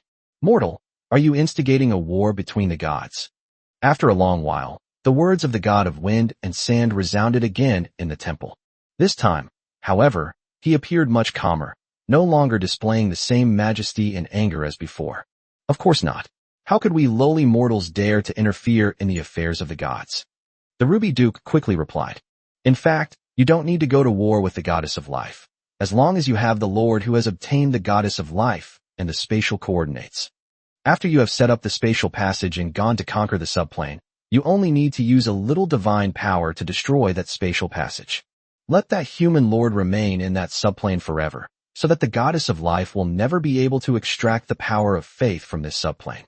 You no longer need to worry that the goddess of life will rise from the ashes. To build a spatial passage, you must have spatial coordinates leading to that plane. After consuming spatial coordinates and building a dimensional channel, once a spatial passage is destroyed, rebuilding it between two planes will be extremely difficult, unless the gods are willing to expend great effort to re-enter the endless void. Explore again to obtain the spatial coordinates of this plane. Otherwise, there may be no possibility of reconnecting. With the goddess of life's current divine power, she is clearly no longer able to enter the endless void and obtain a set of spatial coordinates. Chapter 154 can't go back. Therefore, destroying the spatial passage means that the goddess of life will have no chance of turning the tide, and Shun Tzu will be forever trapped in the secondary plane. There was no way to return to the plane of the gods. This is an extremely malicious scheme. If it succeeds, it will be a tremendous blow to both the goddess of life and Shun Tzu. After the Ruby Duke's voice faded, the temple fell into a long silence. Although he maintained a calm expression, his heart was pounding. Although he felt that his suggestion was absolutely perfect, but whether he could persuade the god of wind and sand to act according to his advice, the Ruby Grand Duke was not entirely sure. Tick-tock, tick-tock. Beads of cold sweat dripped from the Ruby Grand Duke's forehead and onto the ground, at which point the voice of the god of sandstorms rang out. Mortal, nothing in your heart can escape the eyes of the gods. I know that you want to use my power to strike your opponent. I can destroy that spatial passage, But in exchange, my priest will travel to all your territories. You must not hinder the spread of the teachings of this God and the development of believers for this God. Let the God of wind and sand spread his doctrines within his own territory. This is something that any lord with a strong desire for control would find unacceptable. But now, after witnessing firsthand Chen Su's ruthless methods in dealing with Yunjin, the Ruby Grand Duke had only one thought in his mind. He must completely eliminate Chen Su and prevent any future troubles. So, after a fierce internal struggle, the Archduke of Ruby gritted his teeth and nodded. As long as you, the great god of wind and sand, can destroy that spatial passage and trap them in the subplane forever, my territory will be fully open to you. Very good. The will of the god of wind and sand gave a satisfied reply, and immediately, the oppressive aura within the temple receded like a tide. And the will of the god of wind and sand returned once again to the distant heavens. Chen Su, just wait. When you open up a subplane, that will be the time of your death. The Ruby Grand Duke gritted his teeth and cursed viciously. However, what he didn't notice was that the high priest, dressed in a yellow robe, was standing quietly outside the temple. Nothing that happened inside the temple escaped his eyes. After the Ruby Duke and his men left, the high priest took out a crystal ball from his robes. Recording device that can briefly record events that have occurred. Every action that just happened inside the temple was clearly recorded by this crystal ball. The high priest beckoned and summoned a soldier, giving him instructions. Go. Immediately hand this crystal ball to Princess Anfiel, and make sure it is delivered directly into her hands. Yes, sir. After receiving the order, the soldier took the crystal ball and left. As the high priest watched the soldier's departing figure, a sharp glint flashed in his cloudy old eyes. The so-called gods should stay obediently in heaven and not interfere in the disputes of the human world. If they insist on coming to the world to bully and oppress, then we must send them all back. These are the words spoken by Emperor Mad himself back then. How long has it been? Have these gods already forgotten His Majesty's warning? The faint sound echoed in the hall, and the high priest's eyes became cloudy again. It was as if everything before was just an illusion. Several days passed in the blink of an eye. Chen Su's army in the Yuki plain has all returned to the God's plain. After they had all gathered, they awaited Chen Su's next orders. After Chen Su's army returned to the plain of the gods, the most delighted were none other than the goddess priests of the goddess of life. The formidable power under Chen Su's command far exceeded their expectations. This gave the priests of the goddess of life even more confidence for the upcoming interdimensional battles. After the army returned and everything was ready, Chen Su then used that set of spatial coordinates to construct a new spatial passage. The Barbarian Legion phalanx is in front with shields, and the army of Death Spears and Death Knights is in the middle. The Flame Dragon army covered the rear and immediately began constructing defensive fortifications upon arriving in the new plain. Under Chen Su's loud command, his army proceeded in an orderly and slow manner through the dimensional portal, heading towards the unknown new dimension. After the entire army entered the dimensional portal, immediately afterwards, Chen Su, along with the priests of the goddess of life and the saintess with her face veiled in white, also entered the spatial passage. After everyone entered the spatial passage, the place returned to calm. Only a few hundred Flame Dragon army soldiers patrolled the area around the spatial passage with focused eyes.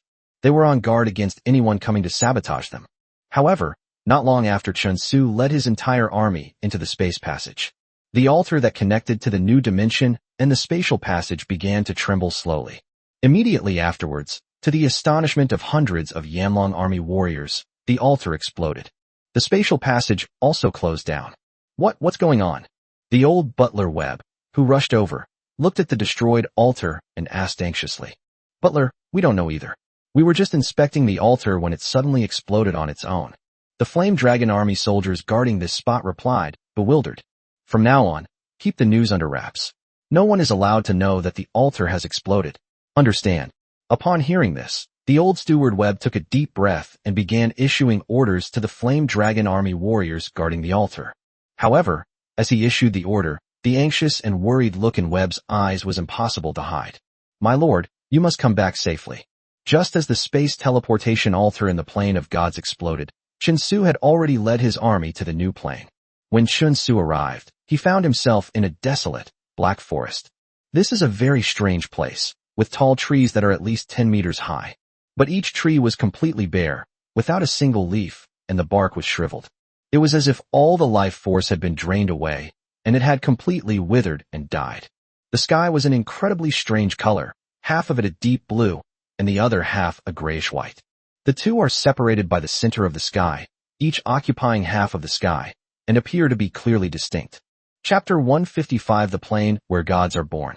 Upon arriving in this plane, Chinsu also felt an invisible pressure that directly suppressed his strength. Not only Chinsu, but all the troops who followed him to this alternate dimension experienced varying degrees of decline in strength. This is the pressure of this plane. Gods have indeed been born in this plane. The priestesses of the goddess of life spoke with solemn expressions.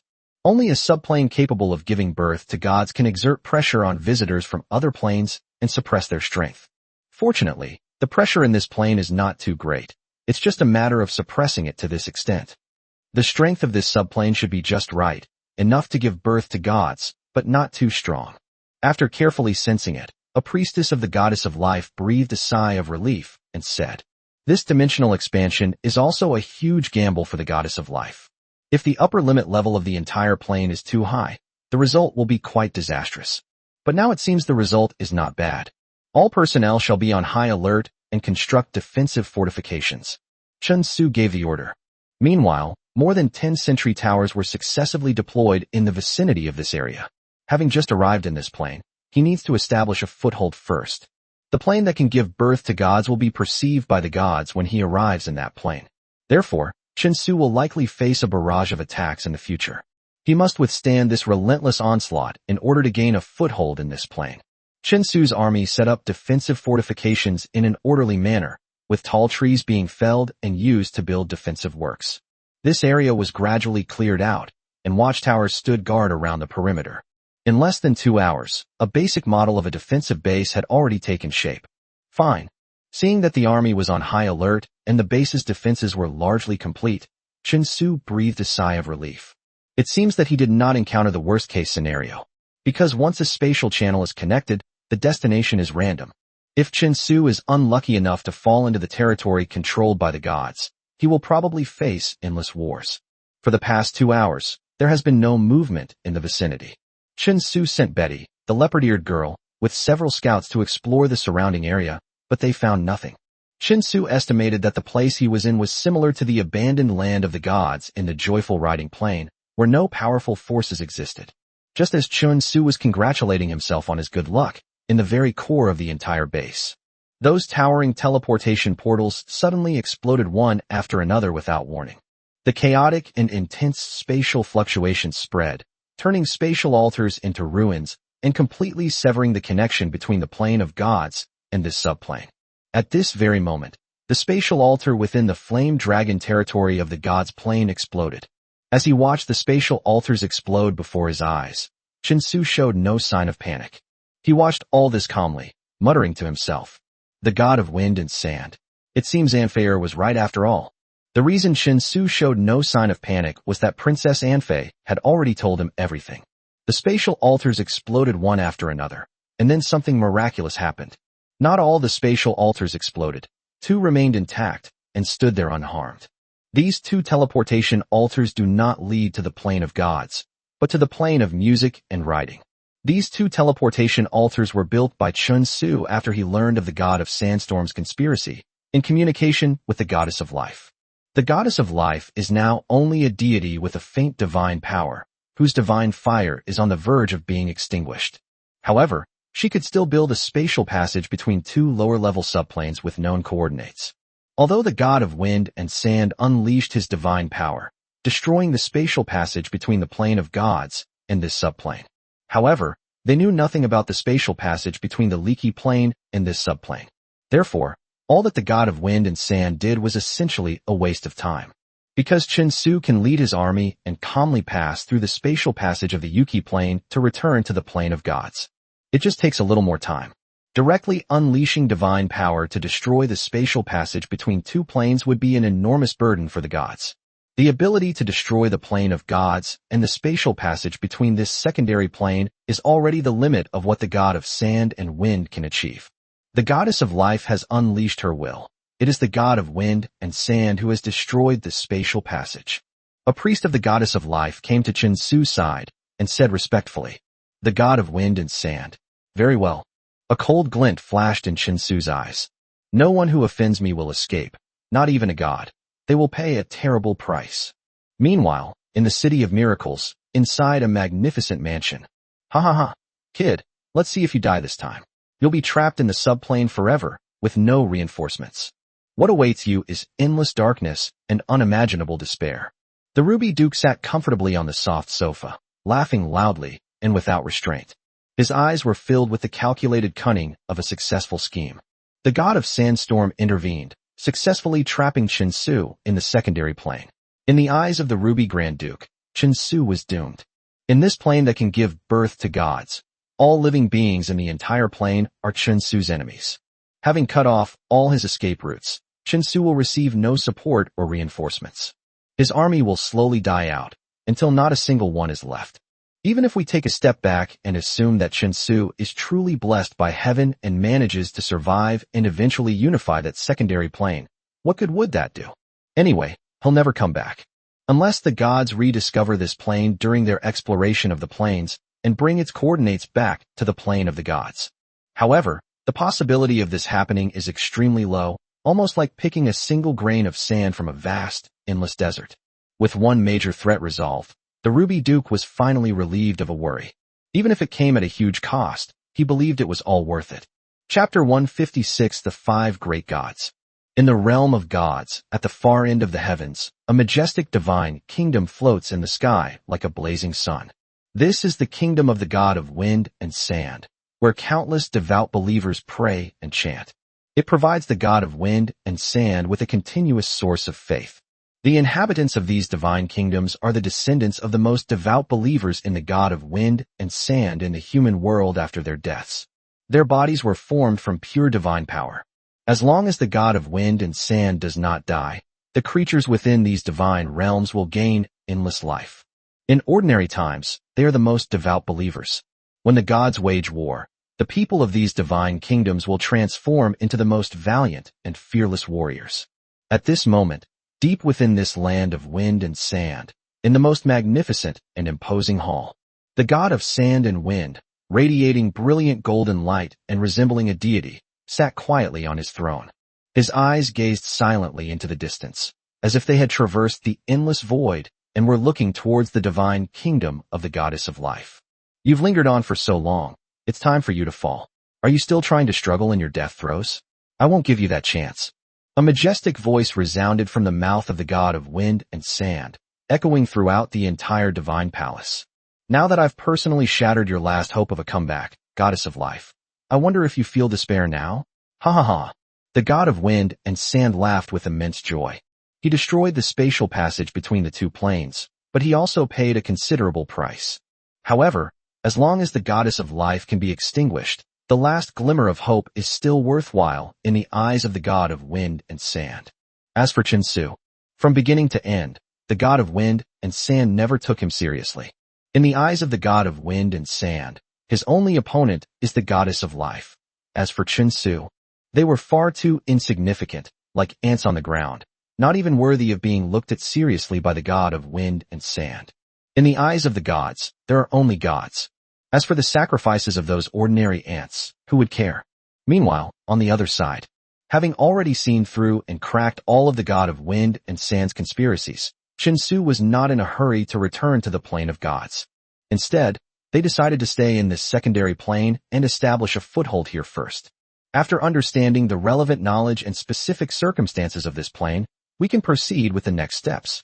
Previously, I entered the Joy Rider dimension thanks to Henry's previous efforts. Therefore, Chinsu easily obtained information related to the entire Leaky plane. Now, he is among the first to arrive in this plane of existence, and everything here is unknown to him. The ratio of time flow here is 1 minute and 2.5 seconds with the Yuki plane, and about 4-to-1 with the plane of gods. Chinsu pondered for a moment. By comparing the Leaky plane with this secondary plane, he roughly determined the ratio of time flow between the two planes. In other words, if 1 day passes in the plane of gods, approximately 4 days have passed in this subplane. Chinsu, I just explored that area and found this sneaky guy. I'll bring him over here for you right now. The leopard-eared girl nimbly leaped down from the treetop and landed in front of Chinsu. In her hand, She also held a struggling soldier whose body was covered in armor woven from strange leaves. This soldier's body was basically no different from a human's, except that he appeared to be larger, and his strength was about 5 times that of an ordinary person. The soldier struggled uncontrollably, his face filled with terror, and he uttered a series of incomprehensible words. Chun Su cast a language-enhancing spell on himself, which allowed him to understand what the soldier was shouting. The enemy is too powerful, far too powerful. The army of the Three Goddesses Alliance is no match for them. The God of Dust is destined to control the entire world. The Three Goddesses Alliance. The God of Dust? Chun Su keenly caught the key words the soldier was muttering to himself, but struggled to connect them into meaningful content. Master Rufu, it's up to you now. Chun Su turned slightly to the side, and behind him, the necromancer Rufu, dressed in a black robe, stood quietly. The necromancer Rufu was Princess Amphir's former subordinate who helped Chun Su extract the secret of the already dead assassin. His presence here is naturally at Princess Amphir's behest. It is said that it was because of Amphir that Chun Su brought her 20 sets of wilderness power outfits in a short period of time. Delighted Amphir, which led her to send the necromancer Rufu to Yanlong territory to help Chun Su for a period of time. Rufu's strength has already reached the initial stage, touching the threshold of a saint mage, and he can play a very crucial role by Chun Su's side. Chun Su naturally knew that this was Amphir's way of showing him goodwill. Even the warnings he received from the god of sandstorm about the god of wind and sand before this incident, Chun Su remembered all these acts of kindness. As you wish. The necromancer Rufu accepted the order and stepped forward, revealing a slightly thin hand from under his black robe. It was pressed down on the soldier's head. Streams of gray energy flowed from Rufu's palm and continuously into the soldier's head. Meanwhile, Reef kept his eyes closed, seemingly trying to probe the soldier's memories. After a long while, the soldier stopped struggling. His body was stiff and he was dead. The necromancer, Rafe, slowly opened his eyes and exhaled. My lord, I believe I have obtained the information you sought. The necromancer, Rufu, organized the memories he had extracted from the soldier's mind and then began to explain them to Chun Su. The subplane that Chun Su arrived in was a subplane where the level cap was close to the threshold of becoming a saint mage. It is roughly 20,000 square miles in size, which is more than 7 times the size of the Leaky dimension. In this subplane, there are 5 major gods: the god of dust, the god of the dead, the goddess of the moon, the goddess of the spring, and the goddess of the forest. Among these 5 great deities, there is a distinction due to the division of divine roles. The god of dust and the god of the dead are closer, while the remaining goddesses, the moon goddess, the spring goddess, and the forest goddess, are closer. What's particularly interesting is the divine authority held by the forest goddess in this plane. The goddess of life in the same plane of gods holds a similar divine authority. Of course, although they are similar, their strengths are not comparable. The 2 factions of gods are clearly distinct. The Three Goddess Alliance and the Ashes and the God of the Dead Alliance were enemies and fought against each other in this plane for tens of thousands of years. Chapter 157, Entering the Game. However, no one could do anything to the other, and the forces in the mortal realm were also in the same situation, each occupying half of the plane. Among these 2 alliances, the God of the Dead and the Goddess of the Forest are the 2 most powerful. However, a few years ago, the 2 factions of gods, who were originally evenly matched, suddenly underwent a dramatic change. The god of dust, who has always been the god of the dead and followed his lead, I don't know what method he used. They actually breached the divine kingdom of the god of the dead, killed the god of the dead, and devoured his divine essence. The power of the god of dust in the human world also suddenly erupted, severely damaging the unprepared cult of the dead. Having absorbed the divine essence of the god of the dead, experienced a surge in divine power, and launched another divine war, severely injuring the goddess of the forest. He instantly became the most powerful god in the entire subplane. The god of dust, along with his followers and warriors in the mortal world, also obeyed his will. They launched a fierce and relentless attack on the territory occupied by the Three Goddess Alliance. Having devoured the divine essence of the god of the dead, the god of dust's divine power leaped to become the most powerful god in the secondary plane, and he also launched a surprise attack that severely injured the goddess of the forest. Therefore, in the divine war in the distant heavens, even when the 3 goddesses joined forces, they were suppressed by the god of dust. Due to the advantages of the god of dust, his army in the mortal world was further enhanced, making it incredibly powerful. They routed the army of the Three Goddesses Alliance. After several years of fighting, 2/3 of the entire plain has fallen into the hands of the god of dust. The power of the three goddesses could only pitifully occupy the last third of the plain, barely clinging to life. As their territory shrank and the number of believers decreased, the acquisition of divine power also diminished. But with the god of dust, it was completely the opposite. Therefore, with this ebb and flow, the god of dust became increasingly powerful and invincible. Even now, many of the three goddesses' followers on earth have wavered in their faith. It is unknown whether their god can defeat the god of dust. This warrior was originally a believer in the forest goddess, but ever since the forest goddess was severely injured by the god of dust, it has been a long time since any divine oracle has been sent down to the mortal world. With the army of the god of dust advancing triumphantly, they crushed the army of the Three Goddesses Alliance. This soldier also gradually wavered in his faith, and in a battle against the army of the god of dust, he threw away his weapon and chose to flee. The area where Chun Tsu is located is the border between the Three Goddess Alliance and the forces of the god of dust. The two sides frequently clashed in this area. However, the last war has just ended, so there is a short truce now. This unfortunate soldier, who had also fled the battlefield, wandered around this area for a short time. She was then captured by Betty the leopard-eared girl and ended up in Chun Tsu's hands. The news that a plane simultaneously possesses four gods is good news for Chun Tsu. It seems that if we want to make a breakthrough in the secondary plane, we must start with the Three Goddess Alliance. Chun Tsu stroked his chin and said thoughtfully, although the gods of the native plane generally unite to resist invaders from other planes, there are always exceptions. Just like now, the Three Goddess Alliance is being defeated by the god of dust alone and is on the verge of collapse. Chun Tsu's arrival may not necessarily be a bad thing for them. Preserving your life is far more important than anything else. This is especially true for deities who have lived for countless ages.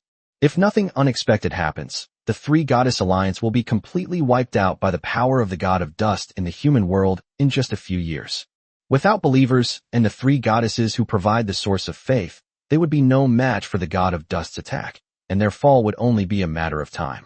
Now, Chun Tsu's arrival may bring them hope for survival. As long as I can save my life, what does it matter if I have to cooperate with outsiders? Just as Chun Tsu was learning about this plane through the knowledge in the soldier's mind, the gods of this plane also learned of the invasion of this plane by extraterrestrial beings. This is a warning message from the plane itself to them. Within the vast territory of the god of dust, every few hundred miles there stands a temple dedicated to him. Inside the temple, there is a statue of the god of dust. Countless devout believers knelt before the temple statues, praying fervently. At this moment, deep within this vast territory, in the most magnificent and imposing temple of the dust god cult, the statue of the god of dust suddenly shone brightly. Boundless divine power surged forth, and a wisp of the will of the god of dust descended. Inside the temple, the high priest, dressed in divine robes, knelt on the ground, piously chanting prayers. Great god of dust, your most loyal servant is ready to heed your will. The invaders from another dimension have arrived. For now, let the army of the Three Goddesses Alliance go. Eliminate these intruders from other dimensions, destroy the spatial passages, and absolutely do not allow any heretics to survive. Accompanied by the god of dust, his voice, as grand and majestic as thunder, echoed within the temple. A divine decree, inscribed with the will of the god of dust, also descended from the sky and landed in the hands of the high priest. Immediately, the divine pressure within the temple receded like a tide. The high priest respectfully held the divine decree in his hands, and after a long while, he stood up and walked out of the temple with the decree in his hand. A group of people were already waiting outside, dusty robes like him, as well as generals in armor and wielding weapons. High priest, great god of dust, what will have you unleashed? Holding the divine decree, appeared, everyone surrounded him, their eyes gleaming with fanaticism. Heretical forces from another dimension have arrived. By order of the god of dust, we hereby order a temporary truce with the Three Goddesses Alliance and a full-scale extermination of these heretics. The decree records the location of those heretics. Find them and destroy them. The glory of the god of dust will surely envelop the entire world. The high priest unfolded the divine decree and spoke in a loud and excited voice. A loud and fervent shout arose from the crowd below, who were all prostrate on the ground listening to the will of the god of dust. Meanwhile, far away in the temple where the Three Goddess Alliance was located, Statues of the moon goddess, the spring goddess, and the forest goddess also stand quietly inside the temple. However, unlike the god of dust, he did not issue a decree immediately. Chapter 158, Facing the Battle. However, inside the silent temple, yet there are two powerful divine forces converging and colliding, the will of the moon goddess and the goddess of the spring. The statue of the moon goddess shimmered with a hazy glow, and a faint yet somewhat heavy voice rang out. Fountain, I sensed a warning from another dimension. Invaders from another dimension have arrived. Can you sense it? I also received a warning from another dimension. A crisp sound rang out, and the statue of the goddess of the springs glowed slightly in the eyes. However, what do you think we should do? After these words were spoken, the temple fell silent. When invaders from another dimension arrive, the gods should, in accordance with common sense, work together to eliminate them first. However, the situation is different now. I can sense that the god of dust has already dispatched an army to wipe out those visitors from other dimensions. Should we do the same? Now that the forest goddess has sealed off her divine kingdom and is beyond saving, the two of us alone are no match for the god of dust. If things continue like this, their fall is only a matter of time. The invaders from another dimension pose a far less threat than the god of dust. The moon goddess seems to be answering the question from the spring goddess, or perhaps talking to herself. You mean, let the intruder go, or even cooperate with them? The goddess of the spring paused for a moment, then suddenly asked, what else can we do? The spring water is probably the last straw we can grasp. The moon goddess's voice gradually became more resolute. But before that, we need to determine whether these invaders are qualified to cooperate with us. If they are too weak, let them be wiped out by the god of dust. Such a force would be of no use even if it helped us. The army under the command of the god of dust moved swiftly after the god of dust issued his divine decree. Not long after, an army of 10,000 men set out and arrived at the garrison where Chun Su was stationed. This was a mixed force of 5,000 infantry and 1,000 cavalry. Led by a team of priests dressed in gray robes, numbering about 20, they advanced towards Chun Su's residence. It was discovered by the Death Raven units that Chun Su had dispatched to keep watch. An army of 10,000 men naturally wouldn't move Chun Su much. After all, the number of troops he brought this time was close to 20,000, and they were all elites. However, the average individual strength of this army is basically 3 to 5 times that of ordinary people, similar to the strength of most Yanlong army warriors. Then look at the soldiers of this army, wearing their intricately patterned and highly protective armor.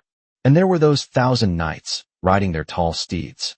That alone is enough to tell you that this army is probably an elite and powerful force in this world.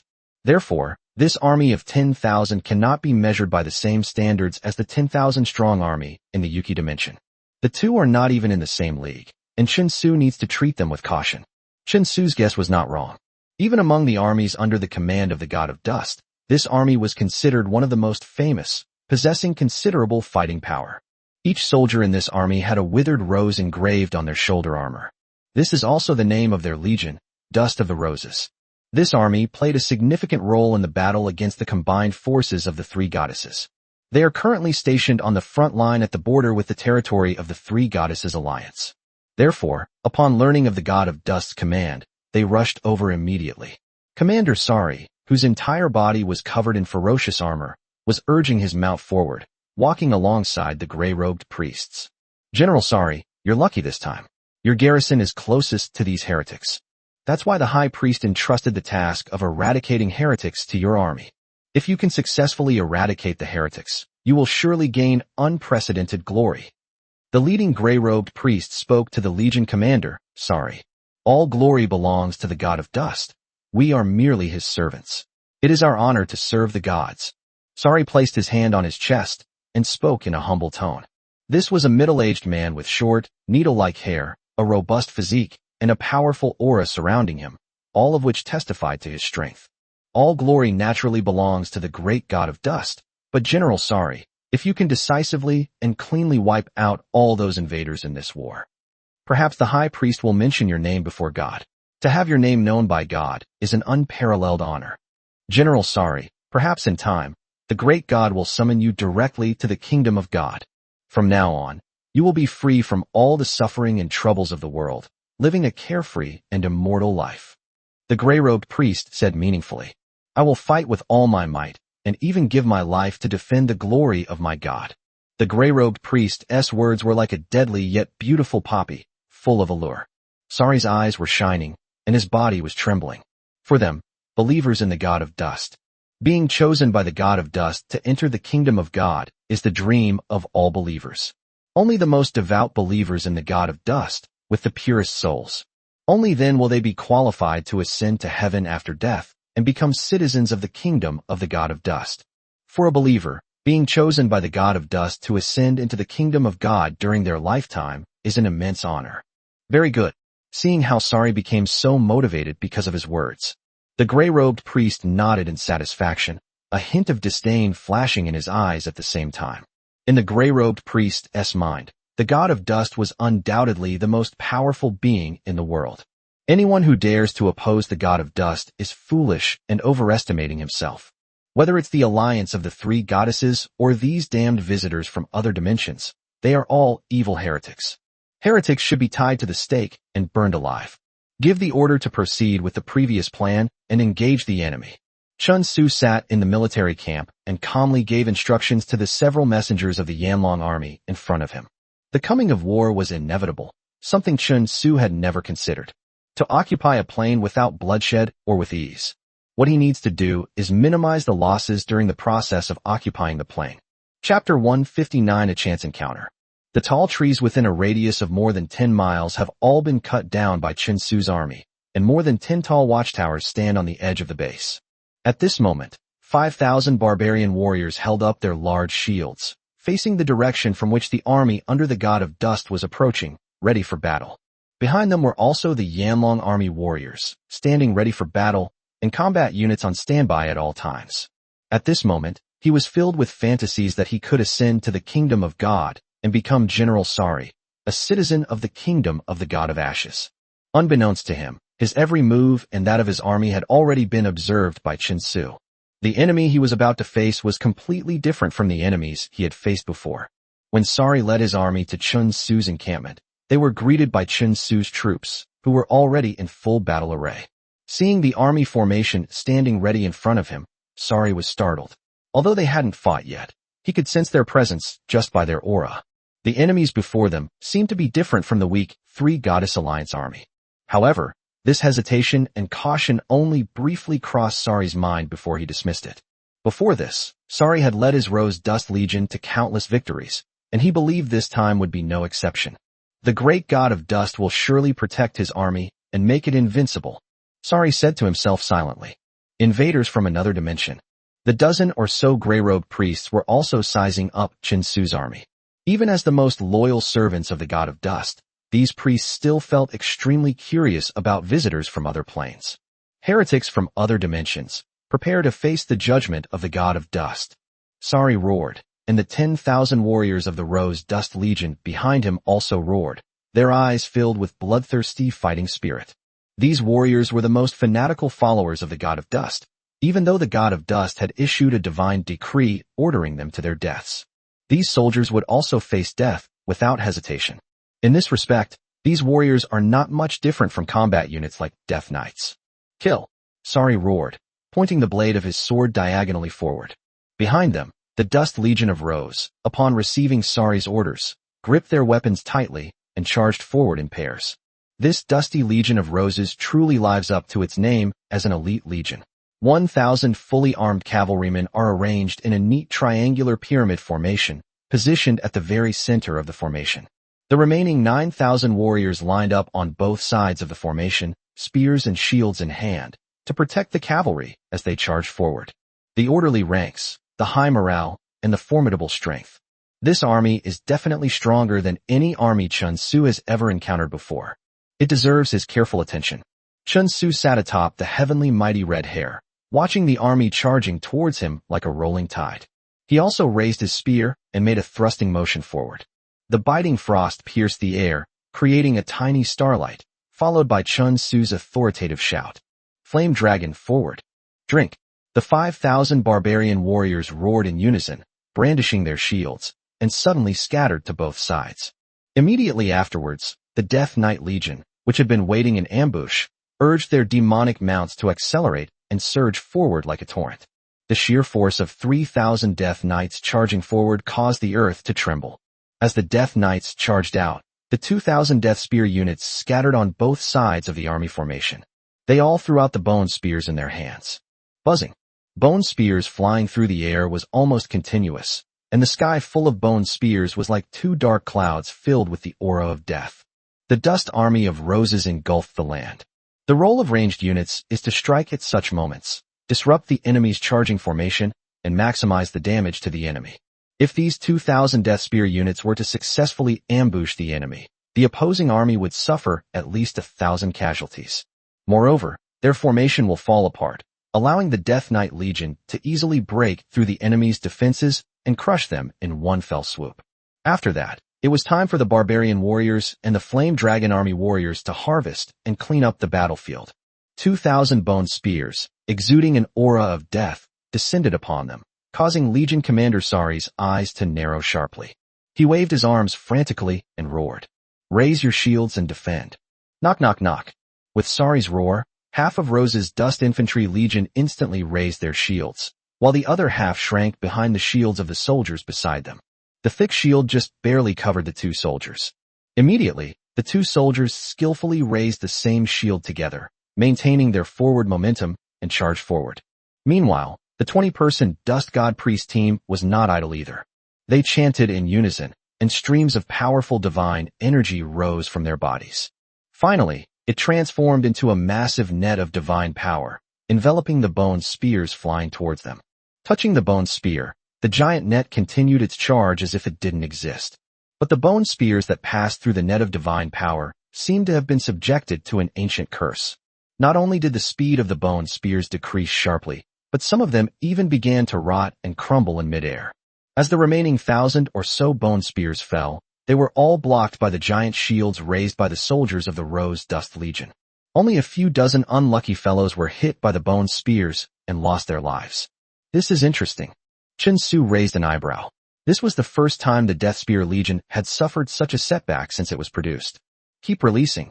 Chen Su continued to command the Death Spear Legion to fire a second volley of bone spears. The opposing Dust God's priests, upon seeing Chen Su's army, continued their attack with the same offensive. They all revealed disdainful smiles. Did they think the same attack would work twice? They chanted the incantation again, preparing to use the same method to block the bone spears once more. However, just as the priests were chanting incantations, the deep, resonant sound of bugles suddenly rang out on the battlefield. Layers of dazzling colors then adhered to the 2,000 bone spears, greatly increasing their power. At this moment, Chen Su blew the horn and activated the skill attached to the heavenly might red hair. At the same time, the priestess Kyo applied a group buff to the 2,000 bone spears that were swung down from the sky. Chapter 160 The Brave Win. Even the priests of the Goddess of Life were constantly chanting incantations and casting this auxiliary divine spell. Those bone spears. The bone spear cloud, which had been given multiple buffs in succession, suddenly increased its destructive power. Like a dragon of death spreading its wings, it flew towards the warriors of the Rose Dust Legion with an aura several times more powerful than before. Buzzing. The 2,000 bone spears pierced through the giant net formed by the Dust Priest's divine power once again. However, this time, the power of the bone spears was not reduced much.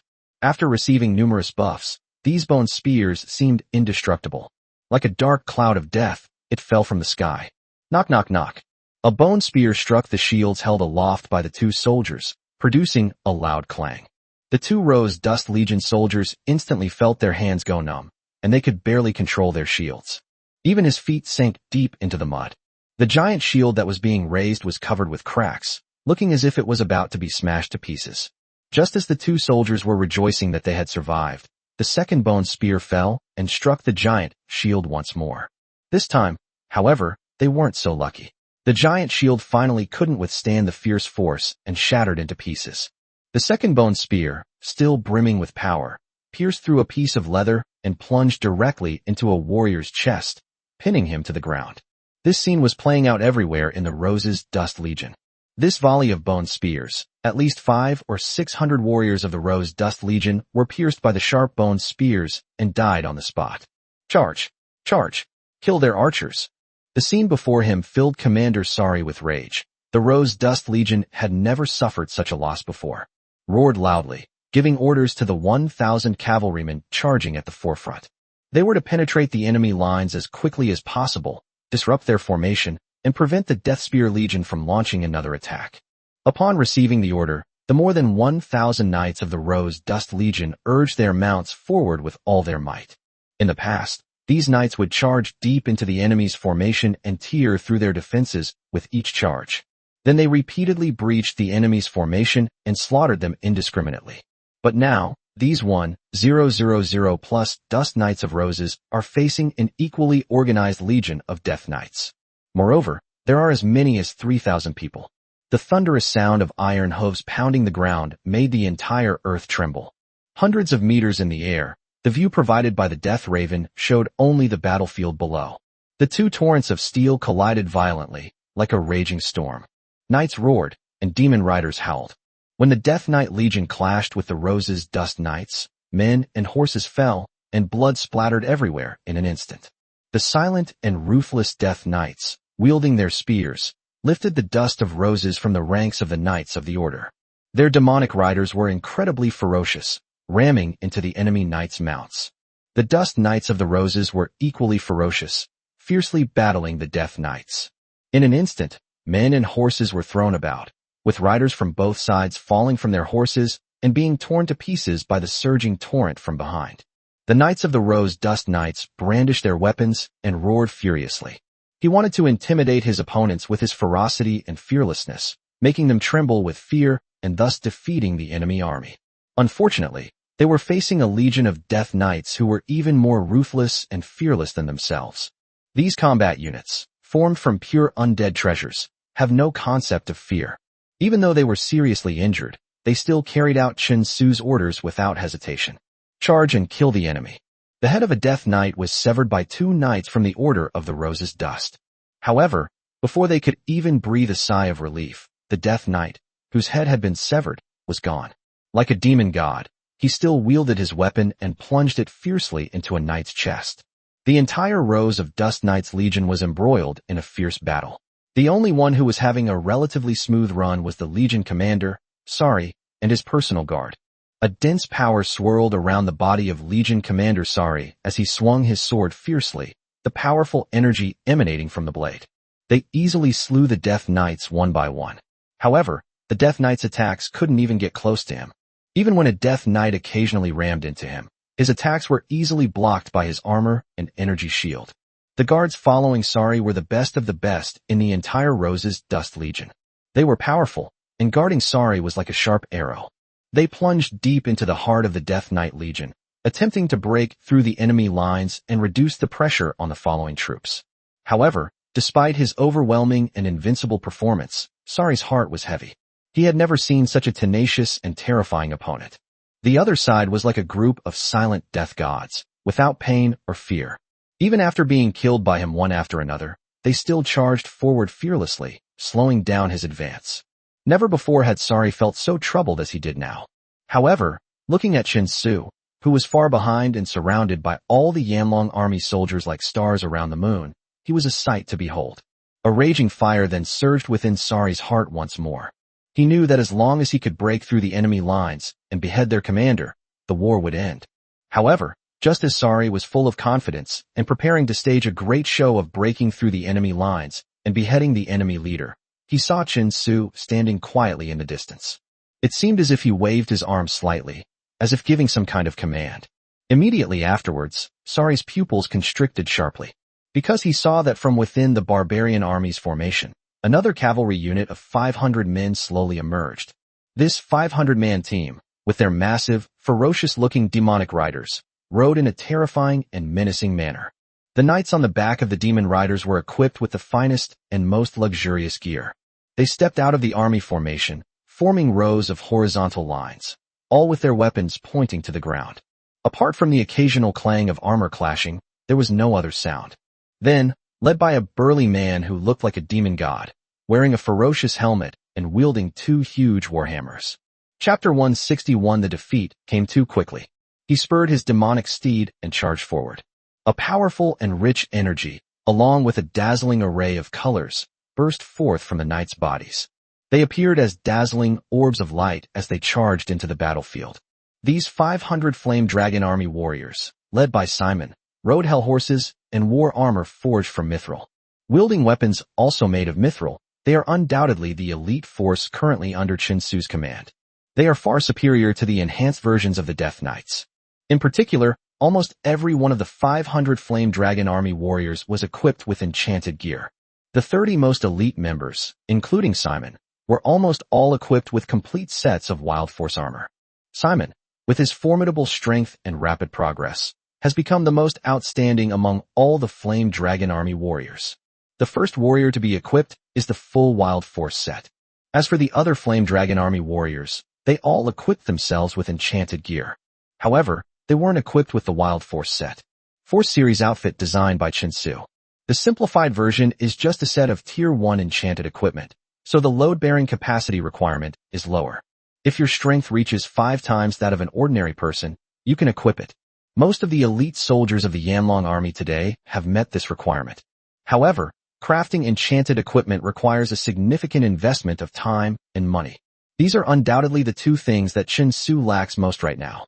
Therefore, he could only spare time, working almost non-stop, to draw dozens of simplified versions of the suit.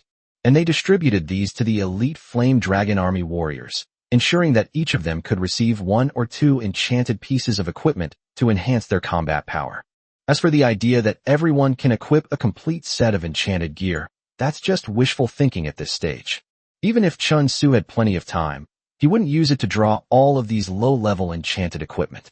However, now, even if each person only has a few scattered pieces of enchanted equipment, this elite force of the Flame Dragon Army is equipped with extremely luxurious gear.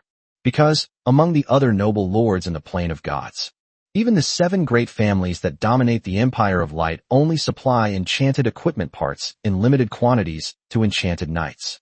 As for the other warriors, they were basically not eligible to obtain enchanted equipment. Flame Dragon Army warriors, riding hell steeds, activated the enchanted equipment within their bodies. Their combat power has soared to its peak, with an average increase of 10% to 20%. This is the power of enchanted equipment. It can forcibly elevate opponents of the same level to another level, making them utterly powerless to resist. Swish, swish, swish. As the elite troops of the Flame Dragon Army charged forward, the priestess Kyo seized the opportunity to cast group buffs on them. Those priestesses of the Goddess of Life, though not as valiant as Kyo. However, after chanting, he was able to successfully imbue several elite warriors of the Flame Dragon Army with divine power. Looking at this charging knightly force, it seemed as if the sky were falling. Whether it was the priests of the god of dust or Sari, the commander of the Dust Legion of Roses, their pupils all contracted sharply. Those flashes of divine light almost dazzled his eyes. The radiance of his own energy, the radiance of the enchanted equipment, and the divine buffs from King Hui and the Goddess of Life. All these combined to form a double war buff from Chen Su. All of this combined instantly made the Yanlong army warriors appear brilliant and radiant. Priest, stop them. Sari couldn't help but turn around and exclaim in surprise at the priests of the god of dust. The sheer force of their charge was enough for Sari to know that this was an army he could not stop, especially after so many powerful buff spells have been applied. Right now, we must have the priests inflict negative status effects on this unstoppable force to slow down their offensive. Only in this way can we have any hope of winning. However, just as Sari was filled with hope, he watched the priests of the god of dust chanting incantations. When preparing to apply a negative status effect to an enemy warrior, the ranks of priests, the void beside a priest of the god of dust suddenly rippled like water. A dagger gleaming with a cold light appeared from the void and swiftly plunged into the priest's throat. The cold light vanished immediately, and the spatial ripples returned to calm, as if nothing had ever happened. No one even saw who the assassin was. The priest who had been stabbed by the dagger clutched his throat, his eyes glazed over, blood gushing from between his fingers, and he looked like he was about to die. The assassination of one priest instantly alarmed the remaining priests, causing their incantations, which were only half finished, to be aborted. All the priests huddled together in fear, looking around in panic, terrified that they would become the assassin's next target. As for divine spells that disregard everything and continue to apply negative effects, don't be ridiculous, they are noble dust priests. Even if all those soldiers died, in the eyes of these priests, their lives were not as valuable as the soldiers. The divine spell was interrupted. Seeing the panicked priests, Sari opened his mouth to say something, but it was already too late. The 500 elite Flame Dragon Army warriors had already quietly arrived. Boom. Knights equipped with enchanted gear are like an invincible divine sword. It plunged fiercely into the dust of the roses, into the ranks of the knights. With each swing of their weapons, as if slicing melons and chopping vegetables, waves of blood splattered. Rows of rose dust fell, and the knights, like ripe crops, were mercilessly harvested. Their resistance was so small and powerless.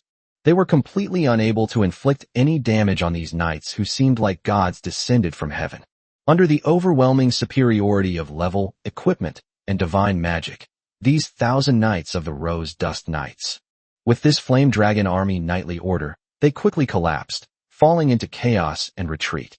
It wasn't that they weren't brave enough, but rather that the enemy's attacks were too fierce. It has even reached a point beyond their imagination. Even these elite knights were completely powerless to resist. Looking at the enemy, the fleeing knights, the breached formation, and Simon and his men charging into the enemy infantry phalanx. Chun Su waved his hand gently and gave orders to the remaining troops. Quickly seize the battlefield, leave no one alive. Chapter 162 Harvest. The Flame Dragon Army's elite cavalry, who charged like a raging storm. The outcome of this war is no longer in doubt. Hundreds and thousands of barbarian warriors and Yanlong army soldiers, holding their weapons, marched in unison towards the enemy ranks. Wherever they went, any warriors of the Rose Dust Legion were mercilessly slaughtered. Chun Su's army was like a death machine of extreme precision, reaping the lives of the enemy on the battlefield. Sari, the commander of the Rose Dust Legion, led his personal guards in a desperate resistance.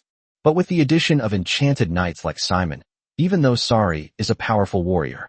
However, even with the combined attack of several quasi-enchanted knights wielding the power of enchanted equipment, they found themselves struggling to keep up.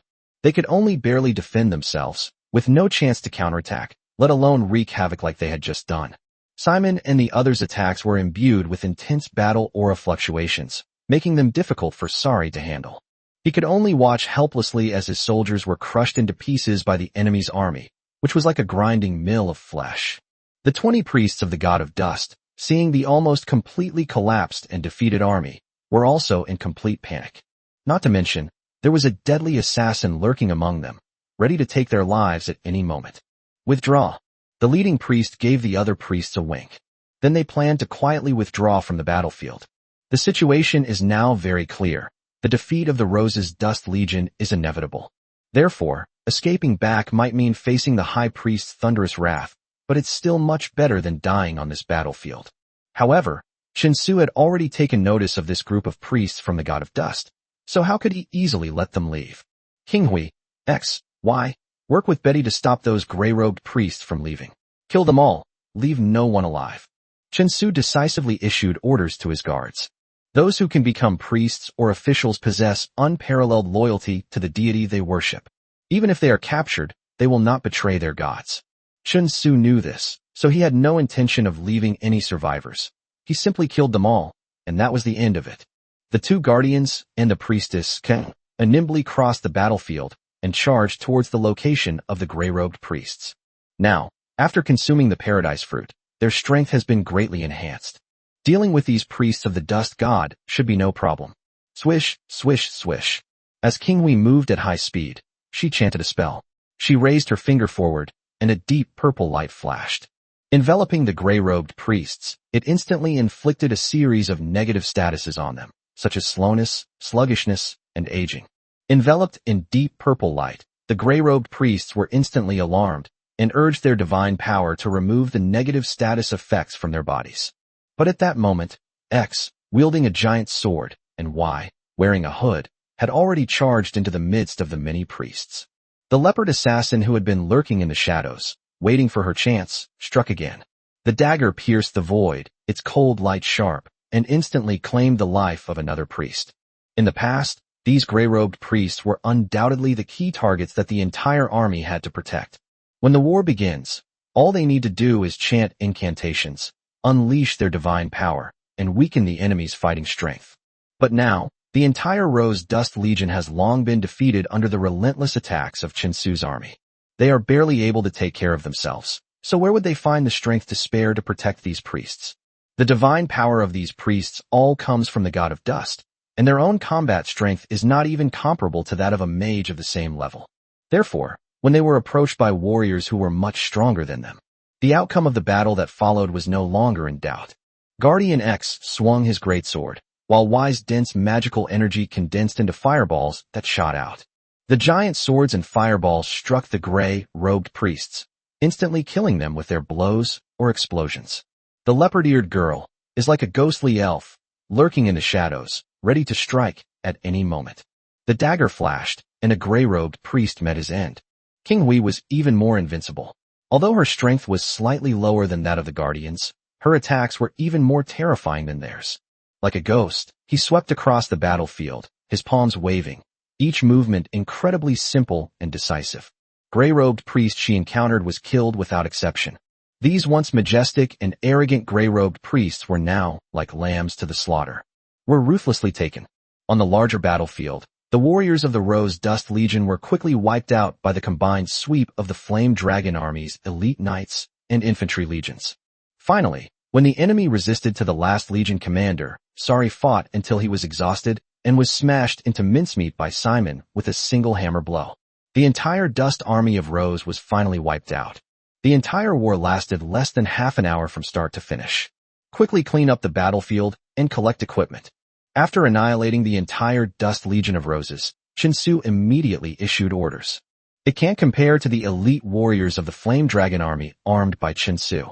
However, collecting them to arm the warriors of the Barbarian Army, or transporting them back to the Plane of the Gods to sell, are both good options. After receiving Chen Su's orders, the army immediately swept across the battlefield, collecting the still intact equipment and weapons, while also taking stock of their own losses in this battle. Ultimately, the battle losses were tallied, and Chen Su's army's losses were comparable to those of the Dust Legion, which had completely annihilated Rose. It is almost negligible. A total of 120 Death Knights were destroyed, more than 10 Flame Dragon Army warriors and Barbarian warriors were slightly injured, and no one died. To this battle damage, it can even be described as a glorious achievement. To wipe out an enemy army of 10,000 at such a negligible cost is an achievement to be proud of. Even the priests of the Goddess of Life had incredibly excited expressions on their faces. This resounding victory has given them boundless confidence. You should know that in the beginning, the Goddess of Life was practically trying any treatment she could find. Chapter 163 The Evil Law. These goddess priestesses were also unsure whether the Lord of the Flame Dragon territory truly had the ability to create a new plane on his own. But this near-overwhelming victory in the war has given them boundless confidence. If we keep winning game after game, it seems only a matter of time before we take over the entire plane. The priests of the Goddess of Life were incredibly excited. But Chen Su remained calm. The victory in the war did not make him arrogant. Chen Su knew that he still had a long way to go if he wanted to take over this plane. Destroying the Dust Legion of the Rose now is merely a temporary reprieve from the enemy's attack, buying ourselves some breathing room. Moreover, it is conceivable that after this war, the enemy will definitely take its strength more seriously. If they attack again, it won't just be a matter of the Dust Army of Roses anymore. The wars of that time must have been incredibly brutal. Found on those priests. Simon, accompanied by several Flame Dragon Army soldiers and carrying some items, approached Chen Su. They were pieces of transparent crystals, 20 in total, of varying sizes. The small ones are only the size of quail eggs, while the large ones are as big as a fist. The only thing these crystals have in common is that they all emanate a strong aura of divine power. What are these? Chen Su asked with some confusion. I don't know either. Simon scratched the back of his head. I see that these dead gray-robed priests seem to be glowing inside their bodies, and there are also fluctuations of divine power. They ordered their bodies to be cut open, and the crystals were found in the heart area. Every priest has it inside his body. It's just that some are big and some are small. Chen Su picked up a crystal and examined it closely. This crystal is extremely hard, and it also contains a rich fluctuation of divine power. It is similar to a divine spark, but it is clear that these priests will never develop a divine spark within their bodies. Go and summon the priests of the Goddess of Life, and see if they know what this is. Chen Su turned his head and gave the order. These matters concerning the gods are probably best known to the priests. Several priests of the goddess of life arrived, and to Chun Tsu's surprise, even they didn't know what these crystals were. Lord Chun Tsu, we don't know what this crystal is, but perhaps we can take it to Her Highness the Holy Maiden. She might know something. A female priestess, holding a crystal that radiated divine power, cautiously asked Chun Tsu for instructions. Okay, go ahead. Chun Tsu nodded and said. After receiving Chun Tsu's approval, the priestess hurriedly took the divine crystal in her hand and left to consult the mysterious saintess. This saintess of the goddess of life has basically not shown her face since she came to Chun Tsu's territory. However, Chun Tsu didn't care much. As long as the other party didn't cause him any harm, even if they never came out, Chun Tsu wouldn't care. The priestesses left in a hurry, but returned a short while later. Moreover, his expression was much more serious than before he left. Lord Chun Tsu, the Holy Maiden has consulted the great goddess of life, and the goddess of life has issued a divine decree. These crystals are the crystallizations of evil divinity. They must be destroyed. An evil crystallization of divinity? What is that? Chun Tsu asked, puzzled. When believers devoutly worship the gods will receive the blessing of faith and will also bestow divine power upon their believers. These divine powers will become the source of divine power for believers, but some evil gods, although they have bestowed divine power upon believers. But these divine powers can form seeds of evil within believers, absorbing their strength and even their lives as nourishment.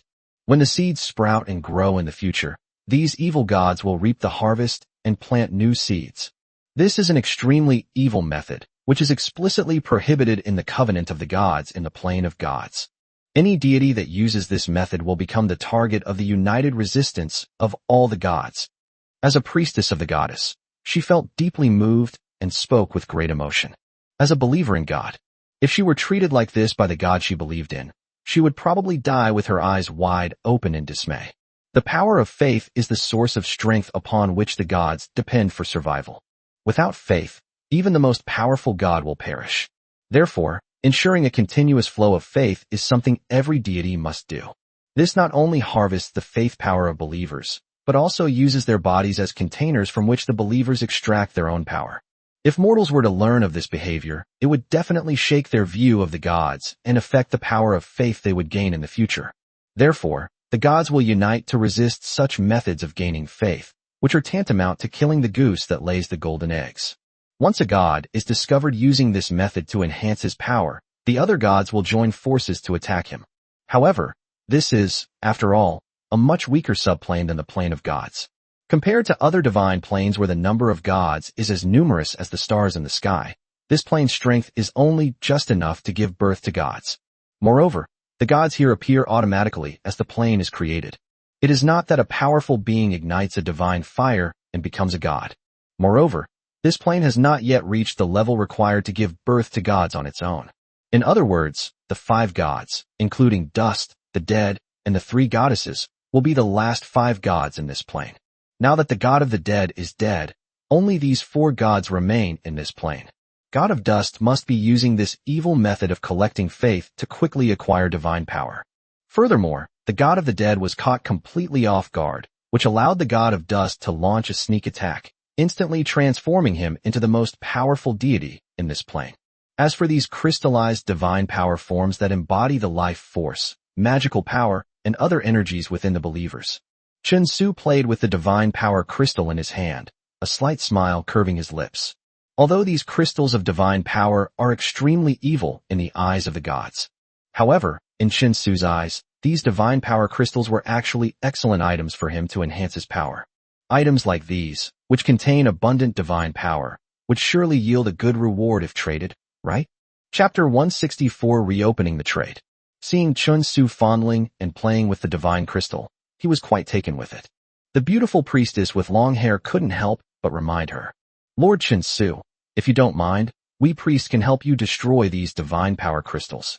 This is the right choice. Mortals who secretly possess these divine power crystals will be regarded as enemies by the gods. Being considered an enemy by the gods? Are you threatening me? Chun Tsu raised his head, looked at the priestess, and a mocking smile appeared on his lips. He noticed that these priestesses seemed to be getting bolder and bolder. Perhaps it was a message from the goddess of life behind the scenes. Chun Tsu pondered for a moment, feeling that he might need to give that goddess of life a warning. Here, Chen Su is the true ruler. As for the goddess of life, even if she is as noble as a deity, she has to act according to his wishes.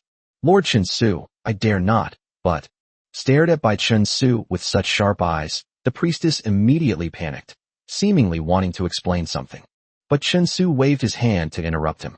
Go back and report to your goddess of life that I do not need her intervention in any of my actions in this plane. She just needs to stay put and wait to gain faith. Chen Su waved his hand impatiently. Yes. Chen Su's forceful and domineering words left the priestess feeling bitter and resentful.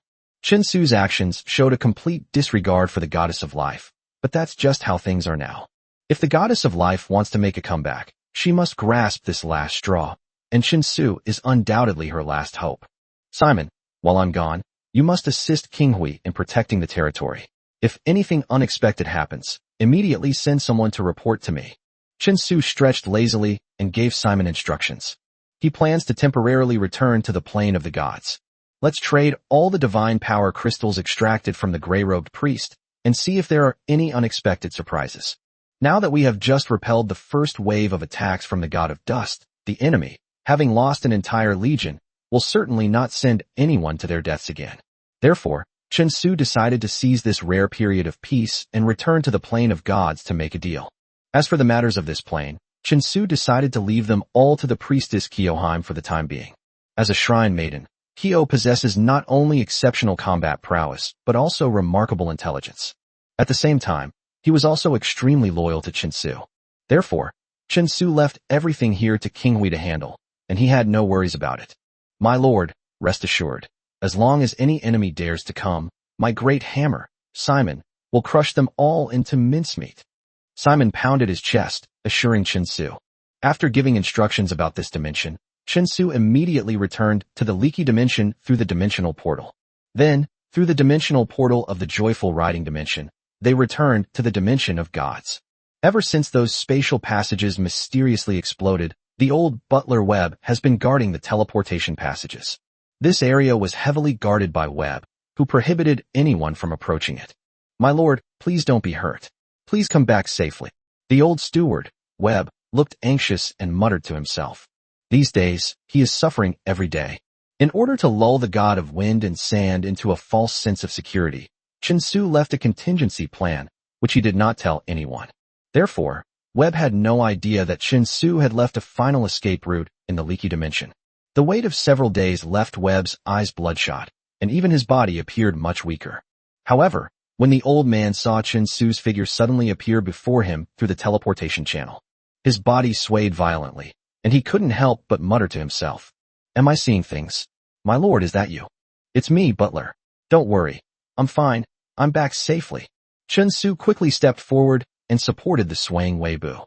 Seeing the other person's haggard face, Chen Su quickly said, Go and rest, get some sleep. I'm safe, don't worry. My lord, I'm so glad you're all right. I'm so glad you're all right. After confirming that Chen Su's appearance was not a hallucination, before the old butler, Webb, could even ask Chen Su any other questions, he closed his eyes and fell into a deep sleep. He was just too tired.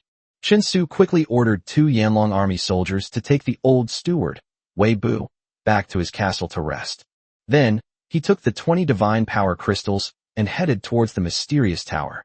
20 divine power crystals were neatly arranged on the mysterious tower, resembling a small mountain, radiating a rich divine power glow. Although to the gods, these crystals of divine power were extremely evil and had to be destroyed. However, in Chen Su's eyes, these crystals of divine power were the best items to trade. The divine power they emitted was real and genuine. Things related to divine power are often very valuable. The 20 divine power crystals, under the cleansing power of time, gradually evaporated into the purest divine power. They vanished into the torrent of time, turning into nothingness. 3 hazy orbs of light gradually appeared before Chen Su. There are 3 rewards. Upon seeing the 3 emerging orbs of light, Chen Su couldn't help but feel overjoyed, even though he hadn't yet seen the reward details. In any case, the fact that 3 rewards could appear at the same time is enough to prove that this small pile of divine power crystals is quite valuable. Chen Su reached out and grabbed the first ball of light. The ball of light shattered, followed by a beautiful sound that rang in Chen Su's ears. Ding! Congratulations!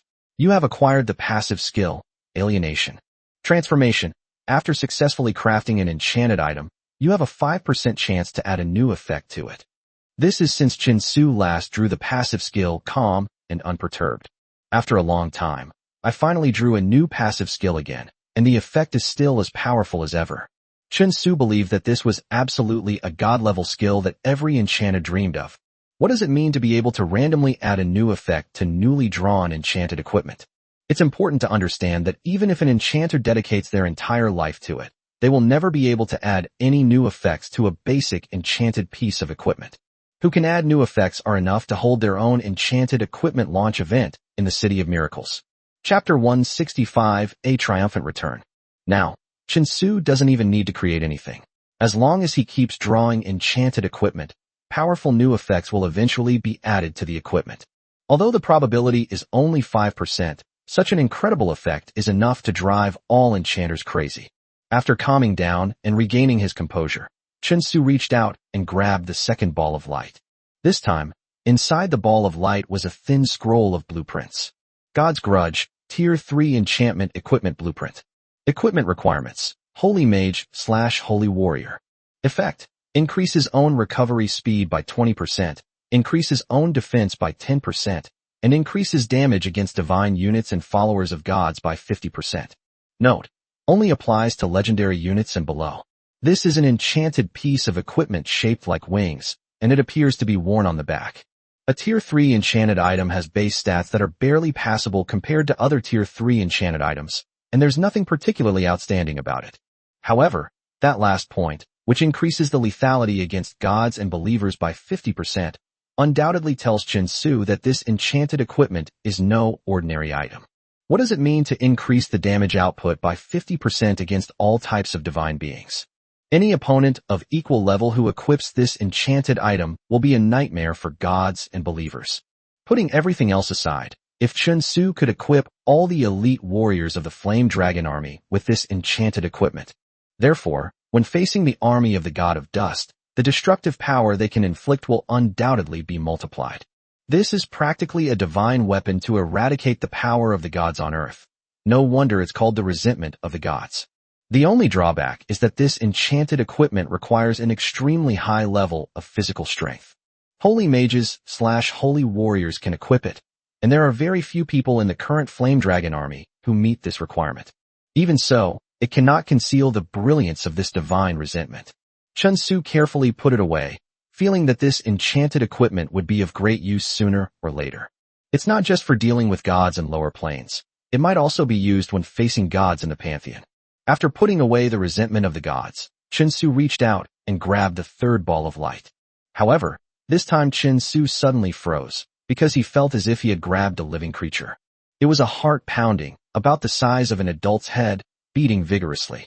Each jump caused Chen Su's hands to tremble slightly, as if trying to escape his grasp.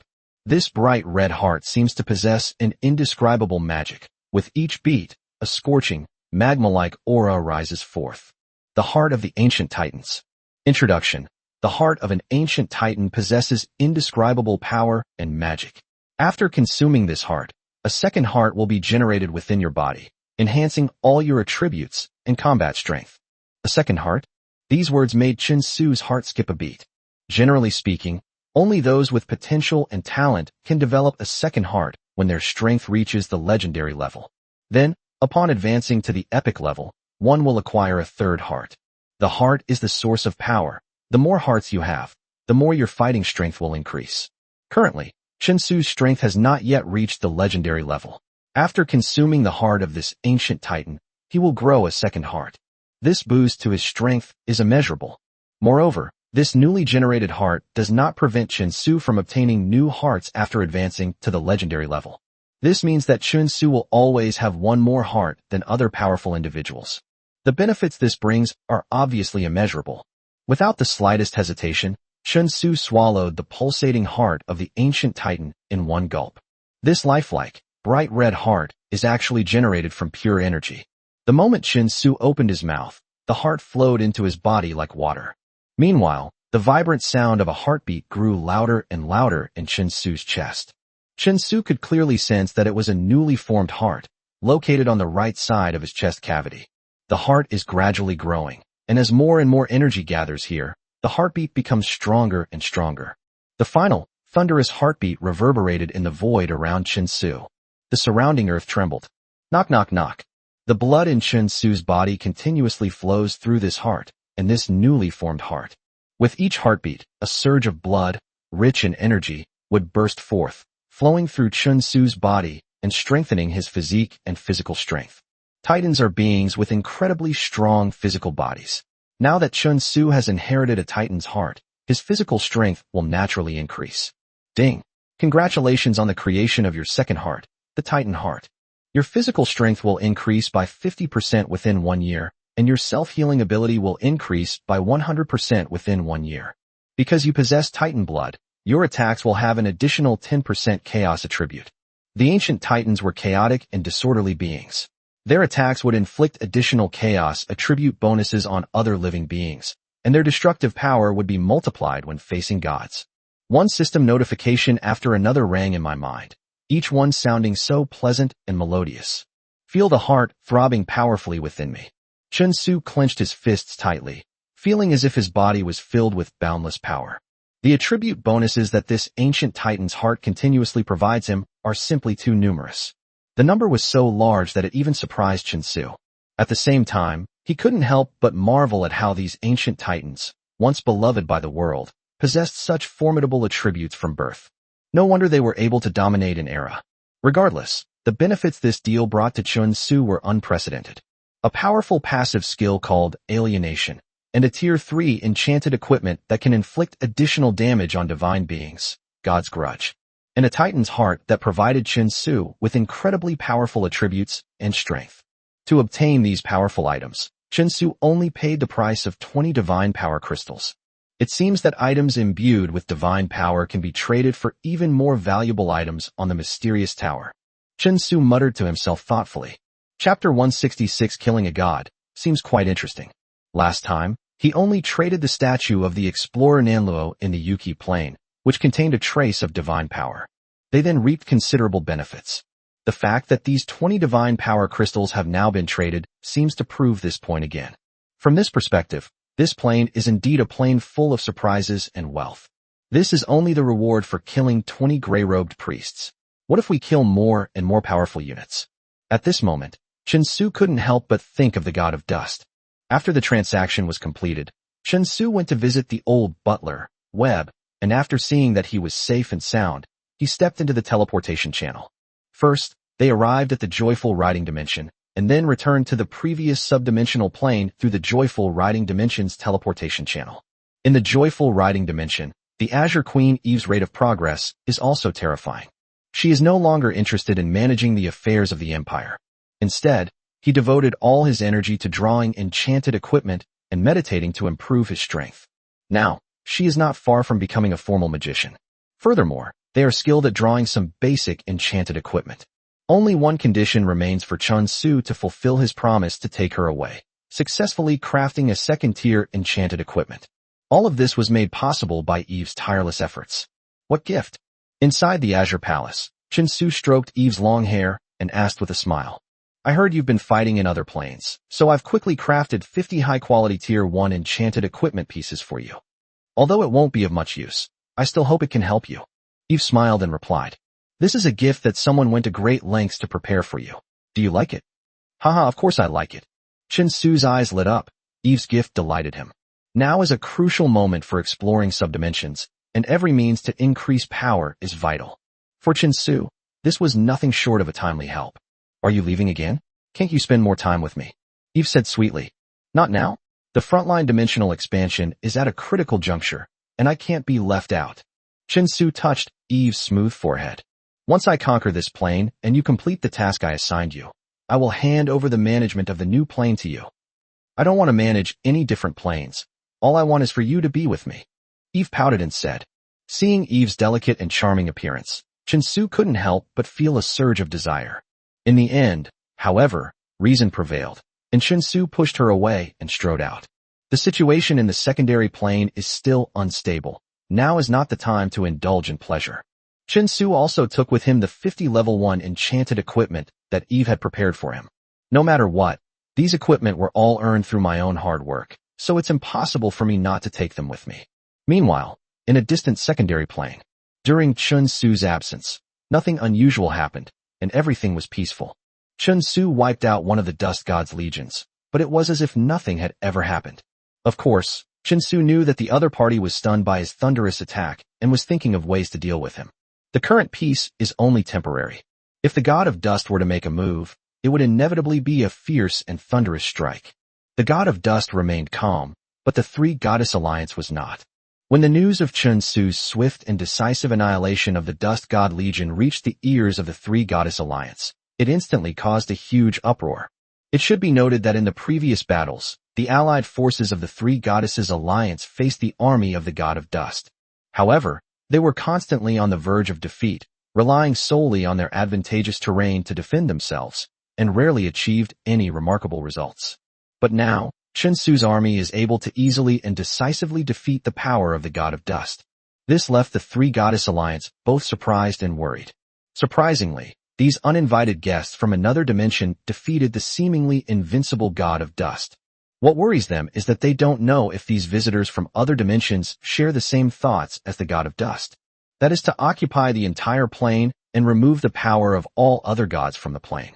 If that's the case, then in the eyes of the three goddesses, Chen Su's power is no different from that of the God of Dust. So immediately, the goddess of the spring and the goddess of the moon gathered together to discuss how to deal with Chen Su, this uninvited guest. The current situation is obvious. Chen Su has already proven with his strength that he is qualified to form an alliance with the three goddesses. However, his power also made the three goddesses very wary. Spring, what do you think? Inside the spacious and magnificent temple, the thoughts of the moon goddess and the goddess of the spring are converging in the void. These visitors from another dimension are our chance to overcome the dust. I believe we must send someone to make contact with them. This is our ray of hope. After pondering for a long time, the goddess of the spring gave her answer. But the will of this plane tells us that these visitors from other planes are more evil than dust, and they should be the common enemy of all living beings in this plane. The moon goddess's voice sounded hesitant. We have no other choice. The voice of the goddess of the spring gradually became firm. Now the forest sister is in a deep sleep, and it is unknown when she will wake up. As you can see, the two of us alone cannot contend with the dust. We can only be gradually devoured by it. Rather than that, we might as well try to seize that glimmer of hope, even if those visitors from other dimensions are indeed evil. But I believe they won't do anything else until they defeat the power of dust. The moon goddess fell silent. He wanted to refute the goddess of the spring. After all, the threat posed by these visitors from other dimensions seemed to be bigger than dust. But the current situation is indeed as the goddess of the spring said. They have no other choice. After a long conversation with the moon goddess, the goddess of the spring water finally made a decision to try to make contact with these visitors from other dimensions and form an alliance with them. The temple within the heart of the three goddess alliance shone brightly, as the goddess of the spring and the goddess of the moon each bestowed divine pronouncements. He instructed his priests to go to where Chen Su was and to contact him to discuss the alliance. Chapter 167 You Dare to Be Above Me? The priests, having received the divine decree, obeyed the god's will and set off for Chen Su's territory. Just 2 days after Chen Su returned to the secondary plane, he met with the delegation from the Three Goddess Alliance. Robes of the goddess of springs and the goddess of the moon. Like the priestess of the goddess of life, she was young and beautiful. Generally speaking, these female deities select their priests from the purest and most beautiful virgins. This helps maintain the perfect image of the gods on earth. Lena, the priestess of the goddess of springs, and Milan, the priestess of the goddess of the moon, were instructed by their respective goddesses to perform a ritual. With trepidation, I arrived at Chen Su's forward base and finally met Chen Su. At first, the two priests were still imagining how ferocious and evil these visitors from other dimensions would be. However, the two priests were quite surprised when they actually met Chen Su. They never expected that the leader of these powerful interdimensional visitors would be such a young and handsome man. Your Excellency Chen Su, we are the high priests under the goddess of the spring and the goddess of the moon. We have come to meet you by divine decree. Lena put on a solemn and sacred expression and spoke to Chinsu. In front of these visitors from other dimensions, Lena didn't want to lose sight of the divine authority behind her.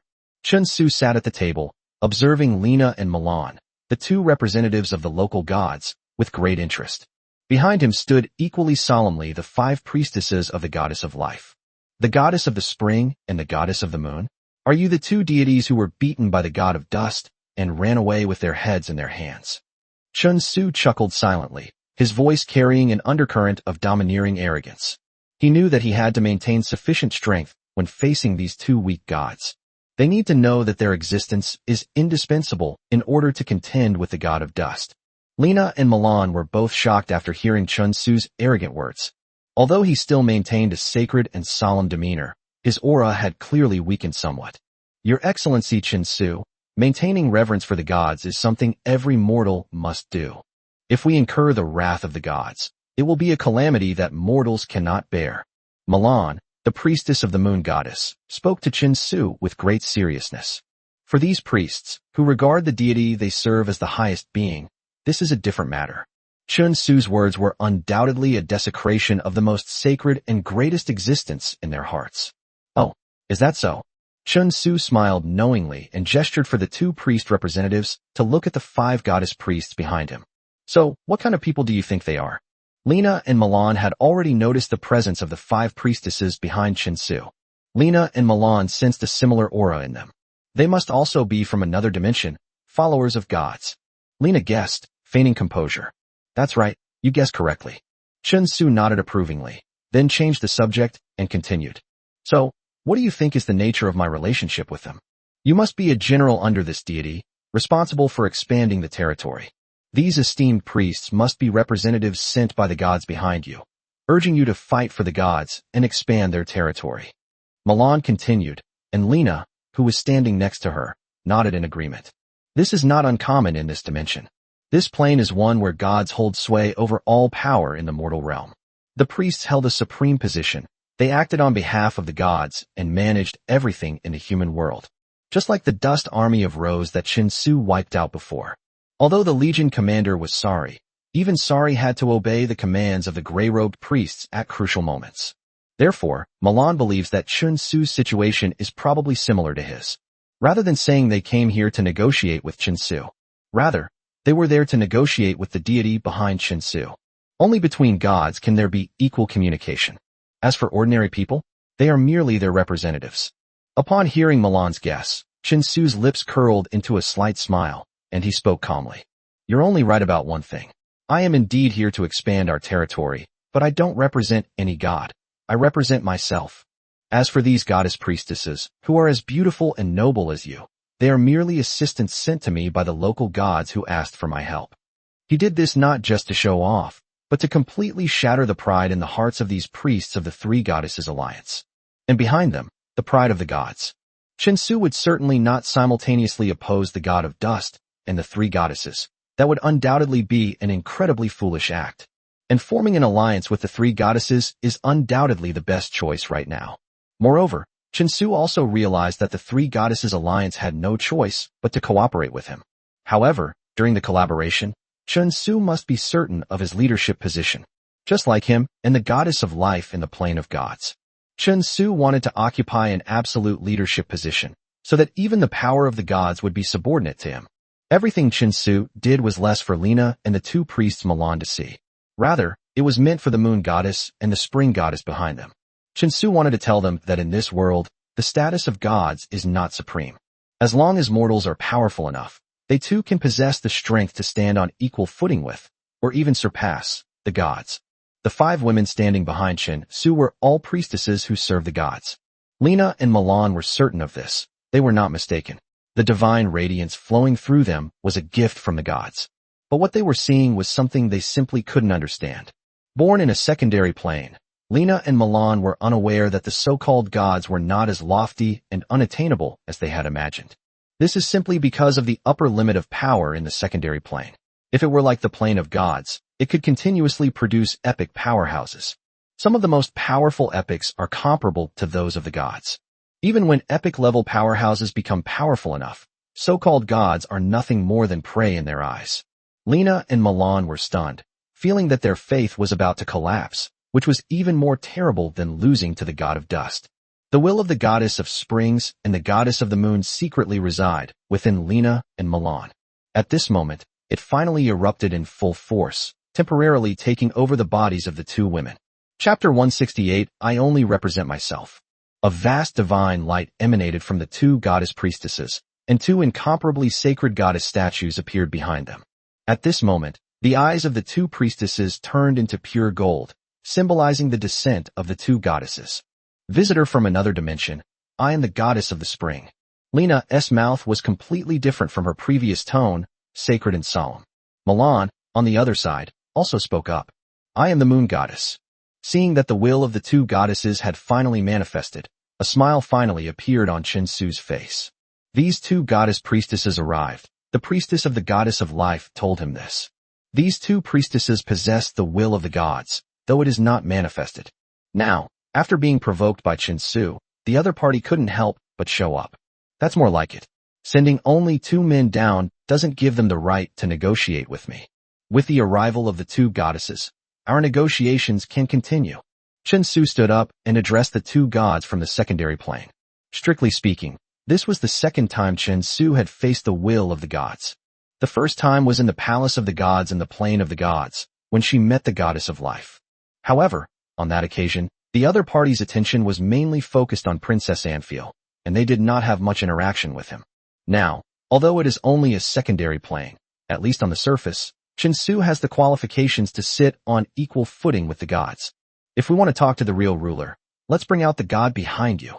The goddess of the springs spoke in a majestic voice. Even though they are gods, they still cannot believe that mortals and gods are on equal footing. In the eyes of the spring and the moon goddess, Chen Su's actions were merely a ploy to force them to reveal themselves.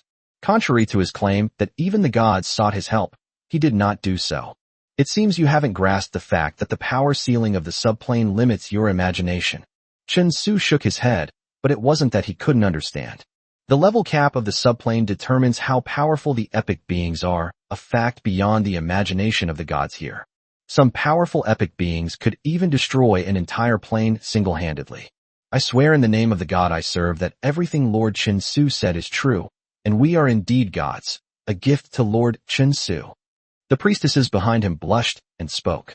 For a priestess, an oath sworn in the name of the god she serves is almost always trustworthy. The two goddesses, the spring and the moon, exchanged a glance and saw the shock and disbelief in each other's eyes. They could tell that the man in front of them was just an ordinary person. But how could he possess power comparable to that of the gods? Seeing the two goddesses' expressions change from pride to shock, Chen Su smiled with satisfaction. He knew he had achieved his goal. As long as he could intimidate the two goddesses at the beginning of the contact, the subsequent negotiations would be much smoother. In negotiations, the relative positions of the two parties fundamentally influenced the course of the negotiations. In the current situation, although Chen Su needs to form an alliance with the three goddesses, it is definitely not as urgent as the three goddesses' side. Even if the negotiations fail, the worst consequence Chen Su will face is simply losing this forward base and being forced to return to the plane of gods. The situation was different for the three goddesses, who no longer had the support of Chen Su's forces. Before long, their influence in the mortal world will be uprooted by the god of dust. Once the power of faith has dried up, the god of dust will soon attack their divine kingdom. Therefore, for the goddess of the spring and the goddess of the moon, allying with Chen Su's side was their only hope for survival. Of course, Chen Su's alliance with the three goddesses had deeper considerations beyond simply fighting the god of dust. Having more gods in the plane is not necessarily a bad thing for Chen Su. The existence of the three goddesses can effectively restrain the power of the goddess of life in the plane of gods. It's better to have several gods vying for followers than for one god to dominate. At that time, Chen Su will only need to play the role of mediator and maintain control. He favors whichever side shows weakness, and he suppresses whichever side becomes stronger. This is the way of managing subordinates that Chen Su learned from the ancient times of his own world. A successful emperor always plays the role of a referee, while his subordinates are constantly consuming and balancing each other. Whether mortal or powerful, even gods, they can all be controlled in this way. The goddess of the spring and the goddess of the moon exchanged a glance, forcibly suppressing the shock in their hearts. Their main purpose in coming here to seek an alliance is to do so. But before that, they need to know these things. What is the true purpose of the visitors from another dimension? The god of dust is evil. A god like him deserves to be resisted and judged by all forces. Milan, possessed by the moon goddess, said something meaningful. Certainly. Chen Su nodded in agreement and took over the conversation as a matter of course. Therefore, I think that forming an alliance is the best option for everyone. The biggest difference between me and the god of dust, as you've all seen, is that he is a god who needs to harvest the power of faith, while I am different. Chen Su's words were full of meaning. They were his main bargaining chip in negotiations with this god of another dimension. That is, gods need the power of faith, but he does not. This means that Chen Su and the gods of this plane do not have any fundamental conflict. Sure enough, after hearing Chen Su say that he did not need the power of faith, the moon goddess and the spring goddess both looked much more relaxed, as if they had been relieved. Before coming here, their biggest concern was the power of faith. At first, they thought that behind these visitors from other dimensions stood a powerful god. Since deities require the power of faith, there is a conflict between them and the gods. Now, Chen Su's every move is showing that there is no god behind him, and he is the one who truly controls everything. This is absolutely fantastic news for the Three Goddesses Alliance. Of course, while I don't need the power of faith, the gods who seek my help do. So I think you can coexist in this plane. This was originally a plane that gave birth to 5 gods. Now, one god has perished, and another is in slumber. Chapter 169, Forging an Alliance. If we kill the god of dust, another position for a god will be vacant. 3 or 4 gods are enough to divide this plane among themselves. Chen Su tapped his finger on the table and spoke slowly. Although he doesn't need the power of faith, he still has to give the goddess of life what he owes her. This time, it was the 5 beautiful goddess priestesses behind Chen Su who felt relieved. The goddess of life, with a sense of shame and humiliation, offered her priests to Chen Su as a gift. In reality, they were trying to please him, hoping he could open up a new dimension and gain faith for the goddess of life. While it's not the best situation right now, it's not bad either. At the very least, Chen Su did not break his promise and kick the goddess of life away. If everyone can live in peace, after we defeat the god of dust, the number of believers in the plane will be enough for the 4 gods to divide among themselves. The goddess of the spring and the goddess of the moon spoke in unison. As gods of a secondary plane, they did not have much ambition due to their limited perspective. Their greatest hope is simply to survive peacefully and gradually accumulate divine power. If we can truly destroy the god of dust, even if we include this foreign deity, the number of gods in this plane is even 1 less than before. That's more than enough for these 2 goddesses. Very good. Since we all agree on the alliance, let's discuss what each of us needs to contribute. Chen Su snapped his fingers and said, "Now, the real highlight begins. Our forces in the mortal realm consist of an army of approximately 150,000 men and over 800 priests. The power of the god of dust is far greater than our combined strength. His army now numbers at least nearly 400,000. We have over 1,000 priests. That's all the strength we can muster." The goddess of the spring said this quite frankly, without any intention of hiding anything, because she knew that the most important thing right now was to do everything possible to defeat the god of dust. "Your army will all be under my command, and I will lead you to fight against the god of dust. Of course, you don't need to worry. I will send your army to their deaths, because that will do me no good.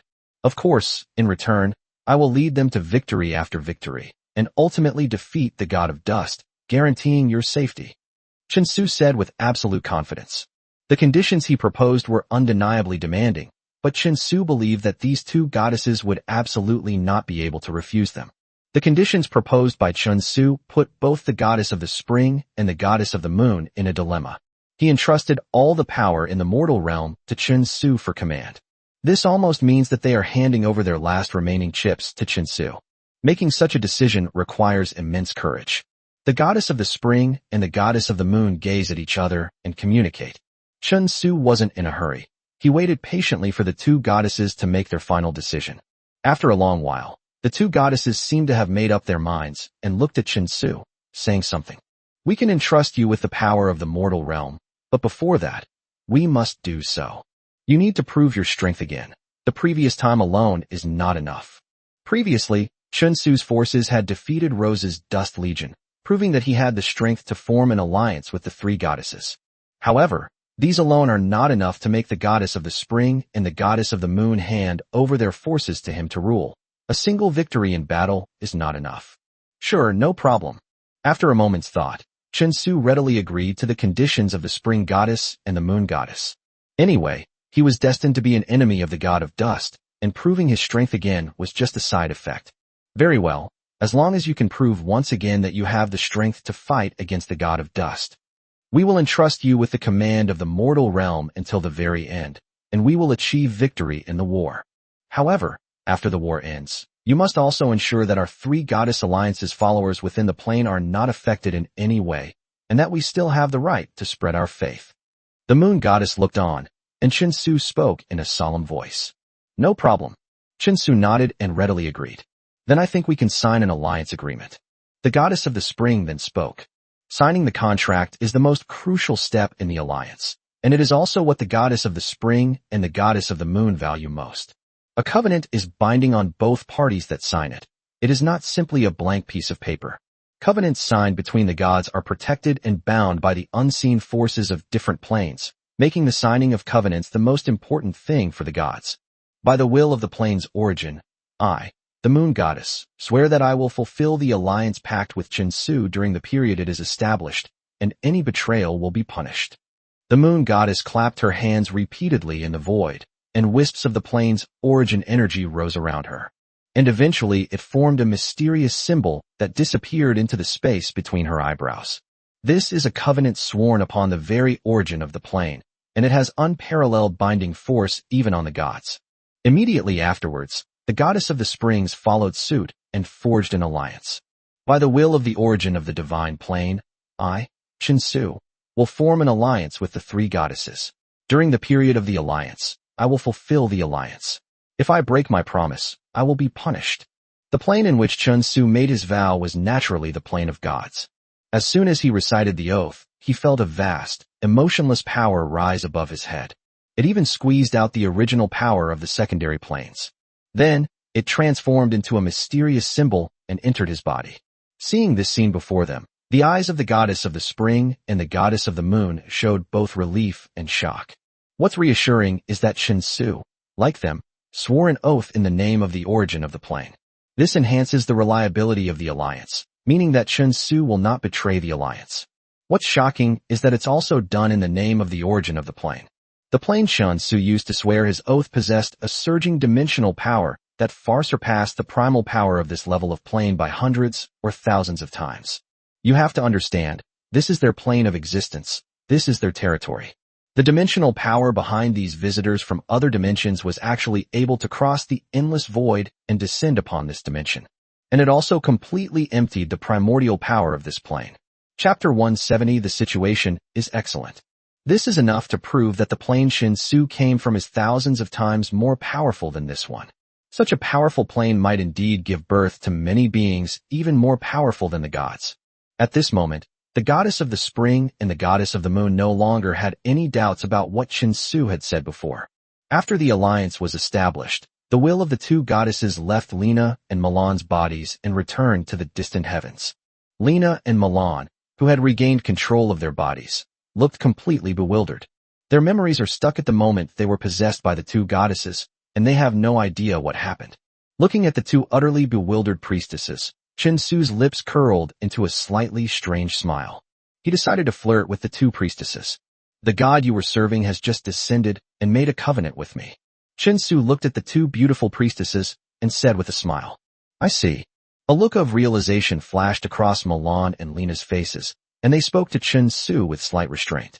Now that the gods have signed a covenant with you, we are allies from now on. No, it's not just about allies. Chen Su extended one finger and shook it from side to side. As the price for helping you defeat the god of dust, I will severely damage the army under the god of dust once more. All the armies of the three goddesses will be under my command until the god of dust is defeated. And you too, like them, have become gifts given to me by the gods. As he spoke, Chen Su pointed to the 5 goddess priestesses behind him. What? Chen Su's words shocked both Lina and Milan. This outcome was clearly unexpected. Seeing the two goddesses' extremely embarrassed appearance, Chen Su laughed out loud, finding it quite amusing. Although, this was just Chinsu joking. But he knew that if he really made such a request, the goddess of the spring and the goddess of the moon would probably not refuse. After making an alliance with the goddess of the spring and the goddess of the moon, Chinsu could no longer feel at ease. If he were to face the combined attack of all the gods in this plane at the same time, it might be quite difficult for him to cope. However, if they were only facing the god of dust and had the help of the other goddesses, the situation would be much more optimistic. After dealing with the issues with the three-goddess alliance, Chinsu quickly built all the buildings that could be constructed at the moment. Of Hell's Castle, in particular, is of paramount importance. The Yanlong army has now taken initial shape, and the number of barbarian legions is more than sufficient. But in the ensuing series of wars, combat units produced from Hell's Keep are the first priority consumables. These combat units, which are purely built up over time, are inherently subject to time constraints. Even if he were to perish in battle, Chinsu would not feel the slightest pity. Chinsu would feel heartache if even one of the Yanlong army soldiers he had painstakingly trained were lost. Soon, half a month had passed. All the buildings have been completed, and the forward base has been reinforced with several layers of defense. The number of watchtowers was also increased by Chinsu from more than 10 to more than 30, almost doubling. There's a saying on the Plane of Gods: on large battlefields, low-level mages are nothing to fear. However, if a large enough army of mages unites and attacks together, they will unleash terrifying power. Having defeated the god of dust once, Chinsu did not become complacent. On the contrary, he became even more vigilant in his defense. More than 30 erected sentry towers form a powerful protective barrier. These 30-plus watchtowers are equivalent to 30-plus magicians. Moreover, unlike mages, these watchtowers do not need rest or meditation, and their defensive capabilities far surpass those of the fragile mages. The only difference is that these watchtowers cannot move and are not as flexible as magicians. After establishing a solid foundation in the secondary plane, Chinsu began to lead his army cautiously forward, expanding his territory. In just 1 month, he led his army to conquer a territory spanning 3,000 miles, almost the size of the Yuki Plain. Although he encountered resistance from the forces under the god of dust, Chinsu swiftly and decisively defeated them all. After witnessing Chinsu's army achieve successive victories against the power of the god of dust, they realized that even the three goddesses' side was greatly encouraged, feeling that they saw the dawn of victory. After all, the army of the three goddesses had been repeatedly defeated when facing the mortal forces of the god of dust. The moon goddess and the spring goddess both obeyed the covenant, acknowledging Chinsu's strength and entrusting their mortal armies to his command. However, Chinsu has not yet deployed these local troops, and his plan is to wait until after he has conquered this territory spanning 3,000 miles. He changed his previous style and became more cautious. Instead of continuing to advance, he focused on consolidating the defenses. The land was cleansed of all the remnants of the god of dust, and the priests of the goddess of life were mobilized. He began to spread the teachings of the goddess of life on this land, fulfilling his first promise to her. Even the white-clad saintess, who rarely appeared before Chinsu, personally set out and enthusiastically traveled across this land. Although she cannot speak, she can establish a wonderful spiritual connection with ordinary people. The conversion of believers was much faster than that of the 5 priestesses. Chinsu purged all the fanatics of the god of dust. Most of those remaining were just a few. Believers who have not yet had time to transform into gods of dust, or mortals whose faith is not firm enough. The goddess of life, batches of believers finally bowed down at the feet of the goddess of life. It began to provide her with a continuous source of faith. This power of faith crossed the barriers between planes and arrived in the plane of the gods. When this was delivered to the kingdom of the goddess of life, it brought the goddess of life to tears of joy. The power of faith is the foundation of the existence of gods. However, due to the suppression by a large number of native gods in the pantheon, led by the god of wind and sand, the gods are in a difficult situation. She hasn't received the power of faith for a very long time. Chapter 171 Shirley is back. Less than 1/1,000,000th of the power of faith she gained during her heyday. It has at least given the goddess of life hope. Temples dedicated to the goddess of life were erected through the labor of believers, finally providing them with a place to pray. Surprisingly, the temple contains not only a statue of the goddess of life, but also a statue of Chinsu. Moreover, the majesty and imposing presence of the Chinsu statue even subtly surpasses that of the goddess of life. Believers pray devoutly to the statue of the goddess of life, but when they see the statue of Chen Su, their eyes are filled with awe. Chen Su's purpose was certainly not to harvest faith. Rather, it is to let everyone on this land, including those who believe in the goddess of life, know who the true ruler of this land is. He allows the goddess of life to preach in his territory, but he will never allow the goddess of life to hold a position above him in the hearts of these believers. You reap faith, I control life and death. This was the condition that Chen Su reached with the goddess of life. If Chen Su discovers even the slightest sign of trouble, all the forces of the goddess of life within his territory will be uprooted. However, Chen Su believed that the goddess of life, unless she was stupid, would not do something that challenged his bottom line. My lord, old Steward Webb has sent me with a message. A warrior from the Flame Dragon army rushed over from the Plain of Gods and spoke to Chen Su. Oh, what is it? Speak, Chen Su asked. The butler said that Miss Shirley and Miss Hella have returned. If you are not busy now, perhaps you should go back and see them. That's what the Flame Dragon army soldier replied. Shirley and Hella are back. Adorable fox-eared girls appeared in Chen Su's mind. As they left, Chen Su would think of Shirley and Hella from time to time, but the Plain of Gods was vast and endless. He didn't know where to find the two fox-eared girls, but now, they had actually returned. After learning that Shirley and Hella had returned, Chen Su made arrangements for things in this dimension. Then, through the teleportation channel of the musical realm, they returned to the realm of the gods. Two fox-eared sisters for a long time, and he missed them terribly. At this moment, in the Plain of the Gods, inside the ancient castle of the Lord of Yanlong territory, the fox-eared girls Shirley and Hella, whom they had not seen for a long time, were reunited. Fox-eared girl, one on the left and one on the right, whispering something to each other. This fox-eared girl looks much bigger than Shirley and Hella. With her long, deep purple hair and pale purple eyes, her looks and figure were no less than those of Shirley and Hella, and perhaps even more so. However, the fox-eared girl looked worried at the moment. Sister Anna, don't worry. Chen Su is a kind-hearted human lord and our friend. He will definitely help with the difficulties of our people, comforted the fox-eared girl standing between her and Hella. But, Shirley, can humans really be trusted? The fox-eared girl named Anna still couldn't help but say it. Chen Su is different from other humans. This time it was Hella's turn to speak. Although her voice was not loud, it was very firm. I hope you haven't misjudged him, the fox-eared girl Anna said with a worried expression. Although she was only a few years older than Hella and Shirley, she was now considered one of the most important people in the Titian Fox clan. However, she also serves as the great elder of the Fox clan, and she is in charge of all matters within the entire Fox clan. The Titian Fox clan, though not considered a particularly powerful force in the Plain of Gods, was certainly a formidable power. The Titian Fox clan worships the nine-tailed celestial fox, and the bloodline bestowed by the nine-tailed celestial fox flows in their veins. These bloodline powers will be activated as the powerful members of the Fox clan continue to cultivate. The strongest Fox clan members who could activate this Fox bloodline could at least reach the legendary realm. In the distant past, the Titian Fox clan even gave birth to a great being who reached the epic realm of the Titian Fox clan also comes from this. However, this good fortune did not last long. At some point, the sacred bloodline bestowed by the nine-tailed celestial fox was lost. The number of powerful members of the Titian Fox clan who can awaken the nine-tailed celestial fox bloodline is also decreasing.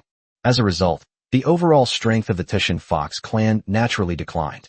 For hundreds of years now, the entire Titian Fox clan has not produced a member capable of activating their bloodline. The clan's strength has also weakened considerably, and they no longer have a single legendary expert. The weakened Titian Fox clan naturally found themselves in a very dangerous situation. Many people, including humans and other races among the Beastmen, covet the Titian Fox clan. Therefore, under the leadership of Anna, the current Grand Elder of the Titian Fox clan, the Titian Fox clan began to migrate continuously across the continent. They did not stay in one place for long to avoid being discovered by other races. However, the Titian Fox clan, having migrated many times and had no fixed abode, finally could not bear it any longer. The tribesmen suffered from hunger and cold, and injuries and illnesses were common. Anna knew that the entire Titian Fox clan had reached its limit and could not continue like this. We must find a stable place to live and recuperate. Upon returning to their tribe, Shirley and Hella found their people in such a state of destitution and hardship. Unable to bear it, she revealed Chen Su's name to Elder Anna. They felt that only Chin Su could help the entire Tishin Fox clan. After spending so much time together, Chin Su had become the epitome of omnipotence in the eyes of Shirley and Hela. These two fox-eared girls, especially Shirley, had a blind trust in Chin Su, believing that nothing could stump him. After Chin Su returned to the Plane of Gods, he finally saw the two fox-eared girls he hadn't seen in a long time. Originally, he wanted to hold the two fox-eared girls in his arms and cherish them. However, Anna, standing between the two women, made Chin Su temporarily abandon this plan. Shirley and Hela, welcome back. And who is this? Chin Su looked at Anna, a hint of admiration flashing in his eyes. Upon seeing Chin Su again, Shirley could not hide her excitement, and she didn't even care that the Grand Elder and her sister were standing beside her. She cheered and rushed into Chin Su's arms, giving him a big hug. After that, Shirley stuck out her tongue and quickly introduced Chin Su. Chin Su, let me introduce you. This is our Tishin Fox clan's great elder, Sister Anna. Chapter 172 Negotiation. Hello. Chin Su smiled and extended his hand to Anna. Human Lord, greetings. Thank you for taking care of Sherry and Hela during this time. Anna reached out her small hand and shook hands with Chin Su, expressing her gratitude. Anna had a pretty good impression of Chin Su at their first meeting. Haha, Shirley and Hela are very good friends with me, and taking care of them is what I should do. Chin Su responded with a smile. Chin Su, I want to eat your cooking. Will you cook for me? Shirley winked at Chin Su and said in a slightly coquettish tone. Among the Tishin Fox clan for a long time, Shirley hadn't noticed anything amiss, but after living with Chin Su for a while, when Shirley returned to the Tishin Fox clan, she found it difficult to adapt to both the food and rest in the clan. There's no delicious food, and even less so, a magical Shoryad that can spray out hot water. Of course, there was no playful banter or teasing between Chin Su and her. It was only then that Shirley realized she had adapted to life with Chin Su around. The days without Chin Su were so dull that he found it hard to accept. Not only Shirley, but Hela felt the same way. However, she kept her feelings hidden very well, unlike Shirley who showed them so obviously. Ever since Sherry returned to her tribe, Anna has felt that something is wrong with her. This girl not only frequently mentions a human name, Chin Su. Every time this name is mentioned, he grins foolishly, and sometimes his face suddenly turns red. Now that Anna has witnessed Shirley's behavior towards Chin Su, she is certain that Shirley has fallen in love with this human. It's just a pity about those younger generations in the clan who were of the same generation as Shirley. Shirley is revered as the most beautiful woman among the younger generation of the Tishin Fox clan, and is the goddess in the hearts of countless young people in the Tishin Fox clan. But now, the goddess in these little guys' hearts has clearly already found someone else. Anna is very observant, but she doesn't know that Shirley isn't the only one in love with Chin Su. Hela is too. If these news were to reach the young people of the Tishin Fox clan, it would surely cause a great uproar. Let's talk while we eat later. Chin Su smiled and gestured for Anna, the fox-eared girl, to enter. Meanwhile, Shirley had already led Hela into the castle with practiced ease. They are now eager to take a nice, warm bath. In the evening, Chin Su personally cooked several dishes. After entertaining the two fox-eared girls who had returned after a long absence, as well as Anna, the great elder of the Tishin Fox clan, the exquisite, abundant, and exceptionally delicious dishes instantly captivated Anna's heart, leaving her deeply moved. Previously, when Shirley was telling her how delicious the dishes cooked by that human lord were, Anna didn't believe it. It was just food. How delicious could it be? Now that Anna has personally tasted Chin Su's cooking, she realizes that what Shirley said was not an exaggeration at all. When Anna snapped out of her reverie while enjoying the meal, she found that the table was completely empty. All right, Chin Su, I'm going to rest with my sister. You and Anna can continue chatting. Shirley licked her lips and patted her belly comfortably. Then, with a grin, he stood up, whispered a few words in Anna's ear, and then pulled Hela out of the restaurant. Seeing that Shirley and Hela had left, Anna composed herself before speaking. Lord Chin Su, I have come here with Shirley and Hela because there is something I would like to ask for your help with. Please speak. Chin Su stretched out his hand, making a gesture of listening attentively. In fact, after learning Anna's identity from Shirley, Chin Su knew that Anna's intentions were definitely not that simple. Anna took a deep breath and then told Chin Su about the current predicament of the Tishin Fox clan. So you mean the Tishin Fox clan wants to seek my protection? Chin Su stroked his chin and said. When Chin Su first met Shirley and Hela, his own power was probably not as great as that of the Tishin Fox clan. But now, the strength under his command has increased by leaps and bounds, and he has already surpassed the power of the Titian Fox clan. That's right, that's how it is. Anna nodded helplessly. In fact, the reason she made up her mind to come to see Chin-Su with Shirley and Hella was because of this. They didn't just believe Shirley's side of the story. Although the Titian Fox clan keeps a low profile and does not usually come into contact with other races, they still have their own intelligence network. The news of Chin-Su's fame in the City of Miracles naturally reached Anna's ears. Anna knew perfectly well what it meant to be a promising and talented enchanter. In fact, she felt that Chin-Su was qualified to protect the Titian Fox clan not because of the power under his command, but because of his identity as an enchanter. In this world, enchanters are definitely the most sought-after individuals, and their status after reaching a certain level is absolutely crucial. With the protection of such an enchanter, the Titian Fox clan may be able to be spared the suffering of wandering and displacement. I have a lot of territory under my control, and there is definitely a place for your Titian Fox clan to settle down. I have many skilled and courageous warriors under my command, who can also protect your safety. But I hope the Grand Elder can give me a reason to protect the Titian Fox clan. Perhaps I could, out of respect for Shirley and Hella, offer some relief to your Titian Fox clan. But to gain my protection, one must possess sufficient value. Chin-Su looked directly into Anna's eyes and spoke without any hesitation. He's not the kind of person who's blinded by lust and would agree to any condition for a woman. The Titian Fox clan wants to gain his protection, they must bring him corresponding benefits. Otherwise, why would Chin-Su protect them? Chin-Su's candid words did not disappoint or anger Anna. On the contrary, they relieved her. If Chin-Su had readily agreed, she would have hesitated to do so.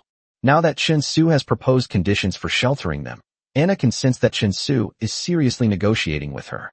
Anna thought about it carefully before slowly speaking.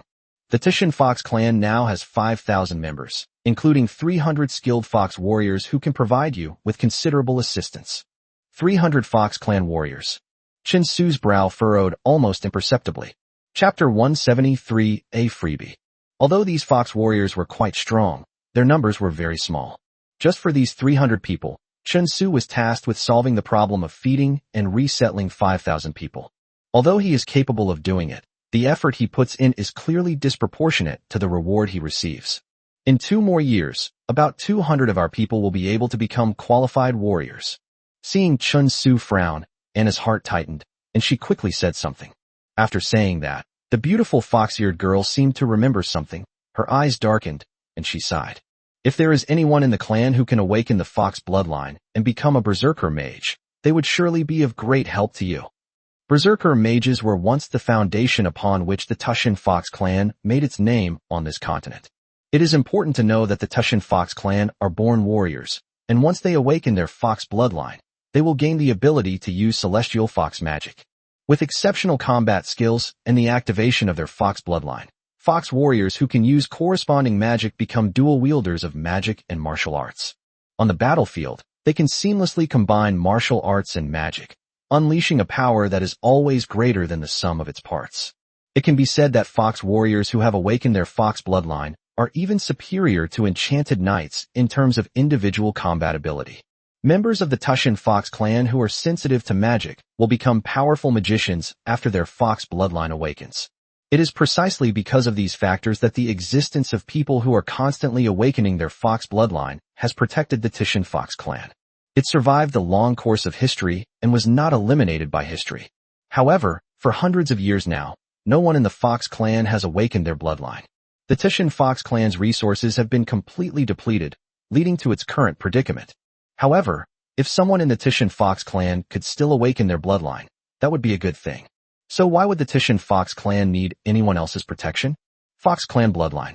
Anna's mutterings caught Chin-Su's attention. Previously, Anna had only told him that the Titian Fox clan had declined, but she hadn't explained the specific reasons. Our Titian Fox clan worships the nine-tailed celestial fox of the god realm. Our Fox clan's bloodline is the blessing bestowed upon us by the powerful nine-tailed celestial fox in the past. Now, the Titian Fox clan has not issued any divine decrees for hundreds of years, and no one in the Titian Fox clan has awakened their fox bloodline anymore, which is why they have fallen to this state. Anna explained, and then told Chin-Su about the power of the Titian Fox clan's bloodline. Afterwards, clinging to her last hope, she spoke to Chin-Su. My lord, my people are currently unable to awaken their fox bloodline. but I am certain that this bloodline has always been hidden deep within my body, and it may awaken one day. If you are willing to protect the Titian Fox clan, you will definitely possess an incomparably powerful force at that time. A powerful, yet unawakened, Fox bloodline.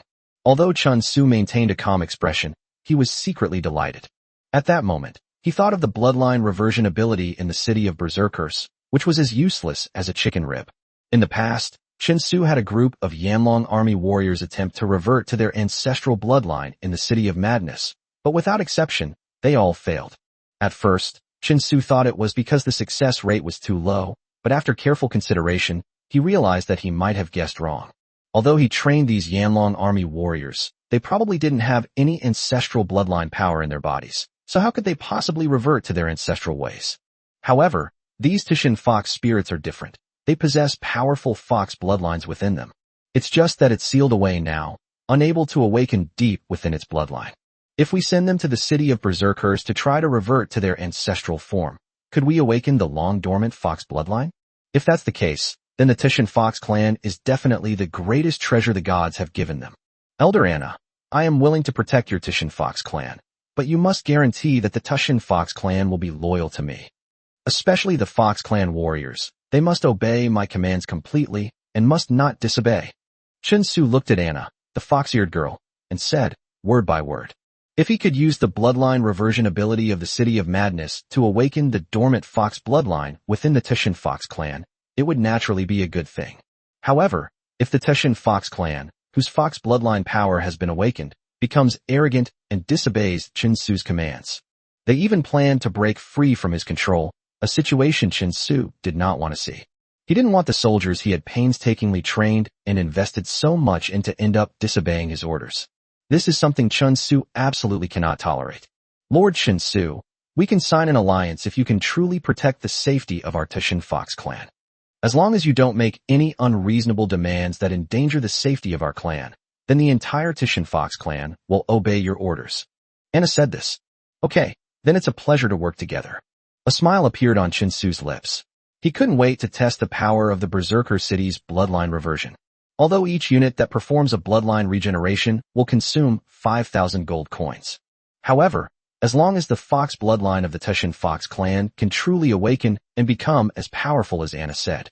Therefore, this deal would be a surefire way for him to make a profit.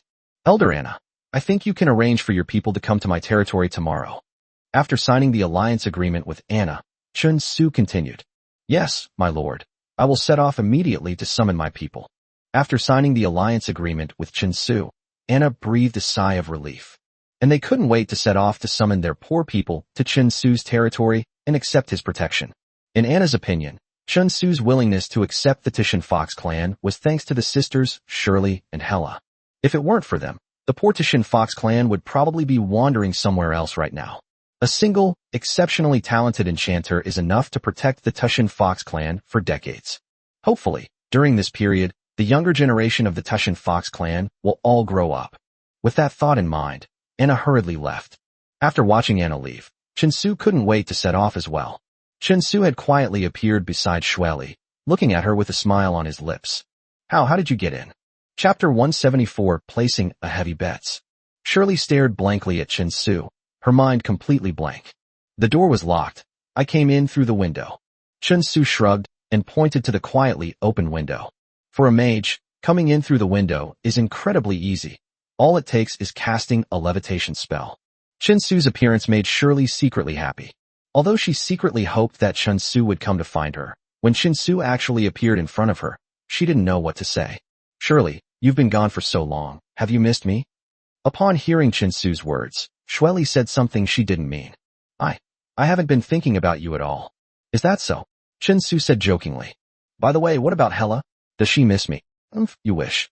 Of course, my sister wasn't thinking about you either. Neither my sister nor I were thinking about you. The fox-eared girl, Shirley, shook her head arrogantly and said something she didn't mean. You didn't miss me? I'm so heartbroken. All this time, I've been worried about your safety, and it turns out you didn't even think about me. Chun Su shook his head, pretending to be heartbroken. The next day, when the sun was high in the sky, Chun Su slowly woke up. However, when Chun Su left the bedroom, he saw a guest who surprised him. Princess Anfiel, dressed in a bright silver armor, looked dashing and heroic. He was sitting in a chair with his legs crossed, taking sips of tea from his cup. Meanwhile, the old butler, Webb, stood behind Princess Anfiel with a helpless expression. Upon seeing Chun Su emerge, Anfeir's eyes lit up. She immediately put down her teacup and greeted Chun Su with a smile. I told your housekeeper not to tell you. Sigh. I was so worried about your safety that I even came to check on you myself. Who knew that you, the one I worried about, would be enjoying yourself here so carefree? Sigh. Anfeir shook her head, looking at Chun Su with a resentful gaze, appearing heartbroken.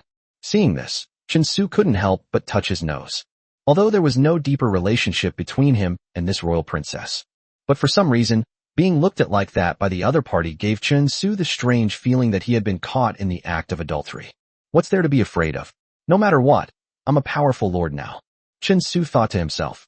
However, to be fair, this royal princess was staying in the City of Miracles, so why did she suddenly run into her own territory? Don't you realize that sooner or later you'll become a thorn in the side of the god of sandstorms? He's still so nonchalant, acting like nothing ever happened. I really don't know whether to say you're brave or just ignorant. Anfei couldn't help but roll her eyes at Chun Su and said. Chun Su left a backup plan in the secondary plane and opened several portals leading to the leaky plane. The god of sandstorms will find out. The god of sandstorms has already destroyed the teleportation channel once and paid a considerable price, so naturally he won't do it again. However, as long as it is discovered that Chun Su is not dead and a secondary dimension has been successfully opened up, if even the goddess of life has reaped a considerable amount of faith power, then the other party will definitely try every means to deal with Chun Su again. To be precise, it's about dealing with the goddess of life and eliminating any chance for the other side to make a comeback. There was naturally no hatred between the god of sandstorm and Chun Su. However, the hatred between him and the goddess of life is indelible. Their relationship is one of life and death. As long as Chun Su continues to help the goddess of life, he remains the enemy of the god of wind. The god of wind and sand. I think it won't be long before I have the power to contend with him. Chun Su sat down next to Anfeir, a confident and charming smile on his lips. These days, he has been staying in the secondary plane, dealing with matters related to expanding the territory of the secondary plane. But he had not forgotten what had happened in the plane of the gods. In fact, Chun Su already had a plan in mind on how to deal with the god of sandstorm. The conflict between the two sides is irreconcilable. Moreover, even if the other party is a high and mighty god, as long as they dare to attack Chun Su will definitely make them pay a heavy price. Oh, what method do you plan to use to deal with the god of wind and sand? Don't worry, I was the one who leaked the information to you about the sandstorm's plan to deal with you. In a way, we're in the same boat, and I would never betray you. A strange light flashed in Anfeir's beautiful eyes as she looked at Chun Su. Previously, she had chosen to inform Chun Su that the god of sandstorms was planning to deal with him. It wasn't simply a gamble on Chun Su's amazing potential that he would become her asset in seizing the throne. It was Chun Su's actions that allowed Princess Anfeir to see this young enchanter. They certainly deserved to bet big on it. Previously, Anfeir had ordered 20 sets of the Wilderness Power Series enchanted sets from Chun Su. In the realm of the gods, only a little over 10 days had passed. Chun Su then handed all the enchanted sets to Anfeir. Moreover, every piece of the enchanted set is of perfect quality, without the slightest flaw. In just over 10 days, more than 20 sets of enchanted armor were designed. Even though Anfeir knew that Chun Su must have drawn it in a secondary plane where the flow of time was slower. Amazed by Chun Su's terrifying drawing speed and the excellent quality of the enchanted equipment. As we all know, mistakes are very easy to make when drawing enchanted equipment. A single small mistake can ruin an enchanted piece of equipment that is about to be completed. Of enchanting equipment can be guaranteed to be 50% to 60%. That already makes him a fairly outstanding enchanter, drawing enchanted equipment in such a short time. This is sufficient proof that his success rate in crafting enchanted equipment is far higher than 60%. It reached a level that even Anfeir couldn't have imagined. Even more unimaginable is that, while maintaining such a high success rate, the fact that every piece of enchanted equipment drawn can be so perfect is even more terrifying. Such a terrifying success rate and high-quality rate was something Anfeir was aware of. Even some of the most powerful fourth-tier enchanters in history did not possess such abilities. Chapter 175, A Clever Press Conference. This is enough to prove Chun Su's strength and potential. Even if this guy doesn't grow stronger, as long as he keeps drawing enchanted equipment, he alone could assemble a powerful squad of enchanted knights. Thinking of this, Anfeyr's heart pounded. An enchanted knight team is that enchanters who can draw and enchant equipment are very rare. Furthermore, it takes an enchanter a very long time to create a large number of enchanted equipment. None of this matters to Chinsu now. It wouldn't be impossible for him to easily create a large number of enchanted equipment and assemble a powerful team of enchanted knights. If only I could have such an enchanted knight squad to help me. Among his brothers and sisters, who else is qualified to compete with him for the throne of the Bright Empire? That's why Anfeyr told him that the god of Sandstorm was going to take action against Chinsu. Today, she came to Chinsu's territory hoping to help him and earn his gratitude. When making friends, don't focus on how much we have to give, but on what we can get in return. And Anfei deeply agreed with her cheap father's words. Such a promising enchanter is worth the effort to win over at all costs. Anfei thought to herself, if there's anything I can help you with, just let me know. I happen to have some free time right now. Aren't you currently exploring a new dimension? Do you need any help? Don't worry, given our relationship, the price is negotiable. Princess Anfei patted Chinsu on the shoulder in a generous manner, with an expression that said they were all on the same side. Hee hee, everything in the new dimension is under my control, so there's no need for your highness's help. Chinsu replied with a smile. He didn't want to owe Anfei too many favors. If he owed too many favors now, he would have to pay them back sooner or later. Moreover, things in the new dimension are now on track. Chinsu really didn't need anyone's help. Okay, feel free to contact me if you encounter any difficulties. I don't want any other reward. You just need to give me enchanted equipment to pay off my debt.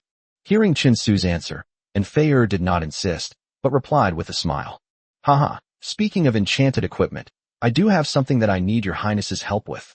At this point, Chinsu couldn't help but tap his fingers on the table, making a rhythmic sound. After your highness returns to the City of Miracles, I hope you can help me contact the Hall of Shining Miracles. Contact the Hall of Shining Miracles? Princess Anfei was taken aback at first, and then a look of shock appeared on her delicate face. So, you're releasing another new enchanted item? Chinsu didn't speak, but just smiled and nodded. Even so, Princess Anfei was still quite shocked. Since this guy's enchanted equipment launch event, and he already has new enchanted equipment to release. My god, this guy is simply a monster. A few days later, in the City of Miracles, Enchanting Master Zoros is preparing for his next enchanted equipment launch event. Zoro looks much better now than before. She was no longer like before, looking utterly devastated after being hurt by Chinsu. In fact, after being attacked by Chinsu and then killed by Chinsu, his beloved disciple Yunjin Zoros was indeed in a slump for a while.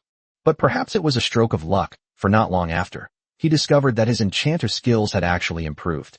He is only a hair's breadth away from truly becoming a fourth-tier enchanter. Zhuo Luisi estimated that as long as he could completely overcome Chinsu, his inner demon, he would be able to succeed. He would then be able to completely break free from the shackles of a third-tier enchanter and become the only fourth-tier enchanter master in the current Bright Empire. In the path of an enchanter, the greater the disparity becomes. A third-tier enchanter and a fourth-tier enchanter lies in both status and influence. They are worlds apart. The gap between a fifth-tier enchanter and a fourth-tier enchanter is even greater. Zoros felt that the fundamental reason why he had not yet broken through to the third-tier enchanter level was the last enchanted equipment launch event left a deep shadow in Zhuo Luisi's mind.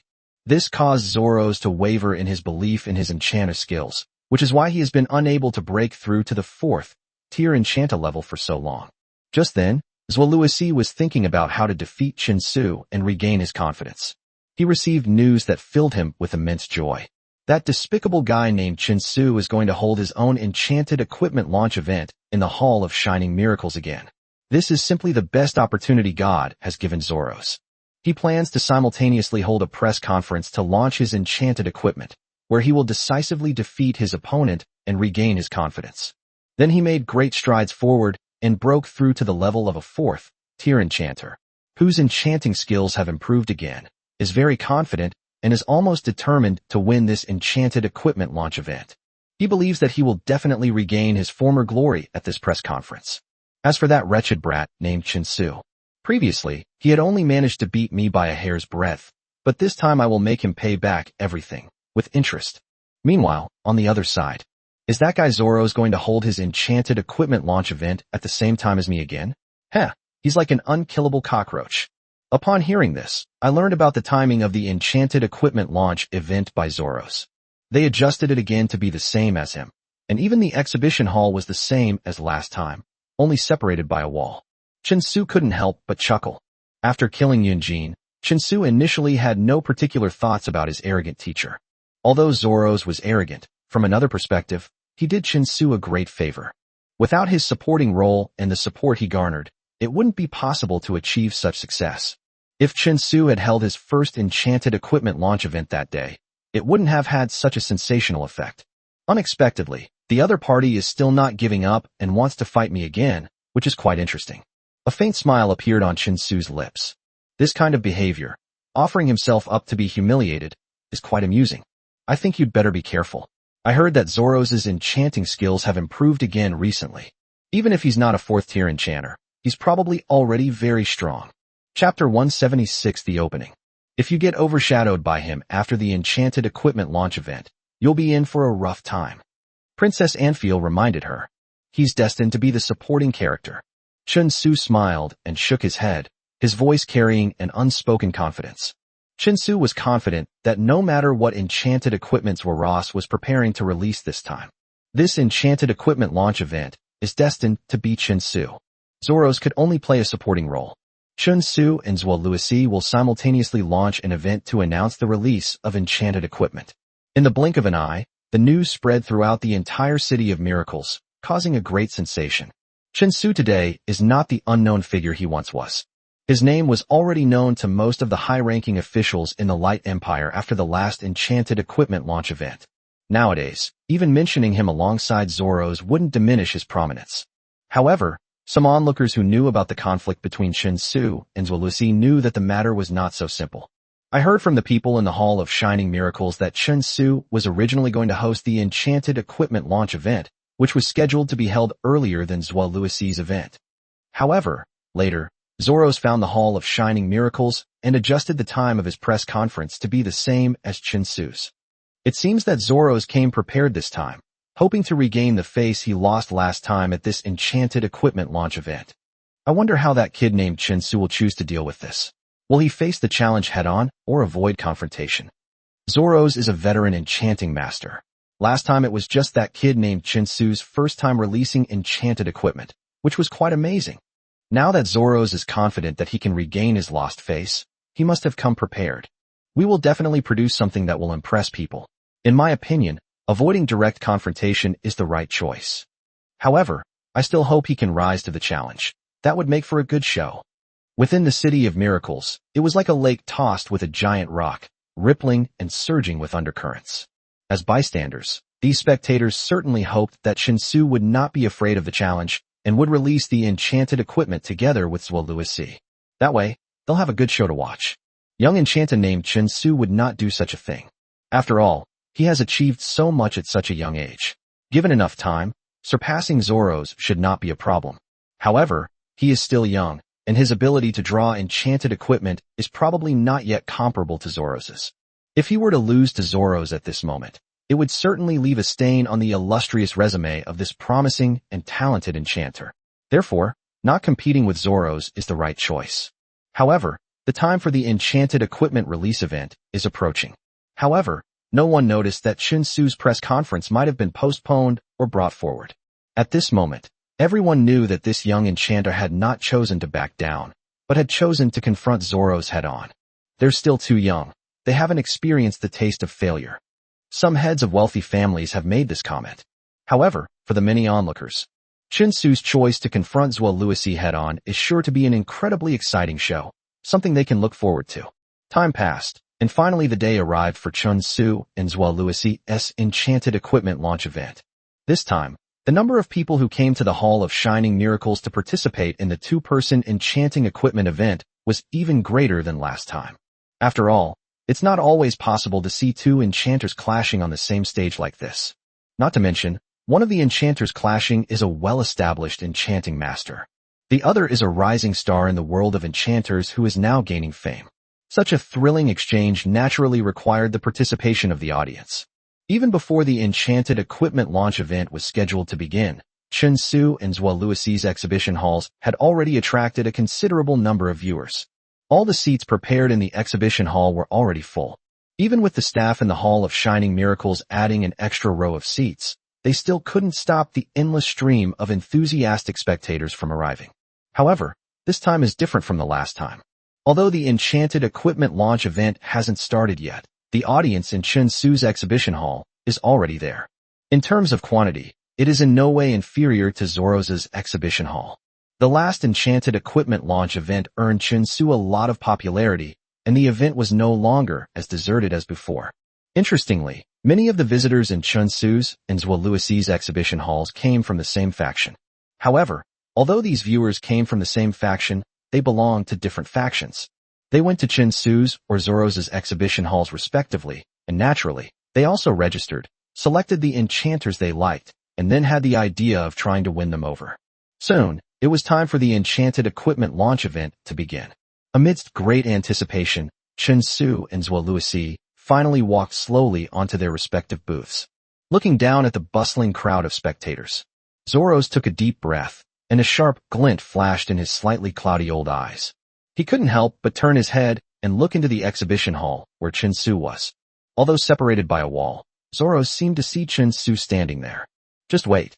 This time, I will make sure to get back every last bit of the humiliation you inflicted on me at the last Enchanted Equipment launch event. Zoro thought to himself. Ladies and gentlemen, welcome to my Enchanted Gear launch event.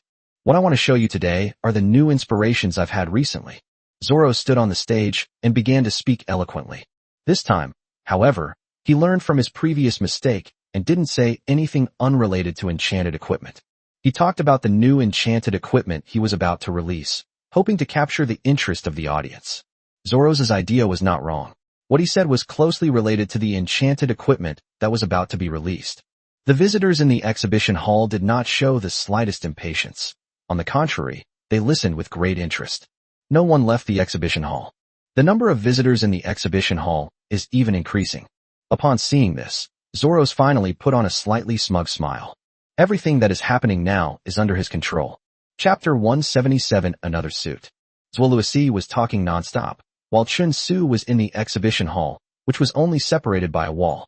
Chen Su's movements were undoubtedly much cleaner and more efficient than Zhuo Luisi's. When he stepped onto the stage, without any opening, he immediately placed a prepared enchanted piece of equipment under the magic spotlight. This is an enchanted piece of equipment similar to a female breastplate, and it appears to be inlaid on a woman's chest. The entire beast's pelt was a deep black, covered with sparkling spots like stars. The occasional flashes of light are exceptionally beautiful. The intricate magical patterns drawn on this beast's fur possess a unique aesthetic appeal. This is the fur of a star beast. After seeing this image of a monster's fur that looks like it's covered in starlight, the once quiet audience was suddenly filled with an incredulous murmur. Star beasts are a unique and rare type of magical beast. They feed on the light of the stars and moon, and their population is very small. Moreover, this kind of magical beast has extraordinary methods of concealment. Their fur changes with the environment, similar to a chameleon, but much more so. Because he can not only conceal his physical form, but also perfectly conceal his aura, making him undetectable unless one is a powerful expert. To this star beast, its fur also sold for an astronomical price. The pelt of a single star beast is worth a full 5,000 gold coins on the market. Due to their inherent characteristics, the fur of star beasts is an excellent choice for assassins to craft enchanted equipment. However, very few enchanters dare to use the fur of star beasts to create enchanted equipment.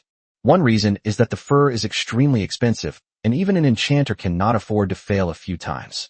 The second is the fur of the star beast, which is not gentle and has a very high failure rate when drawing. So apart from a few extremely powerful enchanters who dare to try using the fur of star beasts to create enchanted equipment, ordinary enchanters wouldn't dare to attempt this. However, corresponding to its extremely high difficulty, as long as the enchanted equipment is drawn using the fur of a star beast, it is possible to successfully create an enchanted equipment. Its effects are absolutely incredibly powerful. That's why the audience was so surprised when they saw that Chen Su's enchanted equipment was made from star beast fur. Because the materials used to create these enchanted equipment alone prove one point. Although no one knows the effects of this enchanted equipment yet, it is definitely extraordinary. Everyone's eyes greedily scanned the enchanted equipment. They were all enthusiastically speculating about the effects of these enchanted items. Chen Su watched all of this quietly until everyone had discussed it for a while. He slowly raised his palm and made a downward pressing motion. As Chen Su moved, the entire exhibition hall fell silent. All eyes were on Chen Su, and everyone was eager to see what surprises this young enchanter would bring them. This enchanted equipment is called Ghost Stealth. With Chen Su's brief yet powerful explanation, the attributes of this enchanted equipment were revealed to everyone. Ghost Stealth, Tier 3 Enchantment Equipment. Stealth increases the wearer's stealth ability by 30%. Darkness reduces own energy fluctuation by 20% when launching an attack. Spiritual Blessing. The star and moon power contained in the fur of the star beast will be added to your attacks, increasing the attack effect by 35%. After each use of the spirit holding device, it takes one full day before it can be used again. Tier 3 Enchanted Equipment, granting these 3 powerful skills specifically designed for assassins. Enchanted piece of equipment that would drive any powerful assassin crazy. For them, this enchanted equipment was even more valuable than some Tier 4 enchanted equipment. After a brief silence, gasps of amazement finally rose from one another. With such an enchanted piece of equipment as an appetizer, everyone couldn't help but look forward to it. Next, Chen Su will showcase the enchanted equipment. Meanwhile, just a wall away, in the Zoro's exhibition hall. He remained completely calm after hearing the exclamations coming from inside Chen Su's exhibition hall. He calmly took out the enchanted equipment he was going to showcase today and placed it under the magic spotlight. He said with great confidence, "Ladies and gentlemen, today I will be showing you a simplified version of the Tier 4 enchanted equipment, Holy Kingdom. Although it is not yet broken through to the level of 4th tier equipment, it is still somewhat weaker compared to the true Holy Kingdom. But it's absolutely unmatched by any other Tier 3 enchanted equipment." For enchanted equipment. As soon as Zoro said this, the eyes of the crowd below the stage lit up instantly. They felt that coming today might have been the right choice. However, just as Zoro's coughed twice, preparing to explain the detailed effects of this enchanted equipment to everyone. But then came a roar from next door, several times more powerful than before. This prompted visitors in the Zoro's exhibition hall to look towards the adjacent area. What's going on? Zoro's looked angry. Were those spectators just bumpkins? Was it really necessary?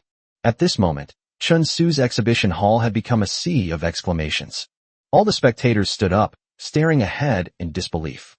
There, you'll find 5 enchanted pieces of equipment, including Ghost Stealth. They floated silently, including the enchanted equipment that Chen Su had custom-made for Betty the leopard-eared girl. However, the patterns on this enchanted equipment now appear to be much more intricate than when Chen Su originally drew them. Its rank has also broken through from quasi-3rd rank to 3rd rank. 5 enchanted pieces of equipment were painted with the fur of star beasts, and they floated there silently, forming a whole Tier 3 enchantment equipment set. This is the tremendous shock that Chen Su brought to everyone today. It's no wonder that these well-informed viewers behaved so erratically. This is a Tier 3 enchanted equipment set. The combined power is even greater than that of a single Tier 4 enchanted item. Zoro's so-called simplified version of the 4th tier enchanted equipment was instantly destroyed, leaving not even a trace. In an instant, countless waiters who had been prepared left Chen Su's exhibition hall and arrived at Zoro's exhibition hall. Chen Su's display of his Tier 3 enchanted equipment set was shared with the audience. "They've got a Tier 3 enchantment equipment set on display next door. Come check it out. Gods above, it's a Tier 3 enchanted equipment set. A Tier 3 enchanted equipment set." Chapter 178 The Collector? In the history of the Light Empire, there has not been a Tier 3 enchanted equipment set for nearly 100 years. The waiter's shouts instantly drew the attention of the audience. Then, the scene that broke Zoro's down occurred. No matter how he tried to persuade them to stay or how he called out to them, the audience in the exhibition hall left as if they had gone mad. They rushed towards the exhibition hall where Chen Su was located. In the blink of an eye, Zoro's was left all alone in his exhibition hall. This time, it was even worse than last time. Looking at the exhibition hall that had become completely empty in the blink of an eye, and listening to the exclamations of surprise coming from the adjacent exhibition hall, Zoro's finally couldn't bear it any longer, so he looked up and spat out a mouthful of blood. With a thud, he collapsed on the exhibition stand and fainted. This time, he suffered an even more crushing defeat than before, a complete and utter humiliation. Meanwhile, Chen Su stood in front of his booth, watching the crowd surging in from next door, a smug smile on his face. No need to guess, Zoro from next door must be about to faint from anger. This set of Tier 3 enchanted equipment is the product we are bringing to you at this press conference. Those who are interested can come and find me after the press conference. Thank you all for attending. Chen Su smiled and looked down at the crowd in front of him, their eyes filled with excitement and anticipation. As soon as he finished speaking, many people below wanted to step forward and continue to inquire about the suit. Chen Su did not answer any questions and left directly through the back door.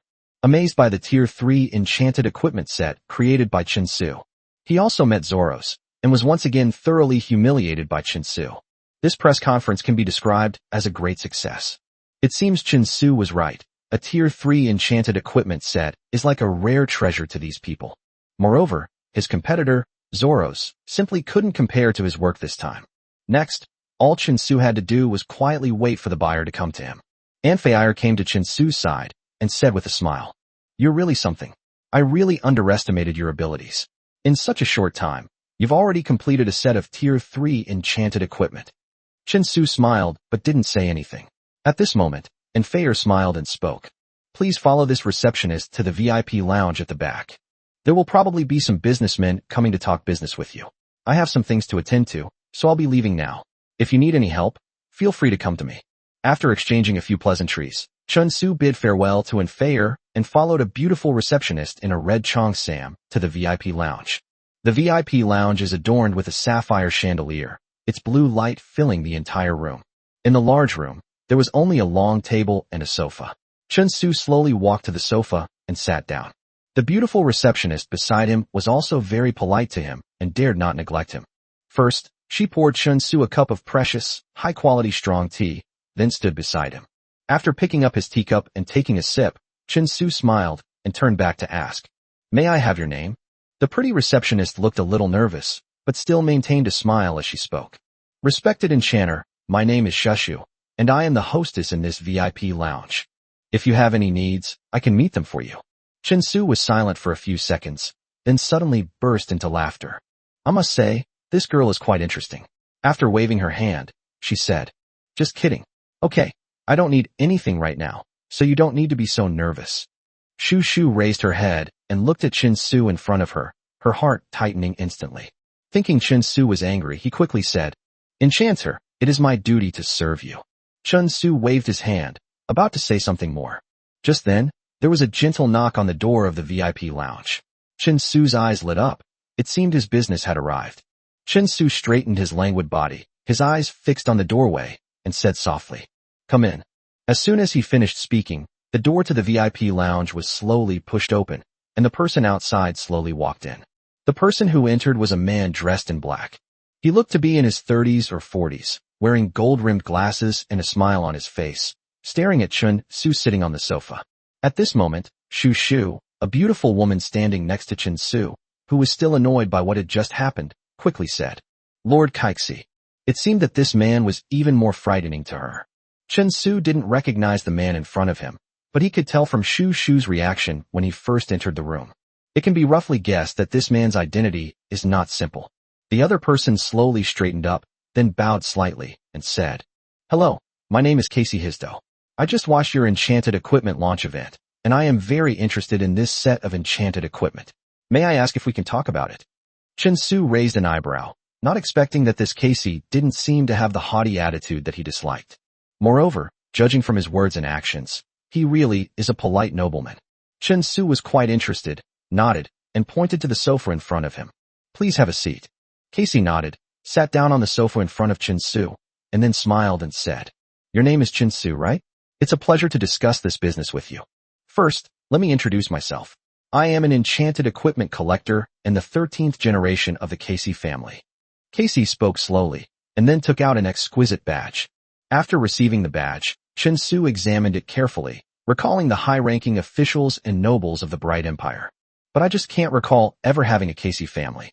However, from his introduction, Chen Su learned about the profession of enchanted equipment collector. It's rare to see this on the entire continent. They would pay high prices to acquire high-quality enchanted equipment. They act as intermediaries, then resell the equipment to other enchanted gear factions. The badge in his hand was made of pure gold and had a cross engraved on it. It's clear that this is proof of the Casey family's identity. After playing with the gold badge in his hand for a while, he returned it to Casey in front of him. Chen Su asked with a fearless smile, "Excuse my bluntness, but it seems that your Casey family doesn't have a very good reputation in the Bright Empire." Chen Su was right. In this region of the Bright Empire, the Casey family is not the most influential. There are many other merchants like them who engage in acquisitions. Chapter 179: The Sudden Appearance of the Kobold. At the press conference, they searched for and acquired all sorts of enchanted equipment. Casey remained unmoved by Chen Su's words and carefully explained. That's natural. Unlike other merchants, our Casey family doesn't buy any enchanted equipment that's presentable. We deal in high-quality goods. Oh, a boutique business. Casey's words indeed piqued Chen Su's curiosity. Without interrupting Casey continued. As the saying goes, in the business of selling high-quality goods, the most important thing is whether the enchanted equipment sold is worthy of the word high quality. In that case, tell me about your strengths. From Casey's words, Chen Su roughly understood the business that the Casey family was involved in. The saying goes, if you don't open for business for half a year, you can make enough to last for half a year when you do. Our Casey family holds a vital sales chain that connects two dimensions. Between those two planes, our Casey family is the only merchant, so you can rest assured. Casey said with great confidence. Such an advantage is quite good among those who acquire businesses. Chen Su stroked his chin, lost in thought. Casey noticed Chen Su's hesitation and continued with a smile. It's all right. I can take you to those two dimensions so you can see the sales environment. If you're satisfied, we can continue the transaction. A sales chain spanning two dimensions is indeed very tempting. Let's set a time. Chen Su raised his head and slowly spoke to Casey in front of him. Casey nodded, took out paper and pen from her pocket, and began to write as she spoke. Then I'll wait for you here tomorrow at noon. Chen Su nodded slowly, stood up, and shook hands with Casey. Chen Su slowly walked outside, then said with a smile, I hope the Casey family won't let me down. After saying that, he walked out alone. After leaving the VIP lounge, the backstage passageway is not open to just anyone. It's quite quiet there. Chen Su walked out step by step, thinking to himself, if it's really as Casey said, then his sales of enchanted equipment will have an unprecedented advantage. Thinking this, Chen Su had already walked out of the Hall of Shining Miracles, opened the teleportation channel, and quickly returned to his territory. As soon as he returned, the old butler, Webb, immediately came to Chen Su's side and said anxiously, Lord Chen Su, our Yanlong Administration Bureau just reported that an unknown, massive army has gathered in the nearby forest. What should we do next? The old butler, Webb, startled Chen Su with his words. At the same time, consider the surrounding forces. They would never be foolish enough to launch an attack or invasion against us. So what exactly is the background of this army? While I was still thinking, suddenly, a notification sound came from my mind. Chen Su stretched out his hand and slid it in the air in front of him, and a panel appeared in front of him. Suddenly, a sealed letter appeared on the panel. Curious, Chen Su reached out and tapped the letter with his finger. The letter was opened, and lines of text appeared before Chen Su's eyes. Hidden Quest. The Invasion of the Kobolds. A horde of grotesque and brutal life forms, born of evil forces and possessing intelligence comparable to humans, will launch a massive attack on your territory. As the Lord, you must resist their repeated attacks in order to protect your people and territory. Mission objective. Deploy your army to resist the Kobold legions that are preparing to attack from all sides. Task progress, 020. Mission reward, Kobold Imitation Man 3, New Kobold Lineup Pack. Dog-headed Mimic, a functional, non-combatant creature that possesses high intelligence and can mimic any ability its master has. The all-new Kobolds bundle includes 7 Kobold units and Kobold buildings to boost your combat power. As each piece of information entered Chen Su's eyes, his eyes widened more and more. It seems this information had quite a shock to him. A hidden quest? A Kobold invasion? I didn't expect to be so lucky as to trigger a hidden quest as soon as I got back. Hidden quests require special conditions to be triggered, and while the rewards are generous, they are also very difficult. This Kobold invasion is one of the simpler hidden quests, and its rewards are incredibly generous. The thought of that dog-headed human impersonator filled Chen Su with excitement. For now, besides myself and Eve, There are no other enchanters who can help with the creation of enchanted equipment. However, once they possess this dog-headed imitator, they not only become tireless, but also mimic their ability to create enchanted equipment. In this way, I can manufacture enchanted equipment in large quantities. After the initial surprise, Chen Su regained his composure. He had already gained some understanding of the hidden quest, the Kobold invasion. With the strength we have now, we should be fully confident, Chen Su immediately said to Weibo beside him. Great. This is like heaven helping me. Web, don't worry. It's the Kobold army that's attacking. The Kobold Legion? What are they doing here? When the old butler Web heard this, he was somewhat incredulous. There is no suitable environment for kobolds to live in this area, so why would a kobold army invade for no reason? Chen Su didn't know how to answer Web's question. I'm not sure yet what special conditions triggered the hidden quest. However, the most important thing to do right now is to figure out how to resist the invasion of the kobold army. Perhaps we've overlooked some area around here.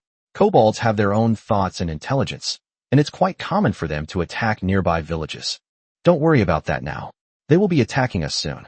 Order all the Flame Dragon Army soldiers in the territory to come with me to fight the enemy. Chen Su gave instructions to Weibo. Web nodded, then immediately bowed and said, I understand, but there is one more thing I would like to ask. Chen Su nodded, signaling Weibo to continue. Web asked with some concern in his eyes. Should we notify the civilians to evacuate during this invasion? Chen Su shook his head, then said with a firm look in his eyes. That's unnecessary. We should let our people know. As long as they are within the territory of Yanlong, nothing will affect their peaceful lives. Chapter 180 Waiting for the Right Opportunity. Chen Su's words stirred up a long-dormant passion in the heart of the old butler, Weibo. It seems that choosing to follow this lord was probably the best decision I've ever made in my life. However, when it comes to the Flame Dragon territory, most of its forces are currently still in the secondary plane. Web was still somewhat uneasy, but ultimately chose to trust their lord. Very well, Lord. Web will remember your words. I will go and gather the warriors of our Flame Dragon army and wait for you at the front. Web bowed and said respectfully. After Web left, Chen Su opened the mission panel again, wanting to study in detail the countermeasures and strategies for this kobold invasion. When Chen Su saw a small mark at the bottom of the panel, he suddenly fell into deep thought. Task difficulty, highest difficulty. New monsters added. Kobold Hunter, Lightning Kobold, and Arsonist Kobold. The highest difficulty? No way. The hidden mission right from the start is the highest difficulty. It seems like this time it might be a bit tricky. However, Chen Su understood the principle that things would work themselves out in the end. So let's take a look at the actual battle situation before drawing conclusions. Chen Su walked step by step towards the outside of the castle, and soon arrived at the outside of the territory. At this moment, all the remaining troops in the territory stood there in neat rows, waiting for their great lord. As Chen Su stepped forward, all the soldiers saluted him in unison. At this moment, the old steward, Weibo, led the heavenly mighty red hair over quickly. He handed the heavenly mighty red hair to Chen Su, his eyes gleaming with excitement. My lord, the warriors are ready to meet the enemy in this battle. We must achieve a great victory. Touching the soft fur of the heavenly might red hair, Chen Su smiled and nodded, then turned to the Flame Dragon army beside him and said, I'm sure Web has already told you about this battle. Don't underestimate the enemy's fighting power this time. Are you confident of victory? At this moment, all the soldiers shouted in perfect unison. Yes, we will fight for the Flame Dragon territory and defend our homeland. Looking at the soldiers, each with unwavering conviction, Chen Su didn't linger any longer. He leaped up and jumped onto his horse. Sitting atop the heavenly mighty red hair, he walked forward among the Flame Dragon army warriors. Chen Su led the way, followed closely by the Death Knight, and the remaining Flame Dragon army warriors quickly caught up as well. They advanced toward the area where the enemy had been detected. The Yanlong army's formation resembled a coiled dragon, and the wild beasts that had survived along the way were too frightened to approach. The detected location was near a forest not far from the Flame Dragon territory. The Flame Dragon army first stepped into this place. Everyone smelled a foul, fishy stench. Chen Su frowned and looked into the mountains and forests. Looking at the tents made of grass and trees in the mountains and forests, I didn't expect that the kobolds would make such a fast progress. Chen Su waved his hand, stopping the Flame Dragon army behind him. A reconnaissance soldier who had been stationed there earlier ran quickly towards Chen Su, knelt down in front of him, and reported. My lord, just ahead, These kobolds have already set up temporary tents. What should we do now? Chun Su nodded, then jumped off the heavenly might red hair and addressed the soldiers behind him.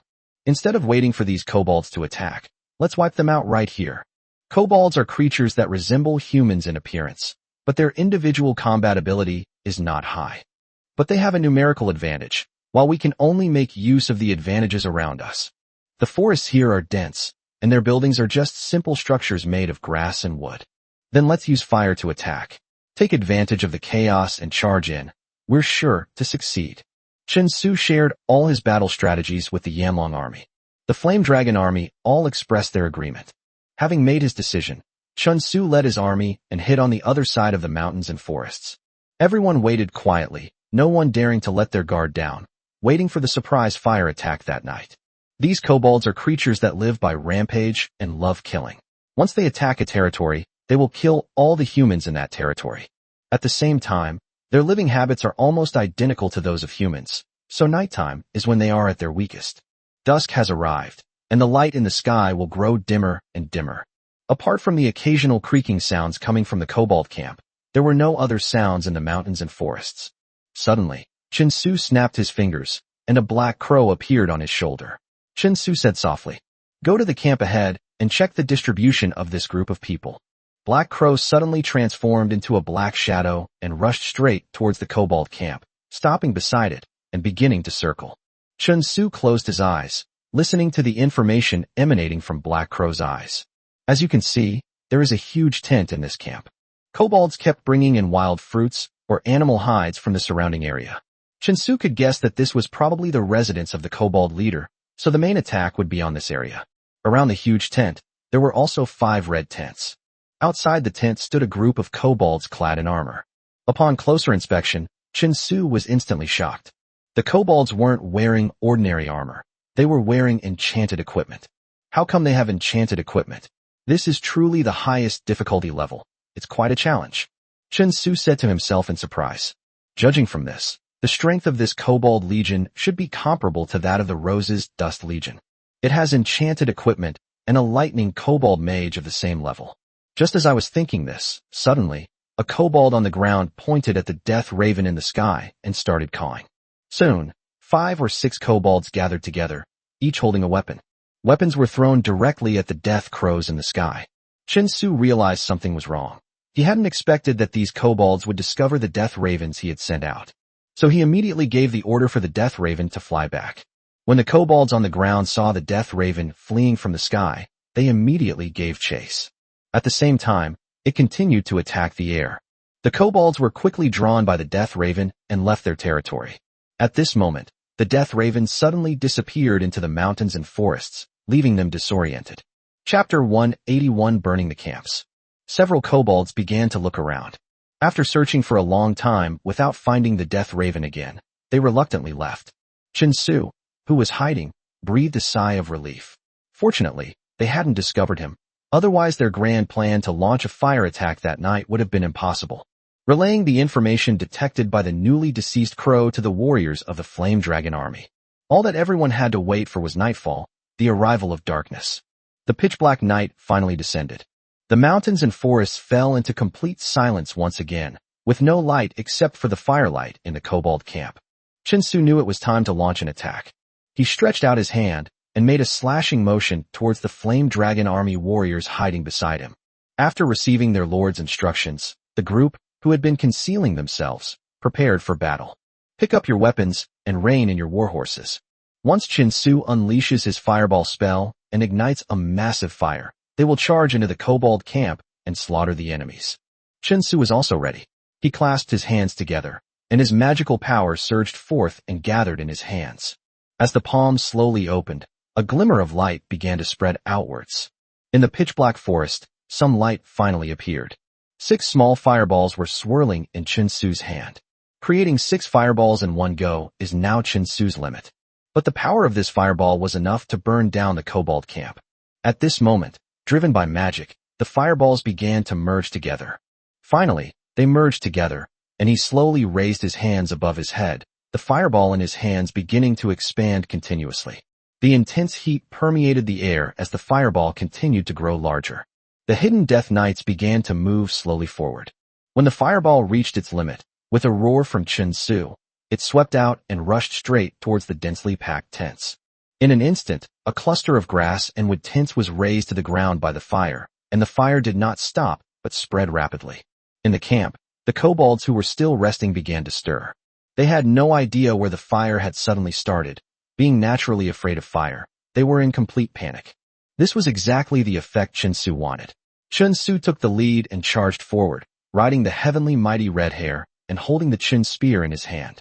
The Lord has already made his move. How can the other Flame Dragon Army warriors continue to wait? The sound of hooves rang out, and the Death Knights followed closely behind Chen Su, charging into the kobold camp. The fire spread, and the sound of the Death Knights' hooves, the roars of the warriors, and their screams awakened the sleeping forest. Clad in jet-black armor, mercilessly slaughtered the kobold soldiers who were fleeing in panic from the camp. Chen Su gripped the Qin spear, blocking the fleeing kobold soldiers. In just 10 minutes, the vast majority of kobolds had been wiped out by the Death Knights and the Flame Dragon Army warriors.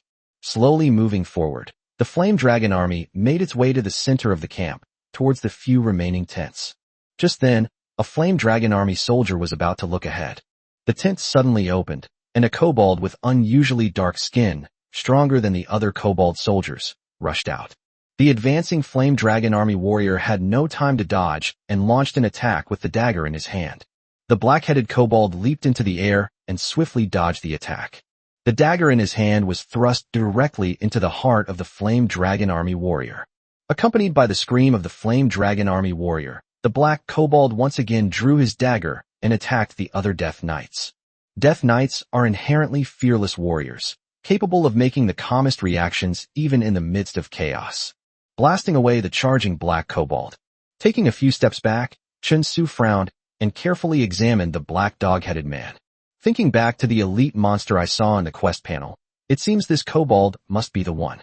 Chen Su immediately noticed that the kobold was wearing 4 enchanted pieces of equipment.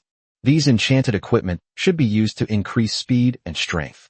Chen Su brandished his spear and immediately addressed the remaining Flame Dragon Army warriors beside him. Everyone be careful. There are other kobolds here. Don't let your guard down.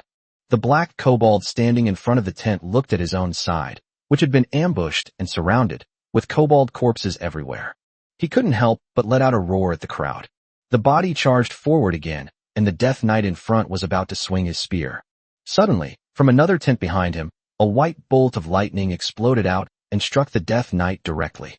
The reinforced black armored stomach was as fragile as a piece of paper and was blown to pieces. The Death Knight was instantly defeated, and many of the Flame Dragon Army warriors also retreated. If even the Death Knights couldn't resist such immense power, then they certainly couldn't withstand it either. Lightning spell? Is that the lightning-wielding kobold priest? Chen Su immediately thought of the lightning kobold mentioned in the mission.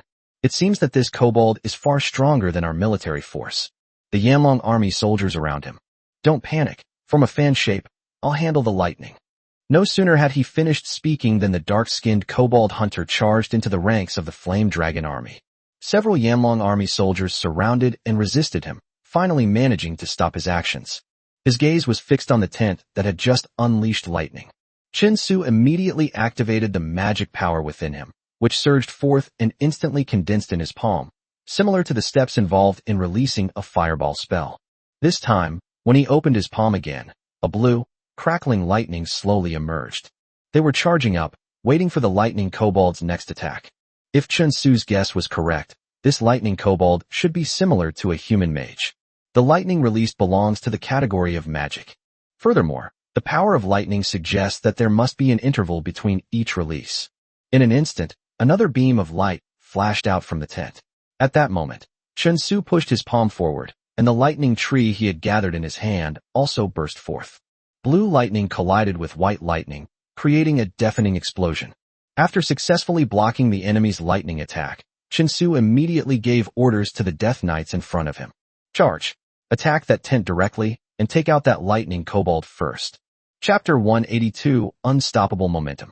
As soon as he finished speaking, dozens of Death Knights in the front row, gripping their spears tightly, charged forward and crashed into the tent. Instantly, a spray of blood erupted, and the kobold hiding inside the tent, unleashing lightning, was struck and killed. With the troublesome lightning kobold defeated, we can now focus all our efforts on dealing with the kobold hunter in front of us. Holding the Qin spear, he charged directly at the black kobold that was fighting the Yanlong army warriors. In the air, a beam of light flashed out, and the spear, following the trajectory of starlight, instantly pierced through the chest of the black kobold. He let out a scream as he was pinned to the ground by the spear, unable to move. Chen Su looked up and glanced at the huge tent in front of him. Inside that tent should be the final boss of the kobold invasion. Walking slowly forward, Chen Su left a few soldiers to guard the kobold hunters on the ground, while the rest followed Chen Su and surrounded them. The kobolds weren't very strong, and besides, they had already wiped out most of the grunts, so this battle should be over.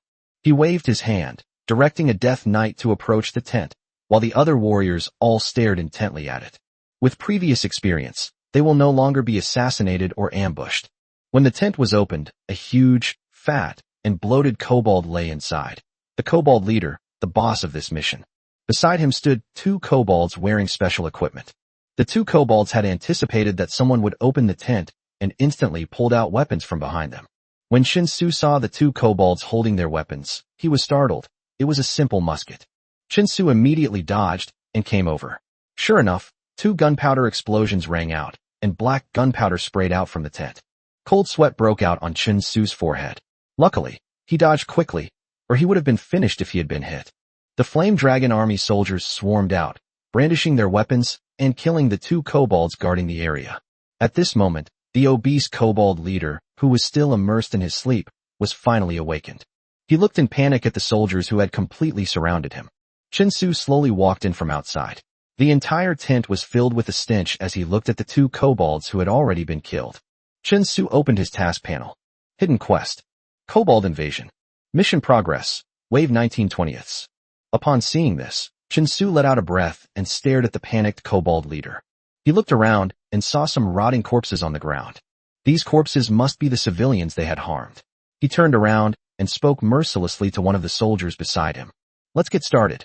After receiving Chen Su's order, the soldier walked step by step to the fat dog-headed man. With a swift cut from the weapon in his hand, the ugly head fell off instantly. The moment the obese kobold leader died, a system notification sounded in Chen Su's mind. Reopen your task panel, and you will see the tasks displayed. Ding! Congratulations, Great Lord.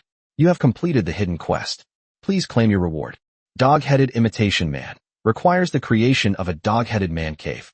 The brand new kobold building unit has been added to your production roster. Additional options. The benevolent ruler. Thanks to your victory, the common people who had been invaded by the kobolds and lost their homes are now homeless. If you choose to accept them into your territory, you will gain 200 subjects who are willing to serve you and obey you wholeheartedly. However, with the increase in population, people's needs must also be met. Cold-blooded. You did not take in the homeless civilians. Perhaps your cold-bloodedness is for the benefit of your territory. You will neither lose anything nor gain any reward. Oh, additional options? This is the first time I've seen something like this. Chen Su said to himself. After careful consideration, it was found that the Yanlong territory did not lack people, and it was not impossible to take them in. Yanlong army warriors can be trained from among these people. This was also a good option, and with that thought in mind, Chen Su chose the first option. Ding! You have chosen a benevolent ruler. The wandering commoners will gradually arrive in your territory. Please accept them and provide them with warm shelter and resources. Kobold Treasure 1 acquired. Oh, there's an extra reward? Looks like this was the right choice. With this thought in mind, Chen Su smiled with satisfaction once again. This time it was truly a fruitful trip. With these spoils and mission rewards, we can continue to expand our territory and influence. The Flame Dragon army soldiers looted the kobold camp for any usable treasures. Unfortunately, aside from some basic materials, all I had were a few scattered gold coins. After handing it over to Chen Su, the group set off again and returned to the Flame Dragon territory. In the pitch-black night, inside the Lord's mansion of the Flame Dragon territory, Shirley and Hella surrounded the old steward Webb, asking him questions with somewhat worried expressions. How could Chen Su be so hasty in the face of the kobold invasion? Kobolds may be inferior beings, but how could our current forces possibly contend with a large kobold army? No, I have to go find him. Webb wasn't entirely sure either, but he had complete faith in his lord, so he offered words of comfort. Don't worry, Lord, you will definitely have your own plan. We just need to wait patiently. Hela, who was standing nearby, quickly tried to persuade her as well. Yes, Chinsu wouldn't be so foolish as to launch an attack without being sure of success. Don't be reckless. Hearing what the two said, Shirley pouted and looked a little dejected. In her heart, Chinsu was no longer the hateful human he once was, but more like her lover. Suddenly, there was a loud knocking on the castle gate. Webb stood up and slowly walked down the steps. When he opened the castle gate, he saw a warrior from the Flame Dragon army. Report. The Lord has returned. Upon hearing the soldier's report, an excited smile suddenly appeared on Webb's aged face, and he immediately spoke to the soldier in front of him. Quickly, take me to greet the Lord. Shirley, who was still feeling somewhat dejected inside the house, also heard the news of Chinsu's return. He hugged his older sister Hela tightly and jumped up happily, saying, "That's great, sister. It seems Chinsu is really back safe and sound." Chapter 183 New Buildings. Meanwhile, Chinsu leaped off the heavenly red hare. After a night of fighting, everyone was exhausted. Chinsu said to the soldiers around him, "You all performed very well in tonight's battle. Go back and rest now. Head to the castle first thing tomorrow morning to collect your rewards from Webb." Having followed their lord on his expedition and returned with a full haul and a great victory, they were all in high spirits. Unexpectedly, they could even receive a reward, and they shouted excitedly, "Long live the Lord!" Of the Flame Dragon army returned to their barracks to rest. As Chinsu walked toward the castle, he saw 3 people running toward him: Webb, the fox-eared girl Shirley, and Hela. "Chinsu, that's great. I'm so glad you're all right. Really, if something like this happens again, you have to tell me." Shirley grumbled as she walked. Hela was much more composed than Shirley, and she stood in front of Chinsu with a smile. "So, has the Kobold army been wiped out?" Chinsu said with a smile. Hee, nothing unexpected happened. The Kobold army has been wiped out, don't worry. But you too. Why aren't you asleep yet? It's so late. Upon hearing this, Shirley immediately pouted and said, "I was just worried about you. Humph, I'm starving and want something delicious to eat. So why don't you make me something nice?" Chinsu smiled and nodded, then looked at the butler, Webb, behind the 2 women, and said, "Webb, the spoils we've reaped this time are quite substantial. Come and sort them out tomorrow. Also, those Flame Dragon army warriors who fought tonight, give them the rewards they deserve." The old butler, Webb, nodded happily and said softly, "Yes, my lord. You should also go and rest. It's getting late." Chinsu nodded and gave a casual reply. Then, carrying Shirley in his arms, he led Hela toward the castle. After entering the room, Shirley, who had been tightly hugging herself, finally let go and jumped off Chinsu's lap. Shirley and Hela followed Chinsu upstairs. After changing his clothes, Chinsu began preparing dinner for the 2 of them. After preparing dinner, Chinsu didn't eat, but smiled wearily. "I'm going to rest now. You too. Remember to clean up after you're done eating." After saying that, he walked into the room alone, leaving only the 2 fox-eared girls in the hall. At this moment, Hela, who was sitting at the table, spoke softly. "Chinsu works too hard every day. We shouldn't trouble him too much by taking care of us." Shirley's eyes were also filled with heartache, and she nodded repeatedly. "Yes, what you said makes sense. Now that Chinsu has agreed to protect our Tushin Fox clan, things will get even tougher from now on." The 2 fox-eared girls looked at each other, as if they had made up their minds. After enjoying a delicious dinner, I quickly ran back to my room. Inside the room, 2 women were whispering, as if they were discussing something. The next day, Chinsu stretched and walked out of the room, where he saw 2 fox-eared girls with smiling faces. "Shirley? Hela? Why are you up so early? Are you hungry? I'll go make you something to eat." Upon hearing Chinsu's words, Shirley quickly shook her head and said, No, my sister and I prepared breakfast especially for you today." Instantly, Chinsu's eyes widened. I wondered what was going on today. Had the sun risen in the west? I had actually prepared breakfast for myself. With a hint of doubt, Chinsu, led by Shirley and Hela, arrived at the hall. Sure enough, several plates were already placed on the table, with cooked beef and corn in the center of each plate. Chinsu sat down, smelled the food, and thought it tasted really good. I was also a bit hungry, so I picked up a fork and knife, stabbed a piece of beef, and eagerly put it in my mouth. 2 fox-eared girls stood straight beside Chinsu, their faces showing anticipation. He watched nervously as Chinsu chewed on chunks of meat. After chewing a few times, Chinsu swallowed it, and then picked up another piece of corn and put it in his mouth. Without offering any comments, He ate a few more bites before finally putting down his utensils. Shirley couldn't hold back any longer, so she quickly asked, "Chin-Su, what do you think?" Chin-Su turned his head and said with a wry smile, "For the first time you made food for me, I think it tasted all right. But from now on, let me prepare the food." After saying that, Chin-Su stood up and went into the kitchen. The two fox-eared girls who stayed behind quickly picked up the tableware on the table, chopped up pieces of meat and corn, and put them into their mouths. The next moment, the two women vomited up the food. Hella said with some doubt, "It tastes awful, but I followed Chin-Su's usual steps exactly. Where did I go wrong?" Shirley, on the other hand, was somewhat moved. Looking at the food on the table, her eyes reddened as she spoke. "Yeah, it tastes awful, and Chin-Su still ate so much, sigh?" Meanwhile, after preparing breakfast for the two women, Chin-Su left the castle alone. He unlocked a new building yesterday and wants to check it out. As soon as he stepped out, the old butler, Webb, rushed over, bowed, and said, "My lord, I have sorted out the spoils you obtained last night, and the warriors of the Flame Dragon Army have also received their rewards." Chin-Su smiled and nodded, then continued, "Well done. By the way, have any civilians come here seeking refuge?"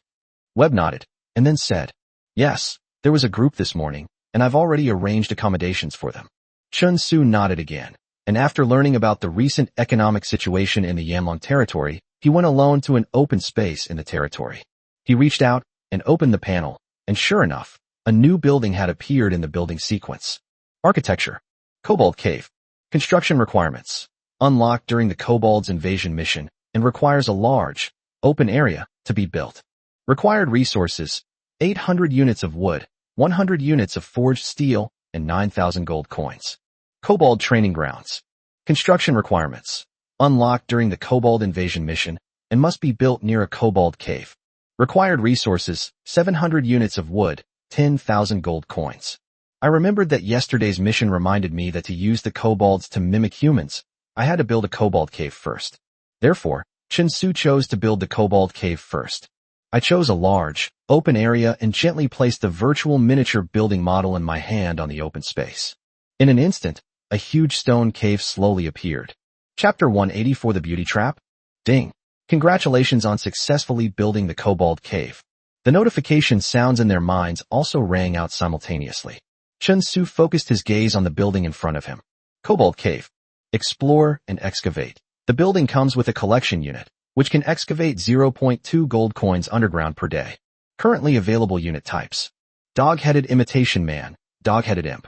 Resources required to upgrade to the Kobold Lodge: 1,000 units of wood, 200 units of forged steel, and 10,000 gold coins. Dog-Head Imitator. A highly intelligent kobold race, capable of mimicking their master's special abilities. These tireless, high-performance support creatures. Production conditions: unknown. Already owned 3. Kobold Imp. A low-level kobold imp with low combat power but relatively fast movement speed. They can be dispatched to the wilderness to search for treasures, with a chance to obtain the foundation of hidden treasures, and can upgrade the kobold species. Cost: 100 gold coins. Owned: 0. Next upgrade. Kobold Explorer. Requires upgrading Kobold Cave to Kobold Hut. The Kobold Cavern has a different mechanism than the Tomb of the Dead, where the units that appear are random.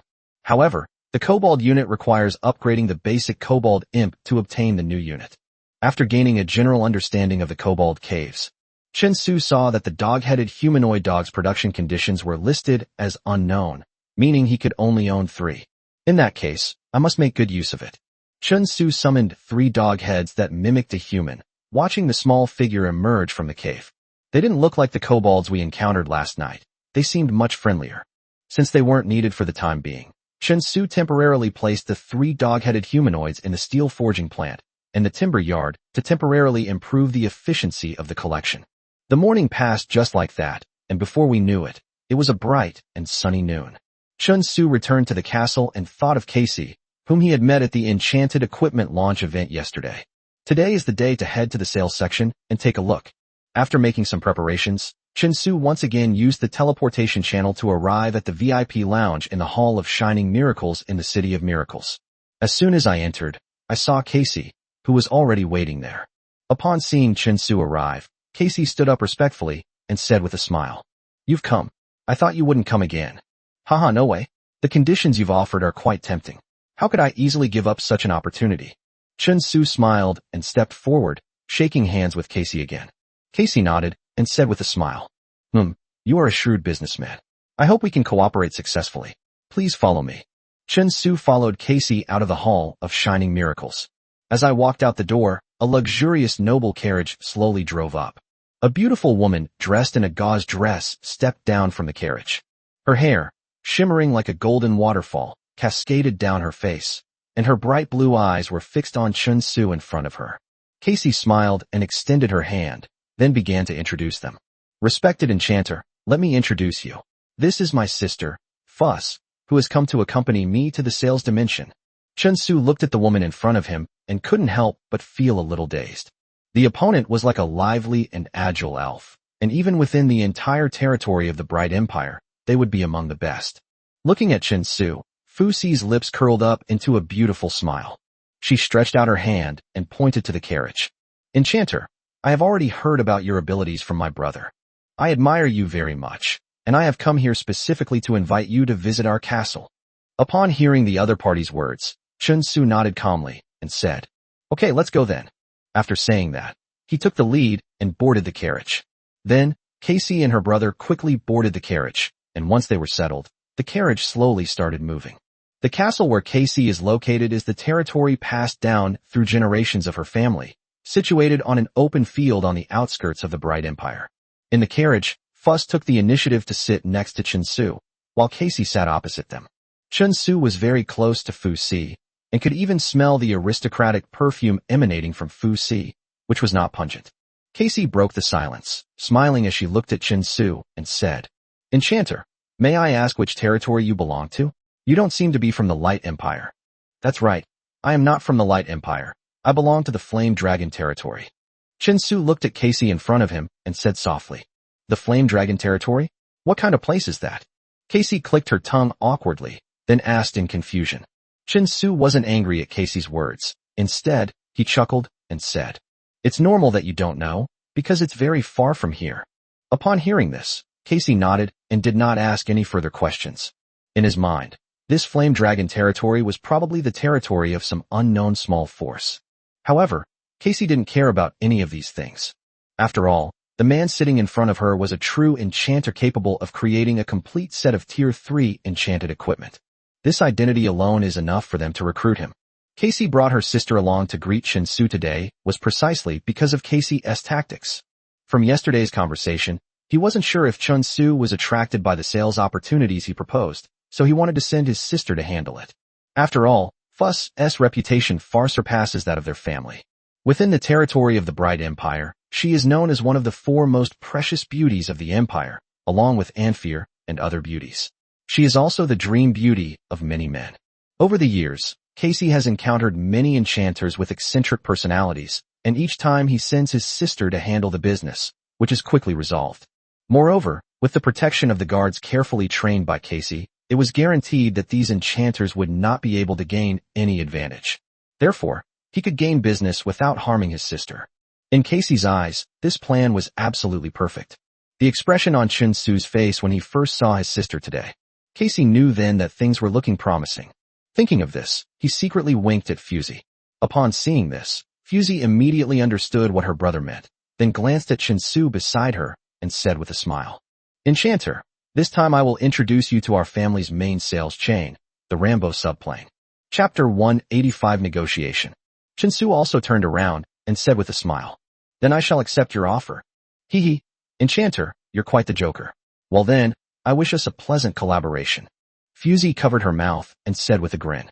The luxurious carriage, having traveled from the Empire of Light, finally passed through a dense forest and arrived at the Casey family's castle. Outside the castle was a private estate, in front of which stood a massive stone gate guarded by 5 or 6 armored soldiers. The carriage stopped at the manor gate, and 2 soldiers stepped forward and slowly pulled back the carriage curtain. Let them through, the patriarch has returned. After confirming the people in the carriage, the soldier shouted to the other soldiers at the manor gate behind him. Upon hearing this, the guards at the stone gate immediately activated the mechanism. The stone gate began to rise slowly, opening up a new passage. The carriage continued its journey inward and finally stopped in front of the castle gate. After getting off the carriage, Chen Su began to look around. In front of the castle gate stands a golden statue of a woman, looking up at the distance, her appearance beautiful. She held a basket in her left hand, filled with various grain seeds, and a sickle in her right. Chen Su sensed a peculiar, yet familiar aura emanating from the statue. After getting out of the car, Casey and her sister Fusey saw Chen Su staring blankly at the woman's statue. Fusey smiled and introduced it to him. She is the goddess of agriculture, representing abundance, named Saya, and also the controller of the secondary plane in our hands. After hearing Fusey's introduction, Chen Su confirmed his idea. That's right, she was indeed a deity, and what she possessed was the so-called power of faith. Oh, a deity? In exchange for something, you need to replenish her faith, right? Chen Su touched his forehead and said. Fuss nodded and continued with a smile. It seems you know quite a lot. Alright, let's go in first. I'll continue explaining to you once we reach the subplane. They led Chen Su into the castle, and as soon as they entered, they saw that the interior of the castle was completely different from the outside. The magnificent lighting and spacious, aristocratic floors created an atmosphere of unparalleled splendor. Several maids stood at the door to greet them, each bowing respectfully as they waited for the group to enter. After entering the castle, Casey said with a smile, You are the second outsider to visit our castle. I'll go prepare the teleportation portal first, and let Furiel take you on a proper tour. After saying that, Casey walked toward the stairs. At this moment, Fusey gracefully extended her snow-white hand and spoke to a huge portrait hanging on the wall. This is the founder of our family, the owner of this castle, my ancestor. Listening to Fusey's words, Chen Su looked at the portrait and asked the kind smiling old man, Has your family been in the business of selling enchanted equipment for generations? When Fuss mentioned her family, she became visibly proud. That's right, our family's achievements today are all thanks to the efforts of my ancestors. Almost all the famous enchanters back then were old partners of our family. Haha, does your family have had beauties like you, Miss Fusey, throughout the generations? Chen Su changed the subject, his tone softening as he looked at the beauty beside him with a smile. Chen Su's words, coupled with his intense gaze, actually made Fusey a little embarrassed.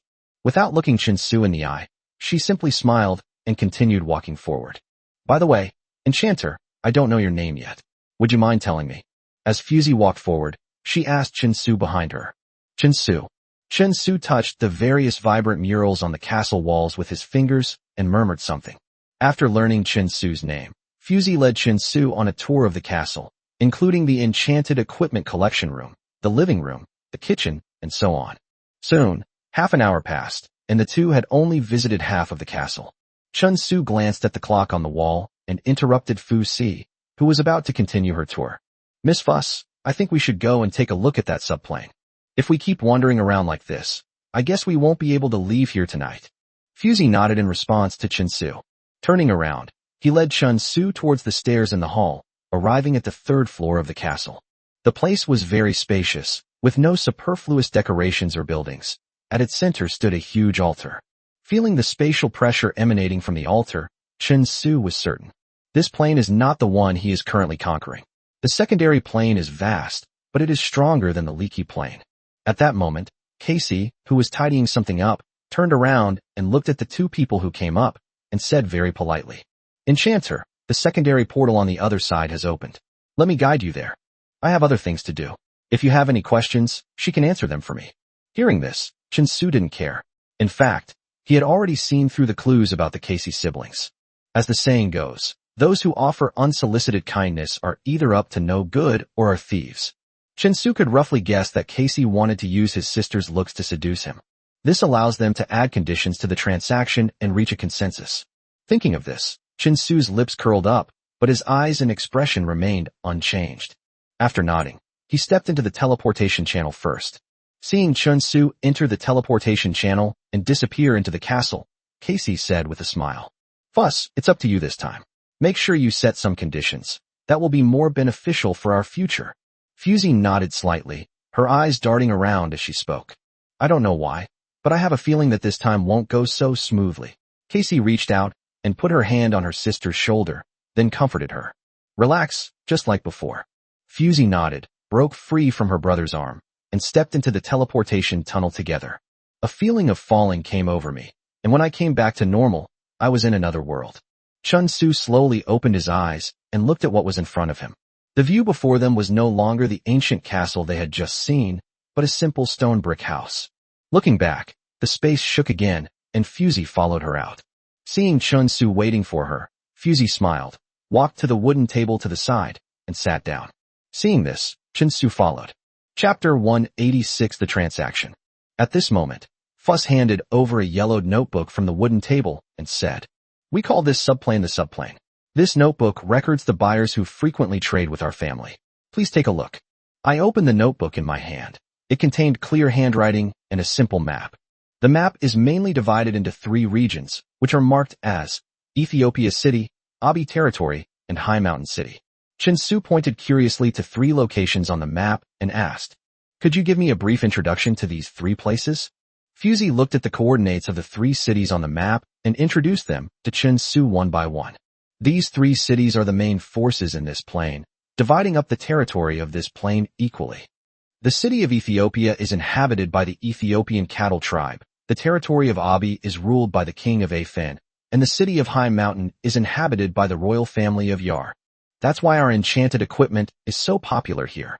It is precisely because, after years of 3-way battles, that the sole purpose is to determine the supreme ruler of this plane.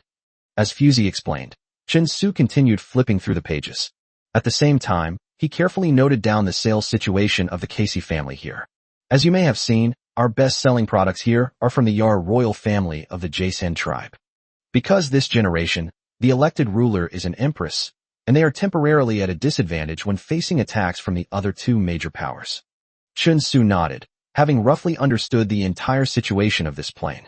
He silently began to calculate in his mind, closed his notebook, and stared intently at Fuss as he spoke. "I have a general understanding now, and I believe you have excellent sales skills, so let's talk about the terms of cooperation." Chunsu stretched out his slender fingers and gently tapped them on the wooden table, making a clicking sound.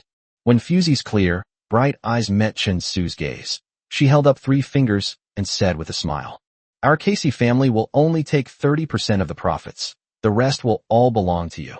Upon hearing the conditions proposed by Fusey, Chunsu chuckled and slowly shook his head. Seeing Chunsu's reaction, Fusey didn't expect that Chunsu would agree so immediately and calmly asked, "So what conditions do you want?" Chunsu did not answer, and when he looked up again, his smile had faded. "I'm not against agreeing to take 30% of the profits, but I have other requirements."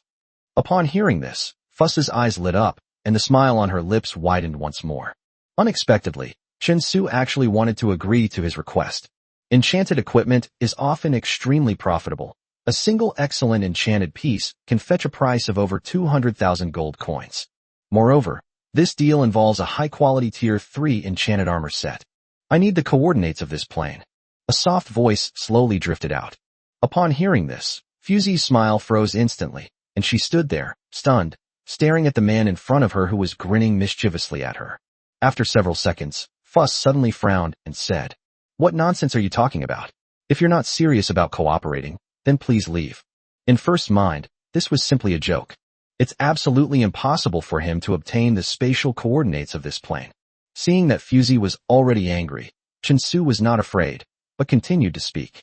"Don't rush to refuse. Let me finish what I have to say. As long as you agree to my requirements, you can take 40% of the profits. Furthermore, I will also give you 100 sets of perfect Tier 3 enchanted equipment for free." "What? 100 sets of Tier 3 perfect quality enchanted equipment?" Voss's blue eyes widened instantly, unable to believe her ears. She never expected that the enchanter in front of her would make such a condition. A set of Tier 3 enchanted equipment costs nearly 200,000 gold coins. 100 sets would cost 20 million gold coins. Moreover, what he just said seemed to be a free gift, which means that I can earn all the gold coins. Fuss had to admit that she was really tempted by such an offer. Moreover, the enchanter in front of me only wanted the coordinates of this subplane. However, all of that became unimportant in the face of monetary gain. Fuss said in a soft voice, "Are you really only taking 60% of the profits, and you're also giving us 100 sets of Tier 3 enchanted equipment for free?" Chunsu crossed his arms in front of his chest and said earnestly, "Of course." Upon hearing Chunsu's affirmation, Fusey gently closed her eyes to calm herself down. Fuss exhaled a long breath and said, "I need to think this over carefully. Let's go back first." Nodding, Chunsu didn't say much. In Fuxi's mind, the price she paid was equal to the price they paid. But that's not actually the case. Chinsu received far more than the Casey family did. The two stepped into the teleportation portal again and returned to Casey's castle. Seeing the fluctuations appearing in the teleportation channel, Casey, who was both nervous and expectant, quickly sat up. When he saw Chinsu and Fuxi walk out, he quickly and happily went up to them. Casey looked at Chinsu's face, which showed no change, while her sister's expression was rather sullen. Casey felt as if she had been struck hard by a hammer. Could it be that his sister failed to close the deal? Thinking of this, Casey couldn't help but ask, "So, are you satisfied with the conditions offered by the Casey family?" Seeing Casey's expression, Chinsu said with a half smile, "I am satisfied with your terms, but you and Miss Fuss should consider my terms first." Okay, please wait here for a moment. We'll go and discuss it right away." Upon hearing this, Casey's expression changed. She looked at her sister, adjusted her glasses with a puzzled hand, and pulled her sister aside. Chinsu was not in a hurry. He leisurely walked to a round table and sat down, quietly awaiting the result that Casey and her brother had come up with. After a long time, Casey finally returned with Fuss. A very somber and gloomy expression could be seen on Casey's face. He took a deep breath and said, "Enchanter, I apologize for keeping you waiting. My sister and I have already made our plans." Chapter 187 So-Called Imitation. Chinsu raised his eyebrows slightly, remaining silent and gesturing for Casey to continue. "The conditions you've proposed are indeed very tempting, but 100 sets of enchanted equipment? Are you sure you can craft them?" Casey said in a low voice, with a hint of doubt in her tone. Even though he knew that Chinsu was indeed outstanding in the enchanting industry, they had never seen such a grand gesture before. 10 days later, have Miss Fuss come to the Flame Dragon territory to get it from me. Without responding, Chinsu directly expressed his meaning with simple words. As soon as the words were spoken, Cassie and Fuss once again showed expressions of disbelief. 10 days. Is it possible to create 100 sets of enchanted equipment? Even within the entire Enchanters Guild, it's impossible for anyone to complete this. At this point, Chinsu ignored their reactions. She stood up and slowly walked out, while the siblings Casey, who remained in place, were still unable to react immediately. After a long while, Casey was the first to react, turning around and following Chinsu out of the castle. Chinsu boarded the carriage once again, returning to the Bright Empire. Before parting, Chinsu told Casey the exact location of the Flame Dragon territory, and then left Casey's castle. Watching Chinsu leave, Casey couldn't believe it was all real. Let's not even talk about the price we have to pay. If I could actually receive 100 sets of enchanted equipment for free, that would be a huge fortune. The Casey family will rise to prominence in the Empire of Light. All the acquiring merchants will be trampled underfoot by him. They returned to the Empire of Light and opened the teleportation portal. He was teleported back to the Flame Dragon territory. As soon as he returned to his territory, he saw Webb waiting for him. Upon seeing Chinsu return, Weibo quickly stepped forward and asked, "My lord, how did your business deal go this time? I've also looked into the Casey family. Their reputation and sales capabilities are quite competitive in the industry." Chinsu recounted the entire discussion that took place at Casey Castle that day to the old butler, Webb. When Webb heard that Chinsu was going to give Casey and her brother 100 sets of Tier 3 enchanted equipment within 10 days, he too wore an expression of disbelief. Although they also gained a decent secondary plane in return, allowing them to continue expanding and developing it. However, the price of paying for 100 sets of Tier 3 enchanted equipment is still hard to accept. Seeing this, Chinsu smiled wryly and comforted Weibo.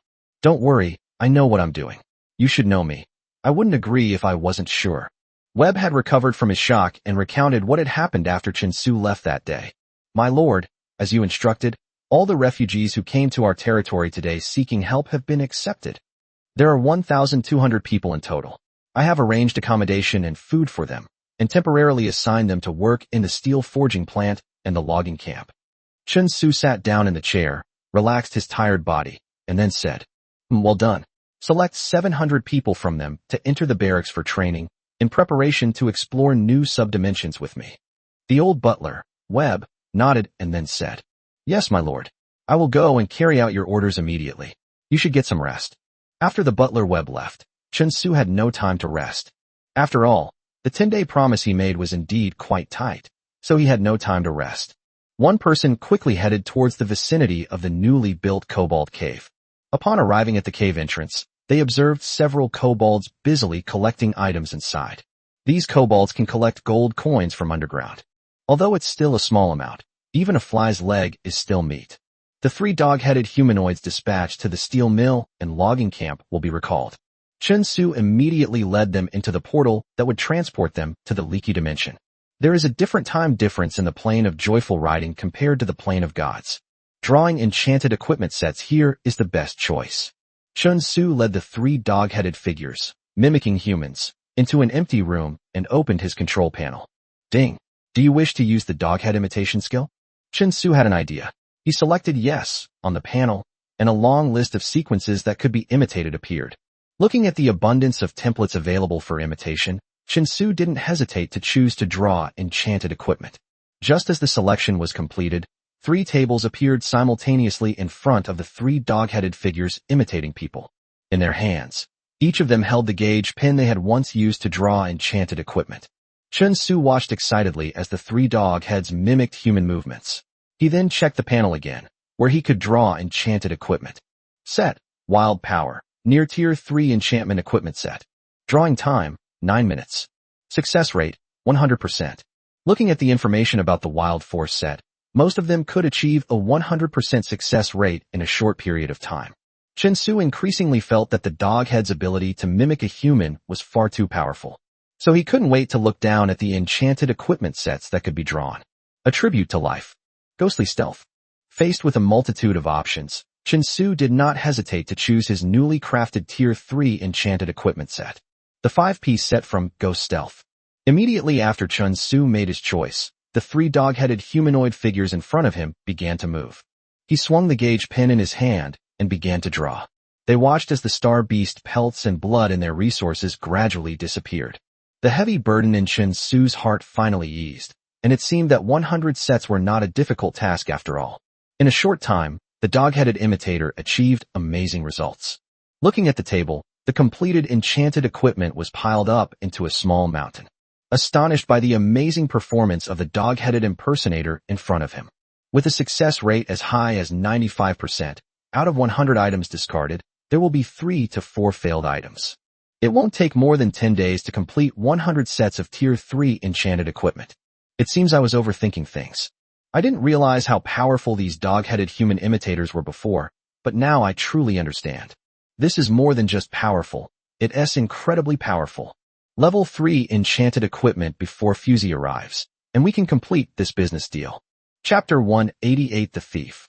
With that thought in mind, Chen Su slowly returned to the plane of the gods. I just got back to my room and am getting ready to rest. Suddenly, the old butler Webb came to report something again. This time, Webb did not come alone, but brought 2 Flame Dragon Army soldiers with him. Both soldiers had previously achieved excellent results in their respective military units. He was discovered by Webb and promoted to patrol captain, in charge of the safety and security of the people in his territory. Upon seeing their lord, the 2 Yanlong Army soldiers immediately knelt down to report. Lord, I am the captain of the 3rd Squad of the Flame Dragon Army.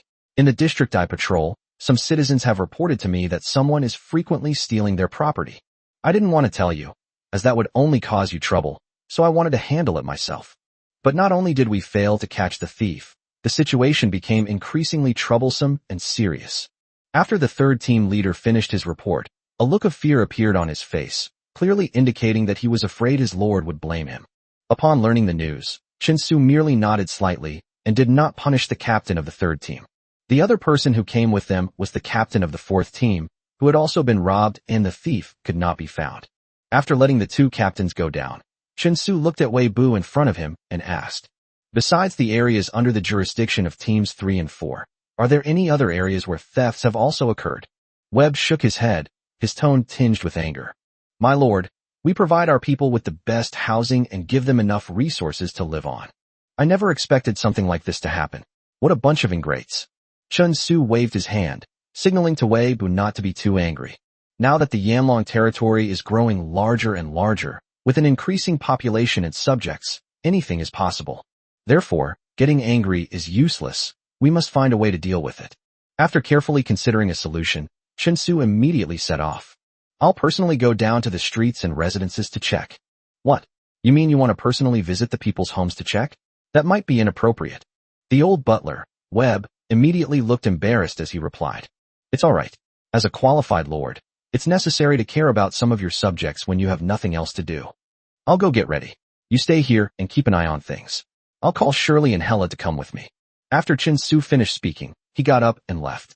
Weibo was somewhat helpless, but what could he say? Upon reaching the second floor and hearing footsteps, both Sherry and Hella, the two fox-eared girls, ran out. When they saw it was Chin Su, they all jumped up excitedly. Chin Su looked up, checked the time, and said, "You two come with me downstairs to take care of some things.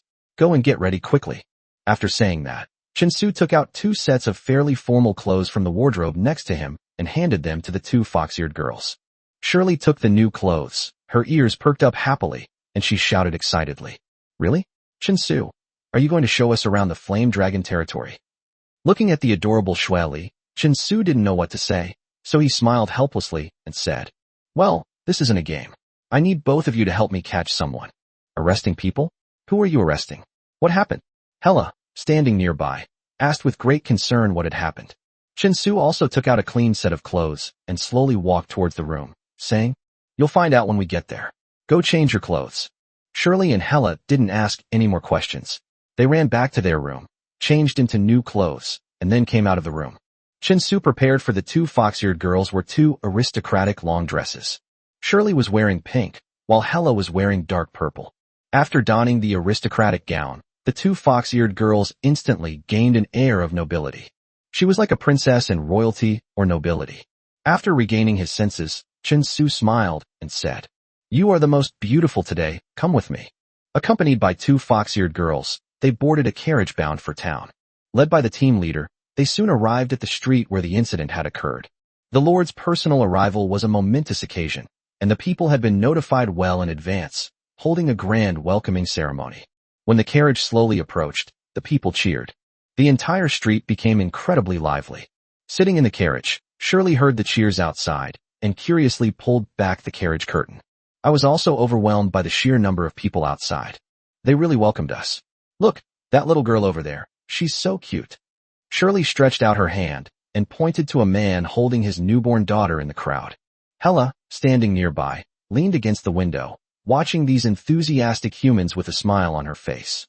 "I had never had such an experience before, and I never imagined that the humans I used to hate the most would welcome me like this."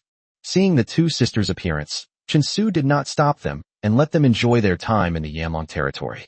Seeing some children around, I wanted to go up and offer them flowers, along with the grains and fruits they had grown.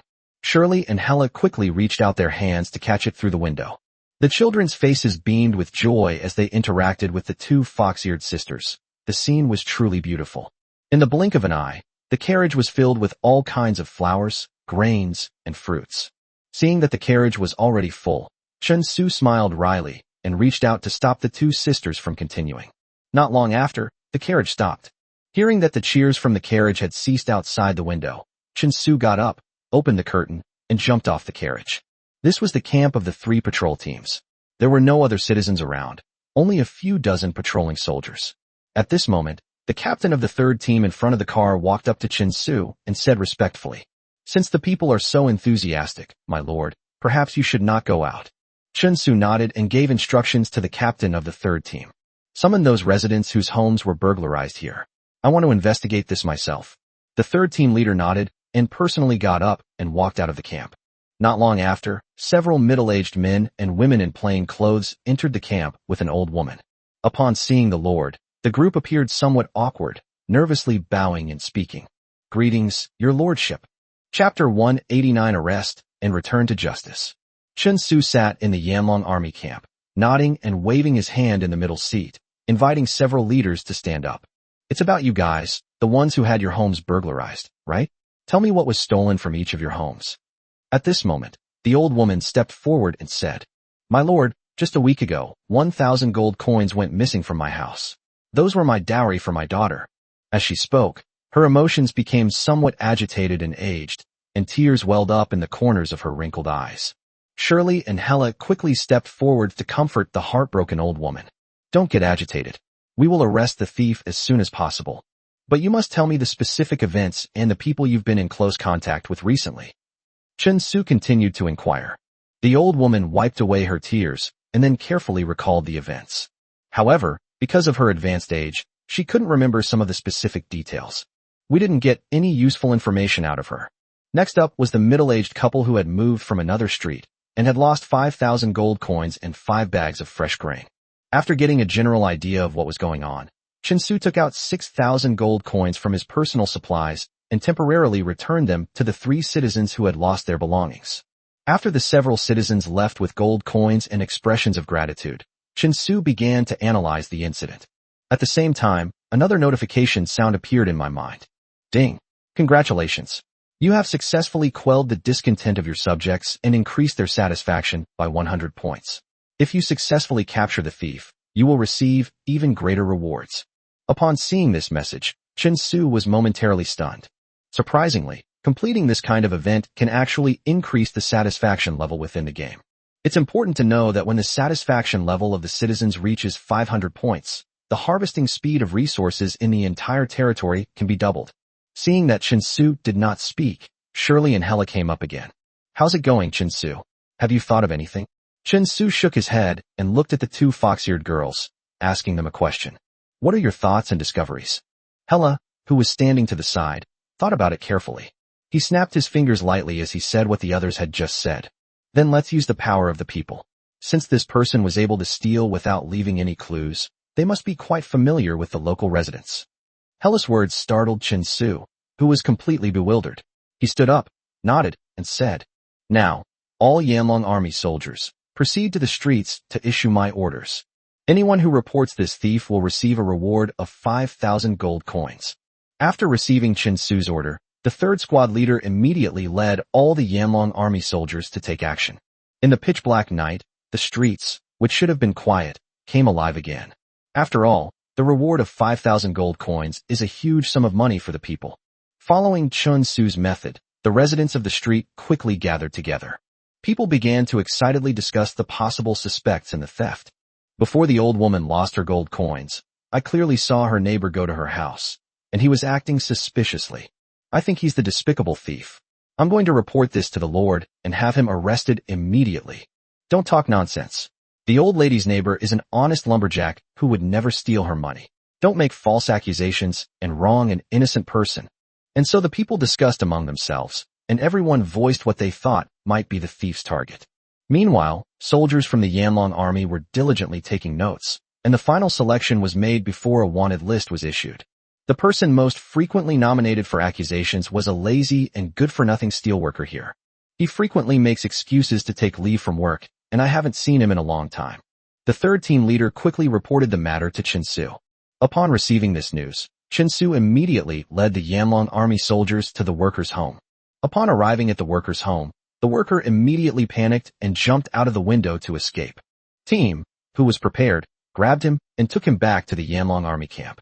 After several interrogations, the truth finally came to light. The thief was indeed this steel mill worker. He was too lazy to go to work, so he came up with the idea of stealing, targeting an old woman and a middle-aged couple who had recently moved into the neighborhood.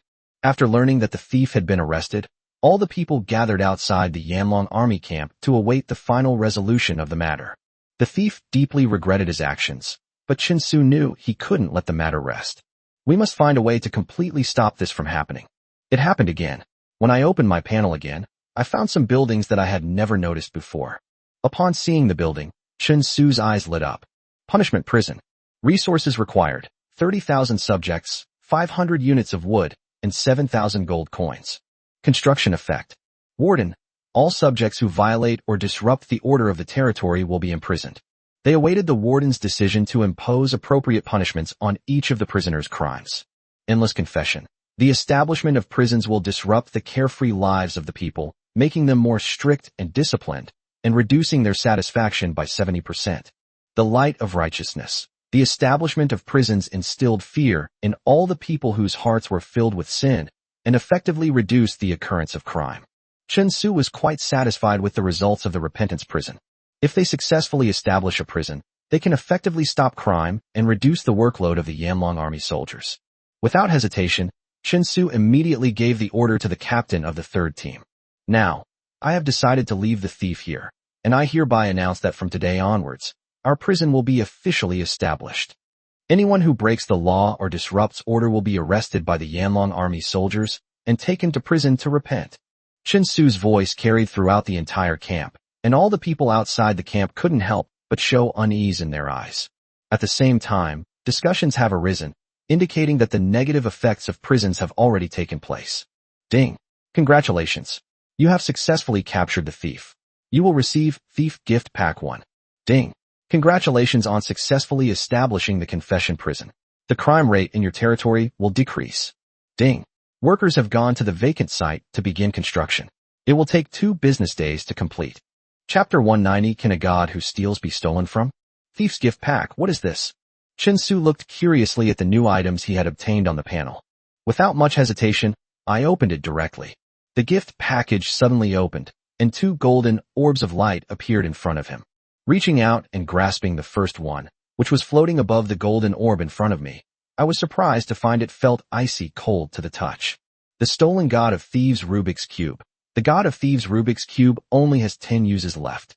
When used, it can freely obtain one of the target's items or abilities. Interestingly, the infamous Master Thief was actually robbed.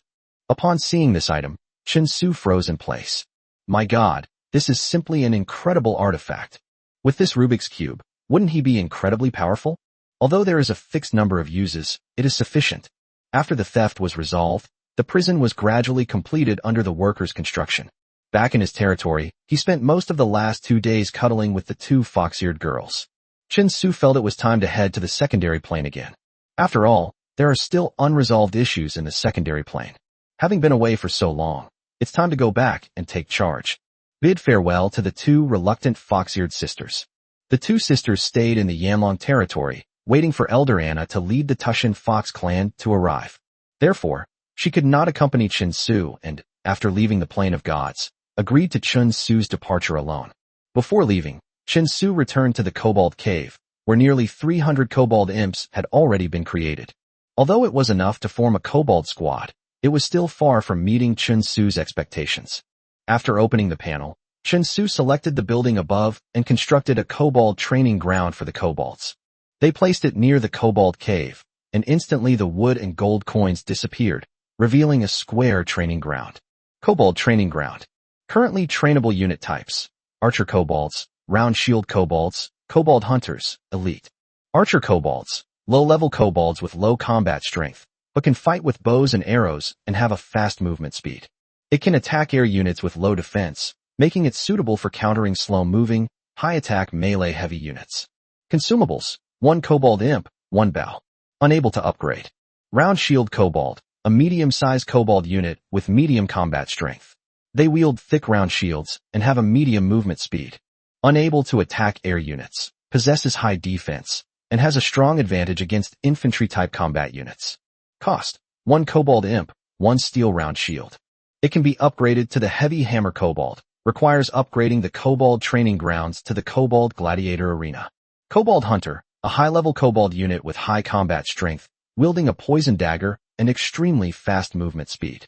Capable of attacking air units, with low defense, and highly skilled combat experts with specialized training.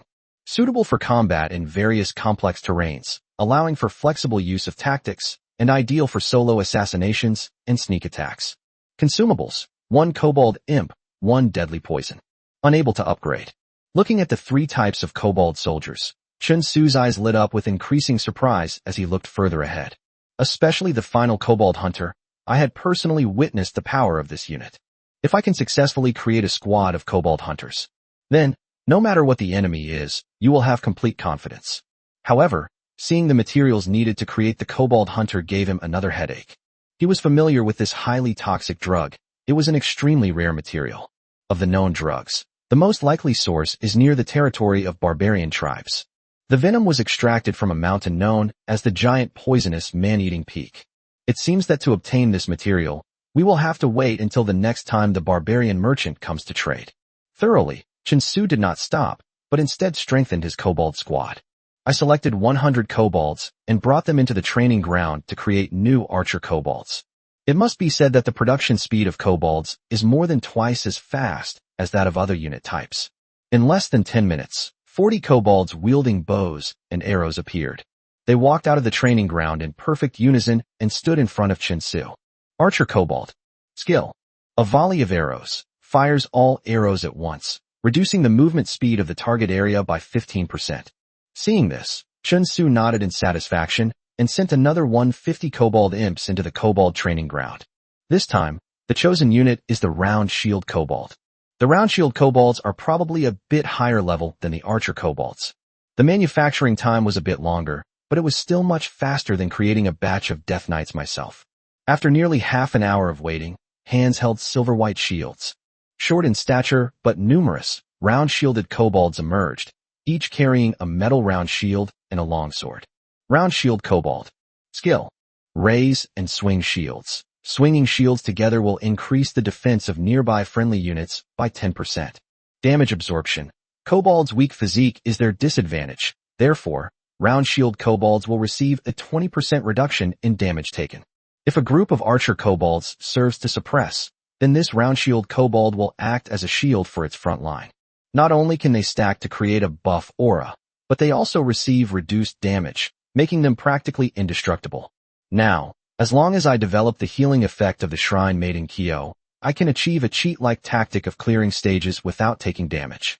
Having tidied themselves up, forming a roughly complete Kobold squad, Chen Su checked the time.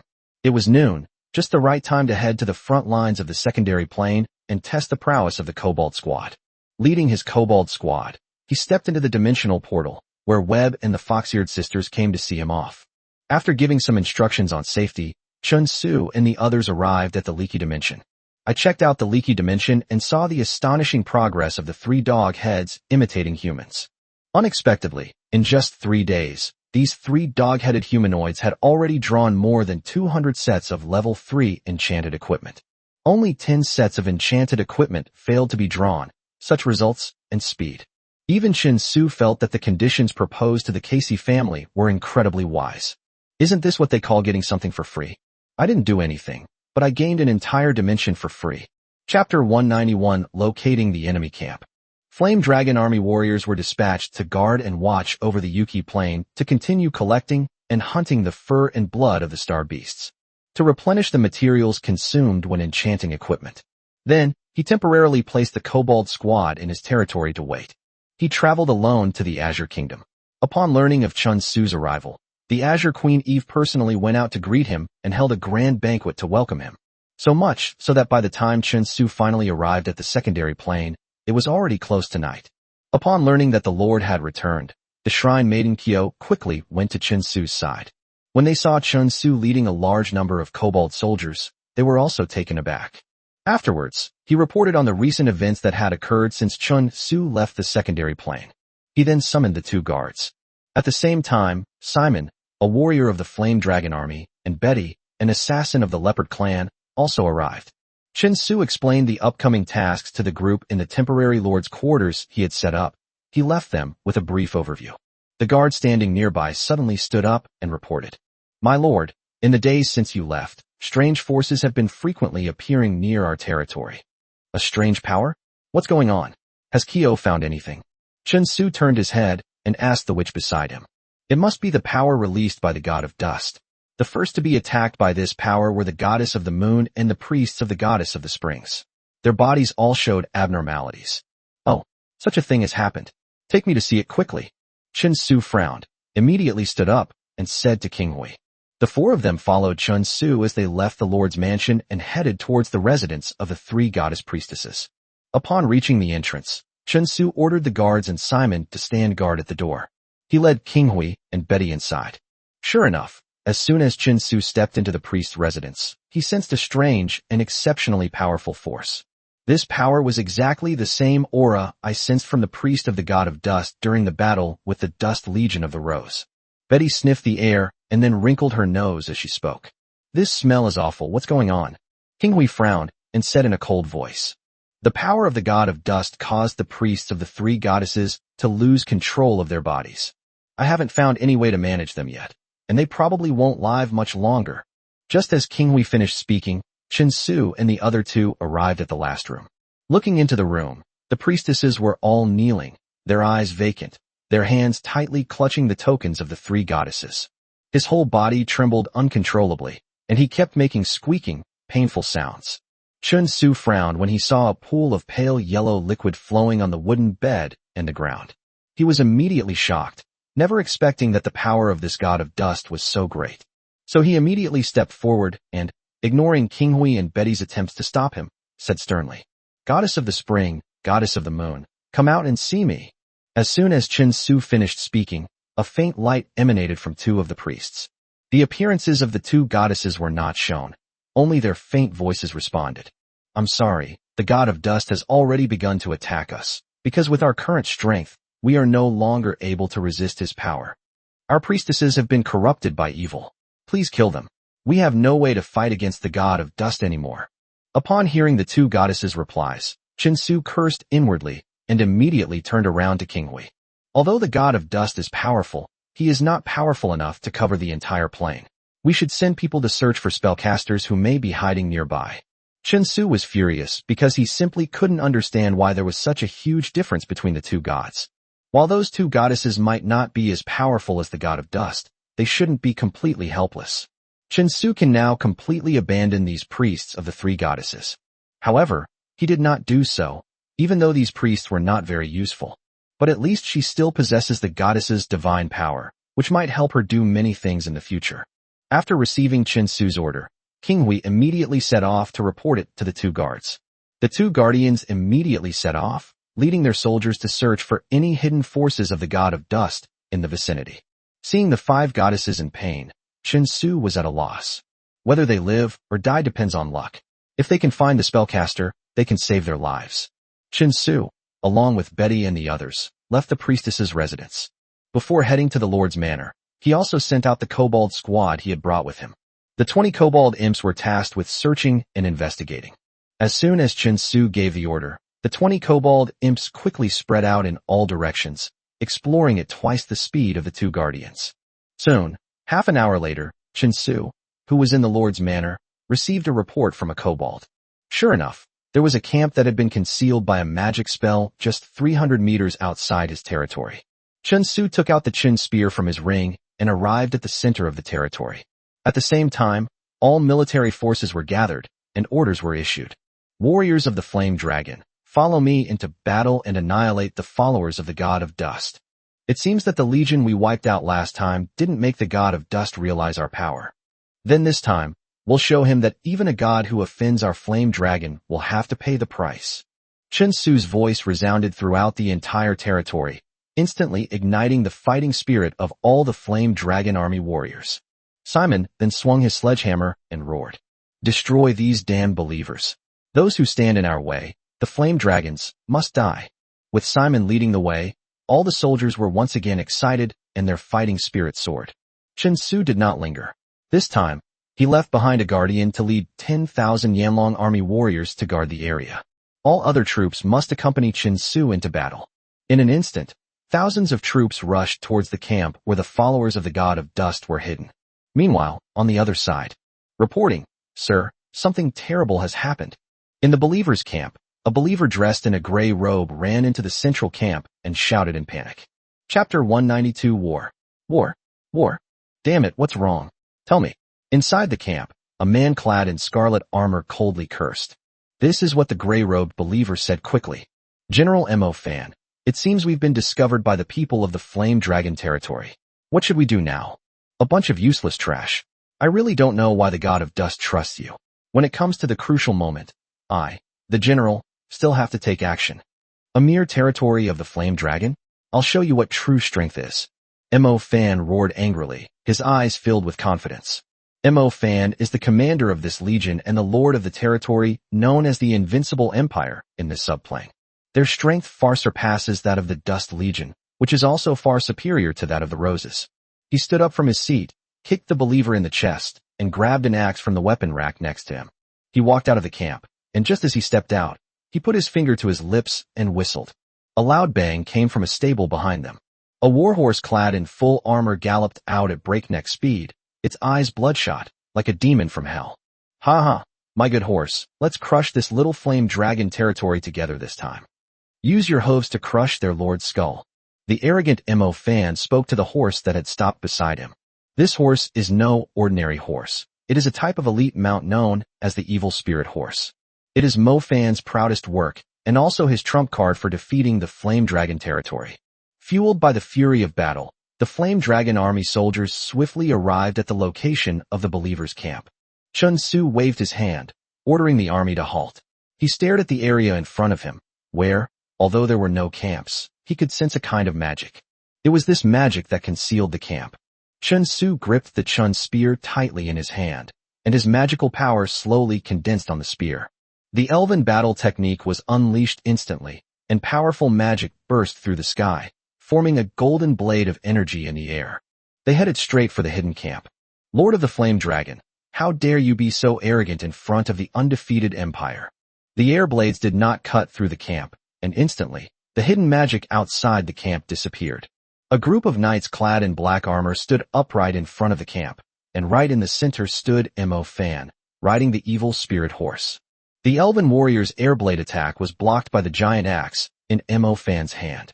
When Chun Su saw the grandeur of this invincible empire, a slight smile appeared on his lips. Mo Fan commands and rules the Legion, which is known as the Invincible Empire.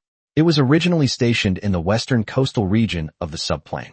That place originally belonged to a beautiful kingdom ruled by the Forest Goddess. But on the day the power of the Forest Goddess was exhausted and the protection of the Oracle weakened, a small country next to the capital launched a rebellion and invasion against it. Overnight, the beautiful country vanished, replaced by an evil force that rose up in an instant. And the mastermind behind all of this was none other than Mo Fan.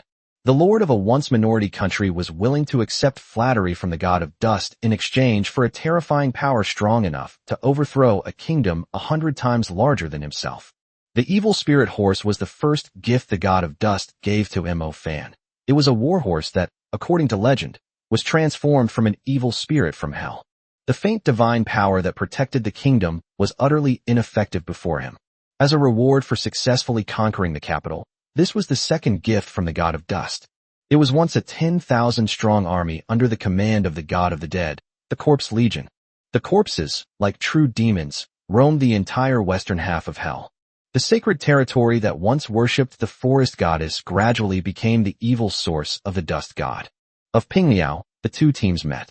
Mo Fan's legion of undead constantly emanated a terrifying, invisible pressure. Betty hates this feeling. Betty, standing next to Chun Su, frowned and showed disgust at the army of corpses. It wasn't just Betty. The Yanlong army soldiers standing neatly behind Chun Su were also staring intently at the enemy, who was putting pressure on them. King Wei looked solemnly into the distance, where the dark, armored legion reminded her. My lord, I sense an incredibly heavy aura of death emanating from this legion. This time, we may truly be facing a formidable foe. Chun Su's serious expression suddenly softened, and he questioned her with a hint of coldness. Warriors of the Flame Dragon army, what do you think your chances of victory are? The sound resounded throughout the entire battlefield, emanating from Mo Fan, whose face was filled with an arrogant smile. At this moment, the questioning voice made him instantly stop smiling, and his expression became more and more serious. The Flame Dragon is fearless. We must win this battle. Let all these evil forces bow down before Simon's giant hammer. Simon's rough voice was no weaker than Chun Su's, like a majestic lion baring its proud teeth. Mo Fan's expression grew increasingly grim.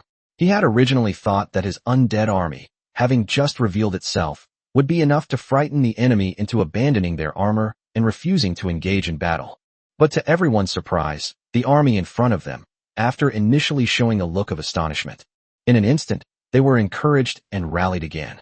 At this moment, Mo Fan, who was already furious to the extreme, could no longer contain himself. His lips twitched, and he brandished the huge battle axe in his hand and roared. Legion of the Dead, kill these ignorant humans. Make them regret missing their chance to escape.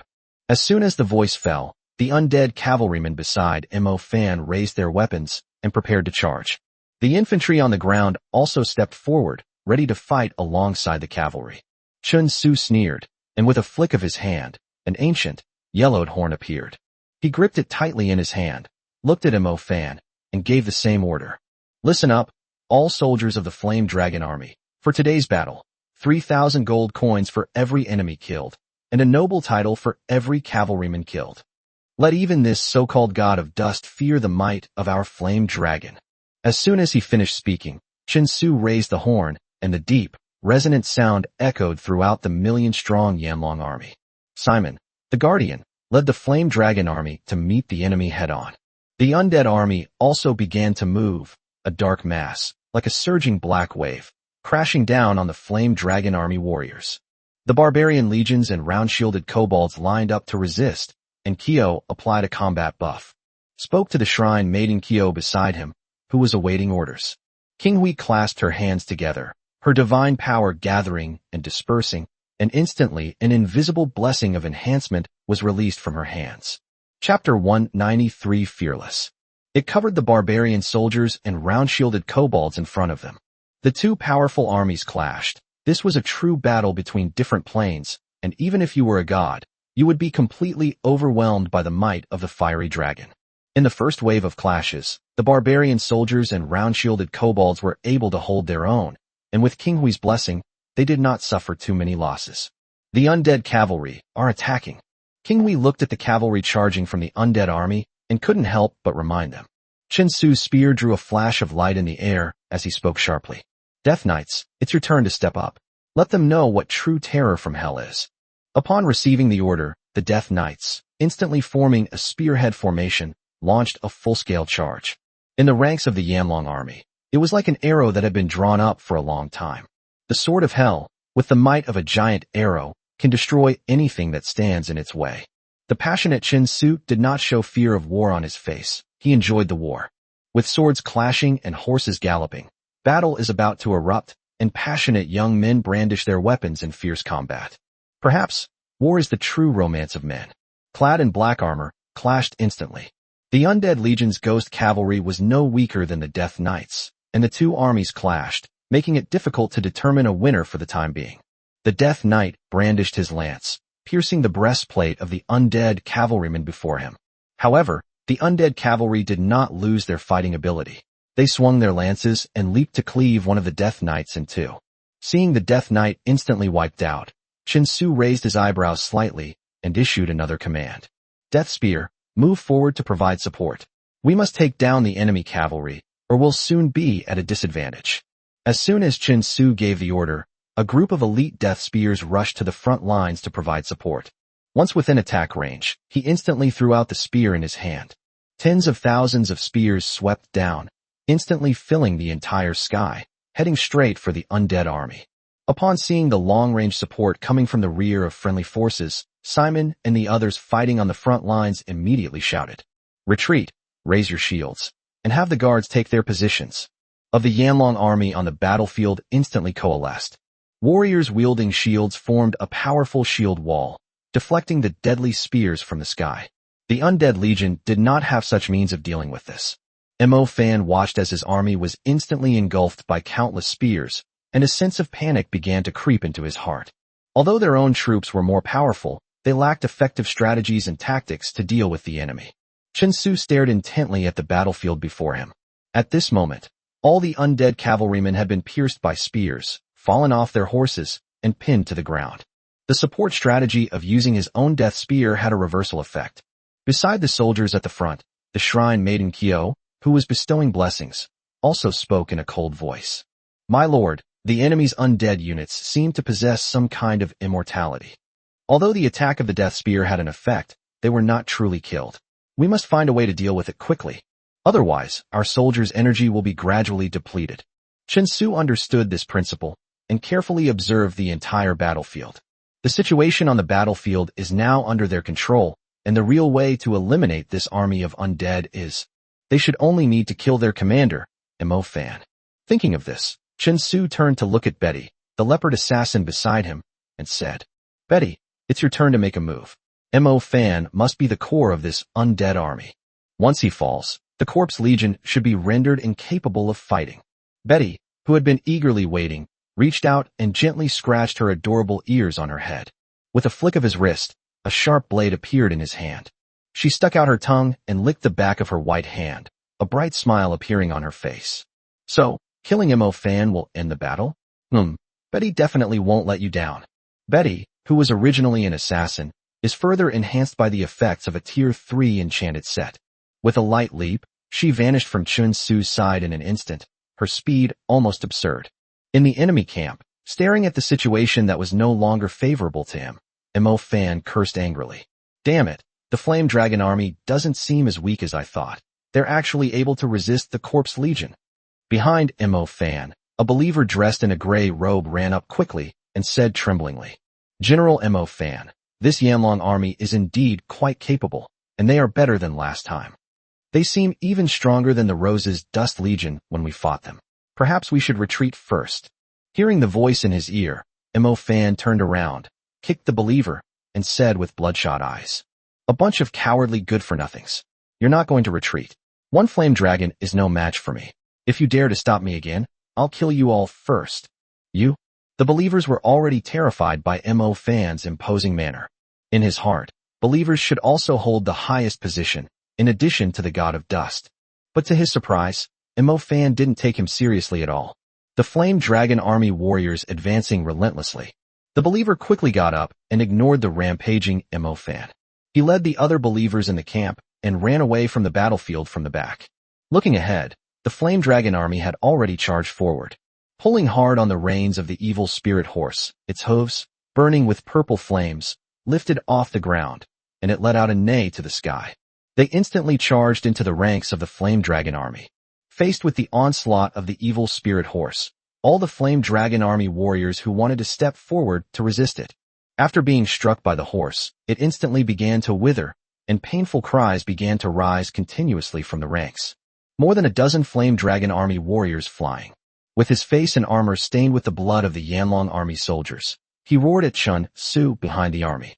Lord of the Flame Dragon, today I, Mo Fan, will personally kill you.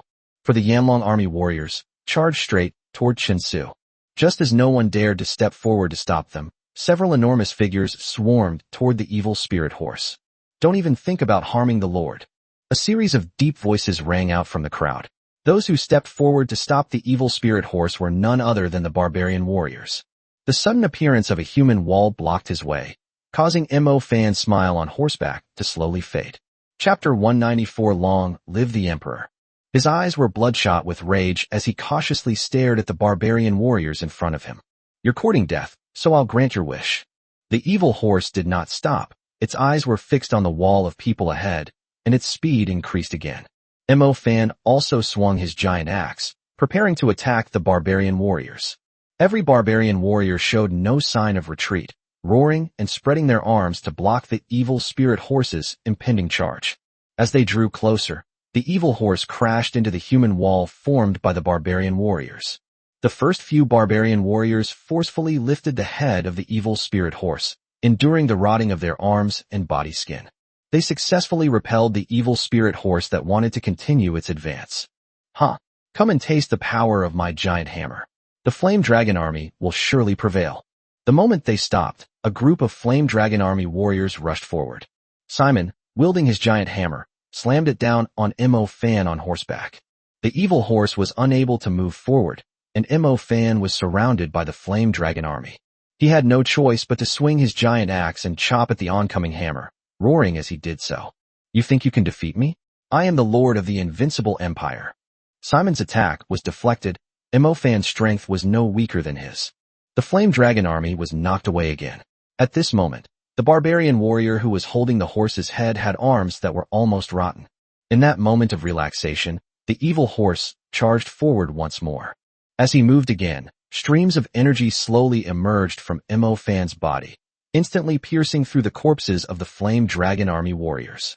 Meanwhile, the corpses pinned to the ground by spears began to struggle frantically, instantly regaining their fighting ability. Chun Su's expression changed.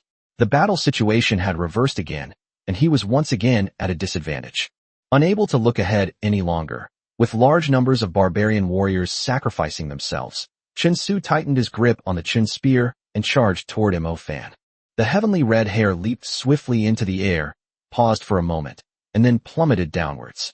It left a dazzling trail of light in the air as it passed, like a shooting star falling from the sky. Ha! Finally willing to make a move? Looks like you're not just a coward who relies on his soldiers. Come on, let me see what you're really capable of. Mo Fan had barely finished speaking when he suddenly pulled on the reins of the evil spirit horse, bringing it to a stop. Evil spirit power began to gather from the evil spirit horse and condense on the giant axe in its hand. As an elite mount, the evil horse is comparable to the top 10 even within the elite mount category. It is precisely because it possesses powerful skills. This is a powerful skill that forcibly transfers the power of the mount to its master, thereby instantly enhancing the master's combat strength. In an instant, it boosted Mo Fan's combat power by more than half, and his overwhelming aura instantly broke through all the flame dragon warriors around him. "My lord, be careful," Simon roared, trying to stop Mo Fan, but the powerful force prevented him from moving forward. Not only Simon, but also the guardians showed fear in their eyes. This power far exceeds the level of their own lord. If they collided head-on, the consequences would be unimaginable. Chen Su in the air did not slow down. The spear in his hand was filled with magic power, and his eyes were fixed on Mo Fan. The distance between them was getting closer and closer. Just as the two were about to clash, the Shrine Maiden Ko, in the distance, suddenly withdrew the blessing that strengthened the Flame Dragon Army warriors and instantly poured it all onto Chen Su alone. On the spear intensified, King Hui frowned, and the blessing power emanating from her hand doubled once again. As she intensified the release of her abilities, Kyo's body began to tremble uncontrollably. "My lord, I am willing to give my all. We absolutely cannot lose."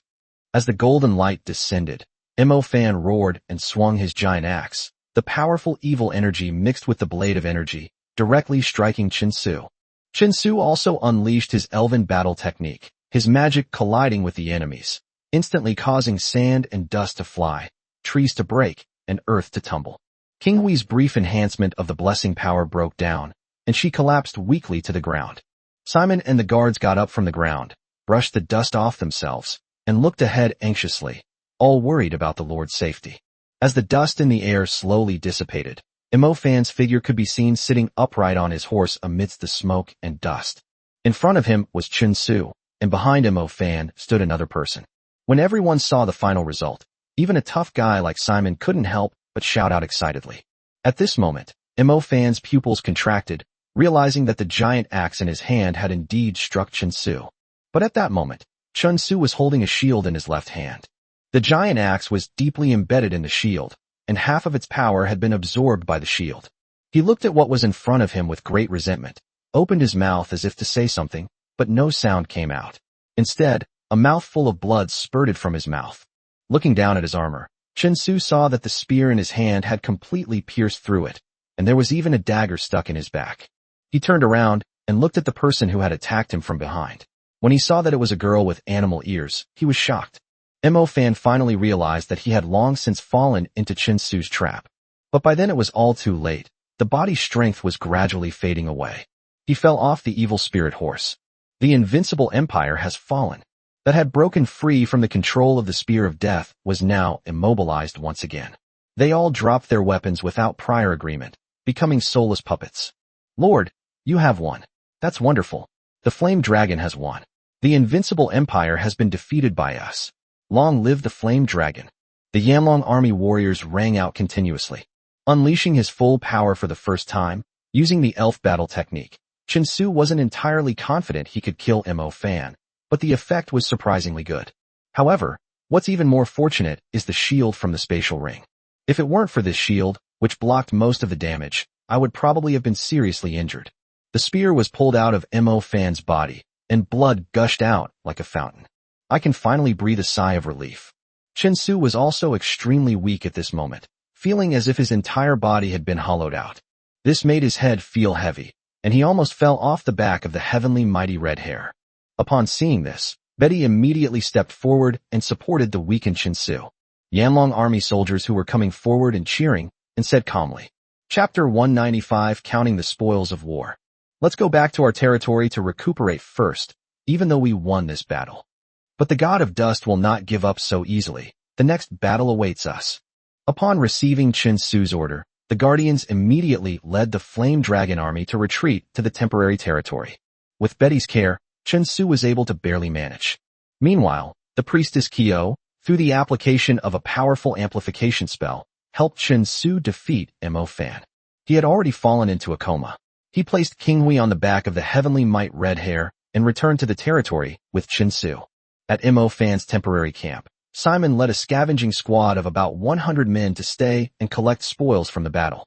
After returning to the temporary territory of the Flame Dragon, and after a night of rest and inventory, Simon and his group returned with their spoils. After the guards compiled the casualty and loss statistics, they handed them over to Chen Su. However, since Chen Su fell into a coma after returning to the territory, we can only wait for him to wake up before drawing any conclusions. In this battle, the army lost over 800 barbarian warriors, over 7,000 Flame Dragon army warriors, over 300 Death Knights, and over 100 Death Spears. Overall, the losses were not small, but the spoils gained were also astonishing. In Chen Su's temporary residence, Betty quietly gazed at Chen Su, who was still fast asleep on the bed. A day has passed, and although Chen Su has recovered a lot of the magic power he lost, there is still no sign of him waking up. Betty stood up and walked around the room, occasionally wiping the sweat from Chen Su's head with a towel. Just as Betty was about to wipe Chen Su again, Chen Su suddenly coughed a few times. Betty quickly put down the towel in her hand and asked in surprise, "Chen Su, how are you? Are you feeling unwell anywhere?" Chen Su opened his eyes and sat up abruptly. When he saw that he was in his territory and Betty was beside him, he then slowly exhaled, rubbing his still slightly aching forehead, and asked, "How long have I been unconscious?" Betty picked up a cushion and placed it behind Chen Su to make him more comfortable, and then spoke. "He's been unconscious for a day, but it's all right. The God of Dust hasn't made any moves. He must have been intimidated by the power displayed by our Flame Dragon army." Nodding, Chen Su slowly got up, stepped off the bed, and said, "How is King Hui? Is she all right?" Betty immediately told Chen Su about King Hui's condition. "King Hui is fine. She will return to normal after some time." Betty then handed Chen Su the list of casualties that the guards had provided. Upon learning of the loss, Chen Su felt a pang of heartache. His own Flame Dragon army was like a child he had raised himself. No matter how many casualties there were, even if it was just one, he felt immense pain. Moreover, this was the first time he had suffered such a huge loss. However, Chen Su also knew that sacrifices were inevitable in the brutal war, and there would be even more in the future. "I must consider the overall situation, and those Yanlong army soldiers who sacrificed their lives will become part of Yanlong's history, forever praised and remembered." After putting away the casualty list, Chen Su stood up, put on his coat, and walked outside. Seeing this, Betty asked with some concern, Chen Su, where are you going again? Your body hasn't fully recovered yet." Chen Su smiled wryly, reached out and touched Betty's adorable ears, then said with a smile, "Given the current situation, we must seize every minute and every second. This is not the time to rest." Seeing this, Betty smacked her lips, wanting to say something, but didn't, and a hint of grievance appeared in her eyes. Chen Su could see from her eyes that she felt sorry for him. But now, this is exactly what a lord must do. His subordinates still need him. With Betty the leopard-eared girl by their side, the two arrived at the place where King Hui was resting. Upon entering the room, Chen Su saw King Hui lying on the bed, dressed in casual clothes, her eyes peacefully closed and her hands clasped to her chest. Withdrawing his gaze, Chen Su coughed lightly and spoke to Betty beside him. "It seems she's asleep. Since she's all right, I'm relieved. Let's go." Perhaps hearing Chen Su's voice, King Hui, who was lying on the bed, suddenly woke up, sat up, and said respectfully, "My lord, you've woken up." Seeing that King Hui had already gotten up, Chen Su quickly went over and helped her down again, asking her with concern, "Your body still needs to recover. I just came to check on you. Since you're all right, I'll leave now." King Hui stared blankly at her lord, never expecting that he would care about her safety. My heart was instantly filled with warmth and emotion. Seeing this, Betty walked over with a smile, took King Hui's hand, and said with a smile, "Don't worry, Sister King Hui. I will take good care of the lord for you. You should get some rest." King Hui was amused by Betty's adorable expression, and a slight smile appeared on her cold face. Seeing this, Chen Su gave a few more instructions and then left King Hui's residence with Betty. They then arrived at the barracks and gathered the guards and Simon. Simon told us that some valuable spoils of war had been found in Mo Fan's camp. Mo Fan actually has a divine power crystal in his hand, but this divine power crystal seems to be different from the one he obtained before. Chen Su looked at the small box on the table in front of him with some surprise. A divine crystal lay quietly in the small box. He reached out, took the crystal in his hand, and examined it carefully. This divine power crystal is different from the one obtained from the dust legion of the rose. The divine crystal obtained this time emitted a subtle, warm, emerald green light. Since divine power crystals belong to believers and are formed from the condensation of faith, this one should belong to the forest goddess. Mo Fan sees the kingdom ruled by the forest goddess, and this divine power crystal was obtained from there. Having figured this out, Chen Su put the divine power crystal aside. At the same time, Simon took out his second prize, which turned out to be a crystal ball. Chen Su placed his hand on the crystal ball, but there was no reaction no matter what magic or other power he used. However, from the crystal ball, Chen Su could sense that this was definitely not as simple as it seemed. Because above this, he sensed a surge of power similar to that of the followers of the god of dust. The third trophy was a seed called plum grass. These peculiar plant seeds, once planted in the ground, can grow into vast fields of wild clover. Chapter 196 Powerful. This Prunus mum grass is extremely rare and is one of the most popular plants for horses, making it the best choice for feeding equites. It seems this is the food Mo Fan prepared for that evil spirit horse. Besides these three, there are other relatively valuable spoils. They also gained an additional 2,000 units of wood, 1,700 units of forged steel, and 100,000 gold coins. Chen Su immediately issued the order. Simon, give half of the gold coins you looted to every Flame Dragon Army warrior who participated in the battle. Use the other half to build 15 watchtowers. The guards carefully noted down Chen Su's orders, and then Chen Su continued. This time, Yanlong suffered a relatively serious loss, which is also the first time in our history. Simon, take your men and return all the bodies of the wounded and killed soldiers to the Plain of Gods. I cannot let these people who contributed to the Flame Dragon become unclaimed, wronged souls. Simon, who was standing to the side, asked in confusion after hearing Chen Su's words. My lord, what do you intend to do? Establish a cemetery to record the name of every soldier, so that the people will know that they are all heroes of Yanlong. Chen Su expressed his thoughts word by word. After learning of Chen Su's idea, everyone began to take action, and Chen Su was about to meet the priests of the three goddesses. They struck again, eliminating the powerful minions of the god of dust and rescuing their priests. Chen Su's status in the hearts of the goddess of spring water and the goddess of the moon has undergone a dramatic change. The two goddesses must accept the following deal unconditionally. The development of this plane has only just begun. In this plane where gods coexist, the flame dragon will eventually become the ultimate ruler. Accompanied by Betty, Chen Su once again arrived at the residence of the three goddess priests, pushed open the door, and walked inside. The power of the god of dust has dissipated, and the five priests have changed into brand new clothes. But their faces still showed signs of exhaustion, clearly indicating that the damage done to them was too severe. Among the priests, the two priests sent by the goddess of springs and the goddess of the moon had particularly indifferent expressions. Like a child abandoned by God, they were at a loss.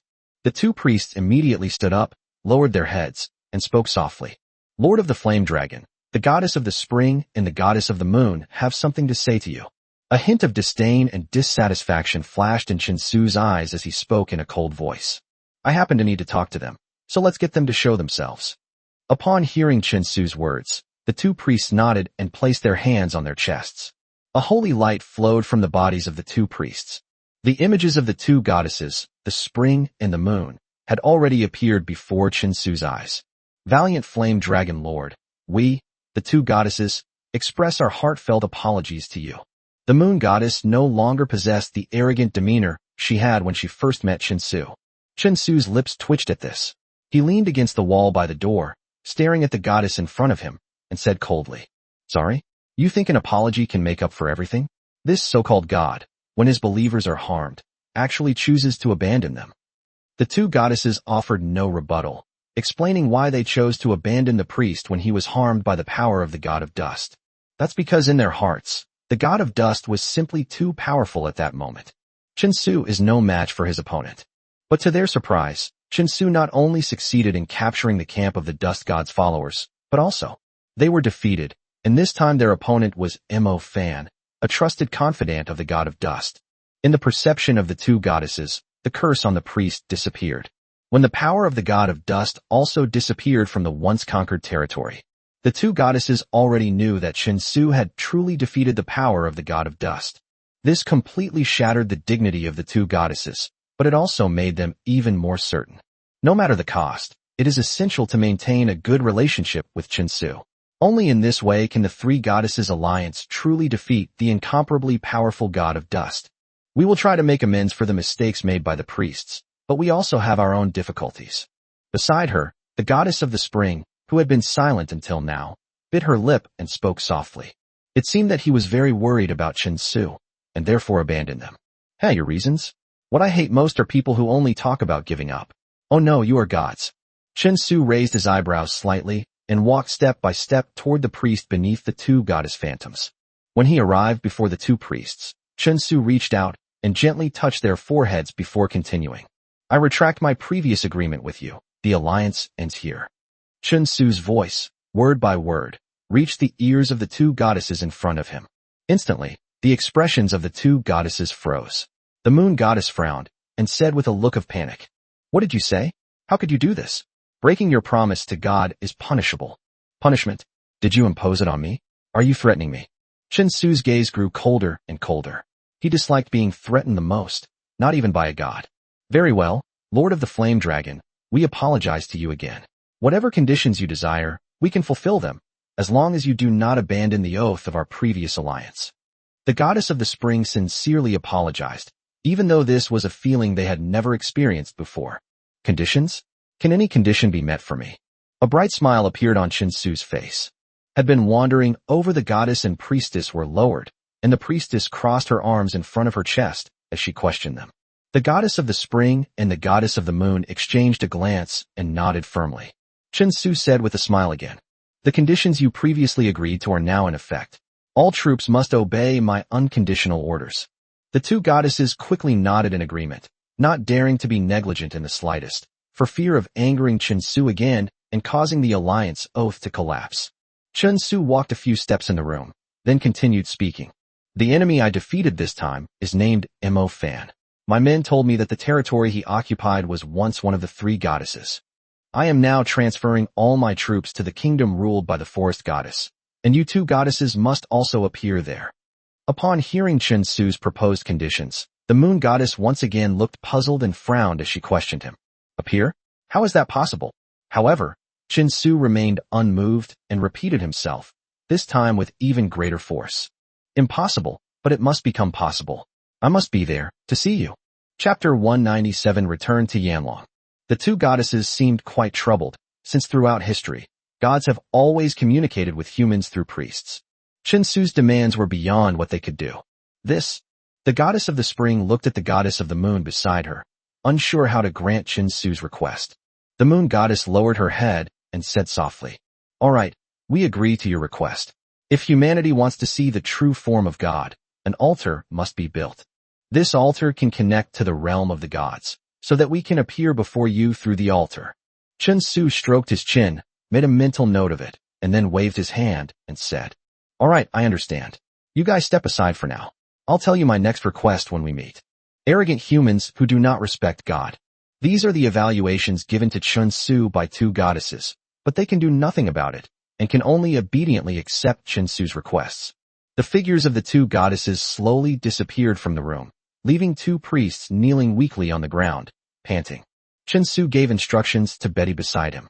"You stay here and take good care of them. I'm not as heartless as those two goddesses." After saying that, he turned and walked out. Betty immediately stepped forward and helped the two weak priests to their feet. Lena looked up at Chensu and called out to him in a low voice, "My lord." Hearing the sound, Chensu turned around and looked at Lena. He saw that Lena's eyes were already wet and tears were streaming down her face.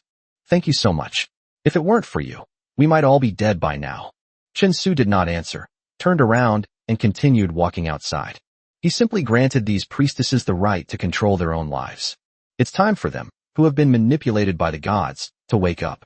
Upon leaving the camp, the guards who had been waiting outside quickly stepped forward to report, "My lord, I have already informed all the warriors of the Flame Dragon Army about the matter of establishing a cemetery. They wholeheartedly support your decision. Furthermore, news from the Plain of Gods indicates that the Tushan Fox clan has arrived in our territory. Please provide your instructions." Upon receiving the news, Chensu nodded in satisfaction and replied, Let the Tushin Fox clan stay in the territory to rest and await orders for now. I will need some time before I can return. Now, have all Flame Dragon Army warriors assemble at the center. I am about to announce the next orders. The Guardian nodded and quickly left. Chen Su's words were relayed to all the soldiers of the Yanlong army. Within 10 minutes, all the warriors of the Flame Dragon army had arrived at the center of the camp. Chen Su stood before them, gazing at the young faces of the soldiers. At that moment, he exuded the authority befitting a superior. He spoke slowly and powerfully. Warriors of the Flame Dragon army, from this day forward, our entire army will march toward the capital of the Forest Goddess in the subplain. We will plant our flags all over this continent. Suddenly, all the warriors of the Flame Dragon army let out a joyful roar. Long live the Lord! Long live the Flame Dragon! Defeat the evil god! After telling the soldiers of the Flame Dragon army about the future opportunities and journey ahead, they will continue their journey tomorrow, until the Cassie family receives 100 sets of enchanted equipment. In addition to his own need to reorganize the newly joined Tushin Fox clan, he also needs to calm the situation in the secondary plane. To prepare for the upcoming battle, I must be fully prepared. I should use the divine power crystal I possess when I have time to trade for some new items in the mysterious tower. Having planned out every step to come, Chen Su dismissed the assembled Yanlong army warriors and walked alone towards his residence to rest. The next morning, the hazy sky was tinged with a pale white. When Chen Su pushed open the door and walked out, he saw the guards already organizing the Yanlong army soldiers. The soldiers picked up the necessary food and resources, loaded them onto the wagons, and prepared to head to the new territory. Upon arriving at the Guardian's side, the Guardian quickly spoke. My lord, the warriors of the Flame Dragon army have already set off for the capital of the Forest Kingdom. You should also pack your things and depart. Chen Su responded softly and asked Betty, who was busy beside him. How is Qinghui? Is she feeling better? Sister Qinghui has fully recovered and is packing her luggage in her room, so there's no need to worry. Betty quickly said. Chen Su smiled and nodded, reached out and touched Betty's ear, then turned and walked towards Qinghui's room. When Chen Su pushed open the door, he bumped into Qinghui, who was just about to leave. Looking up at the person he had bumped into, he realized it was Lord Chen Su and quickly apologized. I'm sorry, my lord. Chen Su shook his head, looking at Qinghui, who had recovered well and was now dressed in her shrine maiden attire again. He reached out and patted her on the shoulder. We owe you a lot for this battle, but your power is still limited. You are not allowed to unleash such a powerful amplification again without my permission next time. The shrine maiden Kyo could say anything more. Chen Su smiled and spoke. Go quickly. Pay close attention to the situation on the road. Be careful of enemy ambushes. The front line is in your hands.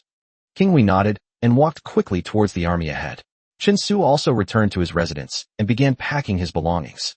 On the way, on the road to the capital of the Forest Kingdom. Throughout the journey, Chen Su remained vigilant, as he was not very familiar with this region of the world. Since I'm on the road, I can take this opportunity to learn more. The original location where Chen Su established the teleportation channel was near the capital of the Forest Kingdom. Therefore, after only one day of travel, as night slowly fell, the vast capital city complex appeared before him.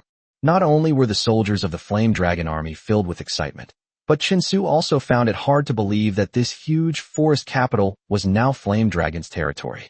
However, this vast city territory was lifeless and silent, as if it had been dormant for a long time. At that moment, Simon suddenly rushed forward, looked at the tightly closed city gate, and punched it. With a loud bang, the city gate shook, but there was no sound at all. Chen Su immediately stopped Simon and then shouted, Simon, don't use brute force. This city gate opens from the inside. Betty, climb over the wall and open the gate from the inside. Betty nodded and immediately walked forward. When she reached the foot of the city wall, she leaped up and hung directly on the wall. Chapter 198, Threatening the Gods. With nimble movements and swift steps, Betty had instantly scaled the city wall and leaped directly into the sealed-off city. After a while, the city gate in front of Simon made a clicking sound. It shook violently, opening from the inside. A gust of wind blew by, and Chen Su frowned deeply. Ding! You have conquered a new territory, the forest capital. You will receive a new quest. Salvation. The capital of the Forest Kingdom fell overnight, and the once beautiful and peaceful life is no more. Please save the surviving citizens of the city who have been violated and imprisoned, and give them new hope. Quest reward, 1 fragment of moonstone. Moonstone? Isn't that an essential item for the formal construction of an altar? I was originally worried about how to obtain it, but I never expected it to be a reward for completing a task. Immediately, Chen Su gave an order to the Yanlong army soldiers around him. This place was invaded by Mo Fan, and his original inhabitants should be imprisoned somewhere by him. Now, all the Yanlong army soldiers are doing their utmost to search for and rescue the original residents of the city. The Flame Dragon army instantly surged into the capital, wandering the streets, searching for surviving citizens and the locations of those imprisoned. Chen Su, accompanied by the priests of the three goddesses and King Hui, headed directly towards the central area of the capital. It has to be said that the area of this forest capital is almost comparable to the bright empire of the gods' plain. Chen Su believed that before the invasion, this place must have been as beautiful as a paradise on earth. Upon arriving at the center, Chen Su dismounted from his heavenly might red hair and walked straight into the temple before him. Upon entering the main hall of the temple, the first thing you see is a tall statue of a goddess. At this moment, the priests who followed Chen Su and worshipped the forest goddess immediately showed expressions of reverence, walked to the statue, and knelt down on the ground. Chen Su did not stop them, even though the presence of this statue made him feel uncomfortable. But there's no other way. My relationship with the forest goddess is still acceptable, and there's no need to break it up. As they continued walking inside, they came to the second gate. Just as they were about to push the door open, the shrine maiden suddenly spoke warily. "My lord, be careful. The evil aura here is incredibly strong." Chen Su nodded, and magic slowly gathered on the ring in his hand.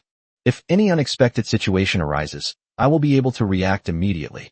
The second gate opened, and evil energy poured out from it. Chen Su stared intently, his pupils instantly contracting as he saw that in the center of the room was a huge floating crystal. There seemed to be something inside the crystal, but because there was no light, Chen Su couldn't see it clearly. King Hui murmured softly, and the light in her hand slowly spread forward, illuminating the dark room. Only then could Chen Su see clearly that the huge floating crystal contained a massive cloud of black energy. Chen Su was no stranger to this black aura. The evil aura in the room was emanating from this crystal. Furthermore, the undead army and the evil spirit horse both possessed the same malevolent aura. "The god of the dead?" Chen Su asked cautiously. As these four words were uttered, the mist in the black crystal in front of them slowly began to spread out. Slowly coalescing on the ground, a figure dressed in a black robe appeared, the robe obscuring his face, making it impossible for Chen Su to determine his gender. In his hand, he held a sharp sickle. Lina and Milan, who were behind Chen Su, both showed expressions of fear and immediately hid behind Chen Su. Clutching the necklace of faith around their necks, they began to pray in different ways. "Ha ha ha, you weak human insect, is that you calling me?" The voice, like an endless abyss, slowly emanated, causing even Chen Su to feel a sense of unease. Chen Su stared at the god of the dead before him and asked in a cold voice, "You are the god of the dead, why are you here?" The god of the dead was silent for a moment, then spoke again. "That wretched god of ashes ambushed me with the god-devouring spear and sealed my godhood within this endless crystal. Ha ha ha, I will take my revenge." Anger intensified the evil aura, and Chen Su's eyelids twitched. Suddenly, an idea popped into his head. Perhaps this was a good opportunity. The power of the god of the dead is formidable, judging solely from his military strength. If it can be used for my own purposes, then even if the god of dust descends in person, I may not be unable to defeat him. "Oh, I see. Then you really are the most pathetic god." Chen Su laughed sarcastically. Upon hearing this, the god of the dead was enraged once more and roared in a deep voice. "You insignificant human, how dare you speak to me so presumptuously? Stop talking nonsense. Even if someone is a god, that was in the past. Even if you were just a tiny human being now, I could easily make you disappear." As soon as Chen Su finished speaking, the Chen spear in his spatial ring shot out instantly, pointing straight at the floating crystal behind the god of the dead. Seeing Chen Su's actions, the god of the dead fell silent once again. He was indeed as Chen Su had said. Even a tiny human being could easily kill him. After a moment, the voice of the god of the dead rang out again. "What do you want? If you want revenge and to kill the god of dust, then perhaps we can be considered to be on the same side." Chen Su slowly put down the spear in his hand and said with a smile. The god of the dead asked in a cold, puzzled voice. "On the same side? You're also at odds with the god of dust? Oh, I see. You're a follower of the three goddesses, aren't you?" "No, No, no. Chen Su held up his index finger and waved it in front of his eyes. I am not a follower of the three goddesses, but they can be considered my allies. I destroyed the god of dust simply because he prevented me from expanding my planes. Upon hearing Chen Su's reply, the god of the dead's emotions clearly changed again. After a long while, he continued speaking in a somber tone. You want to dominate this plane? Haha, that's hilarious. Humans can never rival gods. Enough with the nonsense. I'll give you two choices. Either give me your power, and I can help you kill the god of dust. Secondly, you must completely disappear from this world. Even without your power, I can still kill him. Chen Su said coldly. The second option is one that the god of the dead would never choose unless he's a fool. This means that he has to give up his own power to help Chen Su. Chapter 199, The Architecture of God. Of the dead made a final struggle and spoke with all his might. If you want to gain my power, you must become my follower. Otherwise, don't even think about it. Chen Su's face showed a hint of disdain, and he immediately saw through the trick of the god of the dead. He gathered magic power in his hand and thrust it forward. Hee, it seems you're all prepared. In that case, I'm sorry. Seeing that Chen Su was actually about to make a move, the god of the dead quickly reached out and said something. All right, I agree to your request and will lend you my power. Please do not destroy my divinity. The spear, which had been thrusting halfway through the air, suddenly stopped, and Chen Su said with a smile. It seems you're not a fool. So tell me, what power do you possess? The god of the dead slowly lowered his arm, waved the scythe in his hand in front of him, and said, My power is no longer complete, and the power I can give you is also limited. The power of the dead can enhance everything, including the combat capabilities of undead creatures. Oh, to enhance the combat capabilities of the undead, just like those zombie legions. Upon hearing Chen Su's question, the god of the dead nodded and brandished his scythe in front of him. A black hole appeared in the air, followed by a blueprint floating out. Chen Su reached out and caught the blueprint. The moment he touched it, the information on the blueprint was transmitted into Chen Su's mind. Architecture, Twilight Terrace. Description, an enhanced structure forged with the power of the god of the dead, which can house undead creatures to absorb the amplified power from the god of the dead. The high platform at dusk, the new building. This type of enhanced building exists in addition to the Berserker City in the Plane of Gods. This is one of his own, a second-class enhanced building. He doesn't know how it is yet, but Chen Su is still extremely surprised. Chen Su nodded and said with a smile, Not bad. From here, I can obtain an army of undead that obeys my commands, right? Of the dead suddenly laughed and said, The Corpse Legion is just the lowest ranking unit under my command. What you can obtain from the Twilight Highlands is far more powerful than you can imagine. I hope you can defeat the god of dust and avenge me. However, I must remind you that the god of dust is now much more powerful than before. The voice of the god of the dead grew weaker and weaker, and finally his body transformed back into evil energy, returning to the suspended endless crystal. The evil aura slowly dissipated, and the entire house returned to its original state. As Chen Su stepped forward, he reached out his hand, and the enormous, endless crystal suddenly shrank, eventually becoming the size of a mother and child. He activated his mental power, opened his spatial ring, and put away the endless crystal that sealed the godhood. At this moment, King Wei quickly spoke up. Indeed, the power of the gods is incredibly strong. My lord, how do you intend to deal with the divine status of the god of the dead? Chen Su thought for a moment after hearing this, then smiled and said, Keep him for now. He might be useful later. This endless crystal that the god of dust gave me, which can seal a godhood, is quite a gift. King Wei nodded and continued to accompany Chen Su as they inspected the temple. Chen Su finally decided to make this place his lord's manor in this dimension.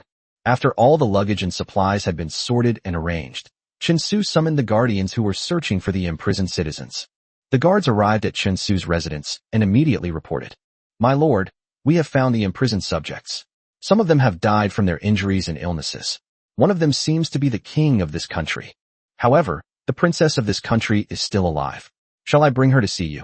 At that moment, the notification sounded in his mind again, and the panel appeared in front of him. Ding! Congratulations on completing the rescue mission and obtaining the fragmented Moonstone 1. Ding! Congratulations on successfully unlocking a new mission. The Poor Princess. Introduction. The king of the Forest Kingdom has been killed by invaders, and the former nobles of the kingdom have also fallen. The surviving princess doesn't want to see her country fall into ruin. You need to take care of her and help her recover. Quest reward, Forest Capital Crown 1. Seeing the new task appear on the panel, Chensu nodded and said, "Yes, bring the princess to see me, and arrange accommodations for the people, and give them some food." Having received his orders, the guards immediately turned and left the Lord's manor. After the guardians left, Chensu walked out of the temple and looked for a good place to build the Twilight platform. After searching for a long time, Chensu finally found an open space. The vacant lot was originally intended to be a park for the people, but now that the country has fallen, it's a perfect opportunity for Chensu to make use of it. Twilight Terrace. Construction requires 11,000 units of wood, 6,900 units of forged steel, and 180,000 gold coins. Looking at the resources needed to build the Twilight platform, Chensu's heart was bleeding. But considering that this is a building belonging to the gods, if it can bring me great help, I won't feel so bad about the huge cost. I retrieved a simple building model from the building sequence, selected the empty space in front of me, and placed the building directly. These types of buildings, which are unlocked through special means, do not require construction time. In an instant, a magnificent and enormous building suddenly rose from the ground, like a tall altar. The center is a flat, square area surrounded by gear-shaped rings, resembling a structure from hell. Letting out a long breath, Chensu excitedly clicked on the building information and began to read it carefully. Twilight Terrace, exclusive building for the God of the Dead. Breath of the Dead storage, infinite. The gods of the dead provide an infinite supply. Maximum load capacity, 0/3000. Training categories. Cholera of the Dead. Twilight Highlands can release a rich aura of the dead, which can be supplied to undead units to wield powerful abilities. Each unit consumes 5,000 death's breath. Cycle is 1 hour. Resentment transformation. The Twilight High platform releases a powerful force that can seize the souls of living beings, granting them immense power and allowing them to experience the pleasures of hell. Each unit consumes 10,000 death's breath. Cycle is 1 hour. Looking at the resources required for enhancement, it's a completely new kind of breath of the dead. And this breath of the dead also looks extremely precious. However, since it is marked as infinite, it must be a special privilege granted by the God of the Dead. Looking at this strange, enhanced building, Chensu was filled with curiosity. An order was immediately issued to summon a Death Knight to test its power. Not long after, the Death Knights, having received the orders, arrived. Chapter 200 The Creepy Butler. And it activated the first enhancement of Twilight Highlands. As the Death Knight slowly entered the Twilight platform, the armor on his body vanished instantly, turning into dust and merging into the Twilight platform. Looking at this terrifying enhancement mode, Chensu felt a chill run down his spine. If we follow the second enhancement method, wouldn't that be like throwing living people here? But such terrifying power is impossible for anyone to withstand. So now I can only hope for the results of this first kind of enhancement. Standing here quietly, I waited for almost an hour, and finally the constantly rotating ring stopped, and the black substance at the center began to pulsate. Chensu opened his eyes wide, afraid of missing something. Suddenly, a hoof slowly emerged from it, and a ghostly green flame ignited on the hoof. Next, the horse's head appeared, with a pair of eyes glowing red. The evil horse. Chensu exclaimed in surprise. Isn't this the same evil spirit horse that Mo Fan rode that severely wounded the Yanlong army warriors back then? This elite mount was actually enhanced from the Twilight High platform. On horseback is a knight in full armor, the armor of which has been completely renewed. It was much brighter than the previous jet black armor, like a mirror reflecting the sunlight. Holding a knight's lance burning with the same eerie green flames, and exuding an unparalleled aura of the dead, this single cavalryman already possessed such imposing presence. Imagine how terrifying an army like that would be. Appeared in his mind, and Chensu quickly began to read it carefully. Cholera Death Knight, legendary. Undead creatures are extremely fast and have high combat power. Skill. Cholera. Riding a monstrous horse, this elite knight will steal the souls of his enemies wherever he goes. In battle, the Cholera Death Knight can corrupt any enemy he attacks. Curse Kill. When the Cholera Death Knight's health is low, its attack power will increase by 20% 50%. The corpse that dies in battle will trigger Curse Kill, cursing the enemy. Tracing Back. Cursed enemies take 30% more damage when attacked by undead creatures. Such powerful attributes instantly enhance the Death Knight by more than a little. The new Cholera Death Knight is simply the best combat unit, with its curse and tracing capabilities.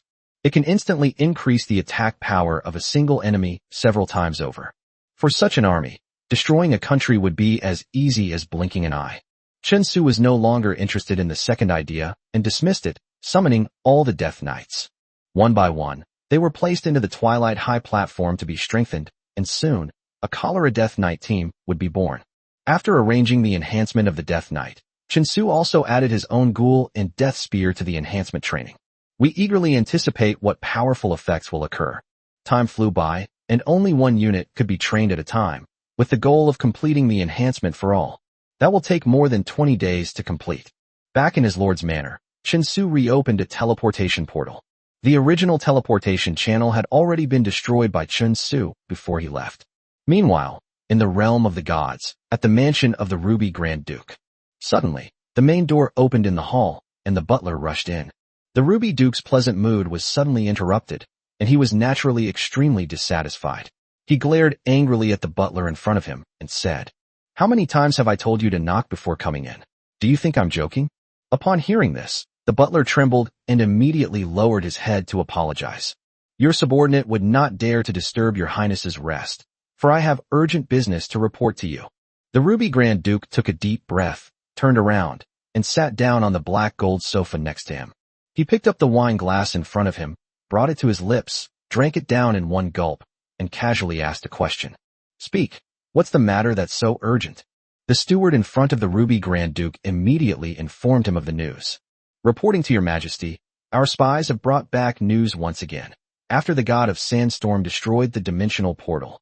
So the Flame Dragon Lord wasn't there. He was left in that secondary plane. They have other dimensional teleportation channels, don't you think?" Before the butler could finish speaking, there was a sudden cracking sound in front of him. The goblet in the hands of the Ruby Archduke suddenly shattered, and his face, which had just calmed down, twisted again, his eyes becoming bloodshot. "What did you say? He actually managed to come back? How is that possible?" According to the scout, he saw Princess Anfiel, who had previously sent a crystal ball to the Flame Dragon territory. "It seems someone has learned of your deal with the god of wind and sand and deliberately leaked the information." The butler continued speaking, and the Ruby Grand Duke finally couldn't help but stand up, pacing anxiously back and forth in the room. "Looking back, when I first met the god of wind and sand, the only person by my side was the high priest of the Palace of Gods." The Ruby Duke immediately roared in anger. "I know, it was that damned high priest. He was the only one there at the time. Damn it, I never thought he was in cahoots with the royal family. Butler, contact Hidden Flower Bud right now." Upon hearing the words of the Ruby Duke, the butler in front of him immediately asked in surprise, "What are you trying to do? Do you want them to assassinate the high priest?" "Absolutely not. He is the high priest who has guided us for many years. If you lay a hand on him, not only the royal family, but all the forces will become our enemies." Huff, huff, huff. The Ruby Archduke was breathing heavily, clearly furious about the matter. However, upon reflection, what the butler said was not without reason. Once the high priest is killed, it means there will be no one left to guide the receiving plane. That was simply unacceptable to the entire Bright Empire. After calming down, the Ruby Grand Duke looked at the steward again and asked solemnly, "So what should we do now? This Yanlong is a thorn in our side. I won't have peace of mind until he's eliminated." A sly smile suddenly appeared on the butler's face. He quickly walked to the Grand Duke Ruby's side and said softly, "This time, the scouts also brought good news. Just a few days ago, the Lord of the Flame Dragon territory went to fight in the subplane. If we seize this opportunity and launch a surprise attack on his territory, it will definitely catch them completely off guard. Ha!